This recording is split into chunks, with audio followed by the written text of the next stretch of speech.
The sickle martial soul is being called trash? Su Yuntao must be blind. This kid is putting up a tough fight for his mother, everyone. The martial soul awakening scene in Nodding City has exploded. Su Yuntao, this old guy, was irritated because he encountered a blue silvergrass with full innate soul power yesterday, and today he has been wearing a stinky face the whole time. As if everyone owes him money.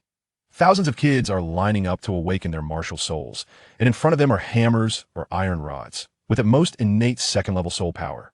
Su Yuntao has long been impatient. When it was Gu Yeching's turn, he took one look at the sickle martial soul and waved his hand.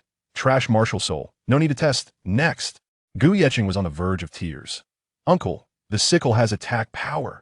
Please let me test it. I want to become a soul master to support my mom. This kid seems to be without parents, coming alone to awaken, hoping to earn some soul master subsidies, but he was directly hit by Su Yuntao. Su Yuntao coldly said, I said there is none, then there is none. Who is the steward here? You or me? You know that only a small number of people awaken first-level soul power, but unfortunately, you are part of the majority. Su Yuntao acted all high and mighty, saying Gu Yeching was being persistent and wasting others' time. Gu Yeching gritted his teeth and refused to leave. Even if it's only half a level of soul power, I accept it. Su Yuntao was stuck and his face darkened. Fine, they'll give you a chance. Test it. Everyone, do you think the sickle martial soul has soul power or not? Could it be that Su Yuntao misjudged? Will Gu Yeching be able to become a soul master and lighten his mother's burden? All right, I'll give you a chance. The next chapter is directly high energy. Gu Yeching placed his hand on the crystal ball. While Su Yuntao was preparing to watch the joke, the crystal ball suddenly buzzed and emitted a blinding light. Surprisingly, it was innate fifth-level soul power. Su Yuntao was immediately stunned. This is impossible. Upon hearing Master Su Yuntao's words, Gu Yeching immediately became energized, following the master's instructions and bringing his palm closer to the crystal ball in his hand. Everyone, Gu Yeching has had such a hard time, clearly having soul power, but directly denied by the blind Su Yuntao. 6 years later, he became a gardener and was even confronted by a noble lady who can bear this. Gu Yeching followed Su Yuntao's instructions and touched the crystal ball, but nothing happened. Su Yuntao immediately glowed. I told you couldn't do it. A wild chicken can never become a phoenix. Gu Yeching panicked. Let me stay in a martial soul hall to do odd jobs, that's fine. Su Yuntao directly kicked him out. The martial soul hall is not a charity. You're not even worthy to be a gatekeeper. He even brought up Tang San's blue silvergrass. Even someone with full innate soul power is better than you. A wild chicken is still a wild chicken, can never become a phoenix. I know better than you the probability of awakening soul power with a farming tool sickle. It's not that easy. Gu Yeching left with his head down, harboring resentment against Su Yuntao and the martial soul hall. Just wait and see. 6.5 years passed, and this kid grew up to 13, with a face full of determination. He couldn't get into the Soul Master Academy and could only work as a gardener in a noble villa, trimming flowers and plants. Then he encountered the daughter of the villa owner, who was incredibly beautiful, but with her hands on her hips, she confronted him. What kind of attitude is this? There are plenty of boys trying to get close to me. Gu Yeching remained expressionless. I've finished my work. They'll leave if there's nothing else. Everyone, the contrast is amazing. A child who once wanted to serve the martial soul hall has now become the lowest level gardener and dares to confront a noble lady. His title, the Soul Masters seem to call him the Death Douluo, a Douluo who controls the life and death of others. He lets you live if he wants you to live, and lets you die if he wants you to die. Thus, a legendary titled Douluo was born. Everyone, do you think this noble lady has taken a liking to Gu Yeching? Will Gu Yeching's soul power finally explode? After he becomes the Death Douluo, will his first act be to seek revenge on Su Yuntao? Hey, what kind of attitude is that? The girl had her hands on her hips. She was also half the mistress of the villa, since she was the only daughter and would inherit everything here in the future. The next chapter is directly high energy. Seeing that Gu Yeching ignored her, the girl approached and tried to push him, but Gu Yeching blocked it with a swift motion, his strength astonishing. The girl was stunned. How can a gardener be so strong? Gu Yeching was also confused. I don't know either, but now, if she's actually being ignored by a mere gardener, isn't that too unscientific? Everyone, a noble soul master lady is pursuing a gardener. Yi Lingling, with the 9-heart begonia martial soul, is holding on to Gu Yeching and won't let go. I like you. Who cares if you're a soul master or a commoner? This plot is just too good to digest. Gu Yeching originally wanted to harden his heart and leave, but Yi Lingling hugged him tightly from behind. I know you like me too. Once I graduate, we'll be together. Gu Yeching stubbornly replied. We're not suited for each other. You are a noble soul master, and I'm just a gardener. But inside, he was already in turmoil. Who could refuse a beautiful and proactive girl? It turns out that 3 months ago, Yi Lingling fainted in the warehouse, and Gu Yeqing performed CPR on her. His first kiss is gone. Even using ice packs to cool her down, his meticulous care made Yi Lingling fall for him. This girl also lacks love, so she finds Gu Yeqing every day to pick fights, but really just want to see him more. Yi Lingling said, "I know you like me, and I like you too, but why do you treat me this way? What does it matter if you're a soul master or an ordinary person? I just want to follow my heart. At worst, once I graduate, we'll be together, and I definitely won't keep you waiting too long." Yi Lingling has innate 9th level soul power and the 9-heart begonia martial soul, a rare supporting genius across the continent. Gu Yeqing was still struggling. Social status is important. Then, Yi Lingling dropped a bomb. "I have a way to make you a soul master. Do you want to be with me?" Gu Yeqing helplessly said, "Miss, you should know about social status, right? I'm really not worthy of you doing this. Forget about me." Everyone, do you think Yi Lingling really has a way to make Gu Yeqing a soul master? Will Gu Yeqing let go of his inferiority and agree? What secret is hidden within his sickle martial soul? The next chapter is directly high energy. Yi Lingling took out a peculiar crystal ball. "Test your soul power again." Gu Yeqing hesitantly placed his hand on it, and the crystal ball erupted with unprecedented brilliance. Yi Lingling screamed on the spot. "Oh my god, this is innate 20th level soul power. I'm not lying to you, this is real. Although our Yi family is not a big family, we still have some special heritage passed down. As long as you agree to me, I will definitely ask my mother to make you a soul master." Everyone, Yi Lingling is actually going to use the Yi family's heritage for Gu Yeqing? A strong mother-in-law is personally bringing Gu Yeqing into the secret path. Is this the rhythm of a cheat? Gu Yeqing was still hesitating. "Your mom is so strong, she definitely won't look at me." But Yi Lingling assured him, "My mom loves me the most. Leave it to me." This girl is going all out for love, successfully persuading that authoritative mother. The next day, Gu Yeqing was busy transplanting flowers when the butler called him to the hall. To meet Yi Mu stared at him with eyes like knives, and Gu Yeqing's palms were sweaty. "It's over. She must be planning to make things difficult for me." In the end, Yi Mu sighed, "Follow me." She led him directly to a cabinet and slapped a blue and white porcelain vase. Surprisingly, the cabinet opened like a door, revealing a secret passage. The head of the Yi family walked to a cabinet that stored items, then forcefully slapped the blue and white porcelain vase with his palm. Miraculously, the vase did not shatter. Following that, a rumbling sound echoed, and the cabinet slowly opened like a large door. At the end of the secret passage was a grand hall with an altar in the center. Yi Mu asked Gu Yeqing to sit on it, while she walked to the offering table, where a white divine flower surrounded by 9 rays of starlight sat, looking incredibly sacred. Yi Mu made a cut with her fingertip, squeezed out a drop of blood, and with soul power, it floated while she chanted an incomprehensible incantation. "Great flower god, I beseech you to grant this child a martial soul." That drop of blood shot towards the divine flower. Family, do you think this inheritance ceremony will succeed? What martial soul will Gu Yeqing obtain? Will it be more powerful than Tang San's blue silvergrass? Is Yi Mu genuinely caring for her daughter, or does she have other plans? In an instant, the drop of fresh blood sped up crazily, surging towards the white divine flower like a triple jump. The next chapter is directly high energy. As soon as the blood touched the divine flower, the entire hall suddenly lit up with white light. Gu Yeqing felt a force inside him about to explode, and a phantom of a scythe unexpectedly appeared behind him, larger than an ordinary scythe and gleaming with a cold light. This martial soul is too domineering. Suddenly, the noble white flower turned blood red, as if it came from hell. Family, the white divine flower suddenly turned blood-colored and flew towards Gu Yeqing. Yi Mu was taken aback. Could this kid have innate soul power of level 20? That divine flower was originally a treasure of the Yi family. Even Yi Lingling, with innate soul power of level 9, couldn't attract it. But as soon as Gu Yeqing sat on the altar, it shot towards him. The head of the Yi family was nearly wide-eyed. Impossible. He only has a broken scythe. How can he be better than my daughter? Yet he was internally anxious. Could it really be innate level 20? If so, this is a treasure. Just as Gu Yeqing entered the illusion, he heard a voice. Finally, a talented one has come. Gu Yeqing looked around. Who is it? The voice arrogantly replied. Call me the flower god. Gu Yeqing was dumbfounded. Shouldn't the flower god be female? Why does your voice sound like a rough man? Great flower god. Can you help me become a soul master? Gu Yeqing said earnestly. The flower god arrogantly replied. Of course, there is nothing I can't do. For you mortals, you should know I was once a god. The flower god, caught off guard by the question, directly offered benefits. they'll give you a top-tier martial soul. How about the extraordinary celestial chrysanthemum? You'll definitely become a title Douluo in the future. Gu Yechen blinked. Can it compare to Yi Lingling's nine-heart sea butterfly? The flower god wiped sweat. Is this kid trying to ruin my plans? Family, do you think Gu Yechen will want the extraordinary celestial chrysanthemum? What secret does his scythe martial soul hide? Is the flower god truly divine, or just a fake? The flower god indeed encountered some trouble otherwise. He wouldn't have turned into this ghastly form.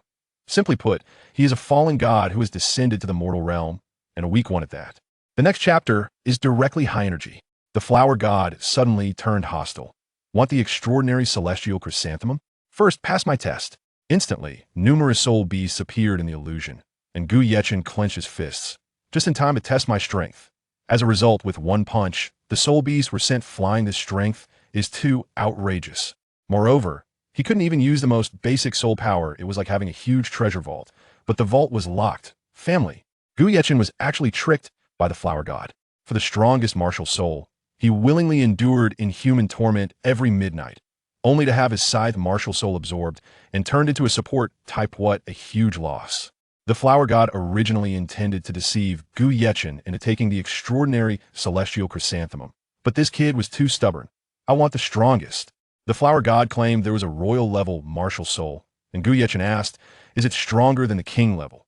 The flower god nodded. So he wanted the royal level. The flower god then said there was also an imperial level, and his eyes lit up. Then I want the imperial level. The flower god was left in despair, exclaiming, I don't have dementia. I will give you the strongest, as long as it can make me powerful and allow me to become a soul master. Even if I die in the end, I can accept the consequences, Gu Yechen said very seriously. Then Gu Yechen curiously asked, is the royal level flower the strongest martial soul? The flower god sighed and replied, no, the strongest is the imperial level flower martial soul. Oh, then I still want the imperial level martial soul. In the end, the flower god played a trick, claiming to give an imperial level martial soul, but actually only providing a royal level support martial soul while absorbing Gu Yechen's scythe martial soul that was an attack martial soul with innate soul power of level 20. The flower god euphemistically called it to help you preserve your life, but in reality, it was to return to the divine realm. Gu Yechen naively thought he gained something, unaware that his cultivation talent was halved, and he had to endure excruciating pain every midnight. Family, when do you think Gu Yechen will realize he's been tricked? What use is this royal level support martial soul? Is the scythe martial soul really useless? Unbeknownst to him, soul power and whether it glows or the strength of its glow are not necessarily related. The next chapter is directly high energy. Gu Yechen woke up from the illusion, and when Yi Mu saw his new martial soul, she was overjoyed. It really is a top-tier support. But that midnight, Gu Yechen was rolling on the ground in pain, secretly cursing. Flower god, you big liar. Chapter 5. Hellflower Demon Lotus. The imagined rigorous assessment and cruel tests did not occur. Everything turned out to be extremely simple. At this moment, Gu Yechen was receiving the inheritance of the flower god. He closed his eyes as required by the flower god and relaxed, allowing the external light and energy to pour in. As he acquired a new martial soul, his other scythe martial soul quickly withered away, as if it had never awakened. Gaining a martial soul that is claimed to be the strongest among flowers so easily made Gu Yechen feel something was off. The other party seemed rather pleased in the end. Throughout the process, the man in white never appeared before Gu Yechen. Instead, he pretended to be profound and communicated through distant sound transmission, which in reality was just his most ordinary ability. Gu Yechen, following the guidance of the flower god, opened his palm and used his mind to summon his martial soul. Looking at the strange red flower floating in the center of his right palm, Gu Yechen gazed at it with great anticipation. As the flower god had said, it was the strongest among flowers, the emperor of flowers. This would be even more powerful than king-level or emperor-level flower martial souls. But why did it look so ordinary, like a wild flower by the roadside? Was it really as powerful as the flower god claimed? The flower god had mentioned before that the current martial soul was called Hell Red Lotus, and when he reached the soul saint level, he could unleash its true form, which would then evolve into the strongest Hell Demon Lotus. Was this the brilliance of an emperor flower? However, the soul saint level was still far too distant for him. The current ordinary little red flower was called Hell Red Lotus, a martial soul with its own spirit ring. Hell Red Lotus. Martial soul characteristics. Support. Martial soul ability. Weakening. Martial soul development direction. Support attack. This meant it was a support type that could also attack. The thought of using a support type martial soul to attack seemed ridiculous. But since this was said to be the strongest martial soul by the flower god, it must have its unique uses. In fact, this was not the most powerful martial soul in the flower god's legacy, but the second most powerful, as the first was the flower god's own martial soul. However, this was indeed an emperor-level martial soul. It just hadn't evolved yet, so its power was not visible, and it was currently equivalent to an emperor-level martial soul. Gu Yeqing may be a bit naive, but he is not foolish. The reason he could be deceived is entirely because this strange red flower comes with a soul ring. A shimmering white soul ring encircles the red flower. Indeed, the strongest flower among flowers is not simple. It seems that this directly saves the time and trouble of hunting soul beasts. Well, since you have obtained the strongest new martial soul, it's time for you to go out. That crisp voice sounded again, and then everything in front of him blurred, and his consciousness gradually faded. When he woke up, he found himself still in the central position of that altar. It was indeed an illusion. He patted his somewhat dizzy head, and then got up to leave the altar. Did you see the flower god? The head of the Yi family hurriedly asked. As a servant of the god, she naturally worshipped the flower god unconditionally, and just now, the flower god had left the sacrificial table for the first time. Up until now, the flower god had not returned. Could it be that he was really interested in this kid's talent? The head of the Yi family was originally an ordinary person. She met the flower god by chance, and, after communication, agreed to become a servant in exchange for obtaining a king-level martial soul, 9-heart begonia. The secret of the Yi family's 9-heart begonia lineage is that their martial souls all come from the flower god, so they cannot develop into a large family. Even if she had 10 children, ultimately, only one child would inherit the 9-heart begonia martial soul. Over the years, she has been diligent and responsible, often using her blood to nourish the flower god, and even built this altar palace for the flower god. But she only received a nod of acknowledgement in return and did not gain the qualification to be appreciated by the flower god. Recognition and appreciation are completely different concepts. Recognition is merely passing the threshold, qualifying for a glance, while appreciation indeed carries a sense of envy and admiration. The head of the Yi family looked at the disappearing flower god and then at Gu Yeqing, who had a delicate face and clear features, and couldn't help but feel a sense of envy. She never expected that this guy actually. Gu Yeqing first nodded, then shook his head, saying, I had a conversation with him, but I didn't see him. Perhaps the flower god is a bit shy. The head of the Yi family expressed his speechlessness, remarking that this was the demeanor of a master and had nothing to do with shyness. Yeqing, let's go out first. The head of the Yi family suddenly became polite, as if she were his immediate superior. Following her footsteps, they left the secret passage, and when they arrived at the hall, the head of the Yi family suddenly spoke seriously. Although I don't know what kind of charm you have cast on my daughter, I must tell you that the opportunity for you to come here this time was given to you by my daughter. So, you should thank Lingling properly in the future. You must understand that if my daughter hadn't given this opportunity to you, she would have become a dual martial soul holder today. You probably don't know what a dual martial soul means, but I can tell you directly that if Lingling had a dual martial soul, her future would be limitless. Yet, because of you, she is willing to give up such a good chance for transformation. The head of the Yi family suddenly recalled Lingling coming to discuss this with her the night before, and her eyes couldn't help but glare fiercely at Gu Yeqing, this scoundrel who could make Lingling resort to such extremes. Forget it. Since this matter cannot be changed, it's better to let it be. I just hope he doesn't let Lingling's feelings go to waste.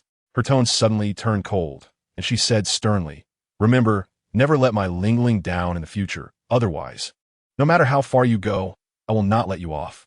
Faced with this capricious head of the Yi family, Gu Yeqing felt quite helpless. Just a moment ago, she was very respectful, and now her tone had suddenly turned grave.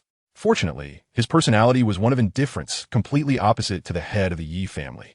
Even when he was joyful, he would hardly show it in front of others, as happiness would imply vulnerability. A smile should not appear on a resigned face. Otherwise, it would seem fake, and the weak do not need such expressions.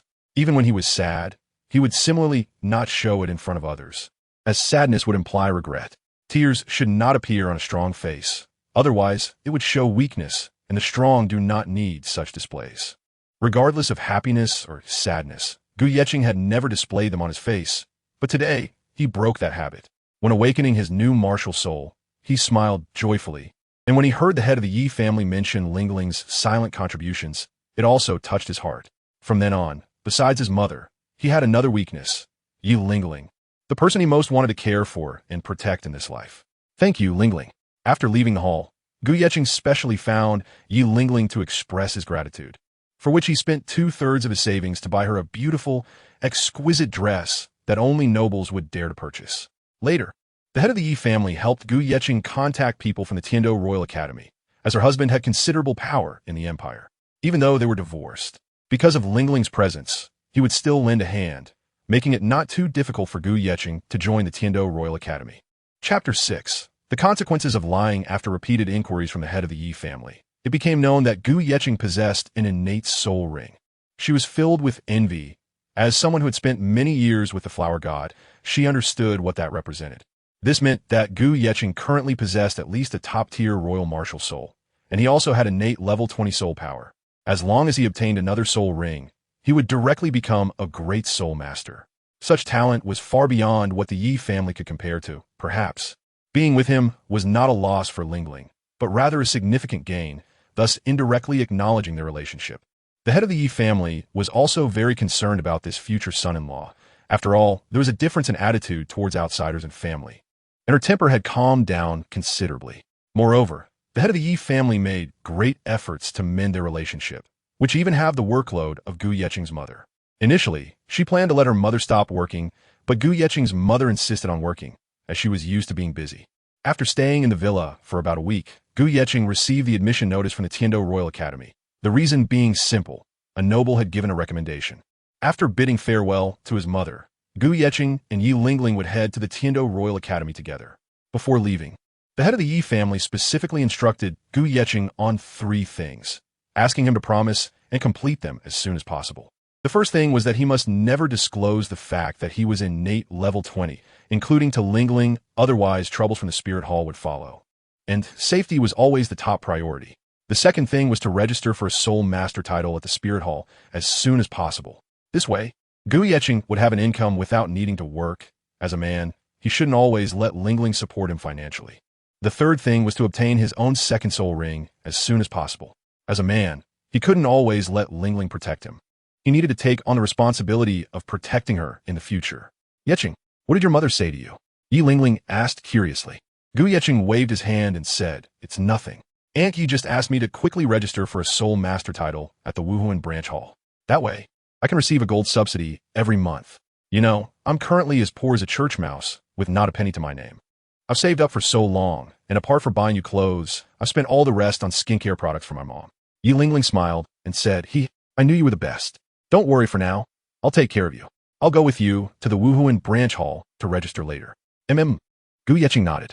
By the way, Yeqing, what level is your soul power? I asked my mother, but she wouldn't tell me, so I can only sneakily ask you. You mustn't lie to me, or else. Hum. Yi Lingling raised her fist and said. Gu Yeqing was taken aback. He never expected that Yi Lingling had a tendency towards violence. Hurry up and say it. Yi Lingling continued to glare, putting on an angry face. Her pink fists ready to strike. All right, I admit I'm afraid of you. Gu Yeqing tentatively asked, level 10? Yi Lingling pounded her soft pink fist on Gu Yeqing's chest and said, You're lying. If you were only level 10, why would mother be so nice to you? Moreover, you haven't gone out these past few days, so where did your first soul ring come from? Gu Yeqing tentatively asked, level 15? Yi Lingling immediately tightened her fist and unhappily said, Why are you so dishonest? You lied to me again. How come I never knew about this before? Gu Yeqing furrowed his brows, puzzled as to how the other party could be so certain that he would deceive him. He weakly asked, level 18? Yi Lingling suddenly turned around, ignored Gu Yeqing, and then said, All right, you have passed Mother S assessment, and your mouth is still relatively tight. Oh, so that's how it is. Gu Yeqing's tense heart finally relaxed. It turned out that Yi Lingling had known all along about his innate level 20 soul power. It must have been her mother who told her. After all, her mother loved her so much that she would always be sure he was lying to her. It seems Aunt Yi had sent Yi Lingling to test him because she was afraid he would leak this secret that even the Spirit Hall feared.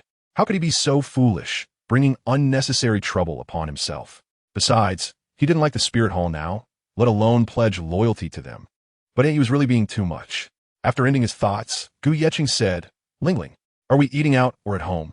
If we're eating out, I don't have any money, so I might have to trouble you later. What do you mean by eating? You only know how to eat. Just go register by yourself later.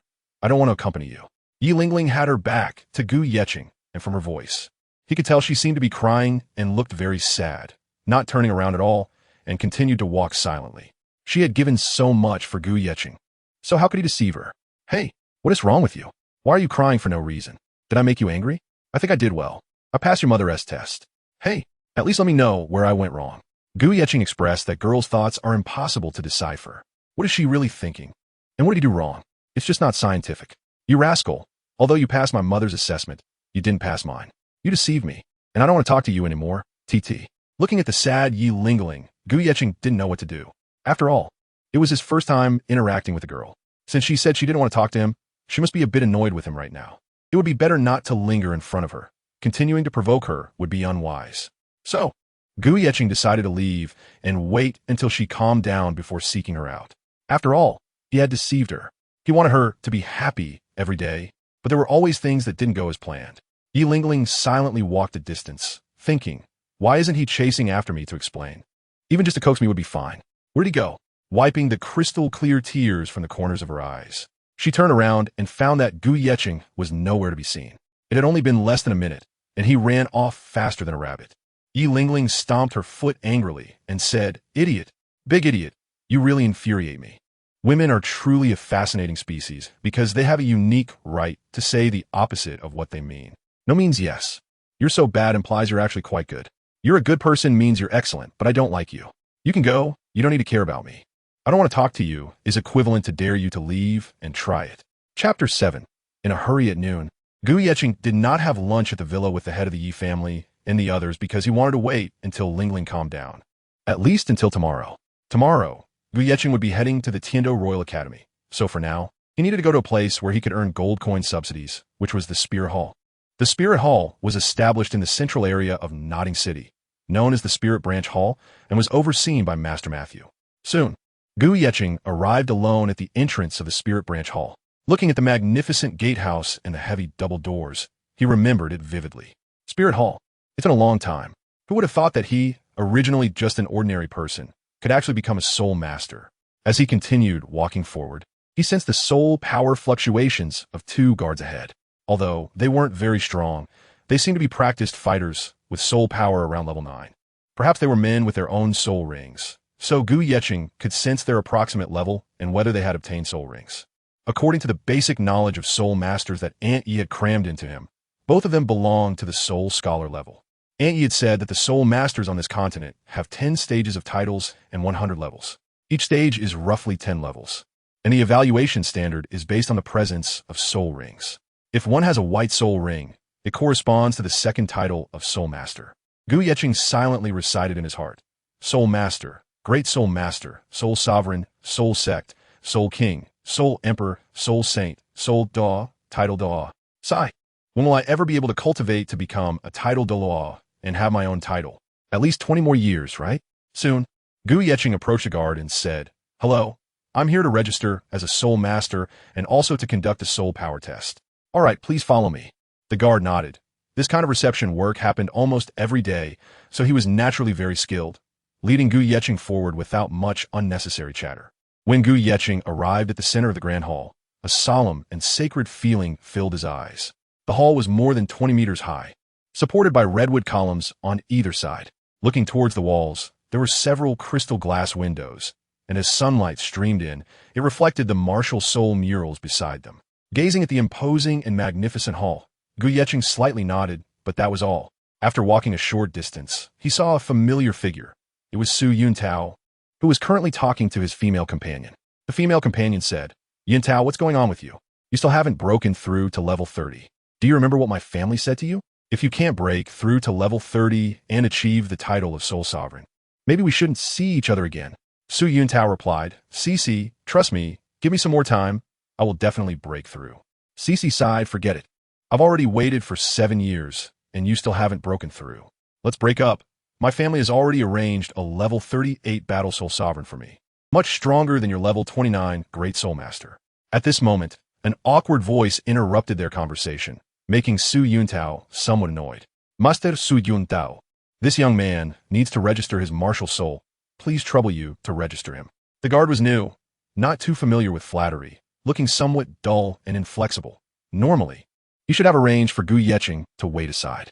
But he was diligent in his work and dared to directly interrupt Master Su Yuntao. He must be tired of living. Su Yuntao darkened his face and said, "Who let you barge in? Can't you see I'm busy?" The guard scratched his head and said, "But he is here to register his martial soul." Cici stopped the increasingly angry Su Yuntao and explained, "I know, you can go back for now." "Understood," the guard replied, then clasped his hands and left since he still had to continue standing guard. Since it was his female companion Cici who spoke up, Su Yuntao naturally had to give her face. He then said to Gu Yeqing, "Follow me." At the same time, he told his companion, "Cici, wait for me here. The registration will be quick." Su Yuntao hurriedly led Gu Yeqing towards the laboratory, moving quickly. Watching Su Yuntao's flustered back, Cici slightly shook her head and sighed. He really is like what Master Matthew said, a child blinded by love who never grew up. Perhaps someone is suitable for him, but I am not that person. They walked briskly along the corridor to the second floor, directly arriving at the laboratory, the place for martial soul assessment. Su Yuntao opened the door marked with 3 swords and hurriedly said, "Don't waste time. Please unleash your martial soul and soul rings. I will assess and register you." Gu Yeqing nodded. Although he didn't particularly like this uncle in front of him, he was not a narrow-minded person. As long as the other party didn't harm those around him, he wouldn't treat them as enemies. However, if they did harm him, it meant there would be no chance to become friends. Wounds are not easily smoothed over. Neither friend nor foe, equivalent to a passerby. Gu Yeqing would not show his emotions in front of them. Gu Yeqing was neither sad nor happy and did not speak. Instead, he closed his eyes and slowly released his martial soul. It could be seen that a white soul ring lit up at the bottom of his feet, seemingly a 10-year one. What kind of martial soul is this? Su Yuntao looked at the martial soul in Gu Yeqing's hand, and he couldn't even name it. This was the first time he had seen it. Had he been too ignorant in the past? However, Su Yuntao was a proud person. Even if he didn't understand, he had to pretend to know. Otherwise, if CC found out, she would surely laugh at him again. Then, pretending to understand, Su Yuntao raised his chin and said, "I basically know your situation. There's a high-grade crystal ball over there. This is not comparable to the low-grade crystal testing balls used during awakening. You can sense it, and I will assess your soul power level here." When Gu Yeqing gently touched the crystal testing ball on the high platform, he found that the testing ball actually did not respond. Su Yuntao was stunned. How could this be?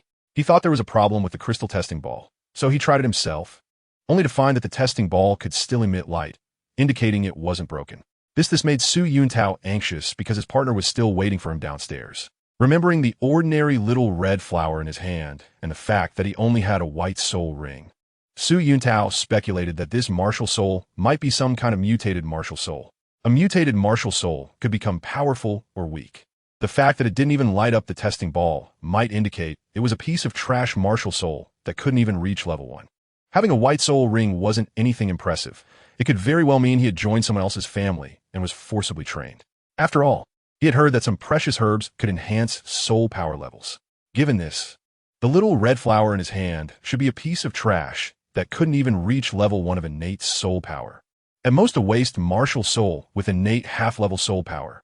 Such a waste martial soul could never hope to reach level 20 soul power, since it was so difficult for his powerful beast martial soul to break through level 30. He naturally thought the other party must be someone without much potential. For those without potential, the higher-ups of the Spirit Hall wouldn't pay attention. And the statistics on mutated martial souls were often inaccurate, because some mutated martial souls might surpass expectations later on. Therefore, even if the statistics were wrong, it wasn't too big of a deal. After all, the other party still had to go through the registration for Great Soul Masters and Soul Kings. Su Yuntao didn't think too much about it. CC was still waiting for him, and he didn't care whether the information was accurate or not. So, he hurriedly registered Gu Yeqing's information and issued him a Soul Master badge. Name: Gu Yeqing Martial Soul. Little Red Flower Soul Power Level. Level 10. Looking at the Soul Master badge he had just been issued, Gu Yeqing couldn't help but laugh and cry. What the hell is a little red flower? Is this meant to praise him for being excellent? Forget it. I promised Aunt Yi that I would keep a low profile and not let anyone harm the person I want to protect the most. Afterwards, Su Yuntao hurriedly took Gu Yeqing out of the laboratory. CC, I'm coming Chapter 8. Targeted after completing the Soul Master registration, Gu Yeqing left the Spirit Hall. As he walked, he saw some street food stalls and couldn't help but swallow. He rummaged through his pocket, but apart from some threads, there wasn't even a single coin. Although he had just registered for the Soul Master title today, he wouldn't be able to collect gold coins until next month. He touched his empty stomach, but couldn't go back now. What should he do? His eyes brightened. He could find a shop that needed temporary workers and work for a while, as long as they provided dinner. Tomorrow, Lingling should be fine, right? So, Gu Yecheng quickened his pace towards the street, where, although it wasn't as bustling as the city center, there was a particular need for temporary workers. After walking for about half an hour, he saw a blacksmith shop where many people were gathered around a boy who looked only 12 or 13 years old. The boy was dressed simply, stood about 7 meters tall, and wore a light blue outfit. He stopped to observe for a while, wanting to see what they were all looking at. As he got closer, he realized they were all watching the blacksmith boy's forging technique. The boy wasn't particularly handsome, but he exuded an unparalleled aura, especially with the belt around his waist, embedded with 24 jade stones. It looked very valuable. Gu Yecheng noticed that his hammering technique was quite clever. Each time the hammer fell, it left a gap for the next strike. His calves, his waist, and his arms merged in an explosive combination, creating a feeling of using leverage to apply force. With every swing of his hammer, he prepared for the next. And after each blow, the power of the following strike would be amplified. Before long, a large chunk of iron had been hammered down to the size of a fist, with most of the impurities hammered out. Gu Yecheng sighed in his heart. Indeed, experts are hidden among the common people. Even a blacksmith is so impressive. Huh, no, you should be a powerful two-ring soul master, even stronger than me. My hell red lotus martial soul won't deceive me. He clapped his hands for him and no longer observed. After all, blacksmithing isn't suitable for him. Just as Gu Yecheng was about to leave, suddenly, a beautiful girl with long black hair, styled into a scorpion braid, appeared in front of the young man and helped him wipe the sweat from his forehead. This girl was dressed in pink, had a slim waist, and a pair of big watery eyes paired with a slightly round, delicate face, giving off a cute and playful vibe. However, at this moment, Gu Yecheng was not moved by her appearance, but rather by the soul power fluctuations that seemed somewhat different emanating from her body. As for how it was different, Gu Yecheng couldn't say. After all, he didn't have much knowledge. He only learned a bit about soul masters from Aunt Yi. It's been 6.5 years. I didn't expect your chaotic chopping hammer technique to reach such a level already. That's impressive. I believe it won't be long before you can unleash the strongest 99 strikes, said the blacksmith shop owner appreciatively. The young man waved his hand and said, "Thank you for taking care of me all these years, boss. Tomorrow, I will set off with Xiao Wu to Shrek Academy for the assessment. So, I might not be able to come here to blacksmith anymore. I hope you can understand." The blacksmith shop owner chuckled and said, "What do you mean? You've worked here without ever taking a salary, just as long as you get meals. And your workload is equivalent to 3 people. I should be the one who gain a lot. How could I blame you? Just go with peace of mind." Then, the blacksmith shop owner scratched his head and said, "But what you mentioned about Shrek Academy, I've never heard of it before." The girl called Xiao Wu complained, "Yeah? Xiao-san, I really don't know what master is thinking. We are being courted by several well-known academies, and they promise to accept us unconditionally." The young man called Xiao-san gently stroked the girl's cheek and said, "My big sister, when has master ever deceived us? What he says is good must be good. I am his disciple, and he is my teacher. Master treats me like a father, and I respect him and trust him even more. It's best not to mention such things in front of my teacher in the future. Don't forget that my second soul ring comes from Ghost Vine, and this parasitic skill greatly helps my blue silver grass, which is still due to the teacher's guidance." Oh, Xiao Wu obediently nodded. Suddenly, Xiao-san's eyes emitted a purple light, staring intently at Gu Yecheng, who was watching them. "Xiao-san, what's wrong?" Xiao Wu asked in confusion. The person called Xiao-san shook his head and replied, "It's nothing. I just feel that person seems a bit different. For some reason, he gives me a very dangerous feeling."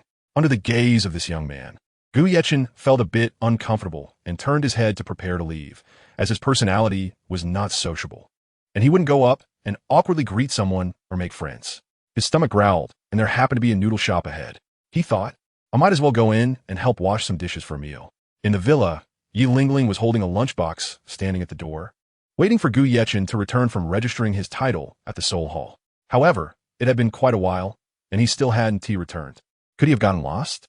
That didn't seem likely. Although he was a bit reserved, he didn't seem foolish. The only thing she could think of was that he might be doing temporary work outside. Yi Lingling sighed, "Forget it. What is wrong with me? He is already so grown. How could he start himself? Never mind, I'll head back first." "Is that Yi Lingling?" A woman who didn't seem particularly beautiful, but was very simple and peaceful walked up to her and said, "What is wrong with you? I was just guessing someone was here, and it turned out to be you standing here. You scared me. I thought someone had intruded." Yi Lingling knew that this person was Gu Yecheng's mother, So she hugged her tightly, tears streaming down her face, and said very aggrievedly, Gu Yechen is bullying me, and he has even learned to avoid me. If this continues, we will end up breaking apart. But I really like him. I can't bear to part with him. Aunt Gu, what should I do? Wiping her tears, Gu Yechen's mother said, Oh dear, are you scared by a little setback? Don't worry. Annie will teach you 2 tricks to make my son be completely devoted to you. Tonight, I'll help you take care of this. Chapter 9. Mother's teachings. Night fell, and Gu Yechen finally finished his afternoon work and returned home from the noodle shop. His home was not far from the villa. He could reach it in about 20 minutes.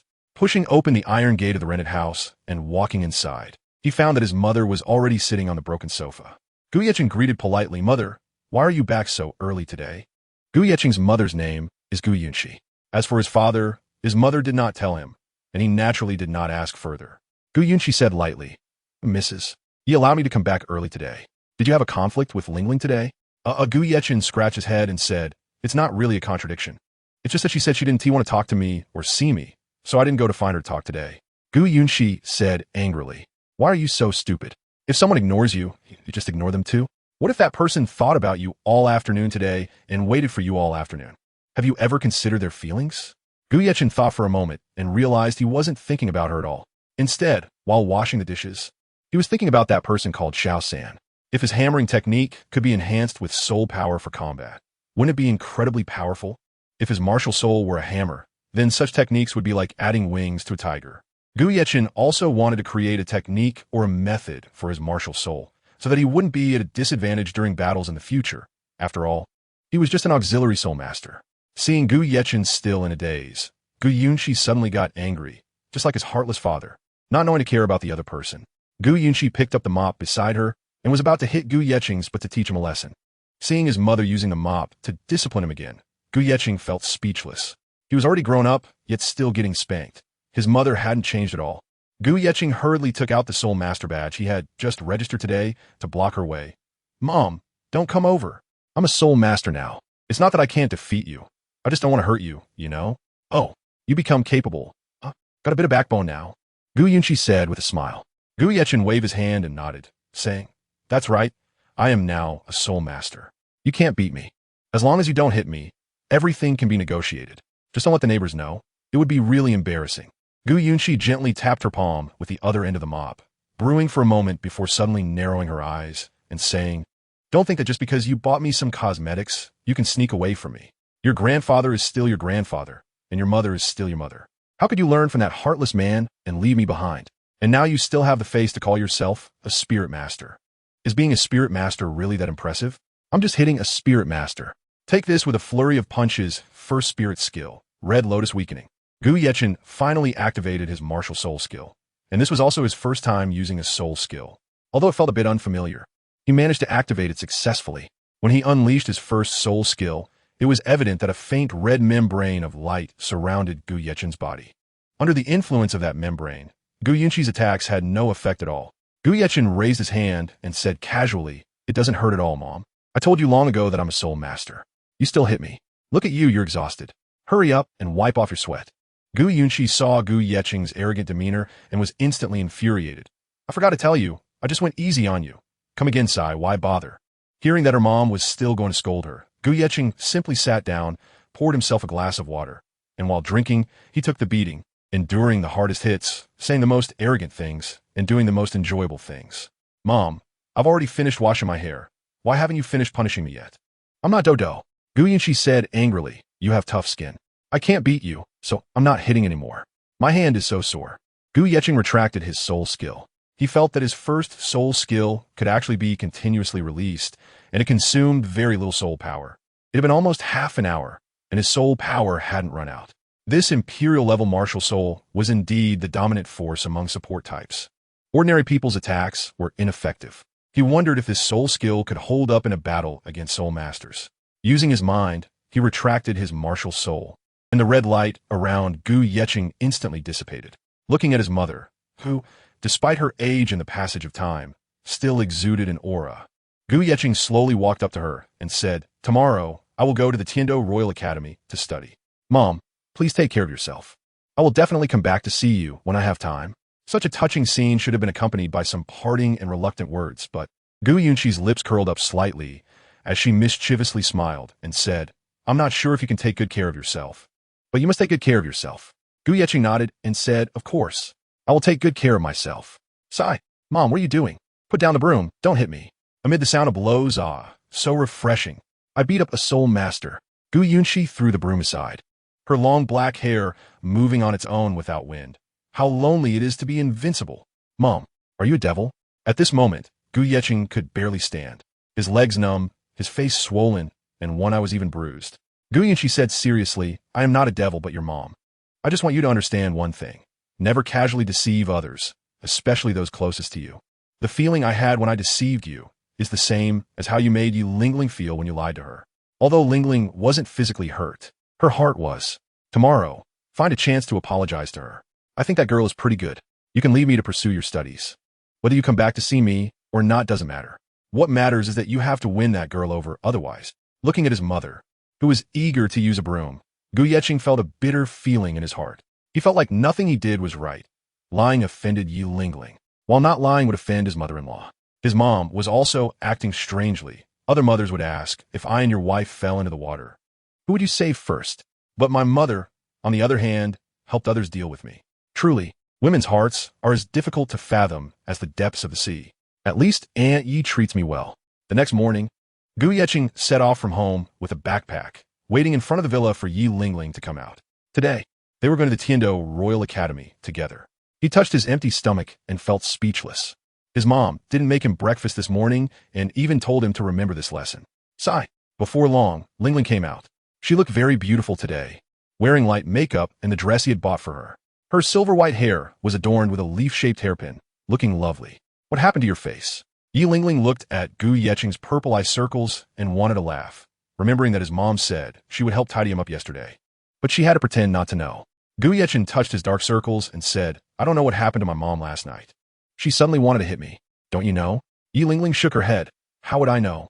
I'm not you. Let's get going. She turned around, giggling with her hand over her mouth. Wait, do you have any food over there? The first time Gu Yeqing took the initiative to talk to Lingling, his previous aloof image was completely ruined. Oh, I do have a lot of snacks. What? Are you thinking of taking advantage of me again? Yi Lingling said coldly. Starting today, I'm not going to support you anymore. Since you're good at working, if you want to eat, you have to work for me. Gu Yeqing felt speechless. Sure enough, women are very vengeful. He originally thought she would cool down, but unexpectedly, she intensified her grievances. Gu Yeqing, speak. What do you want me to do? Yi Lingling, carry me to the carriage. Gu Yeqing, come up. Chapter 10 Royal Academy. Yi Lingling had a relatively slender figure, so Gu Yeqing didn't feel heavy carrying her and walked steadily. However, he felt somewhat helpless inside. She was not a child anymore and could walk on her own. Why did she insist on having him carry her? If it weren't for having eaten 2 of her pastries, he wouldn't do something that would damage his cool image. He walked towards the carriage rental area, where one could pay to rent a carriage. As long as they could afford the price, there would be a dedicated coachman to drive the carriage. Although the speed of a soul master wasn't much slower than that of a carriage, who would want to run to the Heaven-Do Royal Academy when they could arrive comfortably? He paused for a moment, adjusting Yi Lingling on his back to ensure she wouldn't fall off. Continuing on, Gu Yeqing carried Yi Lingling quietly, and there wasn't much conversation, which made her slightly unhappy. Even though she knew he was taciturn, this was too much. She recalled that when he was a gardener, he had completely ignored her. Aunt Gu had already helped her punish him, but she still needed him to take the initiative to talk to her. Yi Lingling remembered the 2 special moves Aunt Gu had taught her yesterday and nodded. She was going to use them. Aunt Gu's secret competition over jealousy. Yi Lingling said, Yi Chun, I want to tell you a secret. Do you want to know? Gu Yeqing asked, what secret? Yi Lingling rolled her eyes and said, you know my talent stands out in Nodding City. 3 months ago, I was admitted to the elite class of the Tiando Royal Academy. I guess I'm your senior now. Well, there's a really handsome guy in the elite class named Yufeng. His martial soul is the Wind Bellbird, and he's a soul master of over level 30. He confessed to me, and although he's quite a bit older than me, he's really handsome. What do you think I should do? Gu Yeqing frowned slightly, wondering what she wanted to do. Did she want to break up with him? But they hadn't even been together yet, so how could there be a breakup? However, his mom said last night that if he couldn't win her over, he shouldn't think about coming home to see her, and he also liked her. So, Gu Yeqing decisively said, then you should just directly reject him. Just tell him you already have a boyfriend. If that doesn't work, I'll go with you to make him give up. It really worked. Ahem. Yi Lingling cleared her throat and said helplessly, I'm sorry. but it seems you are not my boyfriend yet, so it wouldn't be appropriate for you to go with me. Gu Yechen stopped and asked, why isn't he your boyfriend? Aunt Yi has agreed to our relationship. Isn't that enough? Yi Lingling replied, she agreed, but you haven't completely moved me yet. If I end up liking someone else, my mom wouldn't blame me either. Don't you think so? This Gu Yechen was stunned, turning his head to look at that exquisite face and the shallow dimples, which really made it easy for one to get drunk. In this world, aside from strength, only fine wine and beautiful women should not be let down. And she actually had both. Gu Yechen is not without emotions. He just isn't good with words. Since the awakening of his martial soul, he has regarded Yi Lingling as the person he most wants to take care of. Talented horses are common, but good trainers are rare. Yi Lingling is the noble person in his life, and she is also the one he likes. Considering all of this, he has become unable to live without her. Then, Gu Yechen said seriously, go ahead, what do you want this time? As long as you don't get together with him, I'll do whatever you say. Yi Lingling smiled and replied, all right, you said it. By the heavens, as my witness, from now on, you have to take the initiative to chat with me every day. Even if I ignore you, you have to shamelessly come find me, understood? It can't be like yesterday. Otherwise, I might really get taken away by someone else. Isn't this request a bit excessive? Gu Yechen was originally a person with a thin skin and not very sociable. And now they wanted him to put on a brave face to please others. This was simply not his style. No way. I can't accept that. You need to make another request, Gu Yechen said irritably. Indeed, doing so was no different from kneeling on a washboard or keyboard, and he was determined not to be a sycophant. After thinking for a moment, Yi Lingling said, how about this? You only need to spend 1 hour with me each day. During that hour, you belong to me, and you can arrange the rest of your time as you like. That should be acceptable, right? You know, once we get to the Royal Academy, we won't be in the same class. If you can spend 1 hour with me every day, then I won't be taken away by others, right? Gu Yechen frowned slightly. This request didn't seem too unreasonable and was acceptable. All right, you must keep your word. I only need to accompany you for 1 hour each day, right? And that crazy person, you mustn't pay any attention to him. Yi Lingling chuckled and said, well, it depends on your performance. Within that hour, whatever I ask you to do, you can't refuse. Deal. Gu Yechen nodded. Not long after, the two arrived at the entrance of the carriage rental shop. With Gu Yechen accompanying Lingling and chatting along the way, she didn't feel bored at all. Clearly, she had already put their earlier agreement into practice. Although the topics Gu Yechen brought up were quite dull, Yi Lingling was happier today than ever. Finally, she didn't have to see his cold face anymore. He had to smile at her request, and Yi Lingling was overjoyed, thinking, haha, finally venting my frustration. Renting a long-distance carriage at the shop cost about 10 gold coins, plus another 5 for the carriage driver. After paying the fee, the two settled into the carriage to rest. With the carriage driver at the helm, they sped towards the Douluo Royal Academy. Their provisions and water bags were already prepared, so now they just needed to endure the boring travel time in the carriage. During their journey over the next few days, Gu Yechen learned from Yi Lingling that the Douluo Royal Academy was actually located outside of Douluo City. It was surrounded by deep mountains, forests, and lakes. The beautiful environment provided an excellent setting for cultivation, similar to a simulated training environment. Most of the students at the Royal Academy were nobles, while a few, like Gu Yechen, got in through connections. Their studies and training were not divided by age, but based solely on talent. Yi Lingling mentioned that there were 3 different levels of student classes at the Royal Academy: the ordinary class, the advanced class, and the special class. Yi Lingling was in the special class, which had a small number of students, but each one was exceptionally talented. Led by teacher Qin Ming, she had been admitted as a special recruit 3 months ago. The other 2 classes would officially start 3 days later and before the school year began. There would be a test. Those who performed excellently could enter the advanced class, while those who did not meet the standard would not be expelled but would have to study in the ordinary class. 3 days later, Gu Yechen and Yi Lingling finally arrived at the Douluo Royal Academy. Looking at the imposing white marble gate and the steps carved with spirit beast patterns, as well as the small rosewood trees swaying along the road, Gu Yechen couldn't help but shout internally, so damn rich. This was just the exterior of the academy. He couldn't imagine how luxurious the interior would be. Douluo Royal Academy, here I come. Chapter 11. Led by Qin Ming, just as Gu Yechen was about to move forward, Yi Lingling stopped him and said, let's wait here for a moment. Gu Yechen asked in confusion, why? Yi Lingling reminded him, have you forgotten? Today is the day of your assessment.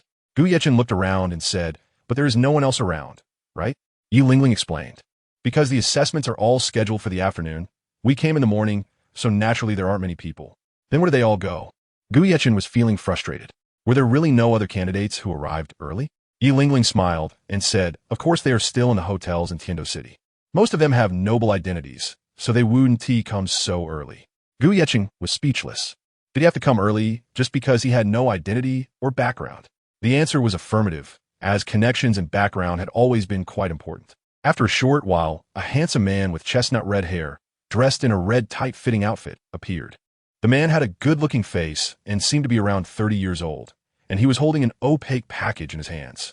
As he got closer, Gu Yechen could sense the powerful soul power fluctuations emanating from him, and he had 6 soul rings, which meant that this person was a soul emperor around 30 years old. Such strength was not much inferior to Aunt Ye's. If Aunt Yi were also his age, she might not even have as high as soul power as his. Lingling, I didn't expect you to come so early, the red-haired man said to Yi Lingling. In his mind, Lingling was a cold and solitary person who rarely interacted with others. Yes, I was afraid Teacher Qin would wait too long, so I came early. Yi Lingling nodded. Then Yi Lingling pointed to Gu Yechen beside her and said, Teacher Qin, this is my distant relative. He is here to participate in the assessment today, and I would like to cheer him on. May I take another half day off? Gu Yechen felt both amused and helpless. What the heck? A distant relative? She can actually lie too. Why can't I lie? Besides, so unfair. Teacher Qin Ming furrowed his brows and looked at Yi Lingling, saying, Lingling, during the first phase of the soul beast hunting teaching, you were injured. Because of your special physique, I specifically allowed you to go home for a visit. Next, I will arrange the second phase of the teaching, and you must not be absent again. Don't forget, you are a member of the Tiando Royal Academy battle team. Tonight, I will arrange your second phase of training. Real combat is the best way to improve and identify flaws. Yi Lingling curiously asked, Teacher Qin, what is the second phase of the training? Qin Ming replied seriously, it is divided into 2 stages. The first stage is the game battle, and the second stage is the gamble battle. Participating in the game battle is to prepare for the gamble battle. Many noble families have spent a great deal to find our academy, requesting us to engage in gamble battles for them. After the school committee's research and approval, our Tiando Royal Academy battle team needs to fight for those nobles.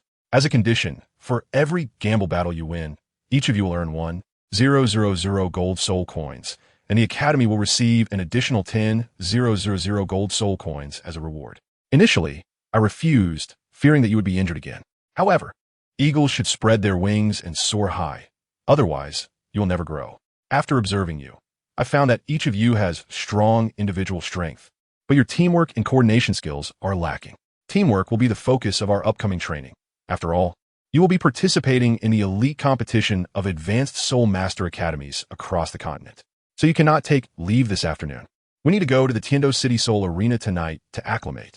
But Gu Yechen is my relative, and he is also my junior. I can't help but worry about him. Lingling clearly felt reluctant to leave Gu Yechen. Looking at the taciturn Yi Lingling, Qin Ming didn't expect her to care so much about her classmates. She really is the beloved one of the group. All right, he is not a child anymore. Let him adapt here on his own. When I was studying, I was also a clueless boy, and now I have achieved good results.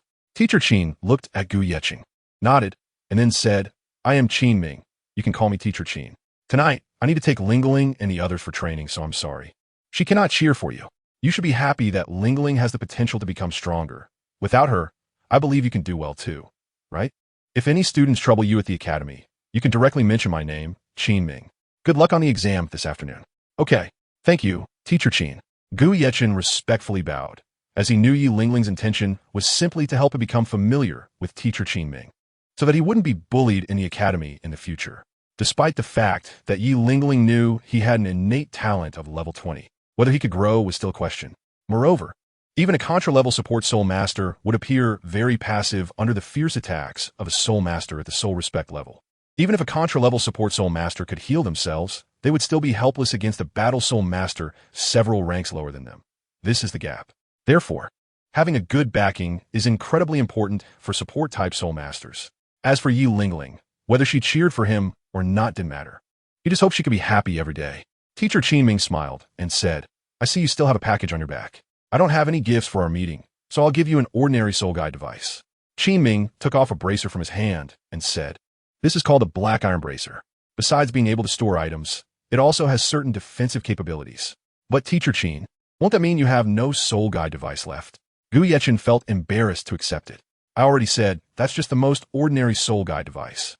I have other advanced soul guide devices, so just accept it, Qin Ming laughed. Yi Lingling quietly whispered in Gu Yechen's ear, just take it. Teacher Qin is very easygoing, and the higher-ups in the academy really like him. Plus, his talent is unparalleled in the academy. All right, Gu Yechen reached out to take it, while secretly thinking, I will remember this favor. Okay, Lingling, let's go. Teacher Qin waved at Yi Lingling, preparing to move forward. But Yi Lingling said she had a few words to tell Gu Yechen, quickly pulling him to a corner. Looking at Gu Yechen, she said, even if I'm not in the academy, you must not forget our agreement. You belong to me for 1 hour every day. I'll give you this leaf-shaped hairpin. While I'm not in the academy, I hope when you see this hairpin, you'll think of me. Okay? You mustn't fall for other beauties, or you know what will happen. Oof. Gu Yechen was speechless. His wild girlfriend was just too much. Fortunately, she was only a support-type soul master. If she were a battle soul master, who knows what kind of beating he would have taken. However, it was a relief that her martial soul could heal external injuries. And there were no traces of injury left on her face. Yi Lingling took a few steps forward and couldn't help but look back at Gu Yechen. She really wanted to give him a hug, but she couldn't because Aunt Gu had a trick of using a feigned retreat to lure someone in. The more one wanted something, the less they could appear too eager. Otherwise, they would become worthless, and the other party wouldn't feel it either. Yi Lingling hurriedly caught up with Teacher Qin Ming and asked, Teacher, how long do we need to train this time? Qin Ming replied, until all of you obtain the Silver Soul Badge from the Grand Soul Arena. By the way, this gift is from Yu Feng, who asked me to give it to you. He felt a bit shy about giving it himself. I heard he spent quite a bit of his savings to buy it, so please accept it. I don't want it because I already have a boyfriend. Yi Lingling shook her head and said, a boyfriend? Is it that person from earlier? But looking at his soul power fluctuations, he's only around level 20, and his talent is just average. How could that be? Why would someone with over 30 levels like someone with only 20? It's unrealistic. Maybe I'm overthinking it. She shook her head and didn't ask further. After all, he only agreed to deliver it, and whether it was actually delivered or not was not his concern. After all, he was the leader of the Tiando Royal Academy, and the reason he chose to help was entirely to better integrate into the team, not to make the team fear him. Chapter 12. Assessment content. After Teacher Qin Ming and Yi Lingling left, Gu Yechen found a place to sit down cross-legged, looking at the black iron arm guards on his arms. It was the first time he had seen them. Although they were ordinary soul guiding devices, their value must not be low. They could only be found in large places like auction houses and were never seen in ordinary shops. Opening his right hand, a purple leaf petal was slowly lying in the palm of his hand. This was the hairpin that Lingling had given him. Gu Yechen learned for the first time what it meant to miss someone. He heard her coach say that she would be going to the Great Soul Arena for long-term training, and he didn't know when he would see her again. While he was lost in thought, he heard footsteps quickly approaching him. He looked up and saw a little girl who looked about 8 or 9 years old. Gu Yechen hurriedly stood up, looking at her warily, and said, Don't come over. What do you want? Seeing Gu Yechen's serious expression, which seemed to convey a keep-your-distance vibe, the little girl finally stopped and gently asked, I just wanted to ask you, today is the assessment at the Royal Academy. Why are you the only one here? Realizing she was just asking for directions, Gu Yechen relaxed. After being scolded by his mother, his vigilance had increased significantly. If he let his guard down even a little, someone might suddenly attack him. And who could withstand that? But this little girl in front of him looked to be no more than 9 years old. Could she also be here for the assessment? That seemed too young. Generally speaking, only those who graduated successfully from the Junior Soul Master Academy would be eligible to enter the Tiando Royal Academy for further studies. In that case, she should be at least 12 years old. But how could she be so small? Could it be that she hasn't even attended a regular school? Less educated than himself. Regaining his composure and not thinking too much. After all, she came to inquire, and he shouldn't dampen her spirits. Little sister, you came too early. The Academy's assessment is scheduled for the afternoon, so you'll have to wait here for a while, Gu Yechen said, raising his hand. Okay, thank you, big brother. Nodding, the little girl simply sat down beside Gu Yechen, then took out a piece of bread from her backpack to eat. In order to avoid awkwardness, Gu Yechen also took out 2 pancakes from his backpack and started eating. However, there was one thing he couldn't understand. Why was the other party's soul power so much stronger than his, at least at the level of 29? This didn't make sense. Even a full innate soul power shouldn't be that powerful. Could it be that she was like him? Innate level 20? No, definitely not innate level 20. Because a level 20 martial soul would be dull and wouldn't light up the testing crystal ball. The flower goddess had said that a level 20 martial soul would come with an initial soul ring, even if it was only 10 years old. It would still be a soul ring of innate level 20, which would meet the standards for soul masters to advance. And since he sensed that the other party's martial soul had luster, it definitely wasn't innate level 20, and her martial soul lacked luster and wasn't complete, so it wasn't full innate soul power either. After a long time, he finally asked, "Little sister, how did you cultivate? At such a young age, why do you already have 2 soul rings?" This time, it was the little lowly's turn to be surprised. How did he know she was a 2-ring great soul master? Others always thought she was just a 1-ring soul master. The little lowly asked in confusion, "Big brother, how did you know?" Gu Yechen whispered, "Let me tell you a secret. My martial soul can sense other people's martial souls, allowing me to know their soul power information. Even if they don't activate their martial soul, I can still tell how many soul rings they have and approximately what level they are." Wow, Big Brother is really amazing. The little lowly clapped her hands, expressing her envy of his martial soul. "Hey, you haven't told me how you cultivate." Gu Yechen wanted to ask her, as her answer might be helpful for his own cultivation. "This is a secret, I won't tell you." The little lowly stuck out her tongue at Gu Yechen and continued, eating her bread. Shaking his head, Gu Yechen decided not to press further. It's better to take a gradual approach in cultivation. After all, he was born with level 20 and had an emperor-level martial soul, so his future cultivation speed wouldn't be comparable to someone with full innate soul power. The Hell Red Lotus martial soul, although its current cultivation speed was on par with full innate soul power, would exponentially increase once he reached the Soul Sage level and his martial soul evolved into the Hell Demon Lotus. At 10 past noon, under the bright sun, the crowd around them gradually increased. Their clothing was luxurious, adorned with gold and silver, indicating they were children of wealthy families. Some were sent by their parents, and some even brought pets along. The bustling crowd continued to grow, and it was estimated that there were at least a few hundred people present.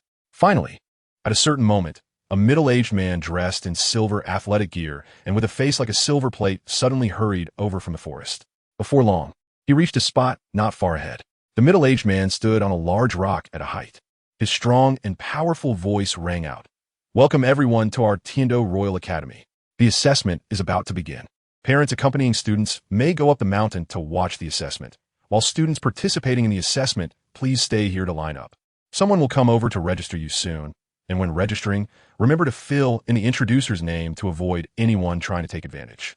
After the middle-aged man finished speaking, he gestured for the noble parents to go up the mountain to watch the assessment. Once the crowd completely dispersed, the remaining people were mostly candidates.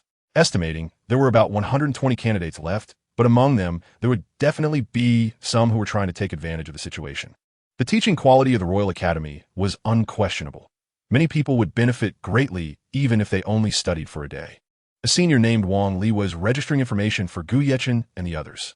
After kicking out a few opportunists, there were exactly 120 candidates left. Once Wang Li sent those people away, the middle-aged man looked at the information on the form and said, "My name is Sun Buyu. You can call me Teacher Sunday. I am the chief examiner responsible for this assessment. I believe you have all heard about the class division rules of our Tiando Royal Academy before coming here. Talent and strength are always the main themes in this world. Since your talent is lacking, then prove yourselves with your strength." Sun Buyu naturally knew that the people present lacked talent. Otherwise, they would have already been selected for the special class. The special class had very few members, less than 15, and counting, it wouldn't be long before some graduated, resulting in fewer than 10 students left. However, everyone in the special class had exceptional talent, at least level 8 innate soul power. Since they did not meet the talent requirements, they could only be filtered based on strength from more than 100 people before them. Sun Buyu continued, "Next, your assessment will be to start from my left side and run around the entire mountain. The assessment track has been planned, and there will be reminder lines on the side. According to the Commission's regulations, shortcuts are not allowed, and anyone caught will be expelled immediately. The first 30 to reach the finish line will be members of the advanced class, while the remaining people will only be able to study in the ordinary class. Oh, by the way, using soul power during the assessment is allowed. However, considering that you all have not yet reached level 30 soul power, you won't be able to use soul power to complete the entire course. Those with over 20 levels of soul power might only be able to complete half the distance, while those with just over 10 levels may not even run a quarter of it. So ultimately, this is a comprehensive ability test. Even if you lack strength, as long as your will and stamina pass, it is still possible to surpass those with higher soul power." A person with lips that looked like sausages raised his hand and asked, "Teacher Sun, I have a question. Please speak. Teacher Sun Buyu gestured for him to express his thoughts and opinions. The sausage-lipped person said, since this is an assessment about running, wouldn't it be most advantageous for agility-type soul masters? If I am just a support-type soul master, wouldn't this be too unfair? Haha, that's a good question. Sun Buyu smiled and said, agility-type soul masters do indeed have an advantage over support-type soul masters in terms of speed. But there will absolutely not be such a situation in the assessments set by our Douluo Royal Academy, because the assessment track was designed by 3 of our Academy's leaders. The design of the track is relatively fair. The track consists of 5 parts. The first part is a normal mountain road, which is of course invincible for agility type. However, in the second stage, according to your senior's hints, you will need to run while carrying a basket filled with stones, which will benefit strength type soul masters. Following this, the third stage will benefit control type, the fourth stage will benefit defense type, and the last stage will benefit support type. You should know that these 3 leaders are all soul Douluo level existences, and during the testing, the error has been minimized to 1%. Therefore, at the same level, agility-type soul masters may not necessarily outrun support-type soul masters. The sausage-lipped man nodded, indicating he had no objections. This assessment seemed fair enough. Are there any other questions? If not, please divide into 3 teams, as I am about to give the order for the assessment to start. Teacher Sun Buyu looked over the crowd, and it seemed there were no objections. Wait, I have a question. At this moment, a rather unpleasant-looking teenager said, is there a reward for the top few in the assessment? Sun Buyu looked over at the teenager, realizing it was Kong Long, whose father had just greeted him, indicating to take good care of his son. Sun Buyu's tone softened a bit. If the student has any questions, please feel free to ask. Kong Long said, I would like to know if there are any rewards for the first place in the assessment. Although he didn't lack money, he lacked popularity. As long as he could win first place in this new student assessment, he would use his strength to impress everyone, which would also help his family in the future. As for first place, he was naturally confident, but he still wanted to ask if there would be any extra rewards. It seemed Kong Long was determined to win. In the crowd, the atmosphere was already buzzing. Many who knew him were aware that he was a soon-to-be level 30 Soul Master. It wouldn't be long before he could break through to level 30 and earn the title of Soul Ancestor. That was as certain as death and taxes. I had also heard of Kong Long's reputation. He seemed to be the top figure at some junior academy, and most who offended him ended up with a bad outcome. It was said that his martial soul was a Tyrannosaurus Rex, and martial souls associated with dragons were generally very powerful. A level 29 attack type Great Soul Master was not someone we could contend with. So it seemed that the first place in this assessment would undoubtedly be taken by him. Someone expressed doubt, saying, no way. Although Kong Long's martial soul is impressive, he's much older than us. His talent might not even be better than mine. Look over there at the bald guy. His name is Zue Wuching. He is only 12 years old, but is the only man who has successfully turned his thick hair into a bald head. It's so bald. It's said that he does 1,000 one-handed push-ups, 1,000 sit-ups, and 1,000 squats every day, and that is just a conservative estimate. Moreover, he insists on running 10 kilometers every day without using soul power. Although he only has level 21 soul power, if everyone else doesn't use soul power to run, no one would be his match. The whispers from a few people heightened Gu Yechen's curiosity. He couldn't believe that in this vast world, there were such individuals. The level 29 soul power holder who was called the top figure of the junior academy, Kong Long, along with Zue Wuching, who had literally trained his hair off to become bald with level 21 soul power, and that peculiar and mysterious little lowly girl. It seemed that these 3 were not simple at all. Gu Yechen wondered if there were any other formidable existences. He could only take it one step at a time. Standing on the high platform, Sun Buyu hesitated for a long time before saying, this assessment has no rewards, but there's a hidden rule regarding rewards. Due to a batch of advanced class students who graduated, the Douluo Royal Academy's second team has an open position.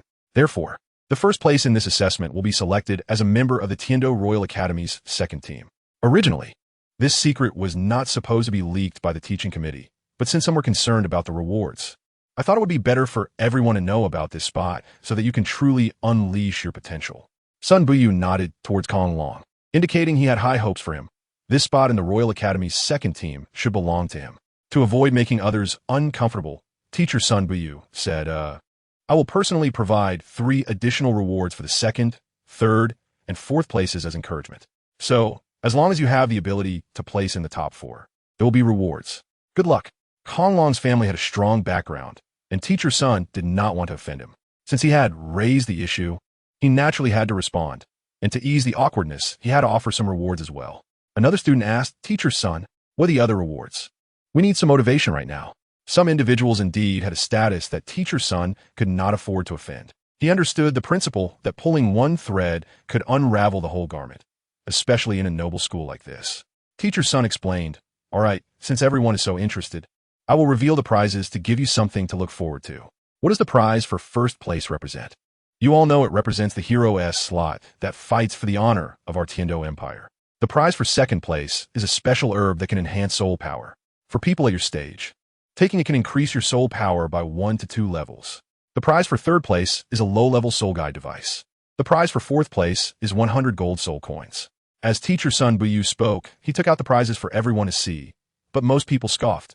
After all, they were nobles, and apart from the first place reward, the others held no appeal for them. Of course, while some looked down on it, there were still a few who were particularly interested, especially in the private prizes offered by Teacher Sunday. Take the herb that could enhance soul power, for instance. Although it wouldn't have much effect for Teacher Sun, it could at least increase the soul power of someone around level 20 by 1 level. And for those around level 10, it could directly enhance their soul power by 2 levels. Gu Yeqing certainly had his own rewards in mind. He still had a bit of confidence in competing with these people for the prizes. After all, given how delicate they were, they surely hadn't done any heavy work. He was different, having had various jobs: gardener, mover, courier, and his mother's human punching bag.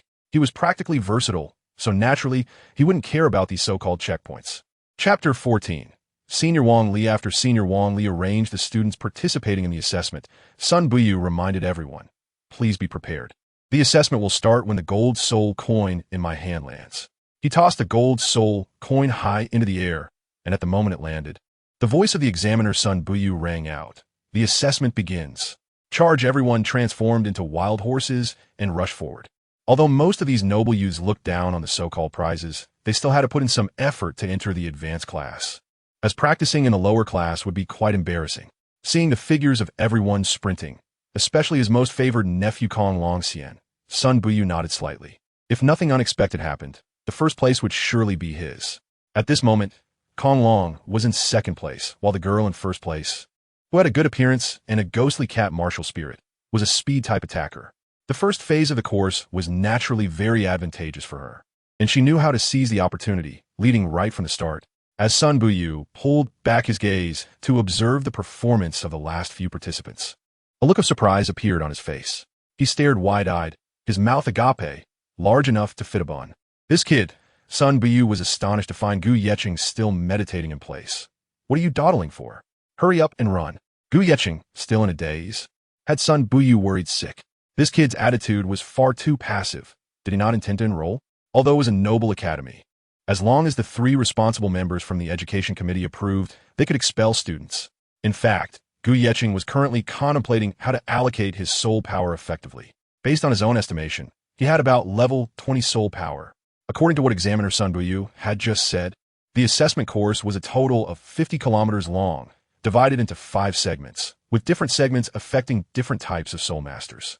Each segment was 10 kilometers long, and how to utilize one's advantages to exert soul power was an art. It was unlikely that someone with level 20 soul power could complete the entire course, but it should be possible to sprint using soul power in 2 of the 5 segments. Sharpening the knife doesn't delay the work. Gu Yeqing thought about which 2 segments to use soul power in. The last auxiliary segment would definitely require soul power, as it would be the best opportunity to shake off the others. As for the other segment, Gu Yeqing had already figured out the answer. The segment suited for strong attackers would also suit him, as his martial spirit was a dual-type support attacker. Having decided, he suddenly opened his eyes and began to run forward without using soul power. Looking at Gu Yeqing, who had already fallen behind by several hundred meters, Examiner Sun Buyu turned to Wang Li beside him and asked, "What's that little guy's name?" After checking the list in his hand and matching it with Gu Yeqing's name, Wang Li replied, "His name is Gu Yeqing." Sun Buyu asked again, "Who referred him?" He simply couldn't understand how someone so passive and lazy had been introduced. However, he didn't know that Gu Yeqing was the earliest to arrive at the examination venue, which was clearly a misunderstanding. Wang Li stared at the statistics sheet, his fingers sliding back, and then said, "Yi Yuhan, is it her?" Sun Buyu fell silent, deep in thought. This woman was not simple. It was better not to provoke her. "Teacher, do you know this person?" Wang Li, being a direct disciple of Sun Buyu, was curious about why his teacher appeared so fearful. All along, he had followed his teacher, casually learning other courses at the Royal Academy, while focusing mainly on his own cultivation. No matter how good the theoretical knowledge was, it was just ornamental. So, he rarely attended classes and spent more time learning how to conduct himself with Sun Buyu outside, only practicing alone when necessary. No, not exactly, just recognize. Sun Buyu paused for a moment and said, Wang Li, you have been with me for 3 years now, and I have basically taught you all the knowledge about cultivation. However, there are some individuals with backgrounds that we cannot offend. Not to mention who Yi Yuhan's husband is. Just based on his martial spirit being the Nine-Heart Sea Tang, I believe no noble family is unaware of her. The Nine-Heart Sea Tang martial spirit is a unique lineage. If it weren't for the special nature of this martial spirit, and if they belonged to a large family, they would likely have the potential to replace the Seven Treasure Glazed Tile sect as the strongest support. You should have heard of the Seven Treasure Glazed Tile sect. Their reputation as one of the top 3 sects is well-deserved. Their Seven Treasure Glazed Tower martial spirit is unparalleled, but you must know that in the support category, the Seven Treasure Glazed Tower martial spirit is not the strongest. The one that surpasses it is the Nine-Heart Sea Tang martial spirit. Sun Buyu felt a sense of melancholy as he recalled a historical figure who once possessed the Nine-Treasure Glazed Tower martial spirit. It was that person's emergence that solidified the current status of the Seven Treasure Glazed Tile sect. Perhaps the only support-type martial spirit that could surpass the Nine-Heart Sea Tang is the Nine-Treasure Glazed Tower, because the holders of the Seven Treasure Glazed Tower martial spirit cannot break through to the soul Douluo level, let alone reach the title Douluo level. Therefore, in the later stages, it was certain that the Seven Treasure Glazed Tower would be surpassed by the Nine-Heart Sea Tang. Wang Li scratched his head and said, Nine-Heart Sea Tang? It seems there is a student with a Nine-Heart Sea Tang in Teacher Qiming's class. Could she be Yi Yuhan's successor? How is this possible? Teacher's son, if you say that Nine-Heart Sea Tang is on par with the Seven Treasure Glazed Tile, I can believe it. But saying that Nine-Heart Sea Tang is stronger than the Seven Treasure Glazed Tower seems a bit exaggerated. Nine-Heart Sea Tang is just a healing-type martial spirit. Indeed, the Nine-Heart Sea Tang's characteristic is merely healing, while the Seven Treasure Glazed Tower's characteristic is amplification, giving the latter an absolute advantage in a team. A level 60 Soul Emperor, under the amplification of the Seven Treasure Glazed Tower, could hope to fight against a level 70 Soul Sage. Examiner Sun Buyu explained. Just healing? Have you heard of the Undying Essence, which offers absolute healing, with a degree of healing controllable at will? Absolute healing? Wang Li asked in confusion. What does this mean, teacher? I still don't quite understand. Sun Buyu smiled and said, It means that all her soul rings and soul skills are related to healing. With each additional soul ring, her healing ability multiplies. If your opponent is a level 40 soul master, and their martial spirit is the Nine-Heart Sea Tang, then with your level 44 soul power output, you wouldn't be able to harm the opponent, because all the soul rings of the Nine-Heart Sea Tang can be activated together, resulting in an unimaginable amount of healing. To kill a holder of the Nine-Heart Sea Tang martial spirit, one would have to engage in a war of attrition, waiting for their soul power to deplete before striking. Therefore, as long as the opponent's soul power is not exhausted, she is effectively immortal. She is immortal? Bumli Nudda, indicating that he had gained a lot. Then, Sun Buyu looked at Wang Li and said with relief, But you're not bad either. If it weren't for the fact that you exceeded the age limit by 1 year, you would definitely have a spot in this year's Tiando Royal Academy's battle team. Wang Li shook his head with a bitter smile, saying that he was still not strong enough. The group from the Spirit Hall was too abnormal. In the last All-Continent Soul Master Elite competition, he had participated as a substitute for the Tiando Royal Academy team. The people trained by the Spirit Hall were simply too abnormal. Apart from watching, he had also personally felt what it was like to be beaten up. Looking at his fist, which was as big as a sandbag, he felt that such strength was still insufficient, both in terms of explosive power and soul power level. If this continued, he would eventually be surpassed by the new batch of students. The waves behind drive on the waves in front, and the former waves die on the beach. He was unwilling to accept that. Wang Li had already been at the Royal Academy for several years. If it weren't for working for teacher Sun Buyu, he might have chosen to graduate and leave long ago. Chapter 15. Red Lotus weakening the conversation between the two did not affect the examinees in the testing field. They were all fully energized, ready to surpass those in front of them at any moment. In the first segment of the course, agility-type soul masters occupied the advantages of timing, terrain, and even people. It was impossible to deliver timely help, but adding some finishing touches was still doable. Some people, in order to please Kong Long and Yu Xiao, directly blocked others' paths. As long as those behind wanted to overtake, they would accelerate and continue to block. Currently, the first place was still occupied by the agility type Yu Xiao, and the second was Kong Long, the most favored candidate to win this assessment. Although Kong Long was not an agility type soul master, his soul power reached level 29, far surpassing Yu Xiao, who had only level 27 soul power. Therefore, wasting a bit of soul power at the start was naturally not a big deal. After all, he couldn't afford to run poorly, especially since his father was watching him from the mountain. As for the third place, it was not the infamous Zue Wuqing, who was said to have trained his head bald, nor the mysterious little lowly, but a person named Kai Xiang. His martial soul was a type of extremely fast hummingbird, clearly belonging to the agility type soul masters. These three had already left the main group far behind, while those who volunteered to help block did not even know who they were. At this moment, the last place still belonged to Gu Yechen. As he had not used even a hint of soul power, he firmly believed that a reasonable allocation of soul power was more important than running well. However, surprisingly, the bald Zue Wuqing and the beautiful little lowly had also fallen behind, second to last and third to last. Big brother, why aren't you using soul power? The beautiful little lowly deliberately slowed down and ran alongside Gu Yechen. Then why aren't you using soul power? Gu Yechen knew that this little girl was very tight-lipped. Before the assessment, when he asked her questions, she didn't answer, so he didn't want to tell her why. It was because I am a pure support-type soul master. And also, I haven't fully developed yet, so my physical fitness is certainly not as good as theirs. The beautiful little lowly tried hard to explain why she fell behind, as if she was telling a lie. Then, looking at Gu Yechen, she said, I've already told you, so you should tell me why you chose to fall behind too. Gu Yechen wiped his forehead, completely speechless, but still forced out a few words. Do we really need a reason for falling to the back of the team? The little lowly asked in confusion. Don't we? Gu Yechen widened his eyes. Is it necessary? The little lowly waved her hand. Oh, I'm just doing some research. Why take it so seriously? I'm not playing with you anymore. You can run slowly. I need to speed up. Originally, your last place, it should have been mine. But since you like it so much, I'll reluctantly give it to you.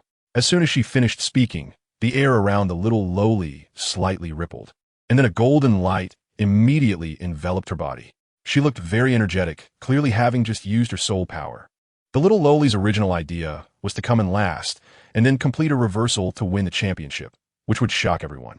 However, she found that Gu Yechen's speed was really too slow, making it quite difficult to come in last. So, she simply slowed down, waiting for Gu Yechen behind her, thinking that being side by side with him could count as coming in last, and then she would speed up. Swish, swish, swish before long. The little lowly caught up with the main group, and she moved through the crowd with ease. Perhaps due to her small stature, the people in front couldn't block her at all. Whenever there was an opportunity, she would use her soul power to overtake her opponents. Watching the little lowly, who was like a Mickey Mouse, even able to squeeze through the legs of others, the examiner Sun Buyu on the high platform frowned. This is a noble academy. How can they engage in such undignified behavior? However, more than that, he was surprised by the little girl's performance. Time passed quickly, and the leading Yu Xiao had already reached the second segment, while this little lowly had surged to fourth place. So, Sun Buyu curiously asked, what is that little girl's name? Who introduced her? Wang Li took out the compiled statistics and looked at them before saying, her name is Jiaoying, and the introducer is the Platinum Bishop of the Spirit Hall, Salis.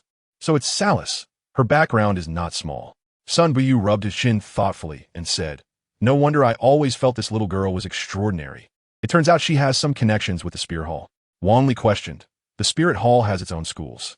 Why would they send students to our Tiando Royal Academy for training? And this little girl's talent seems quite good. Why would they be willing to send her out? Is there some secret? Sun Buyu quickly interrupted. Regarding the Spirit Hall, don't casually talk about it outside in the future. Soul masters from all over the continent must register there. Even if their relationship with the Tiando royal family isn't great, it is still the origin of all soul masters. Understood. Wang Li nodded. He naturally knew that the Tiando Empire's relationship with the Spirit Hall was not harmonious, so he also had no good feelings towards that power. Not thinking too much, he turned his attention back to the students running in the examination area. Now, even Gu Yechen, who was in last place, had reached the second segment. This segment was particularly advantageous for assault-type martial souls, especially for strength-type battle soul masters. It was like adding wings to a tiger. Gu Yechen was not yet out of breath. He was controlling his breathing rhythm well. After all, he had only run 10 kilometers. which was nothing for him as a courier. Not far ahead, there was a makeshift shelter with a senior in charge. When he saw Gu Yeqing approaching, the senior cupped his hands around his mouth and shouted, "Copper armor, iron sandbag, stone backpack, choose one," without the senior needing to say anything else. Gu Yeqing knew what to do next. He just had to choose one item and then run. This segment was a weighted run, which was very beneficial for strength-type soul masters. It was expected that Gu Yeqing, as a support-type soul master, would suffer a great disadvantage. The senior in the shelter noticed that Gu Yeqing slightly slowed his pace, but he didn't T-stop. Instead, as he passed the outpost, he casually picked up the copper armor and suddenly accelerated. This action left the senior in the shelter dumbfounded. Was he a monster? The copper armor weighed at least 40 kilograms, and even the senior struggled to lift it. How could Gu Yeqing pick it up so effortlessly? As if it were just an ordinary piece of clothing? One could see that Gu Yeqing was putting on the armor while running, wasting almost no time in the process, which astonished the senior. All the previous runners had stopped to put on their gear before continuing, but he not only didn't T-stop, but was actually accelerating. It was evident that Gu Yeqing had used his first soul skill, Red Lotus Weakening, which was a continuously releasable skill, more powerful than others using their soul power. The weight of the bronze armor in Gu Yeqing's hands has been greatly reduced. The originally 40-kilogram bronze armor now weighs only 10 kilograms in his hands. Don't forget, he is currently using soul power, so this 10-kilogram weight, under the enhancement of soul power, is equivalent to only about half a gene for a baton. Chapter 16. Mutual destruction. The bronze plate armor looks no different from ordinary clothing, except that many tempered bronze plates have been sewn into the layers of the garment. Gu Yeqing was running along the mountain path as if it were flat ground, without feeling even the slightest sense of pressure. Gradually, the figure ahead became clearer. Gu Yeqing looked at the person in front who was running with an X-shaped leg posture and couldn't help but want to laugh. But he forced himself to hold it in, as if a gust of wind had blown by. The person running with an outward splayed leg first sensed someone behind him and instinctively thought to protect his lower back area, only to see Gu Yeqing flying past him. What incredible speed! The outward splayed leg runner had iron sandbags tied to his legs. After all, his lower body was quite powerful. Gu Yeqing turned around and looked. He was actually singing. Just now, was his ear being forcefully assaulted by his voice. Come on, enjoy life. After all, there is plenty of time. Come on, love. After all, there is plenty of foolishness. Come on, wander. After all, there is plenty of direction. Come on, show off. After all, there is plenty of scenery. It itches, it's so itchy. Although Gu Yeqing couldn't understand what he was singing, he couldn't help but curse. Don't let me see him again. I'm afraid I won't be able to hold back from hitting him. He is just asking for it, ignoring the person behind him. Gu Yeqing quickened his pace and soon caught up with the main group. However, Gu Yeqing did not find the beautiful little lowly and the bald man. Presumably, they had also used their soul power in this section, otherwise he would definitely have caught up with them. Not thinking too much, he continued to speed up. Gu Yeqing had set a plan for himself to stay within the top 10 in the second section, so he could hope to secure a spot in the top 4 in the final section. As for first place, Gu Yeqing didn't have much confidence for now. After all, he was only at level 20 soul power, and from his sensing, there were at least 4 people here with soul power above level 27. Moreover, the most important point was that he was still just a first-ring soul master, as he hadn't hunted a soul beast to obtain his second soul ring yet. It should be noted that adding soul rings to a martial soul would enhance the overall physical attributes. And the physical quality of a second-ring Great Soul Master was far superior to that of a first-ring Soul Master, whether in attack and defense or strength and speed. The second-ring Great Soul Master had an absolute advantage, although this assessment was relatively fair. Putting people with soul power around 10 levels apart together for assessment was hardly truly fair. The ages of these people varied. The youngest was only about 12 or 13 years old, while the oldest was at least 16 or 17, with a few exceptions.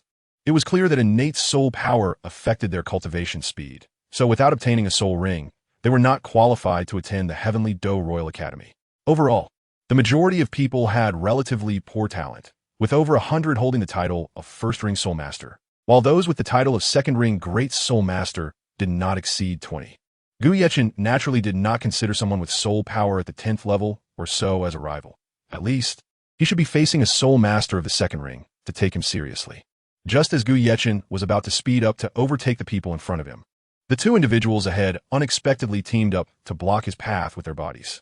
After being obstructed, Gu Yeqing's speed drastically decreased, which annoyed him. Instead of thinking about how to improve their own speed, They were trying to slow him down, which was simply shameless behavior. If Gu Yechen hadn't slowed down just now, he might have directly knocked them both away or even injured them.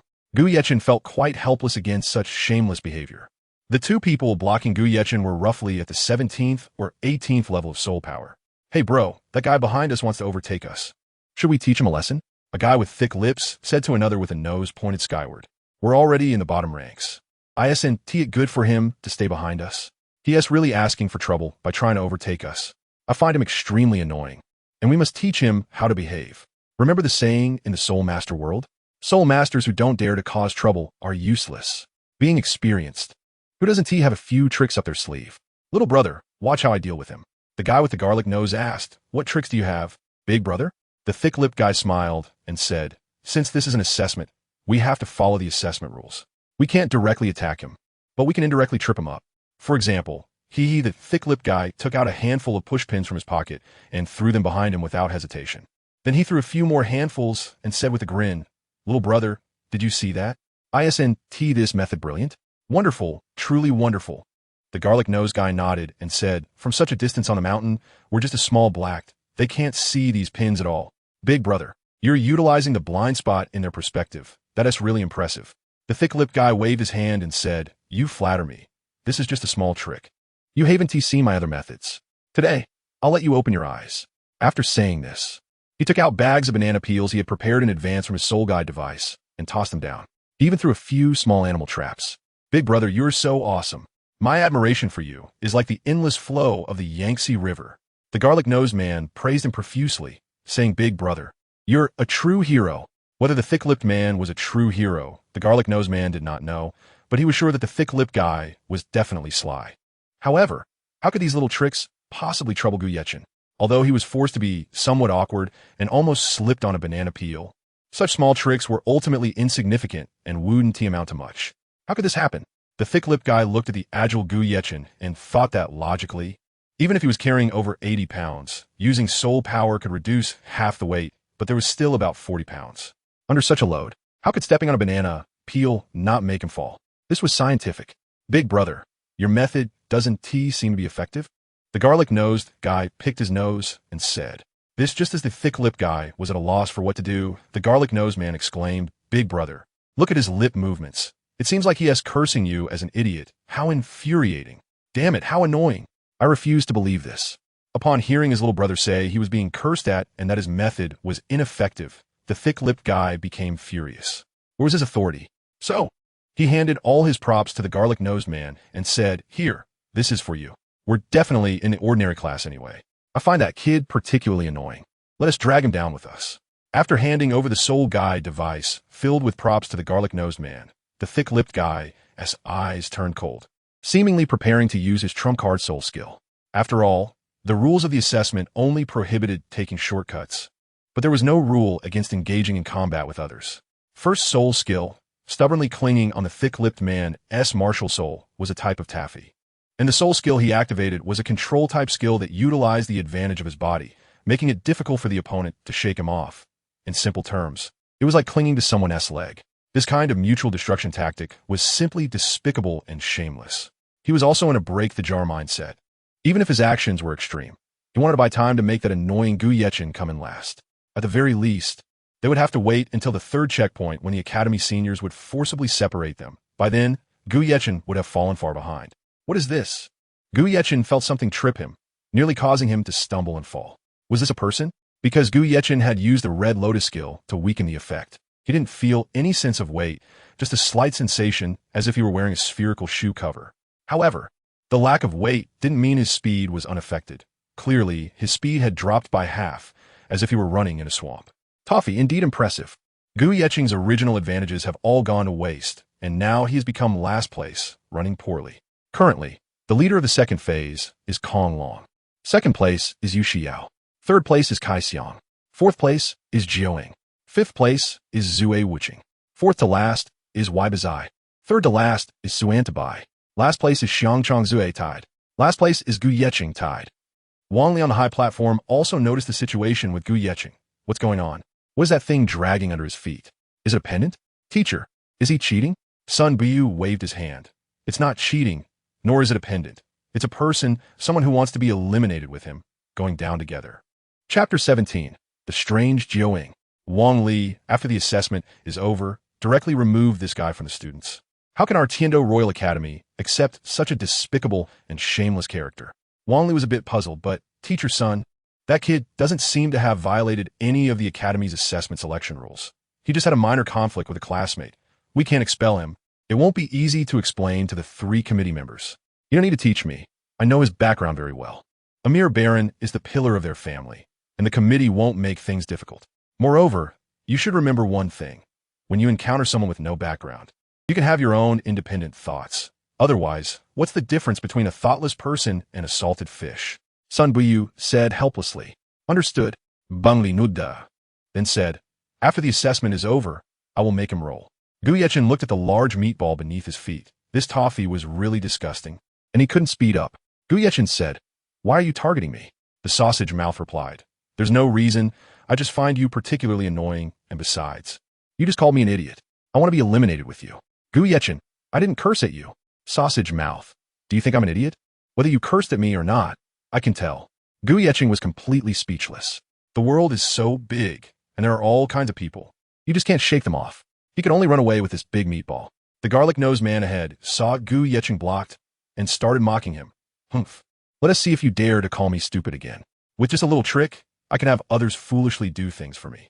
As Gu Yechen ran, he looked at the garlic-nosed man who kept glancing back and felt an immediate surge of anger. Cursing damn guy. What? He is calling me stupid again. The garlic-nosed man seemed to hear someone cursing him again and looked back at Gu Yechen. Damn it. Even after all this, you dare to curse me? I'll show you some real power so you know the sky is high and the earth is thick. He held the soul guide device given to him by the sausage-lipped man, using soul power to sense what was inside. It was all just deceptive props. Ignoring the thumbtacks and banana peels inside, he directly took out a medium-sized animal trap and threw it down. Hee. Let us see how you block this. Faced with the garlic-nosed man's behavior, Gu Yechen's lips curled into a sneer. Since you all like to play so much, then I'll play along. He stopped, his eyes slightly dazed, revealing a wicked smile, then walked towards the animal trap with the meatball shoe cover, and soon after, a very tragic sound was heard. I'll help. My little treasure is hurt. Hurry, take me to the infirmary. Sigh. Why bother? Gu Yechen shook his head. He originally wanted the trap to snap at his butt, but he had to twist his butt, and that caused trouble. Attracted by the tragic sound, the garlic-nosed man turned back to see the sausage-lipped man protecting his dignity with both hands, and he immediately lost his temper. Because this sticky candy was shaken off by Gu Yechen, it was actually his help, and, at the same time, he secretly thought it was bad because the other party was running towards him.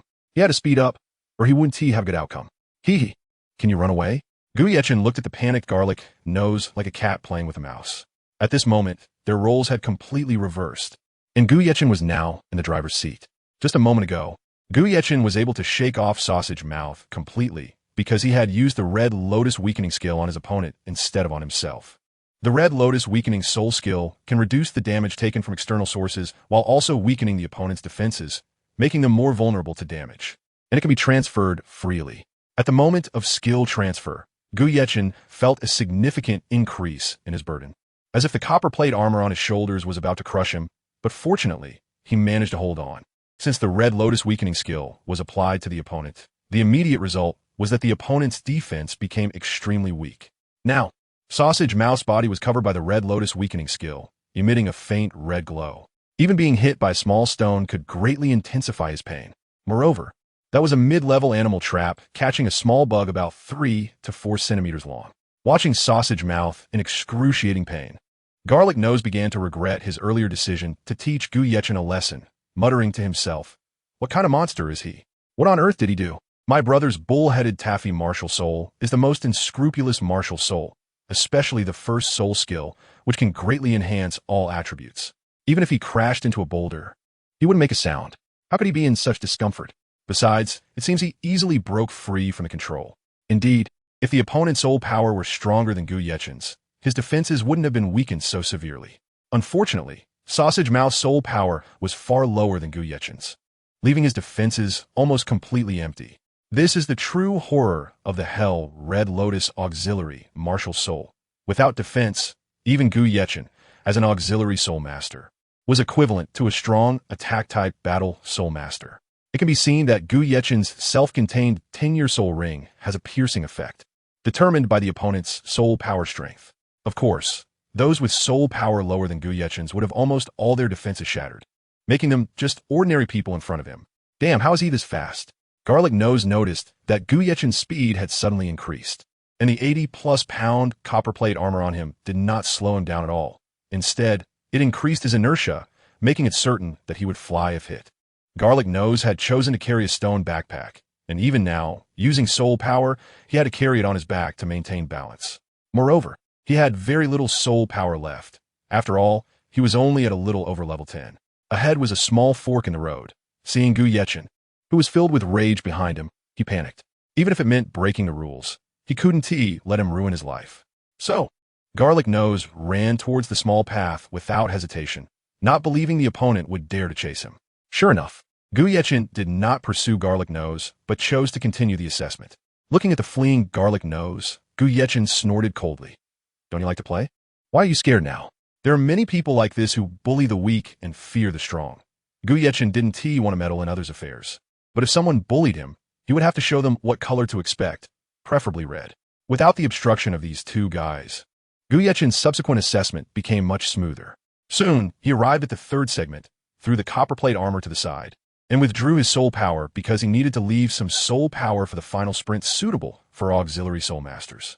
The third segment was more suitable for control-type soul masters. The surface here was somewhat strange, appearing like the icy surface of a lake, very smooth. Without good traction, it was indeed difficult to run. Clearly, control-type soul masters ran on such surfaces like fish in water. At this moment, the beautiful little lowly had already secured first place, indicating that she was a control-type soul master.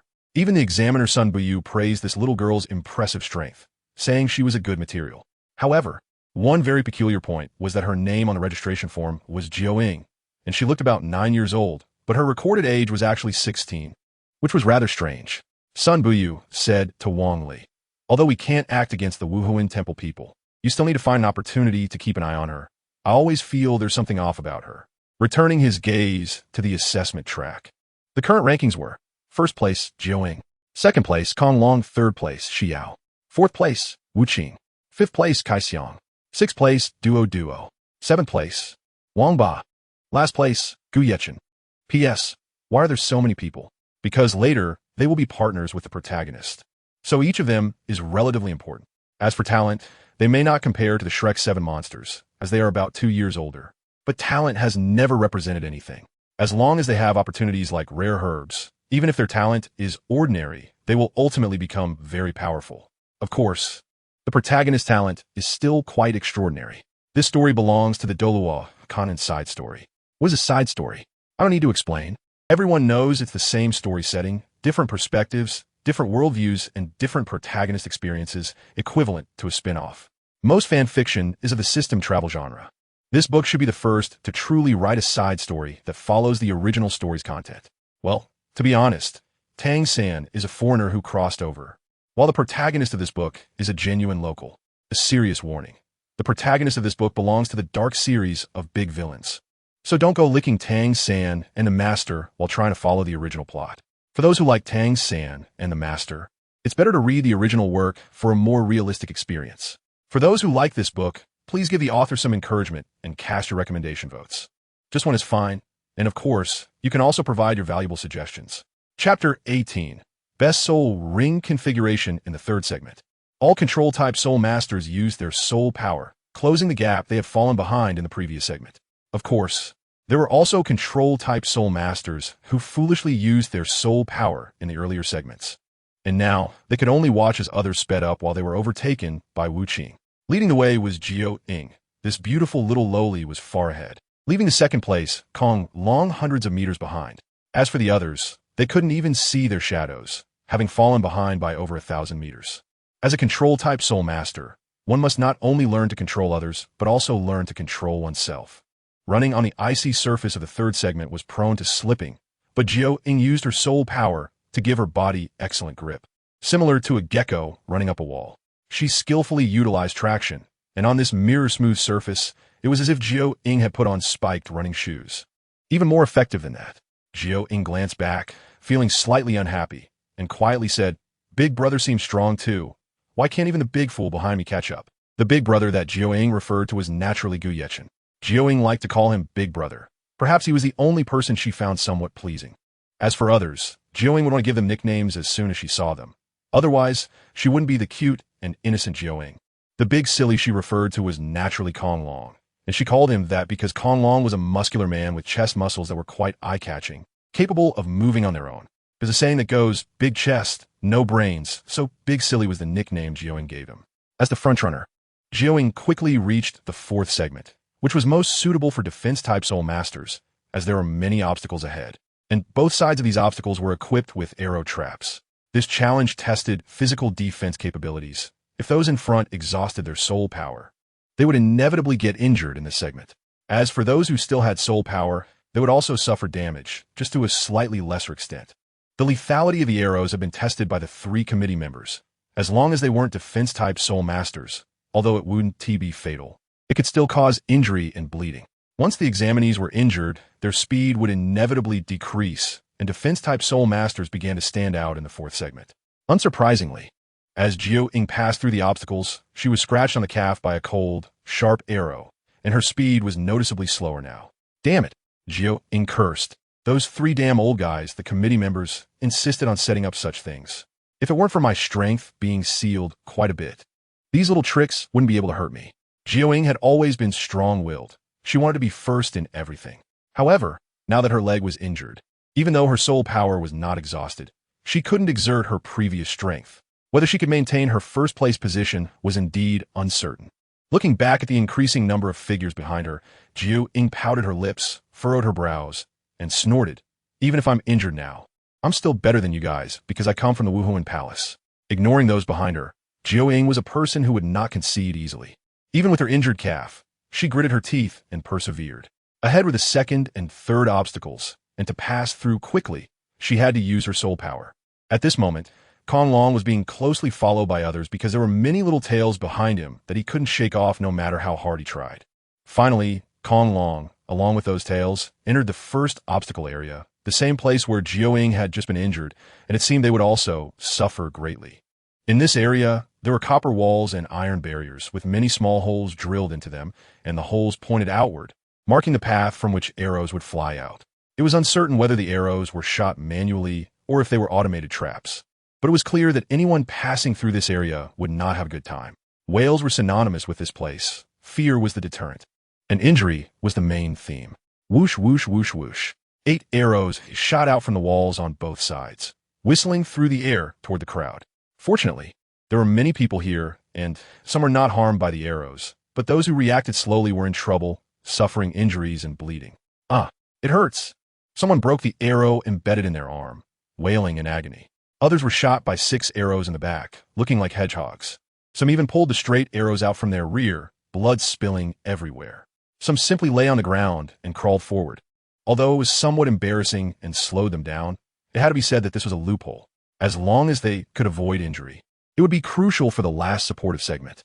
Some people cheated and played tricks, while others were fearless. So defense-type soul masters began their brave journey, forging ahead like iron men, with arrows merely tickling them. Indeed, apart from the inherent defensive advantages of their martial spirits, their defensive soul rings could also enhance their defense attributes. If their defensive soul rings were 10-year, their defense attribute would increase by 10. If they were 100-year, the attribute would increase by 100. No attack power exceeding their defense attributes could harm them. Clearly, the arrows did not meet the requirements to breach their defenses and could at most only slow them down, according to the initial setup principles of the 3 committee members. As long as the defense attribute reached 40 or more, meaning possessing 2 white 10-year soul rings, they could generally withstand such attacks. A level 20 soul power corresponds to 20 points of defense. 2 10-year soul rings add an extra 20 points, making a total of 40 points of defense sufficient to pass through this segment without obstruction. Among them, a guy named Wang Ba casually strode forward, breaking through one exhausted examiner after another.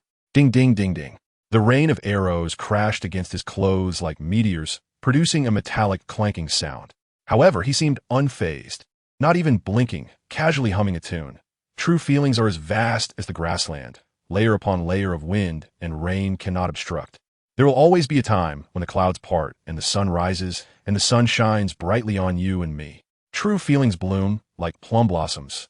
Cold ice and snow cannot cover them. In the coldest moments, they bloom on the branches, watching spring approach you and me. Snowflakes flutter, the north wind howls, and the world is vast. A cut of cold plum stands proudly in the snow, just to send fragrance to the one I love, loving what I love, with no regrets.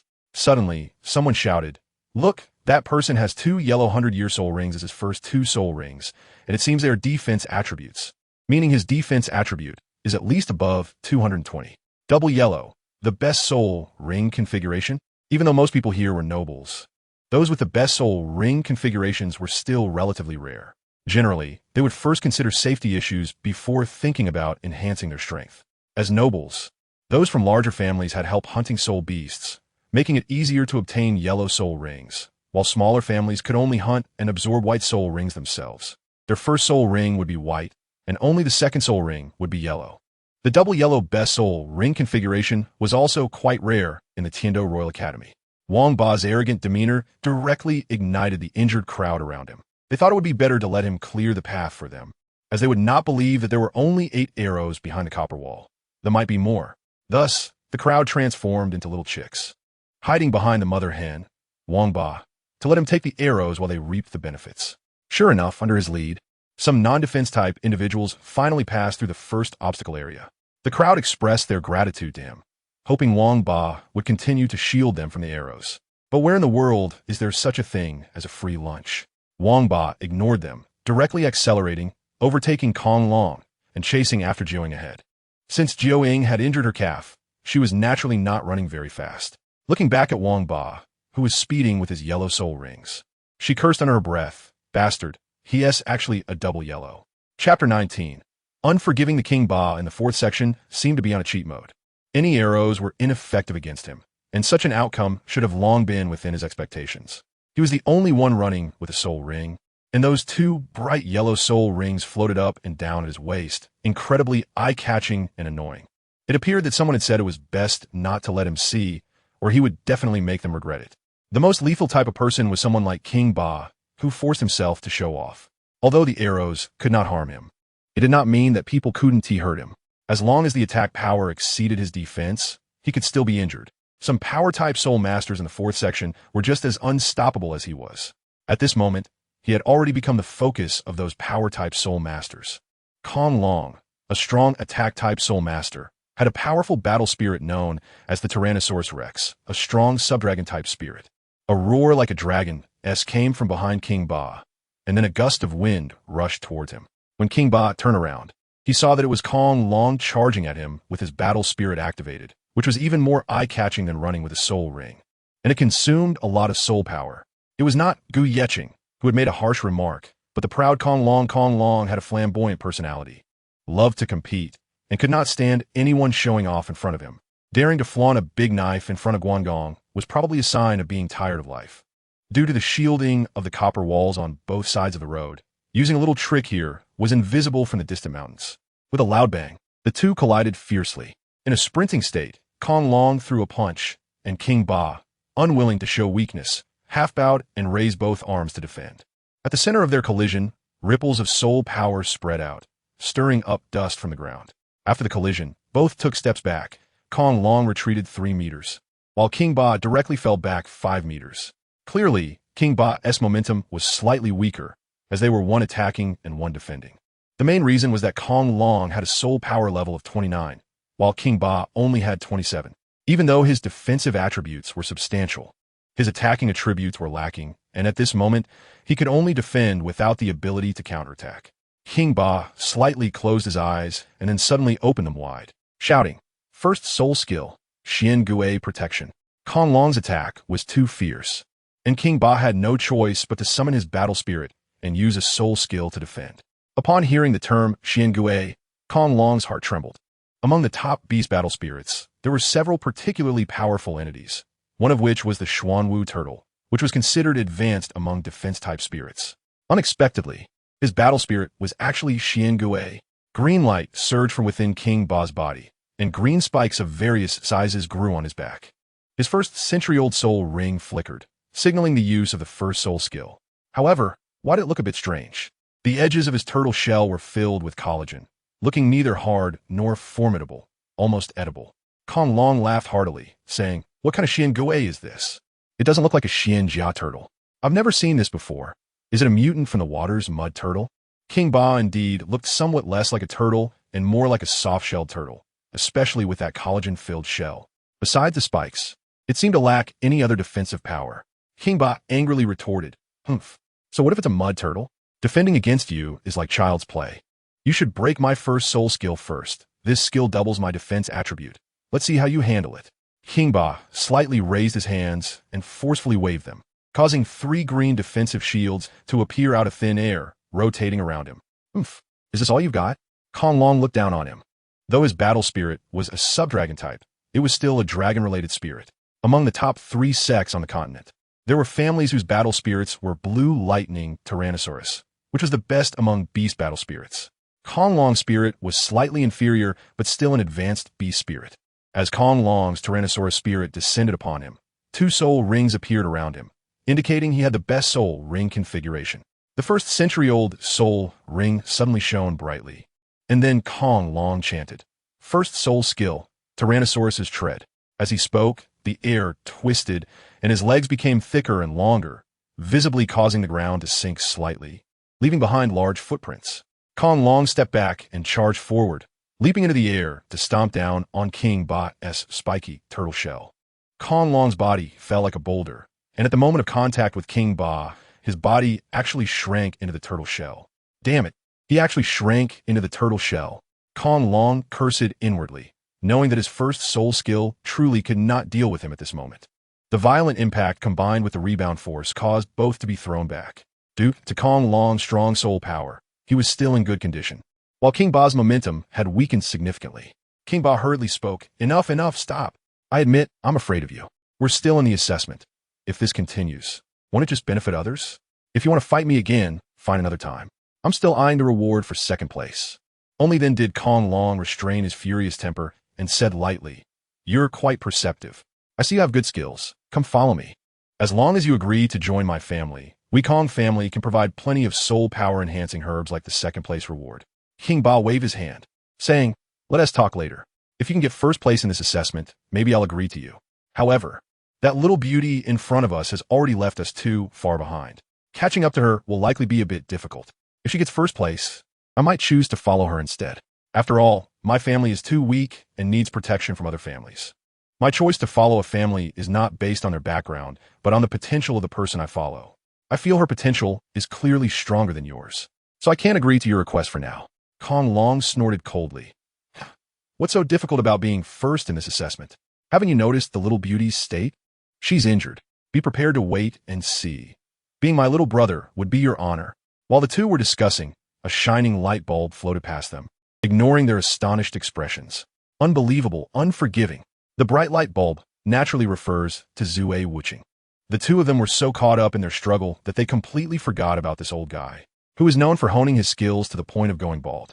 At this moment, he seemed to be walking in midair. This existence is even more formidable than Kai Xiang's flying martial soul. While the flying martial soul can soar in the sky, he is actually running in the air, which defies logic. Chapter 20. Arm Soul Bone. This guy doesn't even regard us as opponents. Kong Long, if you're looking for a sparring partner, you've probably found a wrong person. This guy is our true rival. Wang Ba looked at the shiny bald head and felt a strange discomfort, as if he was looking at a boiled egg he had eaten. "What are you standing there for? Go after him." Kong Long activated his martial soul and chased after Zue Wuqing. Normally, he wouldn't dare to make a move, but in the blind spot of the iron wall, he could still give him a taste of defeat. After all, he needed to let Wuqing know who the real boss was among the new students. As for that beautiful little lowly, she was not worth worrying about. She was injured. As the leader of the Junior Soul Master Academy, Kong Long had already dared to fight against 6th graders in his first year, so he wasn't afraid of his peers. Even if he couldn't win, he could always call for his dad. If his dad couldn't handle it, he could call for his grandpa. Finally, they all entered the 2nd arrow obstacle area. Kong Long took the lead, while Wang Ba lagged slightly behind. Wuqing, while running, felt a sudden chill. His 6th sense warned him of impending danger. He tilted his left shoulder slightly and performed a side flip, instantly appearing 10.8 meters away. Kong Long's Tyrannosaurus Stomp did not harm Wuching, which made him a bit displeased. Kong Long's soul power was nearly depleted, and he couldn't use it anymore. Otherwise, he wouldn't be able to surpass in the last auxiliary segment. Consider yourself lucky. Kong Long cursed inwardly, thinking that once they reached the auxiliary segment, he would show them how to overtake. Kong Long was confident because he already knew the content of the assessment. He was familiar with the pros and cons of the 5 segments, and he was confident he could claim the crown in the last segment. After all, he had someone backing him up. However, speaking of it, which student at the Royal Academy doesn't have a background? Their parents at least hold a title of baron or above in the empire. A baron is still someone of low status. As for those with more noble backgrounds, their fathers could be military ministers of the Tiando Empire or law enforcement officials of the Tiando Empire, or even the current Emperor Shuya of the Tiando Empire. Kong Long's father was a military minister who had once led troops to annihilate rebels, a fierce figure on the battlefield. Just now, he had greeted teacher Sun Buyu, signaling him to take good care of his precious son. While Kong Long was feeling grateful for his background, he noticed that Gu Yeqing, who had no background, appeared not far behind him. Gu Yeqing was born a commoner without any background. It was only due to the mercy of heaven that he encountered a noble person in his life. With the help of this noble person, he gained the qualification to cultivate as a soul master. Otherwise, he would have lived a life of obscurity. At this moment, Gu Yeqing was running while raising his hand to block the arrows attacking him from all directions. Under the effect of his Red Lotus weakening skill, the arrow attacks, which were around 40 points, were reduced to 20 points of damage. Moreover, he had just surpassed level 20 in soul power, so such attacks could not harm him. However, being struck by the arrows still caused him pain. Therefore, Gu Yeqing tried to use the mysterious iron arm guards gifted by teacher Qinming to absorb the impact of the arrows.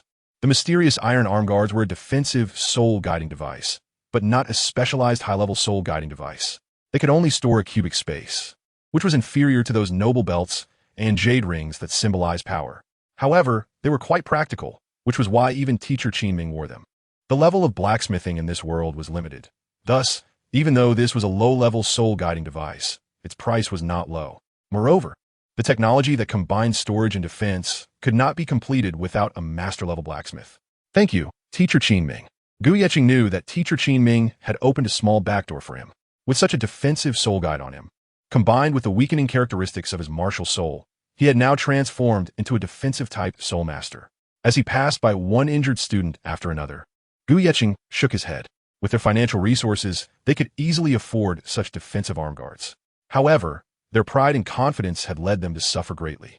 The items they purchased were purely jade finger rings, which could only provide a storage space of 10 cubic meters and also symbolize power. Excessive confidence is nothing but extreme arrogance. Gu Yeqing is currently in 5th place, closely following Kong Long and Wang Ba, not far behind them. In the front, Jiao Ying and Wu Qing have already reached the 5th segment, which is the domain of support-type soul masters, and it's clear that neither of them is a support soul master. While running, Jiao Ying can clearly feel her right leg becoming numb. No matter how strong her will is, her body is not cooperating.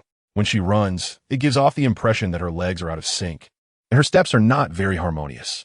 Jiao Ying grits her teeth, enduring the pain. Although she appears petite, her will is no less than anyone else's. Damn it! Looking back at the approaching Zue Wuqing, she notices that the distance between them is gradually shrinking. Jiao Ying curses inwardly. Get away from me, you bald donkey. If I could unleash my full power, I could take on 10 of you at once. Behind her, Zue Wuqing moves swiftly, seemingly walking on air, as if he possesses lightness skills. It's easy to guess that this must be related to his martial soul. Otherwise, he wouldn't be able to run in mid-air. The 5th segment is quite abnormal because there are many injured horses in a makeshift shelter. These horses will be the key for support soul masters to make a comeback. As long as they are treated, soul masters can ride them.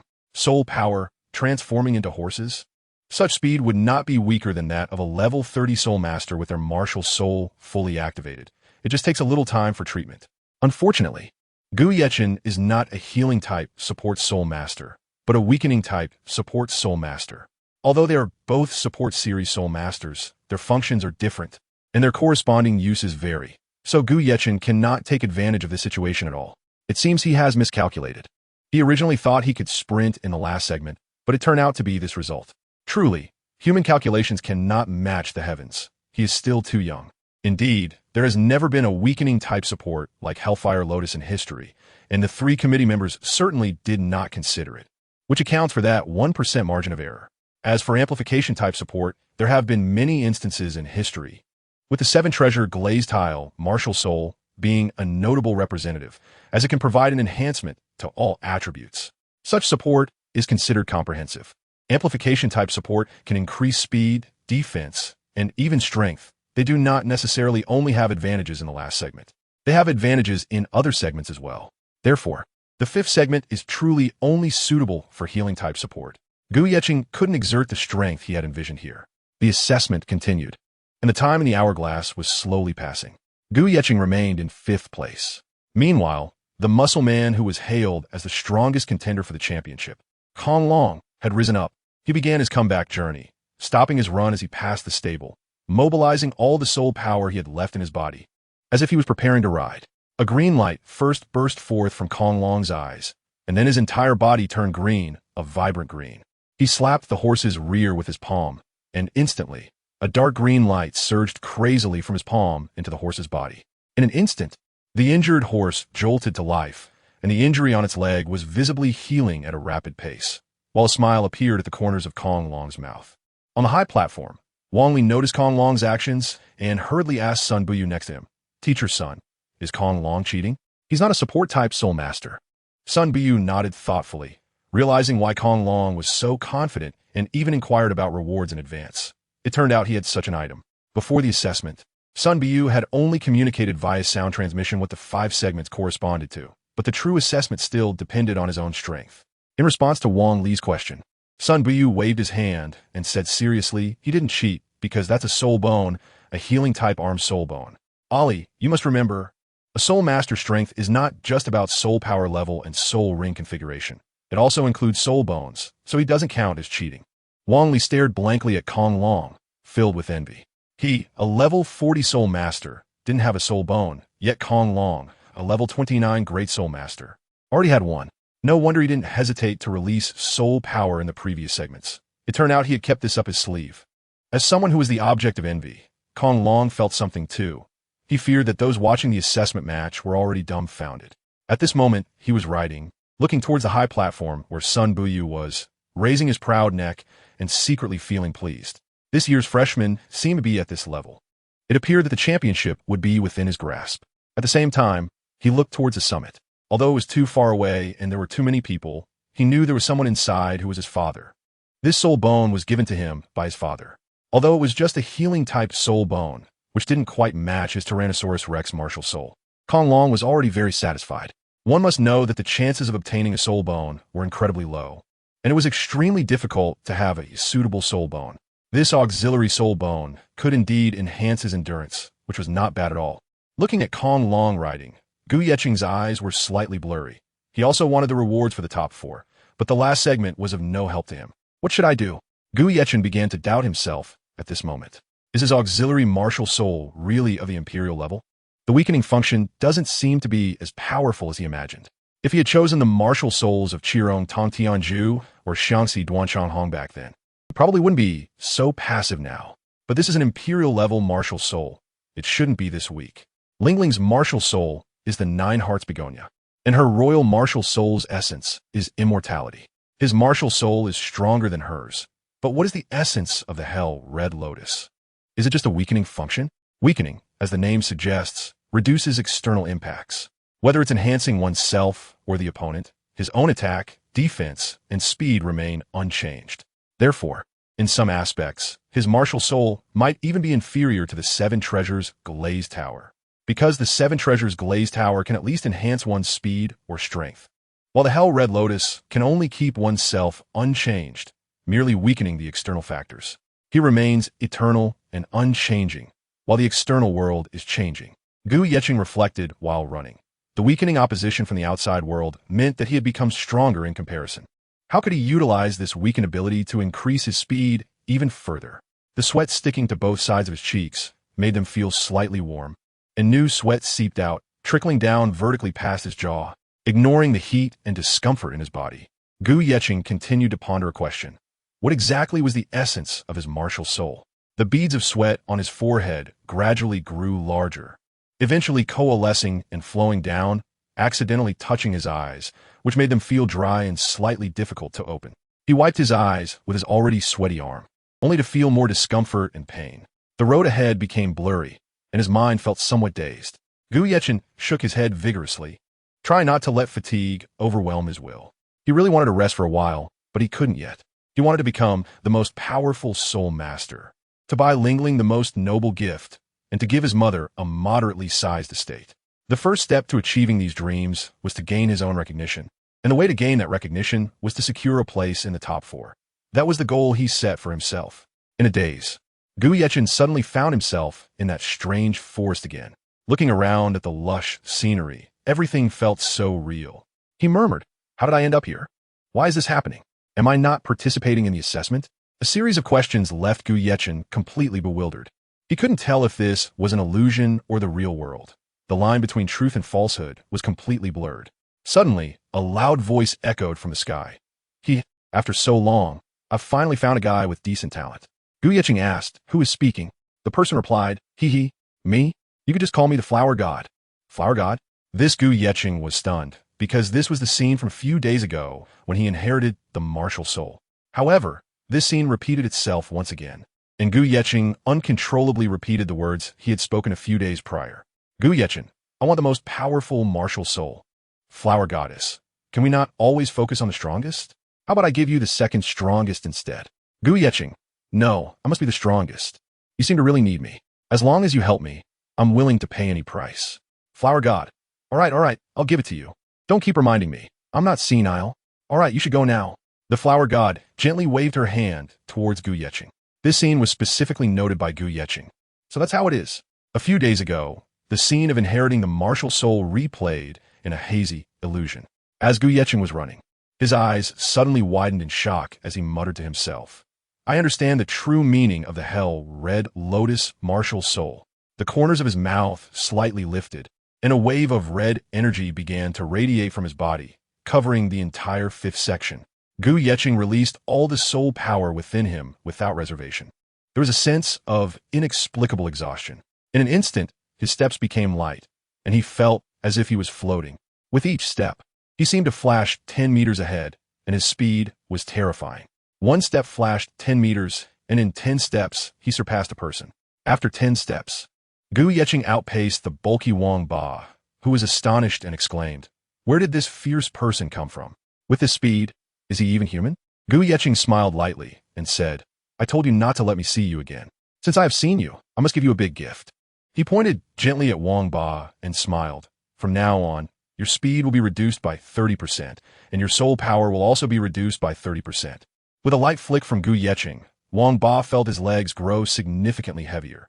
Not only could he not increase his speed, but he also had to slow down, and the already limited soul power was rapidly shrinking. Wang Ba cursed, "How could this happen? What did you do to me? Damn bastard, I'm going to report you." Gu Yechin smiled lightly, ignoring Wang Ba's vulgar tirade. This was just a soul ability, not cheating. He continued to flash away, soon catching up with Kong Long, who was riding a horse. Kong Long glanced at Gu Yechin, who had just caught up. He was surprisingly also walking in midair. This resembled the way Zue Wuching ran. Could it be some special soul? Whoosh, whoosh, whoosh. After 3 consecutive flashes, Gu Yechin appeared in front of him, continuing to walk in midair, completely ignoring Kong Long. This is unbelievable. What kind of soul do they have that allows them to walk in midair? And this guy can even teleport. Kong Long cursed inwardly. What kind of prestigious family was this kid born into? Did he save the universe in his past life? That's why he has such a good soul in this life. Damn it, I won't give up so easily. Hey, you over there, chase after him, go. Chapter 22, he is really strong. Gu Yechin seemed like a gust of wind, whistling past, raising clouds of dust wherever he went. Kong Long could only eat some dust behind him. Trying to catch up was simply a daunting task. A few minutes later, Gu Yechin had already left him far behind, and even the horse couldn't keep up, unable to even eat the dust. Ahead, there was a particularly dazzling figure, not for any other reason, but because of that shiny bald head that sparkled like a light bulb. He was indeed a guy who carried his own sarcasm. Before long, Gu Yechin accelerated to catch up with the second-ranked Zue Wuching. The two walked through the air in unison, sometimes running, sometimes flashing, surprisingly synchronized. However, for a certain period, Zue Wuqing could only perform one flash, while Gu Yechen could manage 3 consecutive flashes, which was the fundamental reason he was able to catch up. Zue Wuqing glanced at Gu Yechen and asked suspiciously, "Hey kid, what is your martial soul? Why is your ability so similar to mine?" Gu Yechen answered seriously, "What is your martial soul is what my martial soul is. However, there's one thing I truly cannot understand. So please enlighten me. Why do you hide your strength?" Hiding strength? Zue Wuqing was taken aback, because he was sure he had reserved some power. His martial soul ability could ignore gravity, walk on air, and perform 3 consecutive flashes. The reason he did not fully display his martial soul's capabilities was that he wanted to keep some strength hidden. He couldn't let others know all his trump cards. Otherwise, in the face of life-threatening danger, he wouldn't even be able to save himself. Thus, he preferred to reserve his strength with a single flash rather than reveal his 3 flashes trump card. However, the fact that the other party also had a similar ability to his own was not just a coincidence. Zue Wuqing suspected that Gu Yechen's martial soul bore some resemblance to his, but it definitely wouldn't be identical. Some resemblance? In fact, it was not the case. Gu Yechen's martial soul was that little red flower, which had nothing to do with Zue Wuqing's martial soul. The reason he could possess Zue Wuqing's abilities was that Gu Yechen understood the essence of the Hell Red Lotus, where weakening was just one of its abilities. The ultimate essence of the Hell Red Lotus was control. In the illusionary world of the flower god, he controlled everything, making Gu Yechen repeat what he had said days ago, and forcing Gu Yechen to leave the illusion when he wished. Everything existed within the world he constructed, which was the highest realm of control. With Gu Yechen's soul power level, he couldn't yet construct an illusory world. However, he could spread all his soul power outward, causing everyone's attributes within his soul power range to drop by 30%. This was also why Zue Wuqing's speed had inexplicably weakened. Of course, this was just passive control. He could also actively control, such as identifying the strongest person within his soul power range, and then imitating them to gain most of their abilities, controlling others while also controlling himself. Everyone or everything affected by the soul power of the Red Lotus martial soul would fall under his control. The level of control was determined by Gu Yechen's soul power level. The higher the level, the stronger the control. Zue Wuqing was clearly shocked by Gu Yechen's words. "What do you mean my martial soul is what his martial soul is? Are you trying to pull a fast one on me? This kid is not honest at all." Zue Wuqing did not believe that Gu Yechen's martial soul could be identical to his, because his martial soul was unique. Even when he registered at the Martial Soul Hall, the answer given by the attendant was uncertain, and they randomly registered a strange name. "You little brat, stop pretending to be mysterious. No matter what your martial soul is, it can never be stronger than mine. My martial soul's essence is not something your martial soul can compare to." Initially, I didn't want to use my real trump card, but since you've talked so confidently, I don't mind using my own trump card. If you also have such a trump card, I believe your martial soul is the same as mine. If you don't have a trump card like mine, then we'll only meet again at the finish line. After Zue Wuqing finished speaking, his expression suddenly became stiff, and his shiny bald head became even brighter. Within his range, the temperature noticeably increased. As the light from his head shone, more water vapor accumulated and gradually sank, eventually condensing into a colorful cloud about a meter in size beneath his feet. Standing on a colorful cloud, Zue Wuqing smiled at Gu Yechen and said, "If I'm not mistaken, your martial soul ability is weakening and imitation. Just now, my speed suddenly decreased by 30%. It should be your doing, right? I'm not satisfied with this. Using such underhanded means is unacceptable. However, your martial soul ability indeed surprises me. Unfortunately, my martial soul essence can purify, so your weakening ability is completely ineffective against me. I'm sorry, but I must bid you farewell. If you can catch up to me with true skills, I will truly acknowledge you. Otherwise, I'll give you 1,000 sneers." Whoosh, whoosh, whoosh, the colorful cloud suddenly accelerated, sweeping away like a dragon's whirlwind. This ability was something Gu Yechen truly could not achieve, as it belonged to the realm of martial soul essence. He indeed could not imitate this ability. He was really strong. Watching Zue Wuqing gradually fade into the distance, Gu Yechen sighed inwardly. What could his martial soul be? Could it be the colorful cloud? But why do I feel that this is not his final trump card? If I'm not mistaken, he has reserved some strength. How much strength has he hidden? I do not know. When I thought his trump card was 3 flashes, he instead used the purifying ability of the colorful cloud, directly breaking my martial soul essence. Is my hell, red, lotus martial soul, truly an imperial level 1? Could it be that the flower god deceived me, and this is merely a royal level martial soul, while Zue Wuqing's martial soul should be the imperial level? At this moment, Gu Yechen had already ranked 3rd. Unless something unexpected happened, the top 4 was virtually guaranteed. He had achieved the goal he set for himself without any doubt. However, just a second ago, he set another goal for himself, to win against him once. Since even soul bones could be used, then using his martial soul's ability certainly wouldn't be considered cheating. After ending his thoughts, Gu Yechen thought, even if I can't win against you, it doesn't mean others can't win against you. He murmured, little sister, this time I'm going to let you take advantage. Walking through the air, Gu Yechen did not use soul power, as all his soul power was released to the outside world. He was now merely imitating Zue Wuqing's ability. With his eyes slightly closed, he began to slowly manipulate the external soul power and used it as a medium to communicate with the top-ranked Jiuying.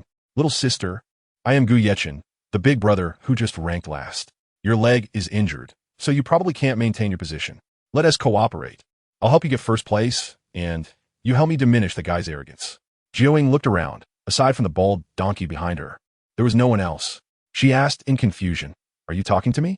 Gu Yechen helplessly said, yes, little sister. Time is of the essence, and there's no time to explain. You help me defeat that bald guy, and I will help you lift the 30% speed reduction from earlier and give you the ability to walk on air again. How about that? As Jiuying was pondering, the bald guy, looking like a boiled egg, floated past on a cloud, which was even more absurd than the flying martial souls of birds. Damn it, that bald donkey. Watching the bald donkey float by, she could only helplessly gaze up at someone else's brilliance, feeling unwilling. Without thinking too much, she had already made her decision. Jiuying angrily said, was that you just now? No wonder my speed decreased by 30%. That's really infuriating. However, since it was done by Big Brother, I can forgive it a little, hee. All right, as long as you help me defeat that bald donkey, I will definitely reward you later. Hurry up and help me. Chapter 23. Assessment situation as a member of the Spear Hall. Jiuying's pride would make her lose her reason. As long as she could defeat that bald donkey, cooperation was not a problem. After the two reached an agreement, Gu Yechen transferred all his ability to walk on air to Jiuying. Within the range sensed by his Hell Red Lotus, he was in control, and he could freely use and transfer any person or object. Although he couldn't create a phantasmagorical world, yet it was more than enough for Gu Yechen, who was at level 20. As Gu Yecheng's mental will changed, the soul power spread outside began to boil, and the scene gradually became blurry, looking somewhat hazy and double-imaged. Was this an illusion? Or hell? Gu Yechen didn't he know? The truth and falsehood were indistinguishable, but he was sure that he would be in control of this area. The user's level was low, so naturally, the abilities Gu Yechen could use were also limited. At this moment, due to the transfer of abilities, Gu Yechen limped and jogged awkwardly, looking somewhat comical, but the speed was not low. After all, this was Jiuying's ability. Meanwhile, Jiuying was filled with power. She felt as if her calves had never been injured. With a slight smile at the corner of her mouth, she thought, bald donkey, let us see how long you can be arrogant. Arrogance comes at a price, so just obediently follow me. It was her pride that made her underestimate those arrows, which led to her injury. Big brother, thanks. It should be known that Jiuying was a level 29, 2-ring Great Soul Master, and her explosive power was incomparable to Gu Yechen, a level 20, 1-ring Little Soul Master. Of course, the level 20 Zue Wuqing would also be crushed by the level 29 Jiuying, since Gu Yechen simulated at the same level, and Jiuying had a higher soul power, leading to a stronger simulated effect. At this moment, she would have no constraints. The wind swirled beneath her feet, stirring up the few grass blades on the ground, roaring like a hurricane. Facing the gale, it was as if she had activated a cheat. Her speed was so fast that only a shadow was visible, and in a moment, she was next to Zue Wuqing, disdainfully saying, bald donkey, your arrogance has reached its end. Wake up. Jiuying snorted coldly, made a funny face, and then suddenly accelerated, directly leaving Zue Wuqing far behind, making him as miserable as possible. Zue Wuqing was stunned. How is this possible? Didn't she suffer from that guy's influence? Or did that guy help her lift the 30% speed reduction? If so, it would mean that Guy's martial soul level was at least top-tier Imperial, already close to his own martial soul level. If he didn't use his true trump card, he wouldn't be able to secure first place at all. The martial soul of Wuqing was also Imperial level, and it wasn't some rainbow cloud but a beast martial soul. However, to achieve a mere first place. Showing his full strength was unwise and not worth it. If those old fellows noticed some clues about his martial soul, they might tie him up and study him closely. Forget it, second place is fine, it doesn't matter. Zue Wuqing continuously comforted himself, thinking that losing to someone with a level 29 soul power wasn't too embarrassing. At the same time, Zue Wuqing turned to look at the limping Gu Yeqing. Kid, I've remembered you. This time, let's say it's a draw, but next time, you definitely won't have a chance to win against me. Although Gu Yeqing ranked third, those behind him were closely pursuing, especially Kong Long, who claimed to be the champion contender, and Wang Ba, who had an annoying walking style. However, the next scene stunned everyone at the Tiando Royal Academy. A sensitive attack type, Soul Master, soared through the sky like lightning, accompanied by a sizzling sound. From a distance, it looked like a purple lightning snake moving, but up close, it was neither a snake nor a bird, but a birdman. Some test participants recognized him immediately, as he was also one of the strong contenders for the championship. Gai Xiang, look, that's my son. A man in light armor pointed at the lightning figure in the sky from the viewing platform on the mountaintop. This lightning-like birdman was incredibly fast, quickly surpassing Wang Ba and Kong Long, placing him fourth. However, he was still accelerating, and at this rate, winning the championship would be like taking candy from a baby. Other parents looked at the humanoid lightning and responded, indeed, a tiger father has no dog son. General Kai has a good son. This year's championship will probably be taken by young Master Kai. Of course, some remain skeptical. I don't think so. Kong Long's nephew hasn't had a chance to unleash his full potential yet. I believe he will definitely win the championship and easily enter the second team of the Tiando Royal Academy. Are you blind? Didn't you see Kong Long has already been surpassed by Kai Xiang? How can you speak nonsense and flatter like that? A woman threw a flirtatious glance at General Kai and said, General Kai, when can you come visit my family? My daughter is quite lovely, and she is also participating in the assessment. If your son and my daughter could become a couple, that would be a tremendous joy. Upon hearing this, someone scoffed. Isn't this just a different way to get close? No sense of integrity. However, most people still sided with General Kai, as he was a favored person beside His Majesty on snowy night, and naturally, no one dared to offend him. Only a small number supported Kong Long's father. Seeing everyone flattering General Kai, Kong General, who often competed with him, was displeased. General Kai, your son shouldn't be using a soul skill, right? If I'm not mistaken, it should be the ability of a soul bone. General Kai laughed. That's right. Why? Are you envious that my Kai Xiang has a soul bone that fits him? Your precious son isn't so lucky. A powerful attack-type soul master absorbed an auxiliary-type soul bone and gained a useless healing skill. Haha, that's just hilarious. Does your Kong family not have the money to buy soul bones at the auction? Kong General replied angrily. Humph. You only rely on a few soul bones left by your ancestors. Why? Are you only willing to give your son one soul bone? You've at least absorbed 3 soul bones yourself. Although our Kong family isn't as strong as your Kai family, I am much fairer in my dealings. 2 soul bones from the Kong family, 1 for me and 1 for my son. Your method, is your son even real? General Kai looked down on him. Fairness? You absorbed the attack-type soul bone and left a healing-type soul bone for your son, and you dare to say you're fair? Is he not your biological son? Kong General spat. Pa, go to hell. There's no war now. You want to fight, right? I'm game. Someone acted as a peacemaker, quickly stopping the 2 imposing generals in light armor. One was a logistics general responsible for reconnaissance and intelligence, while the other was a vanguard general who had fought his way out of the bloodbath. Both held significant positions in the empire. Most people present were of lower status than them, adopting a flattering attitude, while only this peacemaker could interject with a reasonable comment. Gentlemen, don't be angry. First, look at that little girl. She's about to reach the finish line. Your sons probably won't even make it into the top 3. General Kai exclaimed, What? That little girl's leg is healed? Why does she now look like nothing is wrong? Kong General asked, What's going on? What's that under the little bald girl's feet? A martial soul?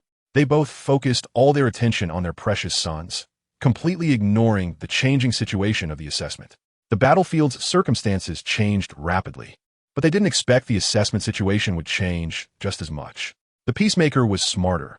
He had been paying attention to Gu Yeqing, who was the one controlling the development of the situation, murmuring to himself. Ling Ling really didn't misjudge him. Years later, he will be a prominent figure. I just hope he doesn't follow in my footsteps. Chapter 24.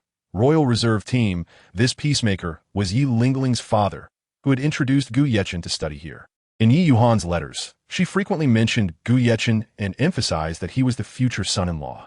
So, this peacemaker came uninvited, without Gu Yechen's permission, to see this so-called son-in-law.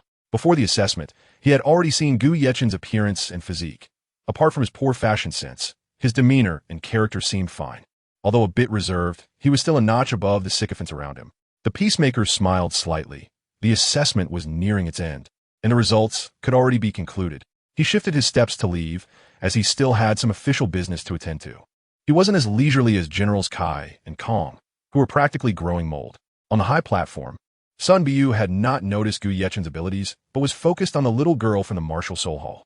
He even guessed that this little girl might also have a healing-type soul bone. Indeed, from such a distance, it was impossible to discern any hidden secrets, and the peacemaker had only guessed a bit due to the information leaked by Yi Yuhan.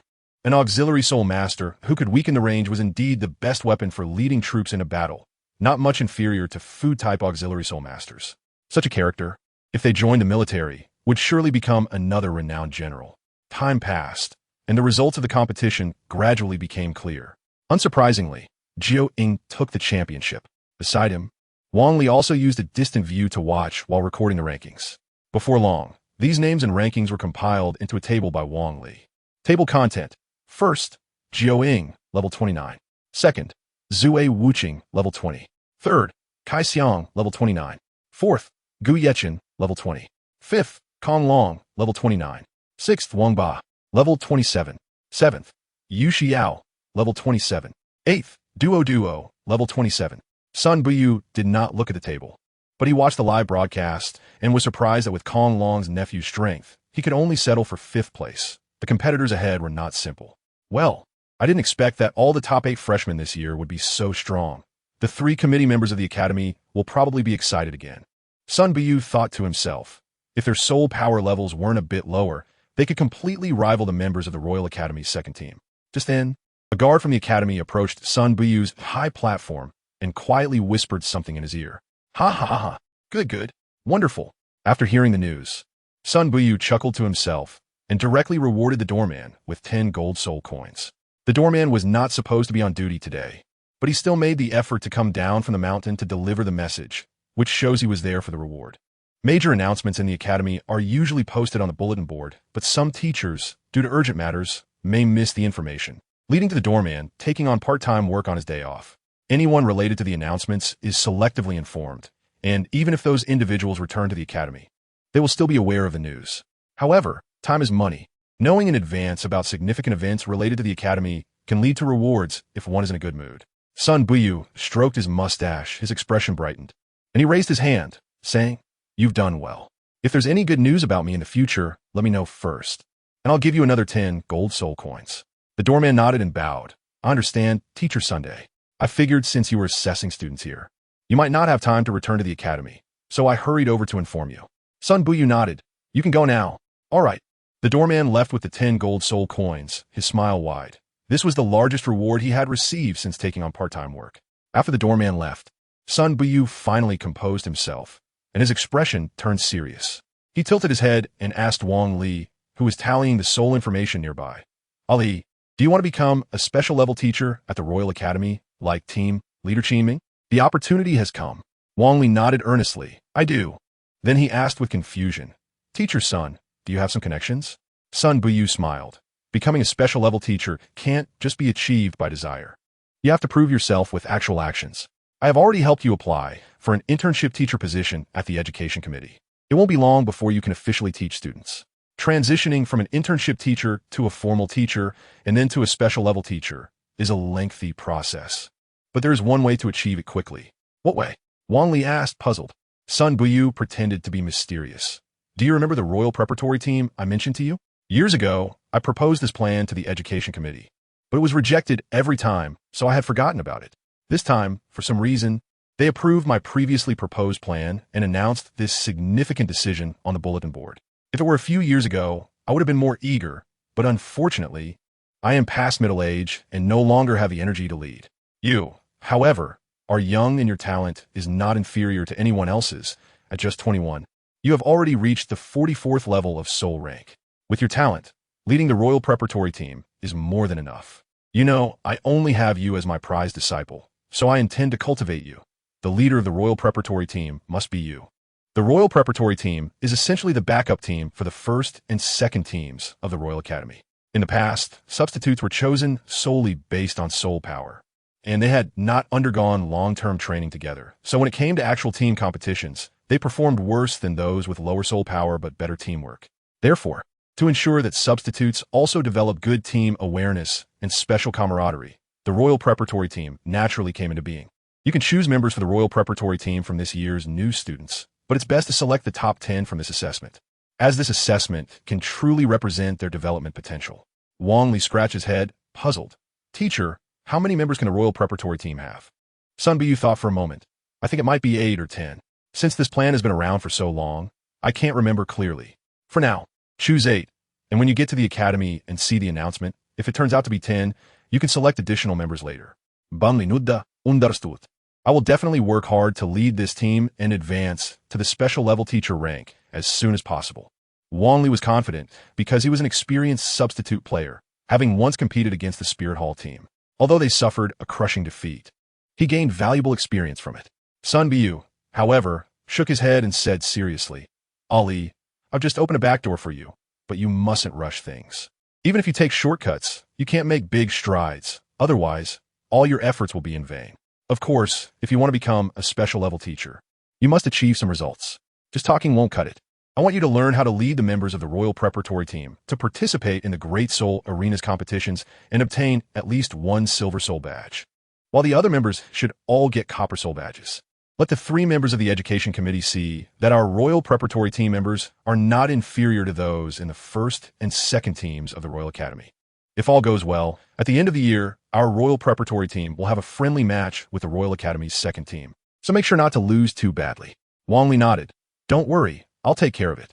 Chapter 25. One move to take down 2 people. The endpoint of the assessment was not far from the high platform where Wang Li was. After walking a short distance, they arrived. The assessment had ended, and most of the students were sprawled on the ground, drenched in sweat. Feeling exhausted was mild compared to their state of near collapse. Some injured students were being treated by senior students from the healing department, and apart from internal injuries, all visible external injuries were healing right before their eyes. Most did not expect that the 4th round of assessments would involve sharp arrows. The Royal Academy was too ruthless. If they had known this round would exist, they would have bought some strong defensive gear for protection. In reality, they did not understand the true intention of the Royal Academy. The Academy aimed to teach them a lesson, to humble their arrogance and carelessness. Otherwise, in the future, when they faced soul beasts or enemies, there would be no seniors to heal them. After receiving treatment from a senior, Jiaoying sat down beside him and gently patted his recently healed calves, occasionally giving them a massage. Some were injured, while others were safe and sound, the most obvious being Gu Yechen and Zue Wuqing. At this moment, they were in such a state that they could barely breathe, let alone feel their legs. It was quite abnormal. Zue Wuqing stared intently at Gu Yechen and asked in confusion, "Can you even mimic my physique?" Zue Wuqing insisted on running 10 kilometers every day without using soul power. Over time, that distance became as easy as eating for him.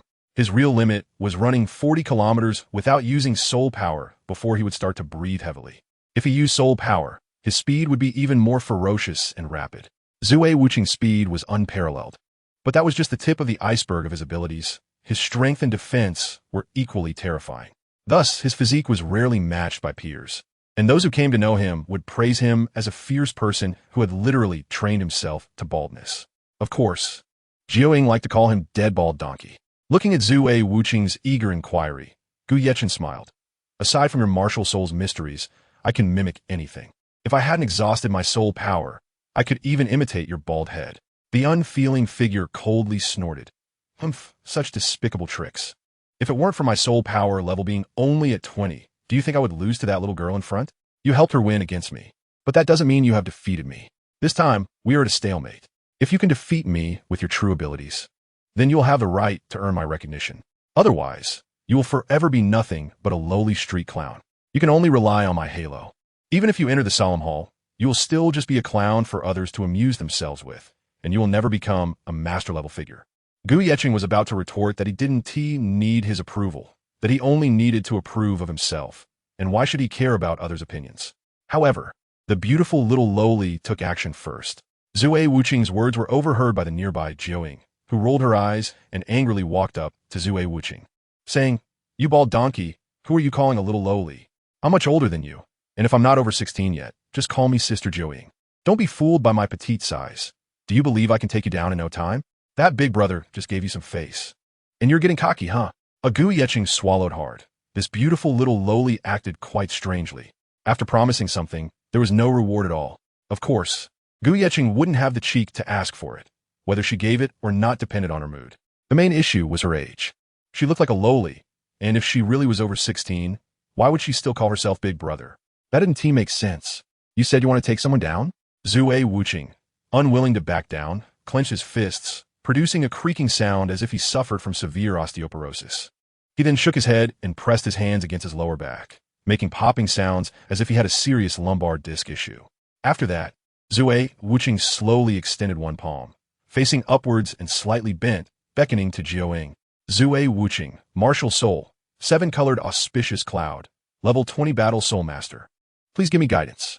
The imposing Zue Wuqing directly announced his martial soul and level, indicating his intention to challenge. All right, bring it on. The beautiful little lowly was ready to make a move, but Zue Wuqing stopped her, saying, "Wait a minute, why don't you announce your martial soul and level? It's disrespectful not to." Although he knew she was at level 29, Jiuying snorted coldly. "If you understood respect, you would call me Sister Jiuying because I'm older than you. Otherwise, you don't deserve my respect. Stop talking nonsense. Prepare to face my attack." Jiuying slightly lowered her body and began to run. On the 7th step, she suddenly bent her knees and jumped into the air, adjusting her posture to deliver a downward kick. Seeing her attempt such an attack, Zue Wuqing didn't take it seriously at all. Without soul power, relying solely on physical strength, he was confident he wouldn't lose to Jiuying. In fact, he could easily overpower her. With a cold smile, he looked at Jiuying and said, "I'm letting you hit me. You won't be able to move me. Since you don't respect me, I won't show you any respect either. Let us play." Bang! Jiuying's kick landed directly on his face, but through the black stockings and square-toed shoes. The recoil still made her calf numb for a moment. Jiuying cursed, "What a hard face." Using the recoil from his face, Jiuying performed a backflip and landed steadily on the ground nearby. "You thick-skinned bald donkey, your defense is so solid." Jiuying suffered a setback right away and cursed the thick skin of the bald donkey. If she didn't use soul power, she wouldn't be able to hurt him at all. Unfortunately, she had exhausted her soul power during the assessment. "What? Didn't you say you would take me down?" Zue Wuqing smiled at Jiuying, knowing that without soul power, she couldn't do anything to him. "Don't get too happy too early. I refuse to believe you have no weaknesses." Jiuying's face turned red, not from shyness, but from anger. Fuming, Jiuying charged at Zue Wuqing again. This time, she didn't attack head-on. Instead, she pretended to approach him for a frontal attack, planning to circle around behind him and use the weakness of his leg joints to take him down. However, Jiuying's plan fell through once more. When she got close to Zue Wuqing and aimed to take him down, his leg joints were anything but weak. They stood firm like an immovable mountain. Zue Wuqing smirked and said, "I let you have 2 moves, now it's my turn." As he spoke, Zue Wuqing lightly tugged on her collar with his left hand, and Jiuying was tossed into the air like a little duckling. He then grabbed her ankle, spun her half a circle, and gently flung her away. Jiuying spun through the air like a discus, landing on the grass in the resting area. After sliding a short distance, she got up, brushing off the bits of grass from her hair, looking quite miserable. Although she hadn't sustained serious injuries, her dirty and disheveled appearance was indeed unappealing. "Sigh, I can't bear to watch anymore." Gu Yecheng expressed that he could not tolerate Zue Wuqing bullying Jiuying, especially since Jiuying had just spoken up for him. With his eyes slightly closed, Gu Yecheng opened his right hand to reveal a small red flower, and a pale white soul ring rose from the ground. The soul ring suddenly flickered, as if there was a problem with the power connection. After the soul ring pulsed, the exhausted energy barely squeezed out a soul ring skill, Red Lotus Weakening. In an instant, a red beam of light shot towards Zue Wuqing's body, and the moment it made contact, his defenses were completely nullified. At the same time, Jiuying seized the opportunity, his toes making contact as he kicked Zue Wuqing at his weakest point, the chin, sending him flying backward. With a loud crash, Zue Wuqing fell to the ground, seemingly unconscious. "Thank you, big brother." Jiuying expressed his gratitude to Gu Yecheng, although he didn't know how he had managed to do that. However, Gu Yechen's condition also seemed poor. His eyes were tightly closed, and his body swayed unsteadily. Finally, Gu Yechen also fell straight to the ground, and that handsome face might encounter a little problem. Jiao Ying's kick knocked both of them unconscious, creating a double-kill situation. Gu Yecheng's thoughts before losing consciousness. This guy has such thick defenses. It seems that clearing this bald donkey's defenses is even more difficult than a fierce battle. Chapter 26. For smile. When Gu Yecheng woke up from his coma, the sky outside had already darkened. Where's this? Gu Yechen opened his drowsy eyes, first sitting up and rubbing his aching temples, then seriously surveying his surroundings. The air was filled with the smell of medicine, and the bed and bedding were all pure white. On the wall directly in front of him hung a red banner with words praising superb medical skills and miraculous recovery. Clearly, this was a treatment room for recuperation. The treatment room was mainly responsible for internal injuries that healing-type auxiliary soul masters could not solve. While they could directly treat and heal external injuries, internal injuries still required medication, especially in cases of unconsciousness, which auxiliary soul masters could not help awaken. Big brother, you're awake. Beside him, a beautiful little girl who had been leaning on the bedside was startled awake by Gu Yechen's movements. Little sister, did you bring me here? Gu Yechen looked around and seemed to find only Jiao Ying, so he assumed she was the one who carried him over. How could someone so small carry him? Jiao Ying pouted and shook her head, saying, No, it was the great demon king who brought you here. Earlier, my soul power was exhausted, so I couldn't carry you. Gu Yechen asked in confusion, Dark Lord, who is he? Why haven't I heard of him? Jiao Ying explained. He is the senior who registered us. He is now our team leader, and we will be under his management from now on. He tells us to go east, and we can't go west, so I call him the Dark Lord. Wang Li is our team leader, and who are we referring to? Isn't this little sister supposed to join the second team of the Tiando Royal Battle Team? Gu Yecheng was now completely confused and asked, Little sister, what's going on here? Seeing Gu Yecheng, the big brother, looking clueless, Jiao Ying chuckled and said, Big brother, do you know? When I defeated the ruthless sinner, Captain Wang Li just happened to see me defeat that bald donkey. He insisted on having me follow him. I initially thought he was here to give out rewards, but who would have thought he was here to select team members? The Demon King formed a Royal Reserve team that needed 8 members. And this Demon King directly took in all the top 8 from this assessment, including me. It's really infuriating. According to Old Man's son, his information was incorrect. The Royal Second Team was just filled half an hour ago. Even if I got first place, there was no chance to develop in the Royal Second Team. Old Man's son speaks so nicely, but he's just a fence-sitter. He thinks I know nothing, but they had already reserved that spot for the Avalanche Prince. Presenting it as a reward was just a gimmick by the 3 committee members. Otherwise, do you think Old Man's son would have offered the other 3 rewards? Although they later compensated me with a mid-grade medicinal herb, which is far more precious than the low-grade herb for second place, I won't forgive them. The more Jiao Ying spoke, the angrier she got. Besides that, they had another intention, which was to monitor her. If that Demon King was in charge of her, she wouldn't be able to do anything at the Royal Academy in the future. So that's how it is. Gu Yechen nodded. Since Senior Wang Lishue had selected the top 8 for the assessment, both he and his younger sister would naturally fall under his supervision. Of course, Zue Wuqing, Kong Long, and others were all members of the Royal Reserve Team.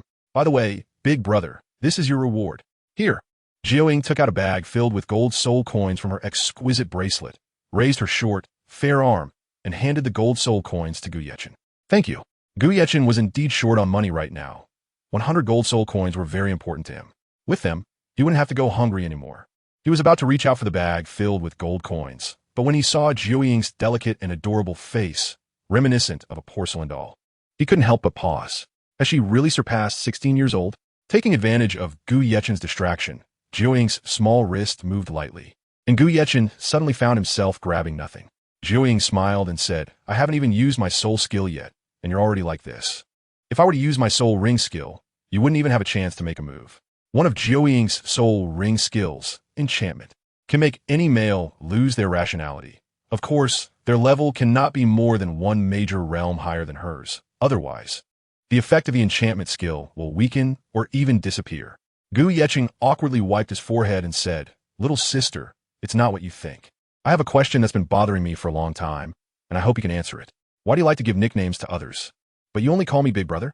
Also, you seem to be 3 years older than me. So, is it really okay for me to call you little sister? How about I call you big sister from now on?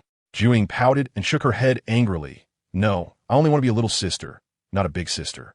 Why? Gu Yeching expressed confusion over this peculiar little lowly's strange behavior. Jiao Ying smiled and said, because you look a bit like my brother, so I can only be the little sister. Now, this explanation seems a bit forced. Well, who doesn't have their own personal preferences? She might just be a little sister complex girl. Little sister it is then. Gu Yeching asked again, has Captain Wang Li said when classes will start? There are still many things I don't understand about soul masters, and I don't even know the types of soul beasts and how to judge their age. Jiao Ying pouted and said, Big brother, haven't you attended a junior soul master academy? These basic concepts are taught in junior academies long ago. For example, the Tiando Royal Academy is a joint academy of intermediate and advanced levels, where theoretical knowledge is minimal and most of the time is spent on self-cultivation. Students with teachers leading them focus even more on practical combat. So, tomorrow, we have a practical combat class at the Great Soul Arena in Tiando City. Aren't you ready yet? If that's the case, I can help you take a leave of absence. When the Great Demon King was recruiting me, I made 3 agreements with him. If he wants me to compete for him and win honors, he must agree to 3 reasonable conditions. If Big Brother needs it, I can use 1 condition to help you take a leave. You could just stay in the Royal Academy's library for a few days. They have a lot of theoretical knowledge in their books. Gu Yeching said in surprise, if that's the case, then thank you so much. I'm really not ready for actual combat yet. I'll come find you to regroup after I finish self-studying. Please apply for a month for me, and consider it a favor I owe you. I will definitely repay you double when I have the chance in the future. All right, I'll help you apply. Remember, you owe me a favor. It's getting late. I should head back to the dormitory now. You can rest first, Big Brother. By the way, tomorrow I'll help you apply for a dormitory with the Big Devil. See you in the morning. He nodded. Gu Yeching thought this little sister was quite nice and could be a friend. Suddenly, Gu Yeching's brows furrowed tightly because a sensation like thousands of ants biting at his heart began to spread, and the excruciating pain started to engulf him. Gritting his teeth, he found that the pain still didn't ease in the slightest. Instead, it intensified rapidly, soon spreading to every corner of his body, as if he were trapped in hell. His eyes, throat, internal organs, bone marrow, and fingertips were all engulfed in immense pain. Gu Yeching forced a smile and said, Little sister, quickly leave this place. I want to sleep for a while. If you hear any strange sounds, don't turn back. Jiao Ying nodded thoughtfully and turned to leave, wondering in her heart, did Big Brother just want me to go? Does he dislike me? Chapter 27, Defects of the Martial Soul, not thinking too much about it. Jiao Ying walked to the door, glanced back at Gu Yeching, saw nothing unusual, and cautiously closed the door. Once Jiao Ying left, Gu Yeching could no longer endure it. His face began to twist, and at one moment, he actually roared in agony, the pain making him feel worse than death. His body began to flail uncontrollably, not only smashing the nearby tables and chairs to pieces, but even splitting the bed he had been sleeping on in half with a slap of his hand. Now, he was just short of tearing the infirmary apart. At this moment, Gu Yeching could no longer maintain his sanity. He could only feel 4 things: endless pain, endless weakness, endless darkness, and that endless fear. Don't think you can control me. My body is mine to command. Gu Yeching shouted violently, struggling desperately.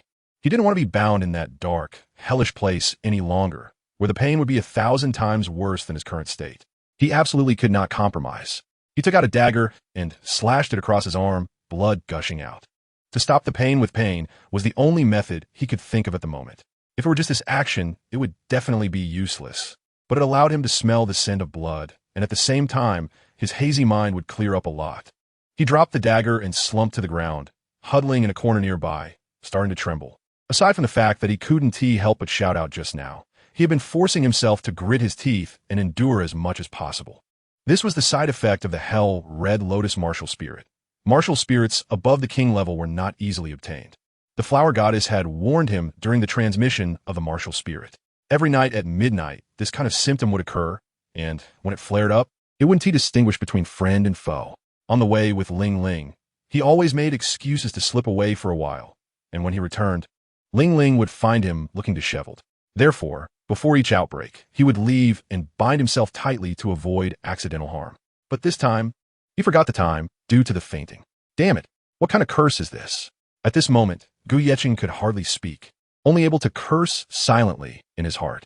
Without vision, without hearing, even taste and smell were gradually fading away.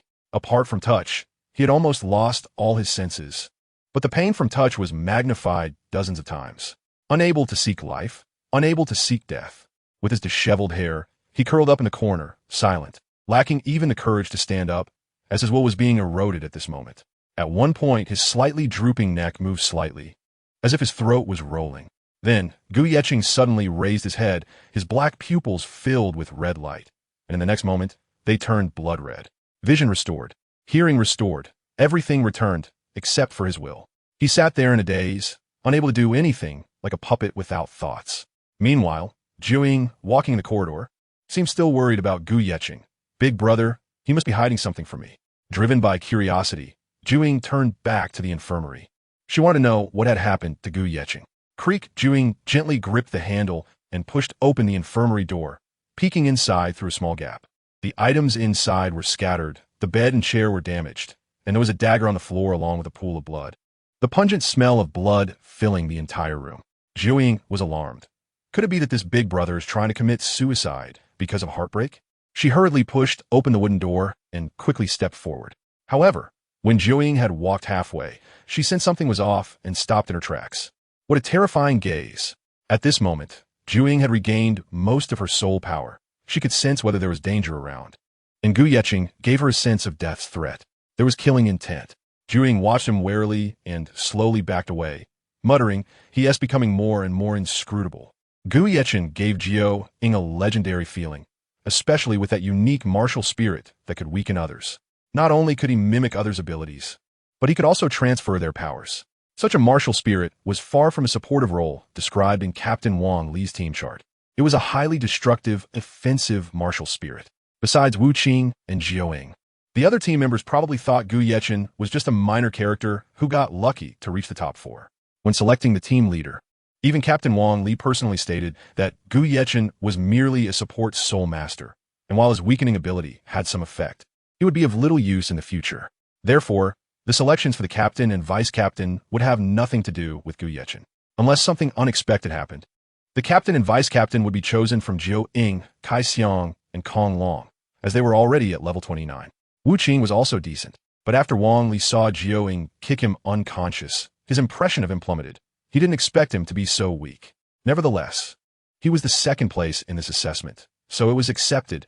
They just hoped he wouldn't drag them down in the future, as level 20 soul power was still too low. As for Gu Yecheng, Wang Li thought he was just lucky, relying on his strange martial spirit to coincidentally limit others' speed. A despicable tactic that was shameful. However, since he was a support soul master, they reluctantly accepted him. Having him annoy the opponents could still be useful. So they left a spot for him. Otherwise, Gu Yecheng probably wouldn't even qualify for the reserve team. Yet, it was this kind of support soul master that made strong control-type soul masters feel fear, and the unknown terror made Jiuying begin to retreat. Suddenly, Jiuying's slender legs paused slightly. She felt her body could not move. What was happening?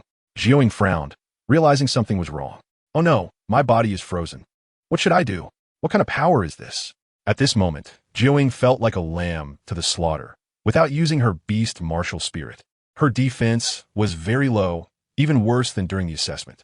Her strengths were control and speed, but now she couldn't use either, and even ordinary blades could harm her. Jiuying's eyes sharpened as she suddenly thought of something. Could this be the domain often mentioned by Ghost Douluo and Chrysanthemum Douluo? But he was only at level 20. How could he possess such power? The power of a domain could only be accessed at the Soul Sage level, right? This was indeed the power of a domain.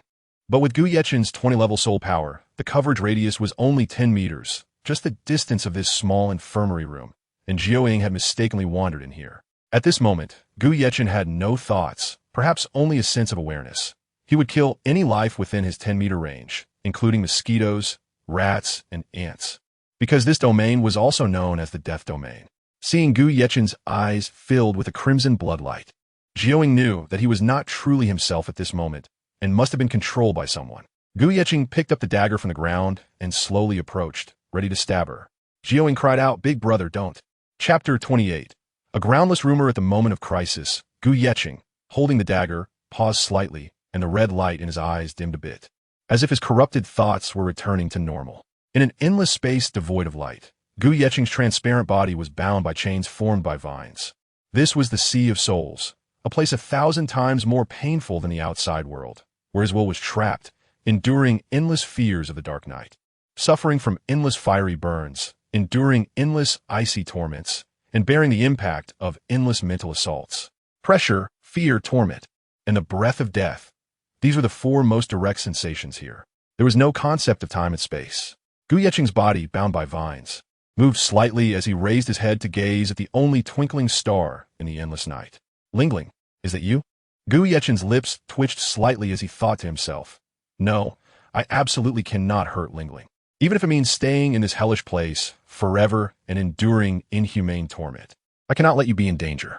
In the outside world, Gu Yecheng, after the bloodlight in his pupils flickered a few times, suddenly aimed the sharp dagger at his own chest and plunged it in steadily. At that moment, Jiuying was also stunned. If he had stabbed his arm, there would still be a chance for rescue, but he had stabbed his heart. This meant he would die. At the moment the dagger pierced his body, the power of the domain in the room vanished, and Jiuying's legs were released from their control, suddenly able to move again. Gu Yecheng's gaze faded. His killing intent completely vanished, replaced by a pallor on his face, along with the dagger embedded in his heart and the bloody wound. After a long pause, he managed to squeeze out a few words. I'm sorry. I can't accompany you on the path of soul masters any longer. Take care of yourself. Jiuying hurriedly stepped forward to support him, leaning him against her soft embrace. You definitely won't be in any trouble. She murmured to herself. Big brother sacrificed himself to save me just now, didn't he? In the spirit hall, besides my teacher and brother, no one has ever treated me so sincerely. You're the one trying to kill me, yet you're also the one trying to save me. What kind of person are you? The next morning, as the bright sunlight bathed the earth, the Tiando Royal Academy was met with a puzzling piece of gossip. Hey bro, have you heard? There's a junior in our Royal Academy who attempted to confess to a junior girl, but failed, and he actually chose to commit suicide. What a shame. No way. Is this junior out his mind? There are plenty of fish in the sea. Why fixate on one flower? To commit such a foolish act. It's hard to believe he's a student of the Royal Academy. It's true. Last night, my brother, who sleeps on the upper bunk, said he heard the conversation between the junior and the junior girl while he was sleepwalking. The guy said, will you be my girlfriend? The girl replied, no. The guy said again, I'm sorry. I love you. The girl responded, you should find someone else. You can still be fine without me. Under the girl's rejection, the guy became emotional, and then the tragedy occurred. Oh, I see. A small-eyed man nodded. Then, he turned to another student and said, have you heard? There's a junior in our Royal Academy whose private life is a mess. His girlfriend broke up with him, and feeling embarrassed and unable to take the blow, he directly ran into a wall and died. The rooster-headed guy adjusted his distinctive hairstyle and then wondered, this kid has such poor emotional resilience, and his girlfriend is quite overdramatic. What's wrong with a messy private life? Like me, I date different girls every day, and my girlfriend doesn't say anything, and most just ask me to come back early. Isn't that right? This kid's emotional quality is lacking. He still calls himself a playboy. If you ask me, he's just a withered flower. Do you know the name of that junior who brought shame to our Royal Academy? No idea. I think his last name is Gu. Oh, I see. The two chatted for a while before parting ways. The rooster-headed guy lingered for a moment on the bluestone slabs of the Royal Academy Square.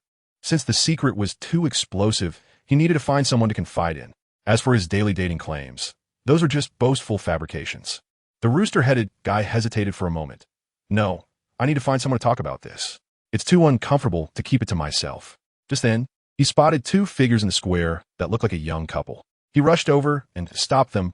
Wait, I have some very explosive news to share with you. Please give me 2 more minutes to explain. The man was outstanding and exceptionally handsome. The woman was petite and endearing. The man first frowned and then raised his hand. Please, senior, go ahead. Ahem, the rooster-headed guy cleared his throat, then began to narrate with flair.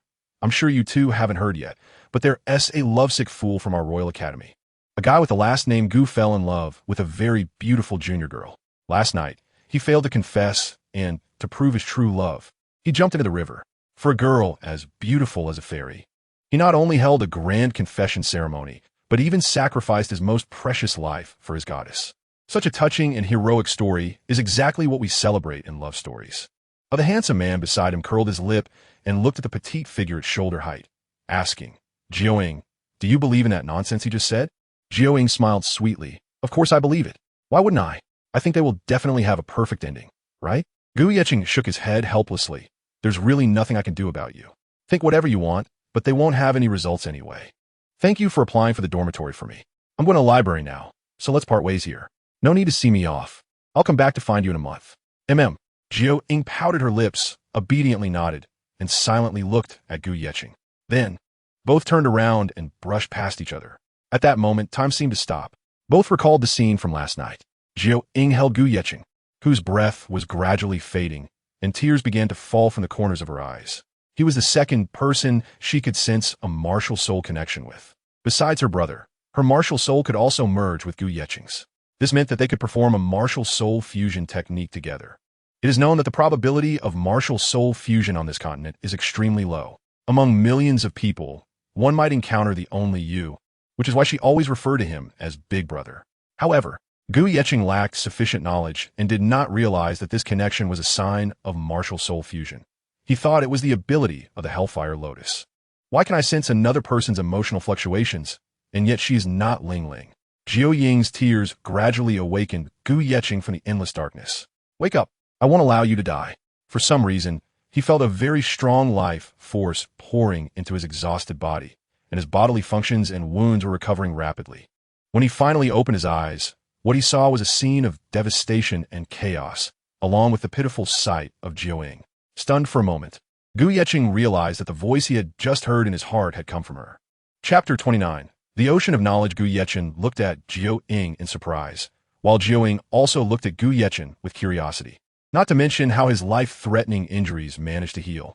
Just the fact that he had been calling out for someone named Ling Ling while he was unconscious made Jiao Ying feel very awkward, as he initially thought it was for him. It turned out that this person named Ling Ling was the one who awakened his consciousness, causing him to abandon his attack, which indirectly saved himself. It was not something Gu Yeqing did intentionally. That girl named Ling Ling must be someone very important to the Big Brother. At the moment when Gu Yeqing was about to strike down Jiao Ying, he felt a special tacit understanding with her, a kind of connection at the level of martial souls. This connection allowed them to communicate heart to heart, and even Gu Yeqing could hear Jiao Ying's inner thoughts, which were filled with longing and emotions reserved for loved ones. Gu Yeqing was the first to break the silence, saying seriously, "I'm really sorry. Are you okay?" Jiao Ying first rubbed his eyes that had just turned red from crying, then shook his head and said, "I'm fine. Didn't I tell you earlier that no matter what sounds you hear, you shouldn't look back? Why'd you come back to find me?" Gu Yeqing scolded. Gu Yeqing's martial soul has a defect, and he has not found any way to counter it. The only thing he can do is avoid living beings. Otherwise, he will kill any creature within a 10-meter range without distinguishing between friend and foe. Hearing Gu Yeqing's questioning, Jiao Ying lowered his head, like a child who has done something wrong. "I wanted to give the Zhu Lotus that old man's son rewarded me to Big Brother, so I came back just now." As he spoke, he took out a Zhu Lotus from his soul guide bracelet that can enhance soul power. "Big Brother." Here Gu Yeqing looked into her pure eyes, which were a color untainted by anything, completely free of murkiness. It was as if she were the most innocent person in the world. Gu Yeqing didn't know what to do at that moment. He didn't like to owe anyone a favor, and he had already owed Ling Ling a lot. He didn't want to owe another girl anything. Otherwise, he really wouldn't know how to repay it. He waved his hand and said seriously, "Little sister, you should take back this herb. You've already helped me a lot, and there is no need to be so nice to me. We just met by chance. If it's only because I look like your brother that you're being so kind, then just helping me ask for leave is enough. As for other gifts, it's really unnecessary because I'm afraid I can't repay you in the short term." Jiao Ying pouted and fell silent, slowly putting the Zhu Liyin back in her soul guide. "By the way, here is this for you." Then, Jiao Ying gently opened her small hand, revealing a purple leaf hairpin in her palm. "So you took this hairpin? What did you take it for?" Gu Yeqing said irritably. Jiao Ying whispered, "I really like this hairpin, but I think it must already have an owner. I'm sorry, I shouldn't have taken to play with." "Play? That is not good. If Ling Ling finds out I lost it or gave it away, she will definitely skin me alive. Luckily, you returned it to me. If you had hidden it away, I wouldn't have known what to do." Gu Yeqing snatched the hairpin and said, "Little sister, if you like it. Next time I'll definitely buy you a new hair accessory. Consider it a favor for helping me take a day off." "All right, this is what Big Brother said. No backing out." "I'm looking forward to your gift," she replied. "You should hurry back. I can clean up here by myself. Tomorrow, I need to go to the education committee in person regarding the compensation application." Jiao Ying looked around and asked, "But where will you sleep? There isn't a single bed here. Why don't you stay at my dorm for the night?" Gu Yeqing shook his head and said, "This isn't very good. Although you look young, you're still a girl. It's not appropriate for boys and girls to be too close. And how can a male student stay in a female studentess dorm for a night? It shouldn't be like this." Jiao Ying explained. There are over 500 students in the Heaven-Do Royal Academy, and they are divided into 3 levels. According to their ranks, students with soul power below level 25 are classified as Tianhua level students. Those with soul power between level 25 and 30 are Tianjia level students. And those with soul power above level 30 are Tiando level students. There are differences among students, and naturally, there are distinctions between high-end dormitory areas and regular dorms. As long as one's strength reaches level 25 or above, they will have a separate 2-story small villa dormitory. So, my dormitory doesn't have any other girls. You can definitely come over to stay. It's just a matter of missing a blanket. Gu Yeqing hesitated for a moment, then nodded and said, "All right, I could just sleep on the sofa." And this was the story that unfolded between Gu Yeqing and Jiuying last night. After that, things went smoothly without any special incidents. The two brushed past each other, not saying any unnecessary words, as they both sensed what the other was thinking. This kind of telepathy was indeed strange. Jiuying thought to himself, "Today we're going to the Great Soul Arena in Tiando City to participate in the soul battles. With you missing, we just have a team of 7. Team leader Wang Li said that all 7 of us need to earn the Silver Soul Badge before we can return to the Academy for guidance on mimicry training. As for your leave time, Team leader Wang Li also said you can arrange it yourself, as long as you can obtain the Copper Soul Badge. Since you can't team up with us anyway, you can only participate in one-on-one soul battles. To put it simply, you are a substitute for a substitute. If Big Brother, you don't want to be left behind too much, I suggest you start mimicry training according to the knowledge from the library. After 3 months, come to the Great Soul Arena in Tiando City to meet up with us. By then, your soul power level will have increased to at least level 25 or above, which will significantly increase your chances of winning in battles at the same level. Right now, I, along with Kai Xiong and the others, are all close to level 30 in soul power, so we won't be doing mimicry training first. Instead, we will attend practical combat classes. If you don't want to be left behind too much, you can still try taking herbs like the Vermilion Lotus that can enhance soul power. My dormitory is not locked, so if you think it through, you can go get that Vermilion Lotus anytime." This is the first time Gu Yeqing has seen Jiuying speak so seriously. Yesterday, she was constantly calling him a bald donkey and then a big demon king. Today, she actually seems like a completely different person, becoming even more ladylike. Gu Yeqing responded in his heart, "No problem. Let's meet again in 3 months. As for that Cinnabar Lotus, I appreciate your kindness." Thus, the two ended their awkward conversation. Their relationship was quite good and ambiguous, but they still couldn't take a step further.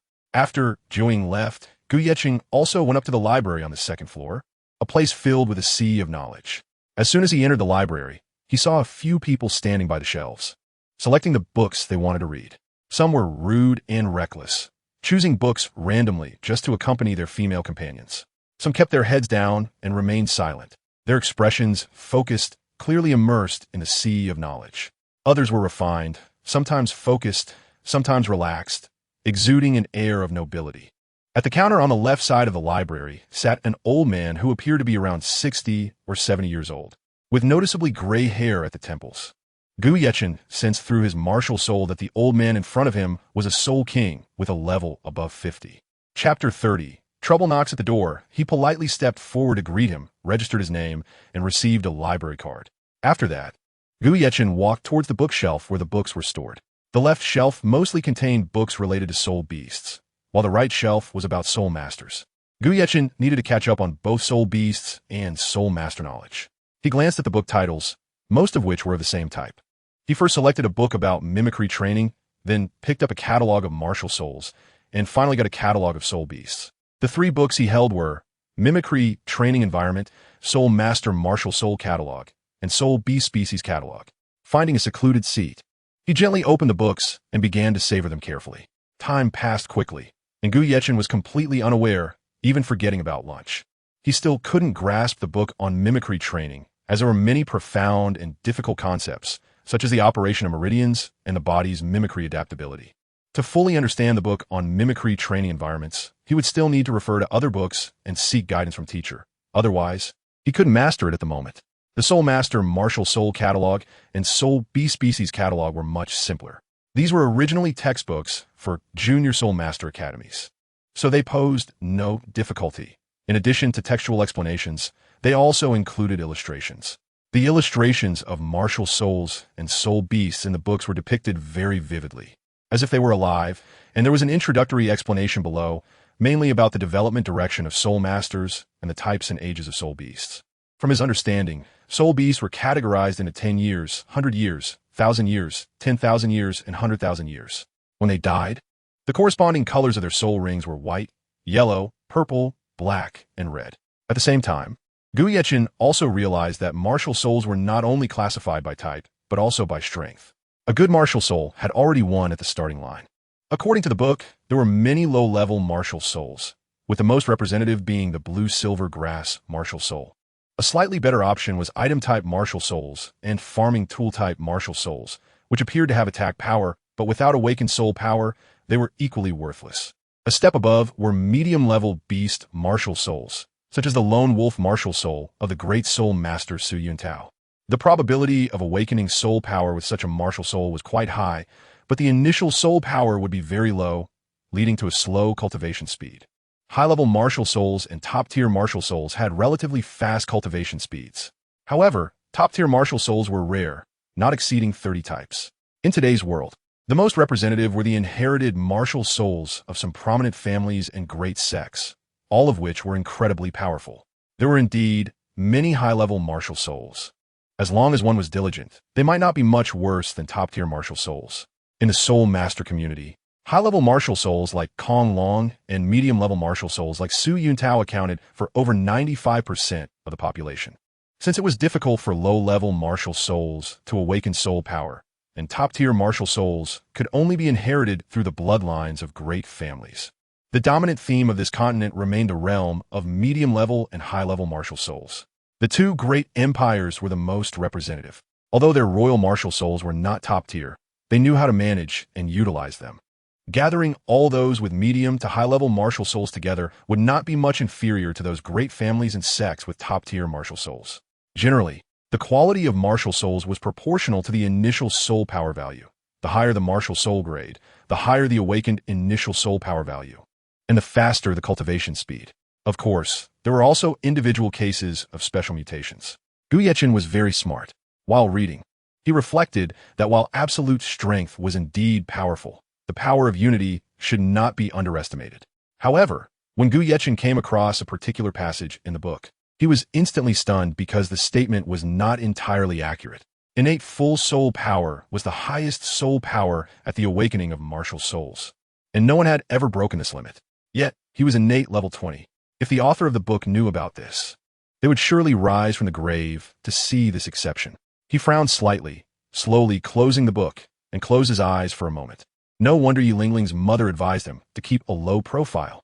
If he could keep the secret of being innate level 20, then he should keep it forever, especially from the people of the Spirit Hall, if they discovered that he was someone who broke the rules of innate full soul power. He would definitely become their research subject. To ensure this secret remained forever hidden, he should try not to stand out.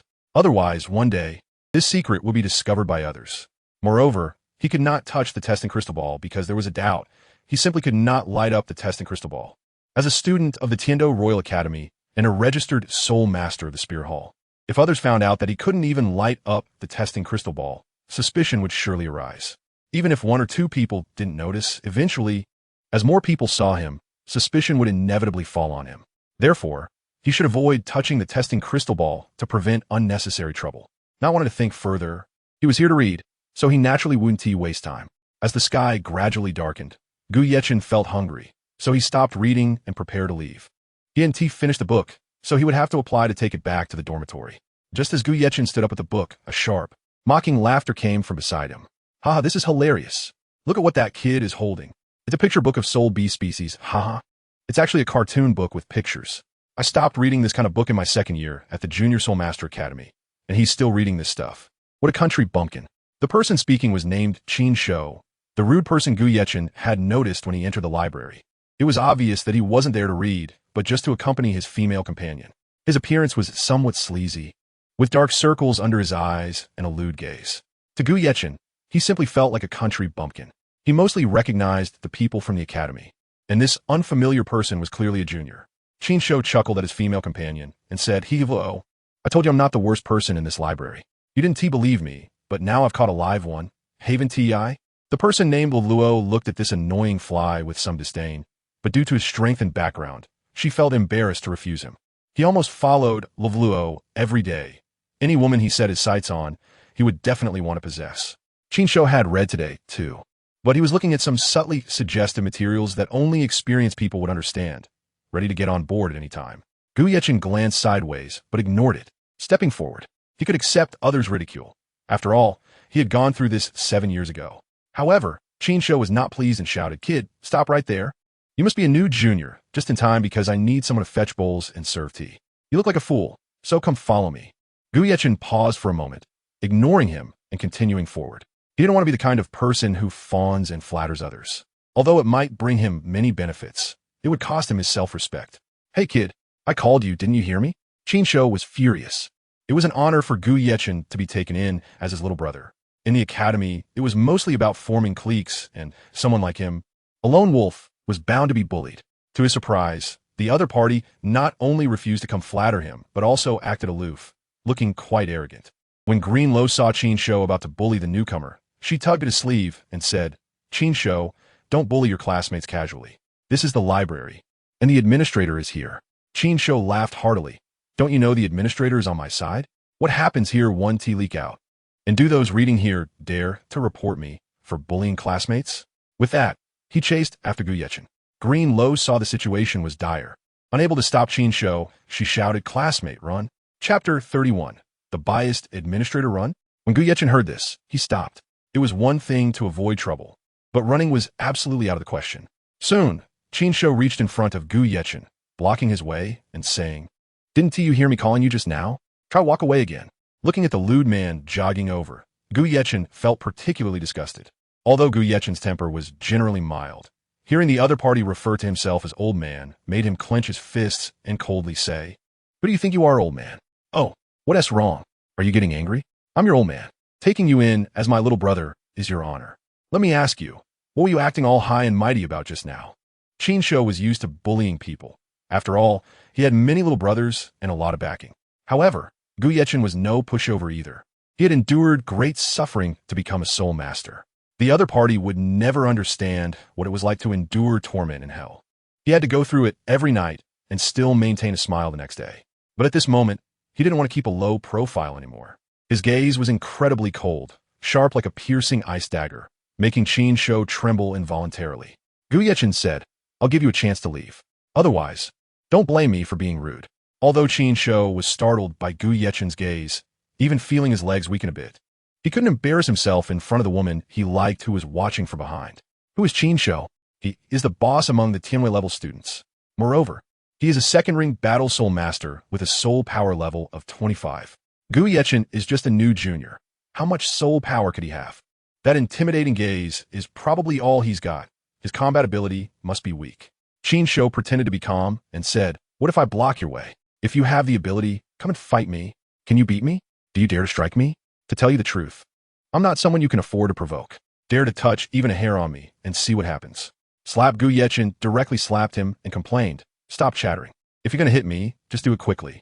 I don't have time to listen to your nonsense." Gu Yechin had to control the timing of his outbreak tonight. If he damaged the academy's facilities again, it would probably cost a significant amount. Chinsho widened his eyes, touching his burning cheeks. "He actually dared to hit me. Doesn't he know who I am? Damn it, you're dead for sure." In the entire academy, apart from the Avalanche Prince, no one had a background that could compare to Chinsho's. Chinsho angrily shouted, "Do you know who I am? I didn't hit you first, yet you slapped me. You're quite bold, aren't you? Dare to tell me your name? If you're too scared, then kneel before me." So much nonsense. Gu Yechin couldn't even be bothered to glance at him. How dare someone with a level 25 soul power provoke him? It was simply a death wish. If it weren't for his promise to Aunt Yi not to cause trouble, Gu Yechin would have wanted to take action and incapacitate him directly. Seeing the other party's indecisiveness, Gu Yechin lazily said, "If you want to fight, I'm always ready. If not, please don't waste my time. I have no time to play with you." With that, he shoulder bumped the other person without any avoidance and swaggered away. Simple, clean, and quick. Damn it, if I don't beat you up, I won't be surnamed Chin. I'll show you my power. Seeing the other person's rudeness, Chinsho decided to teach him a lesson. He crossed his arms and then suddenly slashed down, shouting, "Alpaca, possess." Under the possession of Chinsho's alpaca martial spirit, his appearance changed, becoming even more sleazy. Like a sheep and a camel, his neck grew longer, and his whole body made cracking sounds, followed by his arms stretching out like big pig hooves with muscles rapidly bulging. Qin Shou's body hair also thickened, and even his small tuft of Shamate-style bangs stood up slightly. His 10 fingers became thick and couldn't be closed into a fist or flexibly separated, covered with many layers of keratin like sheep hooves. Below him, 2 yellow soul rings rose one after another, quietly heading towards his head. Watching Gu Yechin swagger away without looking back, Qin Shou jumped up in anger and smashed a hoof towards Gu Yechin's back. Although a sneak attack was shameful, the other party was too arrogant. Not even looking back, it was simply a death wish. It's Qin Shou. He's starting to bully newcomers again. I just hope that kid doesn't get messed up. Going against Qin Shou is asking for a long life. The students around reading were disturbed by this surge of soul power and turned their attention to the two of them. They had heard the noise earlier, but hadn't looked up because such things usually didn't escalate into fights with the administrator present. However, since someone had released their martial spirit and the administrator didn't come out to maintain order, there was only one possibility. That person was someone even the administrator couldn't provoke.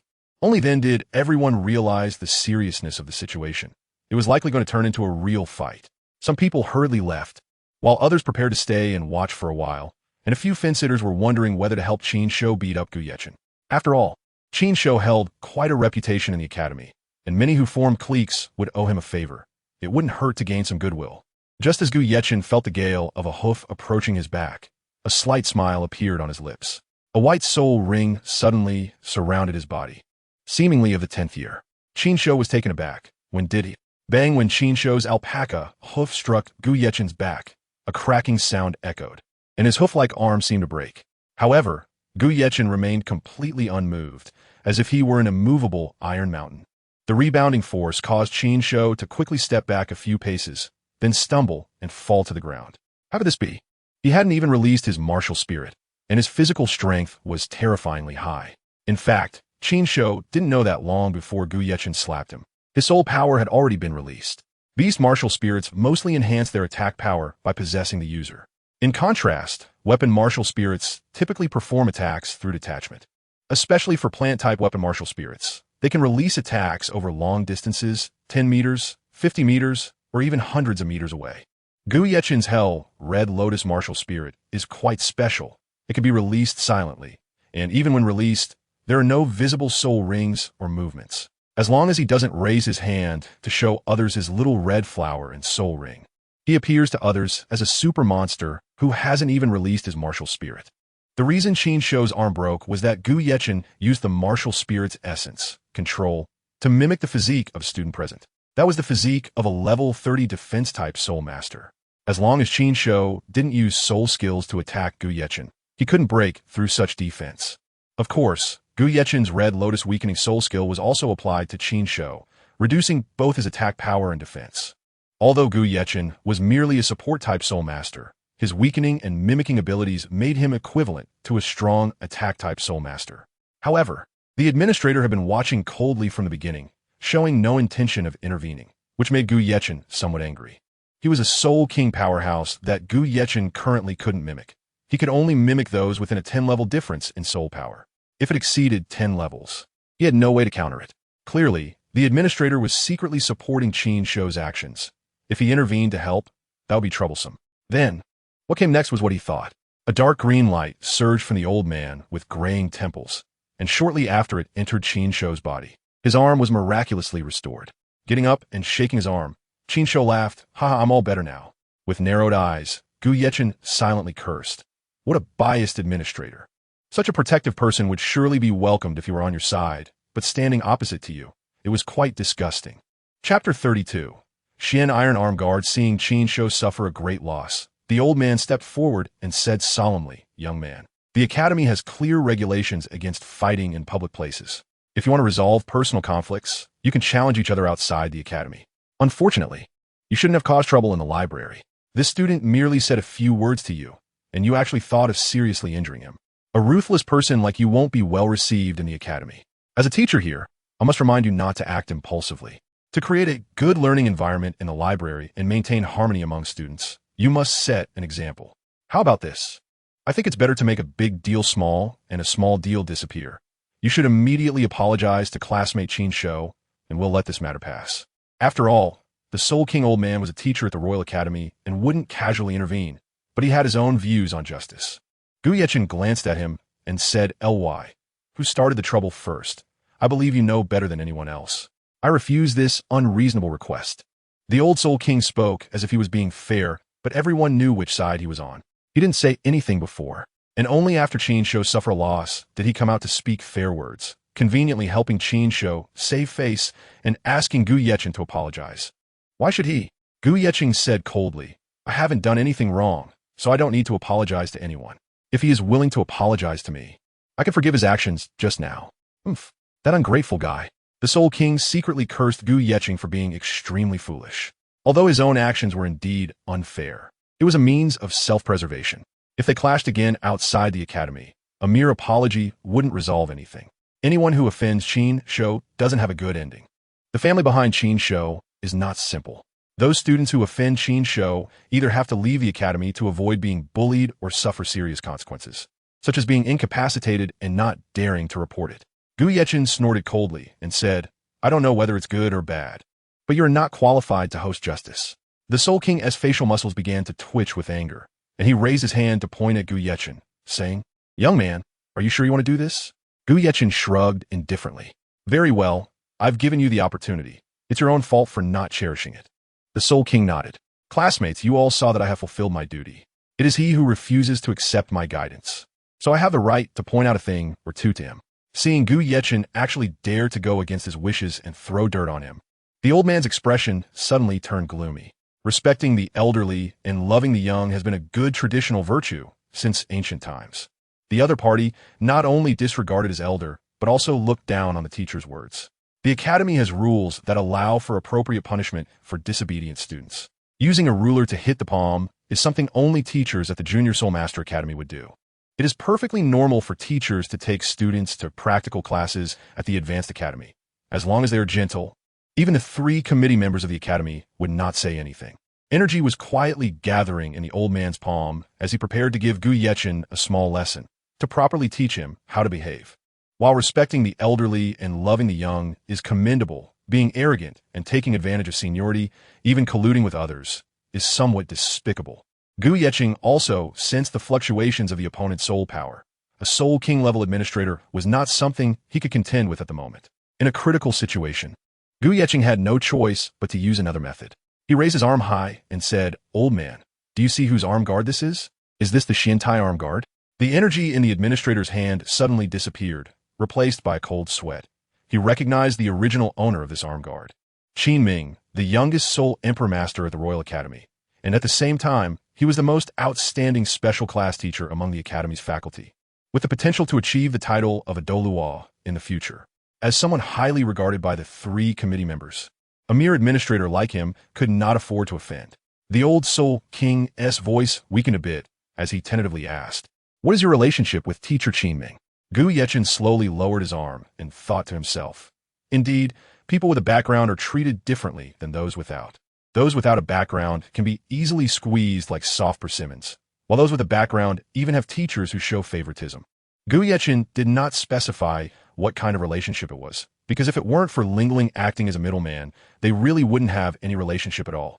Fortunately, team leader Qin Ming had mentioned before leaving that if they encountered any trouble, they could use his name. Although Qin Shou and Qin Ming shared the same surname, the difference between them was significant. One appeared arrogant and domineering, enjoying bullying others, while the other seemed easygoing and approachable, enjoying taking care of people. He also remembered this favor. Gu Yechen simply said lightly, "I don't need to tell you these irrelevant topics.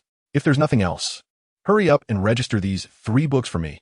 Hearing Gu Yechen's arrogant and commanding tone, the old Soul King had no way to respond. He didn't expect this kid to have such an identity. It seemed necessary to visit the academic affairs office more often. There were indeed a few new students this year who were not to be trifled with, so it was better to keep a low profile. As for Qin Shou's matters, it was best not to meddle for now. The administrator's tone became more amiable as he respectfully said, "Classmate, please follow me." Beside him, Qin Shou was suddenly stunned. In the past, the administrator had always been partial to him. Did he take the wrong medicine today? He glanced at Gu Yechen's mysterious iron arm guard, which was just an ordinary soul guide device, not something from a big family. Why was old Huang so afraid? Could it be that this kid knows the 3 committee members of the academy? After removing the attached alpaca martial soul and returning to his original state, he watched blankly as old Huang registered the 3 books for Gu Yeqing in the library. Today was the first time Qin Shou had suffered a setback, and with so many people watching, it was quite embarrassing. Enraged and humiliated, Qin Shou barked at the crowd. "Get lost! What are you looking at?" Once the crowd dispersed and Gu Yeqing left, Qin Shou approached old Huang and questioned, "What were you thinking? You just let that kid go?" Old Huang helplessly spread his hands. "What do you want me to do? That kid knows Qin Ming. If Qin Ming goes to the 3 committee members and complains about me, do I still have a job as an administrator?" Qin Shou's expression was stiff as he replied, "So what if that kid knows Qin Ming? Qin Ming is just another guy without a background. You're a Soul King-level master. Do you really need to be afraid of that kid? If anything happens, I'll take the blame. You know my father is Qin Burue," old Huang suddenly said. "Young Master Qin, precisely because your father is Qin Burue, I, as the administrator, have even less reason to get involved in this matter." What did that mean?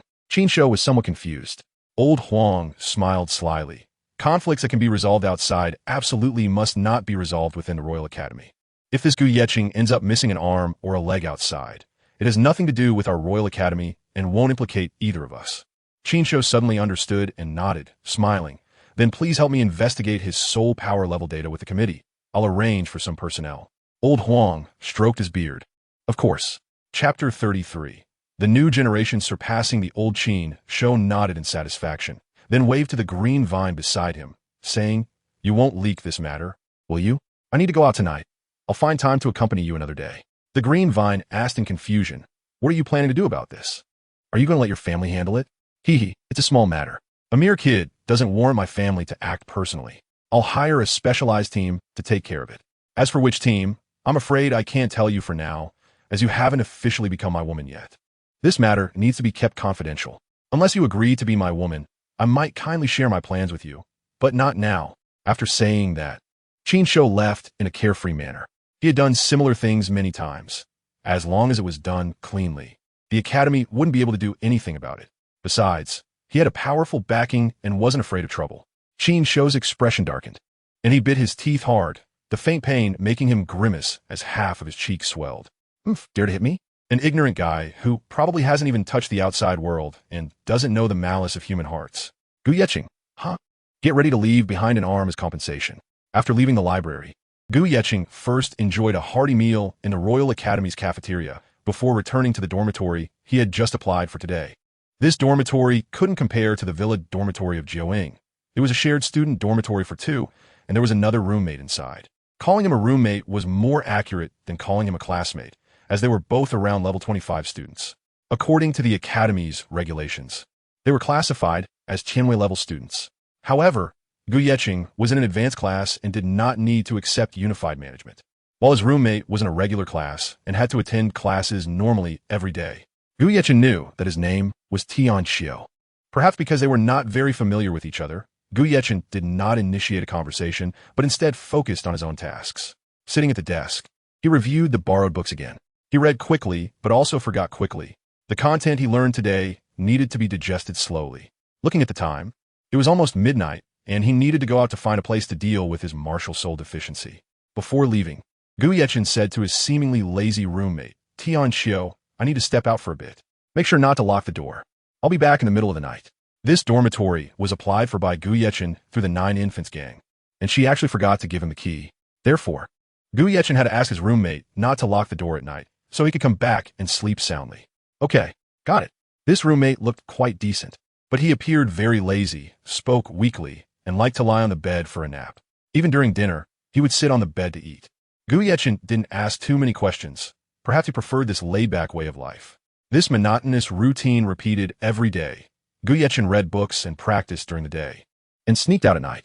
His roommates even suspected he had a woman outside, which was why he sneaked out every night. However, Gu Yeqing didn't tell Tian Xiao the reason, only vaguely mentioning that he had urgent matters to attend to. During this time, Qin Shou indeed didn't come looking for trouble again. Even when they met, it was just a glance, showing no intention to fight. However, Qin Shou was harboring a lot of ill intentions.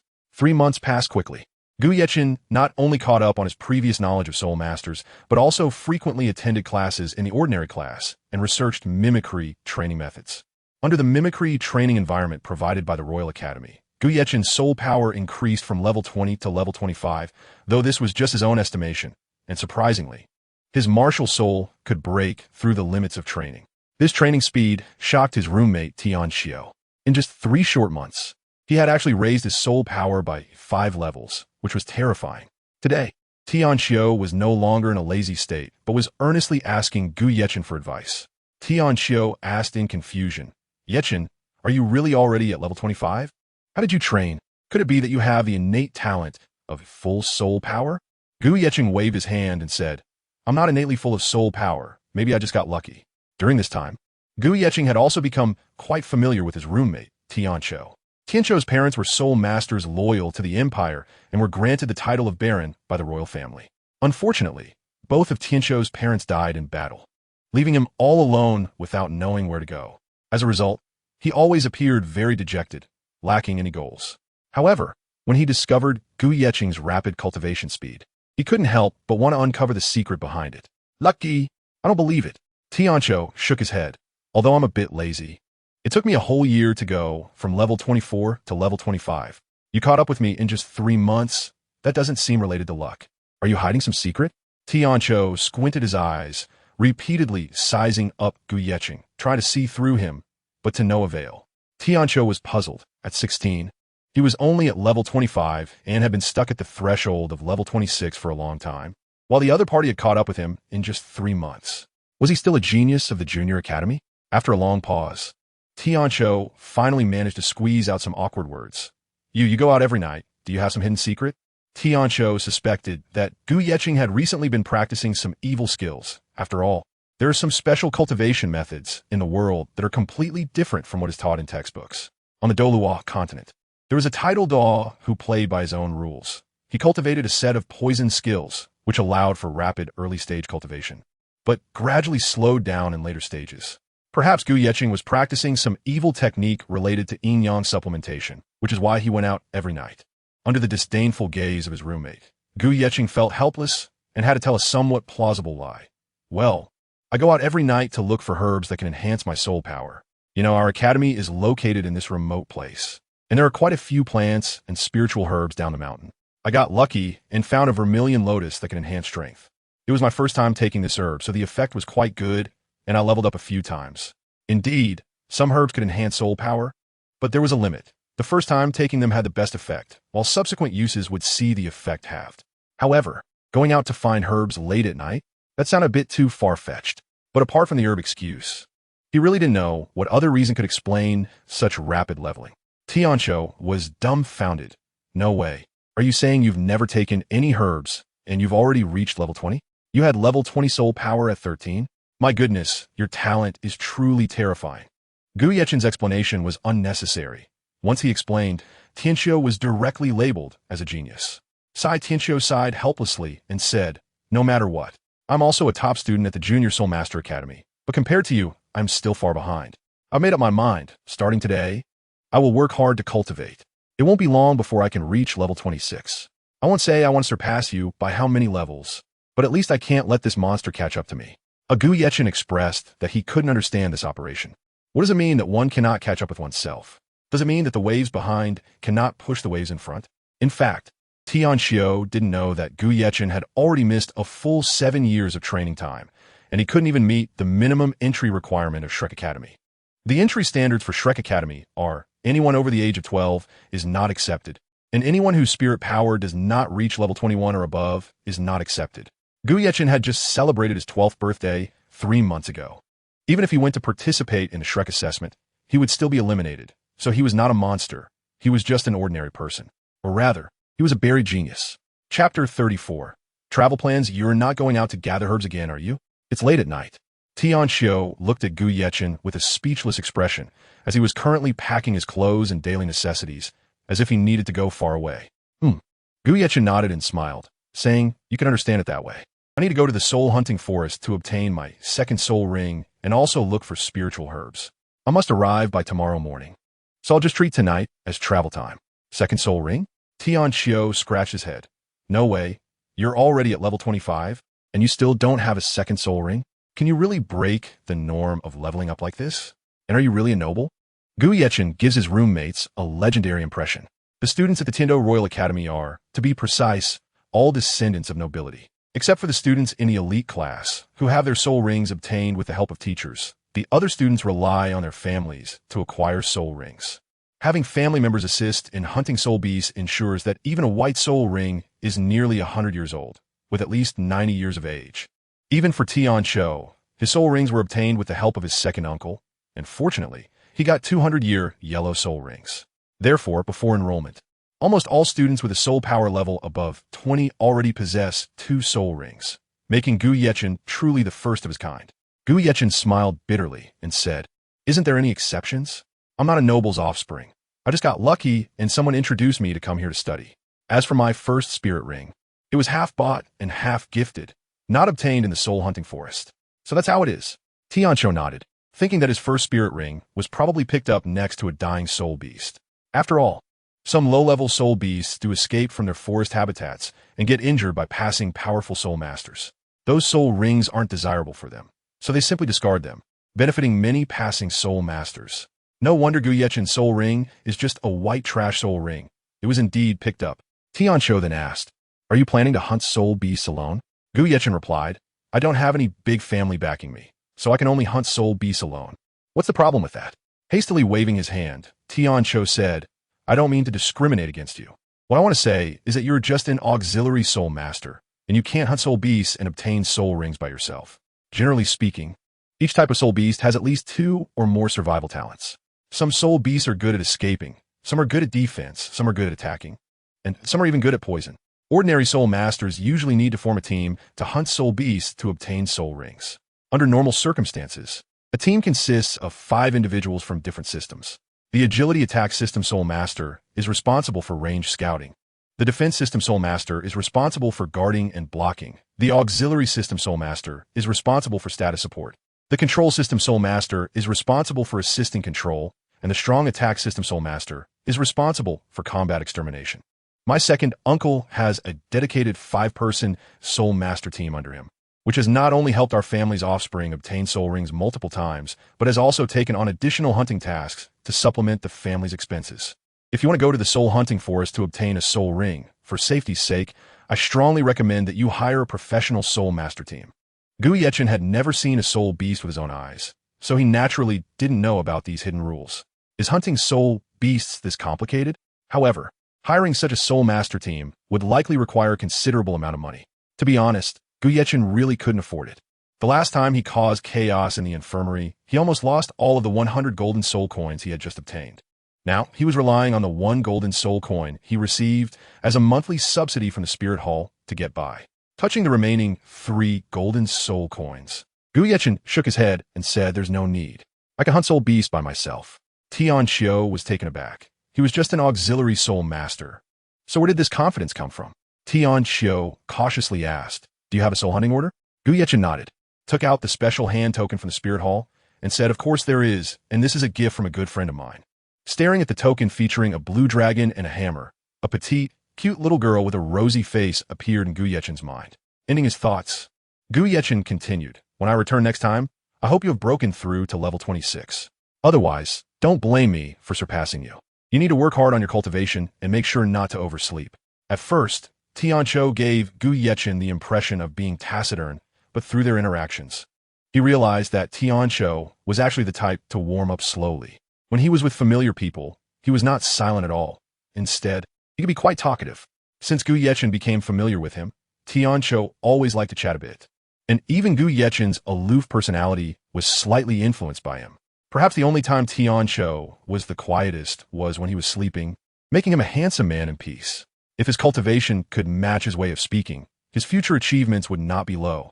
Looking at Tiancho's surprised expression, Gu Yechen glanced at the token in his hand and thought, "No way. Even if I'm not a noble, it's just a hand token. Is it really that surprising?"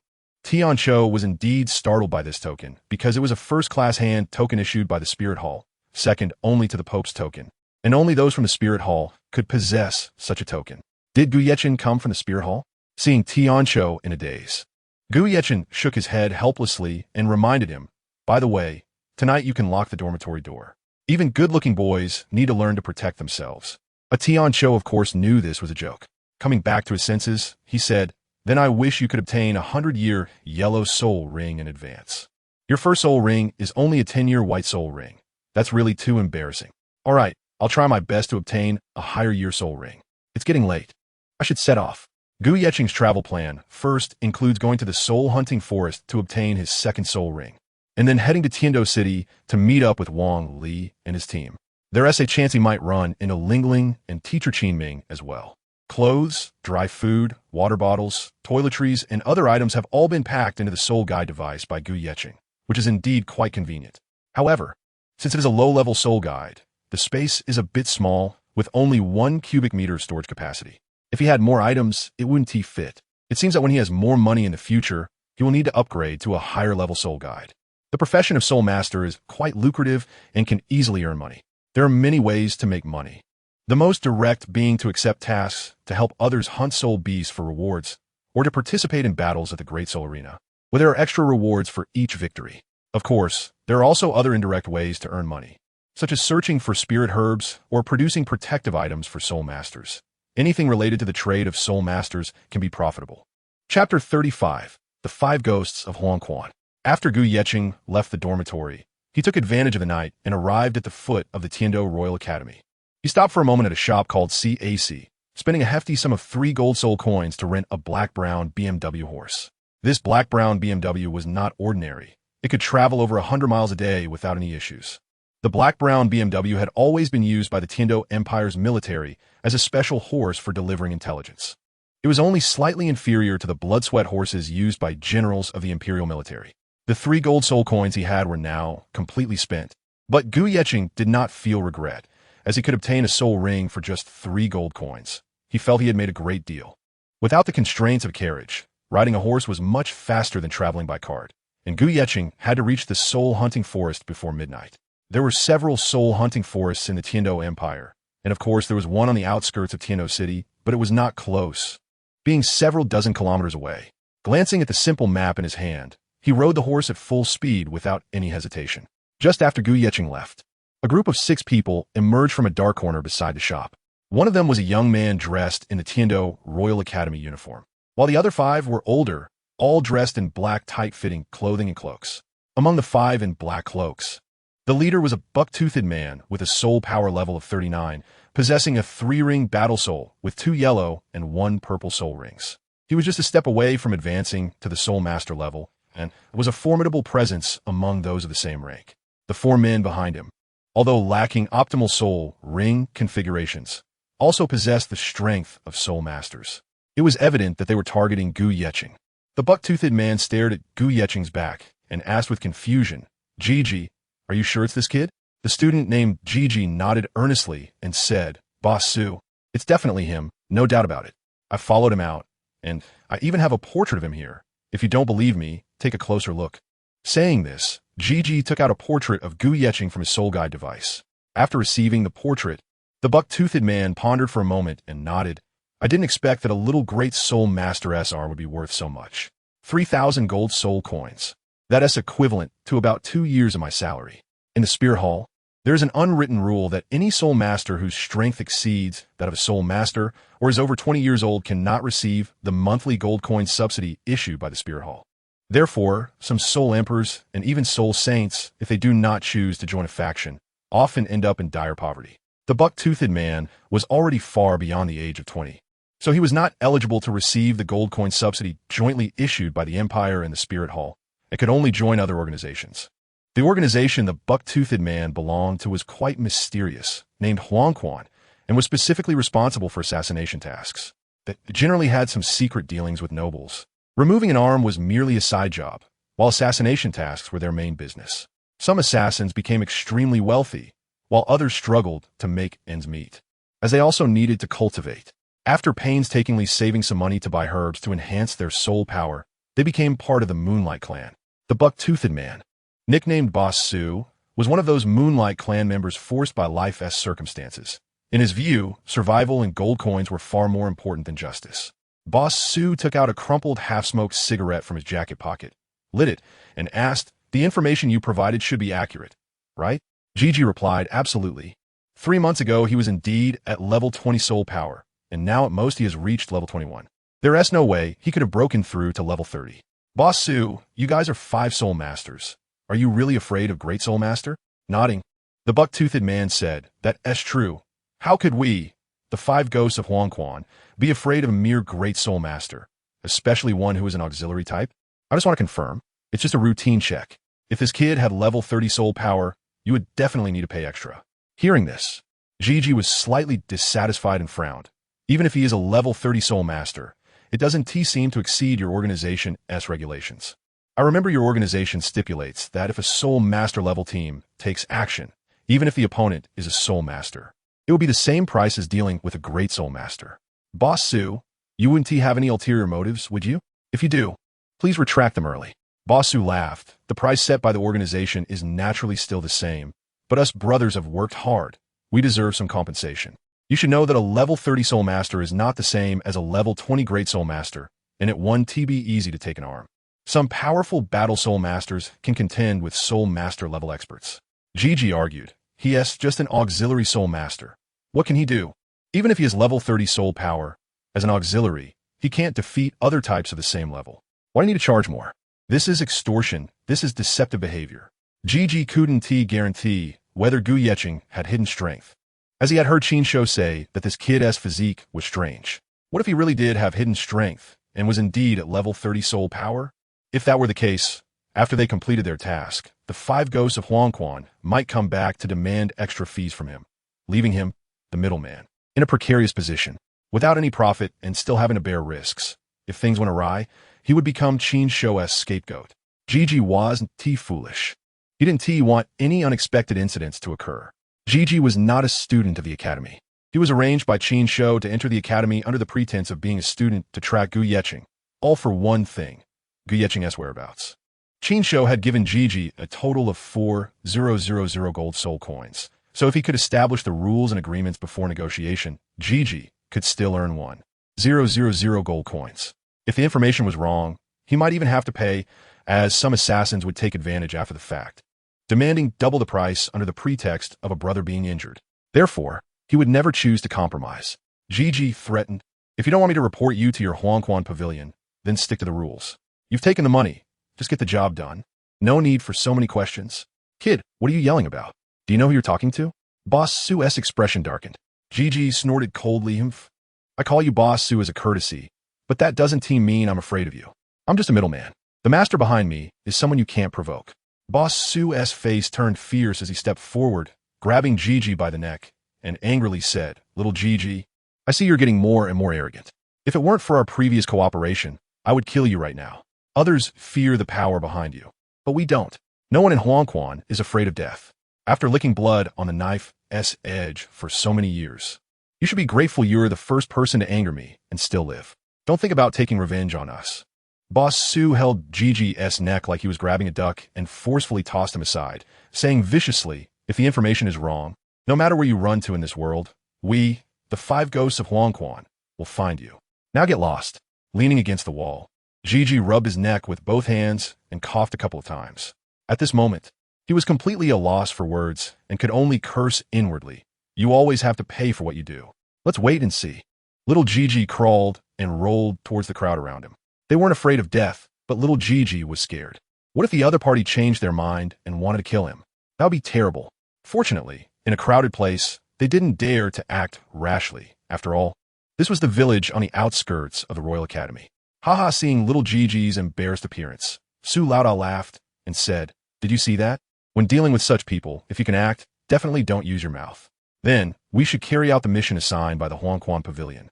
Brothers, get excited. Just be careful not to slip up. If you accidentally take his life, that wouldn't be good. Ahaha." Chapter 36. Just by the way, as for this matter, Gu Yeqing, who was galloping on horseback, was completely unaware. He simply glanced back and felt that something was off. When he was at the Royal Academy, he always felt someone was following him. Even though the other party was well concealed, Gu Yeqing could still sense others through his martial soul. Were they discussing some important plan? Now that I have come out, they have gone silent. Are they really planning to just let it go? The situation was strangely eerie. The other party hadn't chased after him. Could it be that his horse was too fast and the other party couldn't keep up? As it approached midnight, Gu Yecheng finally arrived at the Soul Hunting Forest, where there was a cluster of houses nearby, clearly a small town. Even though it was quite late, various shops were still open for business. Perhaps the rent was too expensive, and they were reluctant to close down. Most of them were ordinary people, so naturally, they had to work much harder than soul masters. On this brightly lit night, someone was shouting, "Camping tents can sleep 5 people, only 1 gold soul coin. Buy 2 get 1 free. Beast repellent powder can mask your scent and avoid disturbances from snakes, insects, and rodents. A must-have for traveling. Only 10 silver soul coins per pound. Anyone who buys over 10 pounds can get a 10 discount." Various shouts echoed one after another, and the noisy sounds inevitably made Gu Yecheng a bit irritated. Simple shops lined the streets, and the bustling crowd was endless. Weapons, armor, food, everything was available. Nothing was out of sight, only out of mind. Indeed, everyone wanted to make money from soul masters. It was very much like a trading night market, with a dazzling array of items filling the eyes. Not much worse than the shops in Tiando City, though the buildings were somewhat old but had a different style. Of course, besides ordinary people, there were also quite a few soul masters. It was likely that those who arrived early had already gone into the forest to set up camp. However, many seemed to have waited for a long time and still hadn't found suitable partners. No hand order. 7 people online waiting for hand orders. 10 gold soul coins seeking a big shot to lead the team to collect soul rings. Holding a 5th level hand order from the Spirit Hall. A 5-person team hunting 10-year soul beasts, missing 1 strong attacker. Holding a 4th level hand order from the Spirit Hall. A 7-person team hunting 100-year soul beasts, 1 missing. Control and support types preferred, helping each other hunt. Holding a 3rd level hand order from the Spirit Hall. A fully staffed professional team online accepting orders. Any soul beasts under 1,000 years can be chosen at will. 700 gold soul coins to hunt until satisfied. Regarding the professional team mentioned by Tian Cho, Gu Yecheng shook his head in helplessness. Not to mention that he was currently broke. Even if he had money, he wouldn't hire such a team simply because it was too damn expensive. He found a shop to store his black-brown horse, and then headed towards the wall of the soul hunting forest. To be honest, it was his first time riding, and the bumpy ride had left him feeling like his bones were about to fall apart, so he walked a bit slowly. Oh no, there was only about half an hour left until midnight. I must enter the forest quickly. Gu Yecheng quickened his pace and approached the main gate, which resembled a city with its more than 10-meter-high walls. The defenses here were much sturdier than the iron fences in other uninhabited areas of the soul hunting forest, as this was a town where any signs of soul beasts escaping could not be tolerated. Yet, even through the wall, towering trees could still be seen, each at least 1,000 years old. Most soul beasts in the soul hunting forest are 10 or 100 years old, while 1,000-year soul beasts are extremely rare. Even professional hunting teams wouldn't dare to claim they could encounter one. Gu Yecheng's goal was naturally to hunt a 100-year soul beast. As he walked through the main entrance, he saw many soldiers in armor, holding long spears, marching in perfect unison. Their soul power fluctuations were not very noticeable, apart from the leader, who was a 1-ring battle soul master. The others had no soul rings and were likely less than level 10 soul masters. At that moment, a loud voice rang out, filled with a tone of coldness and menace. "Hey, bring him to me and tie him up." Daring to enter the soul hunting forest without a hand order. Do you not take our Spirit Hall seriously? A law enforcement officer discovered someone without a hand order while checking in the soul hunting forest. So he injured the person and brought him out. The law enforcement officer's attire was not armor, but a set of tight-fitting clothes, with the character for soul embroidered on the chest, clearly indicating he was from the Spirit Hall. He appeared to be a 2-ring battle soul master. The law enforcement officer scolded the surrounding soldiers. "What are you all doing? Today, you let another person without a hand order in." The captain of the soldiers stepped forward to explain, "Respectful battle soul master, this cannot be blamed on us. Some sly kids are taking advantage of the loopholes in the rules. We have no way to stop them. Indeed, as long as one person had a hand order, they could bring others into the soul hunting forest. Some would secretly follow and pretend to know them, making the guards at the entrance think they were together, while the person being approached was completely clueless. Even without a hand order issued by the Spirit Hall, one could pay someone to take them inside. However, for the poor, a single gold soul coin was equivalent to a year's worth of food expenses. They could not bear to spend 10 gold soul coins to buy a chance to enter the soul hunting forest. The law enforcement officer reprimanded, "Doing wrong is doing wrong. Don't think of shirking responsibility.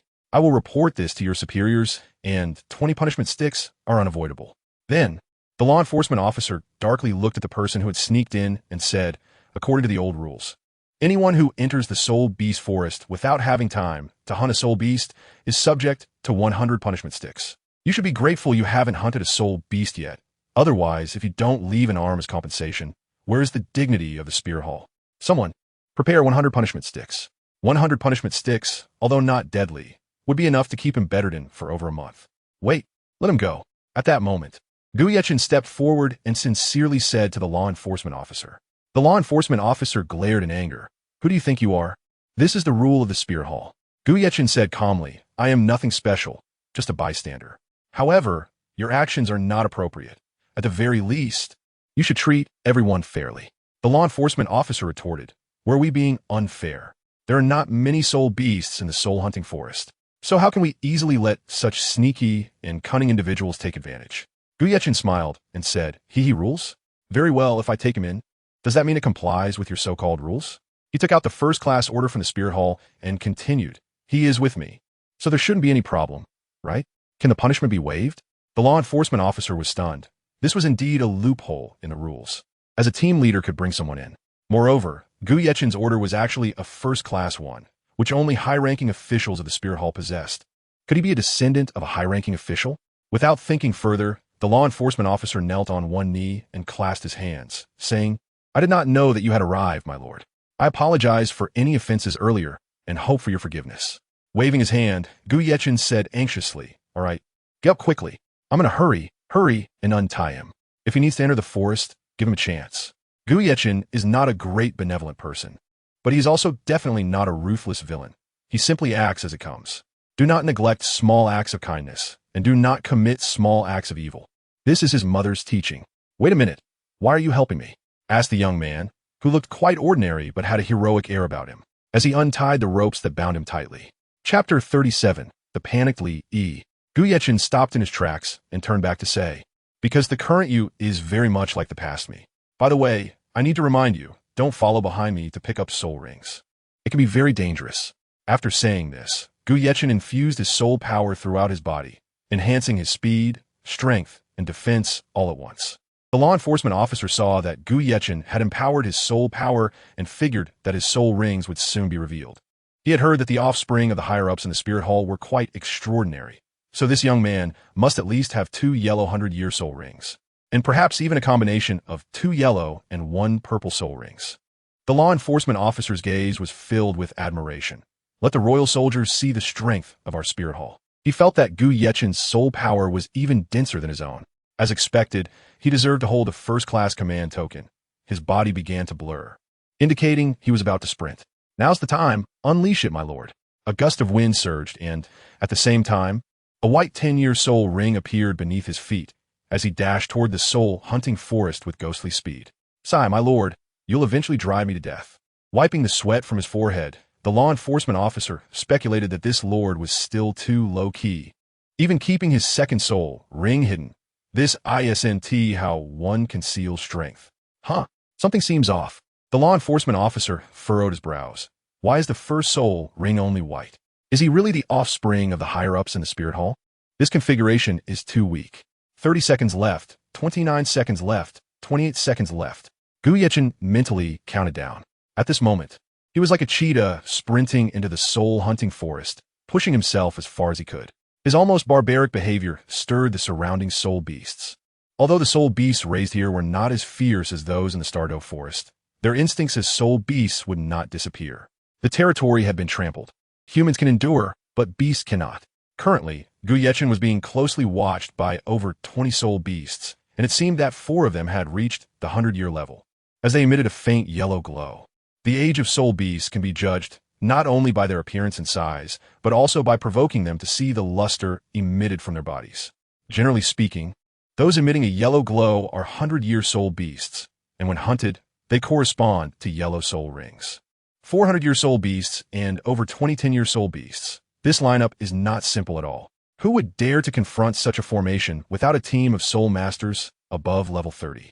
Gu Yechin only has a soul power of 25 and is an auxiliary soul master.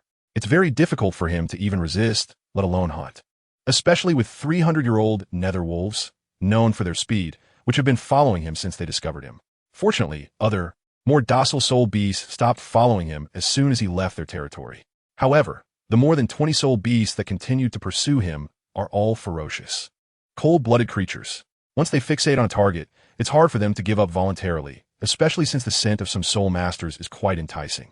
Gu Yechin turned around to look at the colorful little cat and the shadowy wolf following behind him, a faint smile on his lips. Come on. Soon you'll know what terror really is. He spread out his soul power, trying to avoid the surrounding tents, as that was where others had set up camp. 8 seconds left, 7 seconds, 6 seconds.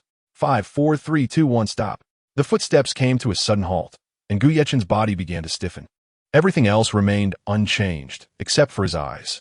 They say the eyes are the windows to the soul, but if these windows are covered by curtains, then everything in the outside world becomes invisible. Gu Yechin felt as if he were trapped in a dark room, devoid of hope and light, surrounded only by endless darkness and fear. As for the amplified pain, Gu Yechin had long since grown accustomed to it over the past 3 months. His body was tormented, his soul shaken, and his will eroded. He had almost developed an immunity to these things. In fact, he could walk freely in this hellish predicament. In the past, not only could he not walk, but even the slightest movement would cause excruciating pain. It felt like being bound by vines, crushed under a mountain, while being tormented by countless ants gnawing at his heart. Now, such pain was merely a tickle, a light drizzle, aside from the immense pressure. Although that pressure still existed, without the bindings of the vines, Gu Yechin could walk freely. He could see nothing of what was happening outside, only sitting in the dark corner. Suddenly, a glimmer of light appeared above Gu Yechin's head. In the pitch-black sky, a lone star emerged, the only one. And Gu Yechin knew it was a sign of a human life force. Legend had it that everyone corresponds to a star in the sky. The nobler a person is, the brighter their star shines, and their birth and fortune are more extraordinary. In contrast, those of lowly and humble status have dim stars, which could even signify a short life. However, this does not represent much. Even the brightest stars can dim, and even the dimmest stars can shine brilliantly. When the night dominates the vast universe, the brightness of the stars will be governed by the night. Looking at the dim star above him that could only emit a level 1 brightness, Gu Yechin didn't know who it was. It certainly wasn't Lingling or Jiuying. Because Lingling and Jiuying emitted a level 9 light, Gu Yechin had mistaken someone last time, but this person only had a level 1 brightness. Who could it be? But no matter who it was, as long as they appeared in Gu Yechin's starry sky, it meant that the other party was about to fall. It was clear that the other party had entered the range Gu Yechin could sense. Damn, what kind of monster is this? About 10 meters away from Gu Yechin, a plainly dressed man had just withdrawn his head.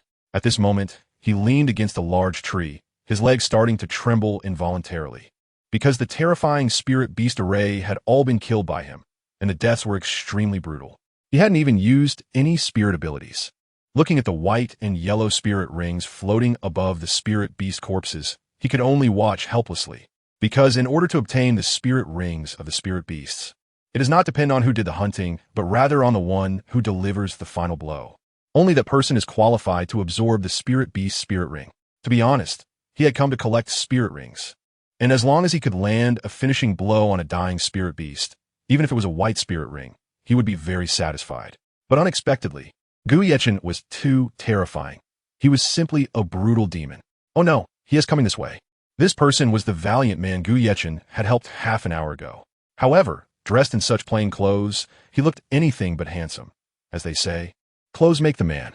The man was namely Yi, an ordinary spirit master with only innate level 1 spirit power. His talent was very low. At 16 years old, he only had level 10 spirit power. If he couldn't obtain a spirit ring this time and become a spirit master, he would give up his path as a spirit master and perhaps become an ordinary soldier. After all, becoming a spirit master is not something everyone can achieve. Many once hopeful individuals eventually have their youthful arrogance ground down. At this moment, he had just reached level 10 and had no spirit ring, let alone spirit abilities. Running away was all he could think of as the best option. However, could he really escape? Chapter 38.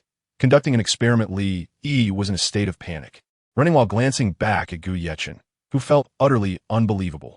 Just then, Yi tripped over a stone and rolled over, landing flat on his back. No way. How could he be so unlucky? Yi hurriedly pushed himself up with his hands, but as he raised his head, He found Gu Yechen already standing in front of him. It was as if the other party had teleported. Silent and eerie, the more unknown it was, the more terrifying it felt. Damn it, my body one team move. Looking into Gu Yechen's crimson eyes, reminiscent of a demon with bloodlust. Li involuntarily swallowed. Please don't kill me. I mean no harm. Li wanted to communicate to get the other party to spare him. After all, he was just passing by and had no deep enmity with him. Unexpectedly, the originally dark and thoughtless red-eyed Gu Yechen stopped his downward strike. As if he could hear Li Yi's plea, seeing that the other party had halted, Li Yi finally dared to take a deep breath. His anxious heart had almost leaped into his throat. Li Yi continued, please don't make a move. I mean no harm. I apologize for the intrusion. Also, thank you for your assistance earlier. I owe my chance to obtain my first spirit ring in the spirit hunting forest to your help. I will leave immediately. Half an hour earlier, Gu Yechen had warned him not to attempt to follow him, as trying to collect spirit rings was not a good idea, and it turned out to be very dangerous. However, Li Yi had no choice. With only 10 levels of spirit power, hunting spirit beasts was extremely difficult for him, and he could lose his life at any moment.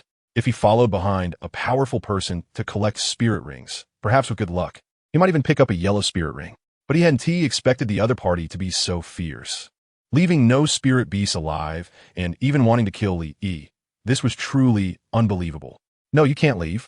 To his surprise, Gu Yechen actually spoke. Something he probably hadn't anticipated himself.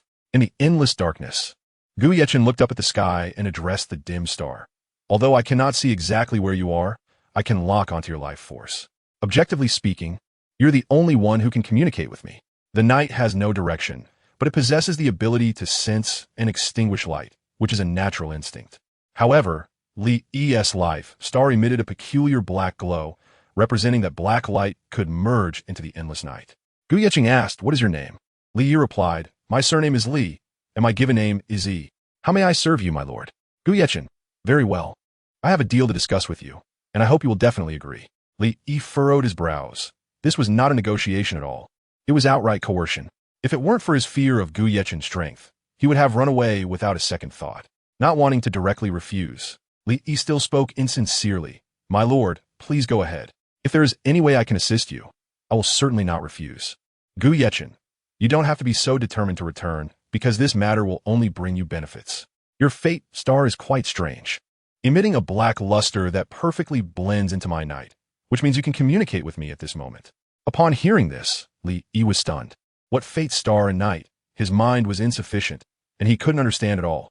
As for communication, he was a mute. So would there be a communication barrier? What exactly did this guy want? Li Yi twitched for a moment and respectfully said, my lord, I am foolish and do not understand what you are saying. Gu Yechen said very seriously, you can see that I am in a very strange state right now, because my consciousness is separated from my body. I cannot see, hear, or touch anything around me. All sensations have disappeared. To be honest, I cannot control this body at all, so I need an assistant to help me understand its condition. Your presence has given me the ability to hear and communicate, which means you're the only one I can connect with. The most important point is that I have no intention to kill you. You are the second living being who can survive in my hands, and I can feel your influence on me. Li Yi's eyelids twitched, and the corners of his mouth twitched wildly. What on earth is this guy saying? I can't understand him at all. Can you please speak in plain language? Respected sir, please be direct. What do you need me to do? Li Yi asked weakly. Gu Yechen said, I need your help. I must understand everything around my body right now. I need a pair of eyes. Will you be my second pair of eyes? Don't be in a hurry to refuse. As my eyes, you will get everything you want. In the future, the soul rings needed for your martial soul will be left to me. What do you think? Upon hearing this, Li Yi swallowed hard. This ruthless person was so formidable and held a first-class order from the Spear Hall. If he followed him, the first soul ring would be secured. Li Yi tentatively asked, can you help me obtain the best soul ring configuration? If I become a soul master in the future, will you help me acquire a purple soul ring?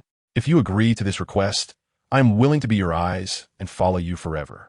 Gu Yechen's face was stiff as he said, don't say it's a purple soul ring. As long as your level is high enough, even if it's a black soul ring, I can help you obtain it. Gu Yechen knew his own talent. He would eventually become a titled Douluo, but for now, the defect in his martial soul was troubling him. He had to find a solution, and Li Yi just happened to be able to help him. Li was taken aback. A black soul ring? That was something he had never even dared to think about. His talent was very low, with only innate level 1 soul power. Whether he could break through level 30 in this lifetime was still uncertain. A purple soul ring was his ultimate goal. Yet the other party was offering a condition for a black soul ring, which was indeed very tempting. Not only that, but he had also said that he would take care of all future soul rings. Was this considered a form of support? Li Yi respectfully said, "My lord, please give your orders." Gu Yechen replied, "Now I need to know a lot of things. For example, I need to know what the surrounding environment is like at this moment. Also, what is the strength of my body right now? Furthermore, how many levels of soul masters can this body contend with?" Li Yi was completely speechless. It seemed that this person had some kind of special obsession with cleanliness. Was he going to want to check his bodily data as well? Oh my god, he couldn't even begin to imagine. Li Yi responded, "My lord, no problem." Gu Yechen nodded. "Very well, let's get started." Li Yi asked weakly, "Where do we begin? How do we test the data?" Gu Yechen fell silent, truly unsure how to conduct the test. After thinking for a long time, he finally said, "Let's do a test first. You should walk to my left shoulder position. Keep an arm's distance from me, and stand parallel to me." What kind of ridiculous test is this? Is this a children's game? Li Yi couldn't help but roll his eyes. But he still respectfully replied, "This test is truly unique. I wonder why you're doing this. As for why I'm doing this, I'll tell you when I have time. For now, please help me with this experiment." "All right, I'm coming." Li Yi responded. Chapter 39. Snowflakes floating down when Li Yi stood side by side with Gu Yechen in the darkness. Gu Yechen surprisingly noticed that the light and angle of that star had slightly changed. As expected, under the refraction of light, the surface of the star underwent subtle changes, which would imprint a dark symbol in the night. Gu Yechen nodded, probably having guessed some clues, and then said, "You stand about a step away from me in front, behind, and to both sides. I need to remember these 4 directions." Li Yi scratched his head, unsure of what this gentleman intended to do, and could only follow his instructions. After completing the task as required, Li Yi finally said, "My lord, I have finished." Gu Yechen praised, "Very good. Let's repeat it a few more times. I need to completely memorize these 4 changes." Li Yi dared not think too much and could only follow orders. This lord's methods were quite ruthless, and he couldn't afford to slack off. Although it was said to be a few times, in reality, they repeated it over 30 times. During this time, Gu Yechen had Li Yi stand in the right positions and then guess where he was. It took half an hour to memorize these 4 positions, which was really inefficient. Every detail on the black curtain was a special mark. The intricate changes of the sun, moon, and stars contained secrets of heaven that almost no one could understand. At this moment, Gu Yechen was able to comprehend some superficial aspects, which was already quite remarkable. He could perceive the changes of the stars to grasp the specific direction of life. "All right, let's just remember these 4 positions for today, and we'll memorize the others tomorrow." Gu Yechen said to Li Yi, "Look around and see if there are any living soul beasts. If there are, choose one." Li Yi pouted, "My lord, are you joking with me? You just wanted to kill me. How could there possibly be any survivors?" Gu Yechen awkwardly said, "All right then, you go ahead and walk forward. If you see a soul beast you like, I'll help you hunt it. But my lord, your strikes are really too ruthless. You directly killed the soul beast, and I didn't even have a chance to deliver the finishing blow." Li Yi expressed his helplessness. Gu Yechen nodded. "This is easy to handle. I can lock onto your life aura. As long as you see me about to kill the soul beast, run away immediately. Then I will stop. As for the distance you need to run, it's best to be over 20 meters. Otherwise, I can't guarantee that I will stop." Li Yi waved his hand in front of Gu Yechen's eyes. "Sir, you really can't see anything, but you were fine before." Gu Yechen said coldly, "I've already told you. I will tell you later. For now, just follow my instructions." "Okay?" Li Yi nodded. Since he decided to follow his master, he couldn't show any disrespect. The soul ring here was not something Gu Yechen could absorb in his current state, so he decided to help Li Yi obtain a soul ring first. While this state hadn't disappeared, he needed to make use of it. If time passed, Gu Yechen would revert to being an exhausted support soul master. At another camp in the soul-hunting forest, 2 perfectly proportioned women were discussing something. "We have been waiting here for 3 days and nights. Not to mention a 3,000-year ice spike armadillo. We haven't even encountered the most ordinary 1,000-year soul beast," said a girl named Shui Wu to a very attractive girl beside her. "Sister Bing, do you think all the 1,000-year soul beasts here have been hunted by other soul masters? The ice spike armadillo is probably gone too." The girl called Binger, whose full name was Shui Binger, was Shui Wu's best friend. Both of them were the most outstanding talents of Tianshui Academy, especially Shui Binger, who possessed the top-tier beast martial soul, the Ice Phoenix, which was exceptionally powerful. This time, Shui Binger had just advanced to the 40th level Soul Master and came to the soul hunting forest with her friend Xuewu. Xuewu asked, "Why don't we go to the Stardow Forest to hunt soul beasts? There are quite a few thousand-year soul beasts there. It's not difficult to find 6,000-year soul beasts. Why do we have to come to the soul hunting forest to look for a 3,000-year ice spike armadillo?" Shui Binger replied, "Xuewu, if you think that a higher year means stronger power, you are very mistaken. The year of the soul ring only enhances the overall attributes of the body. It doesn't mean the skills obtained are stronger. A 90-year soul ring isn't necessarily stronger than a 30-year soul ring.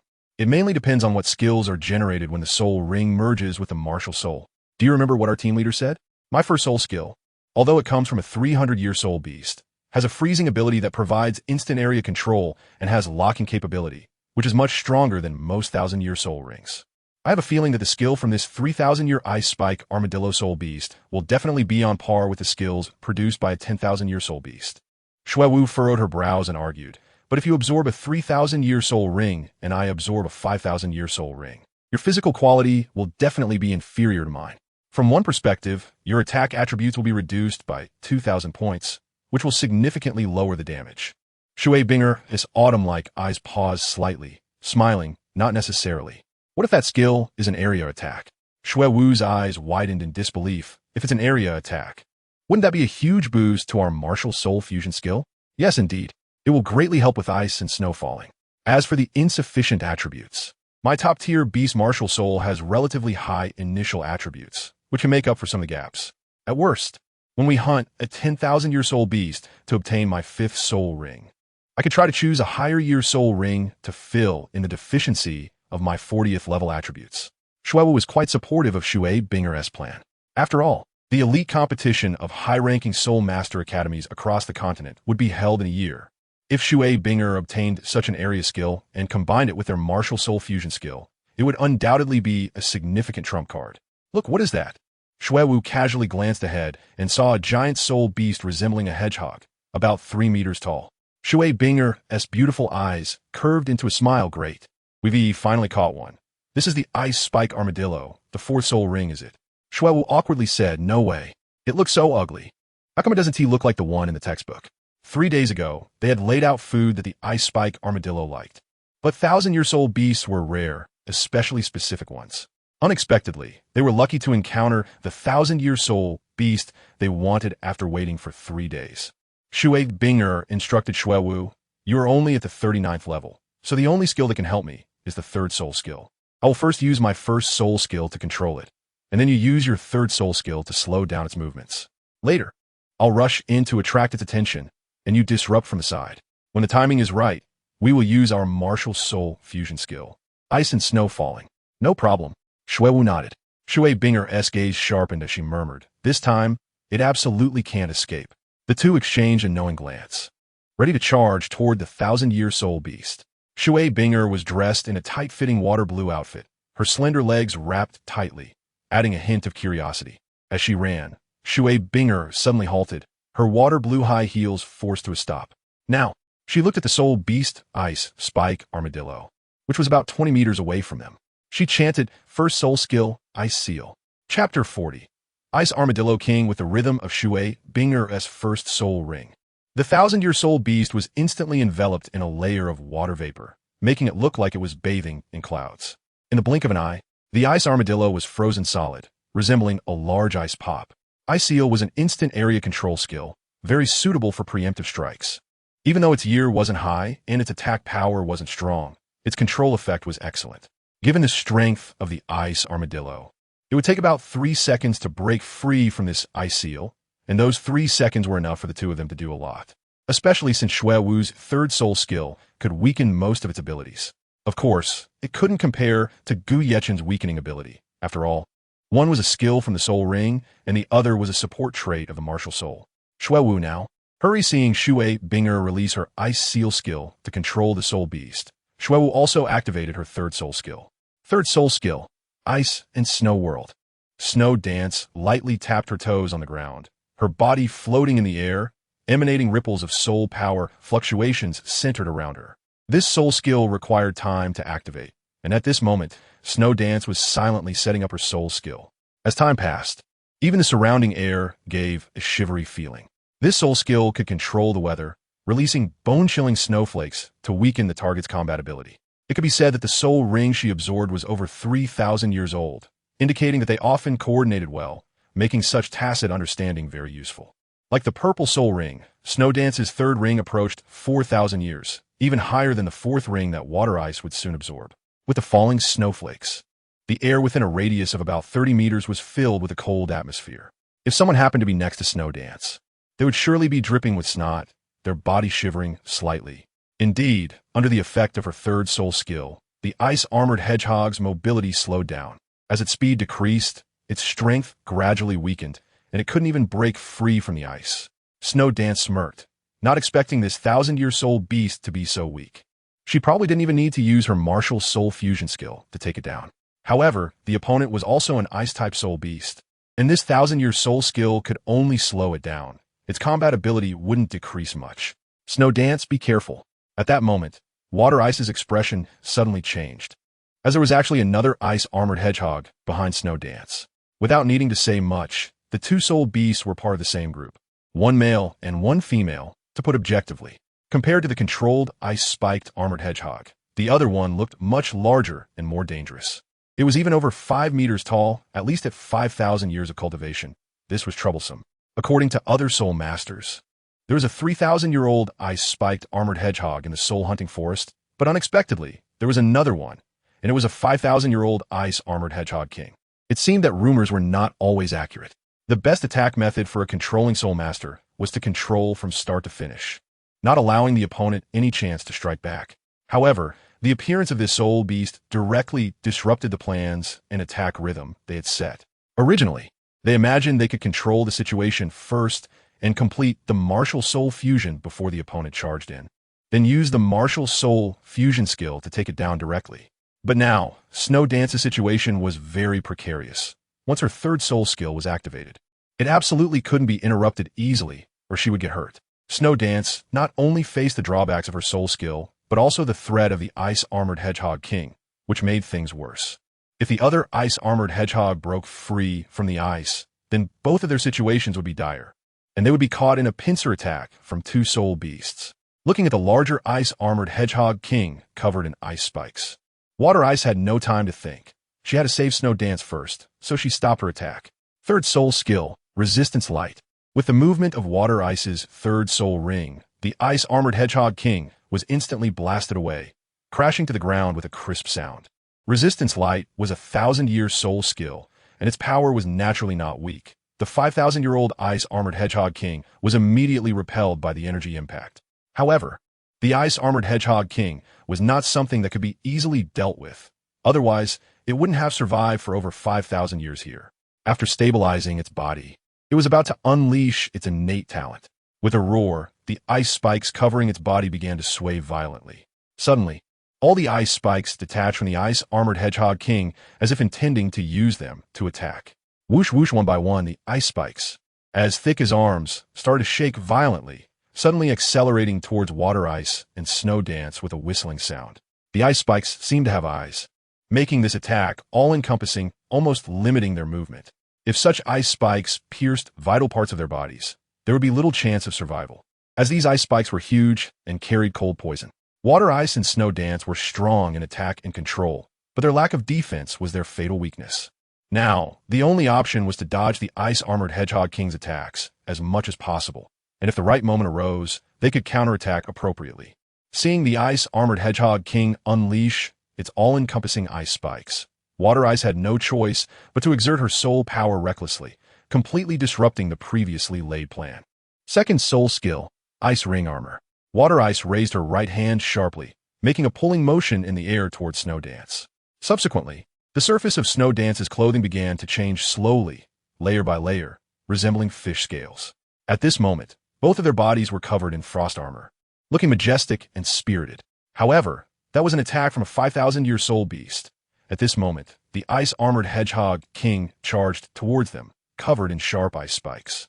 With ice spikes threatening from the outside and the ice-armored hedgehog king glaring from the inside, along with the ice-spiked armored hedgehog about to break free from the ice, they were in deep trouble. Ding, ding, ding, ding, ding, ding. A series of crisp sounds rang out as Water Ice and Snowdance's frost armor began to crack. Seeing the ice spikes had an effect, the ice-armored Hedgehog King seized this opportunity and charged forward. Even without the ice spikes, its skin's defense was as solid as an iron wall. Bang bang, two loud crashes followed, and the ice-armored Hedgehog King, in a brutal manner, directly smashed through their frost armor like it was nothing. Water Ice and Snowdance were both thrown backward, feeling as if they had been hit by a cart, their bodies becoming extraordinarily heavy. Water Ice felt a sweetness in her throat. A mixture of sweet and salty liquids surged, and faint traces of blood could be seen at the corner of her mouth, clearly indicating she was injured. Fortunately, the frost armor had provided some defense. Water Ice's figure flashed and directly appeared in front of Snowdance, supporting her with both hands, saying, "Are you okay? You were too careless just now." Water Ice's strength was at the Soul Master level, and her second soul ring came from a defensive soul beast, so her defense was naturally higher. However, Snowdance was in a more miserable state. Her defense was already low, and being interrupted while using her soul skill had caused her severe injuries. Snowdance wiped the blood from the corner of her mouth and hurriedly waved her hand, saying, "I'm fine, thank you, Sister Ice. Otherwise, I would have been pierced by that damn beast with 10 big blood holes. Unfortunately, we can no longer use the martial soul fusion skill. What should we do?" Chapter 41. Unpredictable. Water Ice surveyed the surroundings. The other ice-armored hedgehog had also broken free from its ice confinement. There was no choice but to fight desperately. Water Ice thought to herself, as long as we limit the mobility of these two soul beasts, even if we can't kill them, escaping shouldn't be a problem. The two ice-armored hedgehogs simultaneously howled towards the sky, as if communicating with each other or issuing orders. They wanted to ambush us. It wouldn't be that easy. Water Ice clasped her hands together and pushed forward with all her might, shouting, "First soul skill. Ice Seal." Sure enough, it was another instant group freezing skill, which directly froze both soul beasts. Only by seizing the initiative could they break the passive situation. The earlier ambush was due to carelessness. For control-type soul masters, the best fighting strategy is to control the opponent from the beginning until death. Unfortunately, Shui Binger and Shui Wu, born into prominent families, were still too overconfident. What was happening? A sound like shattering glass echoed, and the massive ice block instantly shattered into hundreds of pieces. They actually broke the freezing skill so quickly.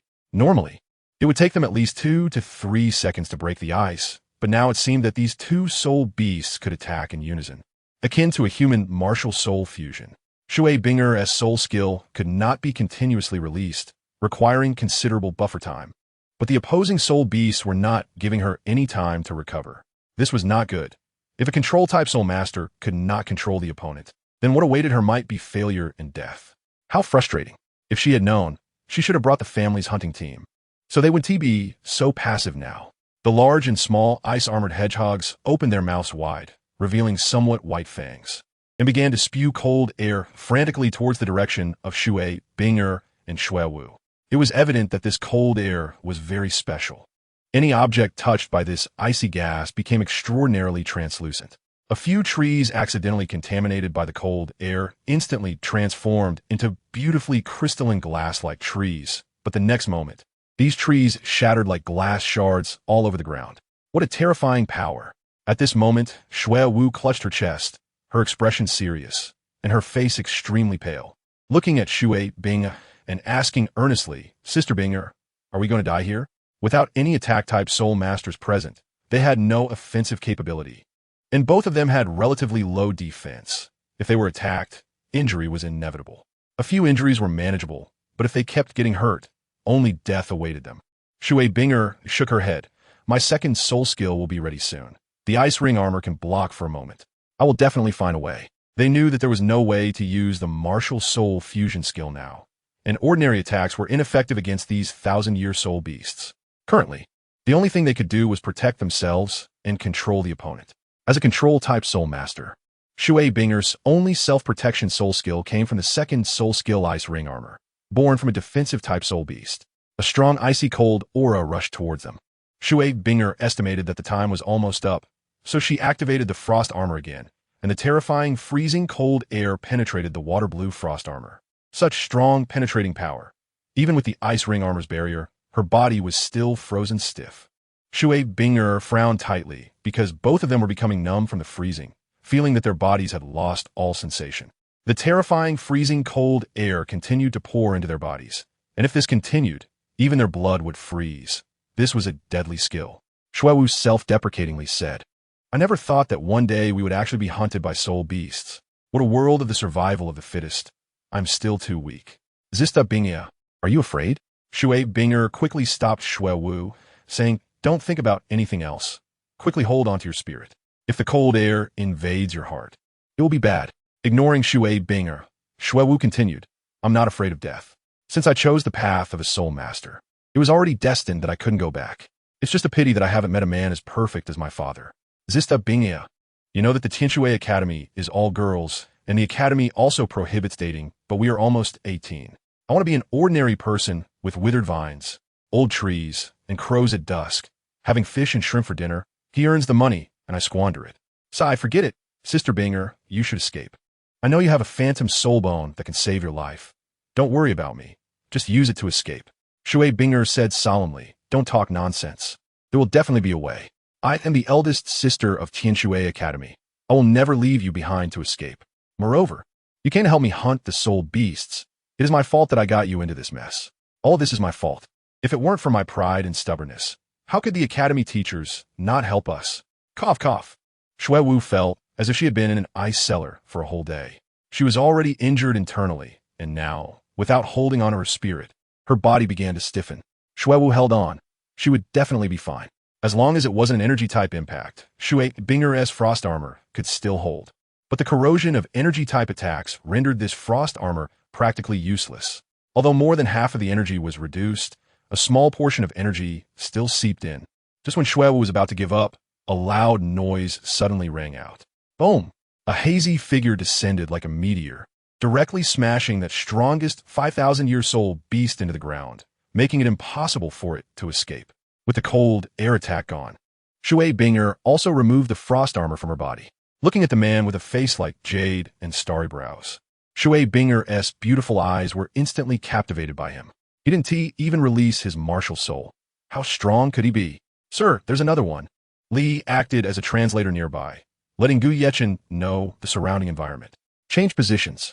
Gu Yuchen's sensing range is only a little over 20 meters, and the other one is just outside of that range, not to mention the positions of Shui, Binger, and the others. Li quickly dashed to the side, eager to test the exact sensing range of Gu Yuchen. However, the ice spike armadillo on the other side was not to be underestimated. Seeing Gu Yuchen and Li Yi's provocation, all its ice spikes stood on end, as if it was about to launch an ice spike attack again. Xuewu saw this move coming and quickly reminded Li Yi, be careful of its ice spike attack. Gu Yechen's specific strength is completely undetectable by Xuewu and Shui Binger, but Li Yi indeed has solid level 10 soul power. Li Yi glanced at this beautiful young lady and couldn't help but purse his lips, feeling a bit shy. Little Li, where are you planning to run off to? Gu Yechen was completely speechless. He could sense 4 positions around Li Yi, about a step away in each direction, and coincidentally, there was a big tree in front of him. Bang, sure enough, Li Yi crashed into the tree, truly a teammate as clueless as a pig. He's so silly. Xuewu covered her face and laughed, but the very serious injuries made her frown again. Shui Binger stepped forward to support her and said, we are saved. That person is very strong. As for Li Yi, even the ice-spiked hedgehog might be thinking, is this kid here to make fun of me? Thus, it retracted its long-range ice spike attack and chose to charge at close range instead. However, unfortunately, it still made the wrong choice. Because any living being within the 4 positions around Li Yi would suffer Gu Yechen's merciless attack, and this process would arrive in an instant. Thud, the ice-spiked hedgehog was like a big ice ball, brutally stomped into the ground, its relatively weak defense squished flat, looking utterly tragic. Fortunately, the ice-spiked hedgehog had both offense and defense, so it did not die, but its body was stuck in the mud, unable to pull out, especially with the barbs, making it even harder. Was it possible to end it in just one move? Shui Binger and the others fought so hard, nearly losing their lives, while the opponent just stepped on it. The man's appearance looked very young. Strictly speaking, he still resembled a teenager. Impossible. He must be someone who takes care of himself. Perhaps he is already in his 20s. Shui Binger tried to guess the identity of the person.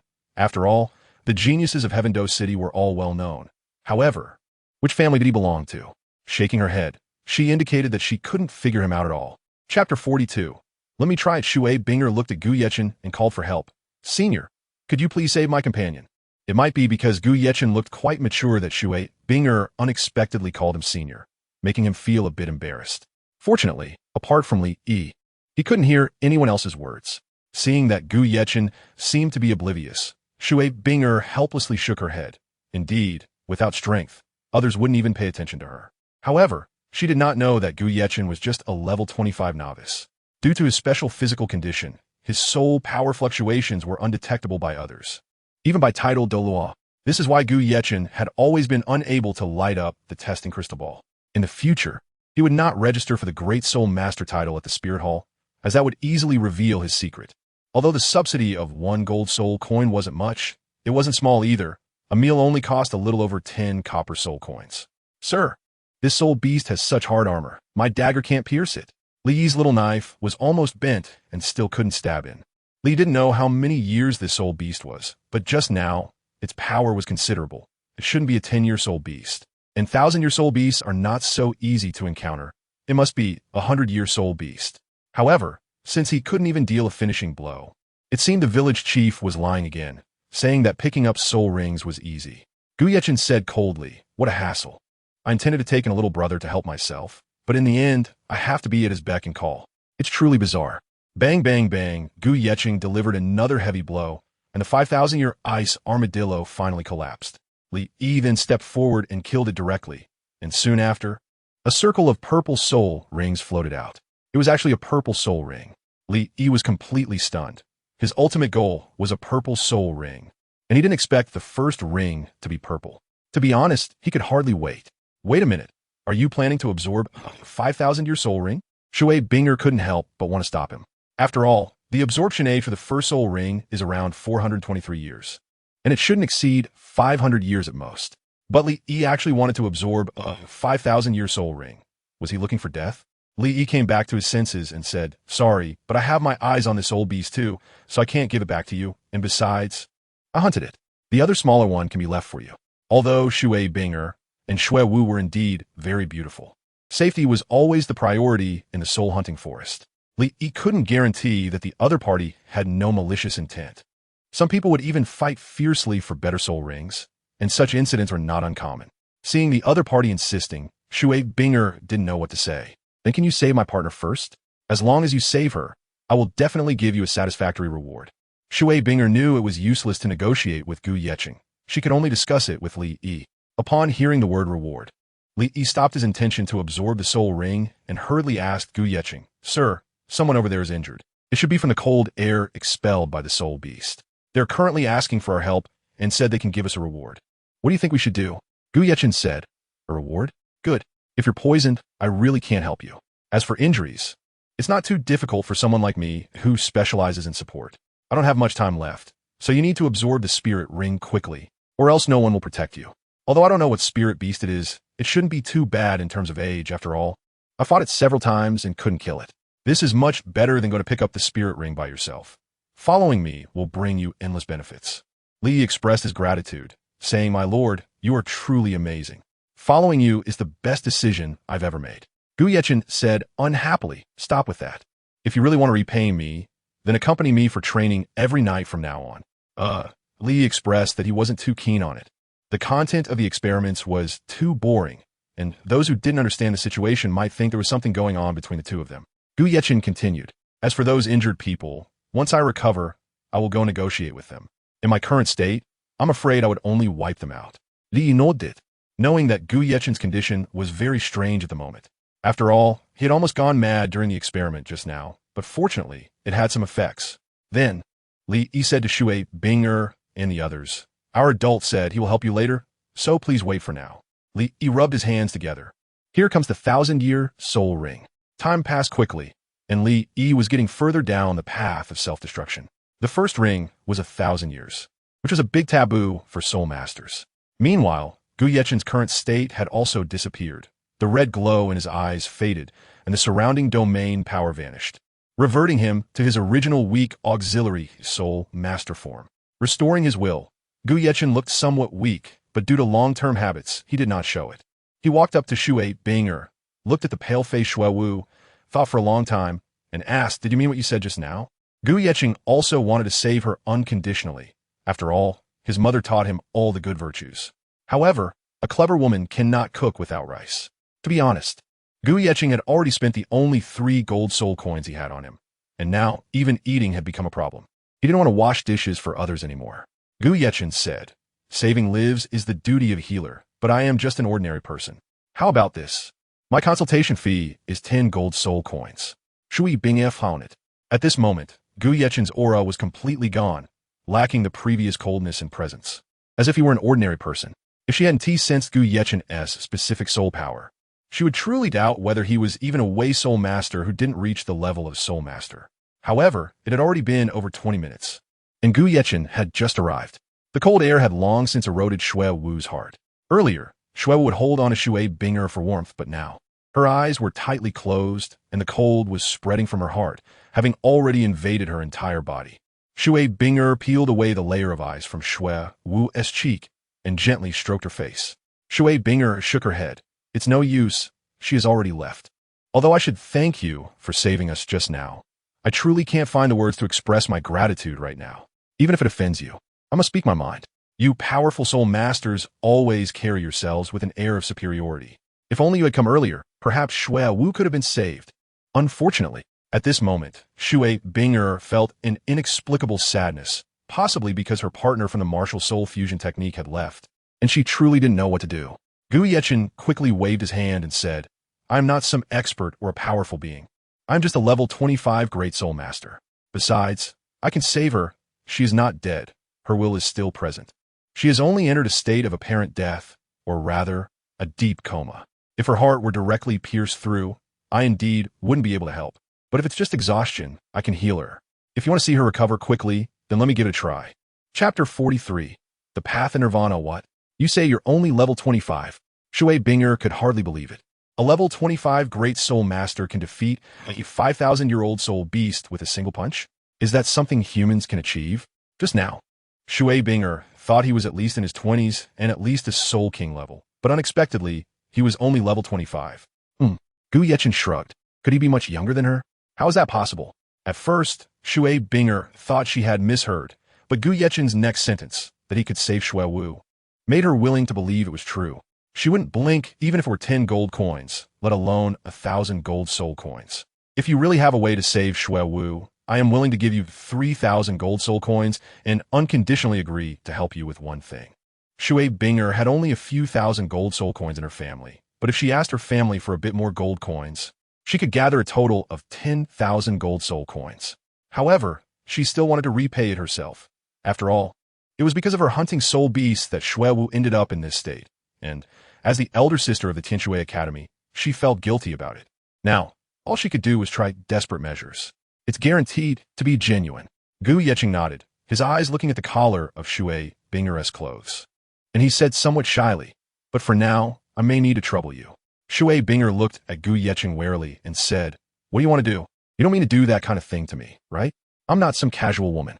Besides, I'm the big sister of Tianshui Academy. If others find out, how will they see me? Although I did say earlier that I would help you with something for free, that definitely does not include that kind of thing." Gu Yeqing said speechlessly, "I haven't said anything yet, and you've already imagined so much. Your imagination is really good.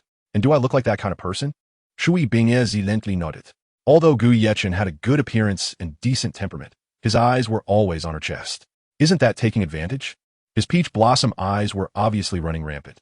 Gu Yeqing helplessly spread his hands and said, "All right, I'll just tell you my treatment method to save you the trouble of thinking too much later, which would be very detrimental to treating your partner. It's very simple. I have created a soul skill that has no lethal power but offers excellent support abilities. I need your body to activate it." "Need me? You still say you aren't after my body. How despicable. If you think you can use Xue Wu to get to me, you're overthinking it. I will absolutely not compromise," Shui Bingye said indignantly. However, suddenly, she became exceptionally calm, biting her lip and said, "But if you really can save her, then I agree." All right. I guess I'm afraid of you now," Gu Yeqing replied. Gu Yeqing straightforwardly expressed all his plans to avoid this lady's excessive imagination.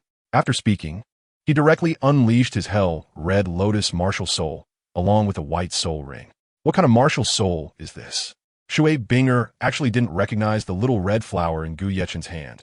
And why was its first soul ring only 10 years?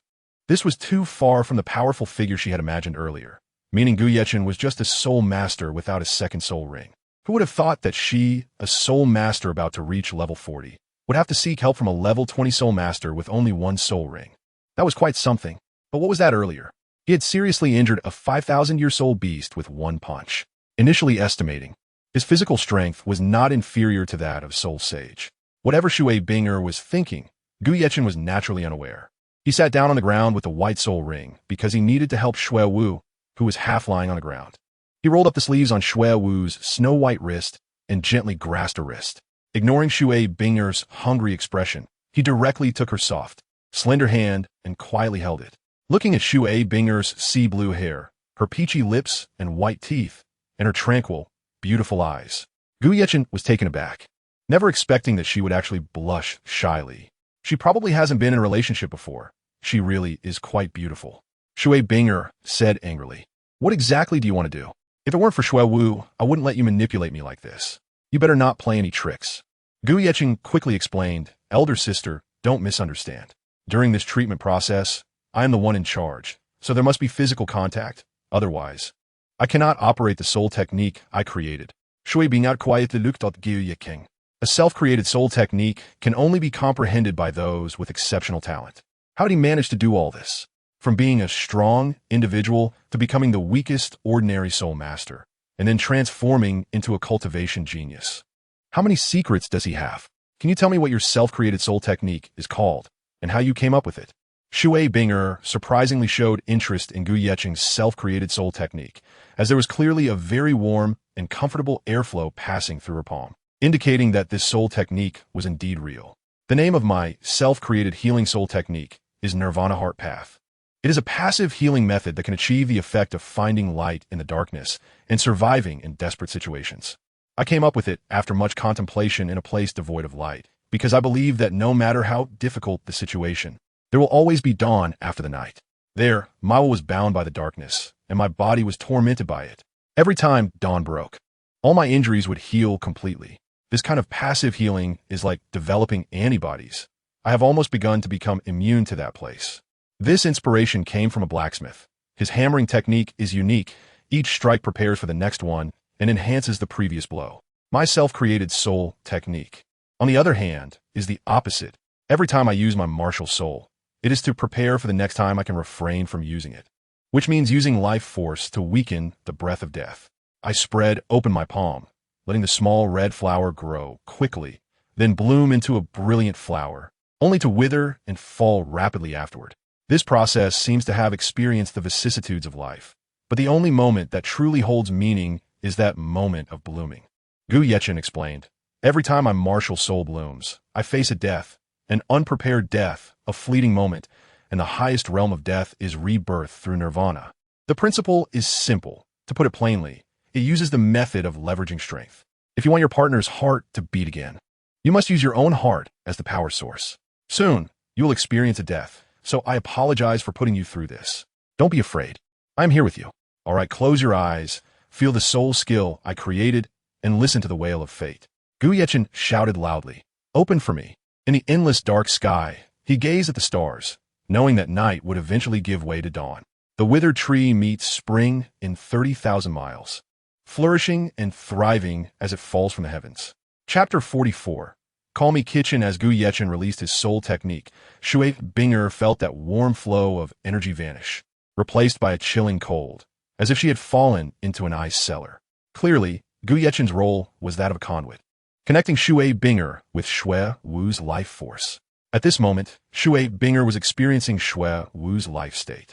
Accompanied by the encroaching cold, Shui Binger began to shiver. Her delicate brows were covered with a layer of frost, and her lips occasionally exhaled cold air like mist. The cold on Shui Binger's side was intensifying, while the cold surrounding Shui Wu was weakening. Before long, Shui Wu's cheeks gradually turned rosy, indicating a resurgence of vitality. The blood that had solidified began to slowly melt and flow toward the most vital areas. Her dormant heart started to awaken, gradually pulsing strong and powerful. Shui Wu slowly opened her eyes, as if she had just awakened from a dream from which she could never wake. Looking at Gu Yechen beside her, Shui Wu understood that he was the one who saved her. Just as she wanted to express her gratitude, she was halted by the force of Gu Yechen's palm. For interrupting the soul technique was the greatest taboo. If the Nirvana heart path were interrupted, injuries were inevitable, and she could even lose 3 lives. With just a gesture of his hand, Shuewu understood what Gu Yechen was trying to convey, so she stopped speaking. However, Shui Binger's condition was not as favorable. As a source of power, she had fallen into a deep coma. Nevertheless, due to the effects of the soul technique, Shui Binger's physical state was quite good. It was just her soul's will that was bound, as she was about to experience the endless darkness simulated by Gu Yechen. In the endless night, it was pitch black, without direction, and nothing could be seen, like a lost lamb or a blind person. In this lightless dark space, Gu Yechen appeared, and looking at the graceful silhouette of Shui Binger, he found himself momentarily stunned, because this figure truly resembled Yi Lingling, and they both possessed incredibly perfect figures. Gu Yechen stepped forward and reminded, "Welcome to my world. It's an honor that you were the first person to try my original soul technique." After hearing Gu Yechen's voice, Shui Binger turned around but still saw nothing. She touched the dark surroundings with her hand, finding nothing but endless fear. Shui Binger asked, "Where are you?" Gu Yechen replied, "I am in your heart." Shui Binger said impatiently, "Please stop joking. Come out quickly and tell me what to do." Gu Yechen's voice sounded again. "I'm not joking. It's indeed deep within your soul. You are in a coma, and right now, you're just a wisp of soul consciousness. If you want to leave here, you must completely defeat me. Otherwise, your soul consciousness has no chance of returning to your body." Shui Binger frowned and said, "But I can't see you. How can I defeat you?" Gu Yechen smiled and said, "Who says that defeating a person must be done through battle? One can also conquer a target with willpower. The dark space you are in is simulated by me. Here, I dominate everything. I am the night, and the night is me. I can manipulate all the life forces here at will. Therefore, the way to defeat me is to overcome this endless night and the endless fear." Shui Binger was stunned. How could one conquer this night? Could it be that he was deliberately deceiving her? However, reason told her that it didn't seem like it. Gu Yechen continued, "Let me tell you some good news and some bad news. Which one do you want to hear first?" Shui Binger replied, "Let's hear the bad news first." Gu Yechen said, "The bad news is that not only can I not help you leave, but I also have to put pressure on you, just like the soul power pressure released by Soul Master. Don't think that this pressure is easy to withstand. You will feel worse than death. There are only 2 outcomes. First, you succeed. Second, you fail. Success is certainly good, but the cost of failure is that your soul will never be able to return to your body. Simply put, you will die. Objectively speaking, by saving Shuwu, you also put yourself in a position of death threat. So what is the good news?" At this moment, Shui Binger actually felt a bit of fear towards Gu Yechen. Who exactly is he? This soul skill is just too real. Gu Yechen smiled and said, "He's good news? That means the spatial pressure I simulated is still not even 1/10,000th of the pressure I experience every day at midnight. You don't need to go through the tormenting process. Just unveil the veil of darkness and let the light fill this place. Hurry up and defeat me. Your time is running out. In 1 hour, the pressure here will increase countless times, and by then, you won't be able to leave even if you want to. Come on." In the outside world, Gu Yechen had already stopped using his self-created soul technique, and Shui Wu had recovered from her injuries. Whether Shui Binger could wake up depended on her own fate, and Gu Yechen also hoped she could wake up. After all, a reward of 3,000 gold soul coins was not insignificant. As for that free matter, he didn't care about it. Gu Yechen blinked hard, clearly feeling a bit fatigued, as he had just personally experienced the torment brought on by the defect in his martial soul not long ago. Dragging his extremely tired body toward the position where Li Yi was, he couldn't help but feel concerned about this guy, who was actually absorbing a 1,000-year soul ring. This was a reckless move. Looking at Li Yi, who was drenched in sweat, Gu Yechen shook his head helplessly, unsure whether to call him foolish or to commend him for risking everything to become stronger. Li Yi's talent was limited to this, and it was likely that reaching a level 30 Soul Master would be his ultimate achievement. But at this moment, he was in a crisis. Fortunately, he had encountered Gu Yechen, just as Gu Yechen had met Yi Lingling back then. Gu Yechen smiled lightly and said, "You say following me is your most correct choice. Then I also hope that helping you is my most correct decision." He created a soul skill, Nirvana Heart Path, gently placing his arm on Li Yi's arm. Gu Yechen was about to enter Li Yi's mental space to help him endure the impact brought by the soul ring. Gradually, the sky had completely brightened, and Li Yi had completed the absorption of his first soul ring. That was a purple 5000-year soul ring reaching his ultimate goal right from the start, which obviously made him incredibly excited. Shui Binger also emerged from the endless darkness. After her will return to her body, she felt her soul power had increased considerably. If she spread her soul power, she could sense things within a radius of over 100 meters. Their group was all waiting for Gu Yeqing to wake up because he had worked so hard. A night's effort not only did not yield his own soul ring, but also completely exhausted him. However, it was fortunate that with Shui Binger's promise of 3,000 gold soul coins, he would be wealthy in the future and could finally buy a decent gift for Yi Lingling. By the time Gu Yeqing woke up, it was already noon the next day. Shui Binger had long since hunted down the severely injured 3000 soul beast and completed her 4th soul ring. Thank you. Shui Binger handed over the 3,000 gold coins to Gu Yeqing as promised, doing so very generously, without a hint of burden. Because 3,000 gold coins for a life was a highly profitable deal. Can you tell me your name? Shui Binger spoke while lowering her head, not daring to look Gu Yeqing in the eyes, her rosy cheeks slightly blushing, completely losing the demeanor of the senior sister from the Tianshui Academy. Gu Yeqing said, "Call me Kitchen. Chip tacho dissipate, sula is provocation." Gu Yeqing knew that this time, saving someone had exposed his abilities. Although the other party had no malicious intent, there is no wall that does not let the wind through, so it was better not to use his real name. Chi-chun, what a strange name. Shui Binger had never heard of this surname, and it must be that the other party was deliberately concealing his identity. My name is Shui Binger. Nice to meet you. Shui Binger extended her soft, boneless palm, suspended in the air, waiting to shake hands with Gu Yeqing. Gu Yeqing nodded, offering a polite handshake in return, without further explanation. At that moment, not far from Gu Yeqing and the others, another team appeared in the soul-hunting forest. This group consisted of 5 people, each looking fierce and menacing, as if they were ruthless killers. They were known as the 5 Ghosts of Huangquan, planned by Qin Shou and sent by the Huangquan organization to track down Gu Yeqing.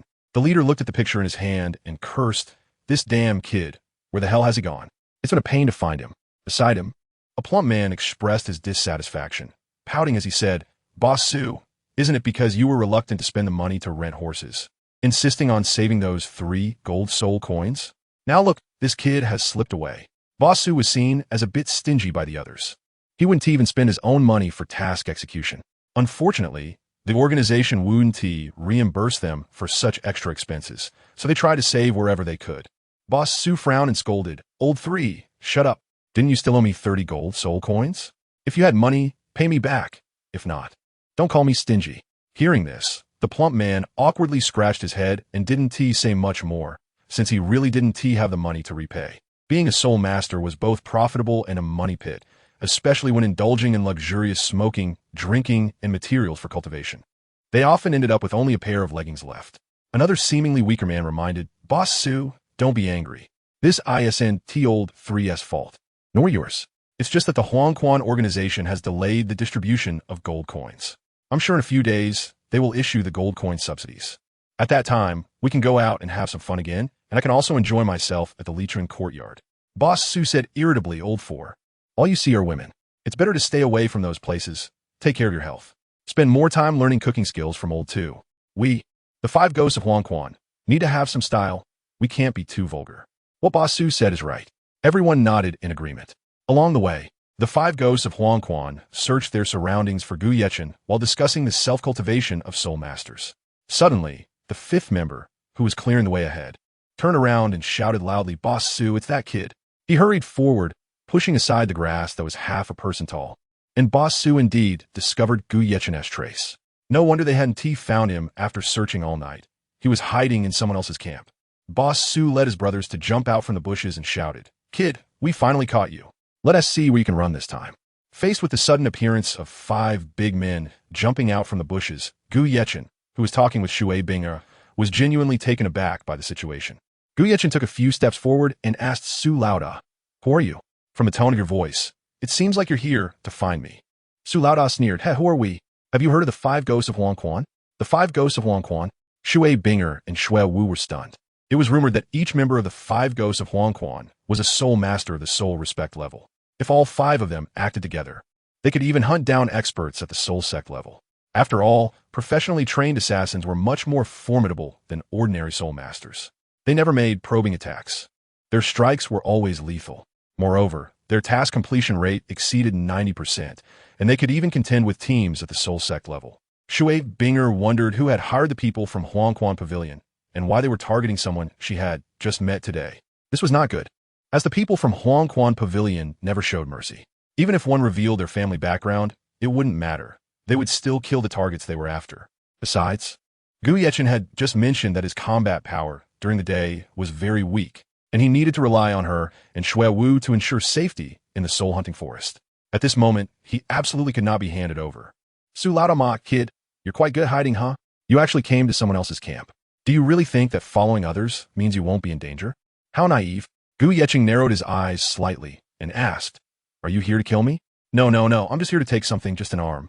It won't hurt too much." Su Laoda's eyes shifted as he looked at Shui Binger and Shui Wu, saying, "You'd better mind your own business and just watch from the side. Otherwise, with your talents, it would be a pity if you died at our hands. To be honest, we have killed many geniuses before. If you dare to act, you will be opposing us from the Yellow Spring Pavilion, and you should know what will happen next." Although Su Laoda did not know Shui Binger, based on his years of assassination experience, this woman likely had a significant background, so it was wise not to provoke her lightly. Old Four licked his crimson tongue, his lewd eyes fixated on Shui Binger and Shui Wu. "Su Laoda, these two girls are so pretty. How about leaving them to me? I promise I won't leave any survivors afterward." Hearing Old Four's whisper, Su Laoda scolded, "Idiot. Do you know what level they are? Do you know what kind of power their family holds? If a level 40 soul master escapes, we will have a lot of trouble to deal with later, and if the Yellow Spring Pavilion wants to resolve this matter, we might become pawns." Ignoring his pig-like teammate, Su Laoda continued, "Ladies, please step aside, or you might get splattered with blood."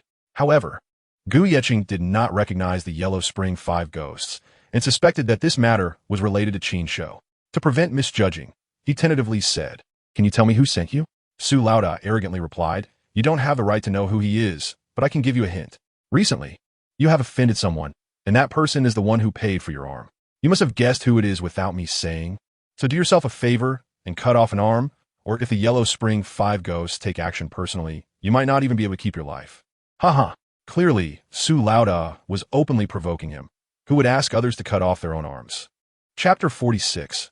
Retreat without a fight. Seeing the other side's aggressive stance, Shui Binger couldn't bear to let Gu Yechen cut off an arm. She quickly stepped forward and said, "Yellow Spring 5 ghosts, although your reputation is fierce, you are just at the soul venerable level. If Shui Wu and I take action, you won't gain any advantage." After saying this, Shui Binger unleashed her 2 yellow and 2 purple soul rings. Seeing this, Shui Wu also released her 2 yellow and 1 purple soul rings. Only 1 soul master? Su Laoda's expression became serious. The fact that the other side had a soul master matched his expectations, especially since there were 2,000-year soul beast corpses nearby. It was impossible to achieve that without a soul master. However, why was there only 1 soul master? The larger soul beast was at least over 4,000 years old. How could a single soul master hunt it? Clearly, this was different from what he had anticipated. Nevertheless, this outcome was advantageous for the Yellow Spring 5 ghosts. Having previously been somewhat reckless, there was no need for that now. With their combined strength, even a single soul master would be forced to retreat. Su Laoda scoffed, "If both of you were soul masters, it would be hard to say who would win. But you only have 1 soul master.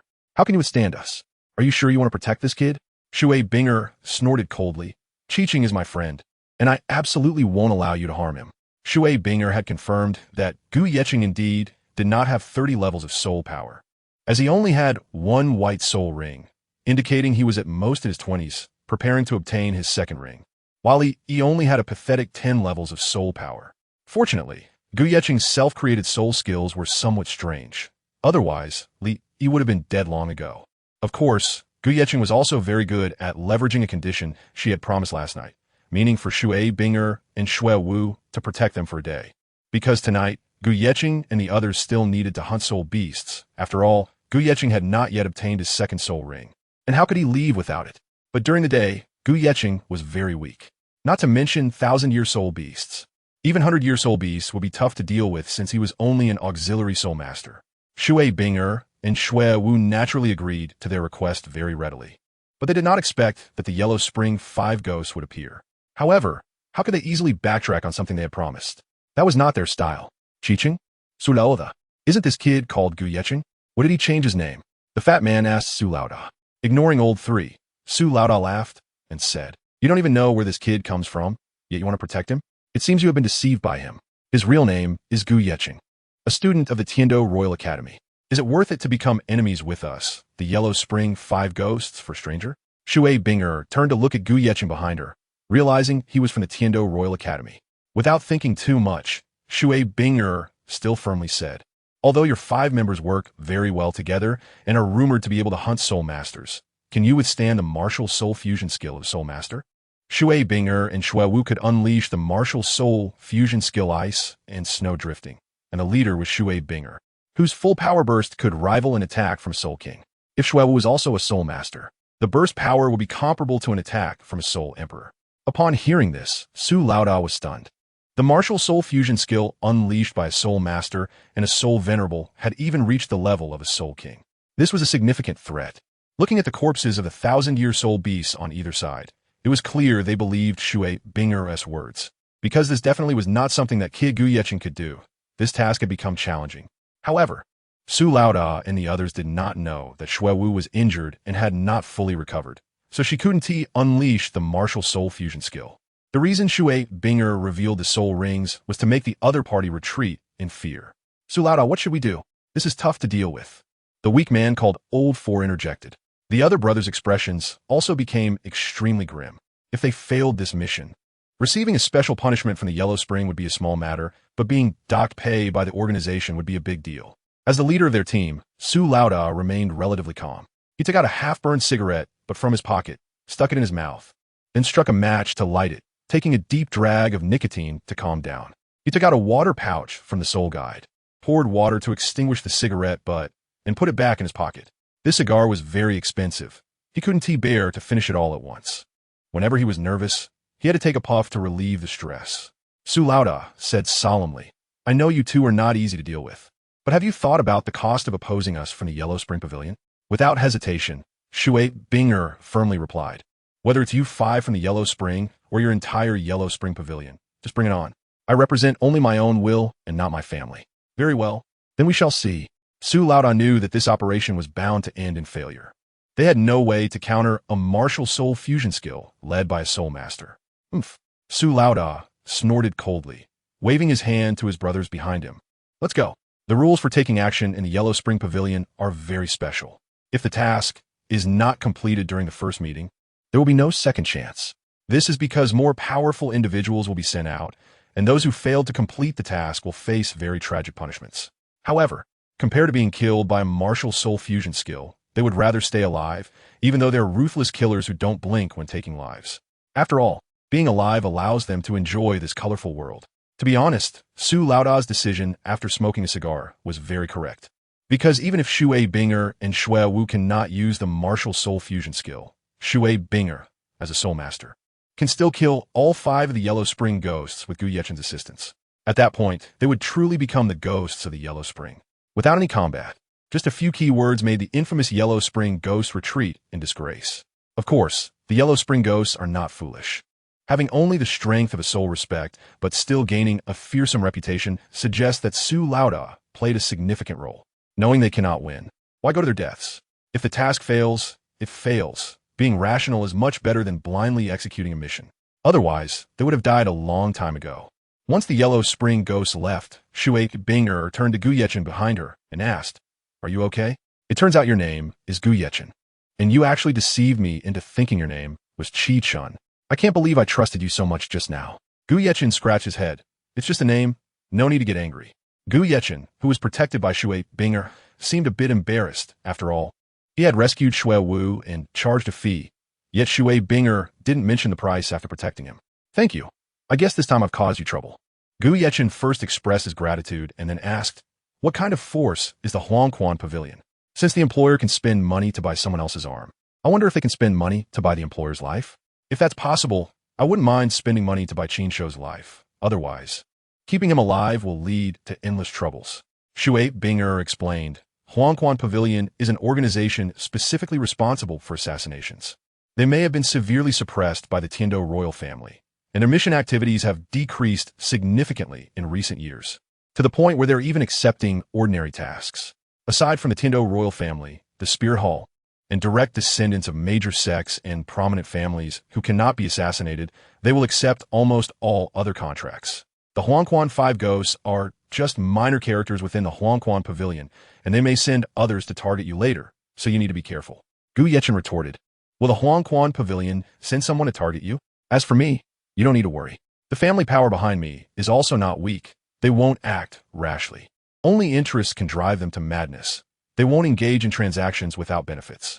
Chapter 47. Strange creatures hearing this. Gu Yechen nodded. As long as it doesn't implicate others, there should be no problem. Night fell as expected. When the hour of Z quietly arrived, Gu Yechen activated his Dark Night mode.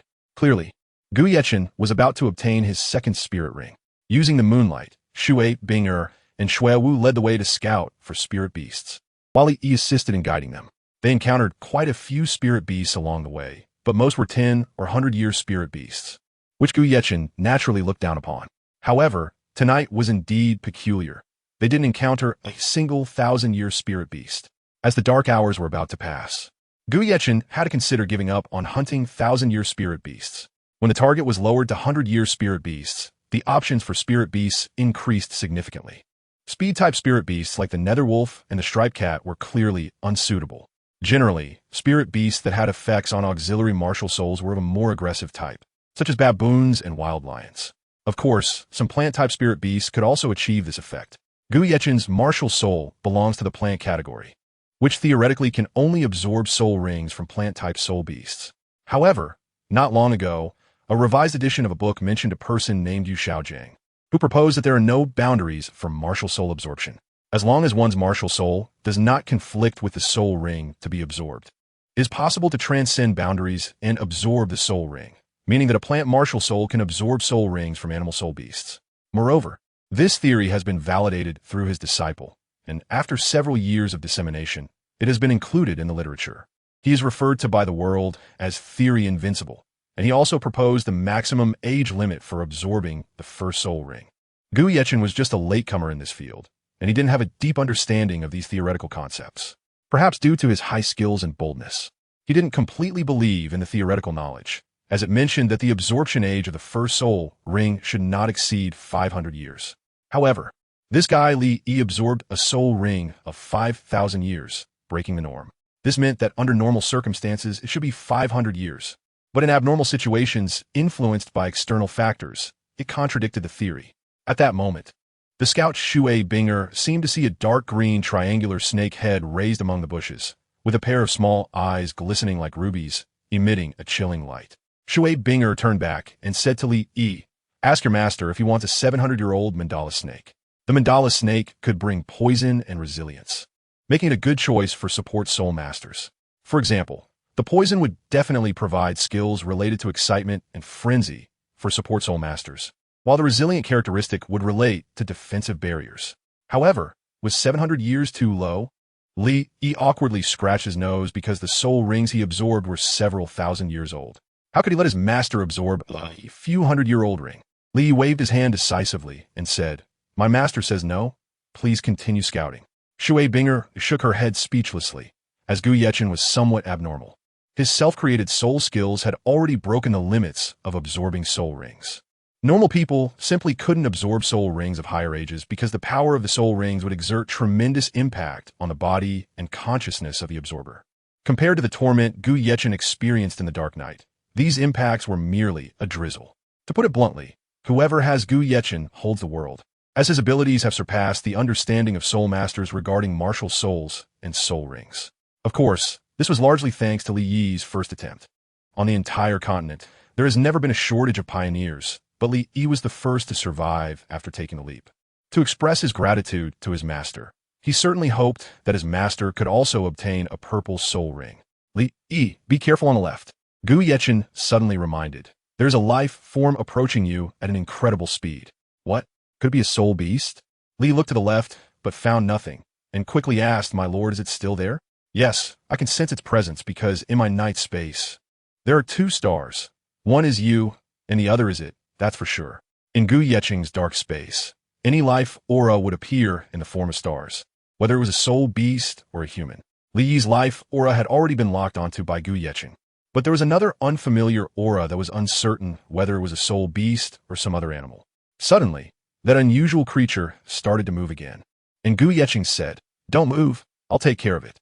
Thud, thud, thud, thud. The unusual life, aura, was moving very quickly, directly attacking Li Yi. Clearly, it was easier to target the softer fruit. The demon-like Gu Yeqing looked formidable, while Li Yi was a more viable target for attack. Although the strange beast was fast, Gu Yeqing was even faster. Just as Li Yi was on the brink of losing his life to it, Gu Yeqing had already pinned it under his foot. What happened? Hearing the sound of the impact, Shui, Binger, and Xuewu turned around simultaneously and asked, "What's going on? Were you attacked by a soul beast?" Looking at the strange creature under Gu Yeqing's foot, Li Yi quickly waved his hand and said, "It's not a soul beast, just an oddly shaped animal." This creature was about 60 centimeters long, with a cylindrical body, flattened sides, a triangular head, protruding eyes that could move independently, and a tail curled into the shape of a 9. The reason for saying it wasn't a soul beast was that this creature had no fluctuations of soul power whatsoever. Shui Binger asked again, "Do you need our help?" Li shook his head and said, "No need. With the adult here, it will definitely die." Gu Yeqing didn't care whether this creature had soul power fluctuations. As long as it appeared within his sensing range, it had to pay with its life.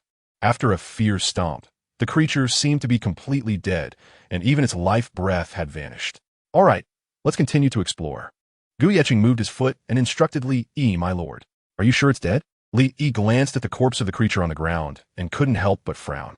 Despite his lord's brutal attack, the little animal wasn't even flattened. Its defensive capabilities were indeed impressive. "Yes, I'm sure. Its life force has indeed disappeared." This was the first time Gu Yeqing had killed a creature that left behind a complete corpse, which was even more intact and strange than the 5,000-year-old ice-armored hedgehog king he hunted last night. As the two of them walked about 10 meters away, the creature surprisingly poked its head out again, coming back to life. Suddenly, Gu Yeqing's steps paused. "Li Yi, wait a moment," the life force just reappeared. "What's going on?" Then, they saw Gu Yeqing turn back to chase after that life form. Clearly, it had been playing dead just now, managing to deceive even Gu Yeqing. Finally, after a great effort, they managed to kill it. This little creature's attack power wasn't strong, but its ability to feign death and hide its life force was exceptional. It was only when its life force disappeared again that Gu Yeqing was willing to let it go. Shui Binger and the others had been out for a while now, and they would part ways with Gu Yeqing tomorrow, as they needed to return to Tianshui Academy to regroup with their team. Therefore, they had to help Gu Yeqing obtain the second soul ring tonight, no matter what. However, things did not go as planned. Until Gu Yeqing's strongest state was lifted, they still hadn't encountered a 1,000-year soul beast. Exhausted, Gu Yeqing appeared somewhat lazy, stretching his back and saying, "Forget it. You guys can just help catch a 100-year soul beast. I won't be picky." "That's what you said, all right." Shui Binger replied seriously, "Even if it's a 100-year soul beast, you can't let Li Yi refuse. Some soul beasts are advanced variants. Age doesn't represent everything. The skills of the soul ring are the most important. Even at the title Douluo level, they often use the yellow first soul ring skills. Soul beasts are good at disguising themselves, and advanced soul beasts are even more so. You can't judge their strength solely by age. The ice spike hedgehog is an example of an advanced soul beast." Just as Gu Yeqing was about to say there was no problem, he swallowed the words back down. "Disguise?" Gu Yeqing murmured to himself, because that damn creature just now was definitely a high-level alien species. Chapter 48, 10,000-Year Soul Ring. Gu Yeqing immediately associated the strange creature he had just encountered with soul beasts. Human martial souls can mutate, and so can soul beasts. Some less aggressive soul beasts have learned to disguise themselves in order to adapt to their environment. If Gu Yeqing was not mistaken, that creature was likely a mutated soul beast around 5,000 years old, as it exhibited particularly strong vitality. "Wait a minute, I think I found my second soul ring." Gu Yeqing immediately notified Shui Binger and the others to prevent them from continuing their search. Shui Binger looked around and asked in confusion, "Where's the soul beast you wanted? I don't see it." Gu Yeqing waved his hand and, feigning mystery, said, "If I'm not mistaken, my soul ring appeared half an hour ago." The reason he only remembered this now was that when he killed it, Li Yi mentioned feeling an inexplicable pressure at that time. Such pressure only occurs when a soul beast produces a soul ring, but since that was not a soul beast, how could there be pressure? Li Yi thought it must have been his own illusion. However, after Shui Binger reminded Gu Yeqing, he suddenly realized that this was indeed a soul beast innate ability. Li Yi, Hurry and take us back to the place where you were attacked by the strange creature. Senior Binger, Senior Shuowu, follow me. Gu Yechen had spent a day with Shui Binger and her companion, learning that both of them were students at Tianshui Academy. Since they were both older than him, he called them senpai. Both of them nodded in agreement and exchanged glances. Although they didn't know what Gu Yechen was up to, an inexplicable sense of admiration arose within them. Gu Yechen took a full half an hour to completely kill that strange creature. During this process, it played dead 3 times, and only on the 4th attempt did he finally break through its defenses. Although that soul beast never unleashed particularly fierce attacks, its bizarre speed and unique defensive traits made Gu Yechen feel strained. The most annoying part was its ability to feign death, which was truly remarkable, as it not only concealed its soul power fluctuations but also hid its life aura. Fortunately, Gu Yechen was in a special state at that moment. Otherwise, he might have been deceived by that creature. For some unknown reason, this creature seemed very interested in Li Yi, daring to attack him regardless of the danger, suggesting that Li Yi must have something on him that attracted it. Under Li Yi's lead, everyone started to retreat, gradually moving back from the outer area of the soul hunting forest to the center. Indeed, their position had already surpassed the center area and returned to the outskirts. If the soul hunting forest were a circle, they had already exceeded the radius. There were not many soul beasts raised in the soul hunting forest, and 1,000-year level soul beasts were even rarer. It was difficult to encounter one without thoroughly exploring the entire forest. During the day, they had already scouted the soul beasts in the forest's outer area, waiting for Gu Yechen to enter his strongest state at night to explore the center area together. However, they still hadn't encountered any 1,000-year level soul beasts, indicating that the 2,000-year soul beast encountered by Shui, Binger, and the others were purely coincidental. They quickened their pace, jogging along, as the soul rings wouldn't wait for anyone. If they missed the opportunity, they would dissipate automatically. After about 20 more minutes, Gu Yechen and his group finally arrived at a familiar place. At this moment, everyone, including Gu Yechen, widened their eyes in disbelief as they looked ahead. Finding it hard to believe, the sight before them was indeed shocking. A black soul ring floated above this mysterious corpse, indicating that it was a 10,000-year soul beast. They had killed a 10,000-year soul beast without realizing it. If they hadn't returned to this place, they might still be unaware that it was a soul beast. As expected, Gu Yechen's guess was correct. Even in death, it had tried its best to conceal its aura and state. When they killed it, that black soul ring did not appear. It only manifested after Gu Yechen and the others had left, when its will completely disappeared, revealing the dazzling black light. As for how many tens of thousands of years it was, and what its name was, Gu Yechen did not know, as there were no records of such mutated creatures in the books. However, it was preliminarily estimated to be no less than 30,000 years. Because Gu Yechen's strongest state could rival a soul saint, as personally tested by Shui Binger. A soul beast that even soul saint level experts found difficult to handle must be over 30,000 years old. Even though it was still nighttime, it could not prevent the brilliant light of the black soul ring.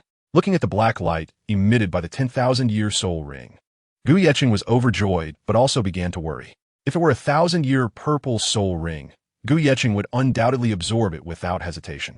But absorbing a soul ring of no less than 30,000 years carried significant risks. Gu Yechen originally thought it was a 1,000-year soul beast, but he didn't expect it to actually be a 10,000-year soul beast. It's unclear whether it came from somewhere else into the soul hunting forest, or if it had never been hunted since the beginning of the soul hunting forest. Gu Yechen's self-created soul skill, while capable of achieving indirect healing and even increasing the absorption years of soul rings, has its limits. According to Gu Yechen's own estimation, the impact force of a 9,000-year soul ring is the maximum that his simulated soul skill can withstand. So he did not show much concern when Li Yi absorbed a 5,000-year soul ring. However, how could he absorb a soul ring over 30,000 years? That would be seeking death. Under normal circumstances, the absorption limit for the first soul ring is around 423 years. With Gu Yechen's self-created soul skill, the absorption limit can increase to about 9 for 123 years. Even for some physically strong power-type soul masters, it would not exceed 500 years. The absorption limit for the second soul ring is approximately around 900 years.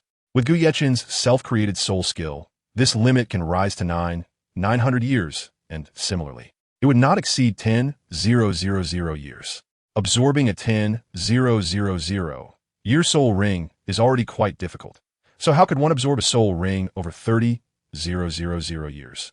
While Gu Yechen was estimating the limits of his body, Shui Binger suddenly spoke up. Gu Yechen, I think you can absorb this soul ring. Shui Binger believed that Gu Yechen's talent was unprecedented, although he was merely an auxiliary soul master, and even had some difficulties in self-protection. She greatly admired him, and even had a bit of blind worship. With the limitations on soul ring absorption years, Gu Yechen broke the norm, and moreover, he had a presence equivalent to a soul sage level expert for an hour every night. Shui Binger also tried to recruit Gu Yechen to join her family. But Gu Yechen stated that he already had a family and hoped that Shui Binger and Shui Wu could keep a secret. After all, it was because he wanted to save the two of them that Gu Yechen had used his special abilities.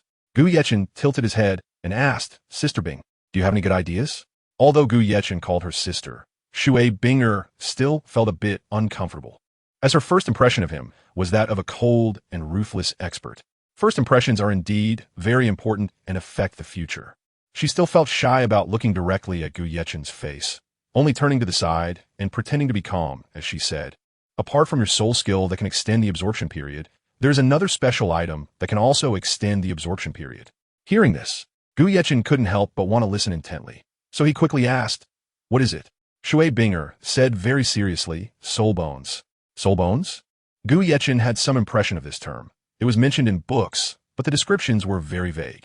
It merely stated that soul bones could possess skills similar to soul rings, whether it be attack capabilities, control abilities, defensive powers, or support skills.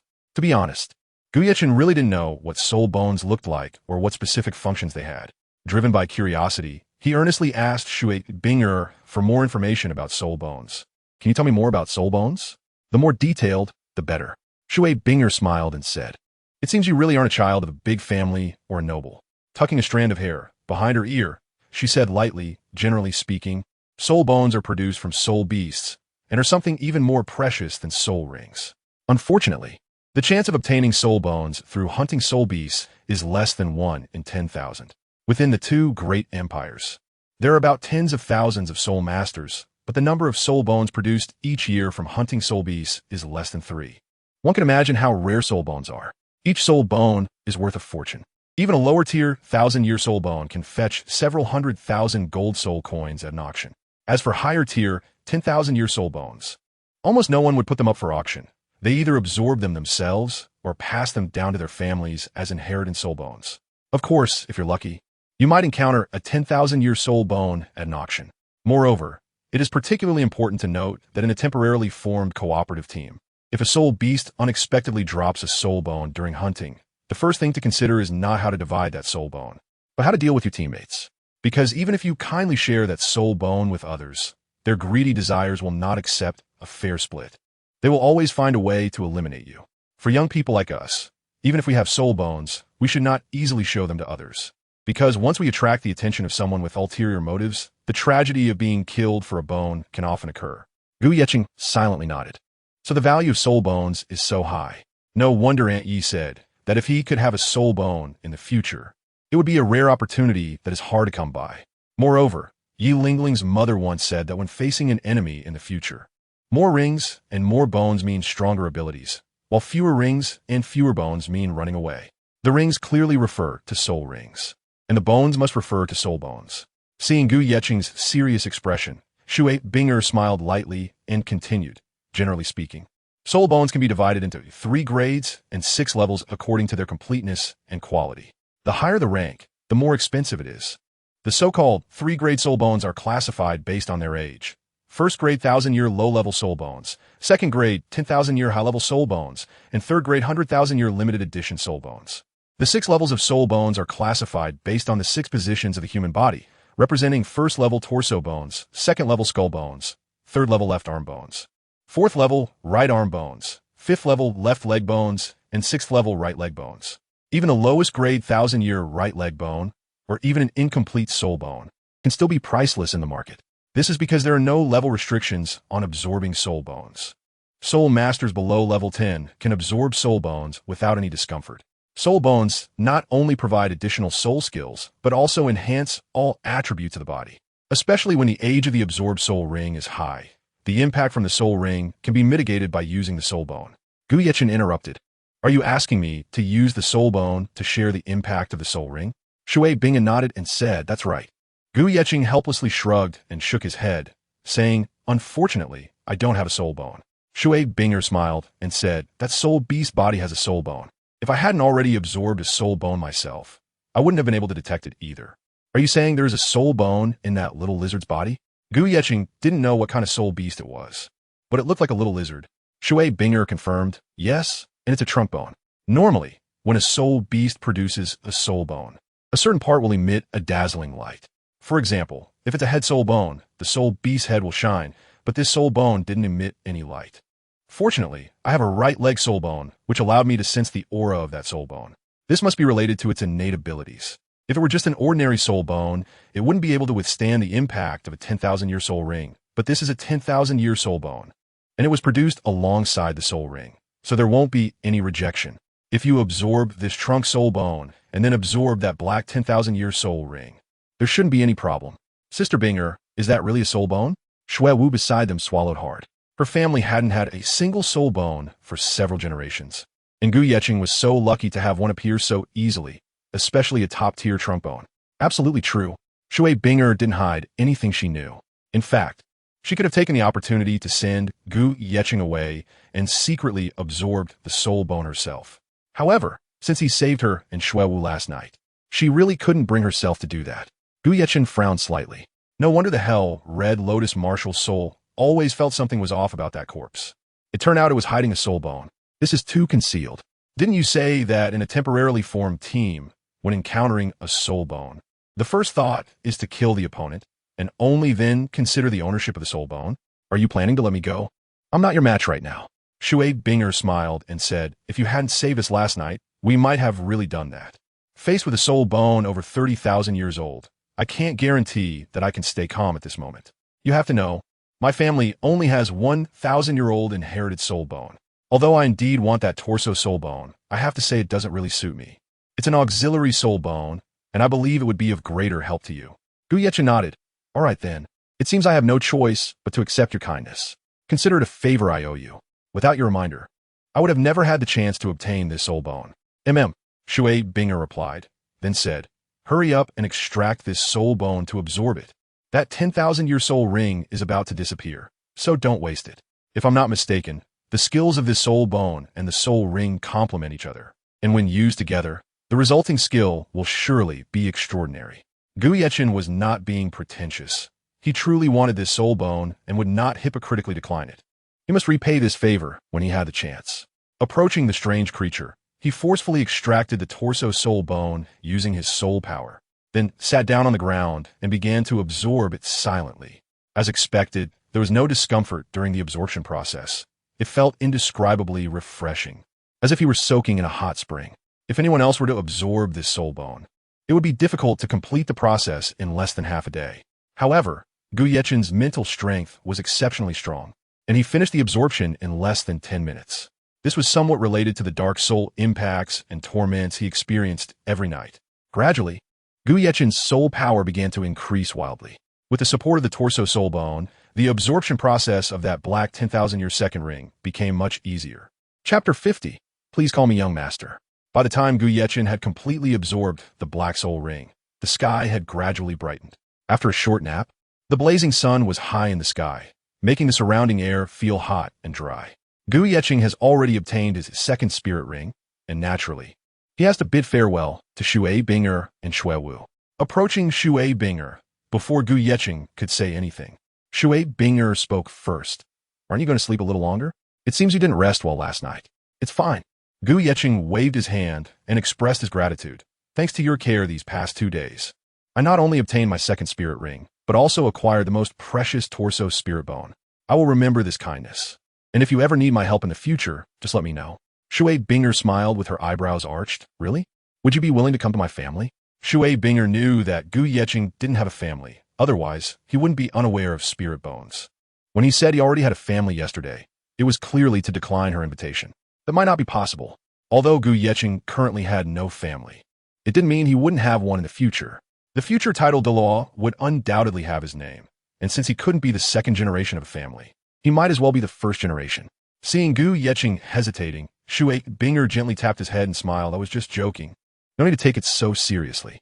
To be honest, I originally thought your personality was rebellious, but after spending these 2 days together, I found you to be quite easygoing and especially considerate and gentle. I really like that. Oh, Gu Yeching nodded dumbly, not analyzing the meaning behind her words. Shui Binger frowned slightly and asked, "Don't you have anything to say to me?" "I do." Gu Yeching wasn't very good with words, especially when communicating with girls, which posed some issues. "Sister Binger, don't worry, I will definitely work hard on my cultivation and make sure to live up to that torso spirit bone." Shui Binger's expression changed slightly, and she said reluctantly, "Although I'm a few years older than you, your abilities are outstanding. Strength is the main theme of this world, and you were so handsome the night before last. If possible, please call me Binger from now on." Being praised like this by Shui Binger made Gu Yeching's ears turn red. After all, he was a bit shy. He awkwardly scratched his head and said, "It's just average. Even though you won't come to my family as a guest, if you can come to Tinshui Academy to see me, it would be the same. I will be very happy then." Gu Yeching quickly waved his hand and said, "The Tinshui Academy is too far away, and it's all girls there. It would be inconvenient for me to go. So when we meet again?" Shui Binger finally looked directly into Gu Yeching's eyes this time. She really wanted to know the answer to this question. Gu Yeching shook his head and said, "I don't know either. At least I have to wait until I have a soul bone again, then I can repay your kindness." Shui Wu beside him was almost enraged to the point of spitting blood. Could it be that Gu Yeching was really an idiot? Did he need it to be more straightforward for him to understand the implied meaning? Who said that meetings had to be inside the academy? The outside of the academy is the same. Shui Wu wanted to step forward and clarify Shui Binger's earlier meaning to Gu Yeching, but she was stopped by a raised hand. Shui Binger gently shook her head, as if she had come to understand something. Perhaps he already had someone in his heart. Shui Binger's sweet smile slowly faded, and she returned to her usual cold demeanor, asking, "By the way, I heard you say yesterday that you were going to the Great Soul Arena in Tindo City to participate in the gambling battle, right?" Gu Yeching nodded and said, "Yes. We are members of the Heaven Do Royal Academy Reserve Team, and we will participate in the elite competition of Advanced Soul Master Academies across the continent as substitutes. Therefore, the upcoming training course will focus on competition battles. Moreover, I have already applied for a 3-month buffer period with my team leader. I can't waste any more time. I must quickly reunite with my teammates. Otherwise, I might be expelled from the academy. Our team leader requires all team members to obtain the Copper Soul Badge. It would be even better if someone could earn the Silver Soul Badge. 3 months have passed, so I believe my teammates have probably already obtained the Copper Soul Badge and are currently striving for the Silver Soul Badge." Shui Binger nodded and said, "All right. I think I already know our meeting time. Your soul power level is relatively low, so you probably won't have the chance to join the Royal First Team. However, I believe you will definitely be seen among the substitutes of the Royal Second Team. As I am the captain of the Tinshui Academy team, I, along with Shui Wu, will also participate in the elite competition of Advanced Soul Master Academies across the continent, so we might run into each other in the preliminaries. Let's leave it at that. See you in a year, and I hope you can bring me more surprises except for your nighttime state, because that is just too abnormal." While Shui Binger admired Gu Yeching was also shocked by Shui Binger's strength. She is the captain of the Tinshui Academy team? Gu Yeching was taken aback. She is a soul zone-level expert, comparable to Team Leader Wang Li's strength. Moreover, according to Ling Ling, Tinshui Academy is ranked lower among the 5 elemental academies, with stronger ones like the Blaze Academy, Thunder Academy, and Divine Wind Academy, only slightly stronger than the Elephant Armor Academy. Does this elite academy competition really require teams like the Royal Reserve Team to participate? Most of the newly formed members are still soul masters at level 20 or so, and in a year, they might reach a maximum of level 35, while they have at least improved by 4 to 5 levels. Isn't that just being completely crushed? However, it's all right. Gu Yeching was not afraid. After all, he has a 10,000-year Black Soul Ring, and he also has a soul bone. Well, I also hope to see Tinshui Academy stand out from the preliminaries. After Gu Yeching and Shui Binger talked for a moment, he also finished packing his luggage and belongings. With the soul guide, packing things became convenient. "My lord, let's set off," Li Yi said after handing the Shin Tai arm guard to Gu Yeching. He then turned to Shui Wu and said, "You really made me suffer last night. If I could have beaten you, I would have." Shui Wu replied with annoyance, "So what if I bullied you? Who told you to eavesdrop on our whispers?" Li Yi gave them a contemptuous middle finger gesture before turning back to Gu Yeching and asking, "My lord, do I also get to go with you to the Grand Soul Arena?" "Yes, since you're my person, of course, you will follow me. However, Your purple first soul ring is too eye-catching. Unless absolutely necessary, don't let others see your soul ring. Understood. Whatever my lord says goes. Li Yi had already decided to submit to Gu Yechen and naturally had no second thoughts about him. Including the soul bone from last night, he had no covetousness. He always believed that what is meant to be his will ultimately be his, and taking it from him would be useless. A few minutes later, Gu Yechen and Shui Binger left the soul-hunting forest together. After saying goodbye on the bustling streets, they parted ways. There is no feast in the world that does not end, even though they had built a brief friendship over the past 2 days. No one could guarantee that such a relationship would continue in the future. My lord, I want to tell you a secret. I've been holding it in for a long time, and it's a bit uncomfortable not to say it. Li Yi, who still didn't have his own soul guide and was carrying his old backpack, said, based on my 16 years of single experience, my lord, you should have felt a bit moved just now. Gu Yechen frowned and said, don't talk nonsense. It's definitely not what you think. I'm just friends with her. You can eat whatever you want, but you can't say whatever you like. Li Yi analyzed, just because you don't have that kind of intention doesn't mean others don't. You may not like someone, but does that mean you should stop others from liking you? I heard all the whispers they had last night. I think adults should consider it. Gu Yechen stopped his forward steps and coldly said, since you have decided to follow me, I hope you can manage your mouth well. Don't say what you shouldn't say. Looking at Li Yi's tattered patched clothes, Gu Yechen added, I said before, as long as you work with me. What I have will definitely include you. Let's go. I'll take you to buy a decent outfit. Furthermore, don't call me master in the future. I'm still a minor. Just call me young master. Chapter 51. Encountering a rival in Tiando City at the Great Soul Arena, a sturdy man with slightly dark skin was leaning on the railing, staring at the competition stage below, which had a diameter of about 40 meters. An intense team match was taking place. The fight was evenly matched, with neither side gaining an advantage. This was not an ordinary spectator area, but an internal viewing area for the Great Soul Arena. This man was Wang Li, the leader of the Royal Reserve Team. Due to the reputation of the Tiando Royal Academy, which is the best school in the entire Tiando Empire, the arena had arranged a VIP room for them. This time, Wang Li brought his team out for special training, which was personally approved by 3 members of the Education Committee. However, at this moment, his expression did not look good. He appeared somewhat heavy-hearted because he had encountered flaws in the training plan he mimicked from Qin Ming. Qin Ming led a team of top martial souls with extremely high talents, capable of winning even when facing stronger opponents. In contrast, the team he led was only considered above average in terms of martial souls, having no advantage when facing higher-level soul master teams. Wang Li's battle team was registered as the Storm Team, and since his name included the character for strength, it symbolized the idea of turning the tide. The Storm Team was an alias for the Royal Reserve Team. At this moment, the positions of the Storm Team were arranged as 3-1-3, corresponding to the front row, middle row, and back row. Kong Long's martial soul was a Tyrannosaurus Rex, and as a strong attack system soul master, he was certainly the output in the front row. The 2 sides in the middle were Kai Xiang with a hummingbird martial soul and Shi Yao with a hellcat martial soul, both responsible for interference. The middle row featured the control-type soul Master Jiaoying, who was the core of the team, mainly responsible for team command and restricting opponents at critical moments. The back row consisted of the lowest-level soul Master Zhe Wuqing, the support-type soul Master Duo, and the defensive-type soul Master Wang Ba, who protected the 2 of them. The 3-1-3 formation had not changed since the beginning and had achieved an impressive record of 20 consecutive wins.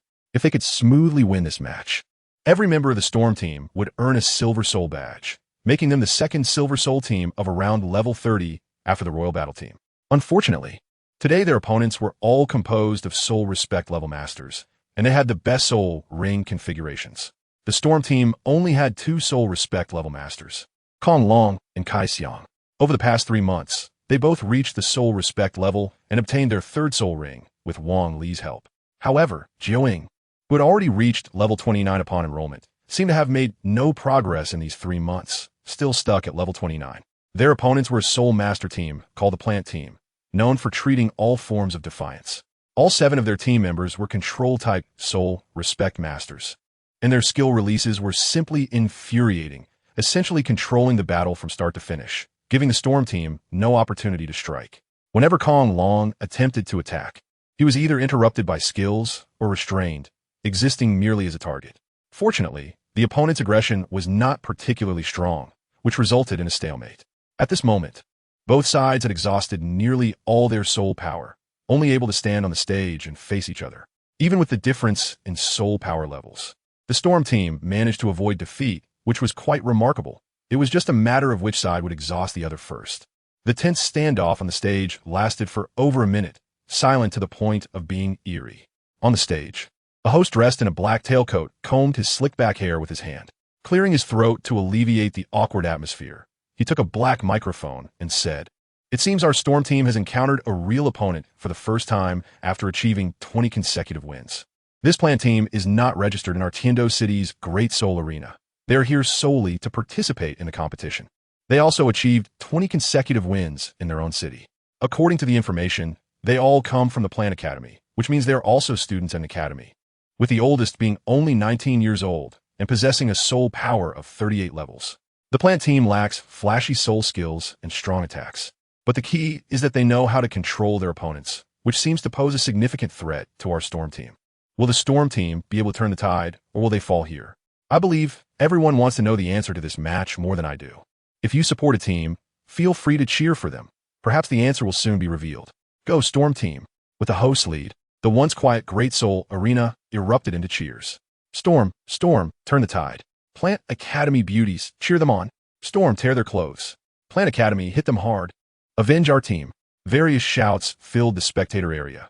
Some people had spent gold soul coins to watch the fight, not to see them play a waiting game. Cheers! Wolf whistles and curses surged forth, and both Soul Master teams began to feel annoyed, clearly preparing to showcase their skills. Control-type Soul Masters can restrain other types of Soul Masters. Isn't the Storm team the same? A woman with a pretty face said lightly, "Your name is Jioing, right? I watched your previous match. Besides you, the others are not a threat. Let's have a one-on-one. The winner takes all." Jioing shook her head. "Your soul power is 9 levels higher than mine. One-on-one, I have someone else in mind." Jioing turned to Zue Wuqing and said discontentedly, "You bald donkey. Thinking you can slack off in the Soul Arena, show your strength, or else?" Wuqing shrugged. "What's wrong with me being low-key?" However, Wuqing still obediently stepped forward because Jioing had experienced his ability, which was a unique skill simulated and shared by Gu Yeqing. Wuqing braced himself and said, "Your opponent is me. Or rather, your opponents are me." The explosive power of the Quanlan team is undoubtedly impressive. After all, the top 8 in the entrance assessment were not picked from a trash heap. However, their advantage was just countered by the opponent. If there were a Soul Master with fire abilities in the Quanlan team, then breaking the opponent's control wouldn't be too difficult. Previously, Kong Long and his team had also encountered a team composed entirely of Soul Venerables, but it wasn't as disgusting, as long as they employed tactics. They could take them down one by one. But this plant team seems particularly united, like a whole, watching over and supporting each other. The members of the plant team come from the Plant Academy and are also participants in the Senior Soul Master Elite competition. This time, they came to Tiendo City to test the collaborative ability of the Tiendo City Soul Master team. The Plant Academy follows an extreme approach, developing towards the limit of a single system. A control-type Soul Master would never have defensive Soul Ring skills. They firmly believe that the best defense is achieved through attack.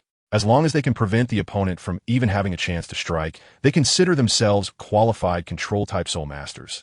Otherwise, they cannot graduate, and their martial soul's development direction will be deemed inappropriate. However, this trip to Tiendo City has opened their eyes, as most Soul Master teams here are balanced types. This means that they pursue extreme individual development while maintaining team balance.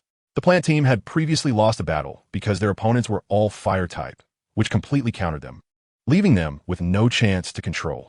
However, the current Zue Wuqing is merely the lowest-ranked Soul Master in the opposing team. What capabilities could he possibly have? Is he trying to exhaust himself so that Jioing can come in and take advantage? Zue Wuqing arrogantly said, "Bring it on. I can take it all." Oof. What a cocky guy. The captain of the plant team scoffed at him. His previous performance was almost a pathetic attempt to protect and assist, completely lacking the ferocity that an assault-type Soul Master should have. "Take this." The captain coldly snorted, raised her hand, and shouted, "Second soul skill, Thorn Binding." The Thorn Binding soul skill is a skill that can be activated instantly, allowing the soul power to quietly gather without the opponent noticing, and then completing an instant binding. Zue Wuqing had just taken a few steps forward when he was controlled by the captain of the plant team. He couldn't execute his next move and could only passively try to break free from the binding. The captain of the plant team is named Chong Wei, with a martial soul of red flame thorns, and she is the only Soul Master in the team with immunity to fire attributes. She has previously led her team to 20 consecutive victories, and her abilities and contributions cannot be overlooked, even though they have suffered a defeat before. It was due to a martial soul counter rather than a lack of strength. The team they lost to was the Blaze team, a powerful team composed entirely of fire attributes. However, this assault type Wuqing does not possess fire abilities. How can he output against them? Chang Wei disdainfully said, "Don't waste your effort. My red flame thorns have a paralyzing effect. Your level is already low, and after being paralyzed by my poisonous thorns, your abilities will drop significantly, leaving you with no chance to break free from my thorn binding." "Oh, is that so?" Zue Wuqing smiled lightly, raising a curve at the corner of his mouth, and said, "Then let me show you what it means that there are people beyond people and heavens beyond heavens." Second soul skill, soul power enhancement. As Zue Wuqing activated his second soul ring, his soul power aura instantly began to rise. It went from level 25 to 26. Moreover, the soul power continued to rise. 27, 28, 29, 30.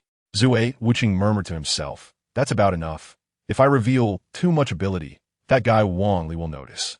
It wasn't until his soul power reached level 30 that Zue Wuqing's rising aura finally stopped. What ability is that? As a control-type soul master, if he doesn't even know what the opponent's abilities are, how can he control the situation? In previous matches, Zue Wuqing had always appeared as a defender. He had never had many opportunities to show off because his teammates were simply too outstanding.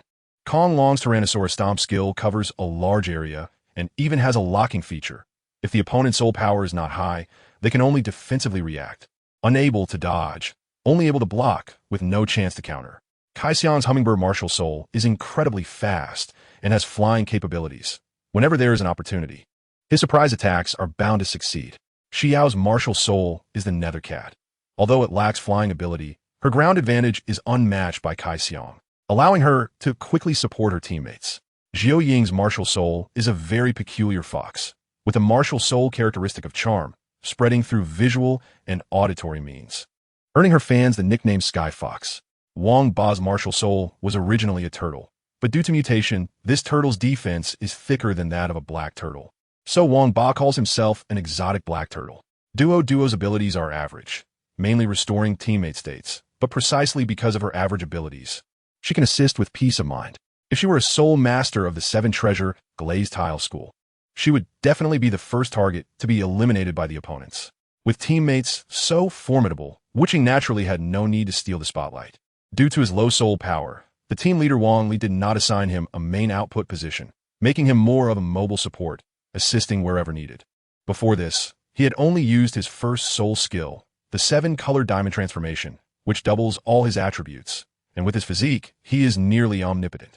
At that time, Zue Wuqing could be a defensive soul master, an offensive soul master, and also a speed-type soul master. However, due to his low level and overly comprehensive abilities, none of the aspects stood out. His defense couldn't match Wang Ba's, his attack couldn't match Kong Long's, his speed couldn't match Kai Xiang's, and his support couldn't match Xiao's. But now, that is another story because he is equivalent to a level 30 soul venerable. And under this soul power foundation, what would happen if he used the 7-color diamond transformation again? First soul skill, 7-color diamond transformation. With Zue Wuqing's loud shout, his first soul ring pulsated, and then 7 beams of light of different colors shot up from his back. As the beams of light merged, all of his muscles began to rapidly grow, making him appear stronger than the assault-type Kong Long. Even more bizarrely, after the 7 beams of light completed their fusion, they coalesced into a pair of colorful, beautiful wings. Those beautiful 7-colored wings instantly returned to Wuqing's back, connecting with him as one. What? A weapon martial soul can also possess a body? Some in the audience were astonished. This martial soul is peculiar, definitely some kind of special mutated martial soul. If muscles represent power and defense, then these wings represent speed and control. The 7-color diamond transformation brings an enhancement to all attributes, while he cannot control others. He cannot be controlled by others either, because his martial soul has a purifying characteristic, making it impossible for others to control him. In fact, just the purifying characteristic alone is enough for him to break free from the thorn binding. But he wants to use the most violent means to completely crush his opponent. "Break for me!" Zue Wuqing shouted loudly, and the red vines instantly shattered, accompanied by a thunderous roar. That's right, it was a huge sound like an explosion. What? You broke free from my thorny restraints so quickly? Captain Rose staggered back a few steps, looking at Zui Wuching in disbelief. Captain, are you okay? Her teammates hurriedly asked. Captain Rose waved her hand. I'm fine. Captain Rose felt that Wuching's martial soul was strange. This ability to upgrade soul power was simply unheard of. It didn't seem like a pure soul skill. It should be closely related to his bizarre martial soul. But this seven-colored auspicious cloud martial soul had never been heard of before. Was it really just a mutated martial soul? Captain, let's attack together. Hearing her teammates' request to fight in a group, Captain Rose stopped them, saying, Everyone retreat. Your soul power is low, and it's not suitable to continue fighting. If you get injured, it will delay our journey. Let me face him alone. Captain Rose was also confident. Even if the opponent forcibly raised their soul power to level 30, it was just a little trick. In the face of absolute strength, all flashy things would be mere tricks. Captain Rose coldly said, I said the outcome will be determined in one match. I don't believe a 25-level soul master can maintain such a state. I am at 38-level soul power, so retreat. Don't worry, one at a time. Zui Wuching looked down on the request for a group attack, not even putting the level 45 leader Wang Li in his eyes. He wouldn't fear the opponent relying on their numbers. Perhaps, so far, only Gu Yeqing at the same level could make him take a serious look. Captain Rose was angered by Wuching's words. She was a genius from the Plant Academy and the spiritual leader of the plant team, and had never been looked down upon like this. Damn it! Captain Rose slightly closed her eyes, put her hands together, then suddenly spread them apart, unleashing an invisible net of soul power towards Zui Wuching. She announced, Third soul skill, City of Thorns. This move again? Wang Li on the observation platform looked extremely serious, slapping the railing hard and then rubbing the sweat on his palms. Previously, it was Rose's move that had controlled the nine-headed snake of the control system, allowing the Quanlan team's advantage to not be fully realized. Looking at the soul power net approaching, Zui Wuching still had a proud expression. Once the net was fully deployed, Zui Wuching found himself trapped in a city surrounded by walls. The space above his head was also covered, making it look like a bird's nest from a distance. This control did not directly restrain Wuching, but it prevented him from leaving the area. After releasing this last soul skill, Rose sat down exhausted, her soul power completely depleted, and she had no ability to continue fighting. Rose said solemnly, If you can break through my City of Thorns, we will consider it our loss. However, with my 38-level soul power setting up this soul skill, you have no chance of breaking it. Zui Wuching coldly smiled. Is that so? Then your plan might be in vain, because I don't need to break this wall at all. It's over, let's end this. Zui Wuching slightly closed his eyes, and when he opened them again, they shone with a brilliant white light, while the seven-colored wings on his back began to flicker crazily. Then, his body started to become ethereal, and to the shock of everyone present, he slowly passed through the barbed thorny city. Zui Wuching smiled lightly. Why should I break a perfectly good wall? Now, are you convinced? On the high platform, Wang Li looked at Zui Wuching as if he were a monster, not expecting him to be the strongest in the Quanlan team. Chapter 53. The Great Soul Arena. Wang Li, whose brows had been furrowed like a river, finally relaxed at this moment and laughed while scolding. This kid hid himself so deeply, even I was fooled by him. As the leader of this team, Wang Li naturally inquired about Zui Wuching's second skill, which was a passive skill that could amplify the first soul skill. Wang Li thought it was a useless skill, but he didn't expect it to be so powerful, actually able to enhance soul power. Moreover, his first soul skill, seven-colored diamond transformation, under the amplification of the second soul skill, was terrifyingly strong. Originally, all of his attributes were very balanced, neither outstanding nor useless. However, with this soul power amplification, all his attributes and indicators became prominent, making him absolutely invincible at the same level. But where did that ethereal ability come from? Was it soul bone ability? Wang Li, as the mentor of the Quanlan team, did not even grasp the true capabilities of his own team members. It seemed he had failed in his duties and needed to find an opportunity to talk with Zui Wuching. In the arena, the host was so astonished that he couldn't speak. Zui Wuching had actually broken through the control skill of a 38-level control system soul master in another way. This method was quite clever. The nine-headed snake said to the rose, who was slumped on the ground, How about it? Are you satisfied with my arrangement? If not, we can fight again outside the arena. This should count as our victory, right? With the help of her teammates, Rose stood up and nodded. Our plant team surrenders. Looking at the dazed referee, the nine-headed snake asked, Can you announce the result now? The referee nodded vigorously. I announce that the winner of this soul battle is the Quanlan team. Congratulations to them for achieving 21 consecutive wins, successfully advancing to the Silver Soul Arena, becoming the second Silver Soul team of Tiando City, and receiving the Silver Soul badge. The cheers of the audience surged instantly, and the scene erupted in excitement. They not only cheered for the Quanlan team they admired, but also won the betting gold coins at the Great Soul Arena, making this a double win worth celebrating. Of course, at the beginning, the novice Quanlan team did not show such popularity. The key was that they could help gamblers and nobles win money. Over time, they were packaged by the big shots who frequently bet on them, becoming a hot team that attracted attention, with audience members often seen holding banners for the Quanlan team. It could be said that in the Copper Soul level teams, no one could match them. This time, they finally achieved the Silver Soul team. That's great! We've finally completed the task given to us by the leader. The quiet Duo smiled brightly from the back row. Wang Baheo shamelessly stepped forward, saying, "This is all thanks to me protecting you." The quiet Duo replied with irritation. "What does that have to do with you?" This victory was due to Wuqing. Wang Baheo dissatisfiedly said, "What is so great about that bald guy? It's just good luck. He wasn't restrained by anyone else's martial soul." However, on the other hand, without his intervention, the outcome of this match would indeed have been uncertain. After all, the opponent had all soul venerates, while they only had 2 soul venerates. "Can you tell me what ability you just used?" Rose asked a person with a lower soul power level than herself for the first time. "Just now, when you passed through the City of Thorns. The fluctuation of your soul power was not obvious at all. It was definitely not a skill granted by a soul ring or a soul bone. Do you want to know? I won't tell you.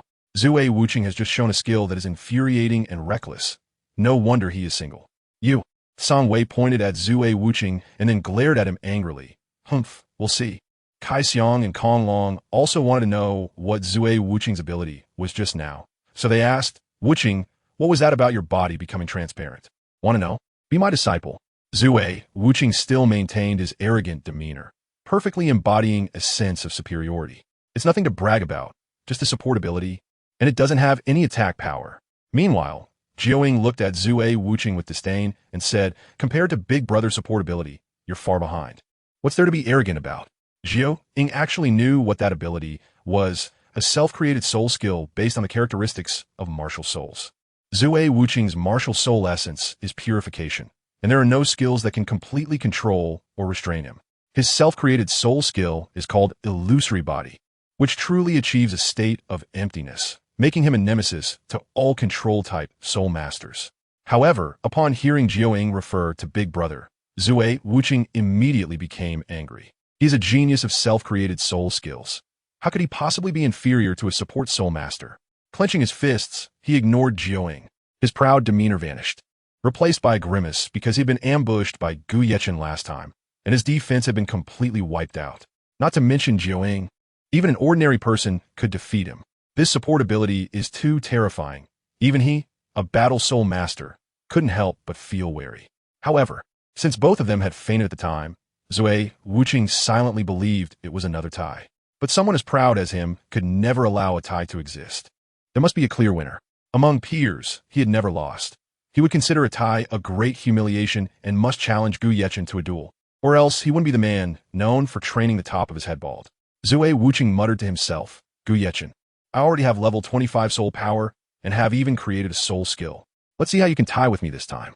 An afternoon passed, and Gu Yechen finally arrived at the Great Soul Arena in Tiando City with Li Yi. Looking at the magnificent oval building, Gu Yechen was indeed shocked. In the right front of the building, there was even a holy statue holding a giant sword, which was truly impressive, giving a sense of both passionate excitement and solemn dignity. "What a grand sight," Li Yi said enviously. He had always lived in a village. If it weren't for needing to reach level 10 soul power to advance, he wouldn't have gone to the soul hunting forest and naturally wouldn't have visited a big city, especially the imperial capital. After changing Li Yi into a decent outfit, he surprisingly looked a bit handsome, losing some of his rustic charm and gaining a noble demeanor. He perfectly illustrated the idea of overcoming innate deficiencies with acquired effort. Even though he still had some awkwardness, given some time to adapt, he would surely become a part of the big city.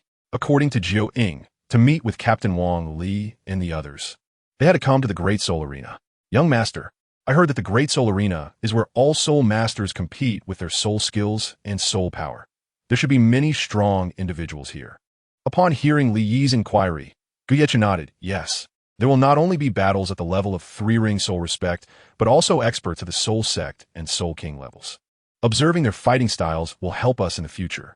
But young master, if you participate in the soul fighting competition, wouldn't it be a bit too easy at your level?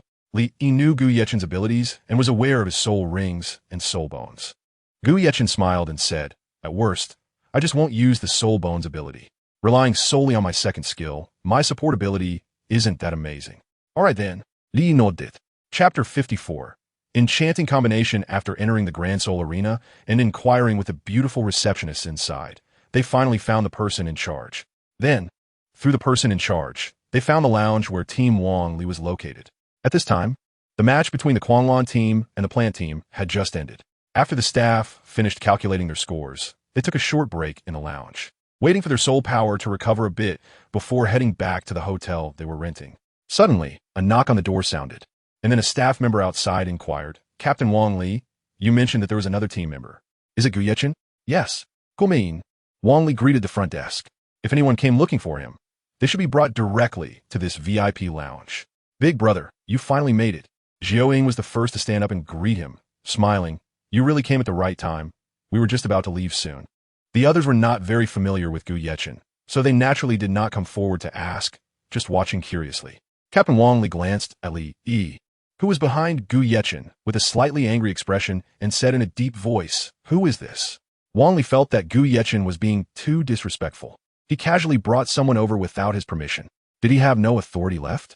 Gu Yechen explained, he is my person, and he came with me to learn about soul master knowledge.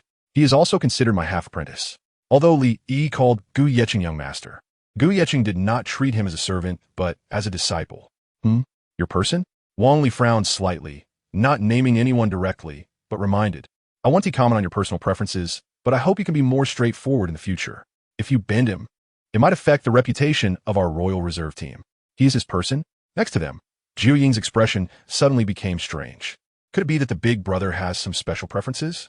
No, I need to find a way to straighten the big brother out.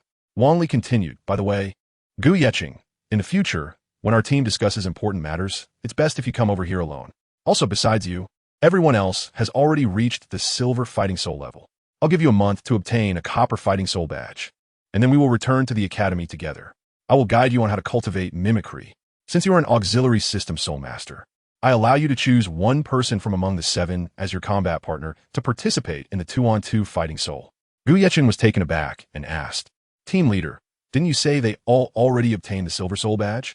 Is it possible to obtain a copper soul badge again? Wang Li nodded, of course you can. The names used for the 7-person team battle are not real names, and you can also wear masks when competing, so the names on the form can be aliases or pseudonyms. The Soul Arena only cares about profit and doesn't care who you are or how many badges you've obtained. In such a mixed environment, no one knows who you are, so, theoretically, you can obtain a second badge. Therefore, you can use your real name or a pseudonym, but I recommend using a pseudonym.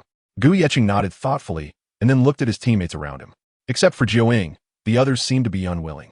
Indeed, they all already had the silver soul badge, so they naturally looked down on the copper soul badge. Moreover, the training during this time had been tough enough, so there was no need to show such eagerness. Big brother, I. Jiao Ying pointed at herself eagerly, meaning she was very willing to help Gu Yechen. All right, it seems I have no choice. Gu Yechen shook his head helplessly and smiled at Jiao Ying, saying, aren't you afraid I might hold you back? What if we lose? Won't you be affected? Jiao Ying shook her head and replied, of course not. Wang Li laughed and said, Gu Yechen, don't worry.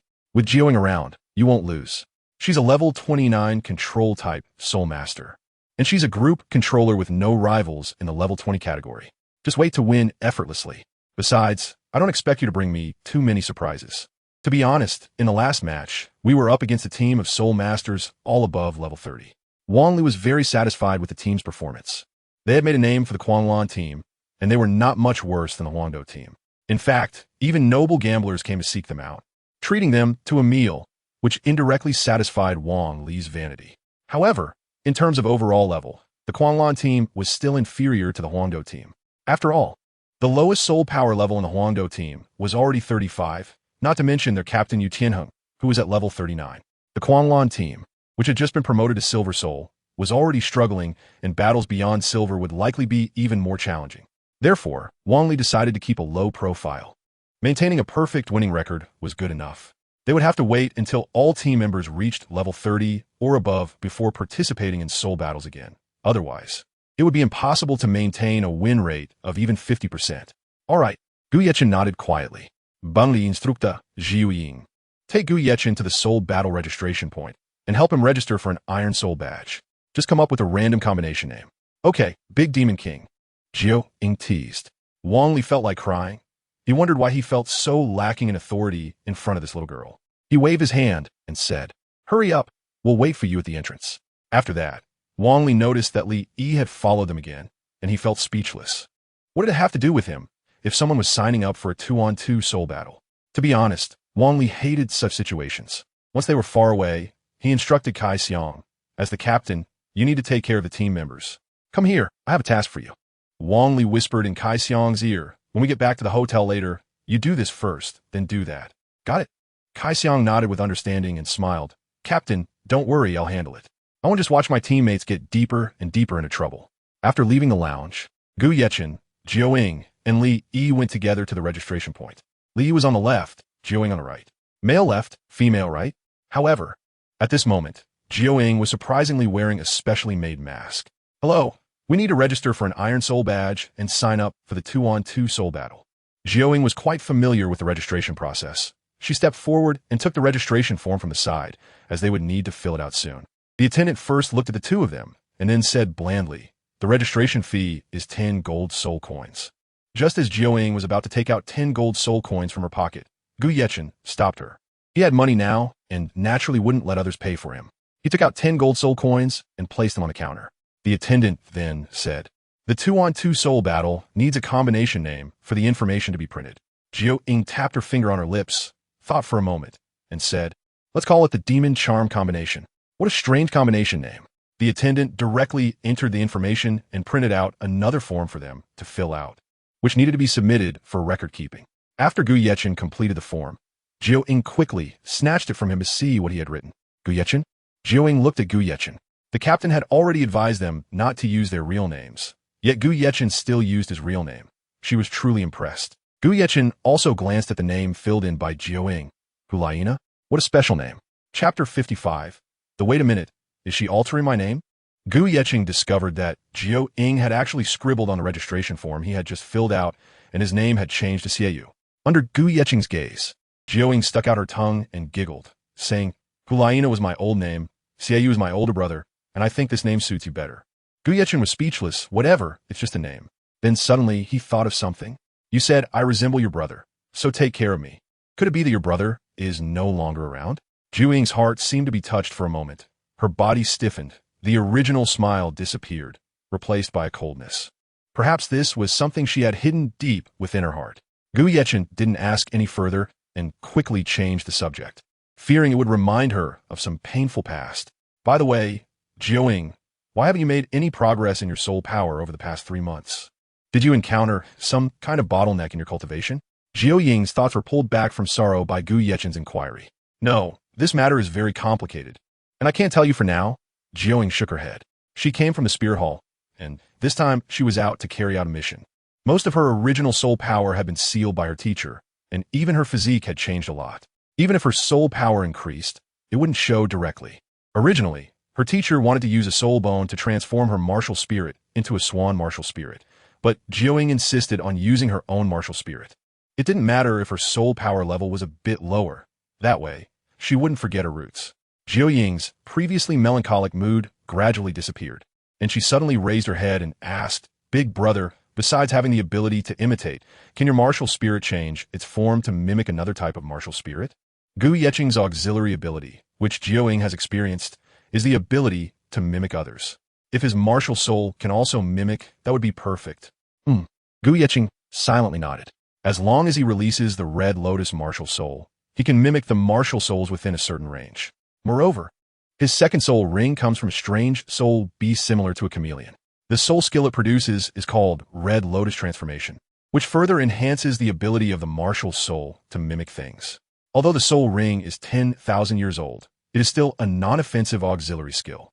Hee. Jiu Ying returned to her cute expression and then changed the small red flower martial soul that Gu Yechen had filled out into the Moon Blade martial soul. Gu Yeqing knew that this girl who always looked cheerful must be bearing a lot inside, which is why she would do some strange things. Some people have a sister complex, and naturally, some have a brother complex. Moonblade? What kind of martial soul is that? Gu Yeqing had no idea about the relevant information regarding this martial soul. So how could he imitate it? I'll tell you later when I have time. Let's submit the registration form first. Gu Yeqing nodded. After the two submitted their registration forms, the lady at the counter entered the information into the computer and then issued 2 iron soul badges and a metallic plate inscribed with the words Demon Charm Combination. Today, the Iron Soul Levels 2-on-2 matches are fully booked. Please come back to compete tomorrow. The Iron Soul level matches are relatively low-end, mostly attracting commoners. So there's not much profit to be made, and the number of scheduled matches each day is naturally limited. Only matches at the Copper Soul level can catch the eye of the nobility, and the profits are certainly substantial. Thank you. Gu Yeqing politely expressed his gratitude and then walked outside the Grand Soul Arena with Zhou Ying and Li Yi. Not long after, they encountered team leader Wang Li, who was waiting at a tea house outside. Have you registered? Wang Li looked at Zhou Ying and asked. So, there shouldn't be any soul battles tonight, right? Zhou Ying nodded. Great, let's celebrate tonight outside to congratulate our Quanglon team for completing the Silver Soul Badge mission. Clearly, team leader Wang Li was in a very good mood. With such results, he could return to the Tiando Royal Academy and become a full-time teacher. Once he trained this batch of Royal Reserve team members, he could become a special-level teacher like Qin Ming. In fact, Wang Li's tactical arrangements were not outstanding. It was mainly because the team members were quite capable. As for Gu Yeqing, Wang Li didn't take him seriously at all. He just needed to earn a Copper Soul badge and didn't expect him to get a silver one. Kai Xiang booked the most high-end restaurant. Wang Li generously threw his purple gold card on the tea house table, indicating that money was no object. Kai Xiang picked up the purple gold card from the table and looked at it. The amount displayed was 500 gold soul coins. Shaking his head, Kai Xiang reminded, Team leader, this purple gold card probably won't be enough to book the most expensive restaurant in Tiando City. What? 500 gold soul coins isn't enough for a meal? Which restaurant is so arrogant? Wang Li's eyes widened in anger. Besides a few copper soul coins in his soul guide, this purple gold card was all his savings. Kai Xiang Zipli Bawan Zetstadang. Kai Xiang's family was noble, and he had naturally been to the highest-end restaurant in Tiando City a couple of times. However, Wang Li was in a tough spot. Although he was the team leader, he had never been to the highest-end places, and this would be quite embarrassing in front of the team members. Ba Wang Restaurant? Bamli Rakayet. I remember Ba Wang seems to be a brand of anti-hair loss shampoo. Can you eat there, and why is it so expensive? Kai Xiang explained, yes. The original name of Ba Wang Restaurant wasn't this. It was called Mickey Something Restaurant. Later, many people would eat there and couldn't pay, so it was renamed Ba Wang Restaurant. Since people often didn't check the prices when dining, they would only find out they couldn't afford the meal when it was time to pay, and getting beaten up was a common occurrence. There were even rumors that some soul masters willingly worked there as waiters to pay off their debts. Team leader Wang Li slammed his palm on the table and said, This restaurant is too arrogant. What kind of dishes are worth so much? 500 gold soul coins is enough for an ordinary person to live for 500 years. Yet it can't even cover a meal. Is there any law in this world? Kai Xiang explained, Team leader, you can't say that. I've been there twice, and the dishes are indeed delicious. The taste is exceptional. I'm sure this is the only one in the entire Tiando Empire. Wang Li said irritably, no matter how delicious it is, it shouldn't be that expensive. A bowl of spring noodles from small stall is only 2 copper soul coins. What gives them the right? Kai Xiang, lead the way. Today, I want to see what kind of restaurant dares to be so arrogant. Just because soul masters can't provoke them doesn't mean I can't. I'm a soul sect. You all have to remember an ancient saying in the soul master world. Soul masters who don't dare to cause trouble are all mediocre. The team members saw team leader Wang Li roll up his sleeves and grab a weapon, as if he was about to fight someone. The members couldn't help but admire him, saying, the team leader is fierce. He starts a fight at the slightest disagreement.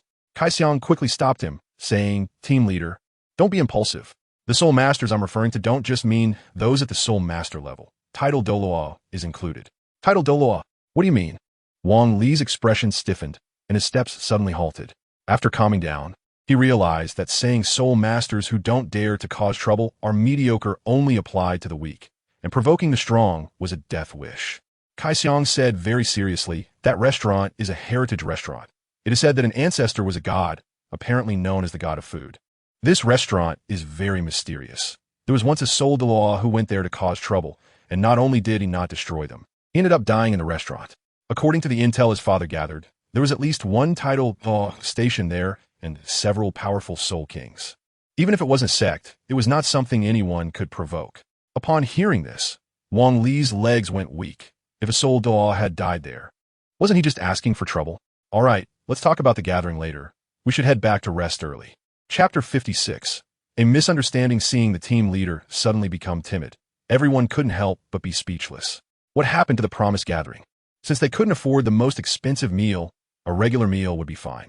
Meanwhile, team leader Wang Li thought to himself that saving money was not easy, so he should spend less. Most of his team members were nobles, but they were all much wealthier than him. After returning to the hotel, Kai Xiang arranged 2 comfortable rooms for Gu Yeqing and Li Yi. Time flew by quickly, and night quietly fell. Even without going out to celebrate with a grand meal, the hotel's package seemed quite nice, at least much better than the coarse biscuits Gu Yeqing often ate. The main course included corn and potatoes, accompanied by chicken legs, codfish, and even a small piece of grilled beef. The side dishes consisted of rice porridge and bread, paired with berries, sour fruits, and a small pastry. Gu Yeqing and Li Yi were naturally very satisfied with their meal. After finishing the set meal prepared by the hotel, Gu Yeqing first sat cross-legged to meditate for a while, then took a hot shower in the hotel. After checking the time, he figured it was about time to go out. However, just after he changed into a fresh set of clothes, there came a knock at the door. "Who is it?" Gu Yeqing asked.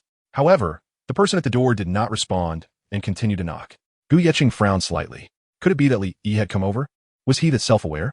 Shaking his head, he walked over in slippers to open the door. As soon as the door opened, he saw a graceful and enchanting woman. Before Gu Yeqing could react, the woman suddenly threw herself into his arms. Gu Yeqing suddenly became flustered and quickly pushed her away. He asked, "What are you doing?" The enchanting woman who was pushed away paused for a moment and then responded, "This is the service ordered for room 510.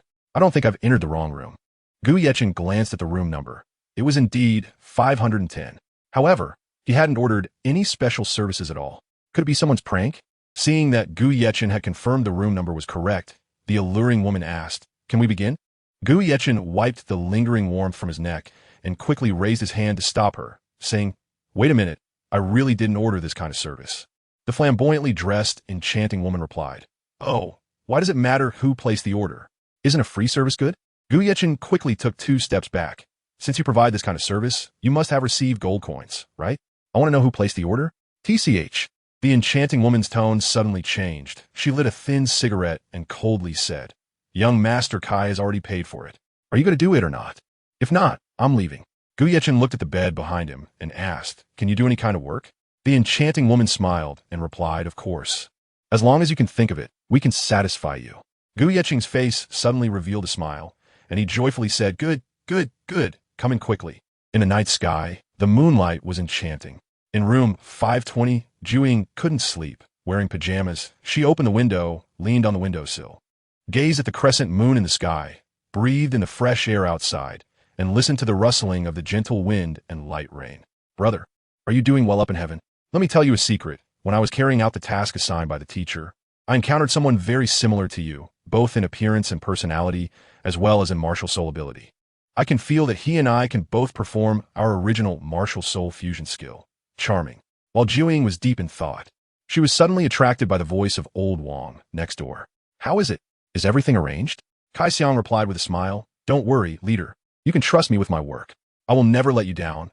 This is an all-round top performer, very expensive." Gu Yeqing is going to have a good time tonight.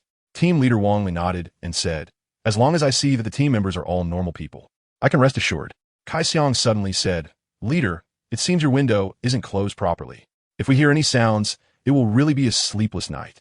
Upon hearing this, Juing on the other side of the window jumped up in anger. "Damn it, how can I do such a thing?" She quickly changed her clothes and rushed straight to Gu Yeqing's room. Knock, knock, knock, another round of knocking. Gu Yeqing frowned. What was going on tonight? Was someone else coming? Gritting his teeth, he opened the door and was surprised to find Juing there. Gu Yeqing said irritably, "Little sister, what do you want from me?" Juing pouted and didn't speak, but her eyes were fixed on Gu Yeqing's neck, where there was a lipstick mark shaped like a mouth. Clearly, this was from the alluring woman who had kissed him when he opened the door earlier. Juing rolled her eyes, then stepped inside and immediately began rummaging through things. She searched under the bed, in the wardrobe, and even went through the drawers. Watching Juing's inexplicable actions in the room, Gu Yecheng was speechless, so he asked, "Little sister, what are you looking for?" "Looking for someone," Zhu Ying said angrily. "Where did she go?" Gu Yecheng scratched his head and asked, "Which her?" Zhu Ying unhappily replied, "Who else could it be? It's that top service girl." At that moment, the alluring woman walked out of the bathroom, looking at Gu Yecheng with a puzzled expression. She then said to Zhu Ying, "Little girl, are you looking for me?" "Yes, get out immediately." Zhu Ying pointed to the door, implying that she wouldn't see her off. She had completely transformed, her face filled with anger, contrasting sharply with her previous cute demeanor. "But you told me to leave, so goodbye." The seductive woman shot a fierce glare at Gu Yecheng, thinking that this guy was truly different. "No, I don't want to see you again." After leaving a harsh remark, the woman hurried away, cursing, "I've never seen such a perverted person like you." Once the alluring woman left, Zhu Ying then asked, "Didn't you say you already have a girlfriend? Why is she still here?" Faced with his little sister's questioning, Gu Yecheng awkwardly swallowed. He said in a deep voice, "If it's free, why not take it?" Zhu Ying's face remained cold as she questioned, "What about your future wife?" Last time, when Zhu Ying stayed over at Gu Yecheng's place, she had heard him say that he already had a girlfriend and that they had agreed to get married after graduation. So that night, they were very proper, maintaining only a sibling relationship. Yi Lingling, his first love and future wife, Zhu Ying naturally knew all about it. However, Gu Yecheng was with another girl tonight, which made her very angry, and she felt the need to seek some justice for her future sister-in-law. Gu Yecheng rubbed his nose, confused and weakly asked, "Little sister, what is wrong? I just asked her to help me wash some clothes. What does that have to do with Lingling?" After saying this, he took out half-washed clothes from the bathroom to show Zhu Ying. "Washing clothes?" Upon hearing this, Zhu Ying immediately realized she had misunderstood her big brother. No wonder that top girl said he was perverted. It turned out he wanted her to be free labor. In an instant, Zhu Ying felt as if she had been struck by lightning. Her cheeks turned as rosy as an apple, not from shyness, but because the situation was awkward and embarrassing. To ease the awkwardness, Zhu Ying slapped her forehead, moving her palm down to cover her eyes. Then, through the gaps between her fingers, she peeked at Gu Yecheng's expression and quickly changed the subject, muttering to herself, how did I end up here? So magical is this big brother's room? Chapter 57. First old Douluo. Seeing Zhu Ying in this state, Gu Yecheng rubbed his hair and said, all right, I'm not blaming you. Just go back and get some sleep." Realizing that Gu Yecheng had forgiven her recklessness, Zhu Ying finally regained her composure and cheerfully said, then I'll go now. Remember the soul duel tomorrow. Gu Yecheng nodded, watching her leave. In the corridor, Zhu Ying bounced along like a happy little rabbit, but suddenly, she seemed to remember something and turned back to ask, "Big brother, you're not going to smash things again tonight, are you?" Gu Yecheng waved his hand and said, "It's fine, I've already found a way to overcome it." "Oh," Zhu Ying nodded, puffing out her cheeks, and said, "In the future, can you call me Nana, big brother? I prefer that name." All right. Gu Yecheng helplessly shrugged his shoulders. Just then, another figure appeared in the hallway, and it was Li Yi. "Young master, we should set off now." Gu Yecheng nodded, then locked the door, not caring whether the clothes inside were finished washing or not. "Where are you going?" "It's still raining outside." Zhu Ying was a bit of a loss. Having just sent off a woman, another man came in, and this just wouldn't do. Gu Yecheng was worried that Zhu Ying would misunderstand again, so he quickly said, "It's not what you think. You know, every night at midnight, I have to go through endless darkness. That strange state is something I can't control either. However, through my research, I found that this state is not entirely a defect of my martial soul. On the contrary, it is a very powerful ability. As long as I can master this ability, I can possess the strength of a battle soul master." Gu Yecheng is a support soul master, which is his biggest regret. Although he has the ability to clear others' defenses, he cannot guarantee safety during actual battles if there are sneak attacks from battle soul masters. However, what does the older brother's training have to do with him? Zhu Ying is somewhat dissatisfied. Gu Yecheng coughed lightly and explained, "He can help me understand that state. In other words, he can help me train to become a battle soul master. Although I can only be a battle soul master for 1 hour a day, I'm very satisfied." Zhu Ying nodded thoughtfully. Suddenly, Zhu Ying seemed to change completely, her tone becoming serious. She really disliked this kind of pretense. It would be better to just be herself. Zhu Ying asked in a deep voice, "Gu Yecheng, your talent is not low, and your abilities are quite special. Have you considered joining our spirit hall? Don't be too quick to refuse. I can explain the pros and cons to you.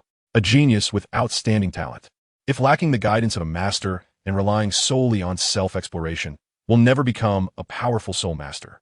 If you are willing, I can arrange for you to have a teacher at the title Douluo level. Jiao, whose real name is Hu Laina, as the saintess of the Spirit Hall, has the authority to mobilize personnel within the Spirit Hall. As long as Gu Yechen joins the Spirit Hall, Hu Laina can help him gain guidance. Faced with Jiao Ying's sudden change in tone, Gu Yechen cautiously replied, "Thank you for your kindness, but I prefer to cultivate in my own way. Also, I have never asked what kind of person you are, where you come from, or what your purpose is. Likewise, I hope you do not leak my secrets, otherwise, our sibling bond will end here." Gu Yechen promised Aunt Yi that he would never let his talent be discovered by the people of the Spirit Hall. But Jiao Ying was an exception. If her martial spirit hadn't been able to resonate with his, and if he hadn't shown mercy, she might have been dead by now. Perhaps fate had tied the two of them together in some way. Jiao Ying picked up her disguise and smiled mischievously, saying, "Big brother, I was just joking with you. Go on, I won't mind you." Gu Yechen said, "I don't mean to blame you, it's just that I promised others, and I also promised myself, that I won't join the Spirit Hall, and it has nothing to do with you." He waved to Li Yi. "Let's go train. I need to memorize 10 locations tonight." "Okay." Li Yi glanced at Jiao Ying, then looked at Gu Yechen, shook his head, and probably guessed something. Arriving in Empty Square, Li Yi asked, "Young master, aren't you a member of the Spirit Hall?" Li Yi knew that Gu Yechen had a first-class order from the Spirit Hall. Gu Yechen said angrily, "Don't think that just because I don't treat you as a servant, you can turn the tables. Stop talking and start." "Oh." Li Yi nodded, swallowing any further doubts. The warmth of the night was washed away by the drizzle, and the morning in the Heaven-Do city felt especially cool. Looking at the white shirt on the balcony, Gu Yechen knew that it was washed and hung out to dry by Jiao Ying while they were training. He shook his head helplessly, feeling at a loss regarding his strange younger sister. After a simple breakfast, Wang Li arranged a strategy for Gu Yechen and Jiao Ying that was basically a guaranteed win. Indeed, most of the Iron Fighting Soul level opponents were relatively weak, and Jiao Ying's charm skill could trigger in groups. Once hit, they would only passively take damage. Heaven-Do City, the Great Fighting Soul Arena. The referee, holding a microphone, announced loudly, "Excitement, thrill, fairness, passion, we have it all here. Welcome to the Great Fighting Soul Arena." With the referee's booming opening statement, the audience immediately cheered. Yay! In the 11th Fighting Soul area, the first match was arranged as a 2-on-2 battle. Gu Yechen and Jiao Ying entered the arena from behind screen. Look, both of them are wearing masks. Some spectators immediately stood up. They look like kids. The little girl on the left seems underdeveloped.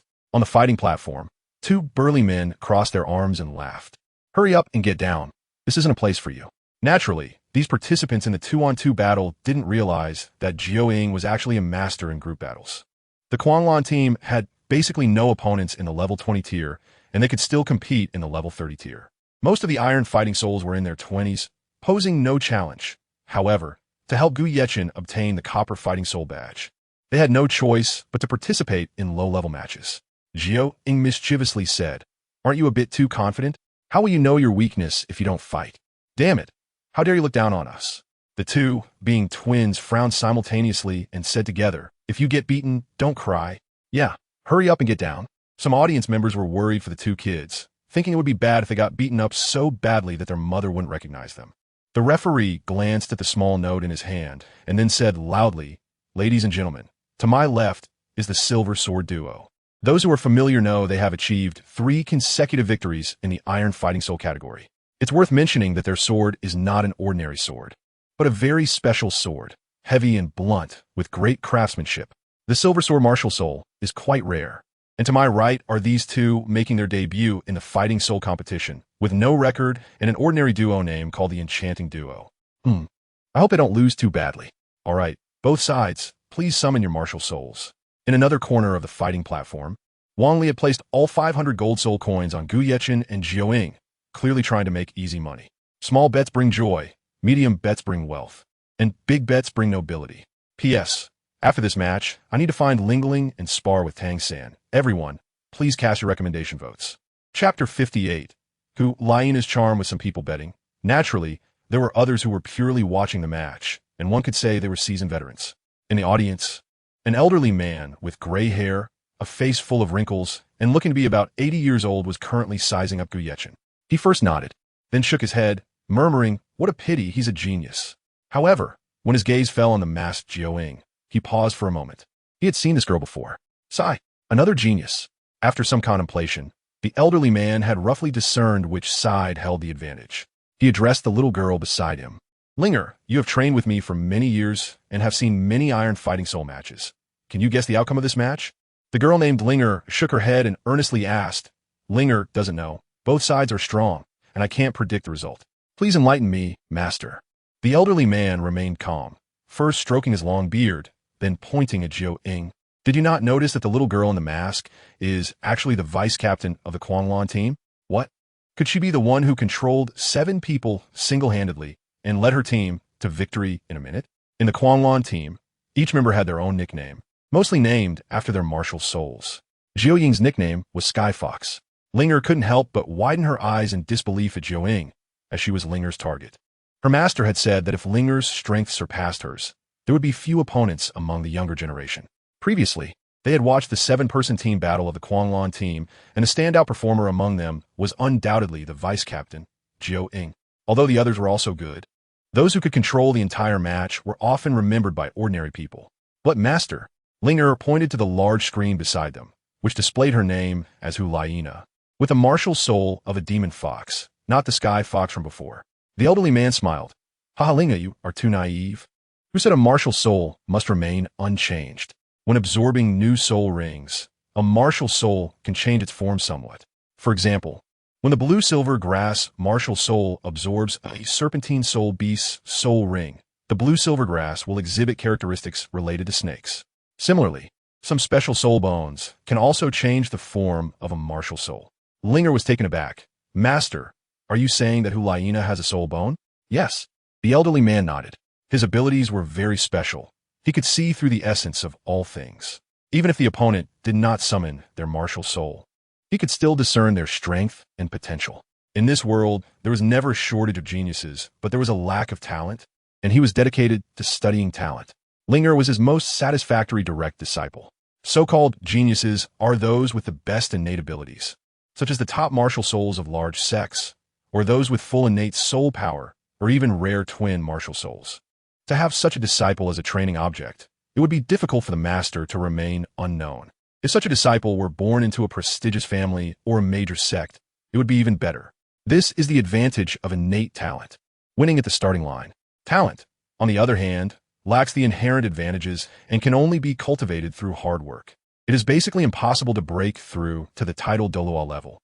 Perhaps the pinnacle for a talent is reaching the level of Soul Sage at level 70. Seeing Linger's dumbfounded expression, the elderly man smiled. The reason soul bones are precious is that there are no restrictions on the level of absorption. Even if you have only level 1 soul power, you can still absorb a 100,000-year-old soul bone. Master, when will I be able to have my first soul bone? Linger looked at her kind master with longing eyes. The elderly man shook his head. As for soul bones, there's no need to rush. The human body has only 7 positions for absorbing soul bones, and you must not absorb them recklessly. If you waste a position, I want to be able to create the strongest 10,000-year suit for you. As long as you have this set, I can guarantee that in the future, at level 70 or above, you'll be able to compete with a level 95 Super Douluo, and you'll be the strongest soul sage I have ever trained. Without exception. Don't worry, as your master, I will find a way to help you obtain the soul bones set, even if it means selling everything I have. Linger smiled and held the old man's hand, saying, Master treats me the best.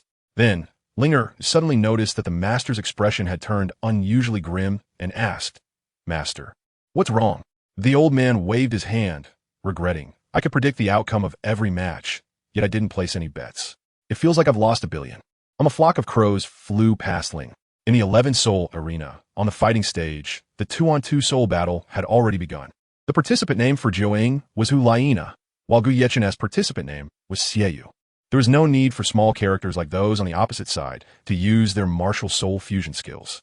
Hulaina tapped the ground with her toes, bending her body and springing into the air like a spring, then executed a side kick, causing her opponents to retreat a few steps.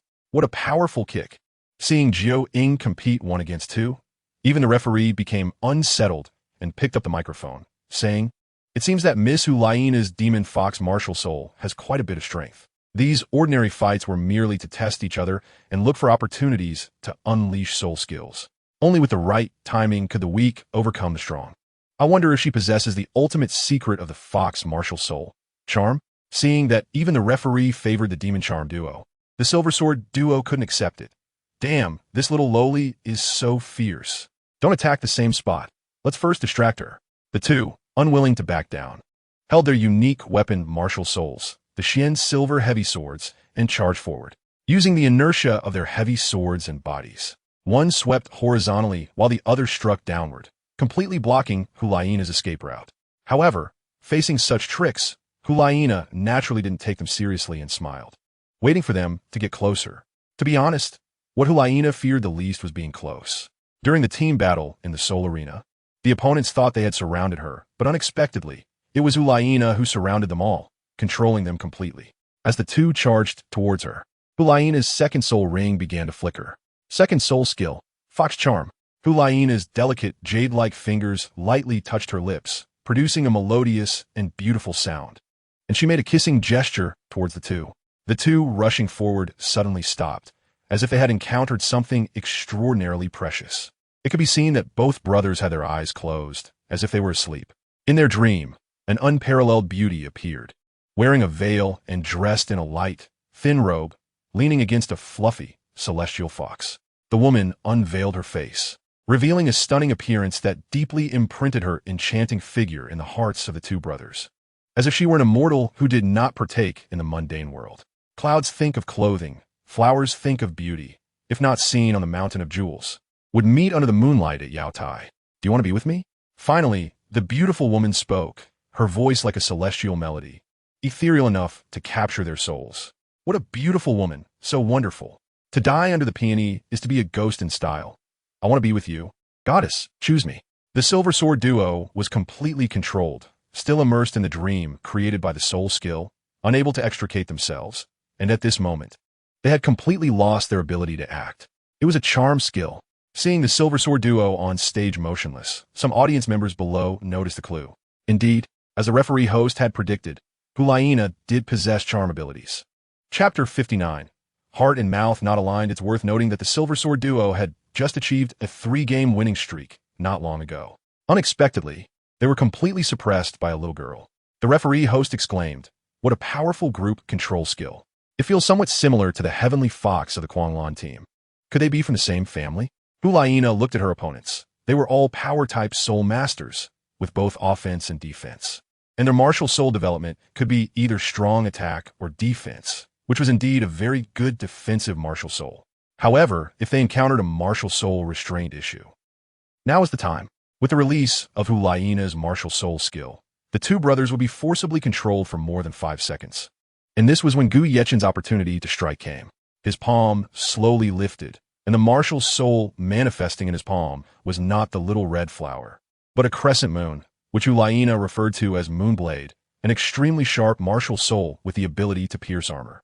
This stemmed from Gu Yechen's martial soul's mimicry ability. Originally, it required him to release his soul power to mimic, but under the effect of the second 10,000-year soul ring, he could now achieve silent and effortless mimicry. Moreover, no one could detect any signs of it. Indeed, when Gu Yechen hunted that strange creature, he was almost deceived by its disguise. Fortunately, he discovered the clues in time, bringing him a great skill. Originally, Gu Yechen's soul ring configuration was 1 white and 1 black. Now he had 2 yellow soul rings. Obviously, this second soul skill could bring him mimicry and disguise. And he could even make the colors of the 2 soul rings all turn into the red of a 100,000-year soul ring. However, disguise was ultimately fake and could not reach the power of a 100,000-year soul ring, so there was no need to be ostentatious. The low-key yellow soul rings appeared more approachable. Although it was an auxiliary skill, Gu Yechen's martial soul was of the auxiliary attack type, and even if it was somewhat useless, it still had offensive capabilities. The Moonblade he mimicked had 90% of the real Moonblade's power. Before the match, Hulaina had already revealed the martial soul characteristics of the Moonblade, so Gu Yechen could also mimic based on those characteristics. Since this new martial soul was not a true martial soul, there were no soul ring skills to unleash. Gu Yechen could only hold the crescent blade in his hand and walk towards the two who were under control. He lightly slashed at their arms, causing blood to spurt out immediately. The piercing and armor-breaking effect of this Moonblade was indeed very strong. Even if it only had 90% of the true Moonblade's power, its sharpness was still terrifying.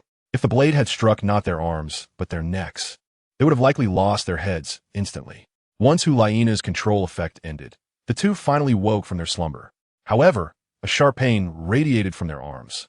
And when they saw the shocking wounds on their arms, their expressions immediately turned unnatural. They quickly turned their gazes to Gu Yechen, who was holding the moonblade, their faces filled with panic. Their defenses were not something to be taken lightly. Even when controlled, their thick flesh and skin defenses were not weak. Yet they had been so easily breached. It was clear that while they were under Hu Laiina's control, Gu Yechen had struck. If he had intended to kill them at that moment, they would have already met Yama. It turned out that this guy named Shiyue was not a useless soul master protected by teammates, but a powerful battle soul master with killing capabilities. Since the Silver Sword combination had managed to achieve 3 consecutive victories, their combat experience and coordination were undoubtedly up to par. However, facing such a formidable martial soul, they found themselves powerless. This was the absolute gap in martial souls. Holding their bleeding arms, the first thought that crossed their minds was not about revenge, but rather about seeking treatment quickly. If they missed the opportunity, their arms would be ruined. Thank you for your mercy. We concede. Upon hearing their concession, Gu Yechen finally breathed a sigh of relief, then rested the moon blade on his shoulder and glanced at Hu Laiina beside him. Gu Yechen's actions left Hu Laiina stunned, and she murmured to herself, "It's really too similar. Could this be heaven's mercy towards me, granting me another bond of affection aside from my teacher?" Gu Yechen looked at the dazed Hu Laiina and curiously asked, "Nana, are you okay?" Hu Laiina was a girl who said one thing, but meant another. She said she didn't want to take care of Gu Yechen, but in the end, she still took the spare key from the hotel staff and helped Gu Yechen wash all the clothes that hadn't been cleaned. Gu Yechen naturally knew about it. But one didn't speak and the other didn't ask, maintaining the status quo. During breakfast in the morning, Gu Yechen apologized to Hu Laiina, as she had good intentions in inviting him to join the spirit hall, but Gu Yechen had not given her a good face the night before. So this morning, he changed his usual demeanor and directly called the little 9-headed serpent by her nickname, Nana. Hu Laiina also liked this feeling. Perhaps this was what it felt like to be pampered. No matter how strong a girl is, she has a soft side. And Hu Laiina also wanted to be cared for and cherished. She had been alone since childhood, having lost her parents, and even her beloved older brother had passed away in the Death Canyon. Later, she was taken in by her teacher, losing her own thoughts and ideals, not even able to distinguish right from wrong. She also wanted to find someone to guide her. Unfortunately, she never encountered that person, so the carefree little 9-headed serpent was more suitable for her. Until she met Gu Yechen, she felt particularly relaxed when she was with the big brother, as all her worries would be cast aside. It turned out that being a true version of herself was so joyful and delightful. She could pretend in front of others, but there was no need to wear a mask when communicating with the person she cared about the most. Hu Laiina's eyes became misty as she suddenly threw herself into Gu Yechen's arms, sobbing. Finally, was she no longer pretending? Looking at the little 9-headed serpent who always smiled and even liked to give others nicknames, this moment was the true her, Hu Laiina, a charming and alluring woman. Gently stroking Nana's hair, Gu Yechen smiled and said, "Nana, that's enough. We are still in the battle arena, and there are so many spectators watching. I don't care. When you get married in the future and have a sister-in-law, you will forget about me, so I have to hold you a little longer." Hu Laiina refused to let go. "All right." Gu Yechen raised his hands in surrender, indicating that he had no way to deal with this little sister. The main thing was that she could merge her martial spirit with him, producing very powerful martial spirit fusion techniques. And she would definitely be an important partner in the future.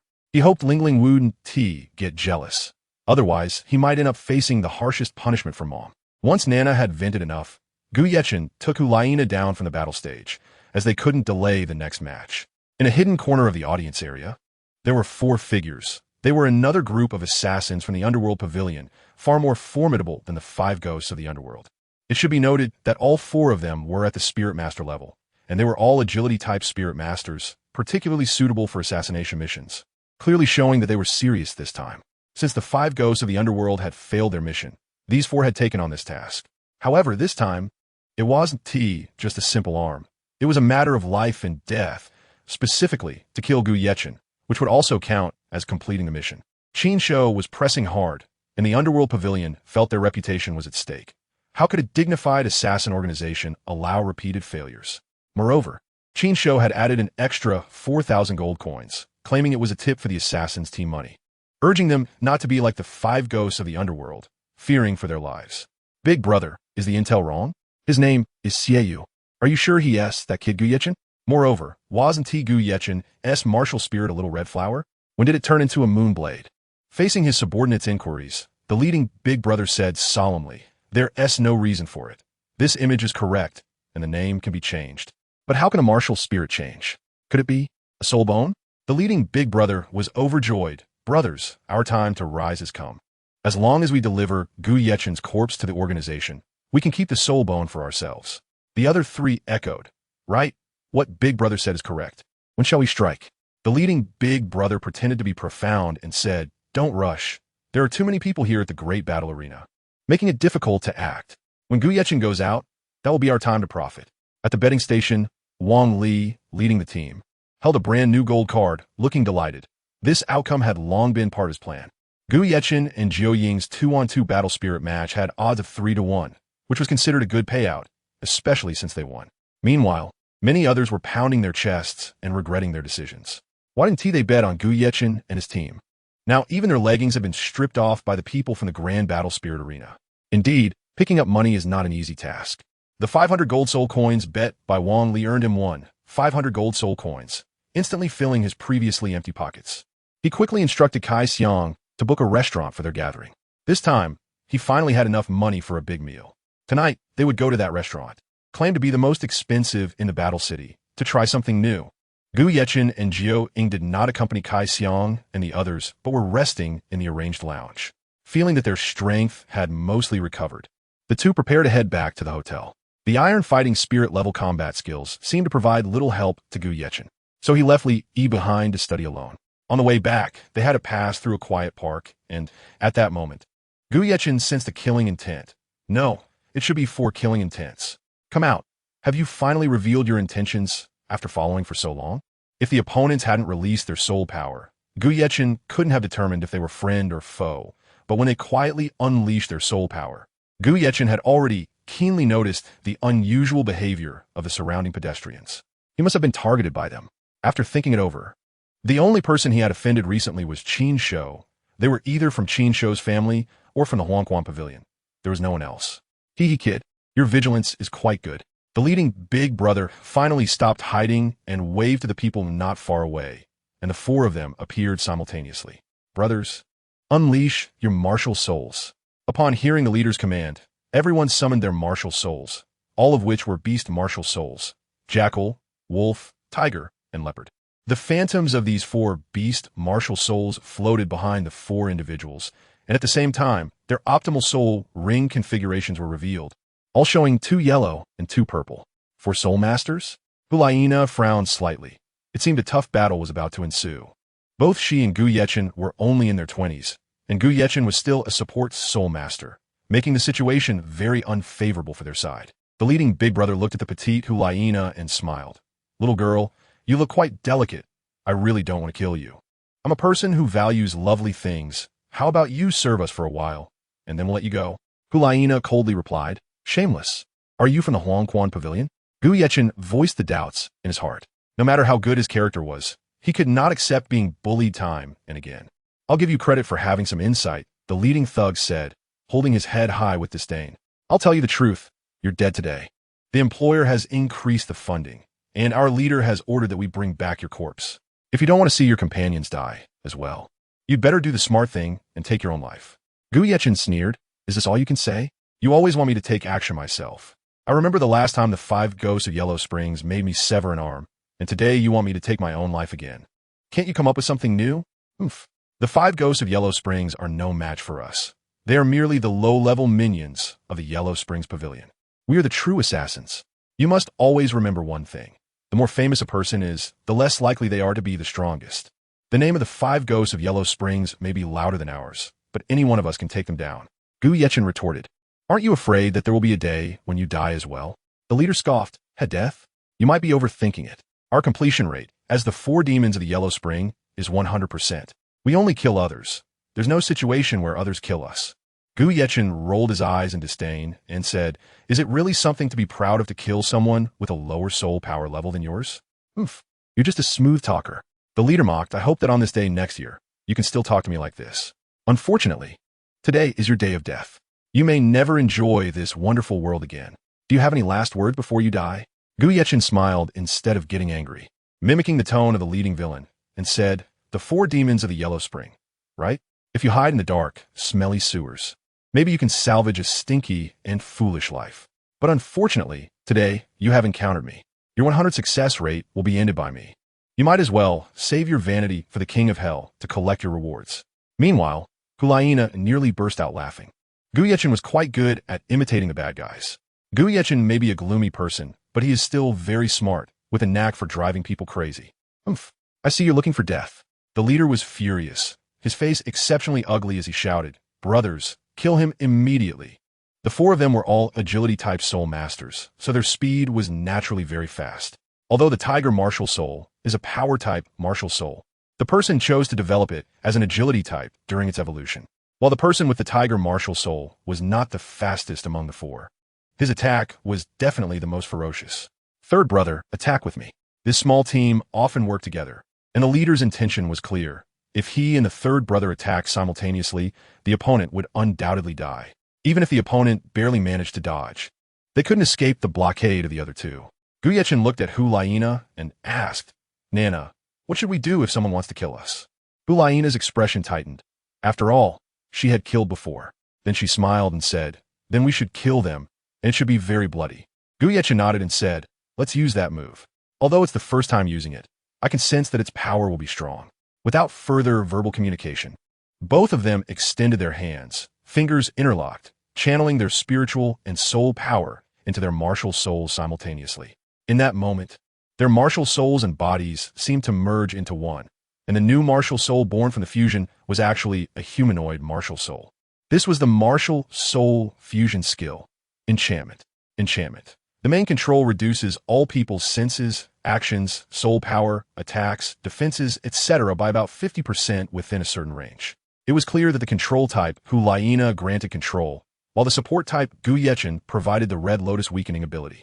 Originally, Gu Yechen's Hell Red Lotus weakening ability was around 30%, but the martial soul fusion skill could enhance this ability to 50%. At this moment, the four soul masters surrounded by the red mist clearly felt their overall attributes reduced by half, meaning that the four soul masters were only at the level of over 20 great soul masters. Chapter 61. Slaying the soul masters. The first to notice the abnormal situation was the leader, as the soul power of the Yellow Spring Four Devils began to gradually decrease, and their mobility became sluggish. Not only was there no suppression in terms of level, but even their assassination advantage as agility-type attackers had vanished. It was evident that this was Gu Yechen's support ability.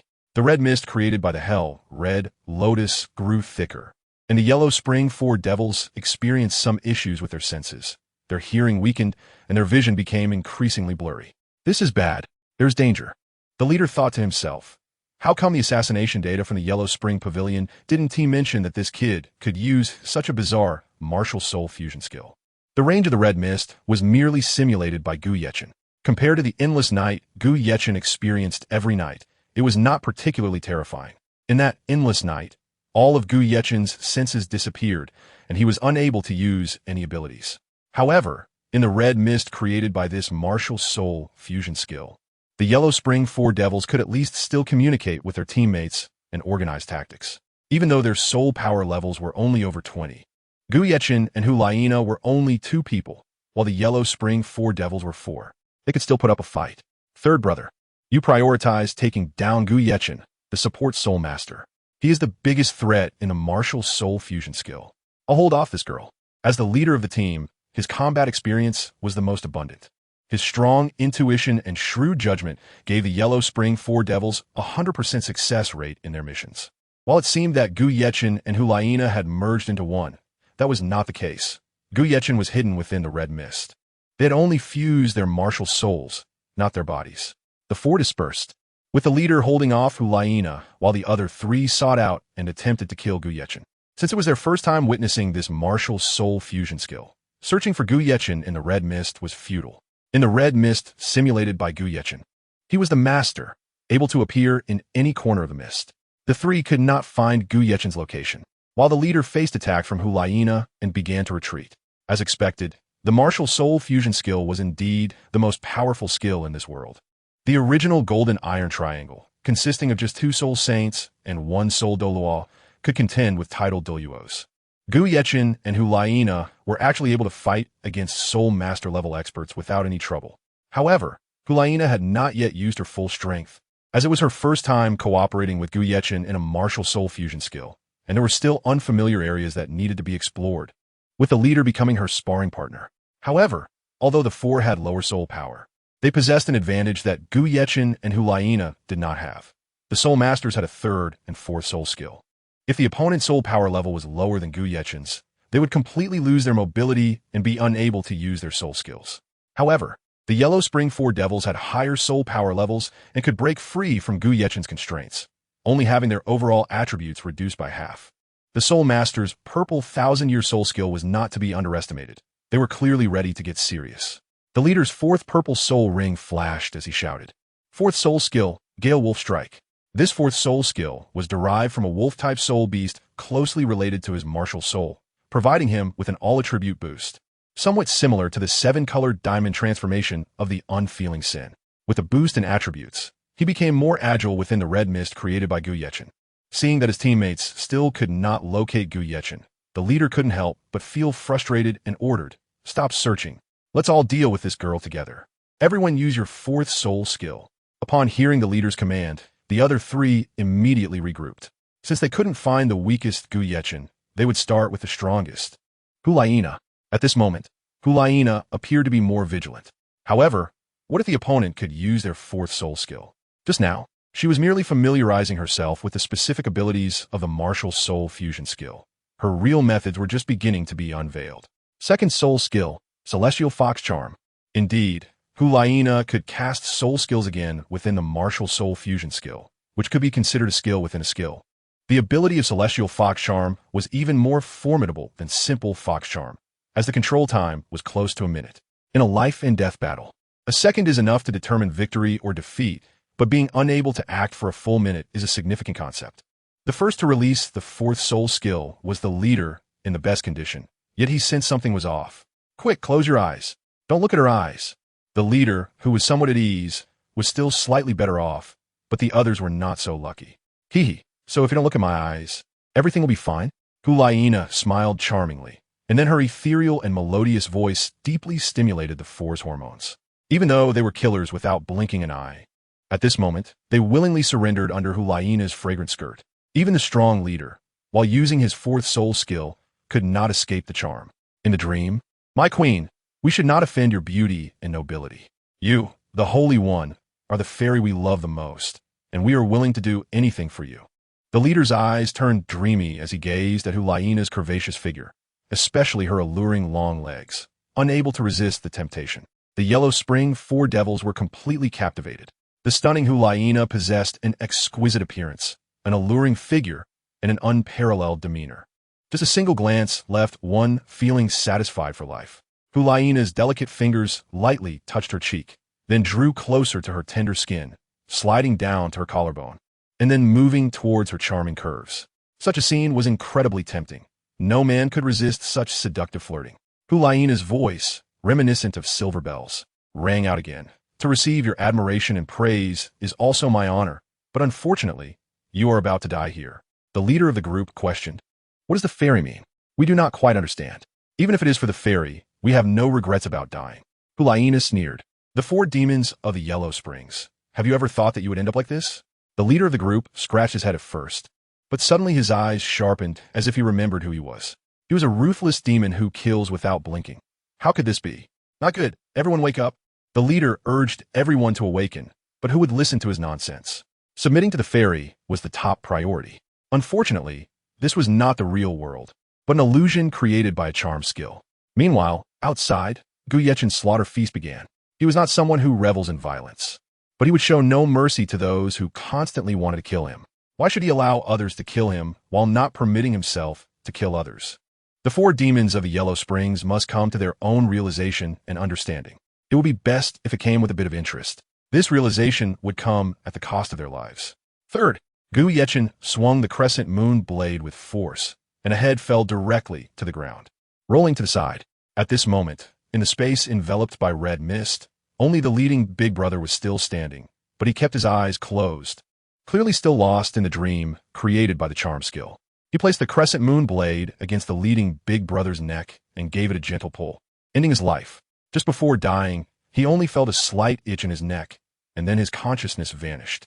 This martial soul fusion technique was simply terrifying. One was the main controller, also taking care of the charm, while the other was the main assistant, also taking care of the killing. Chapter 62. A man who wants to become a god killing 4 soul masters was just the beginning for the two to witness the power of the martial soul fusion technique. They still needed to refine their cooperation further. The charm skill had 2 obvious flaws. The first was that Gu Yechen's simulated red mist had a limited range, and if they encountered a flying soul master with extremely high speed, this skill, which reduced all attributes by half, would not be able to fully exert its effect. The second was that Hulaina's charm skill couldn't charm those with very strong willpower or mental strength, such as Gu Yechen. She couldn't make him lose his rationality through the charm skill. After returning to the hotel, they first took a hot shower and then practiced in their respective rooms. When night fell, they finally walked out of their rooms because a certain wealthy individual was treating them to a big meal. This wealthy individual naturally referred to Captain Wang Li. He had won money in the fighting arena and wanted to splurge a little. However, to be honest, Wang Li was even less wealthy than the members of the Quanglan team, with Gu Yechen himself having a worth of 3,000 gold coins. But his generous and straightforward personality was hard to dislike. His protective behavior towards his team members was noticed by all, so as long as it was the captain's intention, Kai Xiang and the others would obediently follow. Of course, this was only for the Quanglan team. As for others, like Li Yi, Wang Li was still somewhat unfriendly towards him. After all, he was Gu Yechen's servant, and how could they be on equal footing? Even when it came to dining, they couldn't sit at the same table. Perhaps due to some noble air, he didn't show any friendly goodwill towards those of lower status. After some inquiries, it turned out that Li Yi was half a servant to Gu Yechen, which explained why he always addressed him as young master. Since he was a servant, he had no right to attend the gathering, so Gu Yechen simply gave Li Yi 100 gold coins to solve his meal problem. Li Yi knew that Gu Yechen did not truly treat him as a real servant. Otherwise, he wouldn't be so nice to him, even sharing cultivation experiences and insights without reservation. Li Yi was more like a disciple following Gu Yechen in cultivation, which also moved him somewhat. After explaining some matters to Li Yi, Gu Yechen then took Hulaina towards the restaurant. On the way, Hulaina finally voiced her inner question. Brother, why is your soul power level lower than mine? Yet I can't charm you. Gu Yechen looked at Nana in front of him, shook his head, and said, because my willpower is very strong, and my mental strength is also not weak. Gu Yechen has to endure mental torment and psychological impact every night, which, imperceptibly, increases his mental strength, and his unwillingness to bow to fate has made his will even more resilient. How did you cultivate? Can you teach me? Hulaina asked very seriously. Gu Yechen quickly waved his hand. This I can't teach you. Everyone's spiritual power realm is different. My spiritual power is barely considered a talent ability that comes with my martial soul, just like your martial soul's talent for charm, which I can't learn either. This ability is indeed inherent to the martial soul, but it's not a talent. It's a flaw in the martial soul. And Gu Yechen has just made use of this flaw. I see that you just don't want to teach me. Hulaina immediately became unhappy, like a child, different from her previous cold demeanor. Indeed, she was now that carefree little 9-headed baby again. After gently touching the tips of Hulaina's hair on her forehead, Gu Yechen asked very seriously, Nana, no matter what your identity is in the Spear Hall, I hope we won't become enemies. Hulaina was taken aback and asked, Brother, why do you say that? I will never be your enemy, believe me. Gu Yechen shook his head and said solemnly, some things are beyond your control. If one day, the people from the Spirit Hall come to kill me, what will you do? Yi Lingling's mother said that the Spirit Hall style is quite domineering. If they encounter someone with top-notch talent, they will do everything possible to make that person join the Spirit Hall. If the person is unwilling to join, then the only option left is to eliminate them quickly. They absolutely cannot allow a once-in-a-lifetime genius to pose a threat to the Spirit Hall. It won't happen. It definitely won't. I can't just sit back and watch my brother get killed. Even if that day comes, I will make sure my teacher spares you. Hee. Gu Yechen bitterly shook his head. You are you, and your teacher is your teacher. The heavens can be unpredictable. You can never replace your teacher in making the most direct decisions. You saw the 4 demons of the underworld today. If it weren't for you being by my side, I might have already died. What if next time it's the 3 monsters of the underworld? What should I do then? Therefore, my goal is to continuously cultivate and become stronger, strong enough to protect the people I care about. Otherwise, I will never be able to show my full abilities to the world. and the world naturally includes your spirit hall. Gu Yeqing didn't want to be treated as a research subject of the spirit hall. The abilities of the Hell Red Lotus spirit were indeed numerous. Hulaina pondered for a moment and asked, "Are you really not planning to join our spirit hall? As long as you join us, there won't be any force in the world that dares to kill you. Organizations like the Huangquan Pavilion, with our teacher sending out the 2 elders, Ghost Chrysanthemum, along with 3 Oblivion squads, can easily sweep away such small forces." Gu Yeqing waved his hand and said, "It's not as simple as you think. In this world, aside from familial bonds, there is no absolute trust. When you are useful, others will cherish your abilities dearly. When you are useless, they will treat you like trash and cast you aside. Do you think someone at my level, only over 20 ranks, would be valued by the higher-ups of the Spirit Hall? I'm just an auxiliary soul master. If sweeping through the Underworld Pavilion requires sacrificing a title to a level powerhouse as a price, your teacher would definitely not want to see that deal. I once had a small wish to join the power I admire the most. However, I found that I don't even possess the basic qualifications to stand at the door. The feeling of having one's destiny grasped by others is very unpleasant. Therefore, I must become stronger. I don't know how strong is truly strong, but at least I can take my fate into my own hands, and that is what strength means. Joining your spirit hall, if the Pope wants me dead, I would have to die." Upon hearing this, Hulaina was stunned. She found herself unable to refute it, including herself. No one truly has the right to control their own life. Even her task this time was not something she could decide for herself. The secret plan of her teacher was being crazily laid out, and as the saintess of the Spirit Hall, she was expected to contribute. Even though she was being monitored by Wang Li, she would always find a way to complete her tasks. However, she had never thought about taking control of her own destiny. Including her teacher, no one could control their own fate, because within the Douluo Hall, there was also a great offering named Douluo. Perhaps only someone like him could truly control their own and others' destinies. The rest are merely useful pawns.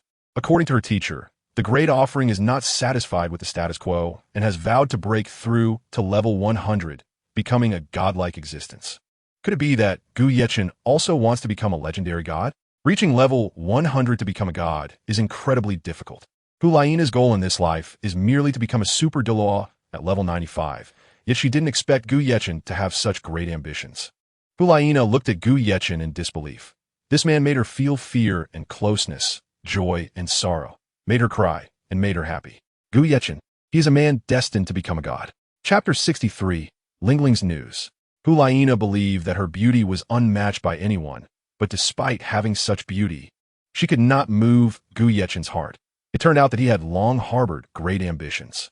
Gu Yeqing's expression was serious as he continued. "You just mentioned that your teacher can mobilize the 2 elders of the Spirit Hall, so your teacher must be the current Supreme Pontiff Bibi Dong of the Spirit Hall.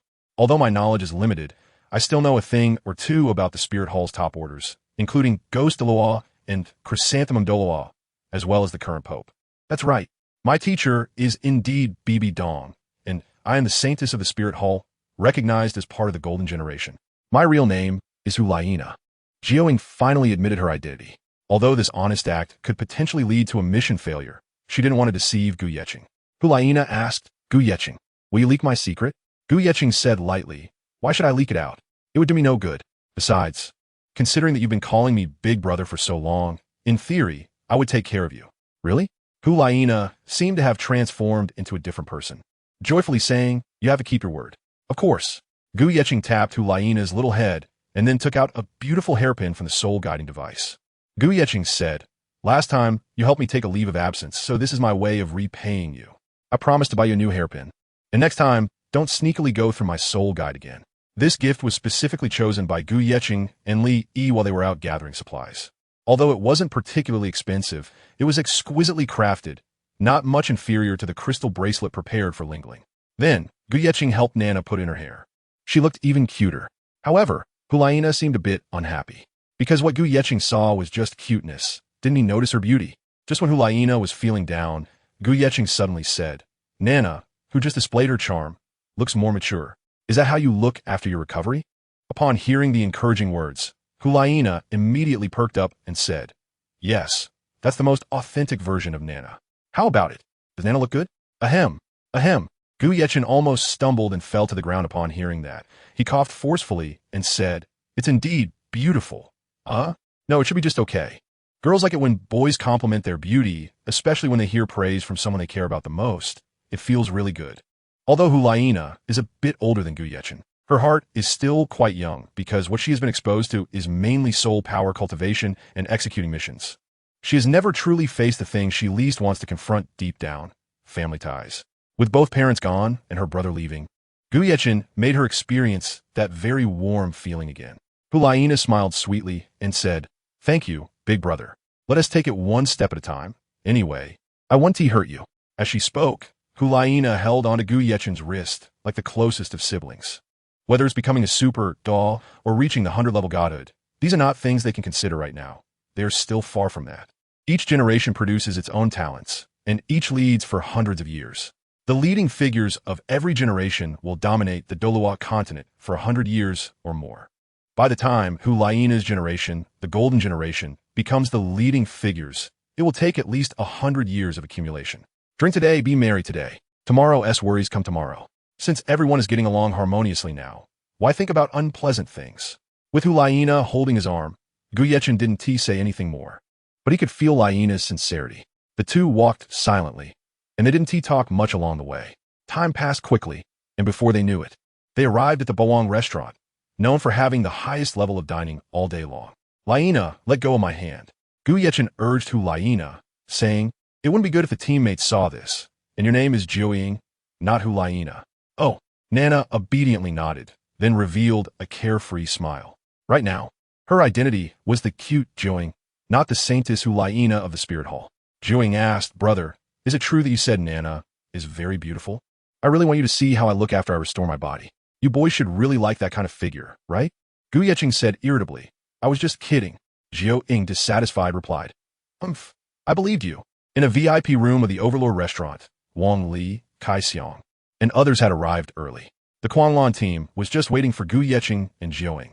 By the table, a very beautiful waitress brought over several white jade cups and poured tea for them. Wang Li picked up the cup, swirled it a bit, and noticed the color looked quite ordinary. Then, frowning, he took a sip and thought the tea tasted mediocre. "Excuse me, what kind of tea is this?" The waitress replied, "Chui Zhu, Huizu, ISNT, that the kind of tea from the tea houses outside that costs 2 copper coins for a big bowl. Is it this casual?" Wang Li turned his gaze to Kai Xiang and asked, "Is this what you call the world's #1 delicacy? Even the appetizer tea is so bad. How good can the following dishes be?" Wang Li even doubted if Kai Xiang had a problem with his taste buds. Feeling awkward under Wang Li's gaze, Kai Xiang scratched his head and said, "The taste is okay, and besides, it's free. What more do you want as the team leader? Free? That doesn't mean we should be treated so carelessly. At least bring us a pot of fine Longjing tea." Wang Li felt like this visit was a bit of a loss and complained, "If it's really that bad, at least serve us some monkey kuei or Mao Jian. Chuizhu tea is just too low level." Kai Xiang explained, "Team leader, there are only 10 private rooms here, and they only operate at night. You have to queue to book a table every day. If I hadn't made the reservation early, we probably wouldn't even be having this big meal tonight." Wang Li waved his hand. "Forget it. I hope the following dishes can bring us some surprises." In the kitchen, dishes were being prepared quickly, and the eager crowd finally welcomed Gu Yechen and Jiuying. As soon as the door to the private room was pushed open, Gu Yecheng's attention was first drawn not to Wang Li and Kai Xiang, but to the waitress standing to the side. Others might not notice, but Gu Yechen could tell that this waitress was a Soul King expert with 5 soul rings. Unexpectedly, a Soul King level powerhouse was willing to work as a waitress here. The person behind the Overlord restaurant must be quite formidable. However, Gu Yechen saw no need to expose her. If she was willing to stay here as a waitress, it was her choice. "Jiuying, Chi-chun, hurry up and sit down." Wang Li waved to them, and the two took seats next to each other. Just as Gu Yechen sat down, he suddenly thought of something and asked, "Team leader, why haven't I seen Teacher Qinming these past few days?"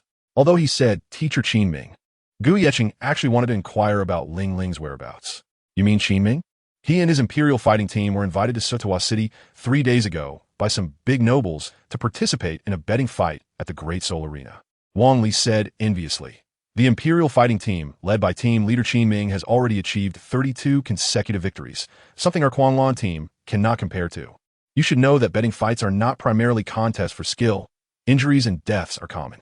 Just look at those death lists at the entrance of the Great Soul Arena. Most are caused by betting fights and deadly duels. And the families of the deceased don't dare to pursue responsibility. I really admire Qin Ming's courage. He is truly ruthless. I can't compare to him in that regard. Anyway, I can't let you participate in those two other types of non-sparring soul fights. Suatuwa City, Great Soul Arena, betting fights?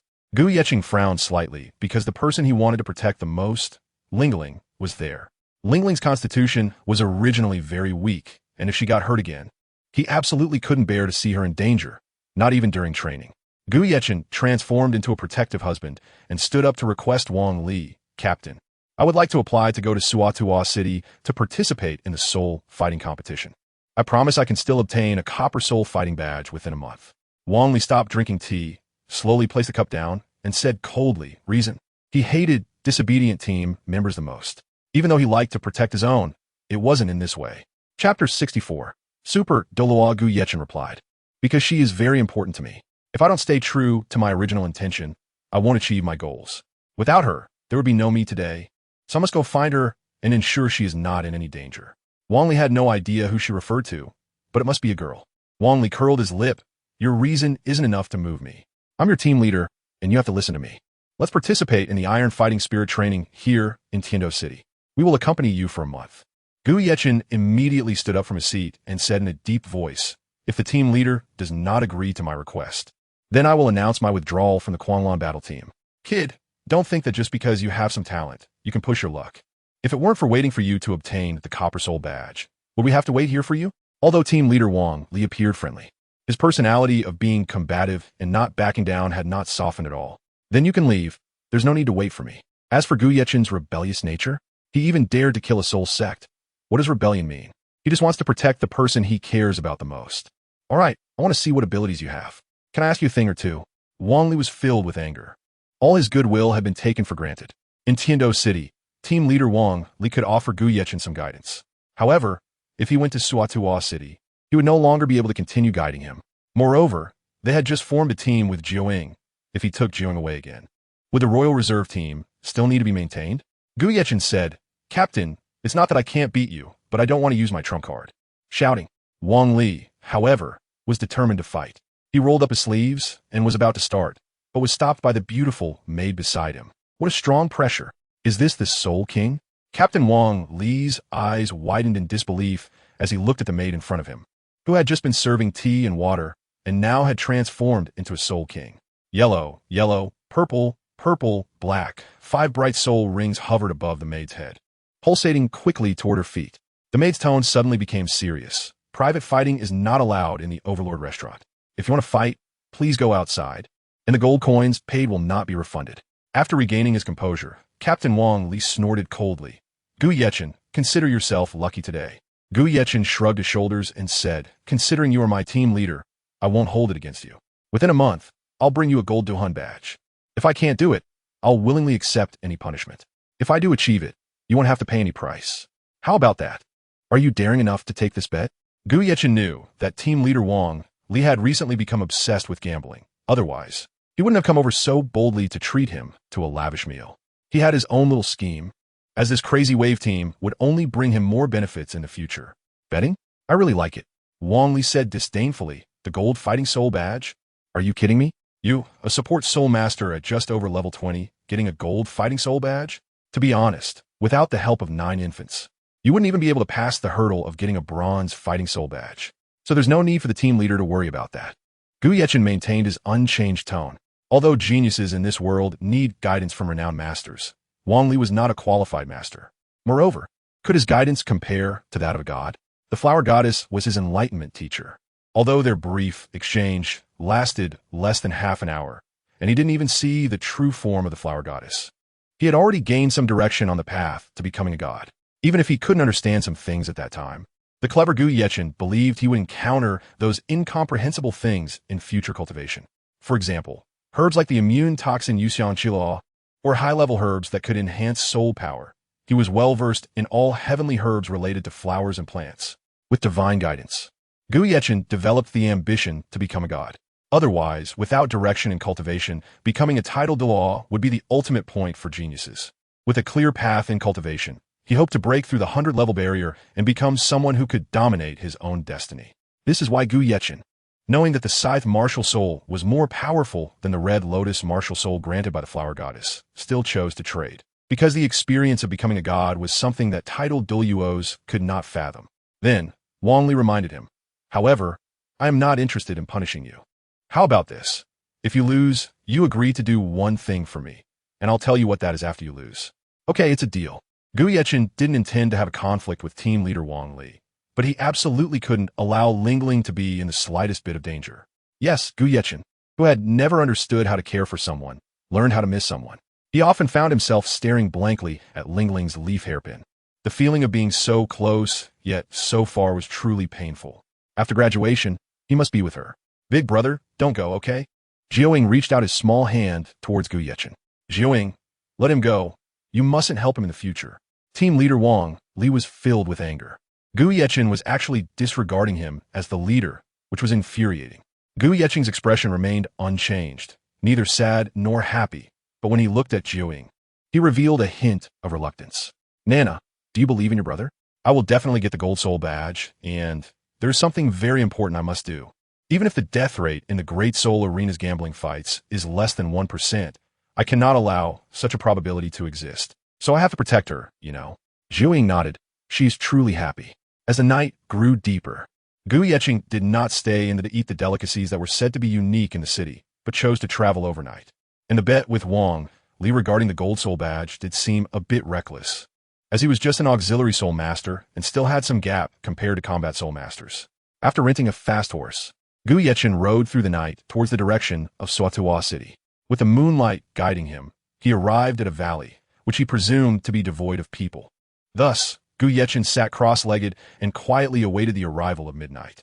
However, in this valley, there was a powerful individual undergoing training. This individual's cultivation was quite peculiar, relying on the sinister energy of the moonlit night to enhance their strength. This method was somewhat similar to that of the Poison Douluo. But while the Poison Douluo focused on poison, this person emphasized the energy of death, commonly referred to as deathly energy.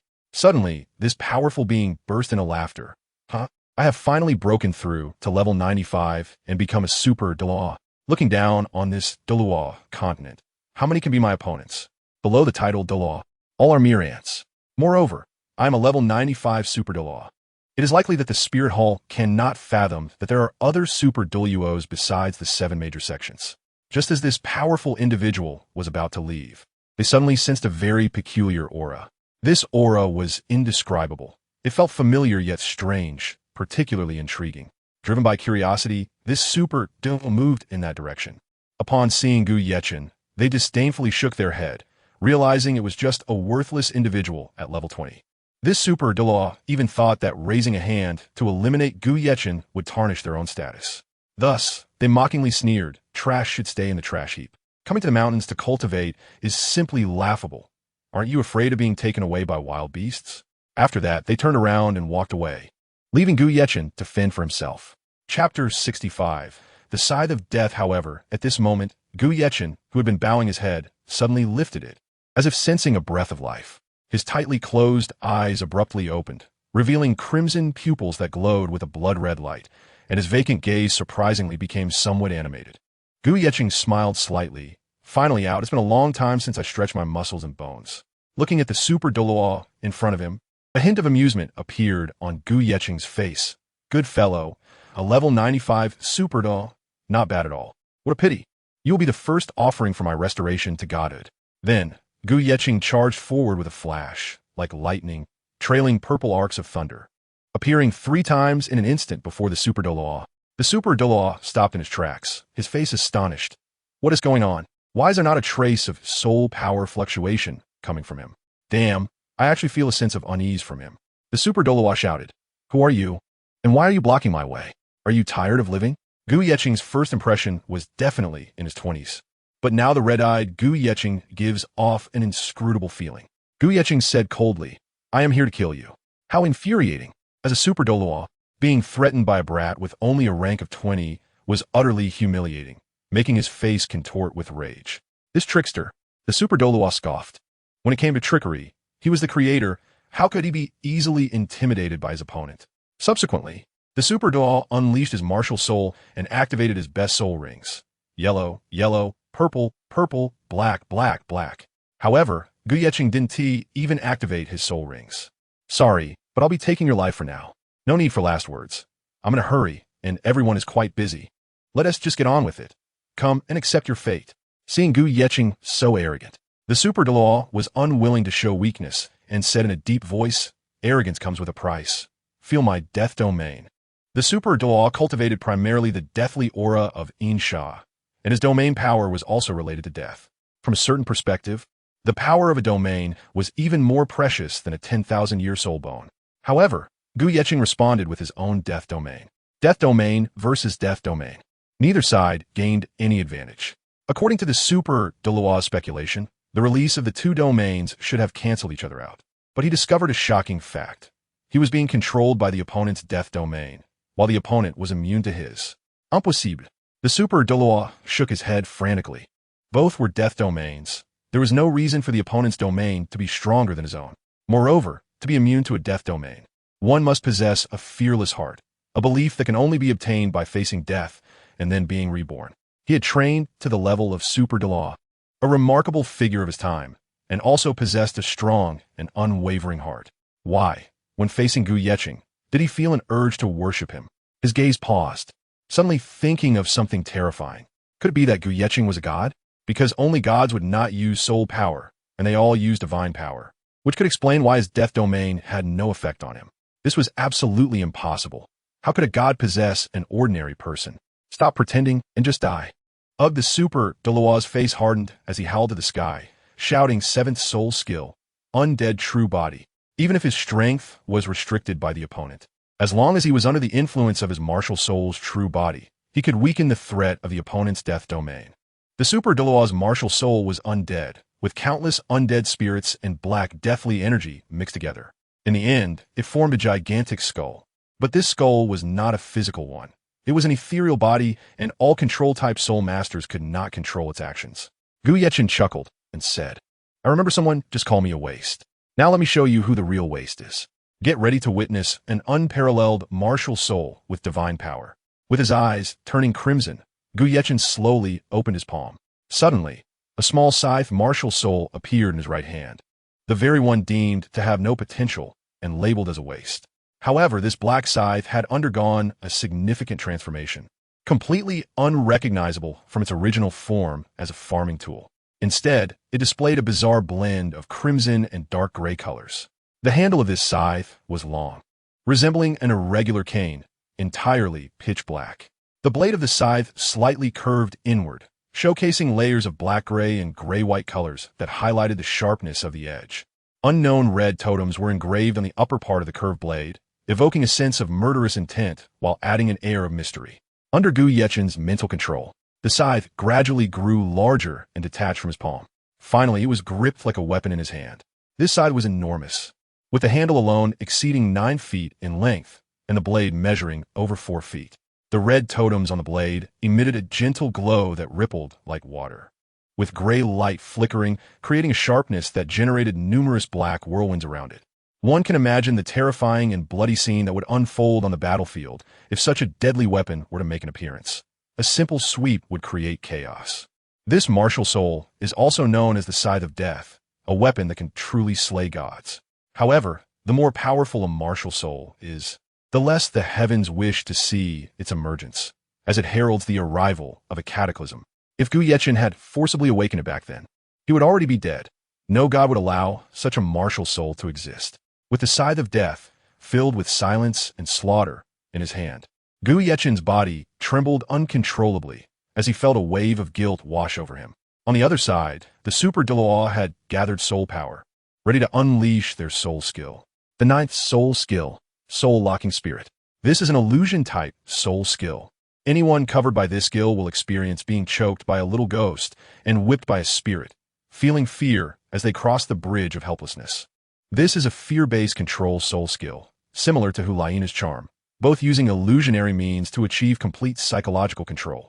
The Super Douluo's 7th soul skill is the Illusory Skull, while the 9th soul skill involves the illusion of little ghosts and spirits. Attack and control, a combination of both. Reality and illusion intertwined.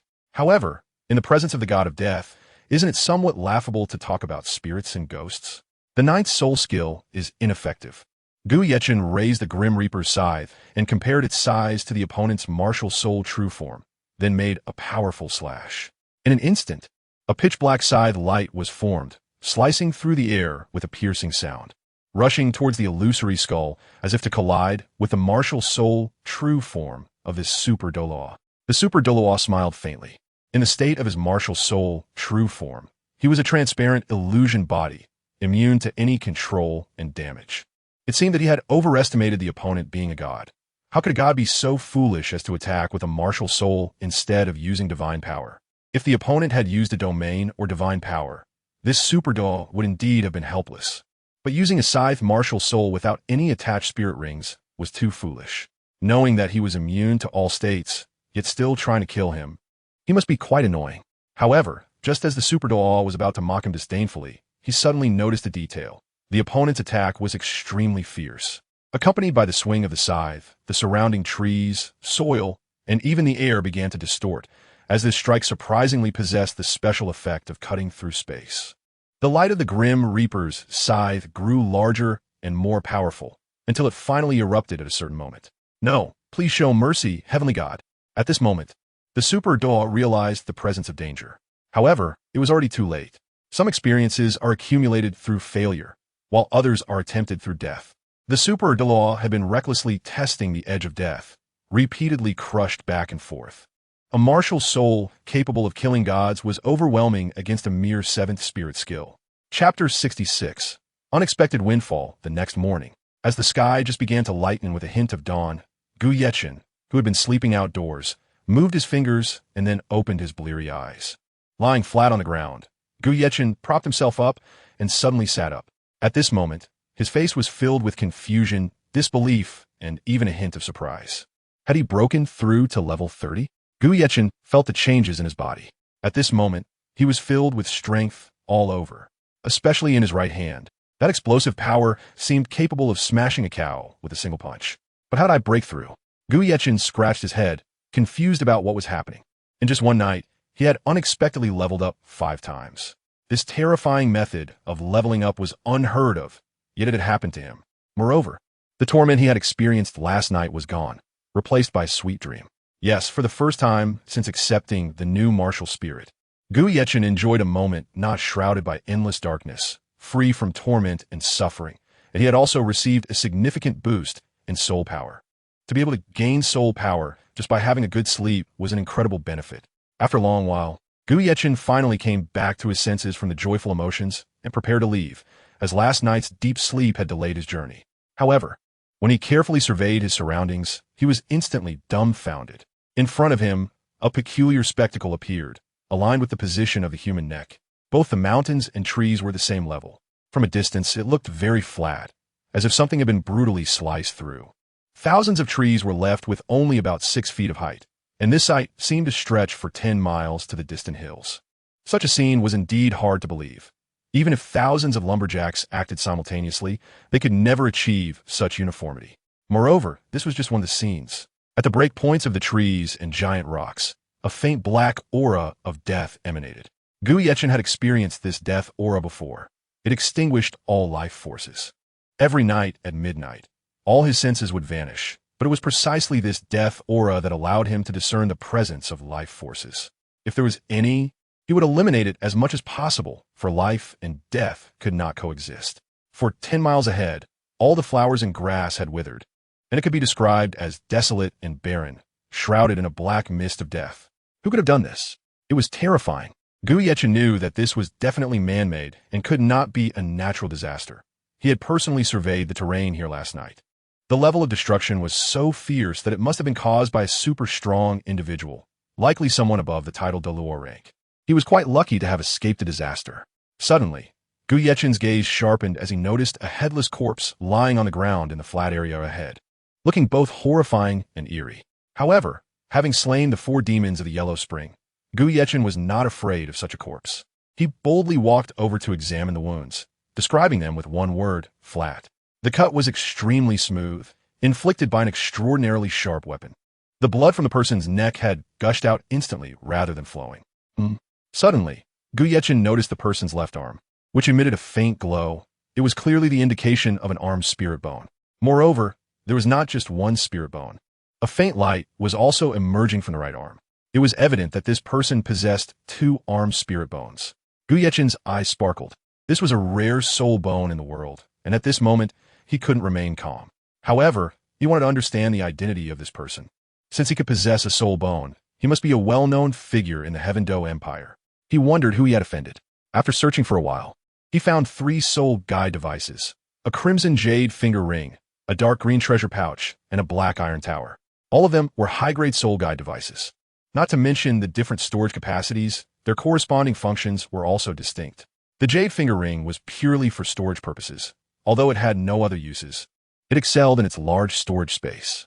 Moreover, the most important thing was that Gu Yechen discovered 3 red gold cards, each worth 10 million. That was a total of 30 million gold soul coins. How wealthy could this person be? Unfortunately, he wouldn't have the chance to spend it. In addition, there were quite a few black gold cards worth 1,010,000. Of course, there were countless purple gold cards worth 10,000 or 1,000. A preliminary estimate suggested that the jade finger ring contained 100 million gold soul coins. This was truly a windfall. A rich person, indeed a real big shot. After rummaging through the jade finger ring for a while, he finally found a token that could prove the identity of the person. The front was engraved with a skull wearing a crown, and on the back were the words Lord of the Yellow Springs. At this moment, Gu Yechen finally confirmed the identity of this person. Unexpectedly, he was the master of the Yellow Spring Pavilion. That assassination organization, which gave the Heaven-Do Empire a headache, was said to be extremely secretive, without a fixed base. Each time they executed a mission, they would be notified separately by the Yellow Spring Messenger. Even if a new base was taken down by the Empire, they would quickly recover. Such an organization could never be completely eradicated, so the imperial family simply turned a blind eye to this assassination organization. However, no matter how secretive the organization was, it couldn't escape the will of heaven. Even with exceptional talent and intelligence, one ultimately could not escape their fate. There would always be someone to end them, and no one could defy the will of heaven. Organizing his thoughts. Although Gu Yechen didn't know who had killed the person before him, this matter must be somewhat related to him. Since the person had killed the Lord of the Yellow Springs but left his own life intact, there was no reason for that. Unless it was him, Gu Yechen dared not think too much. He feared that overthinking would affect his future cultivation. Without any pretentiousness, he directly stored the jade ring. Since the Huangquan Pavilion wanted to kill him and left no combat items behind, how could they justify writing his name on the death list? Subsequently, Gu Yechen flipped through the dark green treasure pouch, which contained precious medicinal materials. However, Gu Yechen mostly did not recognize them, so it seemed he would need to find an expert to appraise them when he had time. As for the last small iron tower, Gu Yechen could not figure out what it was. It looked like a soul guide device, but he could not enter the space inside with his mental strength, indicating that his mental strength was still insufficient. Gu Yechen was very satisfied with this unexpected fortune. The resources here were enough to support him in cultivating to become a super Douluo above level 95. It was akin to Wangli winning a bet or winning a lottery. It was truly unexpected. However, Gu Yechen felt that this unexpected fortune brought him more of a sense of crisis lurking beneath the surface than joy. Chapter 67. Suspected Artifact Emergence in Soto City. At the Great Soul Arena, a man with short hair and a full beard took a team badge out from a soul guide device and handed it to the service staff at the registration desk. The bearded man said in a deep voice, "Excuse me, we need to register for today's team battle." The lackluster staff casually took the badge and looked at it, and suddenly their expression became unsettled, exclaiming, "The Shrek 7 monsters?" The bearded middle-aged man frowned and asked with confusion, "Is there a problem?" The staff quickly explained, "There's no problem. It's just that your reputation is too loud. Your team is the most successful soul fighting team in the history of Soto City." The bearded man clasped his hands behind his back and said emotionlessly, "Yes, please hurry." The staff hurriedly said, "Please wait a moment. Our supervisor, AO, wants to see you." After saying this, she rushed to inform Supervisor AO. As previously, he had instructed her to notify him immediately if the Shrek 7 monsters came to register. Soon after, under the notification of this female staff member, Supervisor AO found the leader of the Shrek 7 monsters, who was this bearded man. "Dear team leader, thank you for waiting." Supervisor AO made an apologetic gesture and then spoke in a negotiating tone. "I wonder if we could sit down and talk?" "Don't worry. It won't take too much of your time. The bearded man coldly replied, Are you representing yourself or the Soto Great Soul Arena? Supervisor AO explained, Of course. I represent the Soto Great Soul Arena. I wouldn't dare to do anything unrelated to my job. Please rest assured. The bearded man silently nodded. After arriving in a soundproof VIP room, Supervisor AO finally asked, May I know how to address this leader? The bearded man, composed, said lightly, Even I am about to forget my name. Others call me Master. Master? It really is you. As the supervisor of the Great Soul Arena, he naturally possessed a lot of information, though most of it was inaccurate. Now that someone was personally admitting it, it was undoubtedly accurate. At this moment, Supervisor AO gained a bit of confidence and calmly said, To be honest, 3 days ago, a team of Soul Masters came to our Great Soul Arena, all composed of Silver Soul Masters. It seems they were invited by several noble families from Soto City to participate in a betting match. These nobles placed heavy bets on them for 3 consecutive days, and they won the final victory without any suspense. Their actions have caused great losses for the Great Soul Arena. Therefore, I would like to ask you to lead the Shrek 7 Monsters to participate in tonight's team battle at the Central Main Arena. Oh, Master Kistionet Supervisoral, isn't what you're doing against the rules? According to the rules of the Great Soul Arena, only Soul Masters above the Silver Soul rank could participate in the Central Main Arena's battles, while we Shrek 7 Monsters are merely Iron Soul rank Soul Masters. Supervisor AO waved his hand. Please don't be modest. Given the Shrek 7 Monsters' perfect winning record, obtaining a Silver Soul badge is completely within reach. I believe the Shrek 7 Monsters can compete with this Silver Soul team. Master said solemnly. Do you mean to say that the Soto Great Soul Arena has no other Silver Soul teams? Supervisor AO replied, We do have quite a few Silver Soul teams, but most of them are teams of Soul Masters around level 40, and allowing them to participate would not be in accordance with the regulations. Among the Soul Master teams in their 30s, the Frenzy team is the most outstanding, but they are merely a Copper Soul team, and we had no choice but to send them out. As you might have guessed, they suffered a disastrous defeat. The losses over the past 3 days have not been particularly large, but if they continue to win, I'm afraid our Great Soul Arena cannot accept such results. Master nodded. The Frenzy team has performed quite well among the Soul Master teams at the Soul Master level, and it is also very difficult for the Shrek 7 Monsters to win against them. Some team members even use Soul Bones powers. The Frenzy team is composed entirely of members around level 35. Is this new team composed entirely of level 39 members? Supervisor, I'll explain it. It's not about the difference in soul power levels, but rather the absolute difference in soul rings. This team comes from the Tiendo Royal Academy, and they all possess the best soul ring configurations. In fact, a few individuals even have top-tier beast martial souls from the continent. Master's eyes moved slightly, seeming to have made some decisions, but still asked, Then why do you think we can defeat the people from the Tiendo Royal Academy? Among the Shrek 7 Monsters, there are even 3 who have not reached the Soul Master level. Supervisor AO repeated, Master, you're being too modest. The Shrek 7 Monsters have achieved 27 consecutive victories. This is unprecedented at the Soto Great Soul Arena. Master said lightly, If I remember correctly, isn't there an additional reward for participating in the Central Main Arena's matches? Yes, you are correct. Everyone participating in the Central Main Arena's matches can receive a direct reward of 500 gold soul coins. If you are willing, our Great Soul Arena is willing to pay 10,000 gold soul coins as a reward for victory. I wonder what your thoughts are? Master nodded. A Silver Soul team with the best soul ring configuration is indeed the best training opponent for the Shrek 7 Monsters. Supervisor AO finally breathed a sigh of relief. To ensure victory in tonight's match, I will help you cancel 1-on-1 or 2-on-2 soul battles. Also, here is the information about your opponents tonight. I hope you can still achieve a full victory. Master took the materials handed over by Supervisor AO, and as soon as he opened it, his gaze sharpened slightly as he muttered, Tianheng, Captain, Yu Tianheng, Martial Soul, Blue Electric Tyrannosaurus Rex, level 39 Strong Attack System Soul Master. Vice Captain, Yen, Martial Soul, Emerald Phosphor Snake, level 38 Control System Soul Master. Team Member, Shimo, Martial Soul, Xuanwu Turtle, level 38 Defense System Soul Master. Team Member, Shimo, Martial Soul, Xuanwu Turtle, level 37 Defense System Soul Master. Team Member, Yufeng, Martial Soul, Windchime Bird, level 36 Agile Attack System Soul Master. Team Member, Eosluo, Martial Soul, Ghost Leopard, level 36 Agile Attack System Soul Master. Team Member, Yi Lingling, Martial Soul. 9 Heart Begonia, level. 35 Support System Tool, Soul Master. Looking for Lingling. Gu Yecheng had already left this valley and was heading towards Soto City. At this moment, in a valley shrouded in death energy, there were 2 powerful individuals with very strong soul power fluctuations. Both had white hair and stood against the wind. The difference was that the elder leading looked youthful despite his white hair, while the elder beside him appeared much older and frail. The youthful-looking elder gazed at the dead energy ahead and said in a deep voice, "Second elder, what do you think?" The frail elder shook his head. "Great elder, I'm not quite sure what kind of power this is."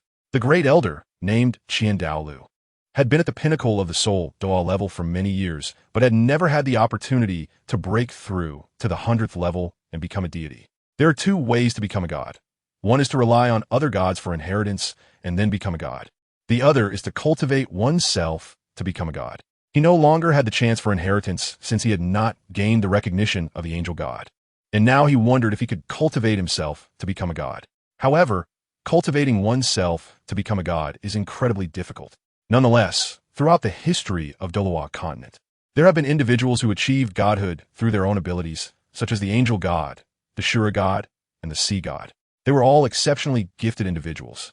The sea god once conquered the ocean with a divine weapon, the trident. It is said that when the divine weapon emerged, all the soul Douluo at the 99th level sensed it, as it would be their opportunity to become gods. Clearly, the situation here had attracted the attention of the Spirit Hall, and it seemed that a divine weapon had appeared. If I'm not mistaken, this is a power that lies between soul power and divine power. Soul power is the guide, and divine power is the enhancement. The reason it can exert such powerful force is that the destroyer must possess a divine weapon. Douluo said solemnly, "Pass the order down at all costs. Find that divine weapon. I am certain that this item will aid my ascension to godhood, and the strength of the holder will definitely not exceed level 95. Chapter 68. Completely uninformed understood. The second elder, as a master of the Spirit Hall, naturally had some confidence. He clasped his hands and respectfully said, "For the future of the Spirit Hall, I will do my utmost to investigate." It seems that the great elder's breakthrough to that level is just around the corner. By then, the entire world will be under the control of our Spirit Hall. Douluo waved his hand. "Don't celebrate too soon. Let us not even talk about whether that divine weapon can be found. Even if it is found, the person holding the divine weapon will not be easy to deal with. Moreover, in this world, I am not the only one at the pinnacle of Soul Douluo. I believe other pinnacle Soul Douluo have also sensed this opportunity for godhood, and there may be a tough battle ahead. In addition, there are still many gods left in Douluo continent. We must search thoroughly. If we let others seize the opportunity, I may have no choice but to sacrifice. When Shui returns, I will consider her accepting the inheritance of the angel god. Shui's talent is stronger than mine. Perhaps she can gain the recognition of the angel god. Sacrifice?" The second elder's eyes showed a hint of reluctance as he said, "Is it really necessary to go that far?" Douluo waved his hand and said, "It has come to that. If I can't find the opportunity for godhood, death will be my only choice. As for Bibi Dong, I know a bit about her little schemes. I hope she can complete that step as well. Among the 3 of us, the one with the best talent is still Bibi Dong, so I do not wish to trouble her. As long as someone from the Spirit Hall can ascend to godhood, our plan to unify the continent can be put on the table, and we no longer need to hide in the shadows. In the Spirit Empire plan, at least one god's participation is required to ensure we can successfully complete our earlier layout. With a number of soul masters greater than the combined total of the 2 major empires, and also having a god, I can then rest easy. Even if the Tiando Empire or the Xinglua Empire produces another 100-level god, we need not worry. This is the real reason why, despite being at the 99th level for so long, I have not taken action. The Tiando royal family may have 1,000,000 troops, but the truly useful ones are only those soul masters in the Royal Knight Corps, which number only around 6,000. Destroying them would be a simple task. But to be safe, we must proceed with caution. After years of planning, everything is ready. We just need 100-level god, but it's hard on Shui. The second elder nodded. What the great elder says makes sense. I will be more careful about this matter. In Tiando City, in the conference hall of the Huangquan Pavilion headquarters, a figure dressed in a hooded black cloak and wearing a terrifying mask was deep in thought. This black-robed person's face was hidden, and their stature was indiscernible, making everything very mysterious. The mysterious figure leaned against the throne, rhythmically tapping their fingers on the throne's armrest. In front of them lay 4 corpses. Indeed, they were the corpses of the 4 demons of Huangquan, and even the lower-level soul guide devices had been looted by the enemy. After a moment, the black-robed man shouted angrily, "All useless. All of you are trash." It would be one thing for the 5 ghosts of Huangquan to be cowardly, considering their limited strength, and they have already received the punishment they deserve. But why did the 4 demons of Huangquan fail their mission? And in the end, they lost their lives to that kid Gu Yeqing. Aren't they supposed to be invincible at the Soul Sect level? They couldn't even deal with a 21-level Great Soul Master. Is this what they call invincible at the Soul Sect level? Hearing the reprimands from the Deputy Pavilion Master of Huangquan, the people below were at a loss for words and could only remain silent. Taking a deep breath, the black-robed masked person finally calmed down and said faintly, 3 strikes and you're out. We, Huangquan Pavilion, do business for money and absolutely will not allow a 4th attempt to be made. Having failed consecutively, according to the rules set by the Pavilion Master, if we cannot kill Gu Yeqing on the 3rd attempt, this mission will be cancelled. As for the gold coins that young Master Qin Shou sent, they will be refunded in double according to the organization's regulations. Therefore, this is the last chance. We absolutely cannot afford to fail again. In order to better handle this matter, I would like to hear the opinions of all the underworld envoys. Besides possessing formidable strength, the Deputy Lord also has some management skills. In the Underworld Pavilion, apart from the Lord and Deputy Lord, there are 7 Underworld envoys. Each of these envoys has a group of hired assassins similar to the 4 demons of the Underworld or the 5 ghosts of the Underworld. To be honest, there are only 9 people in total in the Underworld Pavilion: the Lord, the Deputy Lord, and the 7 Underworld envoys. As for others, they are basically only hired personnel and do not count as official members of the organization. Therefore, even if the 5 ghosts of the Underworld are captured by others, they absolutely cannot reveal the address of the headquarters. The 7 Underworld envoys kept their heads down. They had once been partners who could trust each other with their backs. But now, with one of the envoy's subordinates failing consecutively, everyone felt a sense of shame. For the target, the 1st and 2nd assassination attempts did not require the Deputy Lord's attention, but the last one forced them to involve the Deputy Lord. The Deputy Lord asked for the opinions of the 7 envoys, but they merely exchanged glances. Knowing that the Deputy Lord already had his own plans and was only going through the motions by asking them. Since the Deputy Lord cares about face, they could not embarrass him and should still cooperate with the performance. Finally, the envoy in the red cloak spoke first. Deputy Lord, why not let me handle Gu Yeqing personally? We absolutely cannot let this kid ruin the reputation that the Underworld Pavilion has built over 100 years. The masked Deputy Lord coldly replied, Red Cloak Saint Envoy, are you joking with me? All 7 of you have reached the Spirit Saint level, and you're even a powerhouse at the Spirit Douluo level. Do you not feel ashamed to hunt down a 20-something level Great Spirit Master? I feel embarrassed for you. The Red Cloak Saint Envoy awkwardly swallowed, realizing that whoever spoke first had to take the blame. The Deputy Lord then looked at the others, asking, Is there any other opinion? Inside, the 7 envoys were thinking that there were 1,000 alpacas running wild. They knew their opinions would not be accepted anyway. The Deputy Lord nodded. Since everyone has no other opinions or views, I will directly express my thoughts. The failure of this mission can be attributed to 2 points. First, your intelligence was incorrect. Gu Yeqing is not a 21st level Spirit Master at all. Furthermore, his martial soul is definitely not just a little flower with support abilities. From the wounds of the 4 demons of the Underworld, it seems more like a martial soul that is an extremely sharp blade. Second, are the personnel you arranged all fools?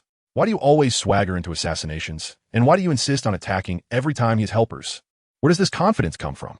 As the most professional assassination organization, learning to hide is the most basic quality of an assassin. The fact that you have a 100% completion rate has made you forget about hiding. Compared to the 4 demons of the Underworld, I actually think Gu Yeqing is more like an assassin. His martial soul, his level, his strength, you know absolutely nothing.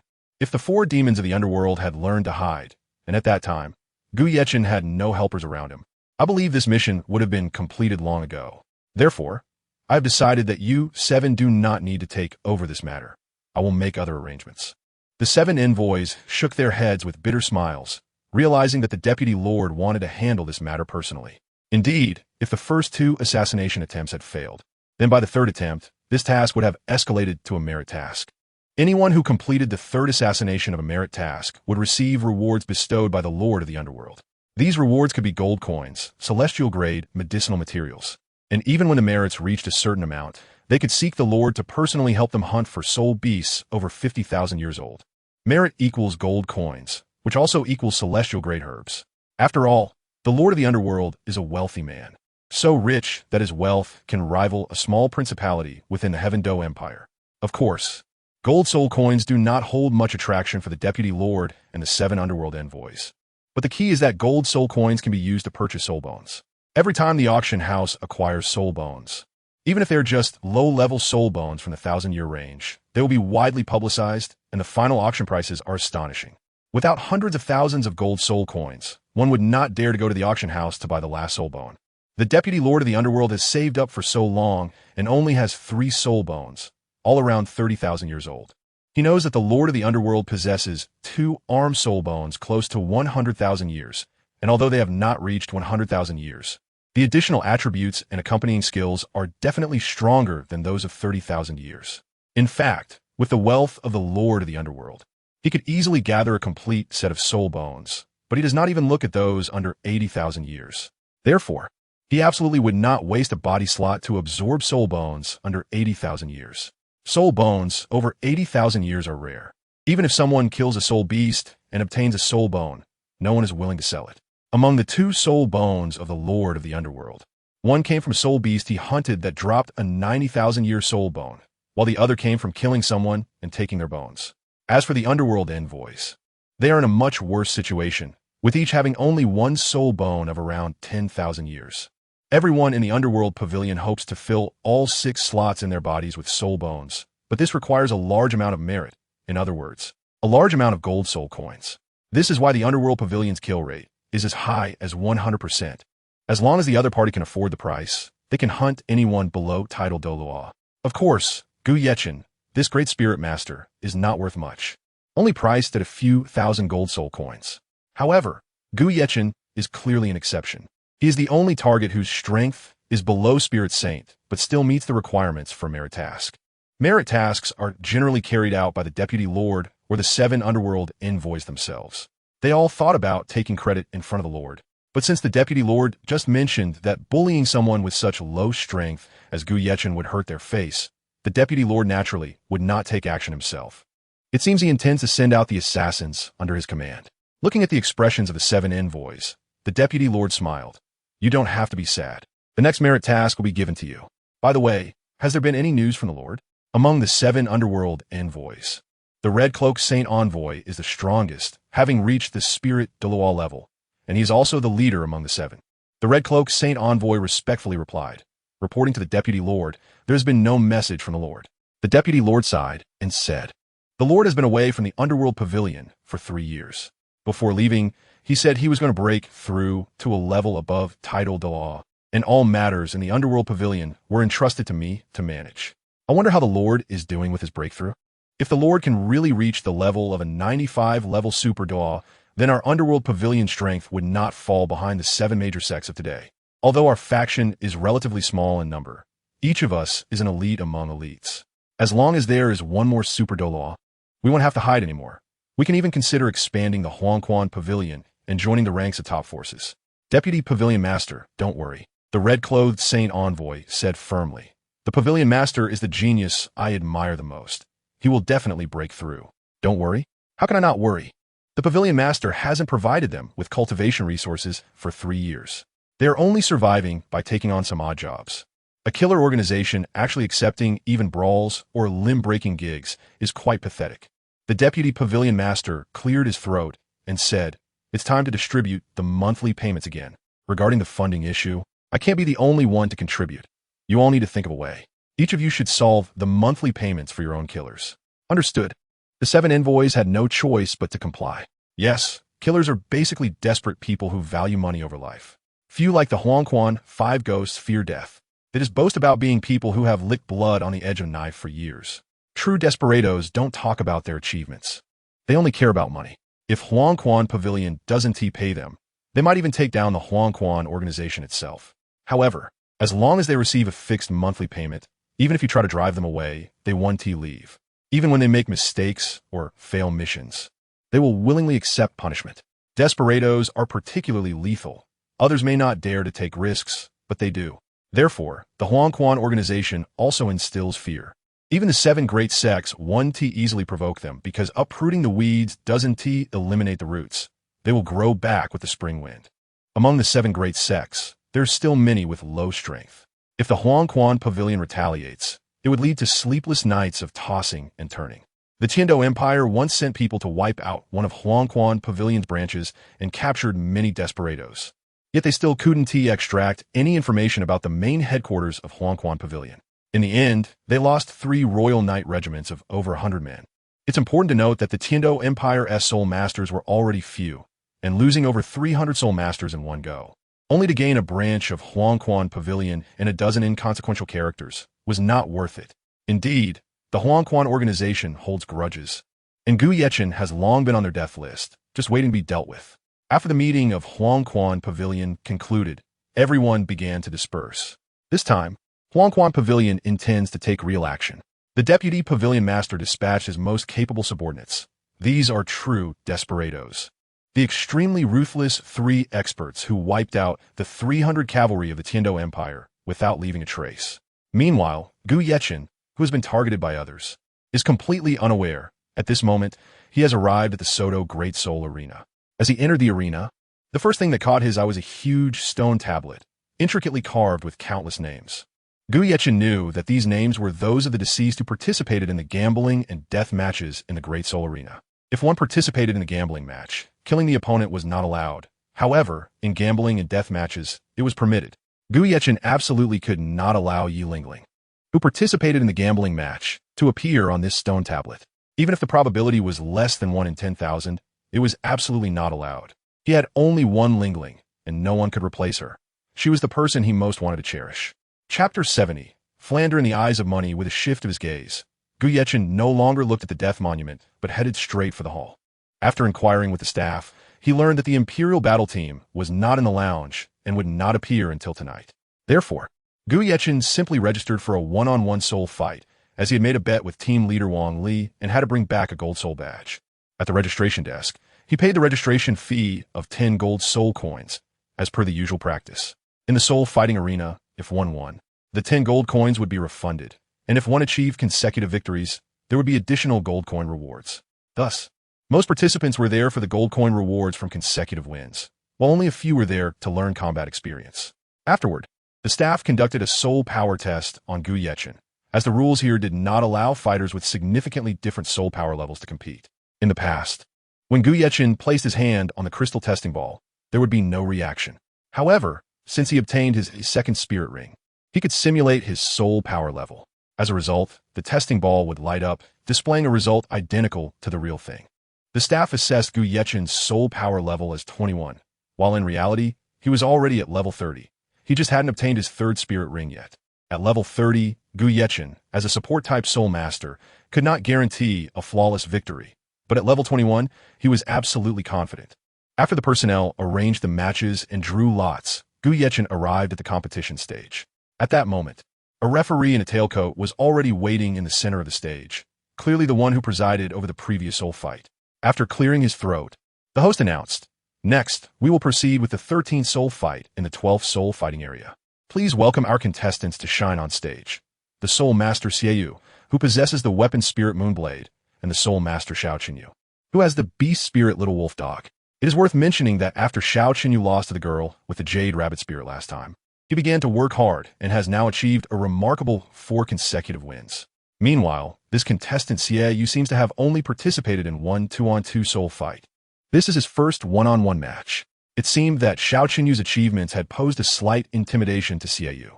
However, one should not judge solely by appearances.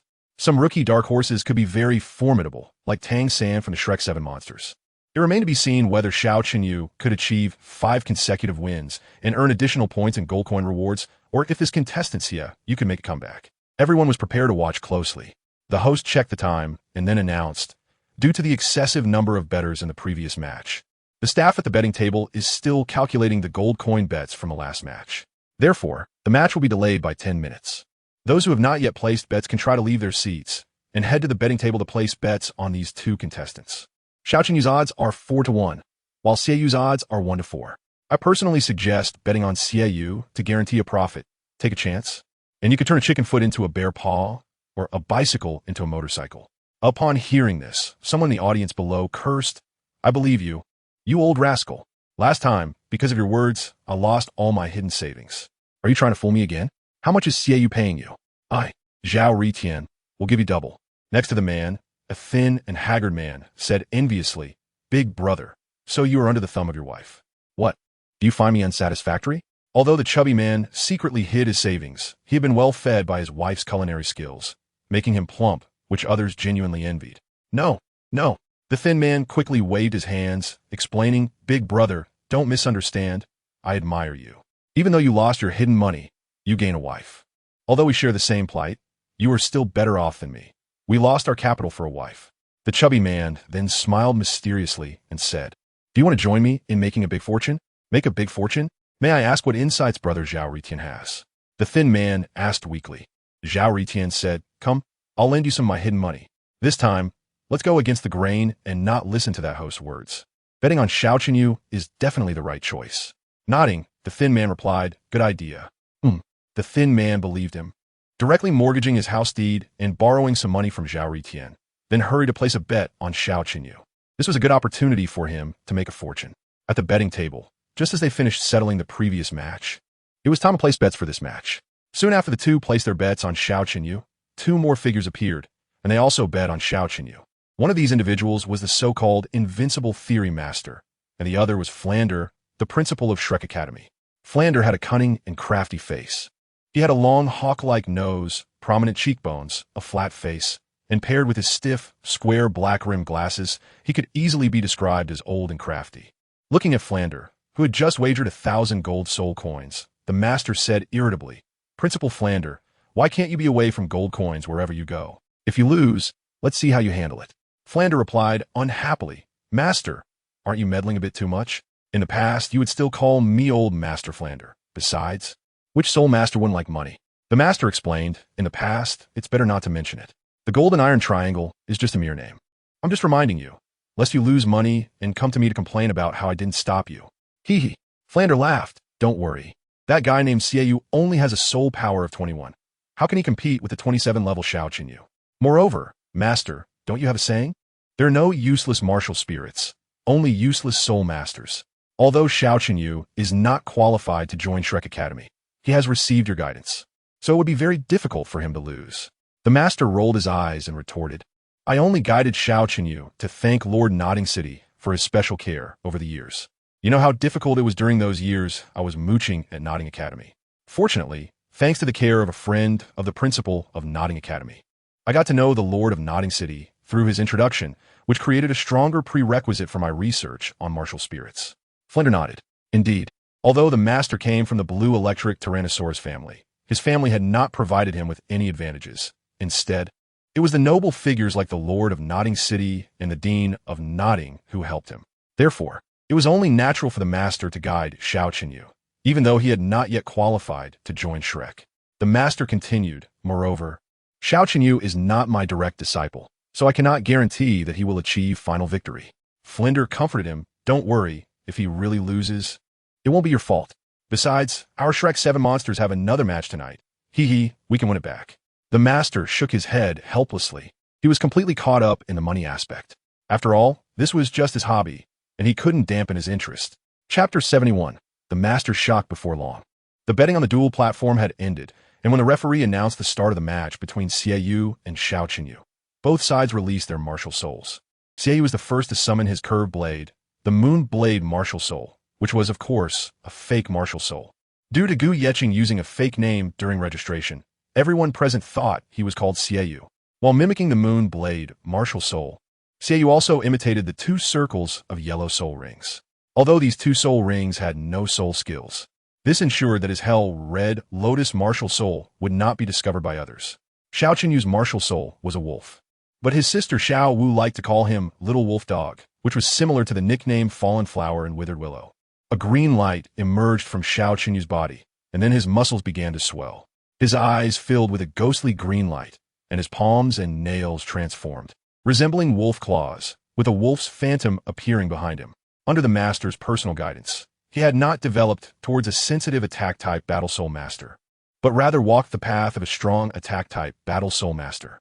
The Master had told him that aside from Battle Soul Masters with top-tier Control-type martial souls, strong attack-type Battle Soul Masters were the strongest in one-on-one combat. As long as they had the right soul rings, they could crush other types. The Hautian Hammer, the 7 Killing Sword, and the Blue Electric Tyrannosaurus. Among the 7 major sects today, the top 3 sects relied on strong attack-type Battle Soul Masters to achieve their current status. However, Xiao Qinyu's first soul ring was somewhat poor. It was just a white 10-year soul ring. As the son of the Lord of Nodding City, he had the opportunity to absorb yellow soul rings. But some soul rings would repel his martial soul, leading to an explosion of his body. Therefore, for safety's sake, he chose to absorb a lower-level 10-year soul ring. This is also why there are so few people with optimal soul ring configurations. Safety is always the top priority. In the past, Battle Soul Masters with plant martial souls did not dare to absorb Animal Soul beast soul rings. However, with the guidance of a famous teacher or family, the outcome would be different. Moreover, the Master's guidance for his second soul ring came from a type of plant soul beast. Indeed, animal martial souls can also absorb plant soul beasts. This plant soul ring was over 500 years old, close to the upper limit for absorption, far from comparable to the first white 10-year soul ring. It was precisely because of this powerful second soul ring skill that he could achieve a 4-game winning streak in the 20-level soul fighting matches. The first soul ring skill was basically useless. He could only use the second soul ring skill now. However, for the time being, he still needed to test Xieyu's physical quality to gauge the amount of damage that the second soul skill would cause him. If he wasn't careful and got hurt, or accidentally killed the opponent, that would be bad. Strike first. Xiao Qinyu took the initiative, making a running leap towards Xieyou. When he was about 7 meters away from Xieyou, he suddenly bent his knees and jumped, lifting his body off the ground. And then his sharp wolf claws began to press down rapidly. In the face of Xiao Qinyu's charge, Xieyou smiled slightly. He knew the opponent wanted to engage in a physical contest of strength. Similarly, Gu Yeqing also wanted to see the outcome of a clash between a weapon martial soul and a beast martial soul. On the sidelines of the soul fighting platform, Zhao Ritian, young Master Zhao, already displayed a victorious smile because he had seen Xiao Qinyu's previous match. This collision was surely to take the opportunity to unleash his most powerful second soul skill. With a clang, a crisp and muffled sound of weapon collision echoed everywhere, producing a buzzing sound as if ringing a large bronze bell. Xiao Qinyu's upper body swayed, and his head suddenly felt a bit dizzy as his body began to lean back and retreat. In contrast, Xieyou remained completely still. To be honest, Xieyou simply lifted his moonblade to meet Xiao Qinyu's wolf claws, and then there were no further actions. It is said that a sheep entering a tiger's mouth is a common phrase. But this was the first time he saw someone using their bare hands to split a sharp blade. Soon, Xiao Qinyu's wolf-like hand claws revealed a faint blood mark. Catching a blade with bare hands was absolutely real, but the price would definitely not be low. Indeed, under the condition of martial soul possession, the body's defense will be greatly enhanced. Generally speaking, a clash of martial souls would not produce such results unless the opponent's martial soul was a top-tier martial soul on the continent. Otherwise, it wouldn't yield such an outcome. At this moment, having only touched the opponent's moonblade, his palm immediately split open with a blood mark, and blood began to slowly gather from his palm and drip down. What happened? Could it be that his martial soul? Xiao Qinyu gritted his teeth, enduring the pain in his palm, and began to question his life. That guy Tang San could catch a blade with bare hands. Why can't I? Did the master keep some secret technique for me? Xiao Qinyu certainly did not know that Tang San's ability was called the Mysterious Jade Hand, which was not a power from this world. So it wasn't that the master had hidden any skills from him. Damn it, I was a genius in the intermediate academy. Are the younger generations this fierce now? Previously, he had accepted his defeat to Tang San and Xiao Wu. After all, they were monsters with innate full soul power. But why was this guy like this? He had never heard of the existence of a moon blade among top-tier weapon martial souls, which made him very unconvinced. In desperation, Xiao Qinyu had to use his famous skill, which was his second soul ring skill. His eyes focused, he stood still, slowly closed his eyes, and raised his hand, shouting, "Wolf smoke rising." As the second yellow soul ring of Xiao Qinyu flickered, his seemingly sturdy body began to tremble violently, and then a yellow mist resembling smoke emanated from the surface of his body. This yellow mist not only contained deadly poison, but also had an additional control effect of hypnosis. This was because Xiao Qinyu's 100-year soul ring came from a bamboo peach soul beast. Indeed, it was a plant-type soul beast, and a toxic one at that. The bamboo peach soul beast is entirely poisonous, possessing not just one type of toxin, but a variety of mixed toxins. One of these toxins, known as cardiac glycosides, can cause the human heart to stop beating instantaneously. While the other toxins may not be fatal, they do have some paralyzing and hypnotic effects.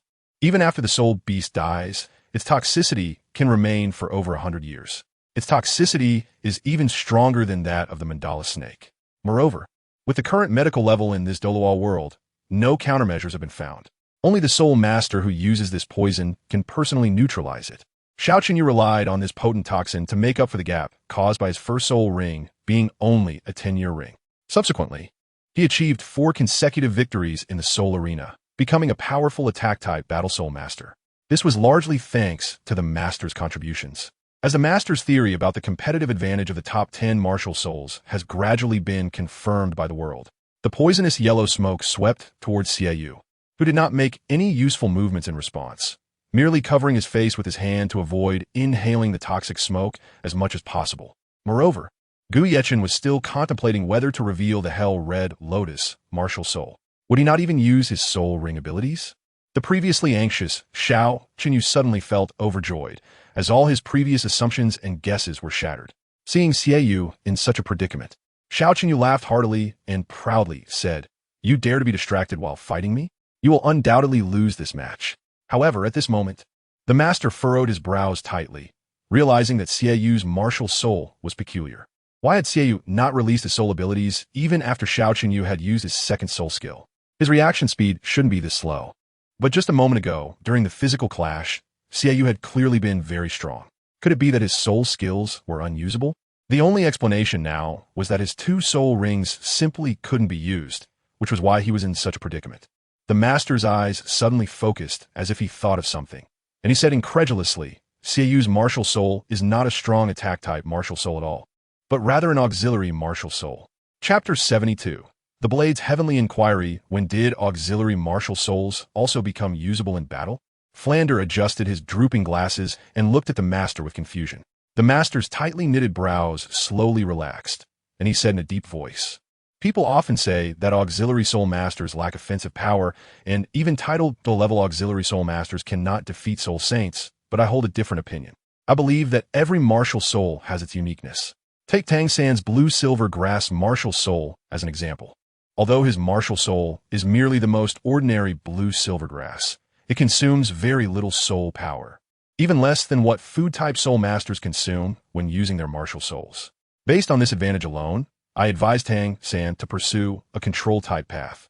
If he had chosen the auxiliary-type development direction, then besides having healing abilities, blue silvergrass would also have some control attack capabilities, making it a dual auxiliary attack type.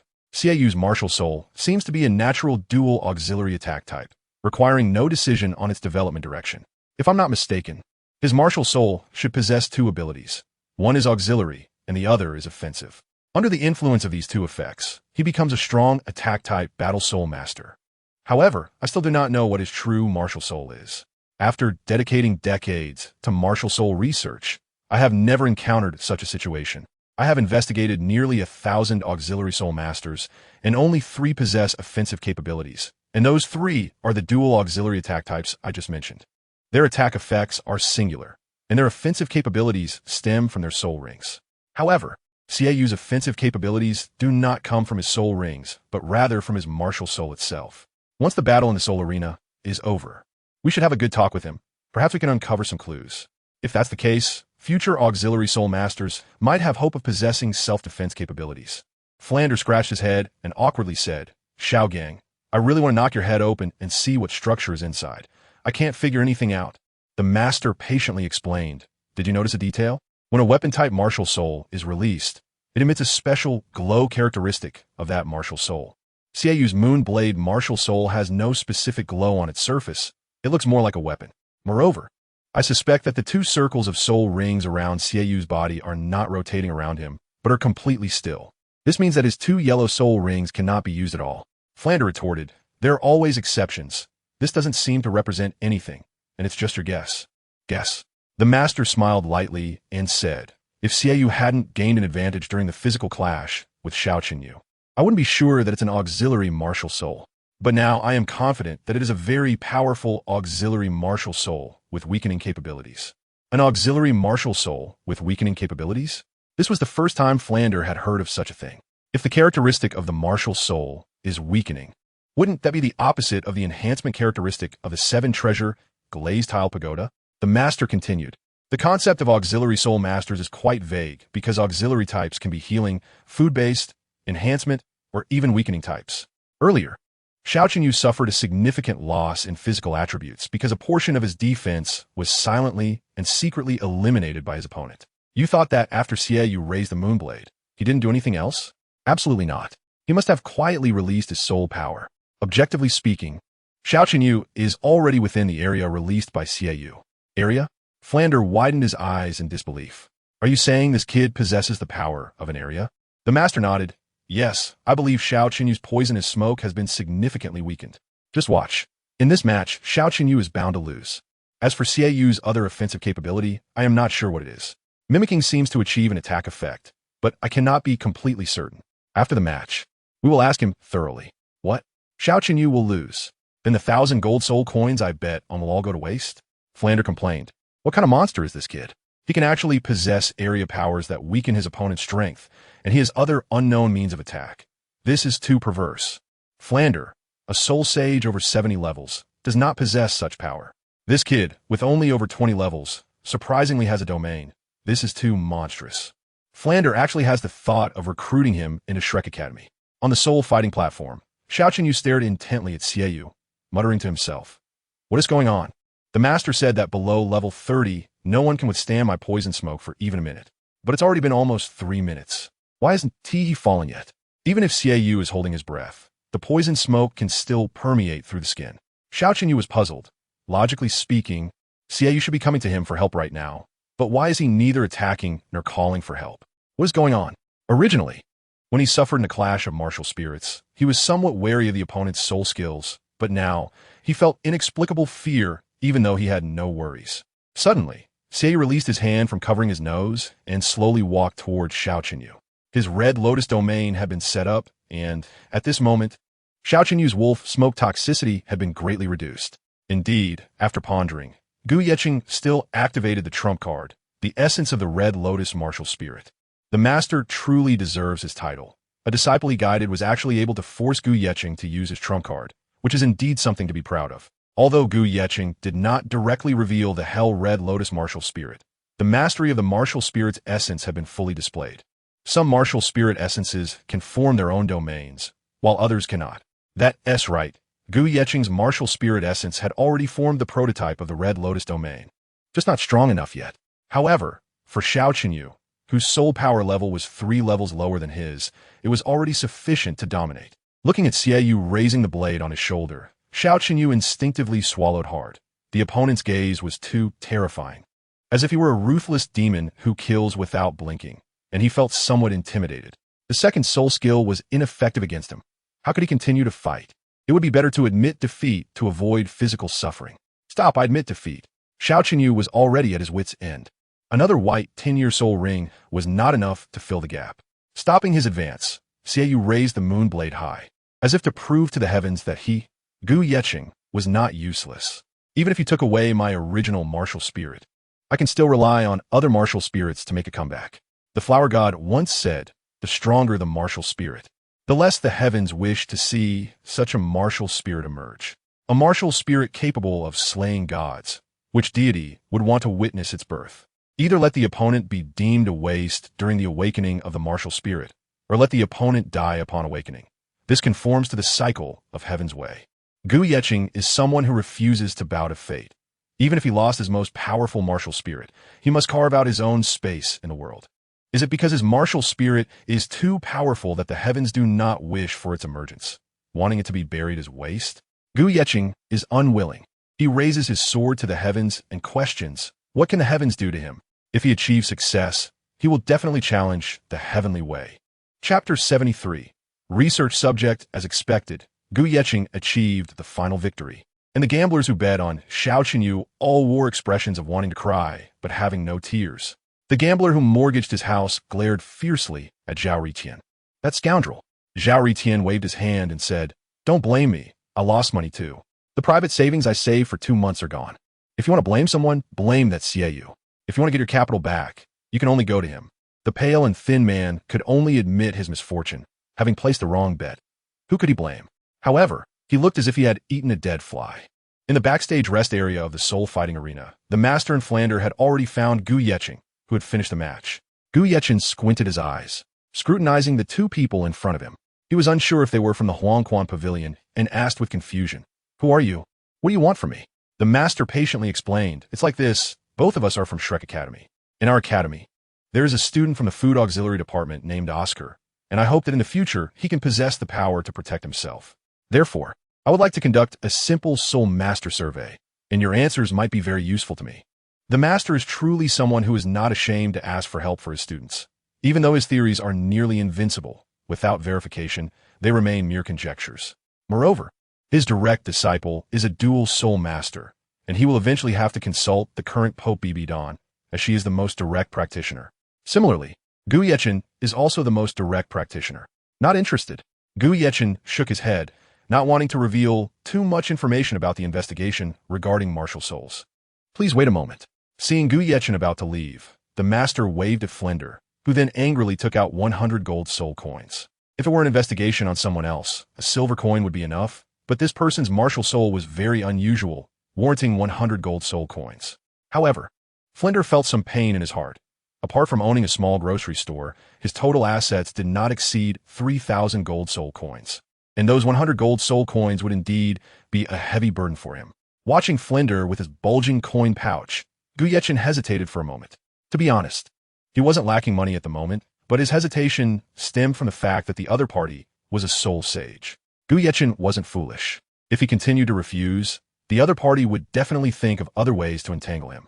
Gu Yeqing did not go to collect the gold soul coins. But, ask your questions. If I find them appropriate, I will answer. If they involve privacy, I have the right not to answer. Seeing that Gu Yeqing did not have the 100 gold soul coins from his subordinates, Dean Flanders was overjoyed, laughing heartily. "Hee, I told you. He is not a person who is easily tempted by money." The master ignored Flanders and seriously asked, "What is your martial soul?" Gu Yeqing waved his hand and said, "I refuse to answer that question. Please ask another one." The master frowned and then asked, "Can you tell me if your field power is inherent to your martial soul or cultivated? If it is cultivated, what method did you use?" "Sorry, please ask another question." "That's my trump card." If a soul master reveals their trump card, they're not far from death. The master's anxiety was evident as he asked again, "What are the functions of your first and second soul ring abilities? What are their specific capabilities? And from which soul beasts do your soul rings come?" Don't be in a hurry to refuse. I watched your previous match, and first of all, I know you are not a strong attack-type battle soul master. Secondly, I also know you are a support-type soul master, so your martial soul should have some kind of weakening ability, right? This time, Gu Yeqing was shocked. He didn't expect the other party to see through something he had been trying to hide just from one match. Truly impressive. "Master, this kid is clearly just messing with us. No wonder he doesn't even want the gold soul coins. With this question, he's definitely going to refuse to answer." However, what Gu Yeqing said next made Flandre feel utterly embarrassed, a clear slap in the face. "I can accept this question." Gu Yeqing nodded and said, "My first soul ring has a weakening ability, with a weakening degree of about 30%. As for the source, I'm not sure." Gu Yeqing knew how his first soul ring came about. It seemed to be a soul ring naturally attached to the Hell Red Lotus martial soul, so he was unclear about the type of soul beast it originated from. Then, Gu Yeqing continued, "The function of my second soul ring is imitation. You should have guessed that the moon blade is not my martial soul, and as for the type of soul beast it comes from, I'm not sure of its name either." Alright, after talking for so long, it was equivalent to saying nothing. Flinder shrugged helplessly, realizing that not knowing the origin of the soul ring made everything pointless. The master beside him waved his hand, signaling Flinder to let it go, and said calmly, "Thank you for your answer. Although you didn't directly answer the question I wanted to know the most, I have determined the answer to another matter. That is, for an auxiliary system soul master to possess attacking power, they must hunt soul beasts that have imitation abilities or mirror abilities. I'm not wrong, am I?" Wu Yeqing nodded. The reason Gu Yeqing answered the master's question was because one of the master's theories had also influenced him, that plant martial souls can absorb soul rings from animal soul beasts. This theory has been published in books. Just now, he was frustrated about how the other party discovered his secret, but when Flandre called him master, Gu Yeqing suddenly realized that it was the renowned master, so it made sense that he could see through the flaws. Flandra, let's go. The master waved his hand towards Flandra. He knew that Gu Yeqing was very guarded, and asking more about his martial soul would yield no results. Is that it? Flandra felt somewhat unwilling. He still wanted to recruit Gu Yeqing into Shrek Academy. The master, however, was well aware of Flandra's thoughts and shook his head lightly. Don't think about it. He must have an academy. To cultivate such an excellent student, there must be a good academy behind him, and possibly a teacher whose theories are no less than my own. In this vast world, there are many talented individuals.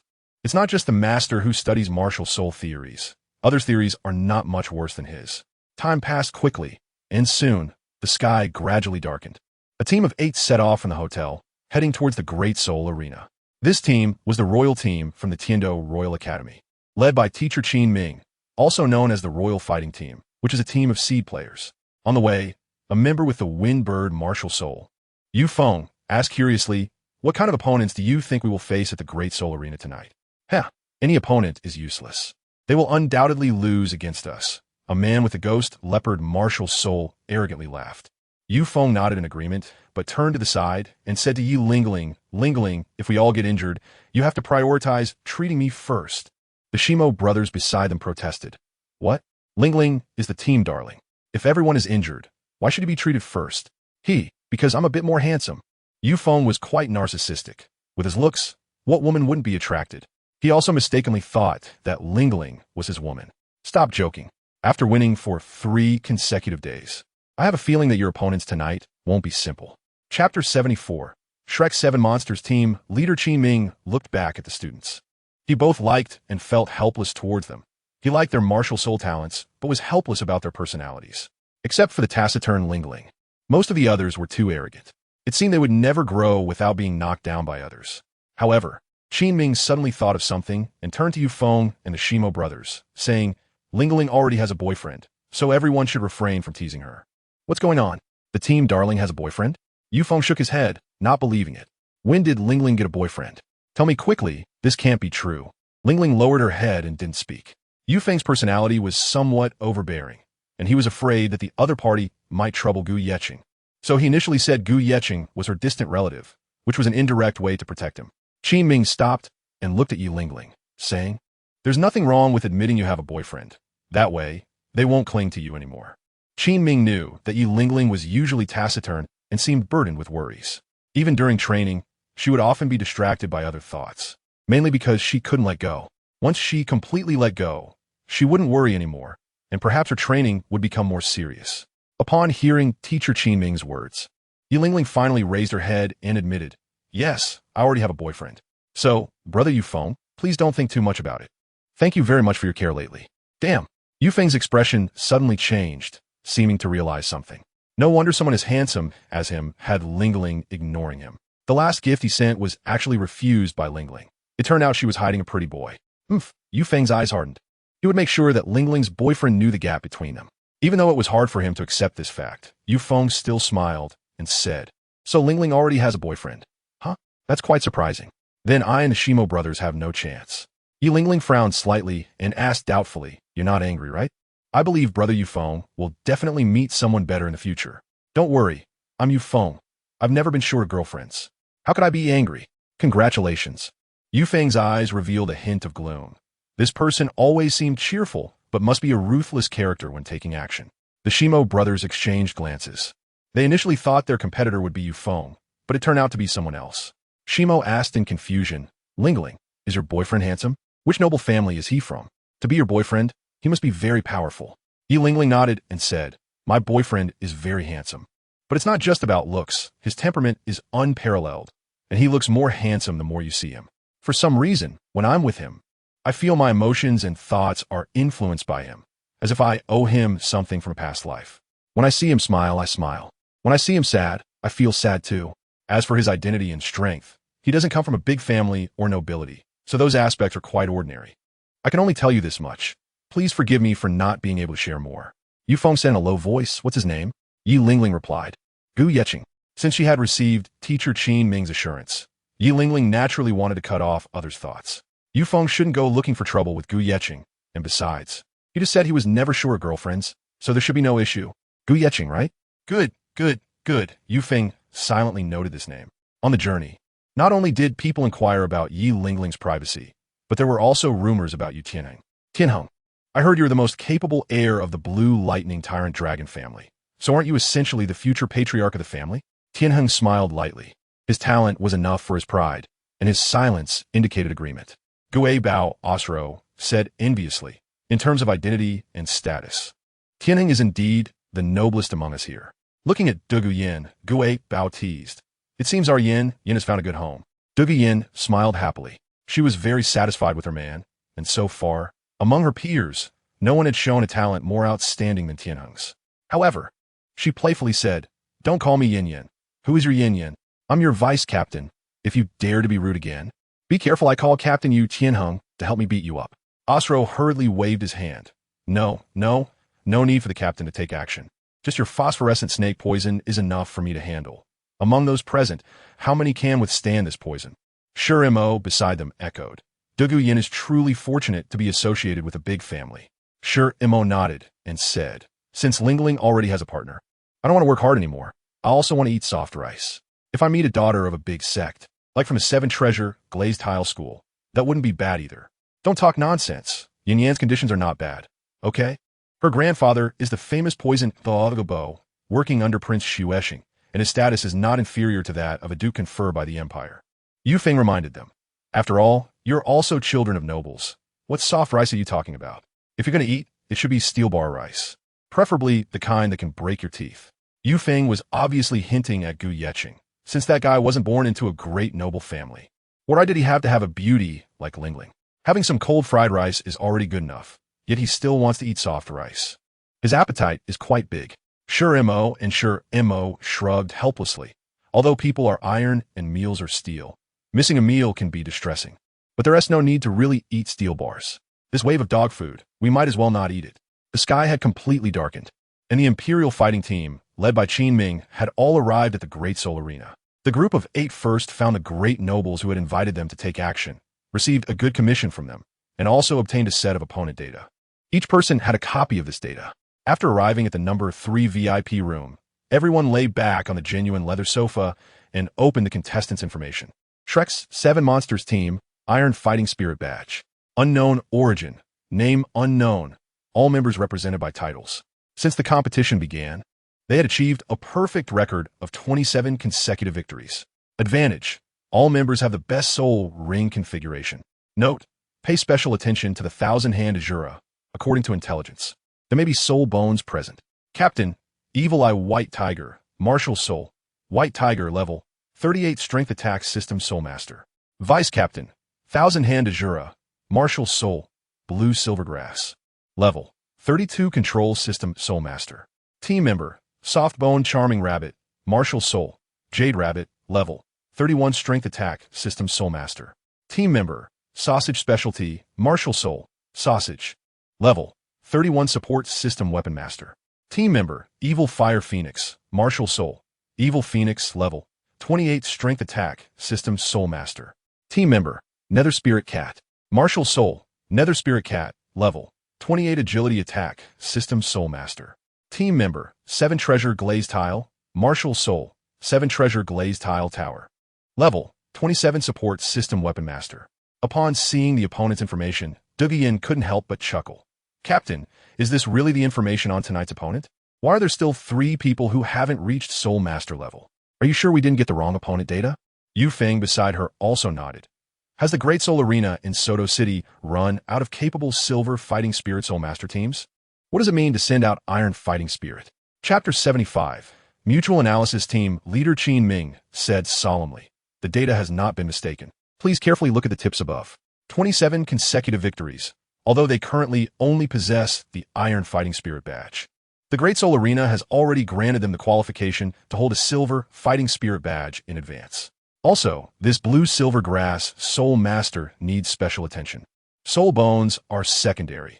The key lies in this person, whose controllability is quite outstanding. Blue Silver Grass? Hee. Dugu Yin disdainfully said. No matter how powerful the Blue Silver Grass Martial Soul is, it's still a useless martial soul. What is there to pay attention to?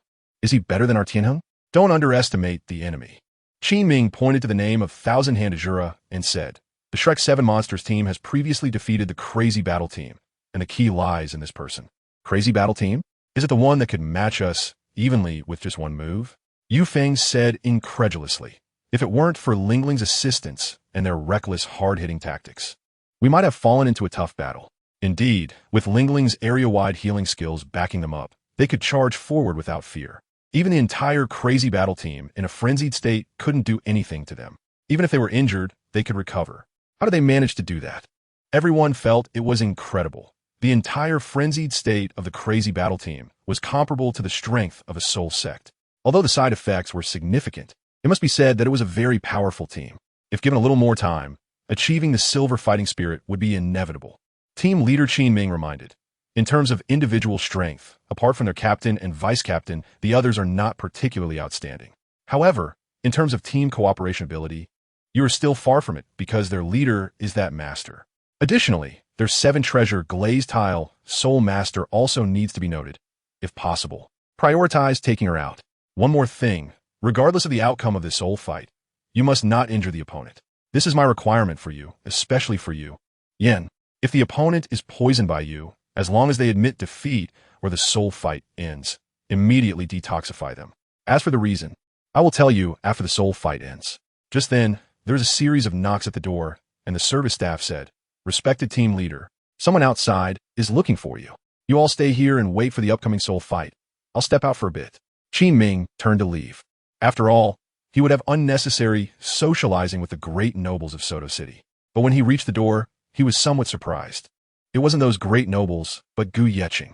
"So it's you. What do you want from me?" Qin Ming recognized Gu Yeqing, who was Yi Lingling's little boyfriend. Gu Yeqing said seriously, "Teacher Qin, thank you for your special care in the past. The black iron arm guards you gave me have helped me a lot. No one in school dares to trouble me anymore. However, the gambling fights in the Great Soul Arena are very dangerous, with either death or injury. I don't want to see Lingling get hurt in any way. Teacher Qin, could you please refrain from participating in such gambling fights in the future?" Gu Yeqing spoke to team leader Qin Ming in a tone of request and negotiation. Qin Ming waved his hand and said, "That's not possible. We have already reached an agreement with the nobles of Soto City. According to the agreement, we need to win a total of 10 matches for them to leave here. And this is only the 4th match." Seeing Gu Yeqing's worried expression, Qin Ming smiled and said, "I know you are Lingling's boyfriend, and I understand your concern for her. However, you must remember one thing. No soul master can remain in a state of comfort forever. Only through passionate battles should they be engaged. If they don't experience danger now, how will they cope when faced with similar crises in the future? Therefore, a sense of crisis is the best training method to hone a soul master's reflexes and mental resilience. Moreover, every soul master will eventually need to obtain their soul rings, which means they will also face life and death challenges when hunting ferocious soul beasts. Have you forgotten how I once told you? Lingling's talent is exceptional, and I believe you also want to see her shine the brightest. In a year, the elite competition of advanced soul master academies across the continent will take place, and I must ensure my team members grow rapidly. Otherwise, they won't be able to bring honor to the Tiendo Empire's royal family. So, I cannot agree to your request. You have your thoughts, and I have my responsibilities. All right. Gu Yeqing nodded. He was just a student without any status. So how could teacher Qin Ming heed his words? Being able to speak amicably with them was already quite a courtesy. Qin Ming said seriously, "Okay, you should go back now. Although I don't know why you are here. I must tell you that the team battle of the Royal Battle Team is about to begin. During the competition, I don't want Lingling to be influenced by you. If she gets distracted and gets injured during the match, it would be unfortunate. You know Lingling has a weaker constitution, and if she gets hurt, it will require a long recovery period." Gu Yeqing was silent for a moment, then nodded, his lonely back appearing somewhat desolate. He had come to find Lingling, but he didn't want to affect her performance, so perhaps buying a ticket for her team battle would be the greatest support he could offer her. In the central main soul fighting arena, in the VIP room, the Shrek 7 monsters, led by Tang San, were studying the information on their opponents for tonight to devise a perfect strategy. The master relayed his conversation with Supervisor AO verbatim to the Shrek 7 monsters and Flender. Originally, Flender thought that the subsidy for tonight's team battle was only 500 gold soul coins per person, but he was surprised to learn there was an additional victory reward of 10,000 gold soul coins. Of course, if they lost, that would naturally be gone. Flender frowned and said, "I say, Xiaojiang, you shouldn't have easily agreed to Supervisor AO. If we had negotiated properly, It could definitely be more than 10,000 gold soul coins. The Great Soul Arena might offer more rewards. The master replied calmly. 10,000 gold soul coins is already quite a lot, and besides, I've analyzed it carefully. Our Shrek 7 monsters have less than a 30% chance of winning. It's still uncertain whether we can achieve final victory. For them, this was an extremely difficult soul battle, and the key to victory lay in Tang San, Dai Mu Bai, and Zhu Zhuqing. Then, the master looked at Tang San and said, even though I don't allow you to use those special hidden weapons, you can still use the 8 spider lances. Tang San, the master's personal disciple, was exceptionally talented, with twin martial souls, and naturally possessed some special abilities. He had also researched a type of hidden weapon that was hard for people to guard against. This person was the blacksmith whom Gu Yeqing had met once at the blacksmith shop in Notting City. Qinsho Azura Tang San. Hearing the master's instructions, Tang San nodded. It seemed he wouldn't need to use hidden weapons. Betting battles do not distinguish between life and death. They only have the path of taking life. He would use the hidden weapons he made himself to let the opponent know what true cruelty is. When he first enrolled in Notting Academy, he encountered a mouthy doorkeeper, and if it weren't for the master's intervention, that person would have long been a corpse. As the soul of the Shrek 7 monsters, he naturally needed to study the opponent carefully and formulate countermeasures. However, he still had to consult the master. Master, I've heard of the captain's Blue Lightning Tyrant Dragon Martial Soul. It is the inherited martial soul of the Blue Lightning Tyrant Dragon family, known as one of the top beast martial souls with extremely powerful attack strength. But what abilities does the Vice Captain Douluo Yan's Emerald Phosphor Snake Martial Soul have? Since it's a control type, what does she rely on to control? Chapter 76, The Bunny is so cute. It's poison. The corners of the master's mouth slowly moved. Poison can be used as a strong attack, and also as control. It mainly depends on the user's ability. Then, the master looked at Flinder and said, on the current continent, apart from that one, who else has made a name for themselves with the Emerald Phosphor Snake Martial Soul? Are you talking about the Emerald Phosphor Douluo? Flinder's eyes widened, seemingly realizing something. Duguyen? Dugubo. They might be related. Beside them, Dai Mubai also said, I know this one. The Emerald Phosphor Daw, also known as the Poison Daw, is the one reputed to be the most troublesome poison master. That's right, it's him. The master nodded. And Duguyen's surname is Dugu. I think you can guess their relationship, so your opponents this time are not simple. We can win. Suddenly standing up from the sofa, Tang San said seriously, if the opponent relies solely on snake venom for control, then I can completely break it. As long as we restrain the snake venom, their team will effectively be missing a control-type soul master. If we still can't achieve victory under such circumstances, then we don't deserve to be called monsters. Don't underestimate them. Although the master knew that the hidden weapons Tang San used were coated with deadly poison, and that he was an expert in poison, the Emerald Phosphor Snake's poison was not ordinary. Even Oscar's detoxifying sausages would be helpless against it. How could Tang San break it? Then the master continued. In addition to their Blue Lightning Tyrant Dragon Soul Master and Emerald Phosphor Snake Soul Master that need to be cautious, the 2 soul masters with the Black Tortoise Martial Soul also need extra attention. The Black Tortoise Martial Soul used to be able to stand alongside the Blue Lightning Tyrant Dragon, but later their family declined, which led people to forget their once powerful past. At this moment, a beautiful girl with a 7-treasure glazed tile, Martial Soul, raised her hand and said, Master, can I make an additional suggestion? The master looked at the adorable girl in front of him. Her name was Ning Rongrong, the daughter of the current leader of the 7-treasure glazed tile sect, and once the most arrogant little witch. Rongrong, feel free to speak. With the master's permission, Ning Rongrong said, in the soul battle, our primary target should be the 9-heart Begonia soul master. Oh, why? The master was somewhat puzzled. He had studied martial souls for decades, and although he had not directly encountered the 9-heart Begonia, he could predict that it only had healing abilities. Although the 9-heart Begonia soul master could restore their teammates, it posed no substantial threat to their side, especially since there was Oscar, a soul master capable of healing and escaping.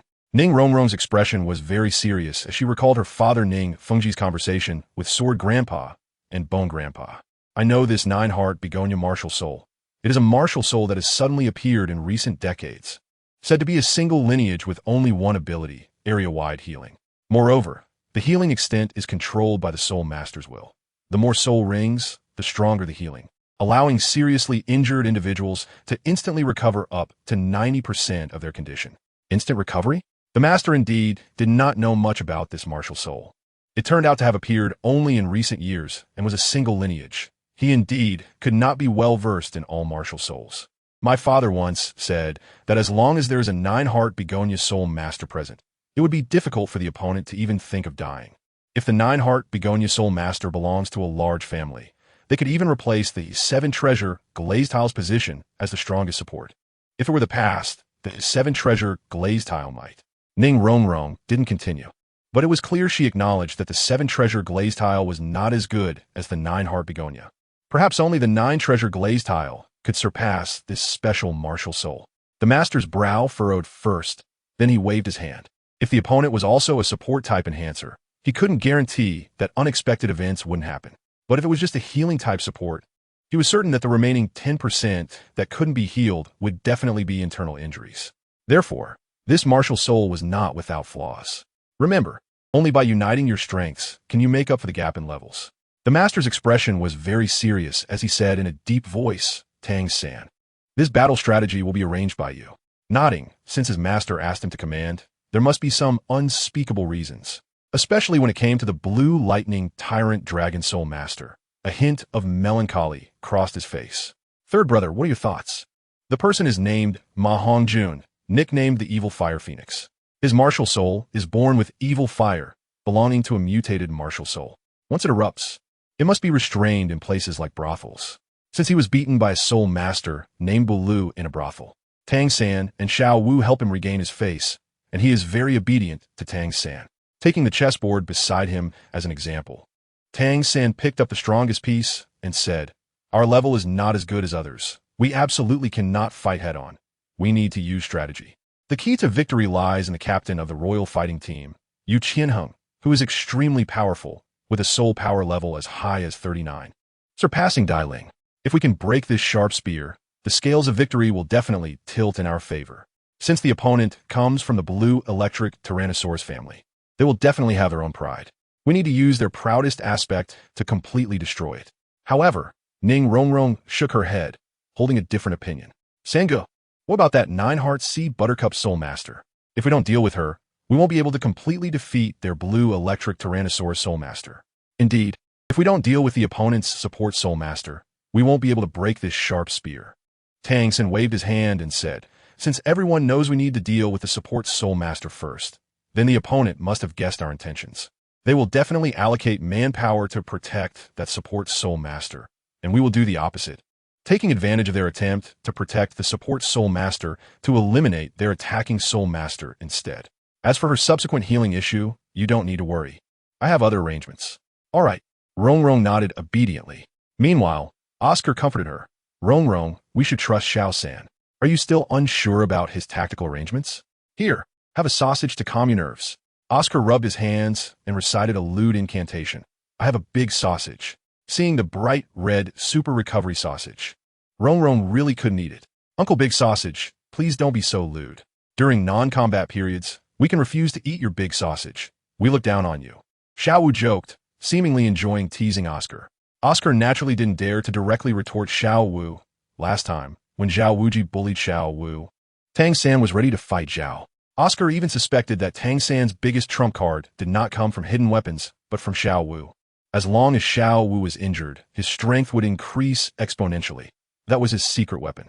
However, seeing Ma Hongjun chuckling beside him, Oscar suddenly thought of a good way to counter Xiao Wu. Fatty, if we win the competition, how should we celebrate? Let's have a big meal. Ma Hongjun's eyes lit up. Sure, I love big meals. What are we eating? Who's treating? Oscar laughed.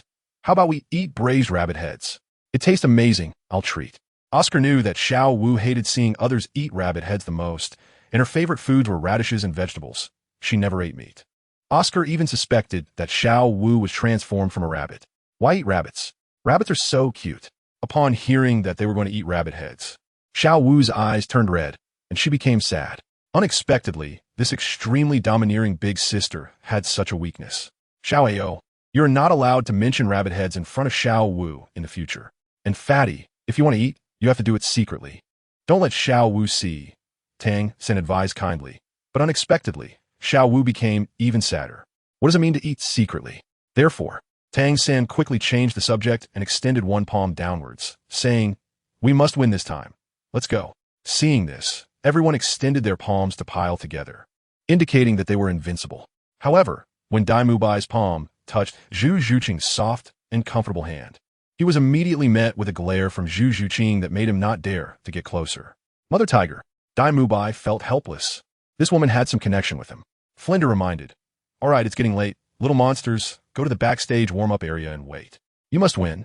The Academy's funding relies on you kids." Everyone nodded in agreement.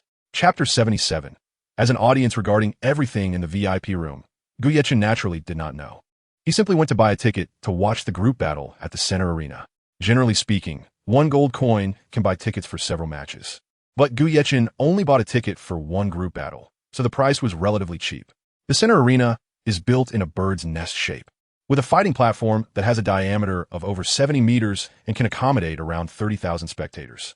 At this time, the audience area was almost full, and the brilliant golden lights above the fighting platform shone brightly.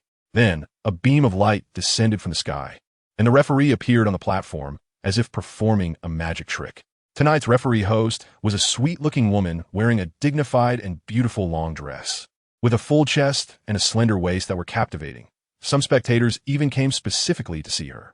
Her toes left the ground, and a pair of white wings slowly flapped. It was estimated that her martial soul was a type of white dove. Next, the white-dressed host held a microphone and said loudly, "I am honored to see all of our distinguished guests again. This Silver Soul fighting match will be entirely under my responsibility. I am your Douluo, and I hope all our distinguished guests can witness a spectacular soul fight tonight. Now, please look at the contestants' information on the big screen." Douluo skillfully interpreted the contestants' information displayed on the big screen. Both sides seemed to have a chance of winning. The Shrek 7 Monsters team had promoted to Silver Soul Fighting within a month and had never lost, while the Royal Fighting team was also very outstanding, with a particularly obvious level advantage. After Dodo's commentary, the team members from both sides entered the fighting arena from the entrances on either side. The Royal Fighting team wore different outfits, but their appearances were clear. They were all exceptionally beautiful and handsome. Lingling, go for it. Looking at the nearly perfect figure of Lingling, Gu Yechen couldn't help but murmur. Meanwhile, the Shrek 7 Monsters team was all wearing matching outfits, and their green masks completely covered their faces, symbolizing their unique taste. "Shrek, go for it." In the audience, someone waved a glow stick to cheer for the Shrek team. After all, the odds for this team were high, and if they won, those people could make money. Right now, Gu Yechen was just an ordinary spectator, and there was a significant difference between being on the fighting platform and being in the audience. This afternoon, when he fought against Xiao Qinyu, he was in a half-dazed state. He didn't know what Xiao Qinyu's trump card was and didn't specifically try to probe the opponent. He just waited for the other side to attack him. Anyway, when the water comes, the earth will cover it, and when the soldiers come, the generals will block them. He didn't consider the advantage of going first or the disadvantage of going second. A simple action seen by the audience might have been carefully studied by those on the stage. After all, the one involved is confused, while the onlooker sees clearly. When the host announced the start of the battle, both sides simultaneously activated their martial souls. It seemed that the captains of both teams were eager to try, as if a hard clash between men was necessary to settle things. At this moment, Gu Yechen, as an audience member analyzing the match, could already discern the intentions of both sides. The Royal Fighting team wanted to take out the Blue Silvergrass Soul Master on the opposing team first, while the Shrek 7 Monsters aimed to eliminate their captain, Yu Qianheng. Suddenly, Gu Yechen's pupils slightly constricted, as the Blue Silvergrass Soul Master in the center gave him a somewhat familiar feeling, as if he had seen them somewhere before. It's him. Gu Yechen remembered the blacksmith boy at the entrance of the blacksmith shop in Notting City from a few months ago. At that time, Gu Yechen had already sensed that the boy was extraordinary, but he couldn't quite put his finger on what was special about him. However, at this moment, Gu Yechen's mental strength was much stronger than it had been back then, and he could use his Red Lotus martial soul to discern the boy's secrets. He was a dual martial soul holder. To be honest, Gu Yechen was also a dual martial soul holder, but ever since that scythe martial soul was absorbed by the flower god, it could no longer be used. He couldn't even summon the scythe anymore. The remaining faint scythe shadow was merely to preserve his life. After all, a human's martial soul cannot be completely stripped from the body. However, the integrity of his martial soul was less than 1/10,000th of what it used to be, with the remaining part entirely exchanged to the flower god. Nowadays, while the Hell Red Lotus martial soul was also very powerful and could even transform into other martial soul forms, it was not truly his own. and thus it wasn't as intuitive to use as the scythe. Gu Yeqing opened his empty palm, which originally held a sickle, but now was occupied by a red lotus in the center of his hand. Gu Yeqing shook his head, no longer thinking too much. There is no remedy for regret in this world. Since he chose to exchange with the flower god, he would stick to his beliefs and continue on the path of a soul master. Even without a twin martial soul, he could still become a powerful figure in this continent. With a slight movement of his mind, Gu Yeqing quietly released the soul power of his hell red lotus martial soul, spreading it to every corner of the Grand Soul Arena. The weakening ability of this hell red lotus martial soul was not particularly strong, only about 30%, but its strength lay in its ability to release silently, undetectable even by title Douluo. As his spiritual power increased, the range of his expansion also grew larger, and now, covering the entire central Grand Soul Arena was naturally not a problem. Gu Yeqing emitted the soul power of the Hell Red Lotus for two purposes. First, to protect Ling Ling, as a 30% reduction is enough for her to be equivalent to a defensive soul master. Second, to see what martial soul that thousand-hand Azura is hiding. How can a twin martial soul user only reveal blue silvergrass? What is the other one? Gu Yeqing's mind moved, and he began to imitate the opponent's martial soul. Finally, at a certain moment, the red lotus transformed into a pitch-black hammer. The hammer felt very heavy in his hand. If it weren't for his ability to weaken it, he might not have been able to lift it. What a domineering martial soul. Looking at the imposing pitch-black hammer, Gu Yeqing surprisingly felt a sense of being unable to control it. In the depths of his mind, he sensed that this hammer was on the same level as his Hellfire Red Lotus martial soul. However, since his martial soul was a support type, facing this hammer head-on would put him at a disadvantage. Even though he had transformed into such a hammer, its power was only 90% of the original. Gu Yeqing was somewhat puzzled. Since the opponent's hammer martial soul was so powerful, why didn't it have any soul rings attached? Could it be that he was planning to have all 10,000-year soul rings in the future? If that were the case, when they both reached the rank of title Douluo, his physical quality would definitely be inferior to the opponent's. After all, the opponent had 18 soul rings to enhance his attributes, while he only had 9, making it possible that he wouldn't even be able to compete at the same level. Suddenly, the battle between the two sides fully erupted, breaking Gu Yeqing's train of thought. He had no choice but to extinguish his hammer and redirect his attention back to the soul-fighting platform. With the sounds of dragon roars and tiger howls, the blue lightning tyrant dragon martial soul and the white tiger martial soul collided. Both sides needed morale. If one team's captain was more ferocious, that team would have an overwhelming advantage. Unfortunately, the captain known as the evil-eyed white tiger seemed to suffer a great loss, being pushed back several steps after just one exchange. Yu Qianheng was overjoyed at this sight, ready to pursue the victory, but unexpectedly, after just a few steps, he fell into the opponent's trap and found himself surrounded. What a clever technique. Gu Yeqing noticed that the reason the Shrek 7 Monsters team was able to surround Yu Qianheng was entirely due to the controllability of that blue silvergrass soul master. He wrapped the blue silvergrass around his teammate's waist and controlled it as if it were an arm. Chapter 78. It's good to see you. How did he manage to do that? Gu Yeqing was once again shocked by this guy. It seemed that this kid had other tricks up his sleeve. Gu Yeqing's guess was not wrong. The power used by Qin Shuo was not from this world at all, but rather the Tongmen's ultimate technique, controlling cranes and capturing dragons. In addition, the opponent also had Ghost Shadow Disappearance and Purple Extreme Demon Eyes for defense. Of course, the hidden weapons he crafted could not be overlooked either. Quite interesting. Gu Yeqing smiled lightly. Among his peers, the only person who could surprise him twice in a row was this one. On the battle arena, Yu Qianheng was being besieged by all members of the Shrek 7 Monsters, and he immediately became furious. His first soul skill, Thunder Dragon Claw, was unceremoniously unleashed in a fierce attack towards their captain. Yu Qianheng was confident in defeating this evil-eye white tiger. His first soul skill, Thunder Dragon Claw, could double his attack power, even if he was surrounded by the opponent. He didn't need to worry because the Royal Fighting Team had Yi Lingling, a healing-type support soul master. So, to put it bluntly, it was he alone who surrounded the Shrek 7 Monsters, and he hoped to wipe them out completely. Yu Qianheng shouted, Thunder Fury. Thunder Fury was Yu Qianheng's 1,000-year third soul skill, and it was a full-area attack, with the domineering lightning carrying a paralyzing effect. However, his calculations seemed to be falling through, as the opponent's 7-treasure glazed tile soul master actually boosted their evil-eye white tiger captain at that moment. With a 30 increase in both power and speed, The current level 38 Evil Eye White Tiger was already comparable to a level 40 Soul Master. Additionally, his third soul skill, White Tiger Diamond Transformation, could further enhance all attributes, making his explosive power quite formidable at that moment. Fatty, Phoenix Fire Line. Hurry upon hearing Tang San's command. Ma Hongjun immediately unleashed the fire with attaching abilities, instantly forming a path of flames targeting Yilingling. They must save their ally. They had to abandon the pursuit to protect the support Soul Master. This would give the Shrek's 7 monsters ample time to strike down their captain. Danger! Gu Yechen noticed that the fat man's flames were particularly strange and tricky, and Lingling had no means of self-protection. She could only rely on his teammates for protection. However, the one specifically responsible for Lingling's safety was Yufeng, who at that moment did not step forward because he believed that adding flowers to the brocade was not as good as sending charcoal in the snow. He planned to wait until her life was in imminent danger before acting, believing that the other party would surely fall madly in love with him, especially since she already had a boyfriend. At a time of crisis, where's her so-called boyfriend? The Phoenix Flames, mixed with a fierce gust of wind, rushed toward Yi Lingling, who could only gather her soul power to form a shallow and inadequate shield. Yufeng chuckled lightly. Lingling, it's useless.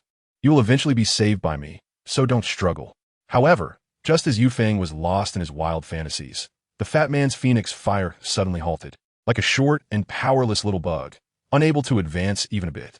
Clearly, Gu Yechen had made his move, and the impact of the flames was still weakened by 30%.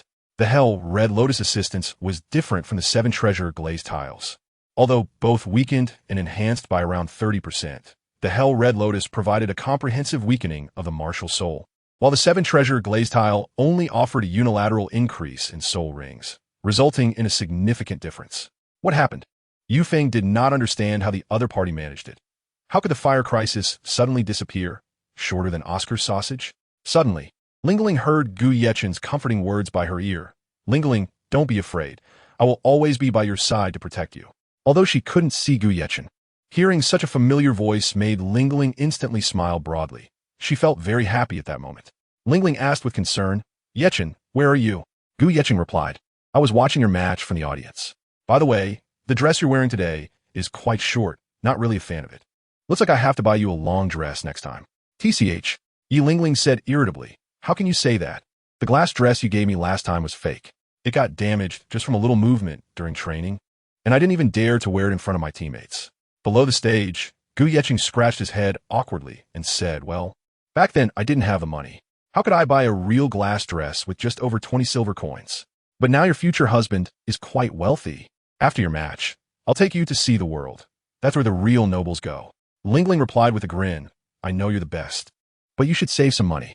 With your Grand Soul Master level, the Wuhuan Palace only gives a subsidy of 10 gold coins a month, which is still too little. Yi Lingling thought Gu Yechen had raised his monthly gold soul coin from 1 to 10. Why do you always have to buy the best things? Then end up making yourself so poor you can't even afford to eat? I don't need to see the world. Just seeing you is enough. Gu Yechen was deeply moved, but still reminded her, from now on, you're not allowed to participate in such dangerous competitions again. Even if you are representing the honor and image of the Tiando Empire, it doesn't matter. Do you know how I felt when I saw those death lists on the Soul Arena Monument? Ha! Lingling felt a warmth in her heart. This wooden block finally knew how to care for others. All right, I'll listen to you, but at least we have to wait until this agreement is over. We still have to participate in several betting battles, and the breach of contract penalty is 1 million gold soul coins. Our Imperial battle team can't afford that right now. Yi Lingling said with a grin, don't worry, although these betting battles are dangerous, the rewards are quite generous. Once I save up 10,000 gold soul coins, I'll give them all to you, and then you won't have to worry about going hungry anymore. Gu Yechen shook his head and didn't continue speaking. He could feel that Lingling was sincere towards him, and being liked by such a girl was truly an honor. Lingling had no psychological defenses against him. Suddenly, Lingling reminded him, let's not talk about it for now. I'm still in a competition. Don't use your special ability casually. If others find out, our team will be accused of cheating, so don't help me. Yi Lingling knew that Gu Yechen's martial soul was very strange, and his abilities were unique, with more obvious drawbacks. She actually knew when he suffered at night last time, but she pretended not to see him looking disheveled after his martial soul's drawbacks flared up. Since it was a martial soul bestowed by the flower god, it shouldn't be too bad. It was just that Gu Yechen hadn't grown up yet. Therefore, Yi Lingling didn't want him to have any troubles, and she didn't even dare to mention her boyfriend in front of Yu Feng. After hearing Lingling's instructions, Gu Yeqing finally withdrew his invisible soul power that was spread throughout the soul arena. At this moment, although Ma Hongjuan's fire attack hadn't been effective, it formed a firewall that prevented the other team members from coming to support. Taking advantage of the firewall's cover, the members of the Emperor Do team couldn't see the specific condition of Yu Tianheng. Unsurprisingly, when they finally saw it, the Emperor Do team's captain, Yu Tianheng, had been severely injured by the Shrek 7 monsters and had a broken arm. Looking at the heavily injured Yu Tianheng on the ground only angered his girlfriend, Du Guyan, even more. Damn it, I'm going to kill you all. At this moment, Du Guyan had completely forgotten the pre-battle deployment plan that Captain Qin Ming had given them. Look, this is Du Guyan's signature skill, the Bai Lin snake venom. In the previous match, there was a contestant who got poisoned and couldn't detoxify in time, and died on the arena. Dodo widened her eyes and said, will there be casualties again in this match? If they admit defeat, they might save their lives. But will the Shrek 7 monsters easily admit defeat? Chapter 79. Who broke and oh no.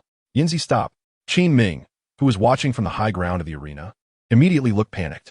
If Du Guyan killed the Shrek 7 monsters, he would become a sinner of Shrek Academy. Qin Ming had studied at Shrek, and he was still a senior to the Shrek 7 monsters. How could he bear to let his Emperor Do team harm his juniors? However, at this moment, Du Guyan wouldn't hear the captain shout.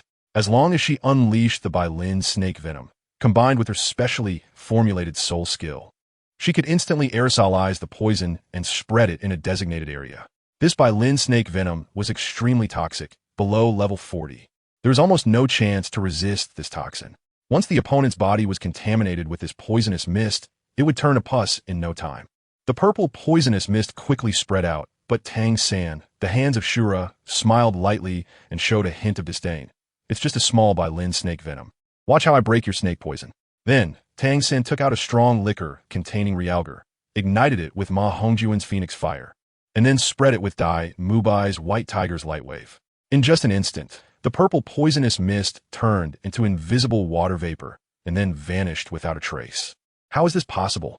Du Guyan shook her head madly, unable to believe that her tried-and-true signature skill could be countered so easily. Your poison is merely a trivial skill.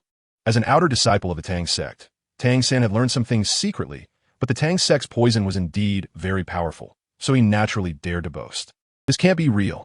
Host Odo was also shocked and speechless. The highly toxic venom that could turn others into pus in an instant had actually been dispelled.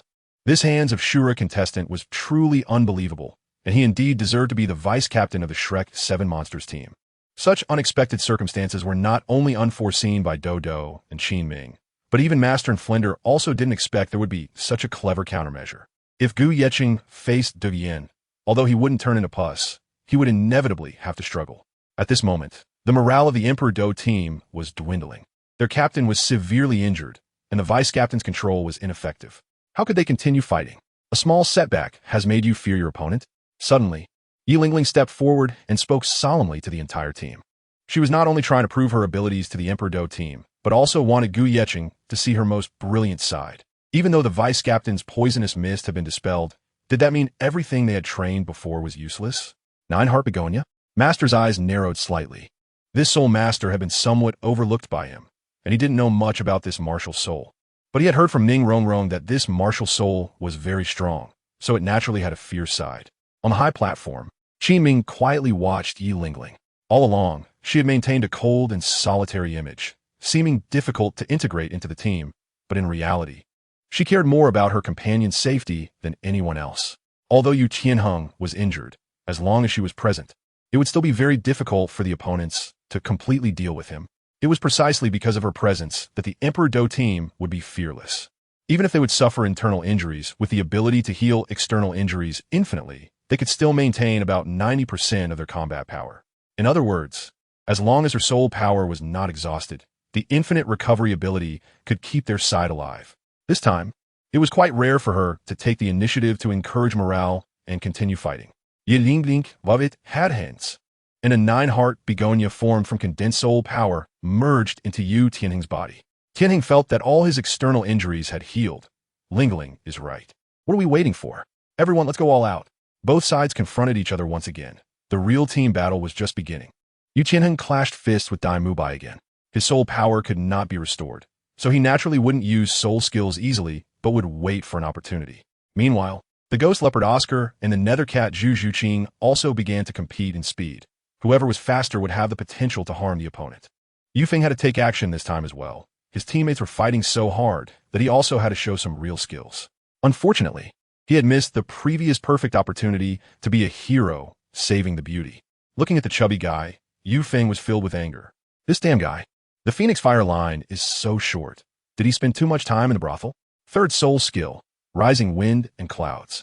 Yu Feng's martial soul was the wind bird, which could use the wind to carry out attacks. Accompanied by the cry of the wind bird, wind-shaped feathers formed from soul power began to blast downwards, like hundreds of arrows shooting down. This guy must have taken the wrong medicine. His attack angle is so tricky, and his strike is too vicious.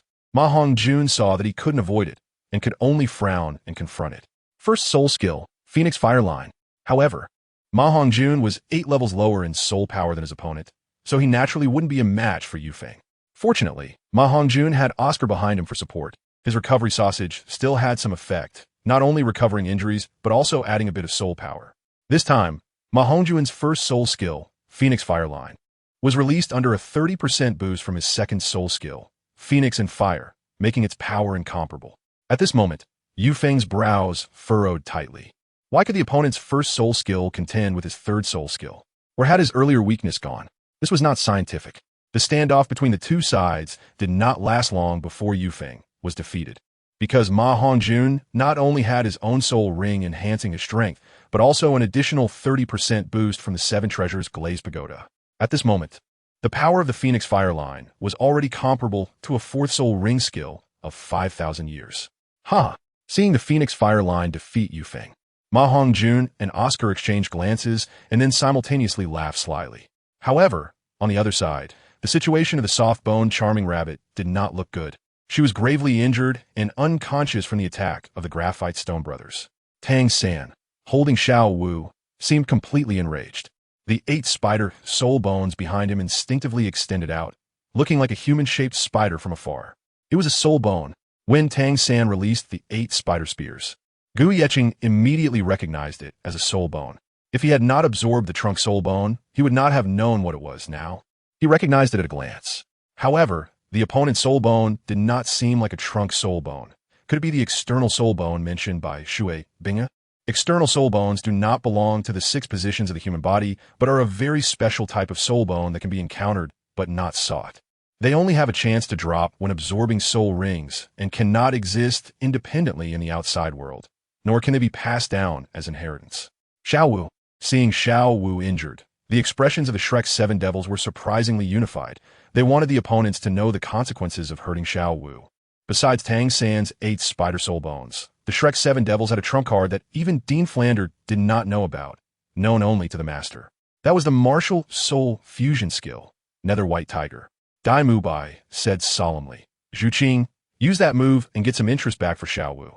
Zhu Zhuqing nodded immediately. Unsurprisingly, with the addition of the martial soul fusion skill, the royal fighting team was instantly overwhelmed. Furthermore, Tang San, summoning the external soul bone, utilized the exquisite steps of Ghost Shadow Misty steps to directly stab the Graphite brothers with the 8 spider soul bone, then circled around to the back of the royal fighting team, restraining Duge Yin and forcing the captain Yu Qianheng to admit defeat. Immediately heal my teammates, or else. Tang San pressed his 8 spider soul bone spike against Lingling's delicate neck, as if getting any closer would mean Lingling would meet her end. Tang San's 8 spider soul bone came from the human face demon spider, and the poison of the human face demon spider was not something the ordinary green phosphor snake poison could compare to. It was comparable to the most potent poison of the green phosphor snake king, except for Lingling. Almost everyone present from the royal fighting team was poisoned by the 8 spider soul bone. Although Tang San used his strength to conquer everyone present, he had offended Gu Yeqing. Because his Lingling was being threatened, Tang San could disregard everything to protect Xiao Wu.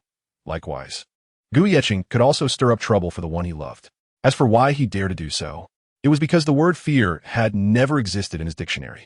Meanwhile, in the security office backstage, Supervisor AO said in a deep voice, "Has anyone found out who broke into the fighting arena and triggered the soul power alarm?"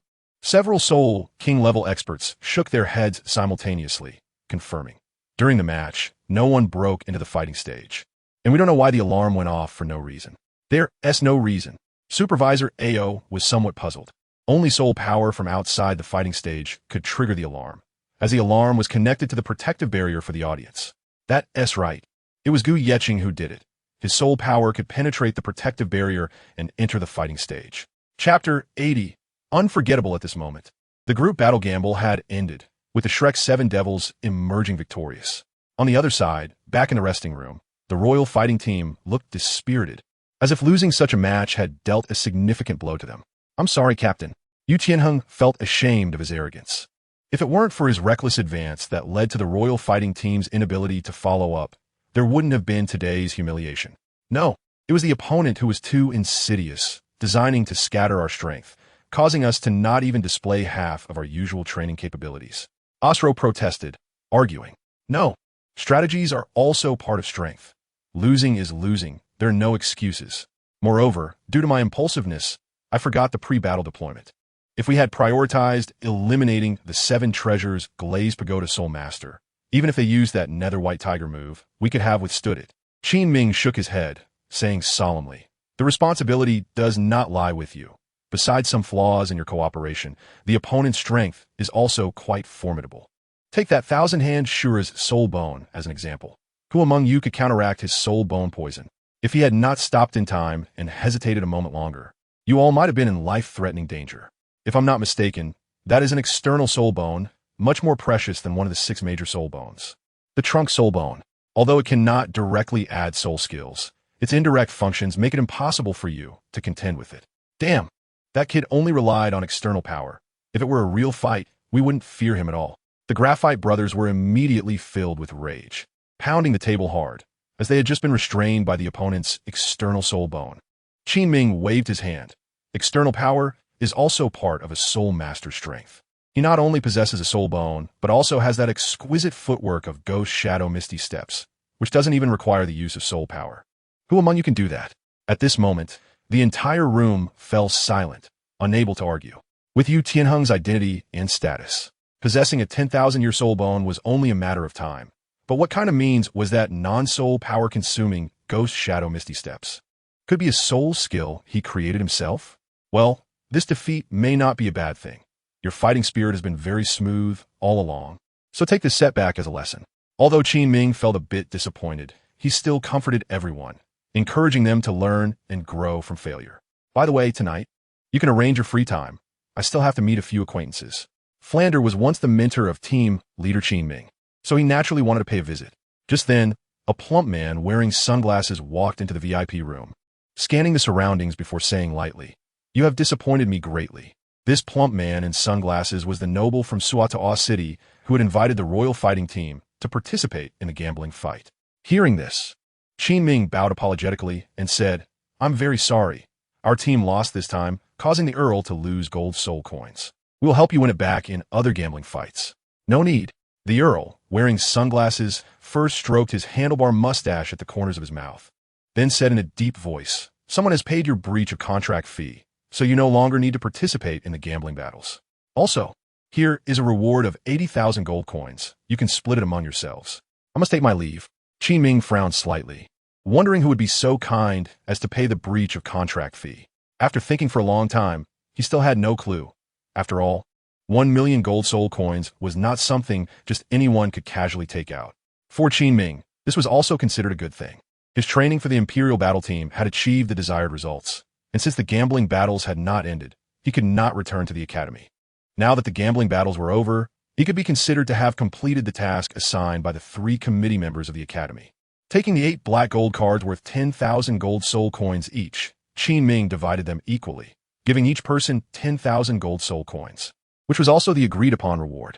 Yi Lingling looked at the black gold card worth 10,000 in her hand and immediately smiled, because she wanted to give this card to her favorite, Yi Chun, even though her family was not short of money. This was her first bucket of gold earned through her own abilities, and of course, she wanted to give it to the person she cared about the most. Yi Lingling had also thought about buying herself the prettiest clothes, but clothes were not as important as Yi Chun. She knew Gu Yecheng was at the Great Soul Arena, and since Teacher Qin Ming said they could arrange their time freely in the evening, she had to go find him. Lingling, Let's go out and have fun tonight. Yu Feng suggested. Let's go out and celebrate. Everyone has money now, so we should enjoy ourselves. This is how nobles should behave. Otherwise, how are we different from those lowly commoners? No, I have something to do. Yi Lingling shook her head, silently muttering something. After teacher Qin Ming left, she quietly slipped out of the VIP room. The remaining group was speechless. Lingling really did not understand team spirit. How would they coordinate in the future? Perhaps she really had something important to do. Osro tousled his fluffy hairstyle, looking very carefree. Don't mind her, let's go and have fun. Have fun? Injuries don't need to be healed?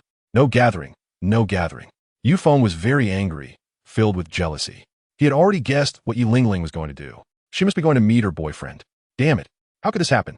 Yu Feng cursed fiercely. He had always liked Yi Lingling and had even regarded her as his woman. How could he allow another guy to get involved? Little did he know, he was the one who was unnecessary.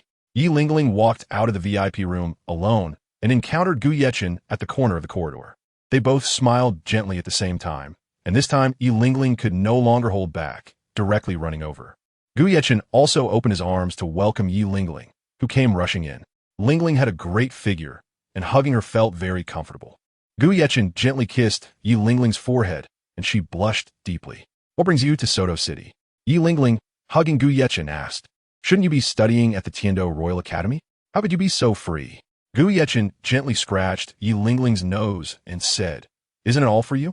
Gu Yechen told him about joining the Royal Reserves and the bet he made with the team leader Wang Li.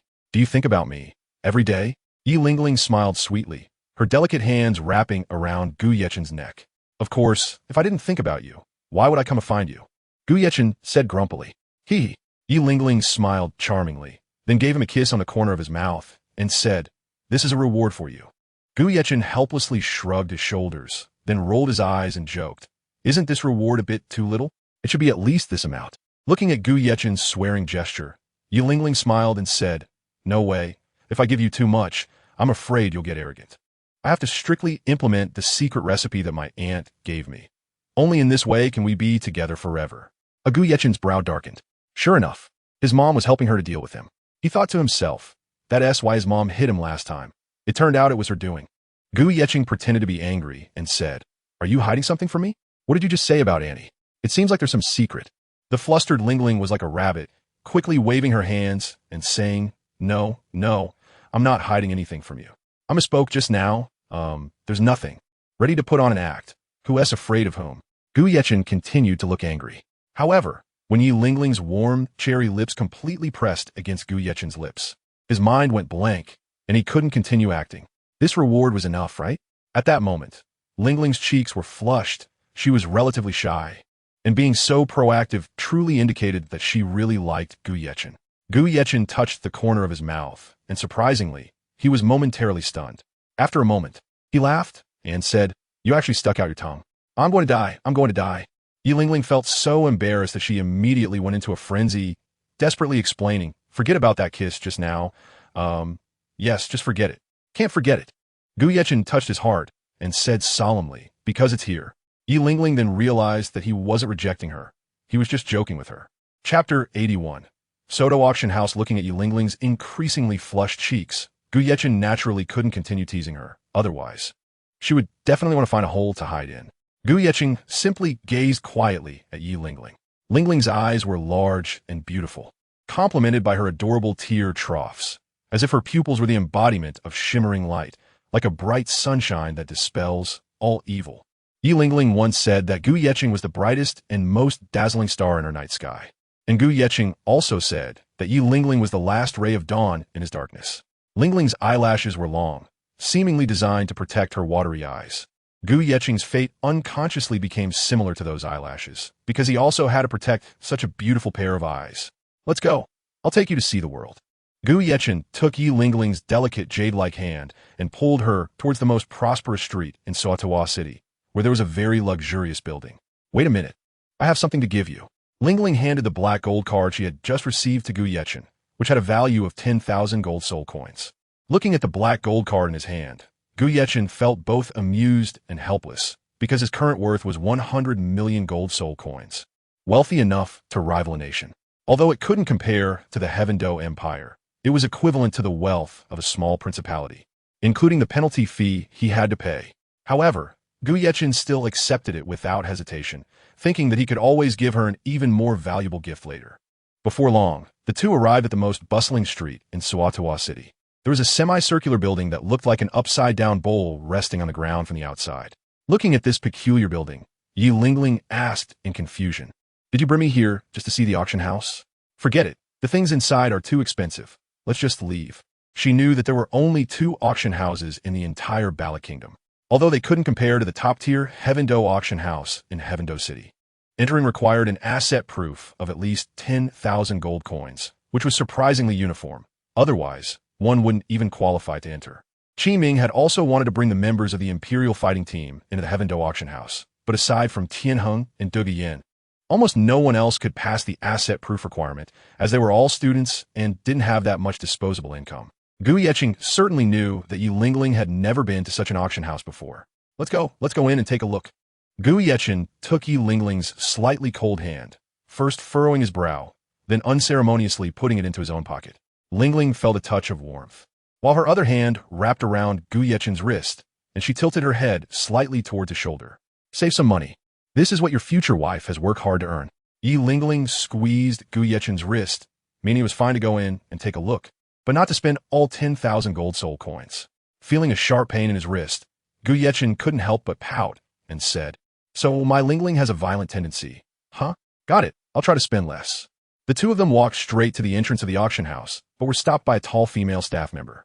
The attendant stepped forward and asked, "Excuse me, are you two here to enter the auction house? Do you have bidding qualification certification? If not, you cannot enter."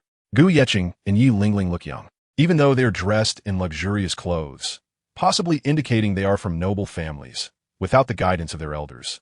They likely do not have much wealth to come and bid. Gu Yeqing handed a black gold card worth 10,000 to the maid and said, "Take us to complete the transaction immediately."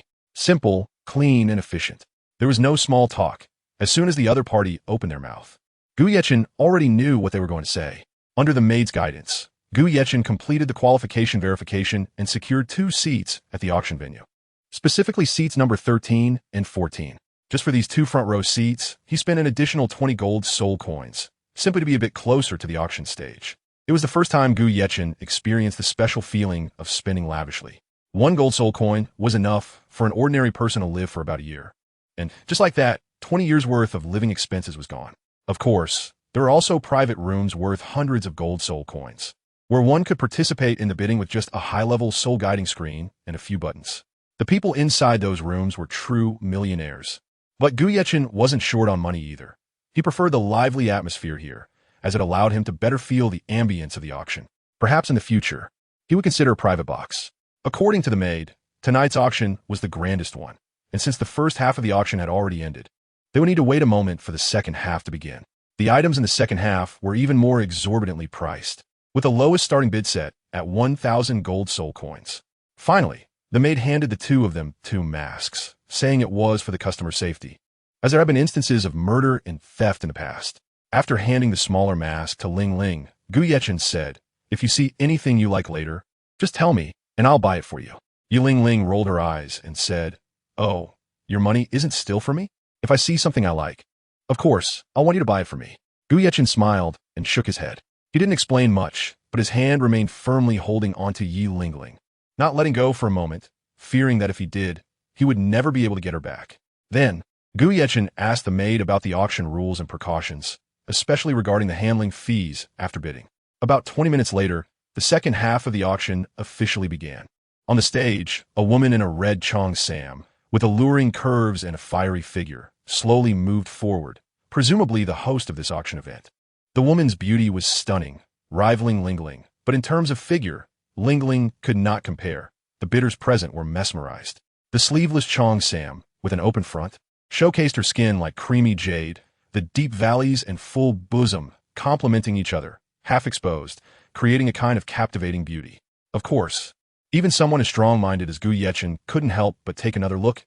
After all, he was a normal man and couldn't avoid the mundane.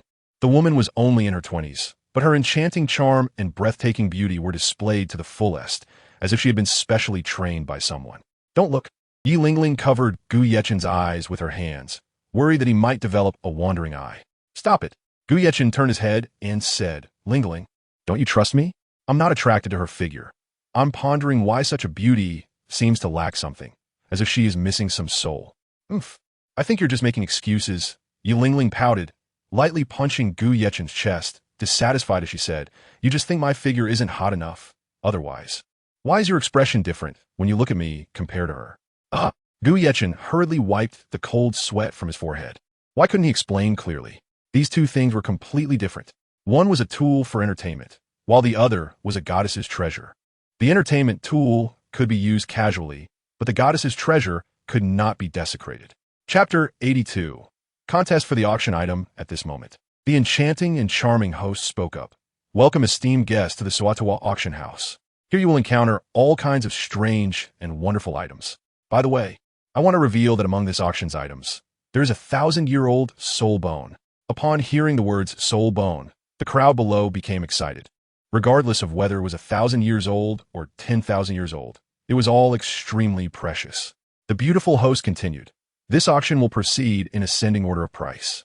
If any esteemed guests do not have sufficient funds, you might consider purchasing items that come up earlier. All right, without further ado, let us welcome our first auction item. As the host's voice suddenly grew louder, a tall maid swiftly stepped forward. She held a white silver tray in both hands, on which rested a circular green bracelet that appeared to be a soul guide device. The red-dressed host gently took the bracelet, smiled sweetly, and introduced it. I believe everyone can guess that this bracelet must be a soul guide device. Otherwise, it wouldn't appear in the second half of the auction. However, there is one thing that everyone does not know. It is well known that the technology for soul guide devices has been lost for many years. Most of what we use today is passed down from our ancestors, but there are always some eccentric individuals who enjoy studying antiques and attempting various experiments. And this soul guide device is not an ancient relic. It is a modern imitation. What? An imitation? It must be worthless. The bidders on stage shook their heads in disbelief. Please don't be impatient. The host explained. Let me finish. Although this soul guide device has only a low-level storage capacity, its functionality can even rival that of high-level soul guide devices. In addition to having storage capabilities, it can also accelerate the recovery of physical functions. For example, if a person has internal injuries and their recovery period is 2 days, with this item, the recovery period can be shortened by half, turning into just 1 day. And that is the miraculous aspect of this item. The crowd below suddenly became interested. If an imitation was already so impressive, how powerful must the real thing be? Seeing that the audience had shown some interest, the host finally breathed a sigh of relief. This auction item had previously failed to sell twice at an opening price of 3,000 soul coins. This time, they had to lower the threshold to sell it. Hoping to get rid of it, the red-dressed host smiled slightly. This soul guide device is called the Bracelet of Life. It can enhance the vitality of others, and naturally, their physical functions will recover faster. After all, life is far more valuable than money. Originally priced at over 5,000 gold coins, the starting bid is only 1,000 gold soul coins. Such a price is worth having. So let the bidding begin. As the host finished speaking, many soul masters began to ponder. Everyone knew that external injuries could be healed by support-type soul masters, but the annoying internal injuries required a lot of time for recuperation. If they had this soul guide device, the effect during the recovery period could be doubled. The crowd began to call out their bids. I bid 1,002. I bid 1,003. Damn it, I'll bid 1,005. Grandma, I bid 2,000 gold soul coins. Let us see who dares to compete with me. Poor people, please step aside. When the final price was locked at 2,000 gold soul coins, the red-dressed host felt slightly dissatisfied. This hadn't even reached the previous starting price. Were they really going to sell this item at such a low price? Lingling, do you like that item? Gu Yechen looked at Yi Lingling, whose eyes were fixed on that item, and then asked her about it. Lingling obediently nodded and said, My constitution is very weak. That soul guiding device will be very helpful for my recovery after getting injured. Yechen, will you buy it for me? Silly girl. Gu Yechen flicked Yi Lingling's forehead with his middle finger and said, If you don't give me the black gold card, you can buy it yourself. Hee. Yi Lingling snuggled against Gu Yechen's shoulder like a little kitten and then tugged his clothes. 3,000 gold soul coins. Gu Yechen gently brushed Lingling's smooth hair, then directly raised the price by 1,000. Quoting a total of 3,000 gold soul coins. Gu Yechen's bid immediately caught the host's attention, as the price was already barely meeting her expectations. However, The host was not completely satisfied and continued. It seems that VIP number 13 is determined to acquire this item. I wonder if VIP number 438 will give up on this auction item? After a moment, the guest who had just bid 2,000 gold soul coins spoke up again. Since I often frequent the Grand Soul Arena, this item is of great use to me. I hope you will not compete with me for it. 3,000 for 1,000. Gu Yechin didn't even blink. Damn it. Are you deliberately trying to make things difficult for me? Just because you're sitting in the front row, you think you're impressive? I just prefer to keep a low profile. Do you believe I could reveal my worth and scare you to death? VIP number 438 was enraged and immediately stood up. Gu Yechin helplessly shrugged his shoulders. The world is vast and full of wonders. There are all kinds of people. I'll put in 5,000. Let's see if you still want to compete. 6,000 gold soul coins. Gu Yechin remained unfazed, while Ling Ling beside him was trying to persuade him, saying she didn't want it anymore. That price was already ridiculously high. There was no need to spend unnecessary money just to compete. However, Gu Yechin waved his hand. It was fine, since Ling Ling wanted it. They had to get it no matter how expensive it was, especially since he wasn't short on money. Seeing that both sides were at odds, the host was slightly excited, as the bid had just increased by 3,000 gold soul coins. It seemed that this item could sell for an astonishing price, but he still needed to spice things up a bit. It seems our guest number 438 is out of money. 6,000 gold soul coins will indeed stop most people. 6,000 gold soul coins going once? Is there any higher bid? 6,000 gold soul coins going twice. 6,000 gold soul coins going 3 times. Looking at the host who picked up the gavel, guest number 438 finally couldn't hold back. Wait a moment. I bid 10,000 gold soul coins. After saying that, this guest looked in Gu Yechin's direction. Although masked, the other party's attire looked somewhat youthful, and their physique appeared rather slender. They shouldn't be over 20 years old. How much wealth could he have? A poor loser. Do you still dare to compete? Sure enough, Gu Yechin did not make another bid, as Ling Ling firmly wouldn't let him buy it. 1. She was afraid he would offend someone. 2. The item wasn't practical. It was dispensable.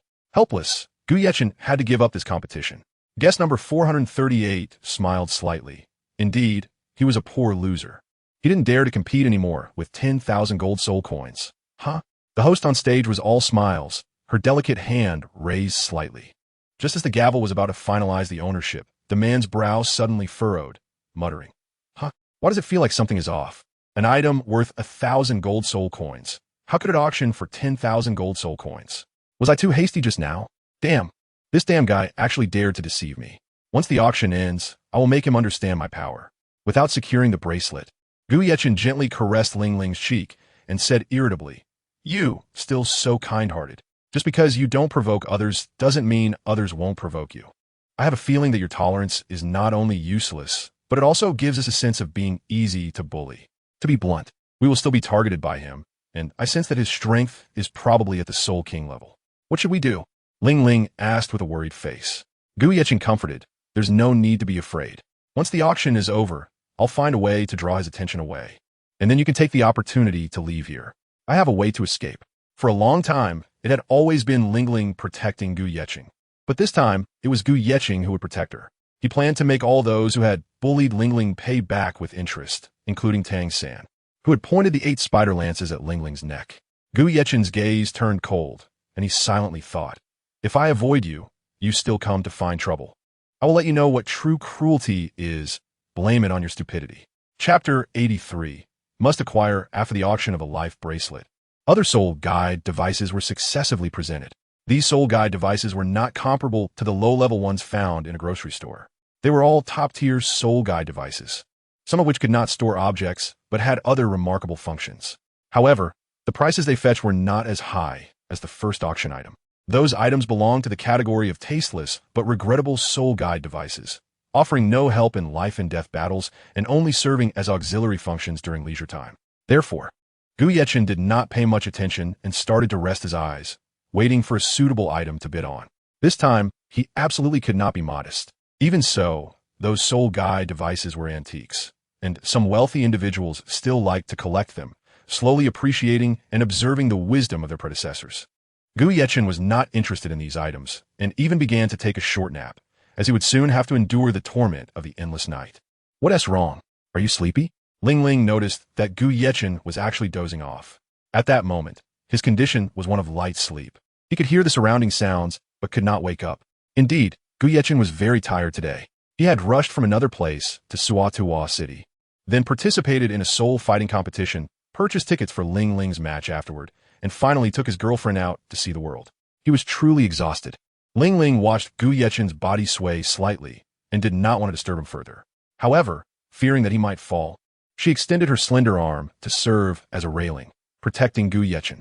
Time passed bit by bit, and the auction items were sold one after another. But when the red-clad host carefully introduced the soul bone, Yi Lingling suddenly became agitated. Although she was a noble, it was her first time seeing a soul bone, which was extremely rare. Yi Chen, wake up quickly, it's a soul bone. Gu Yechen opened his slightly drowsy eyes and looked towards the host and read. It's just a soul bone from 3,000 years ago. What's so surprising about it? Yi Lingling, pouted. What do you mean just a soul bone from 3,000 years ago? This is the second to last auction item. It's definitely going to be a sky-high price. Besides, the auction is about to end. We came here to broaden our horizons, not to sleep. Lingling rubbed her slightly sore arms, looking quite annoyed. All right, I'll get up. Gu Yechen quickly gathered his spirits and began to carefully examine the Millennium Soul Bone on the high platform. The soul bone appeared to lack luster and was not complete. It could be described as poorly crafted. No wonder someone was willing to put it up for sale. Gu Yechen actually possesses 3 pieces of 10,000-year soul bones. Apart from the torso bone he has already absorbed, which is about 30,000 years old, the other 2 soul bones are close to 100,000 years in age.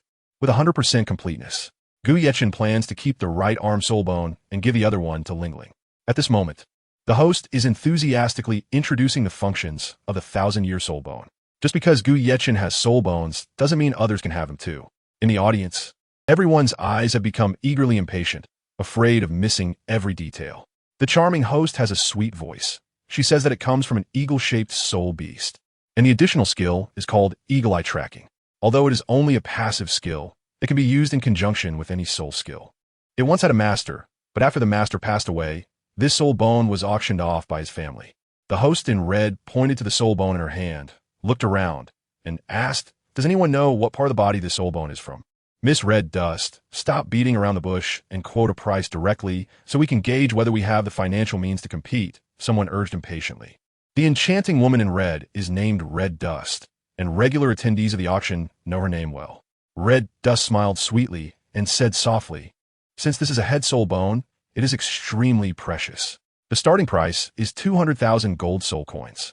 Wealthy big shots might as well raise it directly to 300,000 gold coins to spare the VIPs unnecessary repeated bidding." Indeed, once an auction item is raised a level, it usually becomes a competition among the big shots, while other smaller families can only watch. 300,000. Sure enough, the person in the number 1 seat made a move. He hadn't bought anything before and had been waiting for the soul bone that had been promoted in the days leading up to the auction. As for the final featured auction item, he had no hope of obtaining it, but he could still try for this second-to-last item. After all, it is a soul bone. Even if it is just 1,000 years old, it is still quite rare. 310,000. The person in the number 2 seat was unwilling to back down. He also had his eyes on this soul bone. Although the eagle-eye tracking soul bone skill is not very powerful, just the fact that it can be used in conjunction with any soul ring skill is quite extraordinary. The power of the combination of soul bone skills and soul ring skills will at least elevate the original soul ring skill by a level. 500,000. After a short rest, Gu Yechen finally made his move. This soul bone was not suitable for him and Lingling, but it was very suitable for Li Yi. Since Li Yi was sincerely following Gu Yechen naturally wouldn't treat him unfairly. "Yechen, are you crazy?" Yi Lingling exclaimed, her eyes wide, as she patted Gu Yechen's chest. "Where do we have that much money? I just wanted you to take a look at the soul bone. I didn't ask you to buy it. If we randomly bid and then can't afford it, we'll get into trouble with the auction house." I'm sorry. He made a mistake just now." Yi Lingling immediately stood up and bowed, expressing her deep apologies. The host in red choked up a bit and said irritably, "VIP number 13, please don't shout randomly." Seeing Yi Lingling's actions, Gu Yechen couldn't help but laugh. It seemed he had to honestly explain his wealth. "Lingling, I wasn't shouting randomly. Let me tell you a secret. Consider this a revelation. I'm actually a rich man. I have 100 million. Upon hearing Gu Yechen's claim, Yi Lingling looked skeptical. "How is that possible? Are you kidding me?" Gu Yechen directly took out a crimson jade ring and placed it in Lingling's palm, saying in a deep voice, "Take a look and you'll know if I'm lying." She looked and was immediately shocked. Inside were densely packed gold cards and a 10 million red gold card. This isn't real. Yi Lingling asked. Where did this come from? Gu Yecheng replied. I picked it up. Yi Lingling shook her head, still feeling it was unreal. How could someone possibly find so much? This was equivalent to discovering the wealth of an entire country. All right. Gu Yecheng had no choice but to tell Yi Lingling what he had speculated. What? You said he has already left the palace built by his mother and even gave you a big gift, which is now hidden in your... Yi Lingling looked at Gu Yecheng in disbelief and unconsciously took a step back. Sure. Gu Yecheng made a shushing gesture. Besides that existence, who else could easily kill the Lord of the Yellow Springs? Yi Lingling nodded, seemingly deep in thought. What would she do if one day Gu Yecheng's mind was controlled by that existence? At this moment, the bidding for the first and second seats had reached an astonishing price of 400,000, and both sides had reached their limits. 500,000. Gu Yecheng still quoted this price. He had to give Li Yi a great gift, one that would make him never forget his kindness. Only Li Yi could help him avoid being completely controlled by that existence, so this gift had to be secured. The host looked disdainful and said, I've already said not to shout out prices randomly. Do you want the lady next to you to apologize for you again? However, Yi Lingling showed no reaction, indicating her tacit approval of Gu Yecheng's actions. In the end, Gu Yecheng obtained the Eagle Eye Tracking Soul Bone at a crushing price of 500,000 gold soul coins, which caused the individuals in the first and second seats to glare at him.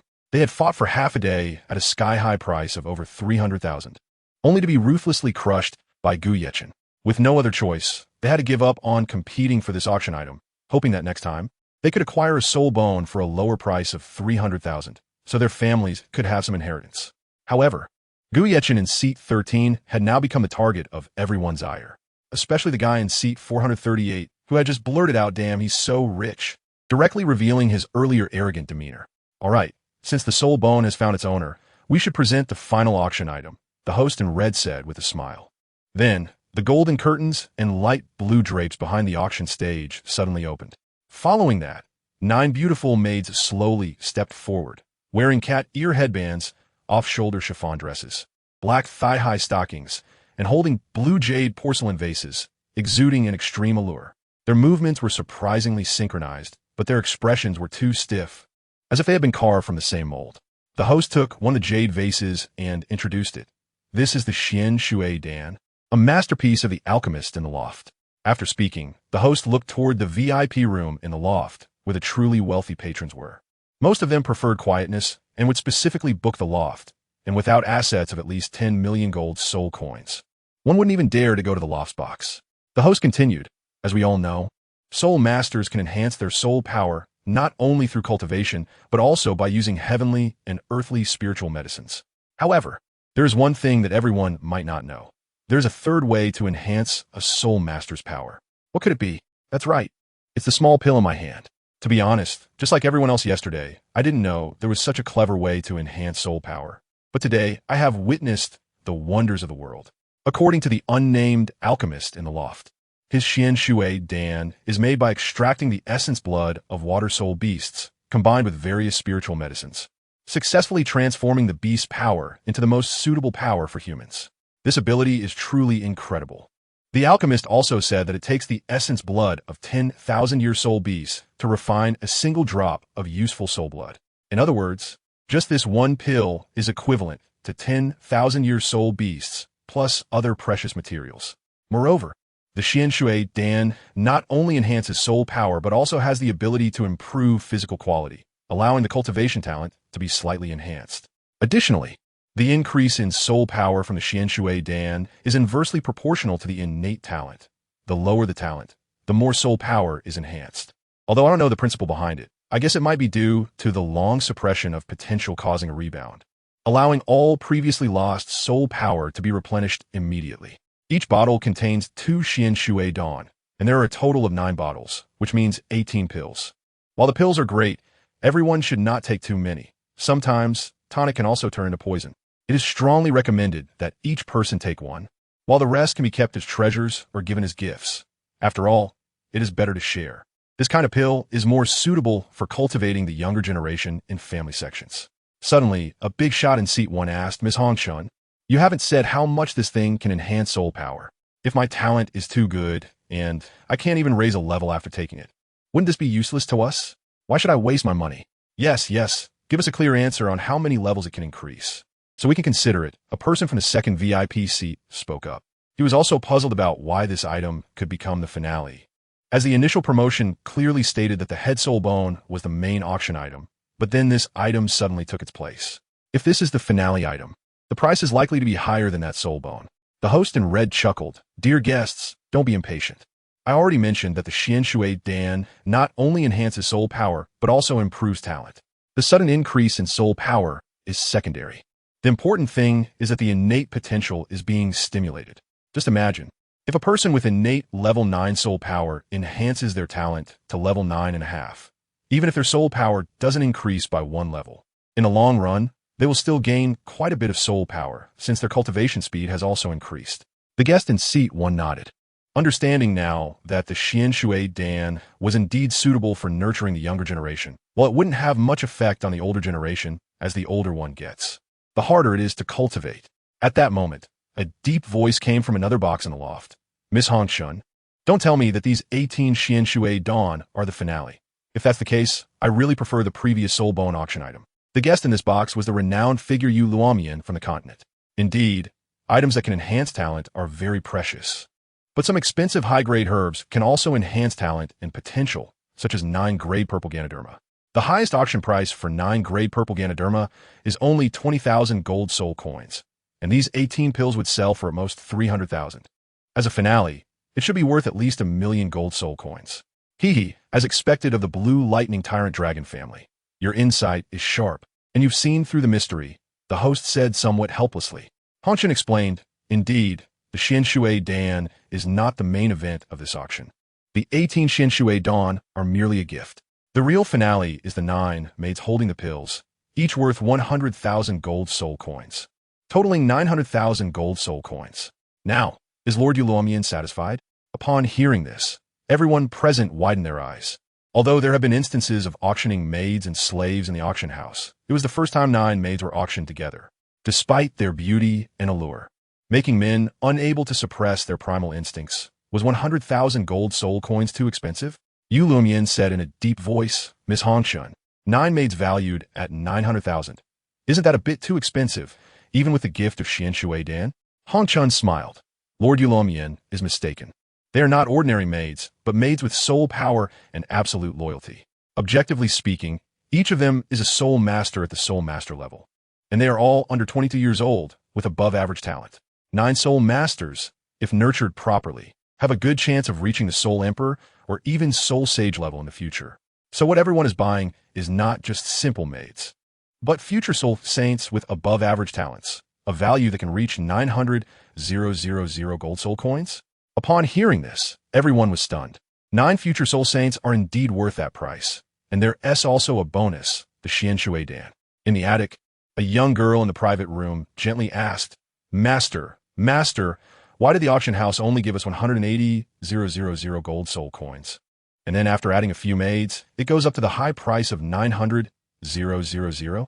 The old man waved his hand and said, Linger, you are still young, and some worldly wisdom you naturally do not understand. This is called packaging. Good packaging naturally has a good price. Don't worry, with these 180,000 gold soul coins, I've already gathered a total of 10 million. Your first soul bone is secured. I will definitely help you get the grand finale at the Tiendo auction house. Gu Yechen, sitting in seat 13, first looked at the 9 maids and then silently nodded. Ling Ling is a support soul master. It's very dangerous without anyone to protect her. Since that's the case, it's better to buy this grand finale. Even when he is not by her side, there will still be someone to protect her safety. Hey, what are you looking at? Yi Lingling said with a hint of jealousy. She doesn't want so many beautiful women around Gu Yechen. What if one day he no longer likes her? Gu Yechen waved his hand and said seriously, I want you to experience the feeling of being a young mistress in advance. Besides, didn't you hear the host say? They are all soul lords, and in the future, they can at least become soul emperor experts. Chapter 85, at a loss, Chun. If one day I say I don't like you anymore, will you still treat me this well? Lingling has always had a mystery in her heart. If she hadn't helped Gu Yechen awaken his soul power back then, would they still be together like this? Stop talking nonsense. Gu Yechen gently stroked Lingling's cheek and said, there are no ifs. Some things simply have no reason. If loving someone requires a reason, then I can only blame myself for being captivated by your beauty. My kindness toward you is not just out of gratitude. More so, I have unknowingly fallen into your charm. To put it simply, I am just like most ordinary people. I am lost, and I truly want to possess and protect this beauty. Yi Lingling silently nodded, saying nothing more, just quietly linking her arm with Gu Yechen's. She really wanted to graduate soon and then marry Yechen. As for the auction's final highlight, besides Gu Yechen's interest, the jade crown in the loft also caught the eye of another. Not to mention the 9 maids, each exceptionally talented. Their beautiful appearances and enchanting figures would bring even greater benefits once they were successfully cultivated. 950,000. The jade crown was born into the blue electric Tyrannosaurus family and was also an elder within the family, holding a title level as high as Soul de Law. She was an 83rd level, 8-ring Soul de Law, and while she might not have assets in the millions, she could easily come up with a few million gold soul coins. Hearing that the jade crown directly raised the bid by 50,000 gold soul coins, the host smiled broadly.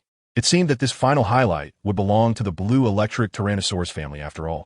After all, whether in terms of financial power or strength. The one in the loft was quite a formidable presence. 1,000,000 gold soul coins. Gu Yechen raised his bidding paddle and said in a deep voice. The host in red looked at Gu Yechen in disbelief. Hadn't he already purchased a soul bone? Was he now trying to compete for the finale? How much financial power did he have? When the soul bone was just sold, there was a mix-up because Gu Yechen's asset proof was only 10,000 gold soul coins. Yet he ended up bidding for something worth 500,000. It wasn't until Gu Yechen handed over a black gold card worth 500,000 to the staff for verification that his earlier bidding was acknowledged. Did he have another black gold card worth $1 million? On the upper floor, Yulin narrowed his eyes, gently put down his sweet wine, and looked down at Gu Yechen, saying bluntly, 1,110,000. Being looked down upon like this felt terrible, as if he were an ant that could be easily crushed, forced to look up at others who were high above him, adding an invisible sense of weakness. However, Gu Yechen didn't know how to be afraid. He calmly said, 1,200,000. At this moment, even someone as strong as Yu Luomian couldn't remain calm. Although his asset proof was in the tens of millions, it represented the entire Blue Lightning Tyrant Dragon family. His personal wealth definitely wouldn't exceed 3 million gold soul coins. The high price of 1,110,000 was already cutting into his flesh, not to mention that someone was competing with him. Yu Luomian stood up, opened the window of the box, and shouted down to Gu Yechen, "Kid, let me give you a piece of advice. Some things are better left untouched if you lack the strength. Otherwise, you might not survive to enjoy it." 1,300,000. Sorry, 1,500,000. Gu Yechen didn't pay much attention, but he was very unconvinced in his heart. Did I provoke you by buying something? If you have the ability, speak with your financial power. I hate it when others talk in a threatening tone. Kid, which family are you from? Do you dare to give your name? Yu Luomian saw that Gu Yechen didn't even give face to the blue electric Tyrannosaurus family. Is he tired of living and looking to end it? Gu Yechen said lightly, "Since you are from the blue electric Tyrannosaurus family, I suppose your family wouldn't do anything to tarnish its reputation. So what difference does it make whether I reveal my name or not?" What a smooth talker. Yu Luomian waved his sleeve, snorted coldly, and said, "Naturally, our family wouldn't engage in such reputation-damaging activities. But since you are so confident, you must not fear me at all. I am quite curious about which figure you are from the 7 major sects and families. When you come to visit next time, I can also ask you a thing or two. Just tell me, do you dare to disclose your family and name?" Gu Yechen said lightly, "What is there to be afraid of? It's just that if you want me to report, I have to report. Isn't that too embarrassing?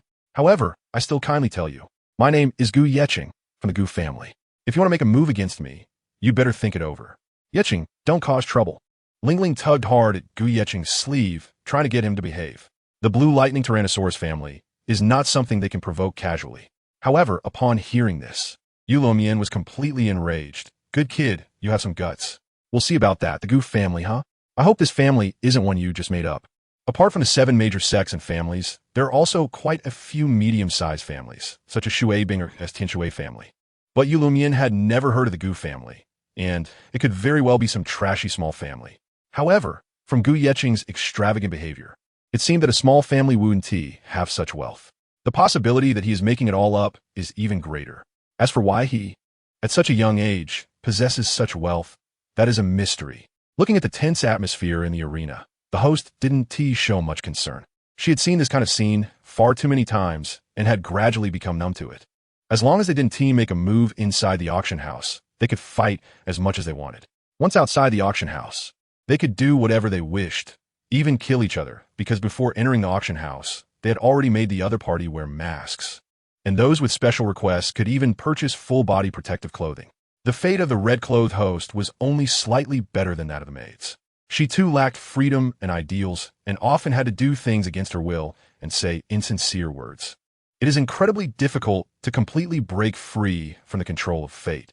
She also longed to meet the legendary hero she had fantasized about countless times, who would rescue her from her predicament. The host chuckled. It seems that our Lord Douluo has once again given up on competing for the finale. I remember the last time you gave up was because of the elder from the Seven Treasure Glazed Tile sect. Gu Yeqing curled his lips, secretly cursing. This woman is simply eager for chaos. However, Douluo did not get angry this time. Instead, she was surprisingly calm and said lightly, Hongshun, you don't need to provoke me. I won't bid again. 1.5 million can buy a 10,000-year soul bone. 9 beautiful women are not worth it. Seeing that the provocation tactic was ineffective, the auctioneer Hongshun helplessly shook his head and had no choice but to raise the auction hammer to finalize the winner. The conclusion of the final auction item also marked the successful end of the entire auction event. After going through the complicated procedures, Gu Yeqing paid the relevant fees and collected the items one by one. The soul bones and elixirs could be stored in soul-guiding devices. But the 9 beautiful maidens were too conspicuous. We pay our respects to the master. The 9 beautiful maidens bent slightly and simultaneously cast a captivating glance at Gu Yeqing. Who could withstand this? Beside them, Yilingling rolled her eyes. It seemed they understood nothing beyond cultivating soul power, let alone serving her as a young mistress, as they only knew how to serve men. Cough, cough. Gu Yeqing cleared his throat lightly, quickly waved his hand, and said, She is your master from now on. You will do whatever she says. Follow her, do you understand? I'm not your master. Upon hearing this, the 9 beautiful women exchanged glances, puzzled about what they had done wrong and why their master wanted to send them away. In their subconscious, whoever bought them was their master. Did the master dislike them for not being pretty enough? The 9 maids stood there in a daze, feeling somewhat at a loss. Chapter 86. Attack. Moreover, the training instructors in the auction house instilled in them a specific mindset. Whoever could win the master's favor would be the best, which directly led them to view gaining the master's affection as their lifelong pursuit and honor. This was absolute loyalty. However, this training method was too cruel, treating people like animals. Such cruel training methods were quite common in auction houses elsewhere. After all, apart from wealthy spirit masters, most commoners were very poor, and some children in slums who couldn't get enough to eat or were sold willingly. At least in the auction house, they could get enough food. Everything was for survival. Moreover, having 9 maids with such talent was extremely rare. In other words, these 9 belonged to the top tier of talent among the impoverished. Luckily, they were sold before the age of 6. Otherwise, Gu Yeqing might not have been able to acquire them. After all, with their talent, if they chose to join the Wuhuan Hall upon awakening their spirit power, they would undoubtedly become prominent figures in the future. Seeing the bewildered expressions on the 9 beautiful women, Gu Yeqing was actually stunned. He was still too young. It seemed BNT thought it through when buying them. They didn't listen to Lingling at all, but only obeyed him as their master. Indeed, it was absolute loyalty. However, this was somewhat awkward. Nevertheless, Gu Yeqing thought of a good idea and said in a deep voice, Will you all follow the orders given by the master? Don't speak at the same time. I'm a bit confused. You answer. Gu Yeqing casually pointed to one of the maids. The maid with a beautiful tear mole at the corner of her. I stepped forward, first staring blankly at Gu Yeqing's clear facial features, then spoke. Of course, we're very obedient. Please feel free to give orders, master. What is your name? Gu Yeqing asked. Since they would be spending time together in the future, at least he should know her name. I don't remember, the maid replied. You can call me number 15. My talent ranking is 15th among all the maids in the auction house. The maid shook her head, saying that very few could remember their names since they were sold at a young age, and they were usually referred to by their numbers instead. Gu Yeqing frowned, and then turned his gaze to the most beautiful maid in the middle, asking, What is your name? Don't tell me you don't remember either. The maid replied, my master, my name is Yunin. This maid's beauty had already surpassed Lingling's, and she could even stand shoulder to shoulder with Hulaina. However, Gu Yeqing didn't choose someone based on looks. He followed his own heart. Among the 9 beauties, Yunin was the most stunning, and just looking at her was already hard to resist. let alone the situation if she were to tempt him further. Yanin, a good name. Gu Yechen nodded and then asked, so what is your talent ranking among all the maids? First place. Does the master have any commands? Yin Yin's smile looked very forced and stiff. Gu Yechen asked, are you in pain? Why suffer? Just keep smiling. Yin Yin maintained her stiff smile. Did you flirt with me just now because you like me? Or is it simply because you like the term master? I have always loved the master, as I am programmed that way. It is our honor to do what the master likes, and the master's commands are absolute. Yin Yin still appeared to be quite cute, but upon closer inspection, one would realize that there was no emotional expression at all. No sadness, no joy, very good. Gu Yechen nodded. In the future, I will make sure you all have true emotions. Gu Yechen commanded in a commanding tone. I, as the master, order you to protect the master's wife, and let her words be considered the master's words. Didn't you say that the master's commands are absolute? The 9 maids, who loved to nitpick, understood after Gu Yechen's explanation that obeying Yi Lingling's words was not betraying the master, but rather a situation permitted by the master. Moreover, the other party was the master's wife, so there should be no issues. Then, Gu Yechen looked at the maid with a beauty mark beside her eye and said, the name number 15 is too simple. I see your tears like rain and your voice is sweet. So from now on, you shall be called Yuin. Yuin, such a beautiful name. Thank you, master, for the bestowed name. Yuin surprisingly knelt on one knee in excitement. Only then did Gu Yechen realize that her reaction was filled with genuine emotion. He never expected that just a name could make her so happy. He couldn't tell if they were too naive or if they had endured too much in the past. Gu Yechen looked at Yi Lingling and said, I'll leave them to you. I suspect they don't even have basic survival skills. From now on, you will be responsible for their food, and they will be responsible for your safety. Also, my Lingling is exceptionally talented, so I hope they can at least learn one of the arts like music, chess, calligraphy, or painting. I hope Lingling can guide them more. Bad Yechen, nasty Yi. Yi Lingling snorted coldly, pouting, it's easy for you to buy them. But just throwing them all to me, what about my training? Gu Yechen smiled and said, what you are cultivating is not just those 9 people, but the pillars of our future family. Our future family? Upon hearing Gu Yechen's words, Yi Lingling felt a warmth in her heart. A family that belonged to the 2 of them, though it didn't seem like much, sounded quite nice, especially since her Yi family could hardly be considered a real family. After handing Yi Lingling 5 bottles of Xianshui Dan, Gu Yechen said, each of you take one. That should make up for the time you wasted. Indeed, the pills that could enhance cultivation talent would allow them to make up for the lost time, even if they practiced 1 hour less each day. I'm leaving now. Do you remember what I just told you? Gu Yechen asked. Of course I remember. No matter what happens, Yechen will always love Lingling, Yi Lingling said sadly. Gu Yechen gently stroked Lingling's hair and said, be good, there are a few annoying tales that I need to deal with. Once they follow me out, you immediately take them away and arrange accommodation for them. Also, you need to meet up with teacher Qin Ming as soon as possible. Yi Lingling's tears fell, and she said tenderly, is becoming stronger really that important? Can you not become stronger for my sake? It's just too dangerous.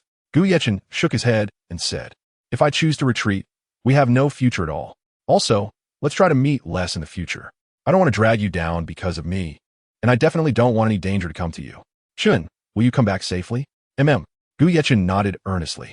After saying goodbye to Yi Lingling, Gu Yechen quickly left the auction house and ran towards a sparsely populated area. As Gu Yechen expected, he had long become a target, and multiple groups were tracking him. In a corner of the auction house, there were 3 figures dressed in black robes and conical hats. They also participated in this auction, but knew how to hide. They remained still until they had to act, and once they did, it had to be decisive, ending the fight immediately. Boss, what about that woman? Don't worry about her. Our top priority is to kill Gu Yechen. This time, we must eliminate him completely. Otherwise, we won't be the Huangquan 3 demon emperors. That's true, but that kid seems to have quite a bit of money. Could he be from a big family? The red-haired leader shook his head and said, not sure. It seems the deputy head's information is still not precise enough. Just as the 3 were about to set off, they discovered another group.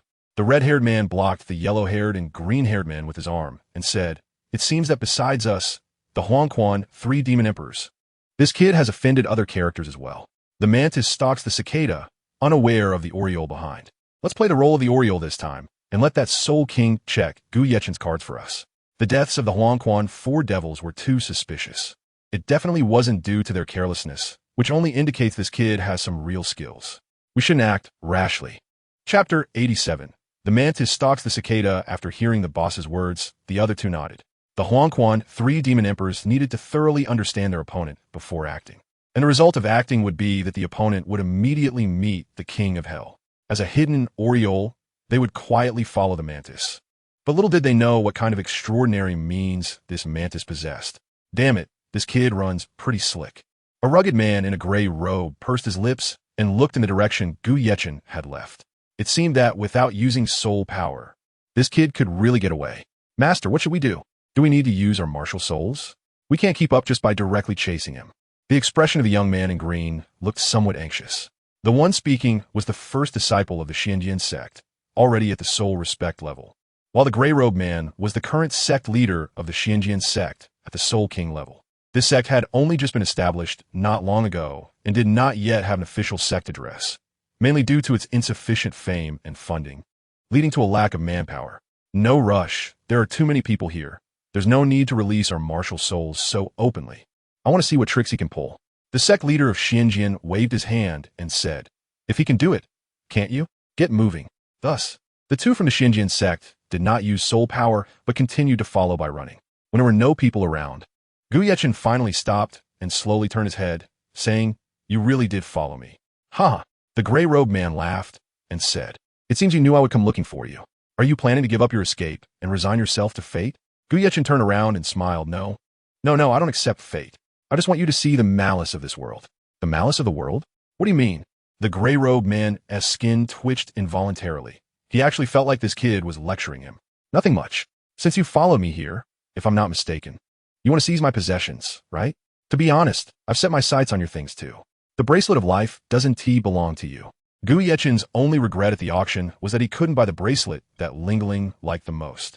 It wasn't due to a lack of financial resources, but rather because he deliberately chose not to buy it. Since someone was willing to pay for him, why not take advantage of it? Hell, what a joke. You mean to intentionally lure me here and then take the opportunity to eliminate me? You're too arrogant. The gray-robed man felt that Gu Yechen was merely a second-ring battle soul master, which is why he approached without any vigilance. The opponent could be described as having no threat at all. Even his top disciple could easily deal with him. The fact that the opponent actually wanted to counterattack was too arrogant, truly ridiculous. The leader of the Xianjian sect disdainfully said, if you want to kill me, you should show some real skills. Oh, by the way, I'm also interested in your wealth. Coincidentally, my sect is expanding, and I would gladly accept your resources. Then go ahead and try it. Don't say I didn't warn you. If you choose to escape now, I might let you go, Gu Yechen teased. Damn it, so arrogant. The leader of the Xianjian sect spat out a mouthful of phlegm and disdainfully said, Pa, I've never seen someone as arrogant as you in my life. Huh? Well, today you've finally seen it. Hurry up and kill me. Gu Yechen simply sat down on the ground, showing no signs of preparing for battle. Faced with such strange behavior, the leader of the Xianjian sect actually hesitated to advance even a step. After all, he considered himself an old hand. Some people like to play the pig to eat the tiger. But was he really hiding a trump card, or was he pretending to be calm to scare him away? It seemed he needed to test it out. The leader of the Xianjian sect pushed the young man in green beside him and said in a deep voice, kill him for me. If you succeed, you will be the first elder of my Xianjian sect. Yes, sect leader. The young man in green, as the top disciple of the Xianjian sect, was quite powerful. With the martial soul of the Qingfeng sword, a level 39 battle soul master, and a silver fighting spirit recipient, the Xianjian sect needed this outstanding disciple as the figurehead of the sect. At this moment, he had opened 3 best soul rings, and his soul power spread throughout his body. The young man in green summoned his martial soul, the Qingfeng sword, and held it in his hand. Instead of hastily using powerful soul skills, he fiercely lunged the sword towards Gu Yechen. An exceptionally sharp sound of wind broke through the air as the young man in green shot towards Gu Yechen like lightning, aiming for the vital part of his heart. When Gu Yechen sensed the threat approaching him, he still appeared calm and unbothered. However, at this moment, he quietly released both his mental power and soul power. Just as the energy gathered by the Qingfeng sword was about to reach Gu Yechen's heart, a bizarre scene unfolded. The tip of his sword couldn't advance even a millimeter. Was that a soul power barrier? The master of the Xian sword sect noticed the clue because, damn it, the soul power barrier was his second soul skill. How could Gu Yechen possess this skill? It was truly strange. Of course, since Gu Yechen had mimicked the master's ability, he was essentially a weakened version of the Xian sword sect master. Qingfeng switched to using fists to attack. This soul power barrier skill comes from a mental type soul beast, which is least affected by soul power energy attacks. Physical punches are more effective. If soul power attacks are equivalent to energy attacks, then ordinary attacks are equivalent to physical attacks. He possessed this soul skill and naturally understood its strengths and weaknesses. The soul power barrier was not afraid of soul power attacks, but feared physical impacts. With the master's guidance, Qing Feng sheathed his sword and struck a heavy blow toward Gu Yechen's face. However, Qing Feng not using soul power did not mean Gu Yechen would refrain from doing so. He extended a hand infused with additional soul power to meet the heavy punch and slowly stood up. He smiled at the master of the Xian Sword sect and said, "If you want to kill me, just the two of you are not enough to qualify. I will graciously accept my life." A soul master not using soul power would have a fatal flaw. Without the protection of soul power, their physical qualities would be lacking in all aspects. Moreover, Gu Yechen had already expanded his Red Lotus martial soul. Within his Red Lotus domain, all offensive and defensive attributes would be discounted. And don't forget, in addition to the percentage reduction from the martial soul's profound meaning, his first soul skill, Red Lotus Weakening, could also apply another discount. Under the effect of double weakening, it was no less than the weakening ability of the martial soul fusion skill, Charming Demons. When using Charming Demons, Hulaina took the lead, and his Red Lotus martial soul's weakening ability couldn't truly manifest. When used alone, he could better control the rhythm, albeit with slightly less control than Charming Demons. It could be said that Qingfeng's defense at this moment was as fragile as paper, while Gu Yechen quickly completed the transformation, immediately switching the soul power barrier to his second soul skill, Red Lotus Transformation. Red Lotus Transformation was a killing technique that had never failed him. It was simply a move that could dominate the world. However, this time, it did not transform into the Moon Blade martial soul, but into the Haotian hammer. This martial soul was even more formidable than the Moon Blade martial soul. If the Moon Blade primarily emphasized sharpness, then this martial soul absolutely embodied dominance. Gu Yechen's right hand surged with black light, and a pitch-black, domineering hammer materialized in his palm. The powerful hammer quickly grew larger, and it felt quite heavy in his hand. Gu Yechen roared, raising the heavy hammer and swinging it down towards Qingfeng. Taking advantage of Gu Yechen's skill switch, Qingfeng's heavy punch had already reached Gu Yechen's cheek. Both sides landed a heavy blow on each other. However, Gu Yechen only had a slight trickle of blood from the corner of his mouth. While Qingfeng was dead, his body's defenses completely gone. To still want to engage in a brawl was simply a suicidal act. Seeing that Qingfeng was dead, the leader of the Xianjian sect narrowed his eyes and said in a deep voice, "Majestic Haotian sect, outstanding war soul hammer. Are you from the Haotian sect? What? Are you afraid?" Gu Yechen wiped away a trace of blood from the corner of his mouth. Although Qingfeng had little defense, his soul power was still 9 levels higher than Gu Yechen's. Even after being weakened, his attack power remained formidable. However, trading a slight injury for the life of an opponent was not a bad deal. The master of the Xianjian sect said grimly, "If you grow for a few more years, I might fear you, but the current you is only equivalent to the strength of the soul sect. You killed my Xianjian sect members, and today you must die." Chapter 88. The Yellow Sparrow is behind. "Oh, is that so?" Gu Yechen slowly retracted the Haotian hammer in his hand. He would use the same move a second time, especially since the Haotian hammer didn't have a soul ring. However, Gu Yechen was not afraid of the Xianjian sect master. Otherwise, he wouldn't be so composed. The only thing he was worried about was another group of people. The little soul king in front of him was not a cause for concern. What an ignorant fool. The Xianjian sect master saw that Gu Yechen was not afraid, and a cold smile appeared on his face. It was simply the bravado of a young calf that fears nothing. He had confirmed one thing. Gu Yechen was not a pig to be accompanied and could not be easily devoured by a tiger. Gu Yechen's trump card had basically been figured out by the master of the Xianjian sect. It was nothing more than a weakening range and that domineering Haotian hammer. If Gu Yechen's true strength reached the soul sect level and was combined with his weakening ability, there would still be a slight threat. But the opponent was merely a battle soul master, which could be described as utterly vulnerable. Although even his top disciple had died, it was due to his own carelessness. After all, he had died without even releasing his soul skills. Well, this was a result of the master of the Xianjian sect's misjudgment. Next, it's your turn. Are you ready? Gu Yechen stepped on the corpse of Qingfeng. He didn't want to harm every life. But these lives insisted on crazily testing him in front of Gu Yechen. If he didn't make a move, he would truly feel sorry for them. Boasting without fear of backfiring. Although the master of the Xianjian sect had little affection for Qing Feng, he was still his top disciple. The fact that the other party was stepping on his corpse represented a trampling of the Xianjian sect, an insult to the Xianjian sect. Unforgivable. D. The master of the Xianjian sect stepped forward, and a tremendous wave of soul power suddenly surged from his body. In an instant, the pressure belonging to the Soul King level began to spread out, and a pitch-black long sword materialized in his hand. Yellow, yellow, purple, purple, black. At this moment, 5 soul rings were rhythmically moving around the master of the Xianjian sect. Suddenly, his third purple soul ring began to flicker, and then he shouted, "Third soul skill." Sword pointing in all directions. Immediately, his long sword martial spirit split into 2, then 4, then 8. In the blink of an eye, 8 identical long swords were condensed. Go! The master of the Xianjian sect brought his 2 fingers together and lightly pointed at Gu Yechen, and the 8 flying swords shot rapidly towards him. Goodness! He didn't even use his first soul skill and went straight for the third. It seems I still pose quite a threat in his eyes.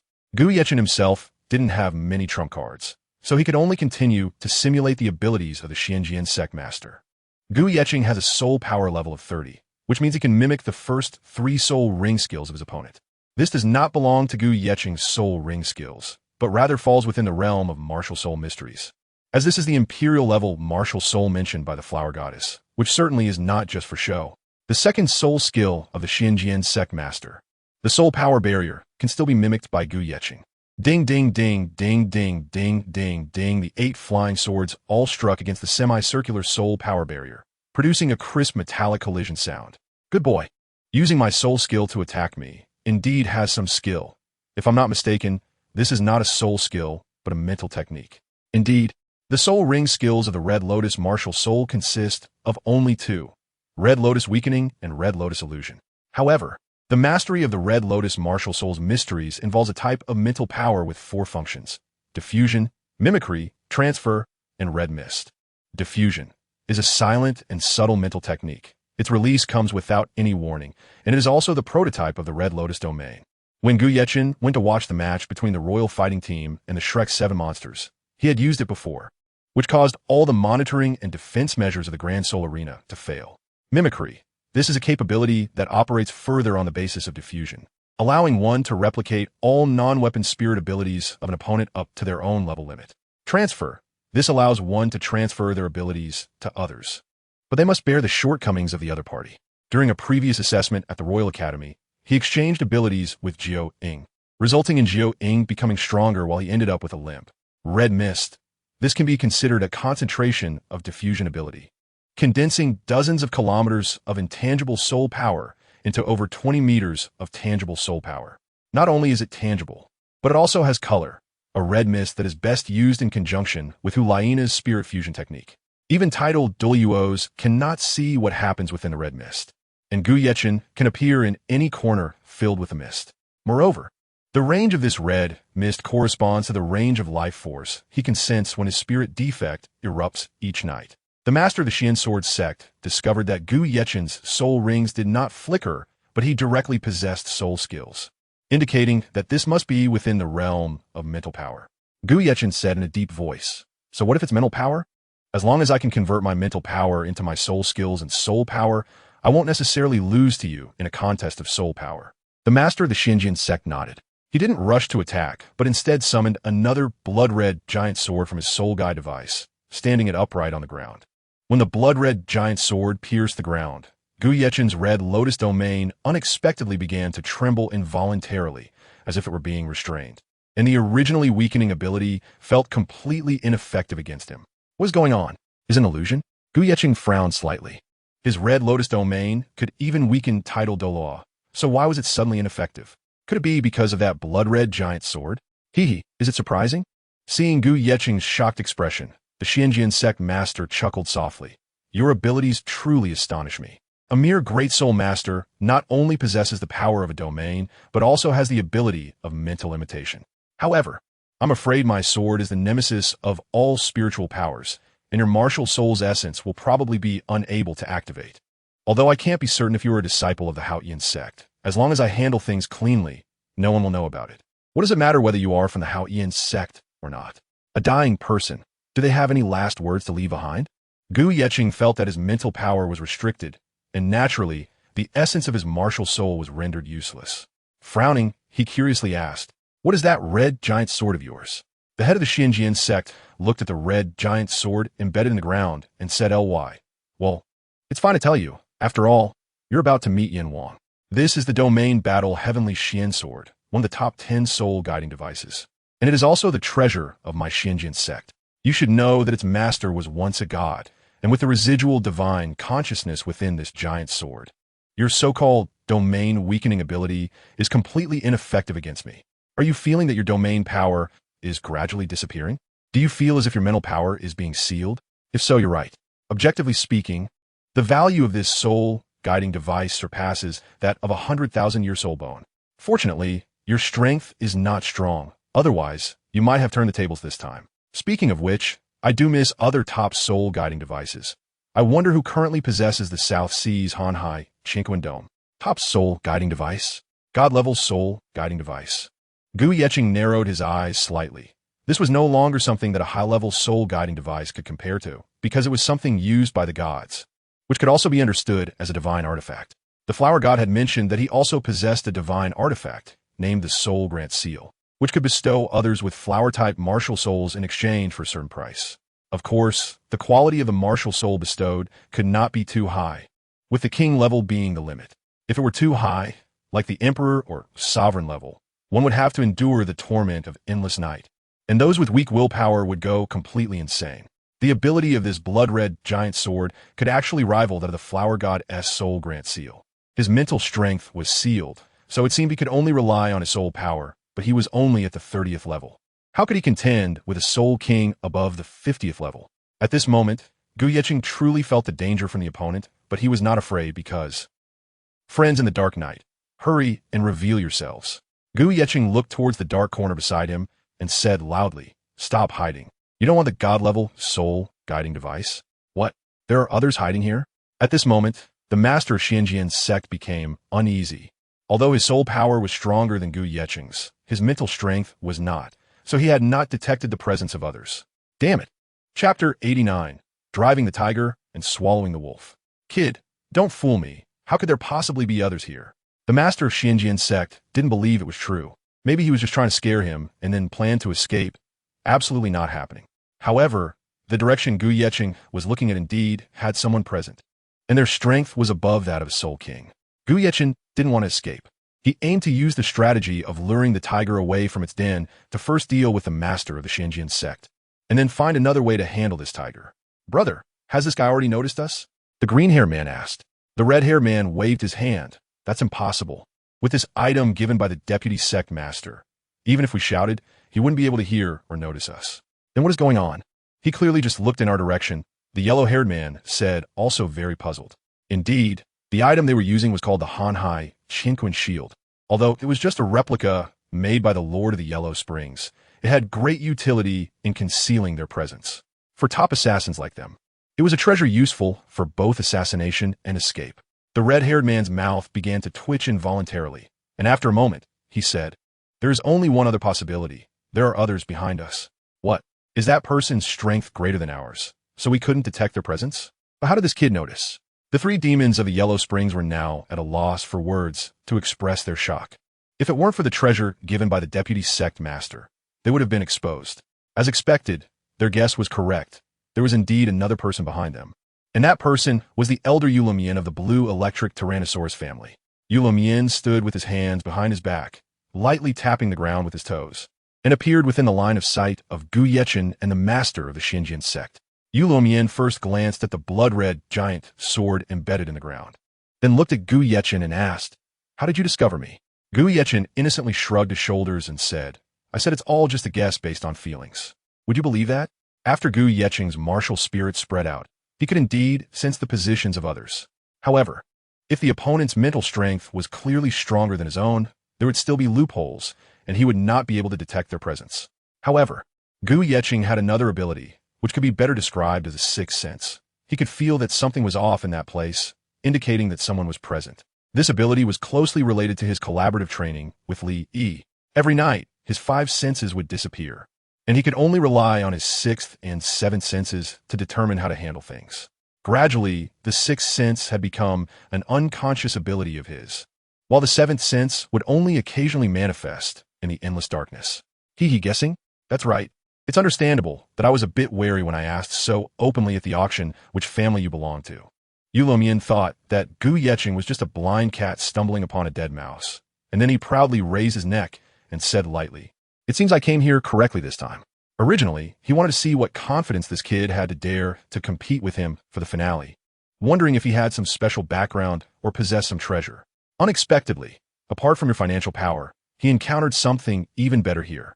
Yulo slowly walked towards the blood-red giant sword, a treasure not meant for a mere soul king to possess. Only he, Yulo, was worthy of it. "What do you want to do?" Seeing Yulo wanting to snatch his heirloom, this soul king immediately became assertive. "How could the supreme treasure of the Xianjian sect be taken by you?"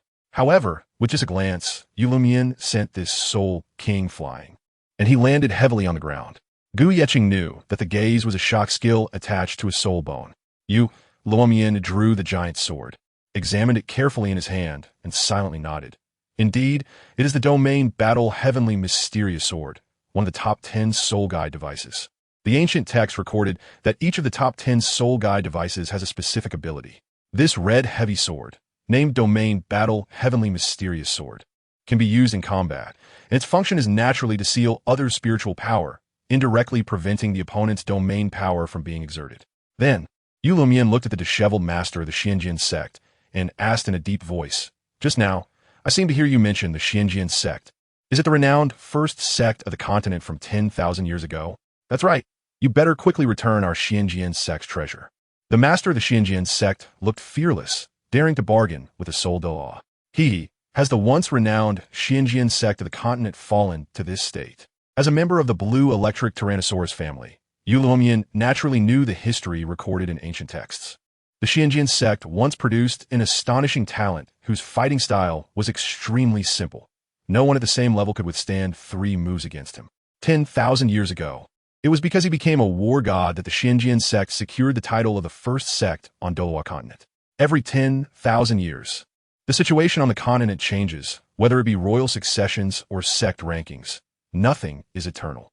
Once the pillar is lost, decline is inevitable. Nowadays, the currently renowned first sect, the Haotian sect, is also on the decline. Among the 7 major sects, aside from the Haotian sect, both the blue electric Tyrannosaurus family and the 7 treasure glazed tile sect have intentions to compete for the title of the first sect. After all, the title of the first sect is a glory for the clan. Looking at the blood-red heavy sword in his hand, Yulo nodded. If it were handed over to the current clan leader, his strength would likely become even more formidable. Such a divine-level soul guide device is not something a mere soul king is qualified to possess. Yulo said solemnly, "I admit that the Xianjian sect was once a respectable sect, but you are not worthy of possessing such a treasure. If I remember correctly, this is something left behind by the war god of the Xianjian sect. He studied combat throughout his life, without a wife or children, only a servant. You are not a descendant of the war god, but of his servant. With such poor talent, you are not qualified to possess this treasure. Good things should naturally be used in good places.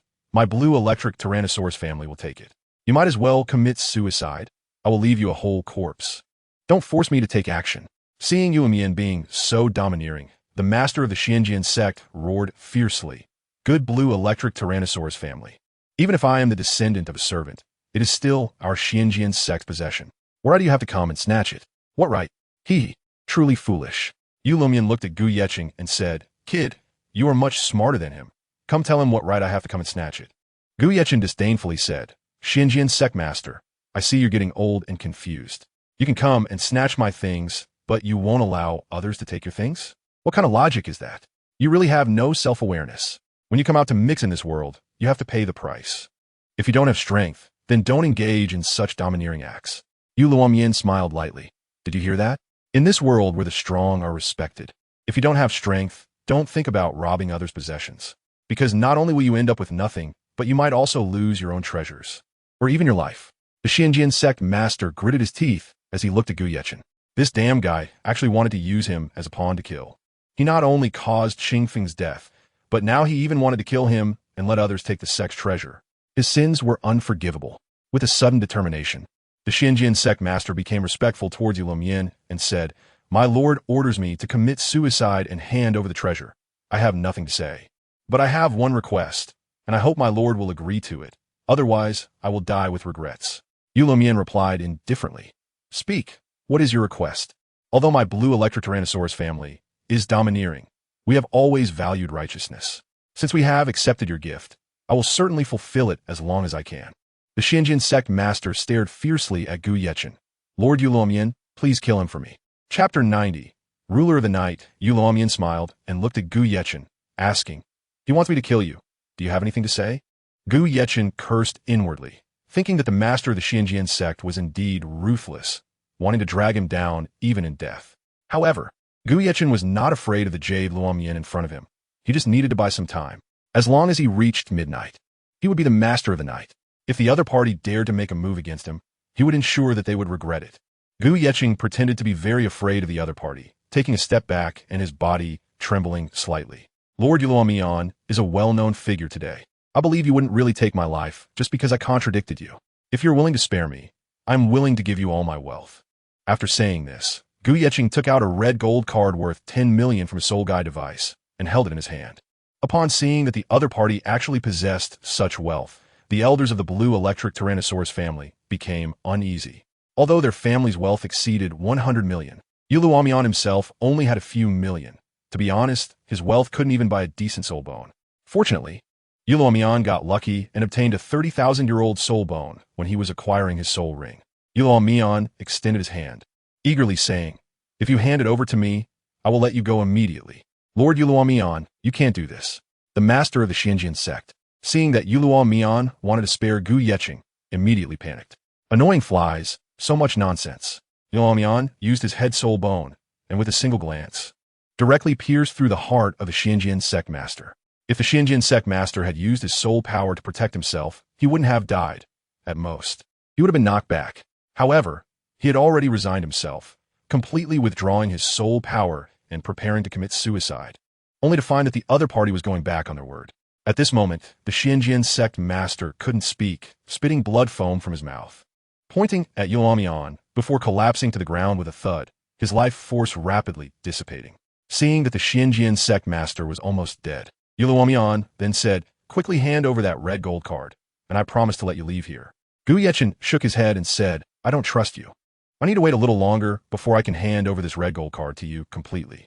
Luomian said irritably, "If I really wanted to kill you, no matter how long you waited, I would still be able to kill you. Why waste our time? Stay there, don't come over." When Gu Yechen saw Luomian wanting to come over, his originally fearful expression suddenly turned cold. His fingers tightly gripped the red gold card, as if he would crush this card worth 10 million without hesitation the moment the other dared to take a step forward.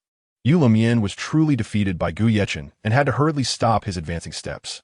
He anxiously said, all right, I won't come over, just don't do anything foolish.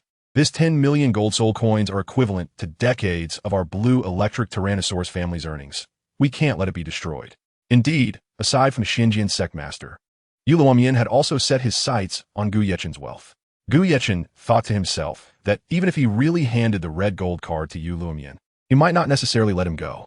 However, since Gu Yechen had said goodbye to Yi Lingling, stating that he was going to resolve the annoying issue, then as long as the issue was not eliminated, his worries would always remain. Gu Yechen continued to look in the direction he had just glimpsed and said, "Lord Douluo, do you know that we've been targeted by someone?" "Targeted by someone? What do you mean?" Douluo was very confused. His strength had already reached the soul Douluo level, and for someone to keep an eye on him without his notice, it could only be a titled Douluo level expert. Gu Yechen pointed in the direction where the 3 demon emperors of Huangquan were located and loudly said, "That direction still hides 3 life forces.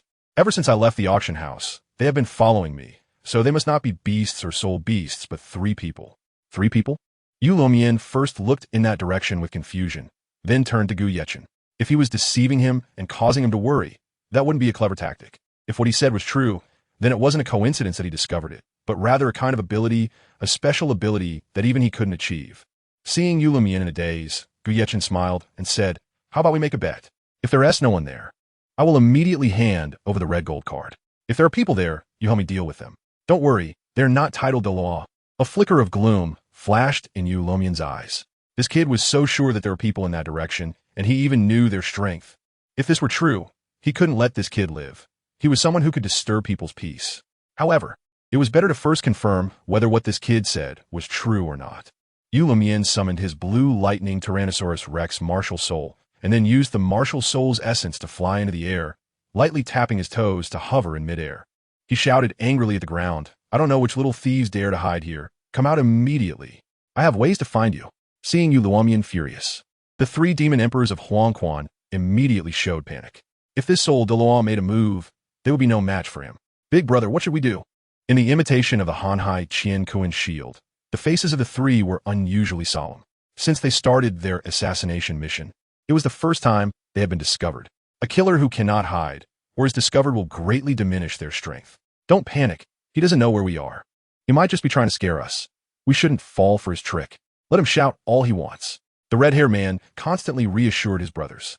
They, the 3 demon emperors of Huangquan, had wiped out more than 300 cavalry of the Tiando Empire, so they were certainly clever. Seeing that Yu Luomian's shouts were in vain, Gu Yechen reminded him, "Lord Yu Luomian, why not use a soul skill in that direction? Perhaps it will yield results." Yu Luomian looked at Gu Yechen, surprised that he was being ordered by this kid. However, trying a soul skill wouldn't hurt, as long as he could gain that wealth. Damn it, this kid. The 3 demon emperors of Huangquan could no longer remain calm. Their Hanhai Qiankuan shield was not genuine. It only had the effect of concealing soul power and aura, and it had no other defensive capabilities. If they were attacked, they would definitely be exposed. Second soul skill, Thunderbolt. Yu Luomian finally made his move. The Thunderbolt skill could not only enhance the attack power of the blue lightning Tyrannosaurus Rex, but also add a group lightning attack within a certain range. Although the group attack was not very strong, it was enough to reveal the 3 demon emperors of Huangquan. "Not good, second brother, third brother, quickly leave here." The red-haired man quickly stepped forward, opened his martial soul, and then used a protective soul skill to block the opponent's group attack skill, Thunderbolt. However, one was a soul Douluo, while the other was just a soul emperor, so the gap was naturally significant. In just one encounter, they suffered a great loss. "Big brother, are you okay?" The yellow-haired and green-haired men saw their big brother hit by the paralysis effect of the lightning, and his body began to twitch involuntarily. "Quickly go. Report tonight's incident to the Vice Hall Master. This kid Gu Yechen is not someone we can provoke. Wherever he goes, there will be help for him. We simply cannot kill him. I will hold Yu Luomian back. You all leave quickly. If you don't leave now, none of you will get away." Chapter 91. Understanding the situation. Yu Luomian smiled lightly and said, "Leave? Where are you going? Can you escape?" The paralysis effect of the Thunderbolt skill was a range-wide attack. When it affected the 3 demon emperors of Huangquan, Yu Luomian had already detected their strength. They were merely small soul emperors, yet they dared to attempt to counter a soul Douluo. 6th soul skill, breaking the heavens dragon roar. Accompanied by the flicker of Yu Luomian's 6th soul ring, a dragon-shaped phantom appeared. The phantom giant dragon was vividly green and lifelike, as if it were soaring through the clouds with its massive body. This green dragon had a robust physique and powerful claws, featuring various characteristics: an alligator's head, lizard's legs, eagle's claws, snake's tail, deer horns, fish scales, whiskers at the mouth, and a pearl beneath its brow. Although it was not the same species as the blue lightning Tyrannosaurus Rex, this soul skill was incredibly powerful. A single soul skill possessed such might. One could only imagine how formidable the soul beast that produced such a soul skill was.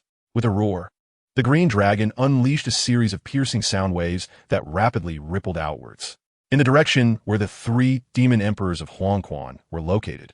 Both the hard ground and the surrounding trees and buildings began to crack involuntarily, suddenly subjected to such an attack. The 3 demon emperors of Huangquan felt like their heads were about to split, and they hurriedly covered their ears with their hands. What a powerful dragon's roar skill!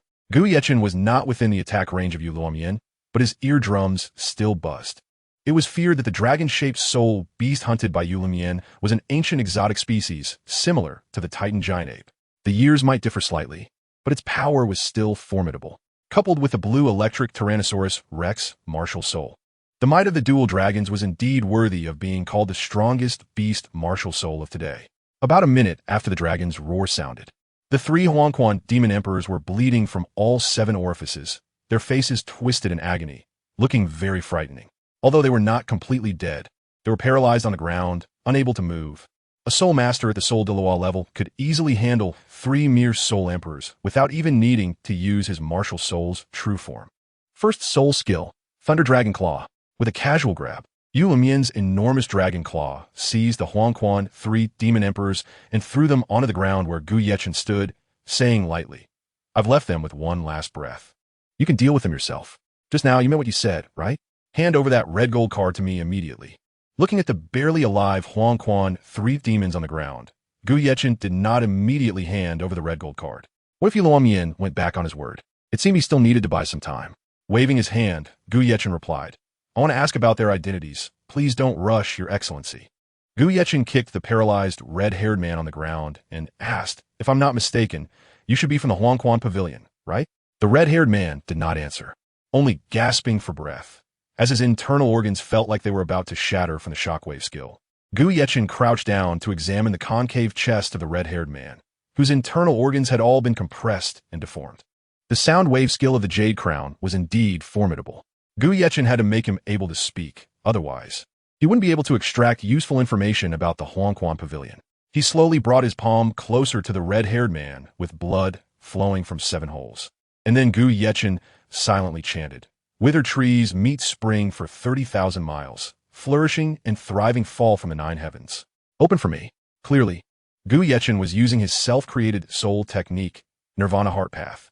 Nirvana Heart Path, Gu Yechen's self-created soul technique, allows him to show signs of revival in a dying person as long as there is still a breath left.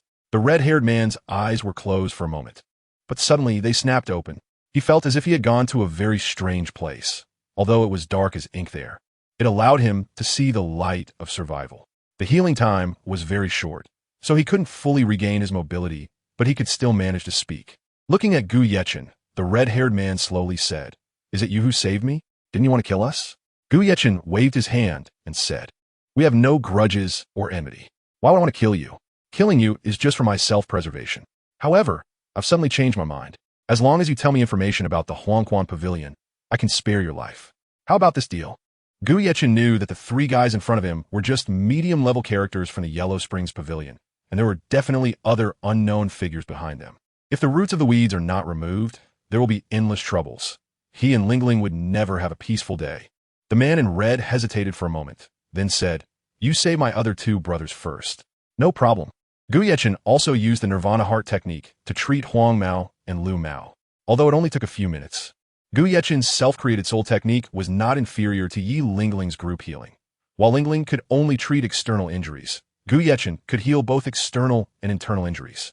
The longer the treatment lasted, the better the effect, provided that the person was not completely dead. If they were completely dead, Gu Yechen would have no way to help. After all, he was not a god.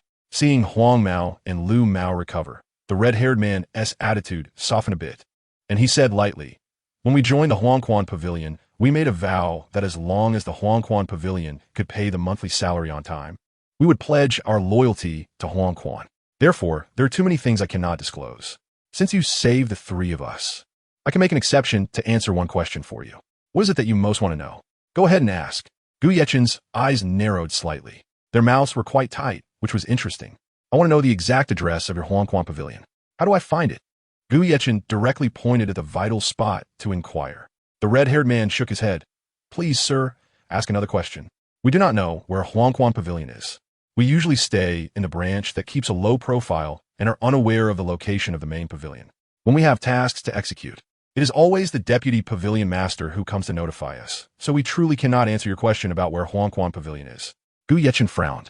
If he couldn't find the enemy's lair, this hidden danger could never be resolved, which also meant he wouldn't be able to see Lingling. He was afraid others would harm her.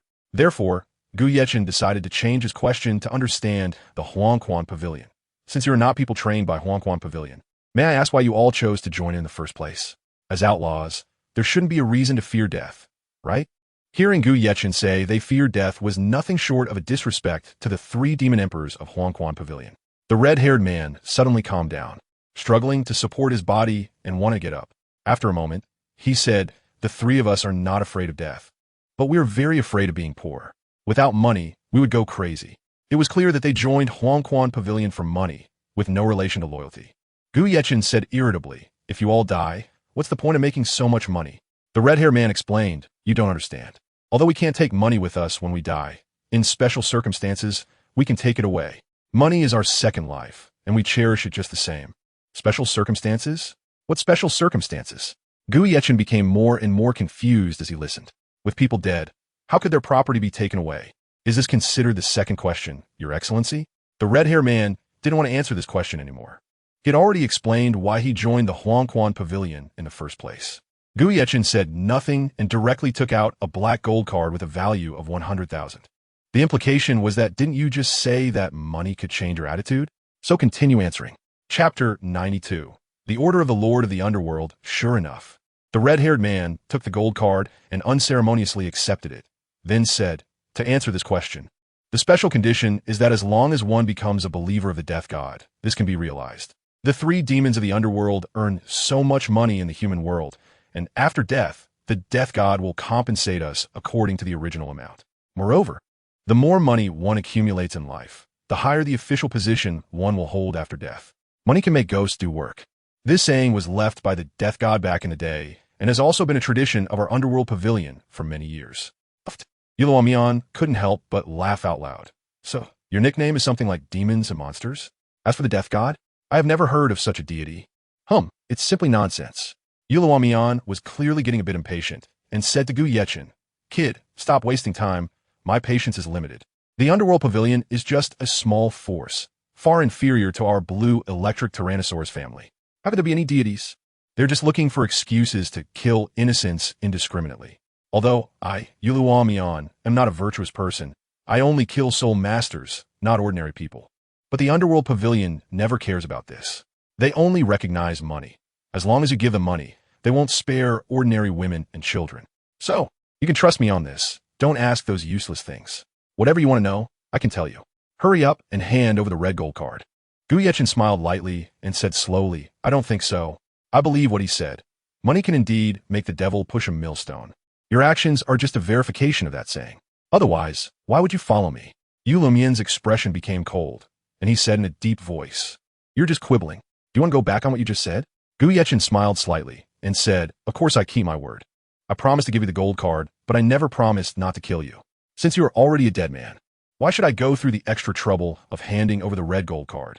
Kill me? Kid, don't joke around. Yu Luomian scoffed and said, Well, you haven't angered me yet. Quickly hand over that gold card worth 10 million, or you'll regret it. Gu Yechen sneered.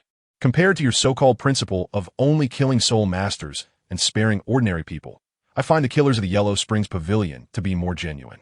At least they won't pretend to be virtuous like you. I've seen many hypocrites, but you're the first one I've encountered like this. Upon hearing the other party call him a hypocrite, Yu Lumian immediately erupted in anger. His expression slightly darkened, and he coldly said, Are you sure you want to do this? Gu Yechen nodded and said, That's right. I mentioned during the auction that if you dare to trouble me, I will make you pay the price. If I'm not mistaken, when I revealed the whereabouts of the three demon emperors of the Huangquan Pavilion, you already had the thought of wanting to kill me because I can sense not only positions but also killing intent. I have to say, Gu Yechen's training with Li Yi has been very effective. The sixth sense is a special awareness of crisis, no matter how well the opponent hides. As long as there is a thought of wanting to kill me, Gu Yechen can easily detect it. Good kid, so what if your ability is special? You're just a little Grand Soul Master. What can you do? Yu Luomian finally stopped hiding it. Since the topic has been opened, let's be direct. Gu Yechen threw a token to the three demon emperors of the Yellow Spring Pavilion and said in a deep voice, You all love wealth. And you are so clever with your flawless concealment. I admire that. If the three of you come to your senses, come find me when your injuries are healed. Understand what I mean? The red-haired man took the token, his palm trembling involuntarily, because it was the token of the Lord of the Yellow Spring. The three stared at Gu Yechen in shock. Could he be the legendary Lord of the Yellow Spring? But that didn't seem right. Not only did their ages not match, but their strengths didn't either. Just as they were puzzled, Gu Yechen's martial soul defect erupted completely. His normal pupils suddenly turned blood red, emitting a faint glow as he glanced at the position of the three demon emperors, smiled slightly, and walked towards the location of Yu Lumian. Logically, with all five senses gone, he shouldn't be able to see anyone, but through his sixth and seventh senses, he could predict what was there. If the sixth sense is considered crisis awareness, then the seventh sense is awareness of time and space. In the endless darkness, there is no concept of time and space, and as extremes can lead to opposites, Gu Yechen had his own research process. Everything exists in mutual generation and restraint. And where there is poison, there must also be an antidote. The seventh sense was his perception of time and space. He knew the spatial position of the three demon emperors of the Yellow Spring, which was why he smiled at them. And he could also discern the spatial position of Yu Luomian. Yu Luomian did not understand what was happening with Gu Yechen. He could originally sense that the other party was a great soul master, but at this moment, he could not discern his specific strength at all. It was as if he were an unfathomable ocean, yet also a shallow ditch. This disparity between the stars and the bright moon left him at a loss. After a moment, Yu Luomian calmed down. He had seen all sorts of storms and waves. How could he be frightened by this kid? Stop pretending. Just show me what tricks you have. I'm not afraid of you. However, Gu Yechen did not rush to attack, but instead fled to the left front. The space here was too small to unleash his full power, and he needed to familiarize himself with the surrounding environment. If Li Yi were by his side, Gu Yechen could instantly reach anywhere within his sensing range. But now he could only rely on running to sense specific information about his surroundings and then calculate the most reasonable attack method. Seeing Gu Yechen suddenly flee, Yu Luomian cursed inwardly. Am I being played by this kid? I must make him pay for this. Once Yu Luomian and Gu Yechen had completely moved far away, the three demon emperors of the Yellow Spring finally began to whisper to each other. Boss, Gu Yechen can't possibly be the Pavilion Master. How could he have the Pavilion Master's token? The red-haired man examined the Pavilion Master's token. This token is indeed real. This leaves only two possibilities to explain why Gu Yechen has the token of the Lord of the Yellow Spring, but it's simply too absurd. What are those two possibilities? The yellow-haired man asked in confusion. Yes, what's going on? The green-haired man chimed in. The red-haired man explained. The first possibility is that the Pavilion Master gave the token of the Lord of the Yellow Spring to Gu Yechen, making him the next Lord of the Yellow Spring. The second possibility, excluding the case where this token was picked up, is that Gu Yechen killed the Lord of the Yellow Spring. Clearly, the second possibility is unlikely. I believe it's the first possibility. He is the Pavilion Master's heir. This also explains why the Vice Pavilion Master wanted us to kill Gu Yechen. It turns out they are all eyeing the Pavilion Master position. The yellow-haired man quickly waved his hand. No, I heard the Pavilion Master and the Vice Pavilion Master are as close as brothers. How could he pass on the Pavilion Master position to an outsider? Moreover, I've never heard of Gu Yechen in the Yellow Spring Pavilion. How could he suddenly drop in as the heir? The red-haired man said irritably, We don't even know the address of the main pavilion. It's normal not to know the heir of the sect master, right? And do you really think a great soul master can kill a super Douluo above level 95? That's simply ridiculous. The green-haired man asked in confusion. But wasn't he just preparing to confront the soul Douluo level Yu Luomian? Do you think he'll die? Right? The red-haired man suddenly slapped his forehead, as if he had figured something out. Why is Gu Yechen so rich? Why do you want us to think carefully before seeking him out? And he seemed to be asking about the specific address of the Yellow Spring Pavilion just now. How could the heir of the sect master not know the address? So, there is only the least likely possibility left. The Lord of the Yellow Spring has already been killed by him, all the key issues connected together, and the red-haired man's expression became exceptionally grim. I think I understand what he meant earlier. He wants us to choose one person to pledge allegiance to between the Vice Pavilion Master and him. Choose one to pledge allegiance? Which side should we stand on? The yellow-haired man was unsure. The red-haired man said irritably, Are you stupid? If Gu Yechen can kill the Lord of the Yellow Spring, don't you know which side we should stand on? We don't need to do anything. Just focus on recovering and quietly wait for tonight's results. If, in a few days, news comes out that an elder of the Blue Lightning Tyrant Dragon clan has been killed, it must be Gu Yechen's doing, and he will be our future Pavilion Master. If no news comes out, it means Gu Yechen has died at the hands of Yu Luomian, and the token he gave was just a lucky find. Hearing this, the other two nodded. This plan seemed good. Big brother, how should we divide the 100,000 gold coins? They suddenly remembered that Gu Yechen had just given their big brother a black gold card. Divide what? If we are really going to follow Gu Yechen, he will be our Pavilion Master. We will still rely on him in the future. This is a gift he does not want. Who dares to accept it? The red-haired man said irritably, Let's just go collect some things. Although the high-level soul guiding device of the Xianjian sect master was taken by Yu Luomian, his low-level soul guiding devices are still here, and his clothes, shoes, jewelry, etc. are quite valuable. In a forest full of dense vegetation, Yu Luomian looked at the stopped Gu Yechen and asked, Kid, aren't you running anymore? Gu Yechen couldn't hear what Yu Luomian was saying. Instead of directly answering his question, the response came in the form of a fist the size of a sandbag. If you can use your hands, don't use your mouth. Bang, feeling an incredibly powerful punch, Yu Luomian quickly raised both hands to defend himself. After a simple collision, Yu Luomian actually slid back more than 10 meters. What a powerful punch! Yu Luomian was also puzzled about how this kid fell. How did he suddenly become so strong? He had to find out this secret. If he could completely unravel this mystery, then the revival of his blue electric Tyrannosaurus family would be in sight. Kid, hurry up and tell me how you did it. Otherwise, I will make your life worse than death. Gu Yechen still did not answer his question, but instead quickly moved forward, running and then executing a beautiful flying knee strike. This move, called the flying knee, directly impacted the lower jaw of Yu Luomian, resulting in Yu Luomian being caught off guard and immediately flying backward before crashing to the ground. When Gu Yechen's martial soul defect erupted, he was unable to use his soul power and mental power. The only thing he could rely on was his ordinary physical strength. However, physical strength is something that only ordinary people would use, as soul masters disdain to rely on such power, considering it purely physical attacks. As long as the soul master's physical defense attributes are strong enough, the opponent's attacks can be deemed ineffective. Yu Luomian is a powerful being at the level of an 8-ring soul Douluo, with the attack and defense attributes provided by his 8 soul rings being absolutely formidable. How could an ordinary physical attack break through his defenses? However, although Gu Yechen could not breach his defenses, he could still make Yu Luomian appear flustered. Gu Yechen's attack speed was very fast, making it difficult to catch any traces, and his strikes were powerful and forceful, with every blow being a heavy hit. Being able to unleash such strength as an ordinary person, Gu Yechen could be considered the best. The reason Yu Luomian suffered losses twice in a row was that Gu Yechen did not play by the rules, and his speed was simply uncatchable, leading him to be hit twice in succession. If Li Yi were by his side, his speed would be even faster, instantly completing all the charging movements. At night, when Gu Yechen's martial spirit erupted, his strength was detected by Shui Binger to be roughly at the peak of Soul Sage, capable of annihilating and completely defeating anyone below Soul Douluo. However, Yu Luomian was a Soul Douluo himself, and it was still very difficult to say whether he could contend against him. Yu Luomian struggled to get up from the ground and looked at Gu Yechen, saying, "Your speed is quite fast.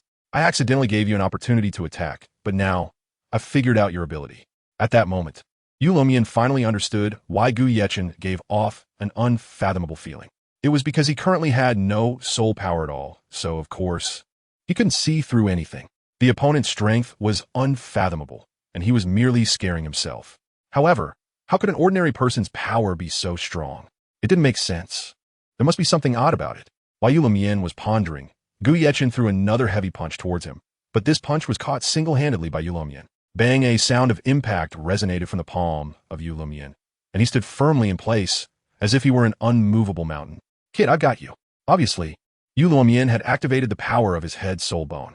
That soul bone skill was named Gaze Impact, and just a single glance could completely send the opponent flying. If there was no soul power for protection, the opponent's body would be directly pierced through. Gu Yechen was pierced by this soul bone skill, and his speed was greatly reduced, allowing Yu Luomian to easily catch him. The fighting style of ordinary people was quite different from that of soul masters. Ordinary people emphasized speed above all. If one could strike quickly, they were invincible, and if the force was a bit heavier, it would be even more perfect. On the other hand, soul masters focused on martial prowess. The higher the martial power, the stronger the ability. Martial power was mainly reflected in the application of martial spirit attributes, soul rings, and soul bone skills, where lower-ranked individuals could potentially overcome stronger opponents. Yu Luomian was already stronger than Gu Yechen, and now that he had been hit by Yu Luomian's soul bone skill, his current state was quite unfavorable, seemingly injured. Trying to use the strength of an ordinary person to counter a soul master's soul skill? That's too arrogant, especially since I'm a Soul Douluo. Watching the blood flow from Gu Yechen's heart area, Yu Luomian slowly released his grip, concluding that he was certainly doomed this time. No one could survive after having their heart pierced. The leader of the Xinjiang sect was a good example, bound to die within 3 seconds. However, Gu Yechen did not fall immediately. Instead, he directly turned around and delivered an elbow strike, hitting Yu Luomian right on the cheek. Bang! With a thud, Yu Luomian was sent flying and slid back several dozen meters. Damn, how is this kid still alive? Fortunately, Yu Luomian had head soul bone protection. Otherwise, he would have been directly knocked out. Faced with Gu Yechen's unconventional attack style, Yu Luomian was quite speechless. Moreover, Gu Yechen's heart was supposed to be pierced by the soul bone skill. How could he still attack? This made no sense at all. Yu Luomian asked. You were hit by my soul bone skill. Why are you unharmed? Tell me quickly, how did you achieve this ability? Gu Yechen still did not answer him, but continued to use other attack methods, fully demonstrating that the power of ordinary people was not inferior to soul power. Seventh soul skill, Blue Dragon True Body. Finally, Yu Luomian no longer held back any strength. This Gu Yechen was too strange, and he had to use all his power, otherwise he wouldn't be able to deal with him at all. Under the Blue Dragon True Body, Yu Luomian's strength had begun to increase significantly. The difference between a soul master with a martial soul true body and one without was not trivial. It was a qualitative change. With the effect of the martial soul true body, Yu Luomian had begun to overpower Gu Yechen, but Gu Yechen was like a killing machine without pain and exhaustion. No matter how much Yu Luomian pressed him, he could not kill him.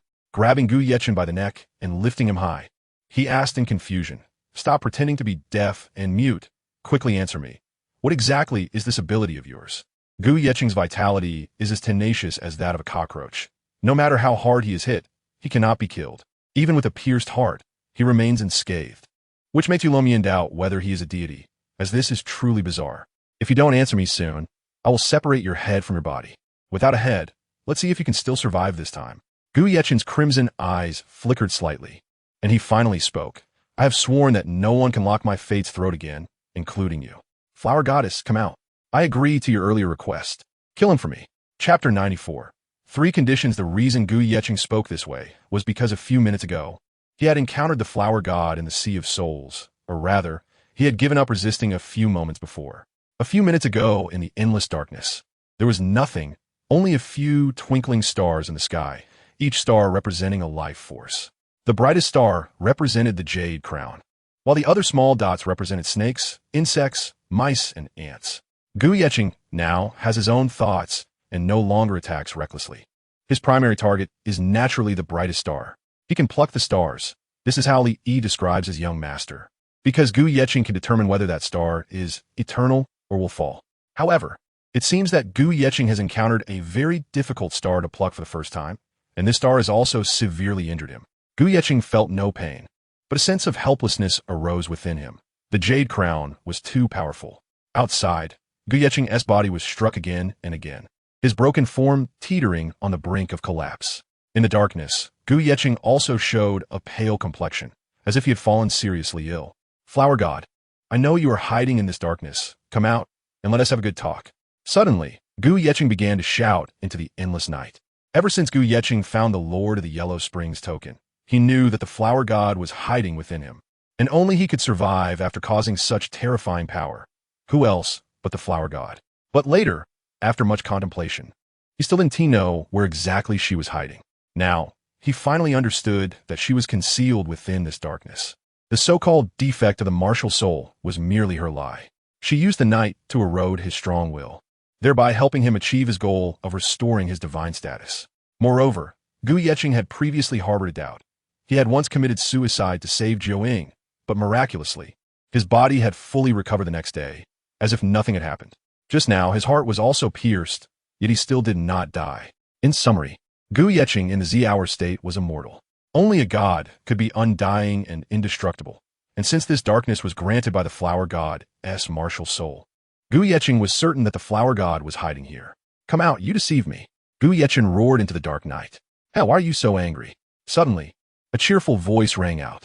The flower goddess said, So what if you found me? You can't do anything about it, can you? I love seeing you wanting to hit me, but being unable to. It must be particularly frustrating, right? Actually, I've been refining my physical body using the vitality of the offerings recently. Once I finish the refinement completely, you will be able to see me.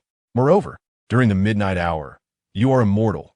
Such a power is something others could only dream of, yet you still complain. If you really want to die that much, I could just let you, making it seem like I owe you something. Gu Yechen said coldly, Do you dare? If I'm not mistaken, our life forces are already linked together. If I die, you'll die too. Would you easily give up your life? The flower god replied irritably, Good kid. I can't argue with you. Let's talk about something else. Since you've already discovered my existence, go ahead. What do you want to discuss with me? Gu Yechen gritted his teeth and said, I need to become stronger. Last time, when the martial soul defect erupted, I leveled up 5 levels in one night. I want to know the reason for this, and tell me the shortcut to increase my soul power. Gu Yechen is currently too weak and lacks a powerful family as a backing. He can only rely on himself. Not to mention protecting Yi Lingling. He can't even ensure his own safety. Since the flower goddess and he have a cooperative relationship, why not cooperate once more? Last time they exchanged martial souls, and he gained a new one. This time, as long as he can obtain powerful strength, he is willing to try anything, regardless of the cost. The flower goddess smiled faintly and said, "Cultivating is about gradual progress, yet you're thinking of taking shortcuts. Once or twice might be fine, but too many times will affect the foundation of your martial soul in the future. Besides, why should I help you? Just because our life forces are linked? To be honest, even if you threaten me with death, I will not compromise. Even if the physical body I painstakingly formed is destroyed. Have you ever heard of a deity truly dying? At worst, I will just revert to my flower form. A damaged physical body is not worth keeping." Gu Yechen narrowed his eyes slightly, staring at the endless darkness, and said calmly, "This shouldn't be the strongest torment yet. I can help you quickly restore your divine status. As long as you help me enhance my strength, I am willing to endure even more painful torments in the endless night. Is this true?" The flower god suddenly brightened his eyes. Besides Gu Yechen's scythe martial spirit, he was also attracted to Gu Yechen's indomitable willpower. The endless torment of the dark night experienced by Gu Yechen would drive a normal soul master completely insane. That feeling of being worse than dead could only be borne by Gu Yechen. No one else could withstand it. The previous hosts either died or went mad. There wasn't a single person who could endure it. Gu Yechen's ability to persist is already a miracle, and such willpower is equivalent to a belief. With belief, restoring the position of the flower god is naturally not far off. Forget it. I can't agree to your request. However, the flower god still shook her head and said, "I only have two kinds of willpower torture here, and the second kind is 1,000 times more intense than the first. You definitely won't be able to endure the other kind of torture. I worked hard to kill a super daw to utilize the physical body formed by his blood and energy. I don't want to ruin it just like that." Gu Yechen said irritably, "You haven't even let me try. How do you know I can't handle it?" The flower god replied dismissively, "There's no need to try. You definitely can't handle it. Because back in the day, even I, as a limit Douluo, barely made it through this trial and ultimately achieved godhood. How could you, a great soul master, even think to fathom it? Do you really think your willpower is stronger than that of a limit Douluo? Don't make me laugh." Gu Yechen said seriously, "Strength does not equal willpower. So what if I'm a limit Douluo? I believe I can safely get through this." The flower goddess waved her hand and said, "Stop boasting. If you want to experience another kind of torment, you must meet 3 basic conditions. Otherwise, you won't even qualify to touch that kind of torment." "What are the 3 conditions? As long as I can do it, I will definitely complete them," Gu Yechen asked. The flower goddess replied, "First, you must possess a top-tier soul guide, the bracelet of life, which was what I used back in the day. With it, you are guaranteed not to die during the torment. Second, you must have a head spirit bone of the mental type, preferably over 80,000 years old, to ensure your mental power surpasses that of a title Douluo early on, guaranteeing you won't go insane during the torment. Third, you must elevate your willpower to divine level. Otherwise, you won't be able to overcome fear and solitude, which is the most difficult part." Chapter 95. Cooperation Negotiation. When the flower goddess said this, there was obviously a sense of temptation. Although she claimed Gu Yechen was not qualified to experience it, in reality, she very much wanted him to undergo that kind of torment. Because the duration of the 2 types of torment for the flower goddess to restore her divine position was different. The first required about 100 years, while the second took less than a year. Of course, she wanted to restore her divine position as soon as possible. Since she had once been a goddess, some essential elements of becoming a god could be omitted, as long as selective restoration was possible. If Gu Yechen's power of belief was strong enough, he could definitely complete the divine position in a year.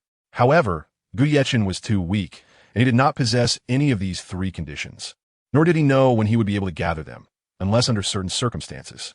Thus, the flower goddess chose to say ambiguously, "Although the power of belief from the first kind of torment is a bit weaker, it can help me restore my divine position in just 100 years. I don't want you, the host, to die again, leaving me as a lonely flower. Compared to those soul beasts that have cultivated to adulthood, I find restoring my divine position to be even more difficult, unless you are willing to hand over control of your body to me, allowing me to personally gather these 3 things." Gu Yechen frowned and asked, "A lonely flower? Why a flower? Were you once a flower-type soul beast?" The flower god initially wanted Gu Yechen to hand over control of his body, but upon hearing Gu Yechen ask if he was a soul beast, the flower god instantly became furious. So what if I am a soul beast? So what if I am not? What does this have to do with what I said? Gu Yechen awkwardly said, I'm just curious.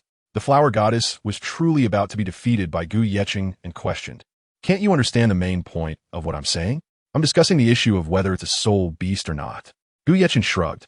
I was just thinking, since you can maintain a flower form, you must be a flower spirit beast. Otherwise, why would you be called a flower god? Damn it. Stop bringing up spirit beasts all the time. I'm talking to you about borrowing a body, and you're bringing up spirit beasts. Is there any connection between these two things? Gu Yechen said, I just want to know, you're hiding in the dark, not speaking or moving. You must be a flower-type soul beast. So you're a bit shy to show yourself, right? Definitely a soul beast. Don't mention soul beasts to me again. In the darkness, the flower god frantically rubbed his hair. He was going crazy, thinking this kid was born to counter him. All right, let me show you whether or not I'm a soul beast. As soon as the flower god finished speaking, he immediately revealed his not yet fully formed physical body. In the dark, a slender figure dressed in white tight-fitting clothes and a white cloak appeared. With a wave of his hand, the endless darkness suddenly lit up and began to change, as if this were an illusion he created. The original endless darkness began to disappear, replaced by an endless forest. Besides the trees and flowers on both sides, the road in the middle looked desolate and empty. Unconsciously, the fog thickened, swirling in white, hazy and enveloping this area. On this road, there is only a white-clothed man holding a strange scythe, exuding a sense of desolation. The fog receded, wrapping around the man's body, lifting him off the ground, giving a feeling of ethereal grace. Upon closer inspection, his legs had not yet fully formed, obscured by the fog. White but emanating a bone-chilling coldness. The figure had long hair flowing, a face seemingly sculpted with precision, with sword-like brows and starry eyes, red lips and white teeth, and a handsome, refined nose, presenting the image of a beautiful man. Gu Yechen knew that he was the flower god. However, why did he look so different from what he had imagined? The flower god floated over and said irritably, take a good look. I'm a soul beast, aren't I? Gu Yechen nodded, not bad looking. The flower goddess pouted and said, what do you care? Besides, who says that turning into a flower necessarily means it's a soul beast? Can it be something else? Your knowledge is really lacking. I can assure you, you definitely don't know that soul beasts can actually cultivate into humans and then become gods. Gu Yechen shrugged his shoulders and said, I really don't know. It turns out that even gods can be evolved from soul beasts. Don't keep bringing up soul beasts with me. I hate being called a soul beast. I'm just special in terms of my martial soul, which allows me to have a flower form. In reality, I used to be a human. To tell you the truth, that flower is my martial soul. A level 20 innate martial soul, no less than your death god scythe. Gu Yechen asked in confusion, since you have such a powerful martial soul, why do you still want to absorb my martial soul? You seem to have no need for any cultivation talent. Indeed, the flower god only needed to gain Gu Yechen's faith power. Having cultivation talent was of no use. After all, he didn't need to cultivate. Moreover, his martial soul was already innate level 20, so why was he so eager for his own martial soul? The flower god impatiently replied, what do you know? An innate level 20 talent is indeed useless to me. It's merely the foundation for becoming a god. Even if I become a god in the future, I would only be the lowest tier of gods. But do you know what my martial soul is? My martial soul is called the flower of the other shore, a flower from heaven. Its martial soul essence is rebirth, which can grant humans a new life and allow martial souls to mutate. Have you ever seen an innate level 20 martial soul undergo mutation? Yes. And I aim to create the strongest mutation among innate level 20 martial souls. Only such a mutated martial soul can become a God King level existence. And only then can I reclaim what rightfully belongs to me. Otherwise, why would I, who was once a god, end up in such a state? Have you heard of the God King? Forget it, you know nothing. Why should I say these things to you? Just tell me if you agree to my request. Give me control of your body, and I will help you increase by 20 levels within a year. This time next year, you will possess level 50 strength. Moreover, I will also help you kill that person outside. What do you think? Stop changing the subject. Gu Yechen nodded. This condition is indeed very tempting. To increase my soul power by 20 levels within a year is something I never even dared to think about before. But I'm afraid you might deceive me once again. If you completely take over my thoughts, then no matter how much my soul power increases afterward, what difference will it make? The flower god gives off an impression of not being very smart, but in reality, he is a man of great wisdom disguised as a fool. The flower god said solemnly, I want to clarify 2 points. First, you cannot comprehend my strength at all, even if you do not exchange with me. Every full moon night, when your martial soul's flaw erupts, you still cannot bind my existence. I will still control you. Second, don't you want to take a risk? How does it feel to have your fate locked by others? Wanting to break free from someone else's control is not simply about becoming a god, because above gods, there are god kings. If you want to fully master your own fate, then strive towards becoming a god king. When I gain control over your thoughts and body, you will also gain control over my ghost flower, martial soul, and the night's torment. This will be beneficial to you without any harm. Perhaps when I become a god king, the night's torment and the ghost flower will also develop an attachment to you. Then I will consider giving these 2 to you. As long as you have these 2 things, if you spend some more time, your scythe martial soul can still be restored. Do you want to control others, or do you want to be controlled by others? Think carefully about it. Chapter 96. 3. Designated Life and Death. Gu Yechen thought for a moment and asked, if I experience another kind of torment, how much will it shorten the time for you to regain your divine status? A year. If you can honestly stay in the strongest torment secret realm for a year, the faith power generated will be enough for me to restore my divine status. The flower goddess reminded. However, this year does not include the time borrowed from your body, because I also cannot guarantee when I can gather those 3 items. Overall, it will be about a year and a half, or perhaps even 2 years. Gu Yeqing said irritably, if I only believe half of what you say, does that mean you want to imprison me for 2 years? Sigh. The flower goddess quickly waved her hand. How can you say it's imprisonment? I'm a normal person. This is called directed investment. After 2 years, your returns could multiply by at least several thousand times. You have to understand how difficult it is for soul masters to gain the recognition of God. Not only have you gained my recognition, but you can also receive my guidance. What an honorable opportunity this is. It took me nearly 500 years to become a god. If you can explore the mysteries of becoming a god in the secret realm I give you, I am confident that you can achieve godhood in less than 50 years. Gu Yechen silently nodded. The flower god was right. There is no free lunch in this world. Since he had been given a chance, he must seize this opportunity to become a deity. Even if it was a lie, he had no other choice. His body outside was being wildly destroyed by the jade crown, and without the flower god, he would have died long ago. Could there be a worse outcome than this? Gu Yechen had no choice but to fight back. All right, I agree to your terms, but please grant me one request. A month later, it's Lingling's birthday, so celebrate it for her on my behalf. Also, I want you to book the most expensive restaurant in Tiando City for her celebration. I want everyone in Tiando City to know that she has someone who loves her dearly. The flower god smiled slightly. Kid, to be honest, I quite admire you. If it weren't for my own mission, I might not choose to take your death scythe, but my blood lotus has no lethality. So I have no choice but to take your martial soul. I've left you 1/10,000th of the soul's seed, hoping that in the future, you can regain the talent that you should have had. I agree to your request. Yu Lumian lifted Gu Yechen by the neck, stunned by what he had just said. What did you just say? Never let others lock your fate again, right? Kid, do you even understand what fate is? Fate is that if I want you dead, you must die, with no room for negotiation. Forget your secret. I'll just chop off your head and see if this monster still dies. Yu Lumian threw Gu Yechen to the ground and took out the blood-red giant sword from the leader of the Xian sword sect. This blood-red giant sword was a top-tier soul guide weapon. Its sharpness was self-evident. It could easily cut through iron like mud. Unfortunately, the leader of the Xian sword sect only valued its domain restraining ability and ignored its sharpness. Yu Lumian raised the giant sword and said to Gu Yechen, I'm sorry. Although I have to admire your talent, many geniuses have fallen before they could grow.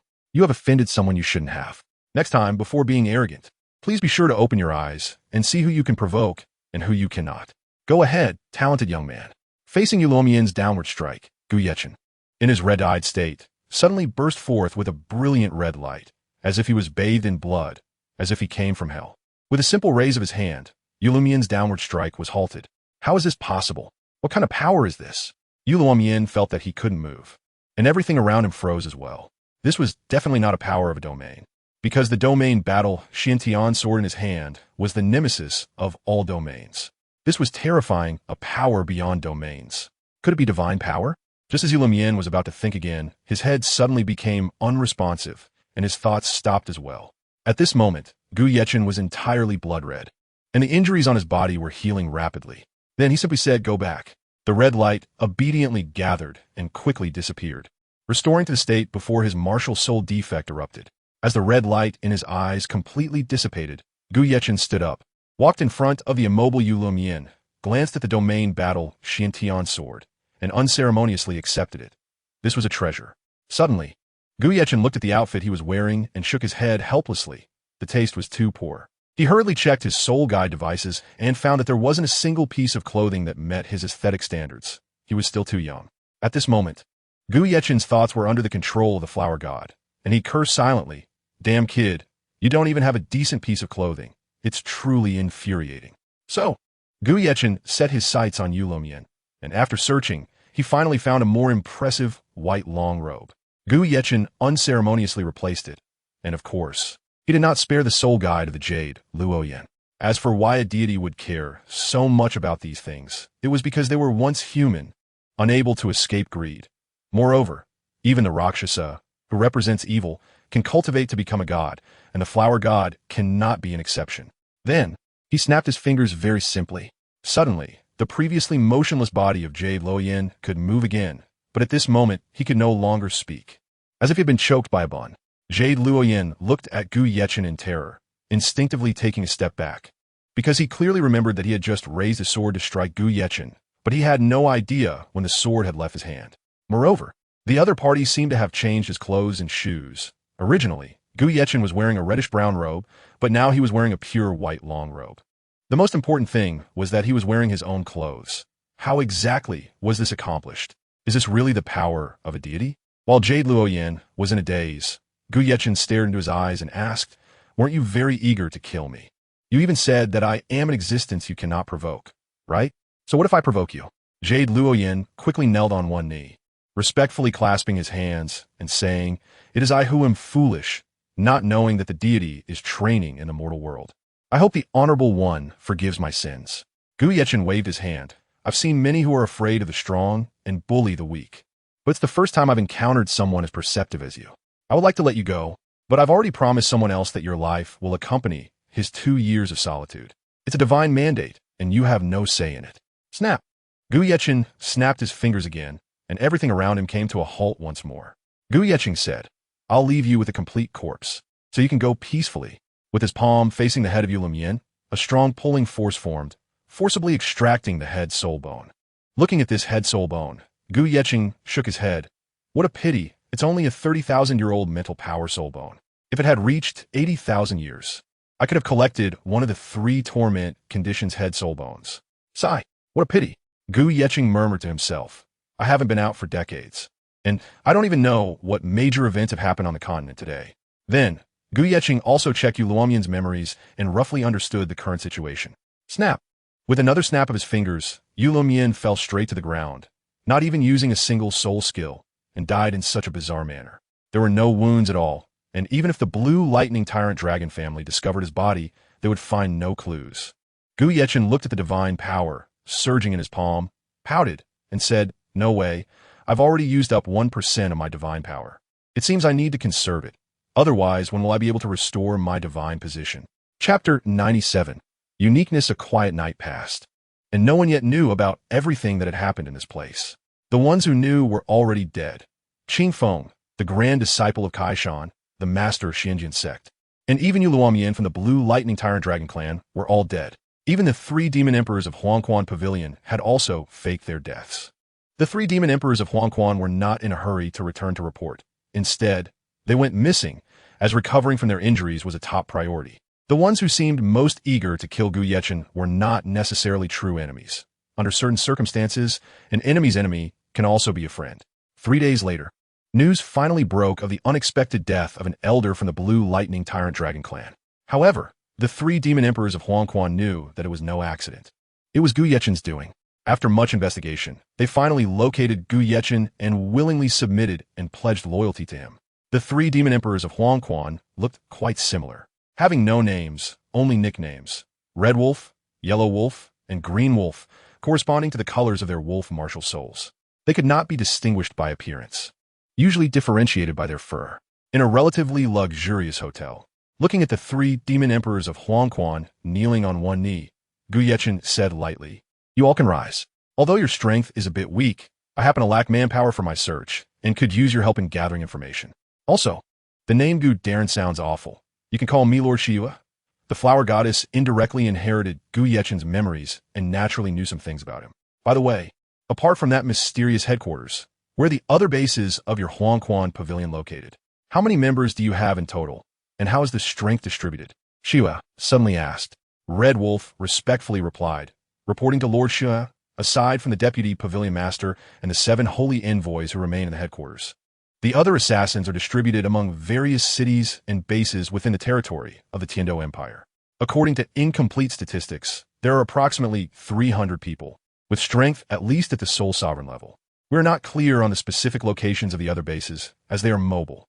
However, the Tiando City base is managed by the 3 of us, and the Huangquan 5 ghosts and Huangquan 4 demons you encountered were from our base. Moreover, the Huangquan 5 ghosts are just ordinary assassins, while the Huangquan 4 demons are special-level assassins with different commissions. Shiwa frowned slightly. If the 3 demon emperors of Huangquan could be in charge, then the overall strength of Huangquan Pavilion wouldn't be too strong. He then asked, what about the deputy pavilion master and the 7 holy envoys? What is their strength?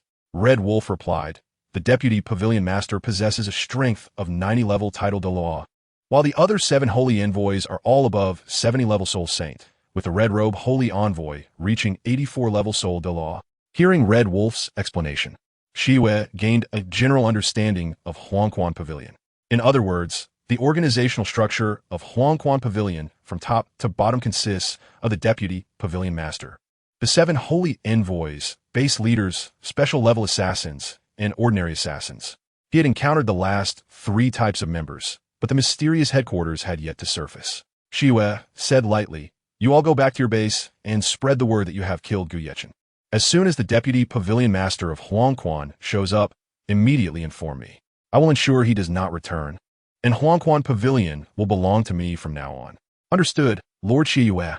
The 3 demon emperors of Huangquan respectfully placed a hand over their chests and replied in unison, and stood up from their kneeling position. Red Wolf suddenly thought of something and hurriedly handed over a black gold card worth 100,000 to Gu Yechen. After all, this was not something they should take. Shiwa glanced at him lightly. If you hadn't handed it to me, I would have almost forgotten. How about this? You keep it for now. In a while, there will be other matters that require you, so consider this as an advance reward. Thank you, Lord. The 3 exchanged glances, all not believing this was true, as according to their positions in Huangquan Pavilion, they earned only 10,000 gold soul coins a year. Now, they had directly received several years' worth of income. Now go. Shiwa waved his hand to dismiss the 3 demon emperors. He had other matters to attend to. He had been busy gathering information about soul bones at the auction house these days, and had forgotten to buy some good wine to enjoy. He missed that taste. Additionally, he needed to make a trip to the Stardew Forest. After all, Gu Yechen was already at level 30 and did not yet have his 3rd spirit ring, so he naturally had to obtain it. Meanwhile, in another guest room in Suatawa City, Yi Lingling was combing her smooth hair in front of a mirror. Gu Yechen had not come to find her for 3 days, and she wondered how he was doing. Madam, we should set off. Yin Yin and the others began to refer to Yi Lingling as the madam after following Gu Yechen's orders. Otherwise, they could not accept the fact of leaving their master. Yi Lingling said softly, I understand. 2 days ago, Qin Ming had already led the other members of the royal combat team away. Yi Lingling insisted on staying for 2 more days, wanting to wait for Gu Yechen to come find her. However, all she received was disappointment. It seemed she had waited in vain. It was better to set off back to the Tiando Royal Academy. Perhaps in a while, she would be able to see him again. Yi Lingling slowly got up, looking at the 9 beautiful maids before her. They were raised by Gu Yechen, so she naturally had to take good care of them. In addition to her training, Yi Lingling would also teach them some skills, whether it be music, chess, calligraphy, or painting. Of course, Yi Lingling had considered having someone else teach these maids, but not to mention that they were unwilling to be managed by anyone other than their master. Even if they were willing, Gu Yechen would not agree. Gu Yechen said that although they were already adults, their minds were still very simple, and only with Lingling's personal guidance, using heart to exchange heart, could they gain their true recognition. The 9 maids were all stunningly beautiful, their looks rivaling Lingling's, especially Yunin, whose appearance was comparable to Hulaina's, extremely charming. What they lacked was their own soul and thoughts, and Yi Lingling aimed to help them break free from a puppet-like life and develop their own opinions. However, Yunin was an exception. Yi Lingling looked at Yunin and asked, "Why don't you want to learn music or skills from me?" Yunin replied, "Because I'm not interested in those things, so I can't learn them at all. Maybe it's because I'm too stupid." Yi Lingling was puzzled. "Then what do you want to learn? As long as I know it, I will definitely teach you." Indeed, interest is the best teacher. But Yunin shook her head. "Madam can't teach me what I want to learn, because only my master can teach me that." Yi Lingling raised her eyebrows. "What your master knows, I basically know too. Even trimming flowers and plants, I can give it a try." "Yunin, what exactly do you want to learn?" Yunin lowered her head, her index fingers unconsciously circling around, and after a moment, finally gathered the courage to say, "I want to learn my master's temperament." Puffed. Yi Lingling almost laughed out loud. She quickly waved her hand and immediately explained, "Temperament is something innate. You can't learn it. Forget it. If you don't want to learn skills, then don't learn. Since your cultivation talent is the best among the maids, it's more important to improve your strength." Suddenly, Yi Lingling curiously asked, "What temperament of your master do you admire?" Yunin replied, "The temperament of one who reigns over the world." "Don't talk nonsense," Yi Lingling said irritably. "My Yeching is indeed exceptional, but without strategic planning. How can he have thoughts of the world? Moreover, we are all part of the empire, so don't say such things in the future." Yunin nodded. "I understand my mistake." Yi Lingling quietly looked at Yunin, realizing that the temperament she described was exactly the same as Yi Lingling's first impression of Gu Yeching. A natural kingly demeanor, as if he were the embodiment of a deity, evoking a desire to revere and believe in him. Chapter 98. News of the soul bone. Yi Lingling didn't say anything further. After putting on the crystal bracelet that Gu Yeching had given her, she ordered their departure. Originally, Gu Yeching wanted to give her a soul bone for her arm, but considering that her birthday was a month later, he decided to save it for the future and only gave her a relatively ordinary crystal bracelet. Yi Lingling was also very fond of this ordinary bracelet because it had significant commemorative meaning. The crystal was engraved with two characters, one for Chun and the other for Lung. Chun naturally referred to Gu Yeching, while Lung was more playful, representing both Gu Yeching's aloofness and Yi Lingling herself. Lung is just a bit less than Ling, so what exactly is it lacking? A bit of tenderness. It's quite strange that while Lingling was very friendly towards others, she treated Gu Yeching with a bit of special care. Yi Lingling liked to bully Gu Yeching because he used to always act as if he were above everyone else. He was so aloof. How could he find a wife in the future? So, she liked to stir up trouble, and even after they got together, she never forgot to playfully punch his chest. Later, it was because of Aunt Gu that he changed quite a bit. Yi Lingling certainly knew that Gu Yeching wasn't saying she was bad, but that he hadn't forgotten his original intention. No matter what happens in the future, Chun will always love Ling Madam. "Will the Tiando Royal Academy let us in?" Yuin asked curiously. "Of course not," Yi Lingling explained. "I can only arrange accommodation for you in Tiando City. If I can't get out of the academy, you'll have to solve your own food and cultivation problems. I will leave you some gold coins." Yuin asked again, "Madam, when will the master come to see us?" "We are all waiting for the master to come back in turn for the maids from the auction house. Not receiving their master's favor made them feel that survival was meaningless." "Shut up," Yi Lingling said irritably. "Forget what the auction house taught you. You should all learn from Yunin. She is the only one among you 9 with her own opinions. I've never heard her mention the word master, at most. She admires her master's temperament, but you all are lusting after your master's body. Change this way of thinking, and even if you think about it, don't say it in front of me." "Oh." Yuin obediently closed her mouth. They were specially trained by the auction house, showing absolute loyalty to their master, and they could perform all kinds of extremely seductive actions. A simple air kiss or a flirtatious wink could make an ordinary person desire them greatly, and their masters, of course, were all men willing to spend money on them. Yi Lingling turned her gaze and said, "Yunin, tell them how you broke free from those habitual thoughts and do not develop an attachment to your master." Upon hearing this, Yunin spoke. "I was older than them when I received training, so my mind is more resolute. The master is not the only one. I am the king. I want to break free from the shackles of fate." "Bold, don't say that." Yi Lingling's expression suddenly turned cold.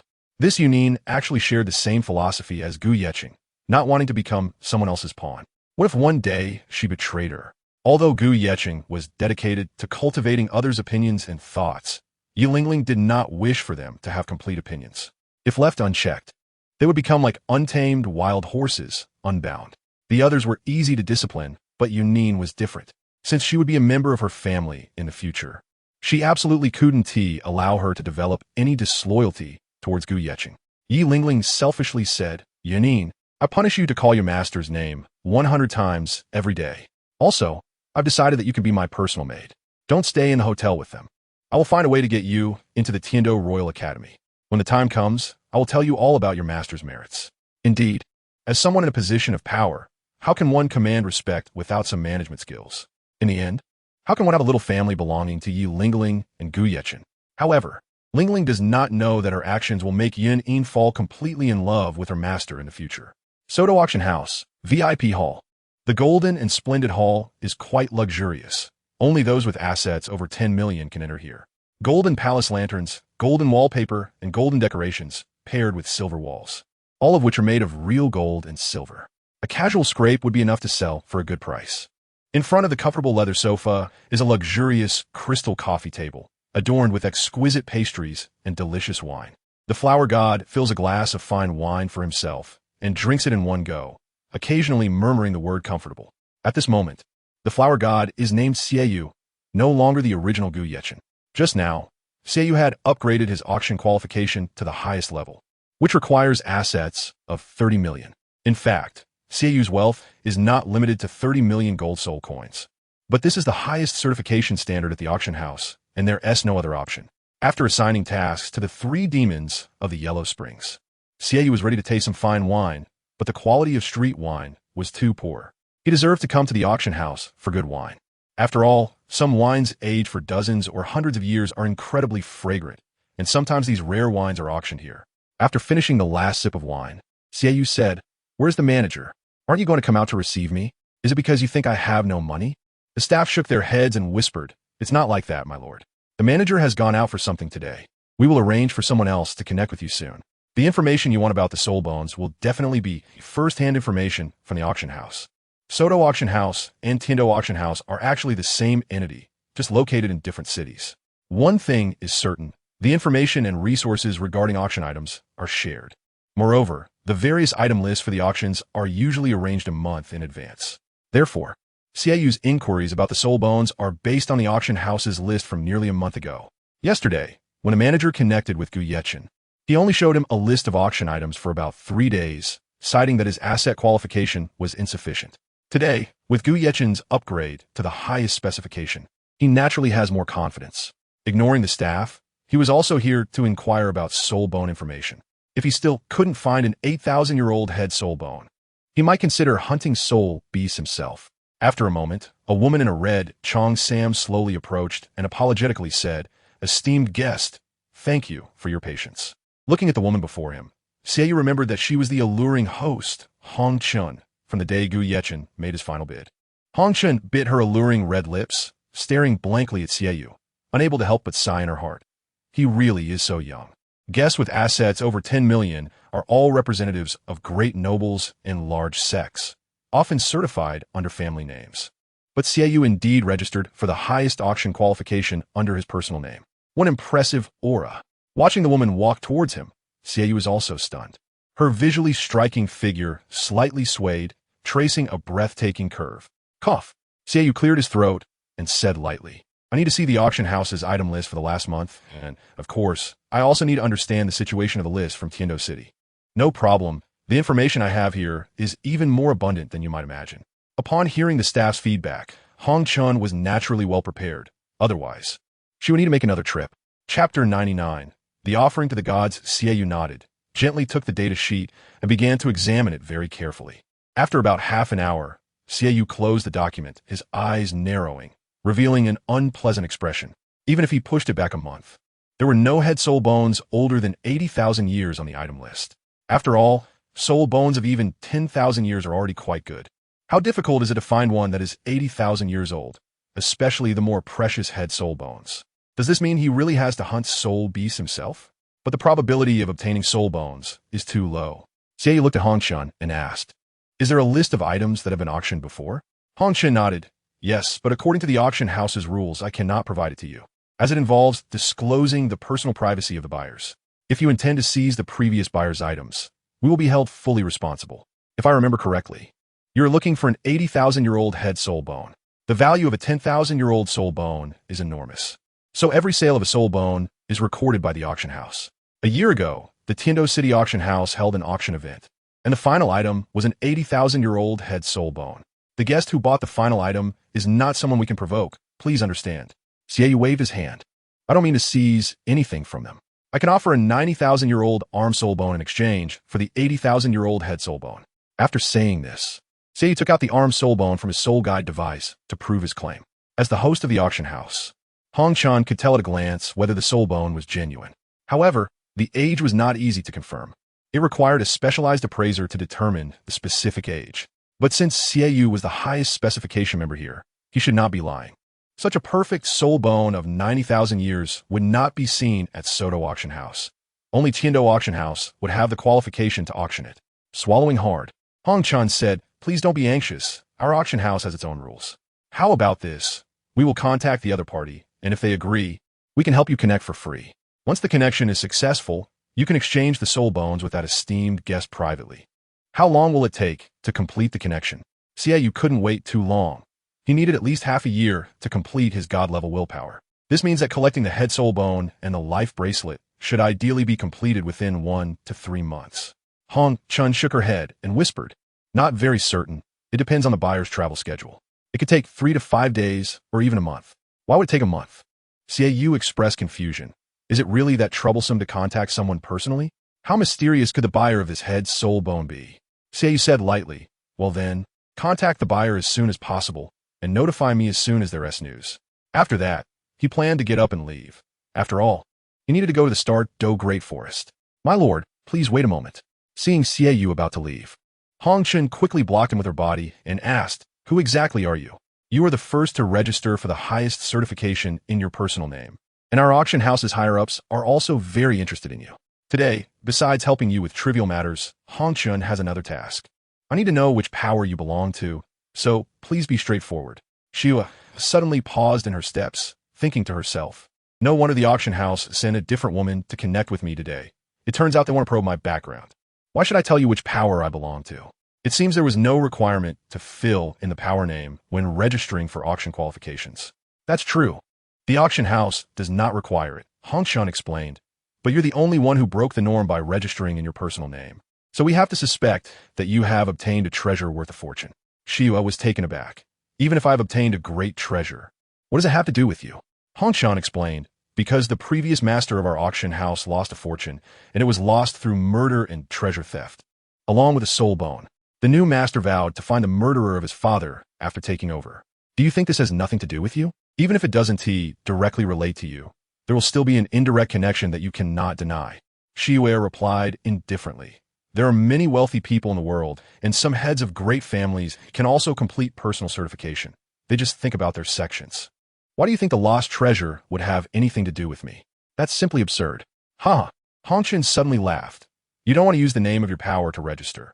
I think it's not that you don't want to, but that you don't dare, or you simply cannot show your face. Huangquan Pavilion, that notorious evil force, am I wrong, sir?" Xiwa frowned and waved her hand. "That's just your auction house's wild speculation." Hong Chen said seriously, "Stop pretending. The 3 red gold cards you handed to our appraisers for certification are exactly the 3 that the former master lost. They have special markings. So how can you deny it? Although I don't know your status in Huangquan Pavilion, you must be a big fish." Xiwa frowned again, realizing that she had not been careful enough in her actions and had been noticed by others. In the future, she needed to be more low-key. At the very least, she should wear a black robe. At her age and with her wealth, it would be strange if she didn't attract suspicion. Xiwa said coldly, "Since you already know that my wealth is related to that treasure, what does your auction house plan to do with me?" Hong Chan's expression suddenly changed. She recalled her experience of being whipped by the auction house's people. Thinking of her fate, she gritted her teeth and said, "The higher-ups of our Soto auction house have already dispatched personnel to capture you. To be on the safe side, they have sent a soul saint and several soul kings. They want to delay your time. You might as well stop thinking about the soul bone and escape as soon as possible. I can only tell you this much." Xiwa asked doubtfully, "Why are you helping me? Won't you be punished by the auction house?" Hong Chen smiled bitterly. "Punishment? No, I will die. Colluding with the enemy is a serious crime, and my fate is the same. It doesn't matter anymore." Xiwa asked again, "Then why are you still helping me? Am I not becoming the murderer who harms you?" Hong Chen shook her head. "You don't understand. I have already been chosen as the sacrifice for the gods. So I will die sooner or later, Why care about whether it's early or late?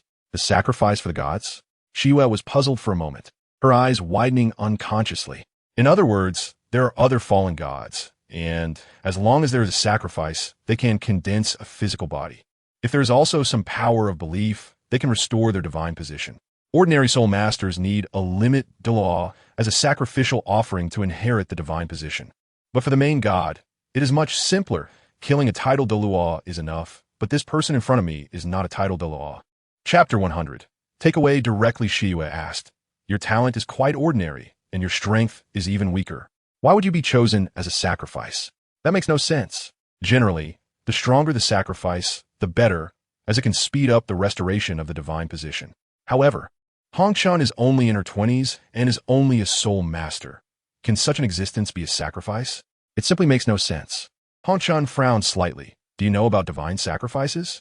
Of course, Shiyue replied lightly. Because I am a god who has been restored through divine sacrifice. This Hongshan looked at Shiyue in disbelief, unconsciously taking a step back. If this person in front of her is indeed the incarnation of a god, then her earlier act of urging Gu Yechen to escape would have been incredibly foolish. The will of the gods is not something you can defy. If you answer my questions about your secrets, I will consider taking you away from here, Shiyue said lightly. Really?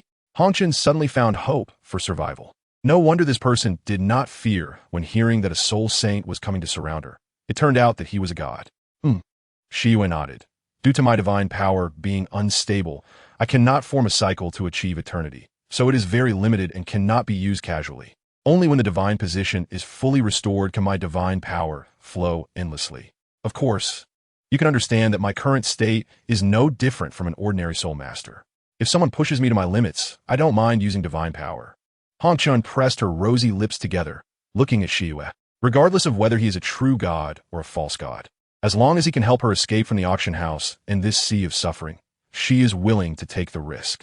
Hongshan explained, because my mother is a 100,000-year soul beast and my blood flows with the talent of a 100,000-year soul beast, I can be a sacrifice. It's just that I haven't awakened yet. When I awaken, it will be the moment I die as a sacrifice, and I don't want to die. To make me awaken the power of my bloodline, the people at the auction house have used both hard and soft tactics. They used to abuse me, and now they want to assimilate me, but I will never compromise. Shiyue nodded and said, in this world, there is no absolute goodness, nor absolute evil. The most benevolent God has also stained his hands with blood, and the most evil God has once been kind. Although I have no reason to care about other gods regarding the restoration of their divine positions, you still have great use to me. Join us at Huangquan Pavilion. And from now on, call me Lord Shiyue and come with me. Shiyue guessed that Hongshan must know the specific whereabouts of that 80,000-year-old soul bone, and she had a premonition that her bloodline was not simple. Otherwise, how could she be noticed by other gods? It is known that the flower god killed a super Douluo and still seemed dissatisfied. A person without a soul does not interest him much. Killing them is killing them. However, this person still has some soul. It might be worth saving her life, hoping she could be grateful and loyal to Gu Yechen in the future. It would also make up for his act of taking Gu Yechen's death goddess scythe. The flower god knows that Gu Yechen has the demeanor of an emperor and will surely achieve something extraordinary in the future, either as a god or a noble. If he becomes a god, he will definitely be the ruler of the divine realm. If not, he will still be a great noble in the mortal world. Hongshan thanked Lord Shiyue for saving her life. Being able to escape from this ghostly place of the auction house is something she has fantasized about countless times. Although the auction house later treated her well, she could never escape her fate. She would ultimately not escape death. Let us go. Lord Shiyue raised his neck proudly, not even looking back, just casually extending one hand behind him, indicating he wanted to take Hongshan along. Lord Shiyue, looking at the large hand hovering in front of her chest, although it hadn't fully touched her yet, it had clearly brushed against her earlier, causing Hongshan's face to turn instantly red. Turning back to look, Shiyue realized he might have accidentally touched her and quickly waved his hand, saying, I didn't mean anything else. I just thought you might get scared later, so I held on to you for my peace of mind. In that case, you should walk on your own. Shiyue awkwardly retracted his hand. To avoid alarming anyone while leaving, Shiyue once again used his divine power. Time stopped.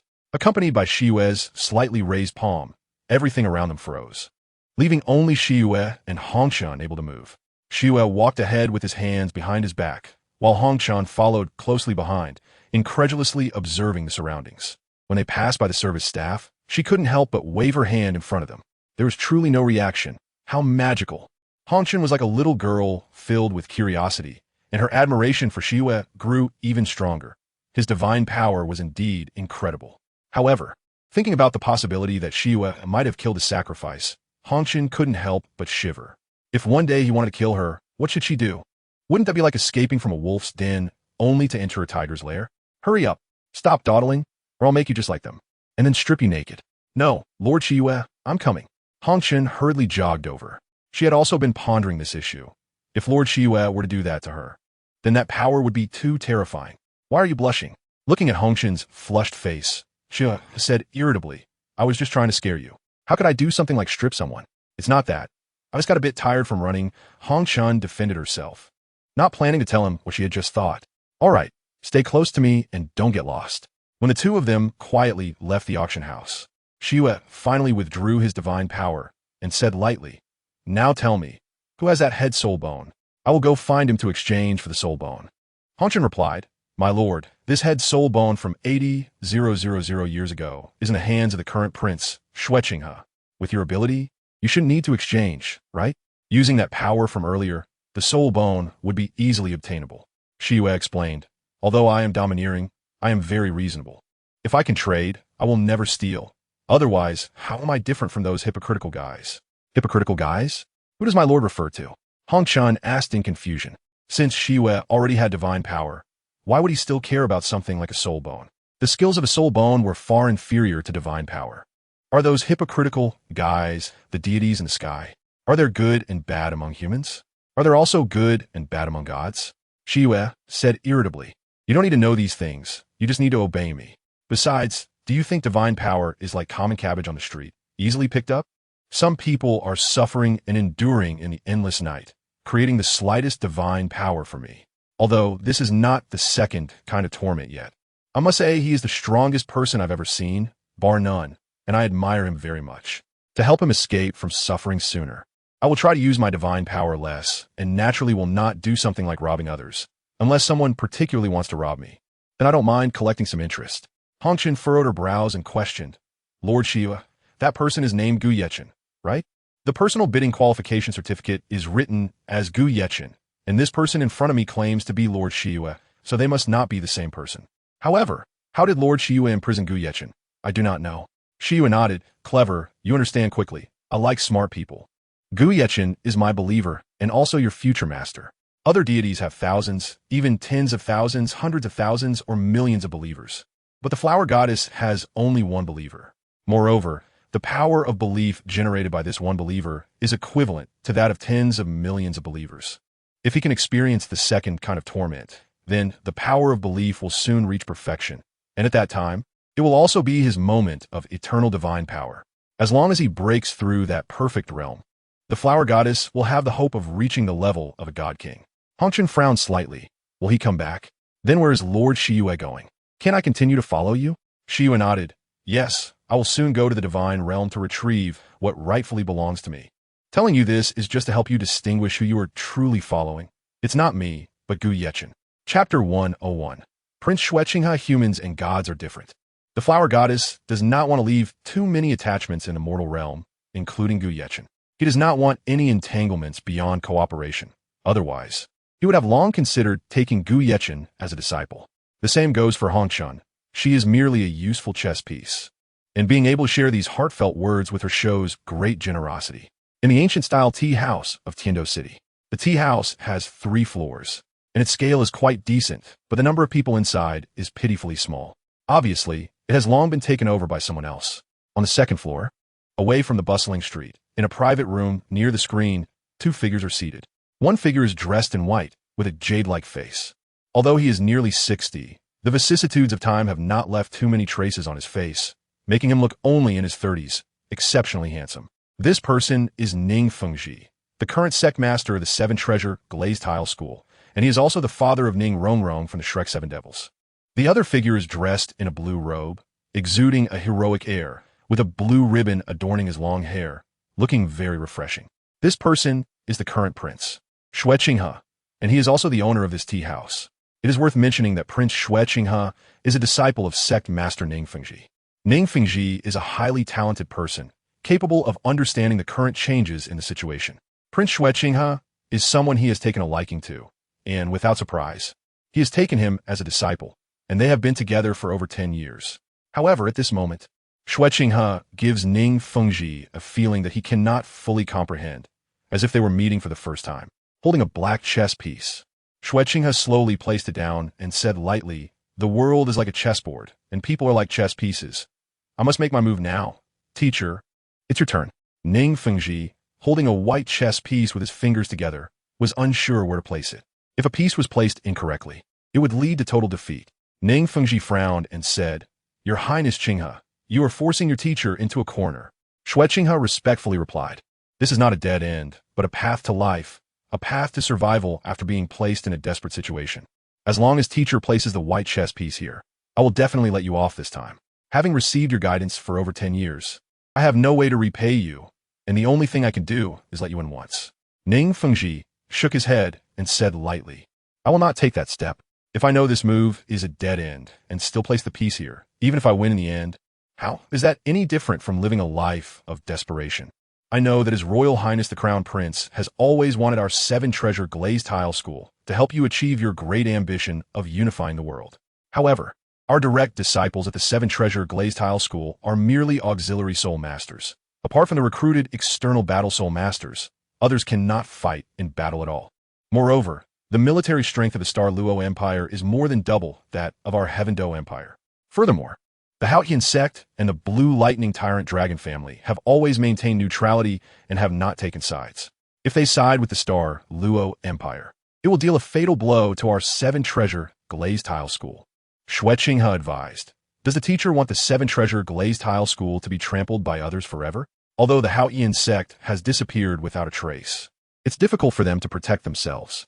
The Blue Lightning Tyrant Dragon family is also struggling, with only one super Douluo, while the other elders are merely soul Douluos, which is not to be feared. The 7-treasure glazed tile school has the Bone Douluo and Sword Douluo, 2 top experts, and holds the title of the world's #1 auxiliary. As long as we send the auxiliary soul masters into battle, will we still fear the Star Luo Empire? If they stand with the Heaven Do royal family, everything will naturally be easy to discuss. If they dare to side with the Star Luo Empire, what harm is there in destroying them? Help me realize the unification of the world, and in the future, the 7-treasure glazed tile school will be the #1 sect in the world." Ning Fengji shook his head with a bitter smile. The Crown Prince is still young and does not understand the intricate relationships involved. Although the Haotian sect has disappeared, I am sure they are secretly biding their time, waiting for the moment to re-emerge. When they move, it will be shocking to the world. We cannot underestimate them. The Haotian sect's claim of having only 2 Douluos is merely a modest statement. When they retreated back then, there were already many elders at the peak of Soul Douluo. Now, more than 10 years have passed, and it's likely they have gained several titled Douluos. The Blue Lightning Tyrant Dragon family, despite having only 1 super Douluo, has more soul Douluos than the Haotian sect. Even we, the 7-treasure glazed tile school, do not dare to confront them head-on. Besides, the Spirit Hall, which is known as the Cradle of Soul Masters, has always been meddling, making it impossible to achieve true unification of the world. Xue Qinghe nodded and respectfully said, "Teacher is a wise man, and Qinghe has always respected you very much. I do not mean to coerce the 7-treasure glazed tile school. However, if the world is not unified, then the impoverished people at the bottom will continue to live in dire straits. Facing famine, they resort to cannibalism, the slave trade among the poor, countless brothels, the soul master's indiscriminate killing of innocents. These are things I do not wish to see anymore. I want to establish a new order. Teacher, please help me and assist me in creating a perfect and powerful empire." Ning Fengji waved his hand and said, "I know that Crown Prince Qinghe is a person who cares about the common people, which is also the reason I agreed to be your teacher. However, some things cannot be achieved just by your thoughts. In the corners of the world, there are always places where sunlight cannot reach. The darkness will always shroud this land, and that is the Douluo world. If soul masters and ordinary people are treated the same, then who will become a soul master in the future? Your Highness, you are still too young.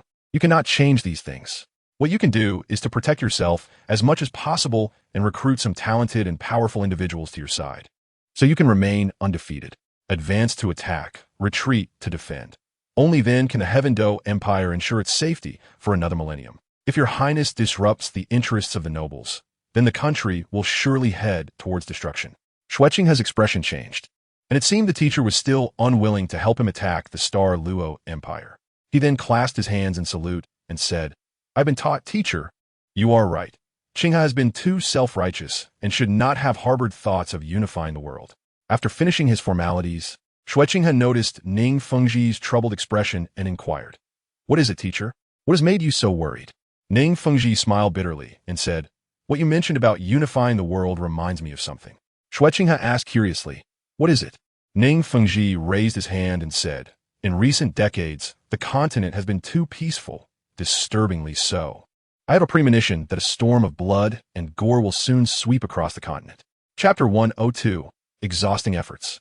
Does the teacher mean the Spirit Hall? Xueqinghe knew that besides the two empires' royal families wanting to swallow each other, the Spirit Hall, which is watching with greedy eyes, also wants to take a piece of the pie. Indeed, the Spirit Hall has been quite active recently. In our 7-treasure glazed tile school, I have already discovered 2 spies from the Spirit Hall who have been secretly executed by me. There may be other infiltrators, but I am unaware. Ning Fengji's face clearly showed a hint of worry. Even the mighty 7-treasure glazed tile school has been infiltrated by the Spirit Hall. I fear that the Blue Lightning Tyrant Dragon family, and even the current royal family, have also been penetrated by the Spirit Hall's people. Whether there are other spies within the 7-treasure glazed tile school, he did not know, but an unprecedented sense of crisis made him instinctively vigilant. "Teacher, are you worried that the Spirit Hall will pose a threat to the 7-treasure glazed tile school?" Xueqinghe asked. "Not just against our 7-treasure glazed tile school. I fear they want to seize control of this world, and they may be even more eager than you." "Your Highness," Ning Fengji replied. "How can you tell they have such ambitions?" Naturally, Xueqinghe was curious about what Ning Fengji said. The Spirit Hall seems to be hiding well. How did the teacher find out? Ning Fengji crushed the white piece in his hand and said seriously, "Because I have received news that the Xiong Jia sect has become the lackey of the Spirit Hall. As for the other sects, I am not quite sure about their situation, but the top 3 sects must be united. Otherwise, we will lack the power to restrain the Spirit Hall. Moreover, some kingdoms have already tacitly acknowledged their stance and are secretly supporting the Spirit Hall. Therefore, even if the Haotian sect remains superior to the 7-treasure glazed tile school, and even if the Blue Lightning Tyrant Dragon family has ambitions to contend, our 7-treasure glazed tile school absolutely cannot lose our composure. Although the number of Spirit Hall members is not large, they control more than 70% of the Soul Masters on the continent. With this alone, they can stand on equal footing with the 2 empires. And even in terms of high-end combat power, they're in an absolute crushing state, which cannot be denied. The reason I rejected the Crown Prince's proposal earlier was not solely out of fear of the Haotian sect and the Blue Lightning Tyrant Dragon family, but also out of concern for the Spirit Hall lurking behind the scenes." Xueqinghe frowned and glanced at Ning Fengji.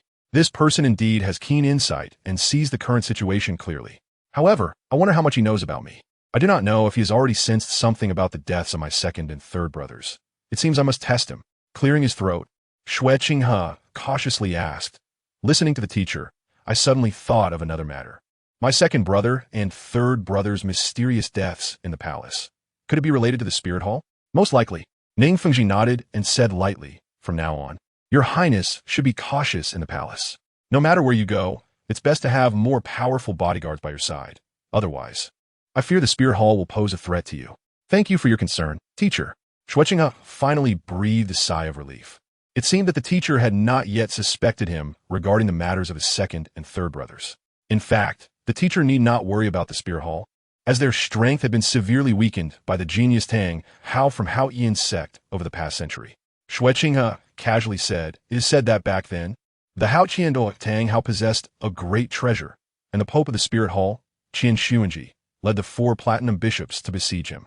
In the end, the Pope not only failed to retrieve the treasure, but was also gravely injured by Tang Hao, and soon after died. Now that Qian Xuanji is dead, the new Pope is merely a woman. It is likely that the Spirit Hall will not stir up much trouble for the time being. So the teacher's earlier concerns were completely unnecessary. It's not that simple." Ning Fengji quickly waved his hand and said very seriously, "Never underestimate women, and the current Pope, Bibi Dong, is certainly not an ordinary figure. The new Pope Bibi Dong is hailed by the Spirit Hall as the most talented Pope in nearly 1,000 years, and she is no less formidable than Qian Xuanji. so she should not be underestimated. Moreover, the Spirit Hall produced a limit Douluo several hundred years ago. If he is still alive, he would likely be even more powerful now. With such a lineup, the Spirit Hall's strength is beyond our imagination. Only the Spirit Hall witnessed the true circumstances of that battle back then. No other forces were present. What we have heard is merely hearsay. Otherwise, we would know the real reason for Hao Ian's sect's retreat. What kind of treasure was in Tang Hao's hands that even the Pope had to take action personally? Xue Qinghe curiously asked, "Does the teacher also have an interest in that treasure?" Ning Fengji nodded and said lightly, "Although I do not know exactly what that treasure is, I can assure you that its value is absolutely not something ordinary gold coins can measure. It could either be a soul bone from 10,000 years ago or one of the top 10 soul guiding devices." Top 10 soul guiding devices. Xue Qinghe inquired, "Teacher, aren't the top soul guiding devices just those antiques from 10,000 years ago? I wonder who ranked them. How can they be compared to a soul bone from 10,000 years? Of course they can," Ning Fengji explained. "Do you know why the technology for making soul guiding devices has been lost? It is because the 6th-ranked top soul guiding device, the furnace of creation, went missing. Without the template, how can other ordinary soul guiding devices be made? This indirectly leads to a scarcity of low-level soul guiding devices, making them expensive. Some high-level soul guiding devices can even fetch exorbitant prices in the hundreds of thousands.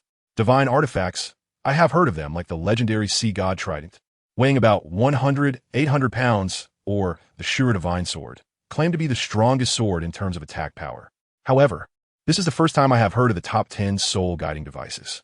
Xue Qinghe has said, "Teacher, the top 10 soul guiding devices seem to have no attack power. They only possess auxiliary abilities. Otherwise, they would have already belonged to the divine artifact level." "No." Ning Fengji shook his head. "Divine artifacts are divine artifacts, and soul guiding devices are soul guiding devices. The two cannot be mixed. Speaking of which, you should have seen the 7th-ranked top soul guiding device, the vast sea and universe shield. Last time, your father asked me to help identify a national treasure. In fact, I already saw some clues, but I still do not know how to unlock that national treasure, as if it has been set with a divine seal. So it does not welcome me. As for divine artifacts, they can only be obtained through divine selection. Those not chosen by the gods should not think about divine artifacts. However, the top 10 soul guiding devices are different. As long as a family has some strength, they can still seize them from others, regardless of whether they can be used or not. The top 10 soul guiding devices are the strongest treasures in the hands of mortals. Once successfully activated, they can even rival divine artifacts." Xue Qinghe nodded, "I see. Having stayed in the palace for over 10 years, I did not know much about the outside world and basically rely on this teacher's guidance." Ning Fengji continued, "Among the top 10 soul guiding devices, there are also weapons with very strong attack power. Name the domain War Xiantian Sword, rank 4th. This was the weapon used by the war god back then. Although its attack power cannot compare to that of a divine artifact, once one reaches the realm of gods, the effect of divine artifacts can almost be ignored. Even holding a straw, one can summon winds and rains with a mere gesture. Therefore, aside from the divine artifacts inherited from the gods, the top 10 soul guiding devices are the strongest and most practical weapons in the hands of mortals." Xue Qinghe raised an eyebrow and asked, "I know of the war god. 10,000 years ago, he swept across the entire continent by himself, helping the Xiantian sect become the #1 sect on the continent.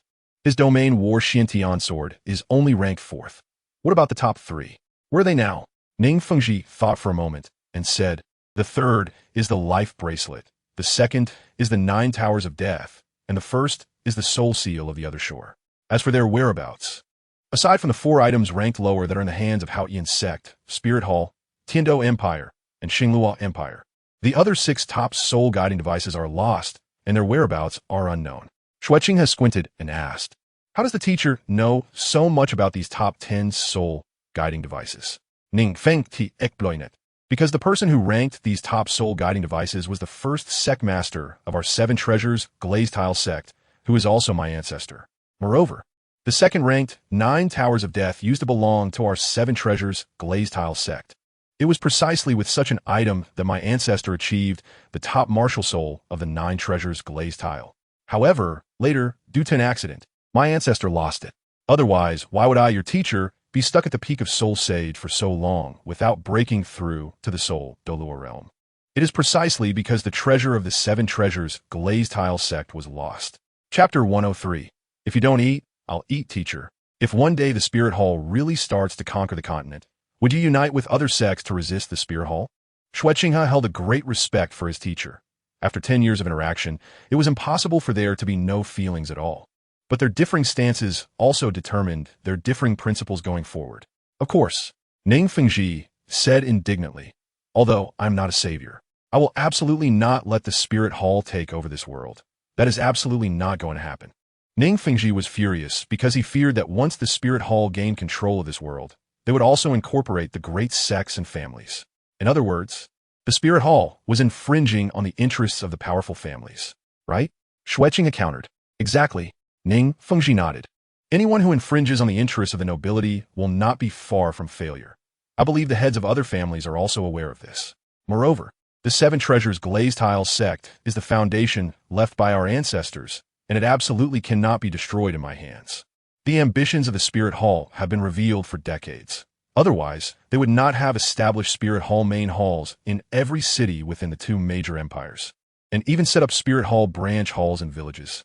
You must know that such a move is something even the royal family cannot accomplish. But the Spirit Hall has done it precisely because they represent the interests of the vast, ordinary common people, naturally gaining the support of the common people. Of course, this has also indirectly caused the Spirit Hall to have a conflict with the great noble families. Exposed ambitions decades ago. How did the teacher deduce that? Was it because they helped the common people awaken their martial souls? Xue Qinghe expressed confusion. Ning Fengji continued, originally, the number of soul masters in the Spirit Hall was not even 10,000, but in recent decades, they have been recruiting exceptionally talented children under the pretense of helping them awaken their soul power. As a result, even if their inherited angel spirit cannot develop into a large family, with the support of countless geniuses, they can still look down upon others and remain undefeated. They know how to utilize the last hope of the common people. Even if the children's parents are farmers, as long as these children awaken their soul power, they can become soul masters. Moreover, in cases of spirit mutation, common children have the chance to become genius-level figures. These gifted children are almost all ruthlessly taken in by the Spirit Hall. In recent years, the champions of the elite competitions of advanced soul master academies across the continent have mostly been monopolized by the Spirit Hall, as they possess many mutated spirits that are on par with the top spirits of today's clans. The Spirit Hall's support for the common people is not wrong, but our positions are different. They represent the common people, while I represent the nobility. I cannot just watch the Spirit Hall undermine the interests of the nobility. This is absolutely unacceptable. Xue Qinghe's eyes sparkled with a hint of moisture, and he sighed helplessly. In the end, he would have to stand against his teacher. Ning Fengji was a person of great talent. If he wasn't eliminated, he would become a source of unrest. Noticing Xue Qinghe's unusual state, Ning Fengji quickly asked, Your Highness, what is wrong? Perhaps because he cared too much for someone, he would never suspect him. Nothing. Xue Qinghe waved his hand. I might be a bit fatigued due to the busy official duties lately. Teacher, Qinghe just remembered there are matters to attend to in the palace, so I must take my leave. After hurriedly bowing to Ning Fengji, he quickly left. He needed to meet someone who could convey messages to the Spirit Hall.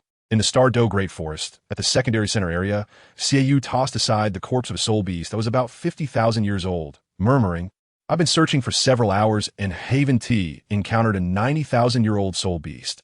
Only this 50,000-year-old one. Are high-year soul beasts really so rare now? If we look back a few tens of thousands of years, there were 90,000-year-old soul beasts in the secondary center area, and the central area might even have 300,000-year-old soul beasts. I don't know what is going on now. Have high-year soul beasts been hunted to near extinction by soul masters? Xiaoyu exited the auction house with Hong Chun and did not rush to find Xue Qinghe, because Hong Chun said Xue Qinghe's whereabouts were unpredictable and he might not be in the palace. However, as the end of the month approached, accumulating a lot of official documents, Xue Qinghe would definitely be in the palace. So Xiaoyu simply decided to help Gu Yechen obtain his third spirit ring first. My lord, must humans hunt soul beasts? Looking at the corpse of a soul beast on the ground, Hong Chun couldn't help but recall her own fate. She was the child of both soul beasts and humans, harboring resentment towards both. Hong Chun, the question you ask, I've thought about it before. In fact, soul beasts and humans originate from the same root. Otherwise, soul beasts wouldn't be able to cultivate into humans. But this world is one of survival of the fittest. The flower god said sadly, if you don't kill soul beasts, you won't be able to become stronger, nor will you be able to obtain everything you want. If you don't hunt soul beasts, it means soul beasts can come hunt you. Therefore, hunting soul beasts is an inevitable outcome in this Douluo world. If you want to avoid becoming someone else's prey, strive to become stronger. Humans can hunt other humans, so what is the difference in hunting soul beasts? Put away that compassion. These dark places that the sunlight cannot reach are not something you can manage, so manage yourself well. After familiarizing himself with some defensive measures, Xiaoyu sat cross-legged and quickly absorbed the black spirit ring of 50,000 years. Standing by, Hongchen reflected on Xiaoyu's words and gained a new understanding of the gods. All gods had experiences of hunting soul beasts, and naturally, after becoming gods, they indirectly approved of such behavior. But how did Lord Xiaoyu end up in such a state from being a heavenly god? A god needs to rely on offerings to restore their divine position. What story has Xiaoyu gone through? Hongchen both admired and was curious about Lord Xiaoyu, simultaneously feeling fear and shyness. In her heart, she once envisioned a day when a heroic figure would descend from the heavens and rescue her from the fate of certain death, and that they would later be happy together. Xiaoyu was a god. He truly was a heroic figure. Yet she was not the one who could accompany him in the end. The flower god did not want to have any ties with Hongchen, always speaking coldly and constantly reminding her that her master was Gu Yechen. However, the more she did this, the more Hongchen wanted to understand Xiaoyu. She didn't want to follow Gu Yechen. She only wanted to follow Lord Xiaoyu. Time passed quickly, and when Xiaoyu finished absorbing the spirit ring and opened his eyes, he found that Hongchen had already prepared food and was waiting for him to come and eat. He first frowned slightly, and then walked over without any courtesy. A waterproof leather cloth was spread on the ground, with food laid out on it, including coarse bread, fruits, drinks, and half-burnt grilled fish. Looking at the grilled fish, Xiaoyu said coldly, Hongchen, you just sneaked out of the defenses I set up, didn't you? My lord, how did you know? Hongchen asked in confusion. To cover it up well, she even changed her shoes, yet she still got caught. Xiaoyu replied coldly, because of your soul guide. When I used my divine power earlier, I checked and found no fresh fish around, so this must have been caught from a nearby river, right? At that time, Hongchen's words prompted Xiaoyu to verify the truth. In the future, don't do such foolish things again. There are 10,000-year soul beasts everywhere nearby. If you happen to encounter one, with your soul master level, you 1T have a chance to escape. If you want to die, just tell me early. Maybe I 1T take you away from the auction house. Hongchen rolled her eyes, naturally not daring to refute, but inwardly cursed Lord Xiaoyu for being inconsiderate. It's not like I'm not trying to provide you with some nutrition. The dry food is rough and hard. The buns are so hard they could break bricks. And the fruit isn't fresh. It's hard to catch a fresh big fish to grill, and I still have to be scolded. If you 1T eat. I will. Just as Hongchen was about to grab the fish, she happened to bump into Xiaoyu, who was also reaching for it. Xiaoyu certainly knew that fish was meant for him. Otherwise, she wouldn't have waited for him to finish absorbing the spirit ring before eating together. When their fingertips touched, it was as if they had been electrocuted, and they both awkwardly withdrew their hands. In the end, neither of them ate the fish, only able to watch it. Chapter 104. The Snow Knight Emperor. In the end, the two had to share the food, but it seemed that the taste was not very good. By the way, Lord Xiaoyu, you previously said your soul power is only at the 30th level. But why didn't you even use your soul skills just now to deal with the 50,000-year soul beast? What kind of power was that? Hongchen knew that Lord Xiaoyu's divine power was limited and he generally wouldn't use it. But just now it seemed he hadn't even used his soul power and had resolved the soul beast with his bare hands. Xiaoyu glanced at Hongchen, wondering why this girl wanted to know everything. Well, it was fine to tell her. This is the power of an ordinary person. You can understand it as extreme physical strength, treating the body as a weapon, honed through waterfalls and tides, equivalent to the peak strength of a soul sage. Hongchen swallowed in disbelief. The power of an ordinary person could unleash the strength of a soul sage. It was simply amazing. This extreme physical strength was the mysterious physique that emerged when Gu Yechen's martial soul defected. That Sin Wuqing, who had literally trained himself bald, had also been developing towards this mysterious physique. My lord, can you teach me? Hongchen was very envious that a person with 30 levels of soul power could rely solely on physical strength to unleash the power of a soul sage. That was too formidable. No, you can't learn it. Xiaoyu shook his head, indicating that this ability was not something everyone could learn. The price he had paid back then was not less than that of cultivating to the title Douluo level. Since one could use soul power to cultivate to the title Douluo realm, the so-called physical training to the strength of a soul sage seemed quite ridiculous. However, The flower god was an exception because his Bayan flower martial soul was very special. Before its evolution, it was called stone garlic, which was ordinary. He, like Gu Yeqing, could not awaken soul power, so he took a different path and created a kind of power belonging to ordinary people. In the end, he succeeded. He managed to cultivate the power of an ordinary person to the peak strength of a soul sage. After that, the stone garlic martial soul successfully mutated and helped him awaken his initial soul power, a naturally 20-level martial soul, the Bayan flower. From then on, the flower god embarked on the path of cultivating soul power and successfully became a deity. If you won't teach, then just don't.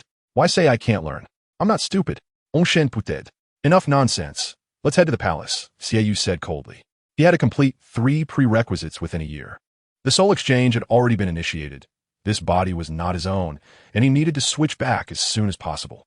Otherwise, he would suffer severe backlash, which could result in either exploding into a flower form or entering permanent dormancy. As night fell, Xiaoyu and Hong Chun quietly arrived at the palace. After capturing a few guards, they inquired about the location of the crown princess chambers.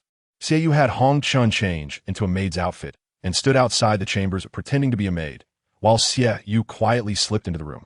According to plan, the crown prince would not appear in his chambers until the end of the month, but from the captured guards. They learned that he was in the palace reviewing documents. Thus, they just needed to wait for his arrival in his chambers. After helping Emperor Shui Yi finish his official business, Shui Qinghe respectfully bowed and said, I will take my leave now and return to visit father tomorrow. Wait. Emperor Shui Yi raised his hand and said, Don't leave yet. I have something to ask you. My son is exceptionally talented. Why have you not mentioned anything about taking a consort for so long? As the crown prince, if you do not have a wise partner by your side, how will you rule the world in the future? Your fourth brother, Shui Bong, though young, has many women around him. Why is it that you, Qinghe, do not seek the company of women?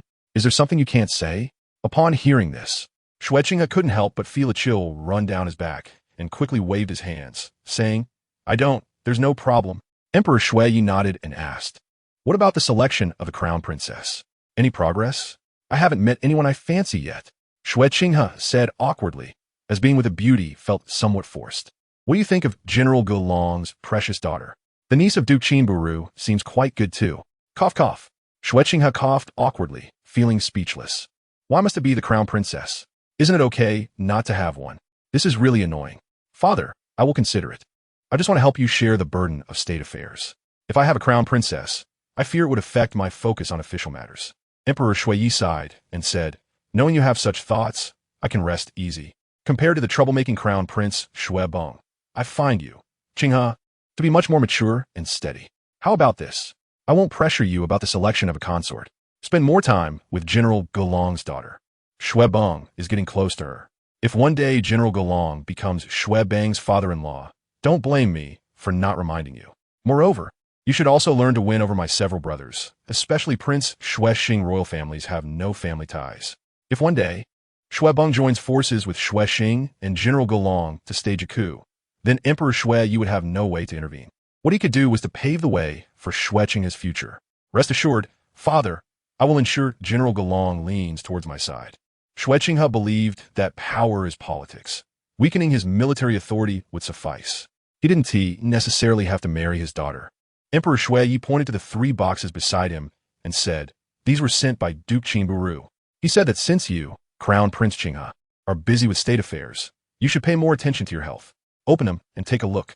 I will send someone to handle them and then deliver them to your chambers. Shui Qinghe curiously stared at the 3 redwood boxes, then slowly approached. His delicate, fair hands opened them, and the contents were simply unbearable to look at. 10 pairs of deer antler, 10 tiger penises, and 10 sea dog kidneys. Each was a top-grade supplement for the kidneys. Shui Qinghe retreated a step, nearly falling over in shock. It was simply too unexpected, and he feared there might be even more intense items to come. He quickly saluted Emperor Shui Yi and hurriedly left. This Shui Yi clearly wanted to check if his sexual activities were normal. He had to go back and make arrangements. Otherwise, he would definitely expose himself. Father just said he would send someone to deliver them, implying that these things might be needed soon. The delivery person was more likely to be a woman. After leaving, he stumbled as he walked. Today was the most embarrassing day for Shui Qinghe. Soon it would be Father's big inspection. What was he to do? He had to find a man to replace himself. Time was running out, and he could only seek help from the porcupine Douluo. However, The porcupine Douluo was extremely ugly and had a physique too different from his own. He would surely be discovered. He could only start by bribing those maids. Xue Qinghe murmured to himself, "It seems I can only let him use the mixed poison sooner. Otherwise, my secret will eventually be discovered. Only by ascending to the throne sooner can I be free from being controlled by others." Not long after, Xue Qinghe found thee and told him that he needed to replace Xue Qinghe in a little while to consummate the marriage, so they could avoid being seen by Xue Yi. Chapter 105. You can't kill me. On the way back to the palace, Xue Qinghe encountered Hong Chun. At first, he thought she was a woman arranged by the Emperor Xue Yi, but quickly dismissed that thought. After inquiring, he learned that she was new, but her face looked familiar, although he couldn't recall where he had seen her before. They had indeed met at the auction house, but Xue Qinghe was known to forget things easily. After staring at her for a while, he ignored her and continued straight to his room. Standing with Hong Chun was another maid, who often served the crown prince. However, the crown prince seemed to have a cleanliness obsession, requiring her to wait outside even while he bathed and changed. At that moment, it was clear she was being coerced by Hong Chun, and if she dared to say anything out of line, she would certainly lose her life. So she could only obediently follow Hong Chun's orders. "Xiao Huan, bring me a bucket of hot water." The crown prince had a major inspection coming up, and to make it more realistic, he needed to prepare adequately. So he ordered the maid to fetch water for bathing and changing. Yes, the maid outside responded and led Hong Chun to fetch water for the crown prince. Before long, the large wooden tub was filled to about 70% capacity. After scattering a few red flower petals, it was ready for bathing. Xue Qinghe hesitated for a moment before slowly removing his clothes and untying his hairpin. Then, a body as white and delicate as ivory was exposed to the air. He lifted his jade-like feet and slowly stepped into the bathtub, feeling the fatigue of the whole day vanish in an instant. At that moment, Xue Qinghe was incredibly beautiful, completely shedding any roughness associated with masculinity, replaced instead by endless softness, especially with a fair skin resembling congealed fat. Indeed, he was now a stunning beauty, aptly described as a feast for the eyes. Xue Qinghe was originally named Qian Renxue, the granddaughter of Qian Douluo and the daughter of Bibidong. She had fully inherited Bibidong's beauty, along with a touch of heroism. She belonged to the type that could attract both men and women. When disguised as a man, she was incredibly handsome, and when she returned to her female form, she was breathtakingly beautiful. Her appearance and figure were impeccable, especially during the bath, making any man who saw her breathe heavily. A few minutes later, a faint sound from behind the screen made Xue Qinghe hurriedly cover his chest with his hands, frowning as he shouted, "Who is there?" Originally, he planned to bathe and then meet from the secret passage for a little exchange. However, since the secret passage had not opened, could not have entered the room from there, leaving only one explanation. Someone had barged in through the front door. "Damn it, get out here."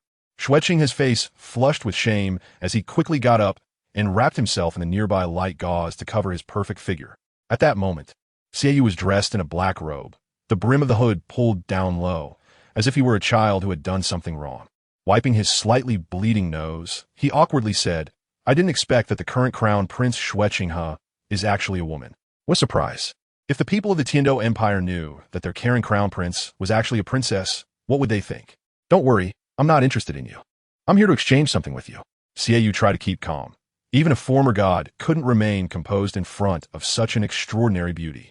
After all, he had been obsessed with cultivation and had never experienced romance. Now, suddenly encountering this situation, how could he handle it? The blood from his nose unconsciously flowed again, but his strong willpower kept him composed on the surface. Of course, this couldn't entirely be blamed on Xie Yu, who told him to disguise himself as a man. Now it was all exposed. Hearing this, Xue Qinghe was even more embarrassed and angry. Not only had the other party peeped at him while bathing, but they also dared to threaten him, implying what would happen if the world knew. "You're seeking death."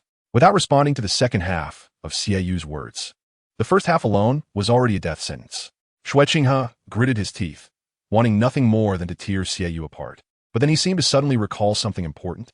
Since the other party could appear here silently, he probably had his means of escape. After trying to calm his anger, Xue Qinghe finally asked, "Who exactly are you?" Xie Yu pulled down the brim of his black robe, revealing only half of his face, which obscured his eyes, and replied, "Just an unnamed junior, nothing to mention." To be honest, Xie Yu felt embarrassed about this matter and thought it best not to leave a name. Furthermore, in 2 years, he would leave this world, and everything here would be just a fleeting memory, so there was no need to be overly attached. I said I'm here to exchange something with you. A year ago, Your Highness purchased an 80,000-year-old head soul bone at the Tiendo auction house. I'm wondering where it is now and whether we can exchange it. Don't be nervous. I guarantee that I won't leak a word about tonight. The reason Xiaoyu hid behind the screen was to see if the crown prince had absorbed the soul bone. After checking, he found that it had not been absorbed. Instead, he saw Xue Qinghe in such a seductive scene. 80,000-year-old head soul bone? Xue Qinghe's eyes narrowed. He indeed had that head soul bone, and it was inside his soul guide. At the time, he had planned to absorb it, but held back because his grandfather Qian Douluo had said that the Spirit Hall had a set of inherited soul bone sets. No matter how good the quality of the soul bones obtained outside, he must not be greedy for immediate benefits. Even if he obtained a 100,000-year-old soul bone, he should not absorb it easily, as the power of a soul bone set was stronger than that of a single soul bone. I do have the soul bone you mentioned, but why should I exchange it with you? Moreover, you barged into my palace at midnight, which makes me very angry. Your actions are either treacherous or thievish. You can't simply come to me for an exchange of soul bones. You must have other motives. Xiaoyu shrugged. Whether you believe me or not, today I'm set on the exchange. I'll give you a chance. You take it out yourself. If you dare to play tricks, I don't mind using some little methods against you. Think it over. Xue Qinghe glanced at the gauze covering him and then looked towards the door. If someone sent by Emperor Shui arrived and saw him like this, it would be troublesome. Turn your head first. After I change my clothes, we could discuss the soul bone matter. All right then. Xiaoyu pouted, silently turning around while muttering to himself. It's not like I haven't seen it before. How strange. Before long, Xue Qinghe had changed his clothes. Are you ready yet? As Evil Moon inquired, the other party did not respond at all. Suddenly, Evil Moon's expression changed, realizing something was wrong. Sure enough, in the moment he turned around, a sharp dagger stabbed right into his lower abdomen. Looking up, he saw that Xue Qinghe actually wanted to kill him. Fortunately, his physical condition was not ordinary. Otherwise, he would have been done for. With a push, he knocked Xue Qinghe to the ground. Damn it, you want to kill me? Evil Moon covered the painful wound in his waist with one hand. It was inflicted by a top-tier poison-type soul guiding device. A wound like this would be fatal for an ordinary soul master. This was the Tian Poison Dagger, ranked 9th among the top 10 soul guiding devices. Anyone wounded by this device would never expect their injury to heal. In the end, there would only be a dead end. However, Evil Moon was a god, so he wouldn't die that easily. It was just that he had been careless and didn't notice the sneak attack. The other party was indeed formidable. They had murderous intent without revealing any killing intent, which indicated they had used the power of the domain, the angel domain. As his eyes slowly closed, many red flowers surged from his body, blooming like fleeting moments and eventually generating a multitude of red life lights. Under the effect of the red light, the wound miraculously healed, leaving no scar at all. How is this possible? How did you do it? Xue Qinghe couldn't believe it. No one could withstand the attack of the Tian Poison Dagger.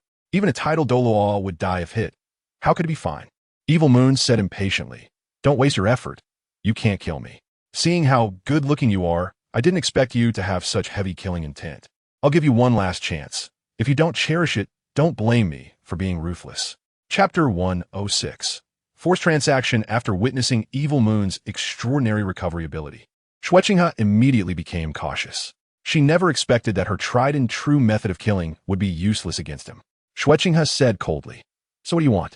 Evil Moon said in a deep voice, "Exchange me your soul bone and deal with the guards rushing over outside." As soon as he finished speaking, more than 10 hurried footsteps quickly arrived at the entrance of Xue Qinghe's room. "Your Highness, are you all right in there?" Xue Qinghe, constrained by Evil Moon, had to lie and say she was fine. Everyone, step back. This prince is practicing soul skills and is fine. The leading guard at the palace entrance frowned and hesitated at the door, leaving a message. "If your Highness has any orders, feel free to call." Xue Qinghe responded, "Disappear immediately." Understood. The guards exchanged glances, indicating that they could not defy the prince's wishes, and quickly left. Once more than 10 guards disappeared. Xue Qinghe finally spoke. "Are you satisfied now?" Evil Moon nodded. He was not afraid of those low-level guards, but he feared trouble. If the entire palace was alarmed, it would be hard to clean up afterward. It was better to keep a low profile. "I have an arm soul bone with a 90,000-year age. I will exchange it for your head soul bone of 80,000 years. You won't be at a loss. I hope you will agree to my request." Upon hearing Evil Moon's words, Xue Qinghe did not immediately take out the head soul bone, but carefully examined the person before her. Anyone who possessed a 90,000-year soul bone was undoubtedly a renowned figure. However, at this moment, Evil Moon was cloaked in black, and even his face was unclear. She would never have another chance to take revenge for today's humiliation. Not only had her body been exposed, but she was also forced to trade with him. The most hateful part was that he couldn't be killed. This was beyond common sense. After a moment, Xue Qinghe took out the head soul bone and held it in her hand, slowly saying, "If you want the 80,000-year head soul bone in my hand, that's fine. However, I don't want your arm soul bone. I just want you to agree to one request of mine. Consider this my apology for attempting to assassinate you earlier. I hope you can agree. Otherwise, I will destroy this soul bone and won't give it to you." Evil Moon raised his hand and asked, "What request?" Xue Qinghe asked, "I want to see what your martial soul is. This request isn't excessive, is it?" Evil Moon was too mysterious to Xue Qinghe. Not to mention how his immortal body worked. Even his identity was highly suspicious. Xue Qinghe was someone who aimed for great things, compared to the entire world. The value of a soul bone was clear to her. If this person were from one of the top 3 sects among the 7 major sects, she would have to find a chance to eliminate him. Just because she couldn't kill him didn't mean that his grandfather, Douluo, couldn't. Douluo was the man closest to a god. If this person had no identity or background, then she could consider using him. This woman was truly relentless. Evil Moon cursed inwardly. If he didn't dislike killing and robbing treasures, he wouldn't even negotiate with mortals. Fine, as you wish. Evil Moon did not intend to reveal his true martial soul, but would use the Hell-Red Lotus martial soul to imitate another martial soul, thus reducing unnecessary trouble. Evil Moon slowly opened his palm, and a dark, imposing cylindrical hammer appeared in his hand. This was the Haotian hammer that Gu Yeqing had imitated before. The reason for showing such a hammer was that very few forces in this world dared to oppose the Haotian sect, which could indirectly protect Gu Yeqing in the future. Looking at the Haotian hammer filled with murderous intent, Xue Qinghe's pupils unconsciously shrank. She never expected he was from the Haotian sect. It seemed this person would become another formidable opponent for her in the future. Her teacher, Ning Fengji, had already given her a headache. Now, even the Haotian sect had emerged. "All right, you've seen my martial soul, so hand over the soul bone," Evil Moon said flatly. "Take it." Xue Qinghe directly threw the soul bone over without a hint of reluctance. With her wealth, she could buy another one like it. "Thank you."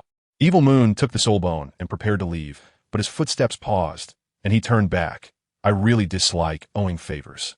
Just showing you my martial soul and taking your head soul bone for free is not right. Fine, consider this thing as a return gift." Evil Moon hated directly robbing things. He preferred fair exchanges.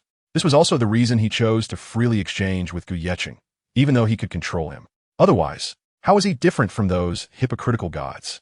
Wu Xue Qinghe raised her hand to catch a red flower and curiously asked, "What is this?" Evil Moon said in a deep voice, "This item is called the Other Shore Flower. It can save your life at a critical moment. You saw the scene of my self-rescue just now. As long as you swallow it, in the future, even if your heart is pierced, you won't die. This is equivalent to a life, and its value is no less than your soul bone, perhaps even higher." After speaking, Evil Moon slowly disappeared. How is this possible? Did he disappear? Seeing the other party disappear in an instant, Xue Qinghe stood dazed in place. What kind of power could make someone vanish so quickly? It was simply terrifying. Suddenly, the noise from outside broke the eerie silence in the room. "Your Highness, we are here to deliver supper from the Snow Knight Emperor, and we have also brought a gift from Lord Qingburich. The soup we just made is particularly delicious. Please taste it carefully." Xue Qinghe did not immediately let them in, but instead went around to the back of the room, opened a secret passage dug a few years ago, and brought in the porcupine Douluo. "I will leave them to you soon. Tonight really is a bargain for you. Remember to use the illusion poison the moment they enter, or it will be easy to get exposed." "Understood," they replied with cupped hands. "By the way, I think I heard someone inside threatening the young master. Why didn't you let me in to deal with him? I'm a titled Douluo." Although they didn't fully understand what had happened, the damaged tables and chairs on the floor were clear evidence. Xue Qinghe waved her hand and said lightly, "Don't let a moment of bravery delay the plans we have set up for many years. It's not wise for you to expose your whereabouts now, and I have a feeling that you might not even be his match, so don't act rashly. Furthermore, he doesn't seem to intend to harm me. Before understanding his background, you must learn to endure in order to achieve great things. After tonight, have Shimiao Doa investigate Heao Shinzong thoroughly. Are they planning to make a comeback?" They cupped their hands and said, "Young master, don't worry. Investigating and finding people is what Douluo is best at. Chapter 107. Subduing Allies in Reality. Xiaoyu had not truly vanished, but was hidden within a room. The conversation between Xue Qinghe and the seemed ridiculous. Wanting to investigate her background? Maybe in the next life. Seizing the moment when the palace maid delivered supper to the prince, Xiaoyu quietly slipped out of the room and left the palace with Hong Chun. The next day, when Xue Qinghe noticed the fainted maid and guards, she suddenly recalled that Hong Chun and that mysterious person must be in cahoots. It would be difficult to investigate the mysterious person, but starting with another woman might be simpler. Xue Qinghe narrowed her eyes, looking into the distance, and murmured, "This debt cannot be settled so easily." After leaving the palace, Hong Chun expressed her envy, saying that intruding into the palace was like entering a no-man's land, not something just anyone could accomplish. "Young master, you are truly amazing." Xiaoyu waved her hand, dissatisfied, and said, "How many times have I told you not to call me young master? Just call me Lord Xiaoyu. Gu Yeqing is your master." Looking at the starry-eyed little fan, Xiaoyu helplessly shook her head, realizing that being too outstanding could also lead to trouble. However, she could not afford to relax at this moment. Having obtained an 80,000-year-old head spirit bone could be considered completing the first task. The next step was to search for the whereabouts of the life bracelet. However, things did not go as planned. It wasn't easy to find what one wanted. Although divine power was impressive, it couldn't search for things out of thin air, so she could only search helplessly. If Gu Yeqing weren't so weak, she might consider making a life bracelet herself. After nearly a month of searching with no results, she had no choice but to temporarily pause this task. However, another matter had gained a bit of clarity. The Yellow Spring 3 demons reported that the Vice Master had made an appearance, which could lead to some fun. In the reception hall of the Tiando City branch, the Vice Master still wore a mask, obscuring his face, and only his familiar voice could be heard. The Vice Master spoke coldly, "Yellow Spring 3 demons, you have great courage to deceive me. Yesterday, you said Gu Yeqing's corpse was in the inn, and today you say his bones are gone. Do you take me for a fool?" The Yellow Spring 3 demons, led by the Red Wolf, listened to his commands. However, at that moment, the Red Wolf suddenly stood up from a kneeling position and said, "Vice Master, I apologize, although I vowed to be loyal to you in the past. Your leadership has disappointed us greatly. Moreover, the information you provided is inaccurate. Gu Yeqing is not a waste, but a ruthless person who can kill titled Douluos. Although we are not afraid of death, your actions have truly disheartened the brothers." Gu Yeqing's presence gave the 3 demons of the Yellow Springs a strange feeling. He could not only kill a soul Douluo, but might even have killed the former lord of the pavilion. The Vice Pavilion Master was confused, wondering what Hong Lang and the others were talking about. What did they mean by Gu Yeqing being able to kill a titled Douluo? Were they just spouting nonsense? What on earth were they saying? A mere Grand Soul Master. Is he really worth all this fuss? Are you sure you haven't lost your minds? Those who know how to adapt are the true talents. We have decided to follow Gu Yeqing. He is now our Lord Shiyue. Vice Pavilion Master, I advise you to submit early. Perhaps Lord Shiyue will forgive your mistakes. Otherwise, you will meet a tragic end. Arrogant. The Vice Pavilion Master slammed the table in anger, shattering it to pieces. A bunch of traitorous scoundrels. What virtue does Gu Yeqing have that makes him worthy of my submission? This is ridiculous. I think the ridiculous one is you. Is impersonating the Vice Pavilion Master such a fun game? Suddenly, a shadow flashed by, and before anyone could see who it was, the so-called Vice Pavilion Master collapsed to the ground, seemingly killed by a single punch. Moreover, due to the opponent's immense strength, his chest was pierced through. This shadow was Lord Xie, who threw the still-beating heart to the ground and disdainfully remarked, "Always talking about killing this and that. Have you ever thought that one day it could be you?" Lord Shiyue was not simply vengeful. He despised being played with. The dead man was not the real Vice Pavilion Master, but an imposter. The Yellow Springs Pavilion had hidden its secrets too deeply. If he were to take down the Yellow Springs Pavilion stronghold and master the remaining forces, he would consider letting his subordinates engage in other industries. Killing was too unjust. There is no absolute evil in hidden weapons, just as there is no absolute brutality in people. Only if the leader's attitude is strong enough can even desperate people coexist peacefully. You can't even tell the real Vice Pavilion Master from a fake. It's a shame you're still the leaders of a branch. Lord Shiyue's martial soul is special. He can directly see the opponent's true strength. The person just now was merely a soul king. How could he possibly be the Vice Pavilion Master? It's a pity that the 3 demons of the Yellow Springs couldn't see through it, foolishly bowing to him for over 10 years. This is truly ignorant. This time, Having startled the snake, they would probably hide even more secretly now. It's really troublesome. Lord Shiyue, it's my subordinate's fault for lacking insight, which is why we fell for this guy's trick. The three demons of the Yellow Springs immediately knelt on one knee, not daring to raise their heads, trembling slightly. The intimidation from Lord Shiyue was far stronger than that of the Vice Pavilion Master. Lord Shiyue coldly said, "You are indeed at fault, but I have other tasks for you. Therefore, this time I will let it go. It will not be a precedent. Today is Yi Lingling's birthday, and I need you to procure some items. The budget is the 100,000 gold soul coins I gave you last time. How much you spend depends on how sincere you are." The three demons of the Yellow Springs certainly knew who Yi Lingling was. Wasn't she Lord Shiyue's girlfriend? If they were reluctant to spend money, they might be targeted by Lord Shiyue in the future, so they might as well spend it all. After glancing at the lying imposter Vice Pavilion Master, they hesitated for a moment, but decided to use divine power to search for his memories. Perhaps they could find some clues. Lord Shiyue said in a deep voice, "Tell the assassins here that their master from now on is me, Lord Shiyue. As for the Vice Pavilion Master of the Yellow Springs Pavilion, I naturally have other methods. I hope you can handle these two matters well." Understood. The three demons of the Yellow Springs knew that Lord Shiyue would take significant action next. After the three demons withdrew, Shiyue then used divine power to check the memories of the imposter Vice Pavilion Master. Throwing the corpse to the ground, Lord Shiyue murmured, "So you all were hiding in this place? Fine, I'll wipe you out today." Lord Shiyue currently lacked manpower to investigate the news about the life bracelet. Capturing the Yellow Springs Pavilion early would be convenient for him and a blessing for humanity, as they would no longer have to worry about the assassination actions of the Yellow Springs Pavilion. At the same time, it would be a shock to the family factions. After all, the infamous Yellow Springs Pavilion, after a makeover, would possess the strength to rival the seven great sects. Before long, the people from a branch had already recognized Lord Shiyue. But to be honest, they recognized the money.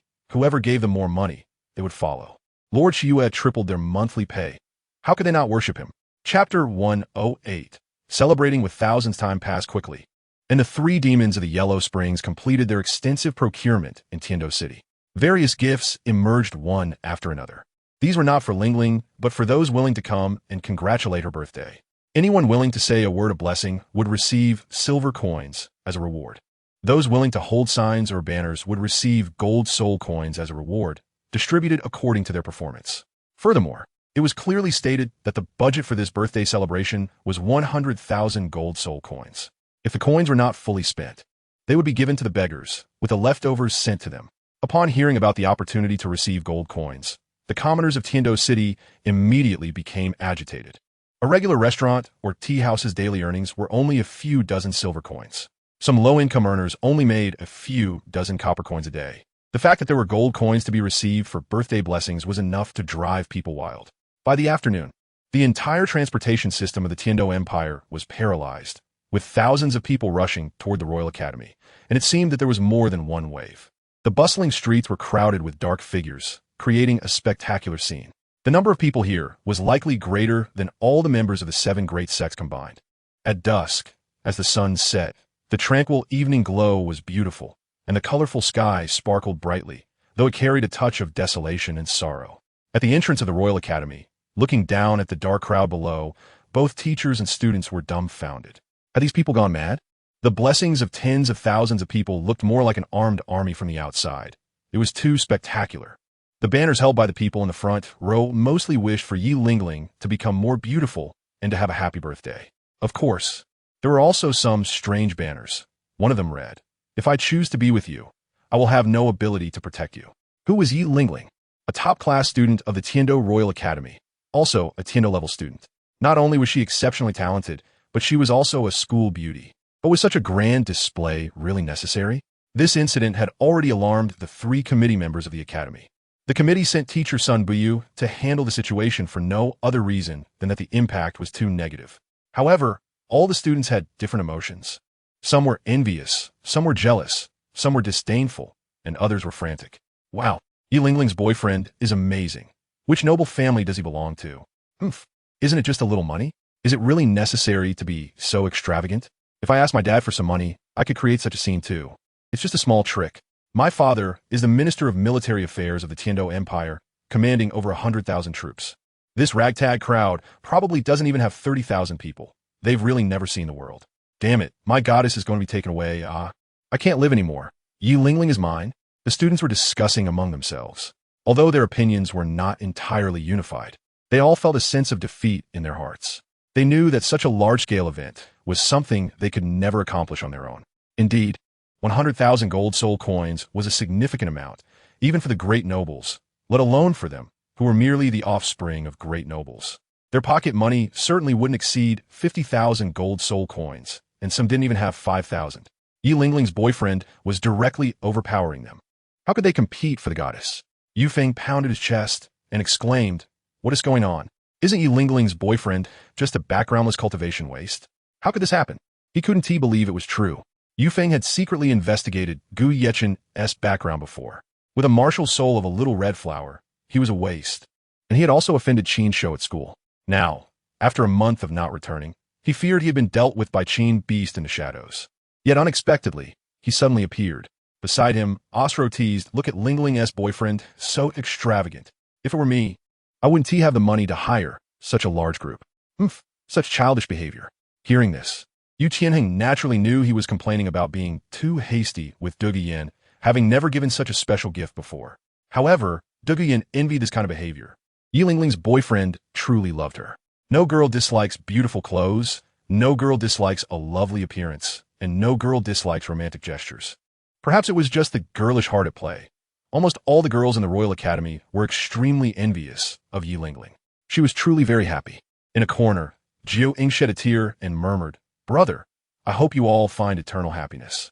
The crowd envied her, but as the person involved, she was suddenly shocked and covered her cherry-like mouth with her hand. "Gu Yechen, why are you doing this? Don't you fear others causing you trouble?" Since bringing Gu Yechen into the Royal Academy, Yi Lingling had been carefully paving the way for him. From introducing teacher Qin Ming to persuading him not to cause trouble in the Great Soul Arena, and finally helping him cultivate the 9 maidservants he had purchased. Now, with such a scene, it wouldn't be long before everyone recognized him. Fame was important, but without strength, becoming famous would only lead to a dead end. While Yi Lingling was lost in thought, Sun Buxu found her and urged her to go out and handle the situation quickly. Otherwise, the Imperial Army might come to suppress them. Not long after, Yi Lingling descended the mountain, looking at the crowd celebrating her birthday. Feeling not joy but a hint of sorrow. "Where's Gu Yechen?" she asked. One of the leaders holding a sign replied, "We don't know. We're only responsible for celebrating your birthday and don't manage anything else. If you want to know something, just ask that person. He is our leader." The person the sign holder referred to was naturally the leader of the 3 demon emperors of Huangquan, Red Wolf. Without Yi Lingling needing to approach, Red Wolf quickly arrived and said, "It's getting late. We ask you to follow us to Tiando City.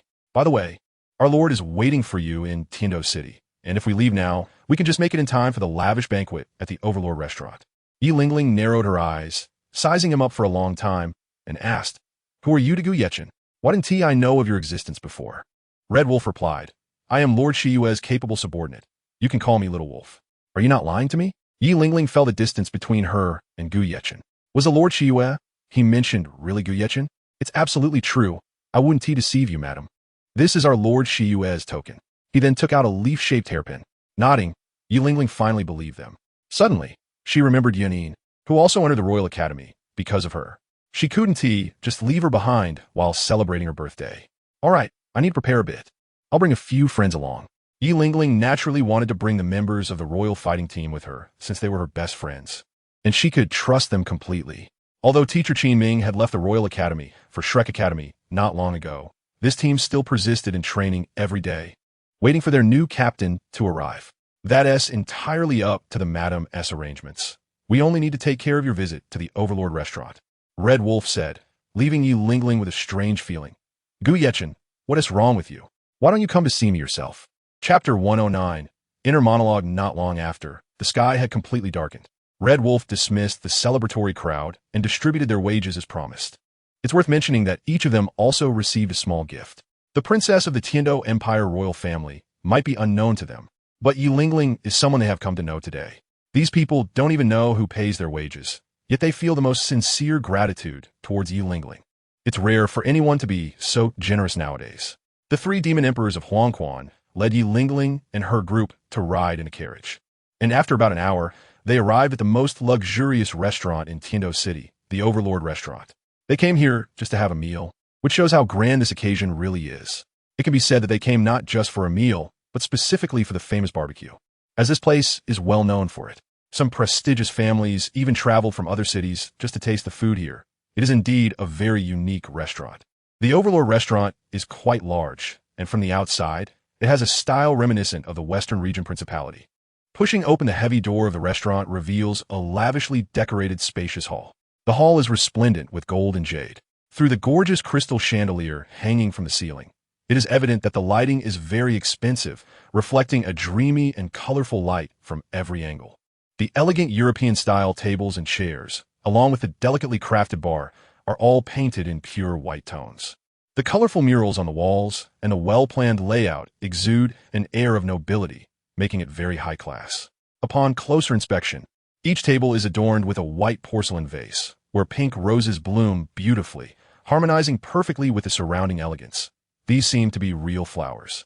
Soft saxophone music fills the entire restaurant, spreading like an invisible mist, slowly occupying people's hearts, making it difficult to feel tense, instead inducing immense relaxation. It feels wonderful here, as if one is in a paradise, experiencing an exotic style. Of course, Yu Qianheng and Dugu Yin have been here before, but for Yi Lingling, Osro, Yanin, and the others, it is their first time. Yi Lingling keeps rubbing her sweaty palms. She feels nervous and confused. Gu Yechen has changed. He no longer resembles the person she once knew. The event this afternoon, which attracted thousands of people, has pushed Yi Lingling to the forefront. It can be said that any faction with a bit of intelligence knows her situation. Yi Lingling is akin to a public figure, making it inappropriate for her to appear in crowded places. But this restaurant is quite suitable, as entering here allows one to enjoy the protection mechanism of the Overlord restaurant. No spies or tails can follow someone here. If caught, they would face death. In the past, a soul duelist died in the Overlord restaurant, and with such deterrence, not many factions would dare to provoke them. The first floor mainly serves as a service area, with many welcoming maids standing around, while the second floor features private VIP booths. The decor style of the booths on the second floor is in stark contrast to the opulence of the first floor hall. The first floor is high-end and grand, while the second floor is low-key yet luxurious and refined. The second floor's color scheme does not feature gold and silver, but instead focuses on black and white. The items in the booths are all extremely valuable. Even a table or a cup is made from the highest quality materials, highlighting the extravagance of the place. There are not many booths on the second floor, but each one has its own significance, whether for pure gatherings, family banquets, celebrating birthdays, or even romantic dates. All are fully equipped. Tonight, the place has been completely booked by Lord Shiyue, regardless of whether the booths are full or not, as no one is allowed to spoil Yi Lingling's birthday celebration. The royal battle teams Yu Tianheng has his own booth, the three demon emperors of Huangquan and representatives of the branch killer share a booth, Yanin, Yuyin, and other maids have a booth, while Gu Yechen and Yi Lingling share a separate booth. Lady Yi, this way please. A maid in her 30s stepped forward to say.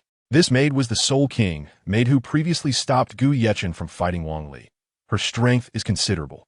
Under the maid's guidance, Yi Lingling entered a booth called Jinjiao Pavilion. Shiyue and Yi Lingling share a booth, and with the dim lighting, this feels like the perfect place for a couple's date. Showcasing the depth of meaning, Jinjiao Pavilion easily brings to mind the lines the reeds are tall, and the white dew is like frost. The one I love is on the other side of the water. The person one admires is on the other side of the water. As long as one crosses this hurdle, lovers can be together forever without parting. However, can they truly not be separated? On the table in the booth are delicious desserts, serving as appetizers, and besides that, the soundproofing in the booth is excellent. The music playing on the first floor is completely inaudible here, creating a mysterious tranquility. The flowers on the table emit a faint fragrance, neither strong nor enchanting, subtly altering one's complex emotions, calming the heart like a clear mirror, without a ripple. In addition to the murals on the walls, various crystals and gemstones are embedded, with purple crystals and red gems shimmering brilliantly, while dark green jade and water blue diamonds complement each other, radiating myriad charms. Is this real? The naive Lingling tapped the crystal on the wall. It felt like a dream. Of course it's real. Otherwise, why would the dishes in the restaurant be so expensive? The environment is also very high-end. Suddenly, Lord Shiyue appeared. At this moment, Shiyue took off his sunglasses and mask, saying, "Sit down. There's a menu on the table." Take a look at what you want to eat. Yichen, you finally arrived. Lingling smiled brightly, wanting to rush over. But as she moved, her body stiffened because there was another woman behind Gu Yechen, a very charming and alluring woman. She had seen this woman before. She was the host from the soda auction house, as beautiful as Yunin. Looking at her appearance and her fiery figure, for some reason, Yi Lingling felt a bit inferior. They say that men change when they have money. Could this really be true? But how did Gu Yechen know her? What has happened in this past month? Seeing Gu Yechen without his mask, Lingling felt he was even more handsome than before. But why did his expression seem even colder? Hongchun, you sit down too. Lord Xue gestured for Hongchun to join them. Hongchun unconsciously began to blush, her small hand touching her burning cheeks. Lingling naturally noticed her state, but said nothing. Oh no, this is so awkward. I might embarrass myself in front of my idol. What should I do? Over nearly a month of getting along, Hongchun had become a little fan of Lord Xue. Hongchun, have you forgotten what I said? Oh, Hongchun obediently nodded in response. Lady Yi, please don't misunderstand. Seeing Yi Lingling's puzzled expression, Xue quickly explained, she's just my personal maid. Lady Yi? Previously, she was called Little Sweetie, and now she's Lady Yi. It seems newcomers are indeed favored over the old. Seeing the interaction between Gu Yechen and Hongchun, Yi Lingling seemed to understand something. Her eyes became crystal clear, and the corners of her eyes unconsciously moistened as she thought, we are so close, yet why do I feel our hearts are so distant? If I hadn't met you back then, if I had kept my distance, if I hadn't mustered the courage, would there still be a story later on? Can I really be with you? Yi Lingling's inner monologue is rich because she loves Gu Yechen too much. She has given a lot for him. Chapter 110, A Feast of Delicacies. Women are generally sensitive. A mere glance is enough for them to understand what's going on. Seeing Hongchun's face turn as red as a cherry, Yi Lingling coldly said, you sit next to me, and let's order together. Hongchun seemed to have found a lifeline and quickly hopped over to the menu like a little rabbit. In Hongchun's mind, there is a hero, and Lord Xue just happens to fit the character of her fantasies. However, when she looked up and saw Yi Lingling's face, which was as cold as ice, her demeanor instantly changed. The little girl image was gone, and she transformed into a strong woman. After all, she was the host of the auction. Hongchun smiled slightly, breaking the awkward atmosphere, and said, Lord Xue and I are not what you think. The main character today is you. Due to certain agreements with Lord Xue, I can't tell you too much. Xue scolded from his side, don't talk too much. Yi Lingling pursed her lips and said nothing more. Since it was a birthday celebration, the most important part would naturally be the high-end delicacies. Since this restaurant claims to be run by the successor of the god of food, it must have its unique aspects. It is said that the god of food crossed over from another realm to this continent, so their culinary heritage is extremely precious, and the prices are naturally unparalleled. Soon, Yi Lingling and Hongchun finished ordering. As for the dessert, the mille-feuille tiramisu on the table, no one touched it. They needed to keep their stomachs empty for the upcoming feast. The reason why gourmet food in high-end restaurants is expensive is of course justified. In addition to being delicious and fragrant, there is also an artistic requirement. The presentation and color matching are the most basic parts, while innovation and craftsmanship are the most important. Sometimes, even a small baking or frying action must be repeated continuously just to retain the wonderful essence and taste within. After waiting for about 20 minutes, the waitstaff began to serve dishes one after another. The first dish was called Caviar King Crab. The sweetness of the crab meat and the unique, rich flavor of the caviar intertwined perfectly, and the presentation was also special, with 36 clusters of cauliflower and parsley puree forming small spheres surrounding the central black caviar and white crab meat. At the same time, the lobster gel as a soup base provided a subtle touch, and the combination of all ingredients still maintained a pure taste. The flavor of this dish is not the best in the restaurant, but its meaning is the most special. The fish is the king, the crab is the general, the shrimp is the soldier, and the cauliflower and parsley are the commoners, with 36 stars dotting the central caviar, beautifully illustrating the king, surrounded by stars. And those who can eat this dish are even more powerful than its king, standing at the top of the food chain. The second dish is called White Truffle Golden Pizza. This pizza is very famous, arguably the most expensive pizza on the continent, made primarily with the extremely rare and precious white truffle, complemented by cheese made from water buffalo milk, and finally adorned with edible gold leaf, making it very luxurious and dazzling. Considering cost issues, some precious ingredients are directly replaced with other similarly flavored ingredients. Otherwise, the price of this dish would multiply several times. The third dish is called Snowflake Kobe Beef Tenderloin. The pan-seared beef tenderloin looks very tender, placed on a round plate like tofu. If it must be described with a flavor, it should be the rich aroma of high-quality olive oil. If it must be described with a single word, it would be essence. A single Kobe cow has only 2 pieces of essence in its tenderloin, so one can imagine the price. The beef has a delicious taste, with a balanced distribution of fat and lean meat, and the marbling-like pattern represents the quality level of the beef, known as the title of Douluo among beef. With each dish served, a staff member introduces it, allowing diners to understand that they're getting their money's worth, and perhaps even a little extra, as some precious ingredients are in short supply. The special ingredients at the Overlord restaurant are almost prepared on the spot every day to ensure freshness. After that, dozens of dishes were served one after another. See cucumbers, birds' nests, abalone, knife fish, matsutake mushrooms. Each one is a perfect combination of meat and vegetables, a true feast of mountain delicacies and seafood. The final dish is called heroic tomahawk steak. Foie gras truffles and caviar are known as the 3 greatest delicacies in the world. However, the restaurant specialty is not these 3, but rather the charcoal grilled steak. This is the restaurant's signature steak, finally offering a substantial meal. While the others were nice, their portions were small and felt like one bite was gone, making this one the most cost-effective. The cooking method involves grilling the scattered beef on a charcoal brick stove. This steak, while grilled, is not tough at all. On the contrary, it is very tender upon entry, due to the quality of the beef itself.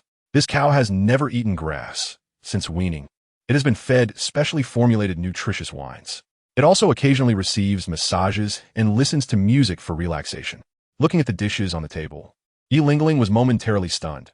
Such consumption must not be low, as she had only ordered 3 dishes. The others were ordered by Hong Chun and Gu Yeqing. How could they? Observing Yi Lingling's dazed expression, Shi Yue explained, since the whole place is booked today, naturally, it doesn't matter if we order a little more. Since they spent a fortune on dinner, they naturally wouldn't skimp on the most expensive ingredients and the chef's most exquisite skills. Yi Lingling squinted her eyes slightly. Gu Yeqing is a very frugal person. He has done gardening and messenger work before, and he would definitely not waste like this. She scrutinized Gu Yeqing's eyes for a moment, and her heart had already drawn a conclusion. He was not Gu Yeqing at all. However, Yi Lingling was unsure of the other's intentions, so she could only remain silent and finish this birthday celebration. The performance she needed to cooperate with still had to continue.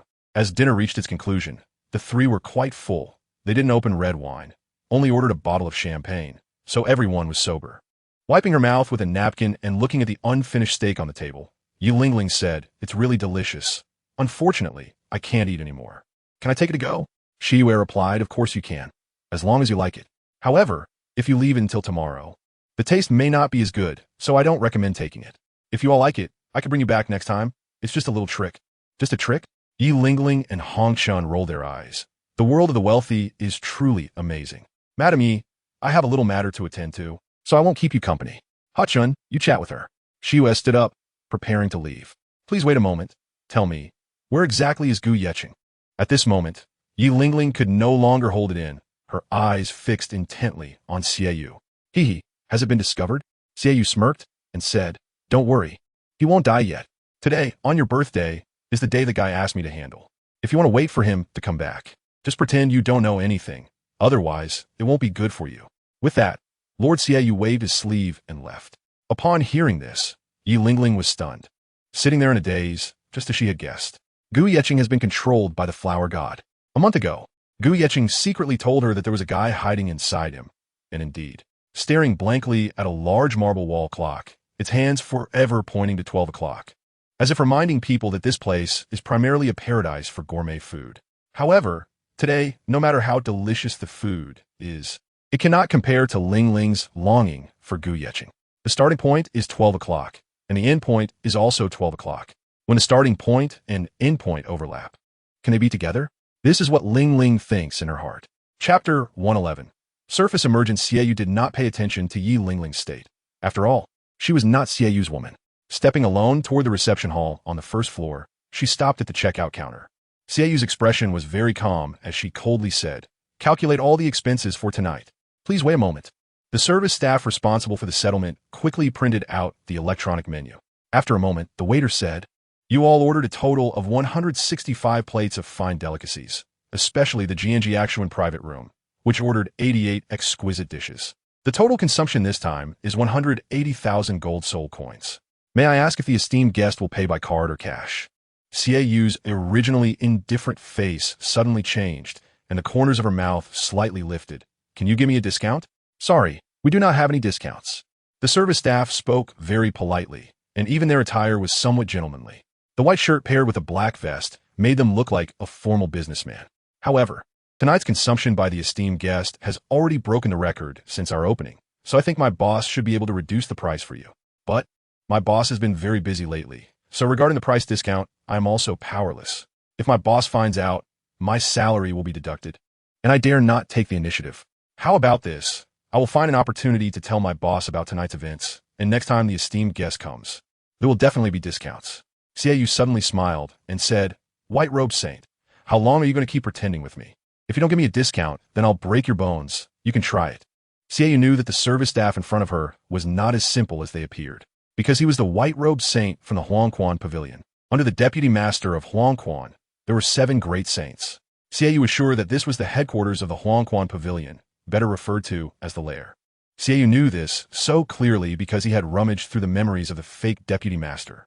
In that person's memory, he often met with this restaurant service staff. The discussions were mostly about the assassination targets of the Huangquan Pavilion, which naturally included Gu Yeqing. Unfortunately, they could never imagine that just by killing a great soul master, they would encounter such an unforeseen disaster because they had been targeted by Xieyou. The white-robed saint tried hard to disguise himself, saying, I don't understand what you're talking about. To convince the other party, Xieyou directly took out the Huangquan Master Order and said, Do you recognize this? This is the Master S token. Where did you find it? At this moment, the white-robed saint's expression became serious, unable to pretend any longer. He wanted to know where their master had gone, who had not returned for many years. Your Huangquan master is dead, killed by me. Surprised? To be honest, Lord Xieyou also happened to encounter the Huangquan master. At that time, his divine power had not fully formed, so he was unable to collect his memories. Otherwise, why would it be so troublesome to find the headquarters of the Huangquan Pavilion? However, the other party was now without disguise. In a sudden flash, he grabbed the white-robed saint by the neck and said lightly, Take me to find your boss. Otherwise, you should know what will happen next. Lord Xieyou shook the Huangquan Master Order in his hand, reminding him not to play tricks. Suddenly, the welcoming maidservants around became extremely restless because their leader's fate was being choked and could fall at any moment. The white-robed saint felt the pain in his neck, but he was powerless. This was the posture of the weak. However, his strength was still that of Soul Saint. Yet the other party had not even used their martial soul and had completely restrained him without the power to fight back, which was terrifying. You are too weak. Xieyou glanced lightly, somewhat disdainfully. The weak have no right to control their own fate. All they can do is be controlled by others. Gu Yeqing had always wanted to escape the feeling of having his fate controlled by others, so he chose to exchange with the flower god. The two of them took what they needed, with no debts owed between them, though the cost was a bit high. Let go of me. I'll take you to see the boss. The white-clad saint was completely confused at this moment. Not only could the other party restrain him, but they also claimed to have killed the Lord of the Underworld. It should be known that the Lord of the Underworld was a super Douluo. Could the person in front of him be trusted? Slowly releasing the white-clad saint, Xieyou said lightly, Do you want to know who I am? Ignoring the fearful expression of the other party, Master Xieyou slowly took off his black mask. You are Gu Yeqing? When the white-clad saint saw Master Xieyou's youthful face, he was instantly stunned. His throat involuntarily moved. He could hardly believe this was real. Since taking on the assassination mission issued by Qin Shou, Gu Yeqing's likeness had become familiar to the people of the Underworld Pavilion, especially when the mission was upgraded to a merit task. No one was unaware of Gu Yeqing's appearance. However, since Xieyou took control of his body, his appearance had been concealed, and from then on, no one could trace his whereabouts. You guessed half right. Xieyou smiled mysteriously, offering no further explanation. Make them behave. Xieyou glanced at the more than 10 waitstaff around, nearly all of whom were Soul King experts. This lineup was far stronger than the rabble of the Underworld Pavilion's branch. No wonder there were rumors that there was at least one title Douluo and several Soul Kings in the restaurant. There were even rumors that a Soul Douluo was killed by a title Douluo, losing their life here, because that title Douluo was likely the deputy leader of the Underworld Pavilion. If someone insisted on provoking them, their fate would undoubtedly be tragic.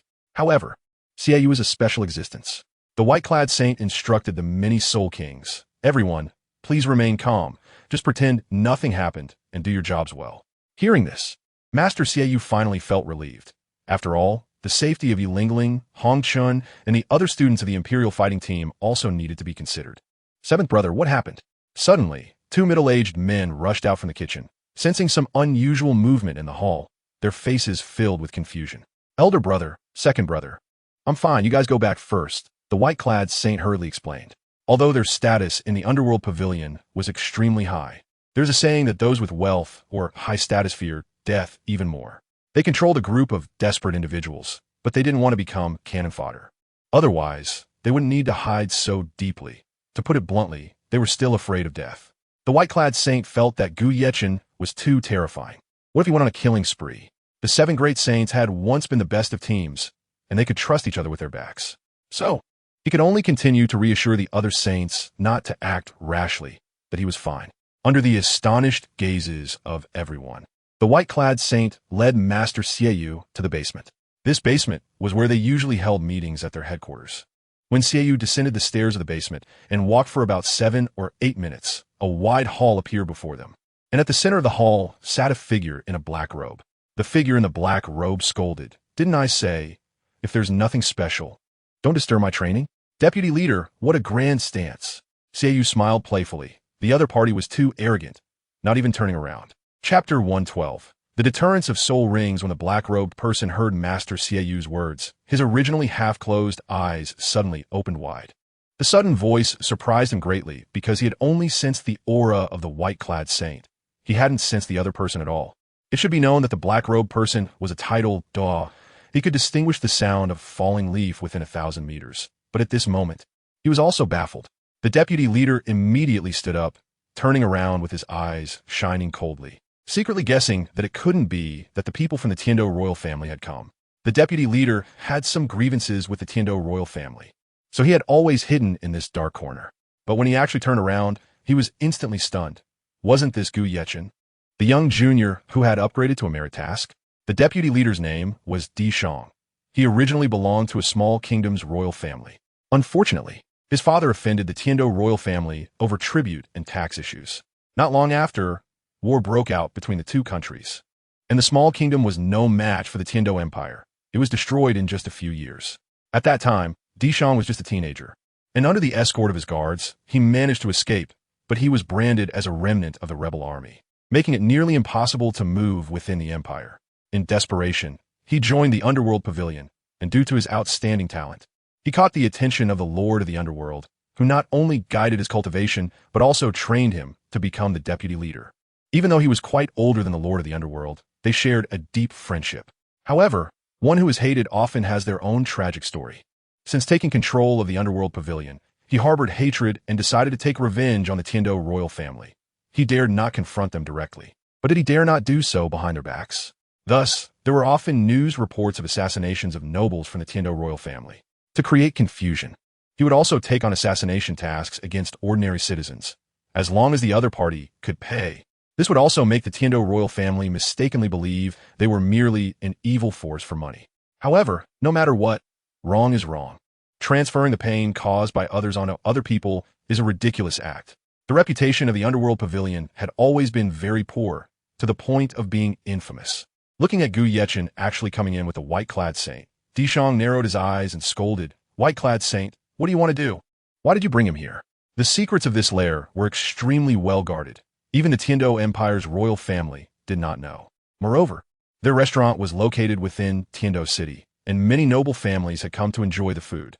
They would never expect that the infamous Underworld Pavilion was hiding right under the noses of their royal family. Deputy leader, I'm sorry, but our 7 saints of the Underworld are loyal to the Lord of the Underworld and have little to do with you. Now, the Lord of the Underworld's order is in his hands. The white-clad saint shook his head and sighed. I had no choice, and the white-clad saint wanted to say that Gu Yechen was very strong and that he couldn't even take a single move from him. But such an embarrassing thing was hard to bring up. The deputy leader, Di Shang, scolded, "You ungrateful guy. What's the difference between you and the 5 ghosts of the Underworld? They fear death, and you just go with the flow. Very well, after I kill Gu Yechen, I will come back to deal with you." Glancing at Gu Yechen, according to the intelligence, he was merely a great soul master. But the silent aura he exuded just now was was unmistakable.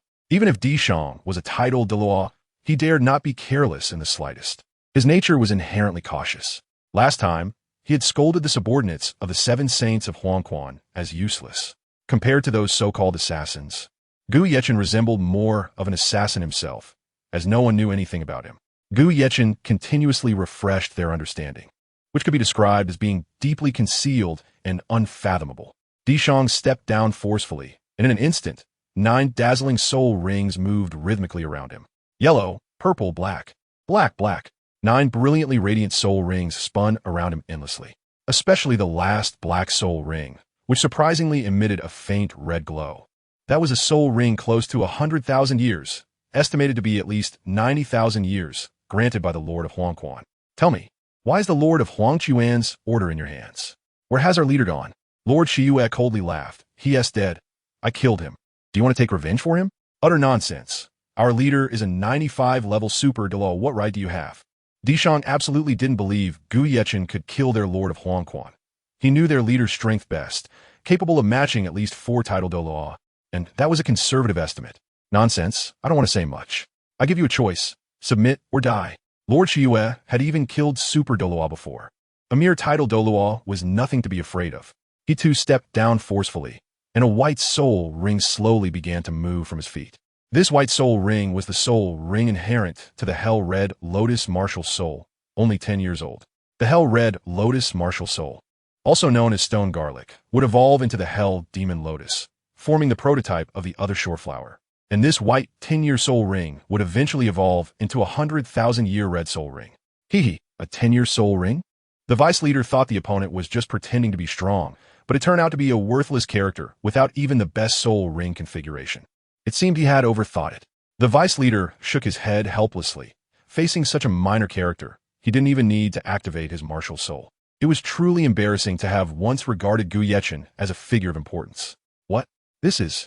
But when Gu Yechen displayed his second soul ring, the vice leader was completely dumbfounded, because that was a black soul ring. His second soul ring was too abnormal. How on earth did he absorb it? This couldn't possibly be real. Dishang's worldview was about to be overturned. A second soul ring absolutely wouldn't appear for 10,000 years. Even if possessing a soul bone to mitigate the impact of the soul ring, it was impossible. This was because the soul ring of a 10,000-year soul beast would produce a strong soul shock on a human soul. At level 20, if one forcibly absorbed it, they could be impacted into a fool or an idiot. However, how could Vice Leader Dishang know how much pain and effort Gu Yechen had put in to obtain such a soul ring? Especially since he had to endure endless torment and soul impacts every night. Gradually, Gu Yechen's soul strengthened significantly, and he had become nearly immune to attacks of soul impact and soul shock. Furthermore, he also had a torso soul bone to share the impact of the soul ring. So having a black second soul ring was not a big deal. However, in the eyes of Vice Leader Dishang, Gu Yechen was an incredibly defiant existence. How on earth did he achieve this? It simply couldn't be. Just when the vice leader was in disbelief, an even more suffocating situation unfolded. Starting from the third soul ring, the subsequent actions left him unable to believe his eyes. The soul rings surrounding Gu Yechen are white, black, black, red, red, gold, gold. The vice leader is completely stunned right now. If his soul rings really have such a configuration, killing the Lord of Yellow Springs would be as easy as pie. Because the last golden soul ring represents 1,000,000 years, such a soul ring could only belong to a deity. Could the opponent be a god? Lord Shiyue is indeed a god, a flower god, but starting from the fourth soul ring, they are all simulated using the second soul skill, meaning they are fake. However, the vice leader is completely baffled and unable to discern the truth from the deception. In fact, Lord Shiyue could use divine power to kill Vice Leader Dismal, but he is currently in need of manpower, so it would be better to consider subduing him. After all, there are only 10 titled Douluo in the open between the two great empires. Although it is unknown how many titled Douluo are hidden in the shadows. Having one more titled Douluo by his side is never a bad thing. I will ask one last time, surrender or die. Chapter 113. The integrity of Dismal under Lord Shiyue's penetrating gaze. Dismal felt a fear emanating from his bones. No, I will never yield. Dismal's eyes turned cold. Once I decided to resist the Tiando royal family, there was no turning back. I can't go back, nor do I want to. I refuse to be your hound. The Lord of Yellow Springs has great kindness towards me, and you are the one who killed him. I will not pledge my loyalty to you. Although Dismal is being forced by Lord Shiyue as a prince of the kingdom, even from the former kingdom, he possesses his own high moral integrity and would never submit. This is the demeanor of a ruler who reigns over all. How about this? If you choose to surrender, I will consider treating you kindly. I think you wouldn't refuse, Lord Shiyue said to the white-robed saint beside him. You should have a good talk with him, if you don't want your vice leader to die like this. The white-robed saint swallowed hard, feeling powerless. The feeling of being manipulated by others is a silent cry of despair. Sigh. The white-robed saint sighed and said, Vice leader, why cling to the past? The Lord of Yellow Springs is dead. Lord Shiyue will be our new master. Don't act foolishly anymore. He will kill you. Give up. Hee hee. Dismal sneered. Bai Zhe, when did you become so afraid of death? I thought your fence-sitting behavior was due to circumstance, but it turns out you are just trying to survive. Think of me. Dismal. 10 years ago, when I followed the Lord of Yellow Springs, I was so magnificent that not even the royal family, let alone the 7 major sects and the Spirit Hall, dared to provoke me. Today, because of your betrayal, our years of planning have gone to waste. Bai Zhe, you are a sinner, and I will never trust you again. Moreover, do you think he will let you go after killing me? Don't dream. Sooner or later, he will lead you all to my fate. This is my heartfelt warning.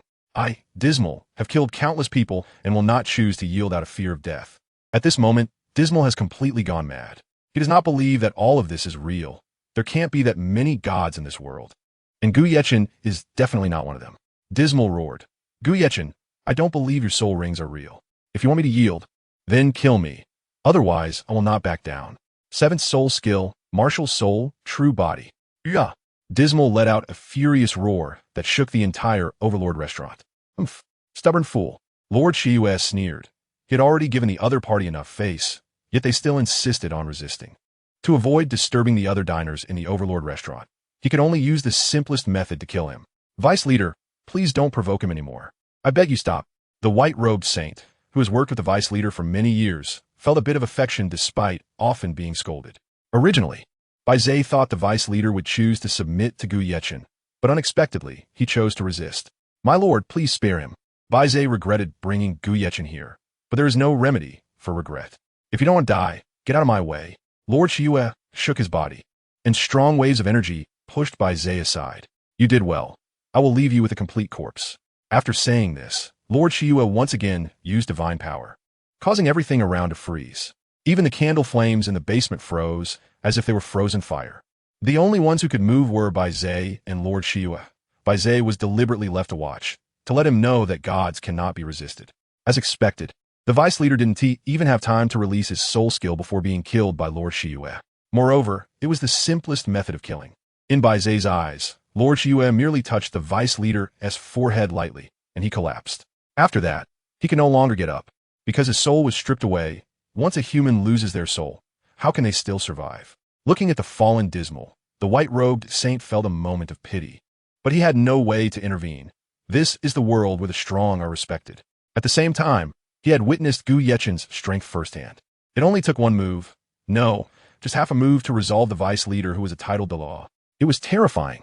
If he killed the Lord of Yellow Springs, it must also be true, without a doubt. Bai Zhe, you will handle his body. You are permitted to give him a grand burial. As for the other saints, I hope you can inform them all. From now on, who is the true master here? The Lord of Yellow Springs will be me, Lord Shiyue. Additionally, I still need to attend to some guests in the restaurant. You should know what to do. Understood. My subordinate. The white-robed saint was not foolish.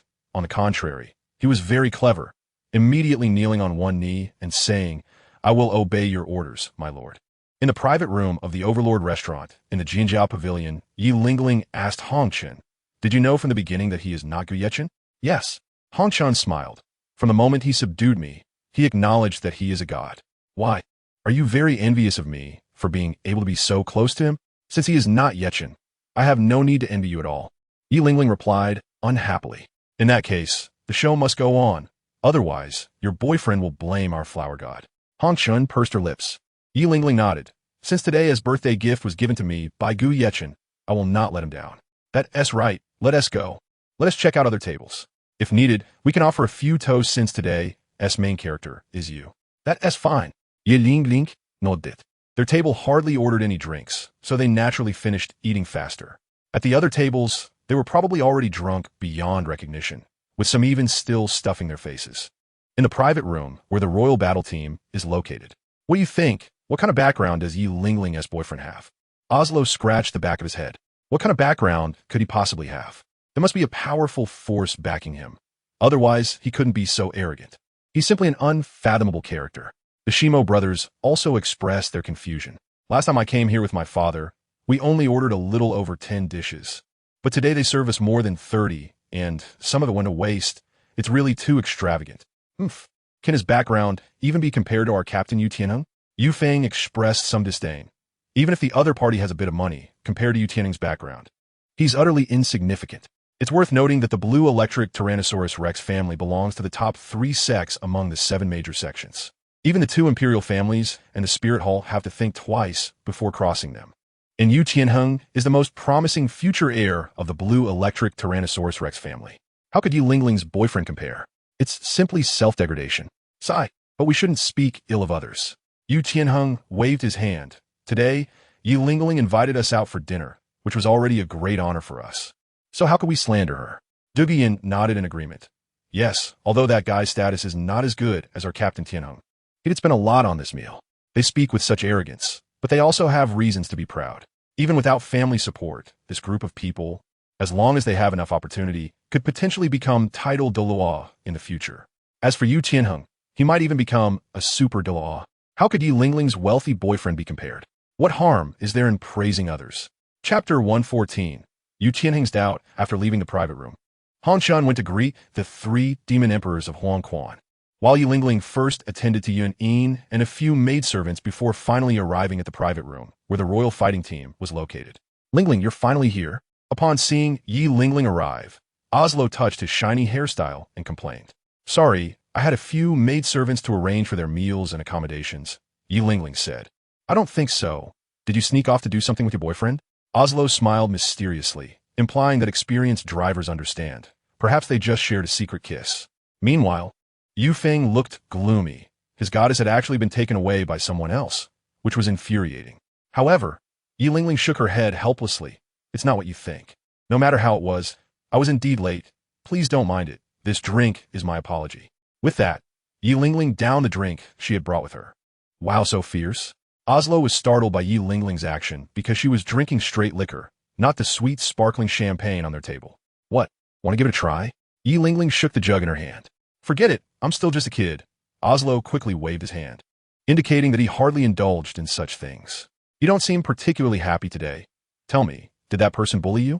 Yu Feng had been paying attention to Yi Lingling's expression, and it was obvious that she wasn't in a good mood today. If he bullied you, I'll help you get back at him. I hate those self-righteous people the most. For so long, it was only Yu Feng and the others who looked down on others. Yet today, they were looked down upon by that person, not even showing up for the meal. How arrogant could he be? It's nothing. It has nothing to do with him. It's my own issue. Yi Lingling tried to explain earnestly. By the way, Yi Lingling, I have some insider information. Do you want to hear it? After a long silence, Yu Tianheng finally spoke up. What is it? Yi Lingling asked, puzzled. Any insider information that caught Yu Tianheng's attention must be significant. Our team leader Qin Ming is at the Blue Tyrant Academy, which is run by our Blue Electric Tyrannosaurus Rex family. If you want to find team leader Qin Ming, we can visit the Blue Tyrant Academy. Dugian echoed. Yes, anyway, we don't have a new team leader yet. So why not take this opportunity to visit the Blue Tyrant Academy? Isn't that a bit inappropriate? Yi Lingling shook her head. Had they forgotten? Their Tiando Royal Academy had kicked out the Shrek 7 monsters. If we went to their school, conflicts could easily arise, so it's best not to go. Shimo's expression was dismissive. Let there be conflicts. Are we afraid of the Shrek 7 monsters? They're just a bunch of kids who haven't even matured yet. After losing to the Shrek 7 monsters last time, Shimo was quite dissatisfied. If it weren't for that Tang, Sin messing things up, their Tiando Royal Academy would have won long ago. Shimo squinted and said lightly, why not go find them for another match? As long as we coordinate well, Tang San's 8 spider lances wouldn't be so easy to succeed. Let's not do that. Yi Lingling waved her hand. She wasn't in the mood to fight again. She just wanted to cultivate well and wait for him to return. All right, if Yi Lingling isn't going, we'll find 2 people from the Royal Reserve team. Shimo had a good impression of the Royal Reserve team. Although they were just a reserve team, their teamwork was even better than that of the Royal Second team. Especially that Jiuying, his charm ability was quite remarkable, and that bald guy's physique wasn't bad either. By the way, besides the Shrek 7 monsters, are there any other capable students at the Blue Tyrant Academy? Shimo suddenly asked a question that everyone was concerned about. These talents loved nothing more than defeating other talents. Having been defeated by the Shrek 7 monsters, they urgently needed to regain some face. I know, their academy only has 3 slightly capable fighters, Yu Tianheng said lightly. They are Talon, whose martial soul is the mighty gorilla, Huang Yuan, whose martial soul is the lone wolf, and Jing Ling, whose martial soul is the skeleton. The strength of the other students is far behind them. Yu Feng said irritably, "No way. I've encountered Huang Yuan at the Great Soul Arena. He was just a defeated opponent. Can his strength even be ranked? Moreover, he was older. With that kind of talent, how could he possibly reach title Douluo in the future? Perhaps Soul Douluo is their limit." Yu Tianheng raised his hand. The Blue Tyrant Academy isn't exactly a high-level academy. Having people like Huang Yuan and Talon is already pretty good. We're not going to fight. We just haven't had the chance to say goodbye to Teacher Qiming. This visit is merely to pay respects to team leader Qiming. If the Shrek 7 monsters dare to provoke us, then let's fight. I've held back for a long time. As the heir to the blue electric Tyrannosaurus Rex family, Yu Tianheng should have had unlimited brilliance. However, a single sentence from his uncle, Yu Xiaojing, drove him completely mad. His uncle said that although Yu Xiaojing was a waste, he had taught an outstanding student like Tang San. He could hardly believe that a soul master with a blue-silver grass martial soul could be so strong. The soul master, widely recognized as a waste martial soul blue-silver grass, actually defeated the top beast martial soul blue electric Tyrannosaurus Rex. This must be untrue. The martial soul, which is looked down upon by the world, has completely shattered what he was most proud of, which is simply unforgivable. The most detestable thing is that the thousand-hand Azura is only 13 years old, yet his soul power has reached level 32. Back then, at 13, Yu Tian was only at level 29, a full 3 levels behind, and this gap will only widen over time. The blue-silver grass absolutely cannot cultivate this quickly. Yu Tian even suspects that the other party has a powerful martial soul. Otherwise, why would his uncle choose someone with a blue-silver grass martial soul among the Shrek 7 monsters? It should be known that when his uncle was deemed a waste by the family back then, he felt so distressed. And to prove himself, his uncle would never take another waste as a disciple. Based on his uncle's statement about the core competitiveness of the top 10 martial souls, the blue-silver grass simply cannot cultivate this fast unless he has innate full soul power. And it is obviously impossible for the blue-silver grass to meet the conditions for innate full soul power. That Tang San must have some extraordinary trait. He might be a dual martial soul holder. Yu Tian clearly remembers that statement. If you want to become a top powerhouse on this continent, then strive to follow in the footsteps of my disciple. Otherwise, you will have no qualification to stand at the pinnacle of the continent and overlook this world. What a hurtful statement. Does his family and talent not compare to a mere blue-silver grass? Yu Tian slammed his fist on the table, his eyes turning cold. Tang San, I must know what your other martial soul is. I absolutely do not believe you do not have a second martial soul. As night deepens, in order to provide a pleasant invitation experience for the guests attending the banquet, Xiaoyu specially booked the most expensive hotel in Tiando City. Those who want to go home can go home, and those who want to stay in the hotel can also stay. Yi Lingling and Yu Tian, along with others, returned to the Tiando Royal Academy under the moonlight. Chapter 115. The transition of Huangquan Pavilion. Meanwhile, Xiaoyu, Hong Chun, and the 3 demon emperors of Huangquan remained in the King of Beasts restaurant. The reason is simple. Lord Xiaoyu still needs to handle some corresponding affairs of the Huangquan Pavilion. In the main hall of Huangquan Pavilion, in the basement of the King of Beasts restaurant, Lord Xiaoyu revealed his true appearance. He was not wearing a mask, a black robe, or a cloak. He did not display extravagance, only a youthful face that showed maturity and steadiness. Lord Xiaoyu sat on the throne, his eyes sweeping over the various figures below. These figures were originally members of the Huangquan Pavilion, but at this moment, they had all been subdued by Xiaoyu. Some were anxious, some were triumphant, and some felt a mix of emotions. For the 7 holy envoys of Huangquan, their feelings were complex, multiple emotions surfacing unconsciously, as if they had experienced a bizarre change of leadership ceremony, since their lord and vice pavilion master had already died, and the current master was Lord Xiaoyu. Taking the 3 demon emperors of Huangquan as an example, they felt proud of their wisdom. Fortunately, they chose to follow Lord Xiaoyu. Otherwise, they would not be qualified to stand here. If it were in the past, They wouldn't even be qualified to meet the 7 holy envoys. Even the vice pavilion master who often assigned them tasks was a fake, so they couldn't even think about meeting the so-called vice pavilion master, let alone the elder-level 7 holy envoys. Below, in addition to the 7 holy envoys of Huangquan and the 3 demon emperors, there were also several Soul King experts. These Soul King experts, both male and female, numbered 13 in total, and they were top experts selected from other branches, with strength not much inferior to the branch leaders. Although these Soul Kings were engaged in tasks like serving tea, providing service introductions, or gathering intelligence, their strength was beyond doubt. The Soul King realm is a level that many ordinary Soul Masters pursue throughout their lives, but they achieved it before middle age, indicating that their future achievements would not be inferior to the 7 holy envoys of Huangquan, just lacking a bit in age and experience. Although lacking in experience, their outstanding abilities ensured that they were assigned to work at the main hall.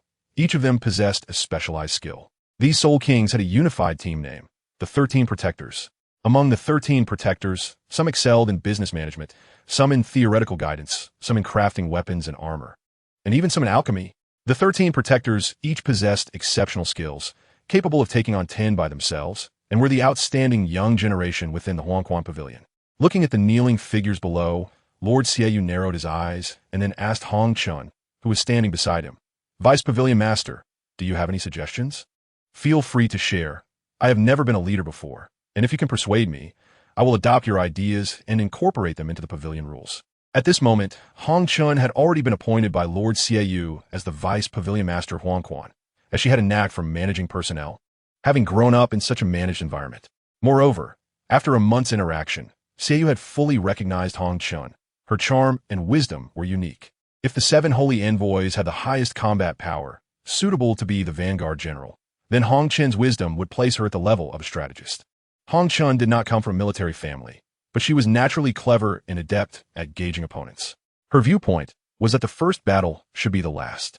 To subdue the Huangquan Pavilion, one must use swift and decisive methods to catch the other party off guard and without external support, letting the facts settle completely. Once the dust settled, those loyal individuals within the Huangquan Pavilion would have no chance to seek revenge or resist, thus changing leaders without reason. This plan could completely occupy the high ground, preventing Huangquan Pavilion from becoming a public enemy and avoiding moral and ethical condemnation. The Huangquan Pavilion already had a bad reputation, notorious, and now seizing this power was a good deed to eliminate harm for the people. As long as there was a way to set this force on the right track, it could still compete with the 7 major sects on the Douluo continent. Of course, this was not Hong Chun's most impressive aspect. Her greatest strength lay in her ability to control her emotions to influence others. This is the management ability that a superior should have. Even Lord Xiaoyu was completely under Hong Chun's influence. This position of Vice Pavilion Master truly belonged to her. Hearing Lord Xiaoyu's inquiry, Hong Chun lightly supported her chin with her jade hand and smiled noncommittally. "Lord Xiaoyu, I suggest that the Huangquan Pavilion stop all assassination activities and shift to business operations." Hong Chun's smile was like a flower. Although beautiful, her shrewdness was evident. After all, she used to be the host of the Sotoa auction house. She had seen all kinds of people. Although young, she was quite adept at making money to support her family. As long as she had the startup capital, she would make money grow, a true prodigy. "Oh, according to you, what kind of industry should the Huangquan Pavilion change to?" Lord Shiyue frowned. Although Lord Shiyue was powerful and understood the current world dynamics and interactions between major forces, he was indeed not skilled in managing power. Hong Chun smiled and said, "Douluo continent is the realm of soul masters. If we want to make money, we naturally have to earn the soul coins of the soul masters. The 3 things soul masters need the most are, first, soul rings, second, soul bones, and third, cultivation or auxiliary supplies. We should focus our industry on these 3 aspects. However, I don't recommend the first 2 because there are too many people hunting soul beasts now, and it has reached saturation. Almost every family has a few fixed hunting teams, and those without families wouldn't spend money to hire a team to obtain soul rings. The return rate for soul bones is extremely low.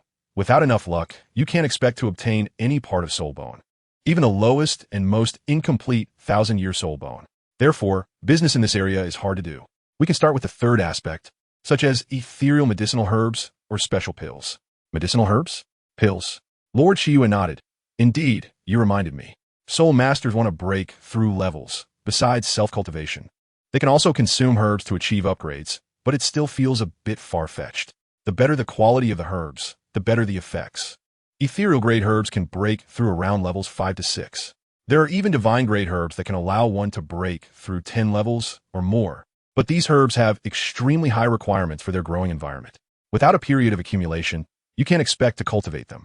Some ethereal-grade herbs might take 1,000 years to cultivate. So, you mean to only operate low-grade herbs that grow in the wild? Hancha nodded. Yes. I know that Lord Shiyue is now a wealthy tycoon, sitting on billions of soul coins, so naturally, you wouldn't look down on this little money. However, the principle of accumulating small amounts into large sums, I believe you understand better than I do. As long as we expand our business, the profits from low-grade herbs are much easier to earn than executing assassination missions. Don't forget, our Huangquan Pavilion needs to change direction now. Profit is not the most important thing. Once we squeeze into the 7 major sects and families, those noble families would almost be willing to give you money in exchange for our protection. Lord Shiyue nodded, feeling that this suggestion made some sense. However, regarding alchemy, he had another plan. That is to say, Huangquan Pavilion will only operate the herb business that can enhance strength, while pills will only be reserved for internal personnel of Huangquan Pavilion. Hangshan wanted to discuss the pills further, but was stopped by Lord Shiyue raising his hand. He could already guess what Hangshan was going to say next, which was merely to hold a small auction for pills, with Hangshan selling them. However, recruiting alchemists is not that easy. There's only one alchemist in the entire Huangquan Pavilion. This alchemist comes from the 13 Guardians and has rather crude techniques. Being able to refine 3 low-grade pills in a day is already a blessing. I have made up my mind. From now on, Huangquan Pavilion will only sell herbs, not pills. Moreover, for any kind of herbs, as long as there is a team to sell, we dare to purchase. Chapter 116. Death 9 Tower. Seeing that Lord Shiyue was insistent, Hangshan did not persuade him further. After all, he was the real master here and must have already made plans. Then, Lord Shiyue said to the people below in a deep voice, "Everyone, please rise." "Thank you, my lord." Everyone immediately returned from a kneeling position with hands in salute to a relaxed standing position. Lord Shiyue continued, "Everyone, I believe you heard what I discussed with the Vice Pavilion Master just now. From now on, our Huangquan Pavilion will no longer engage in killing business. We will only do legitimate business.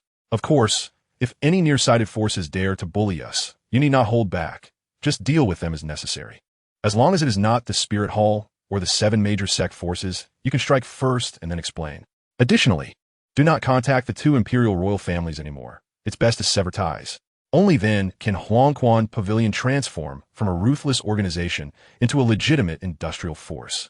By the way, gather all the brothers from the branches and have Vice Pavilion Master Hangshan hold a meeting for them. I need to find something. The life bracelet, ranked 3rd among the top 10 soul guide devices, is very important to me. Notify everyone that if anyone has news about this item, I will directly make them the leader of the Tiando City branch, along with a soul bone as a reward. Soul bone? Hearing this, the crowd below couldn't help but show expressions of long-held desire, as this item is something that money might not even be able to buy. Soul bones have always been in short supply. Even the lowest 1,000-year soul bone is a coveted item at auctions, while 10,000-year soul bones are even rarer, generally not sold by ordinary people. As for 100-year soul bones, that is even more absurd. 100-year soul beasts are still in their growth phase and wouldn't produce soul bones.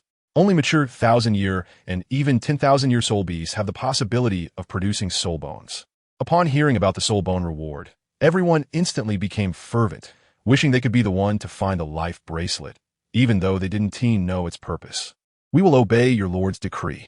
The crowd exchanged glances and then respectfully bowed. Satisfied, Lord Shiyue looked at the purple-robed Saint Envoy and suddenly asked, "Since this restaurant is your ancestral property, do you have any information about the god of cuisine?" The purple-robed Saint Envoy shook her head and said tremblingly, "I do not know. My ancestor became a god thousands of years ago, leaving behind only a little culinary skill and no wealth. My father did not mention much to me. Due to the long passage of time, I'm not clear about the matters regarding the god of cuisine ancestor. Otherwise, I could solve my cultivation bottleneck problem." Lord Shiyue pondered for a moment and murmured, "God of cuisine, I didn't expect you didn't even leave a legacy for your descendants. No wonder I know you. Surely, your requirements for a successor must be extremely high. Otherwise, how could you forget your descendants?" Ending his thoughts, he moved his hand from his forehead and said lightly, "All right, the main pavilion will temporarily be managed by Hangshan. including your restaurant, Purple Robe Saint Envoy. You should have no objections, right? The Purple Robe Saint Envoy involuntarily swallowed and said softly, "No, no objections." Of course, she had objections. This was her ancestral business. And even the Lord of Huangquan only borrowed it initially. However, Lord Shiyue directly chose to take it away, which was truly vexing. But she did not dare to express any meaning. Everyone knows the sense of powerlessness when facing a strong person. However, Lord Shiyue suddenly announced an unexpected piece of news, which made her ecstatic. "Everyone, I wonder if you have heard of the Death Nine Tower of your Lord Huangquan. Indeed, here with me. As long as you all perform well, I will allow your martial souls to undergo a transformation. The transformed martial souls will be 100 times stronger than your original martial souls. As long as you perform well, within 2 years, I will make all 7 of you Saint Envoys become Soul Douluo level experts. Although your qualifications are limited and you are older, and you will never reach the strength of a title Douluo in this life, I can still help you become peak Soul Douluos. As long as you work diligently for me. The Death Nine Tower is ranked second among the top 10 soul tools, and the 7 great holy messengers certainly know this, as it is a treasure of the Lord of Hades. It is said that this top-tier soul tool was obtained by the former pavilion master from the 7 Treasure Glazed Tile School. And although it is unknown how the Lord of Hades acquired it, the myth surrounding this treasure is very rich. It is related to the story of the 7 Treasure Glazed Tile Pagoda being able to evolve. It is well known that the 7 Treasure Glazed Tile Pagoda is already the strongest support on the Douluo continent. But there was a legend of the 9 Treasure Glazed Tile Pagoda thousands of years ago. This means that the 7 Treasure Glazed Tile Pagoda can evolve into the 9 Treasure Glazed Tile Pagoda, and the conditions for soul evolution are extremely harsh, comparable to the probability of soul mutation. However, no matter how the soul evolves, in what way it evolves, and what the conditions for evolution are, as long as the Death Nine Tower is available, the soul will definitely evolve 100%, which some celestial grade herbs cannot compare to. After all, the Death Nine Tower is a masterpiece of a god, known as the God of Death. However, the previous Lord of Hades had pondered this several times and said that wanting the soul to evolve is not as simple as placing the body and soul in the tower for tempering. It also requires sufficient willpower from oneself and strong external spiritual power to interfere. Otherwise, it is very likely to lead to death in the Death Nine Tower. Therefore, even if the Lord of Hades acquired this treasure, he did not dare to touch it. Now, Lord Shiyue actually guarantees that he can allow everyone present in the Huang Pavilion to have a chance to enter the Death Nine Tower, which indicates that Lord Shiyue must have already mastered the methods of this soul tool.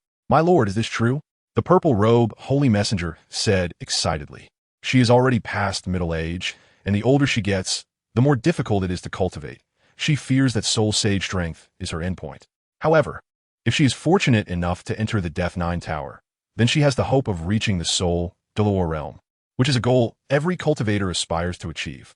Among the 7 major sects, the leader of the Elephant Armor sect, Huyan Jun, is merely at the Soul Douluo level. Within the 2 empires, the number of Soul Douluos in the open is no more than 100. If the Purple Robe Holy Messenger can reach the Soul Douluo level, then she would be able to join the ranks of the top 100 experts on the Douluo continent. If all 7 Holy Messengers reach the Soul Douluo level, then a small Huang Pavilion would already have 7 top experts among 100. Coupled with Lord Shiyue's unfathomable strength, the Huang Pavilion has already begun to crush some of the lower-ranked sects among the 7 major sections. Just thinking about it makes the Purple Robe Holy Messenger feel that the future of the Huang Pavilion is limitless. Not to mention what substantial benefits may come in the future. It won't be false, but the premise is that I want to see your loyalty. Simply put, you need to earn enough merit points. Lord Shiyue said with interest, "Regarding the rules of merit, I believe you know better than I do. In the past, it was about killing target individuals. Now it has changed to completing bounty tasks. Just to mention, the merit points for this bounty task are 1,000 points. And each of you probably has around 9,000 points of merit already. Whoever completes the task first will be rewarded with 10,000 merit points. And that person will have priority to experience the effects of the Death Nine Tower. As for death, as long as I am here, you won't die. Trust in my abilities." The Purple Robe Holy Messenger looked at the other eager Holy Messengers and quickly said respectfully, "We will not fail to meet expectations and will do our utmost to complete the tasks assigned by you, my lord. To be honest, it doesn't matter who their master is. whether it is the Lord of Hades or the current Lord Shiue, as long as the master can help them achieve themselves. That is a good master. After all, they have lost their freedom, so it is only reasonable to exchange for some practical benefits. Chapter 117. The Eye of Ice and Fire. After an hour of arrangements, the various affairs within the Huang Pavilion have been settled, and everyone can finally sleep soundly. The next day, when the first dew of the morning quietly drips down, Lord Shiue has already changed into his clothes, preparing to set off on a long journey. For besides the life bracelet, there is another treasure he knows of, and of course he must go to retrieve it. In the Sunset Forest, in a hollow of the mountains. Little monster, how do you know so much about poison? Douluo said with a face of disbelief. It was simply too incredible. The little monster in Douluo's mouth was Tang San, whose understanding of poison was terrifying. He absolutely did not believe that Tang San's knowledge was simply because he picked up a strange book. As a well-known figure on the Douluo continent, especially in the field of poison, Douluo is quite skilled. How could he be outdone by Tang San in toxicology? Maybe it's just luck.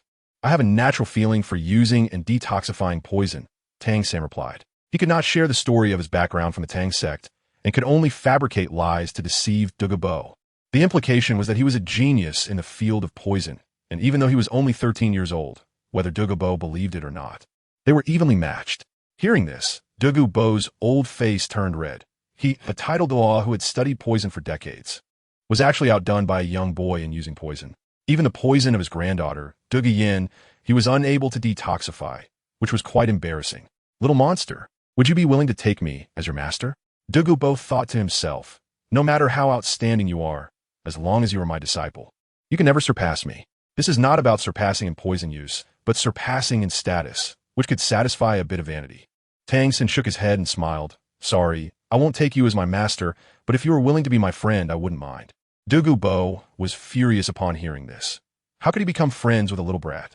That was simply a humiliation and absolutely unacceptable.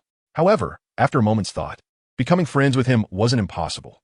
After all, his knowledge of toxicology was rich, and discussing with him might lead to some insights. Moreover, his father was Tang Hao, and he had the entire Haoyan sect behind him. It didn't seem like a loss. However, Douluo was always hard-headed, even if he felt a bit shaken inside.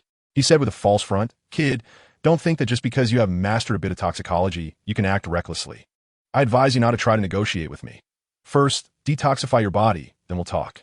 Otherwise, I won't believe you have the ability to cure my granddaughter.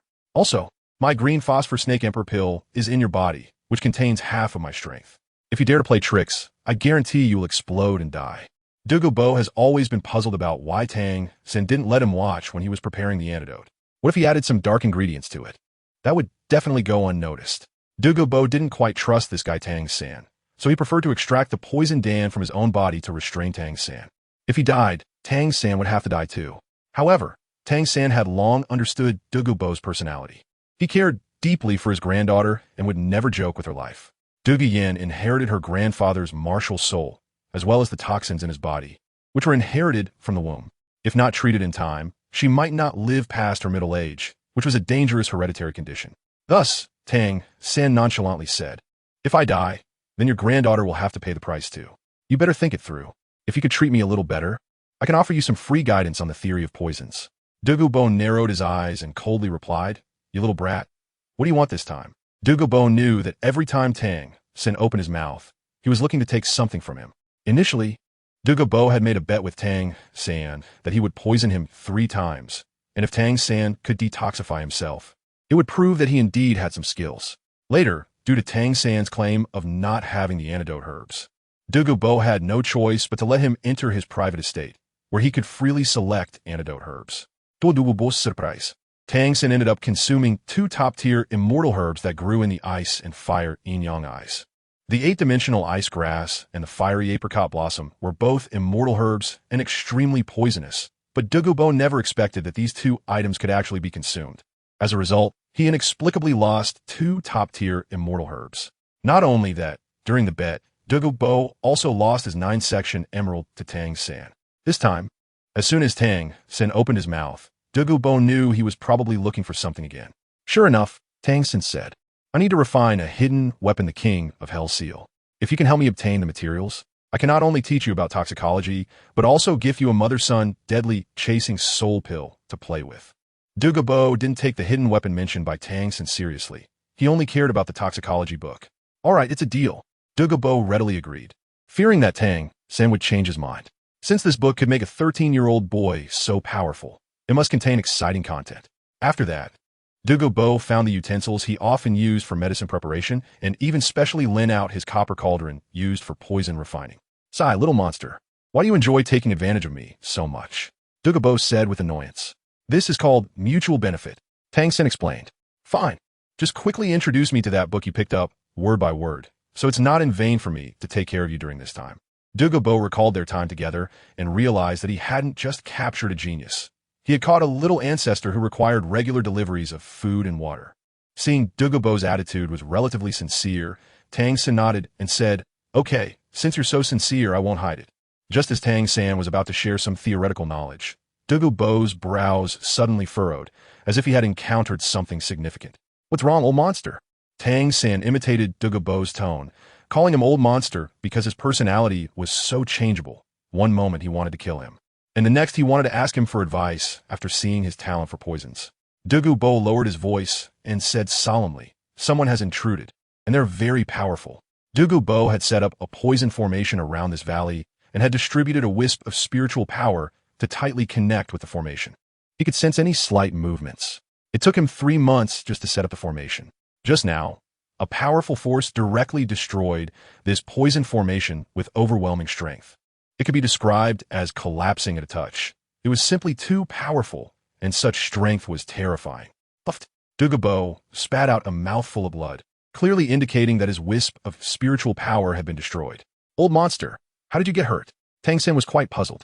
Although he was an expert in poisons, he was still too weak against a strong attacker. A single finger from someone else could crush him. Don't waste time, quickly hide. Douluo grabbed Tang Sen and immediately fled in the surrounding area. To avoid being detected, he activated his martial soul, true form, and accelerated without looking back. This was all to evade that extremely terrifying individual. The intruder had broken through the poison formation without any warning, indicating that they were definitely not a good person. Douluo was someone who would leave no future troubles when it came to killing. If there was a threat to him, he would eliminate it without hesitation. In the Douluo continent, the strong are respected, and there is no mercy, only strength. If there is mercy, one has already lost half the battle. Similarly, since the opponent was so strong and had forcibly intruded, they would surely not show mercy. It was best to flee, or else one wouldn't even know how they would die. Shortly after Douluo took Tang Sen to escape, a figure in white appeared. It was Lord Shiyue. Lord Shiyue, the physical body of Gu Yeqing, the thoughts of the flower god, weak soul power, and powerful divine power, looked at the hot spring in the valley, which resembled Tai Chi, with milky white and crimson clearly distinguished. Yet one emitted extreme coldness while the other radiated heat. The rolling steam seemed endless, constantly giving off both scorching heat and extreme coldness, perfectly neutralized at the boundary. Shi stood by the hot spring, hand behind his back, and murmured, Ice and fire yin-yang eyes, it's been a long time. Chapter 118.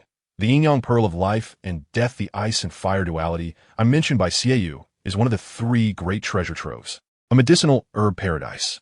Herbs that grow around the ice and fire duality, I generally experience a reduced growth cycle. What would normally take 10 years for a medicinal herb to mature can be achieved in less than a year in this treasure land. Reaching the effectiveness of herbs, they're 10 years old. This paradise provides a defying growth environment and immense vitality.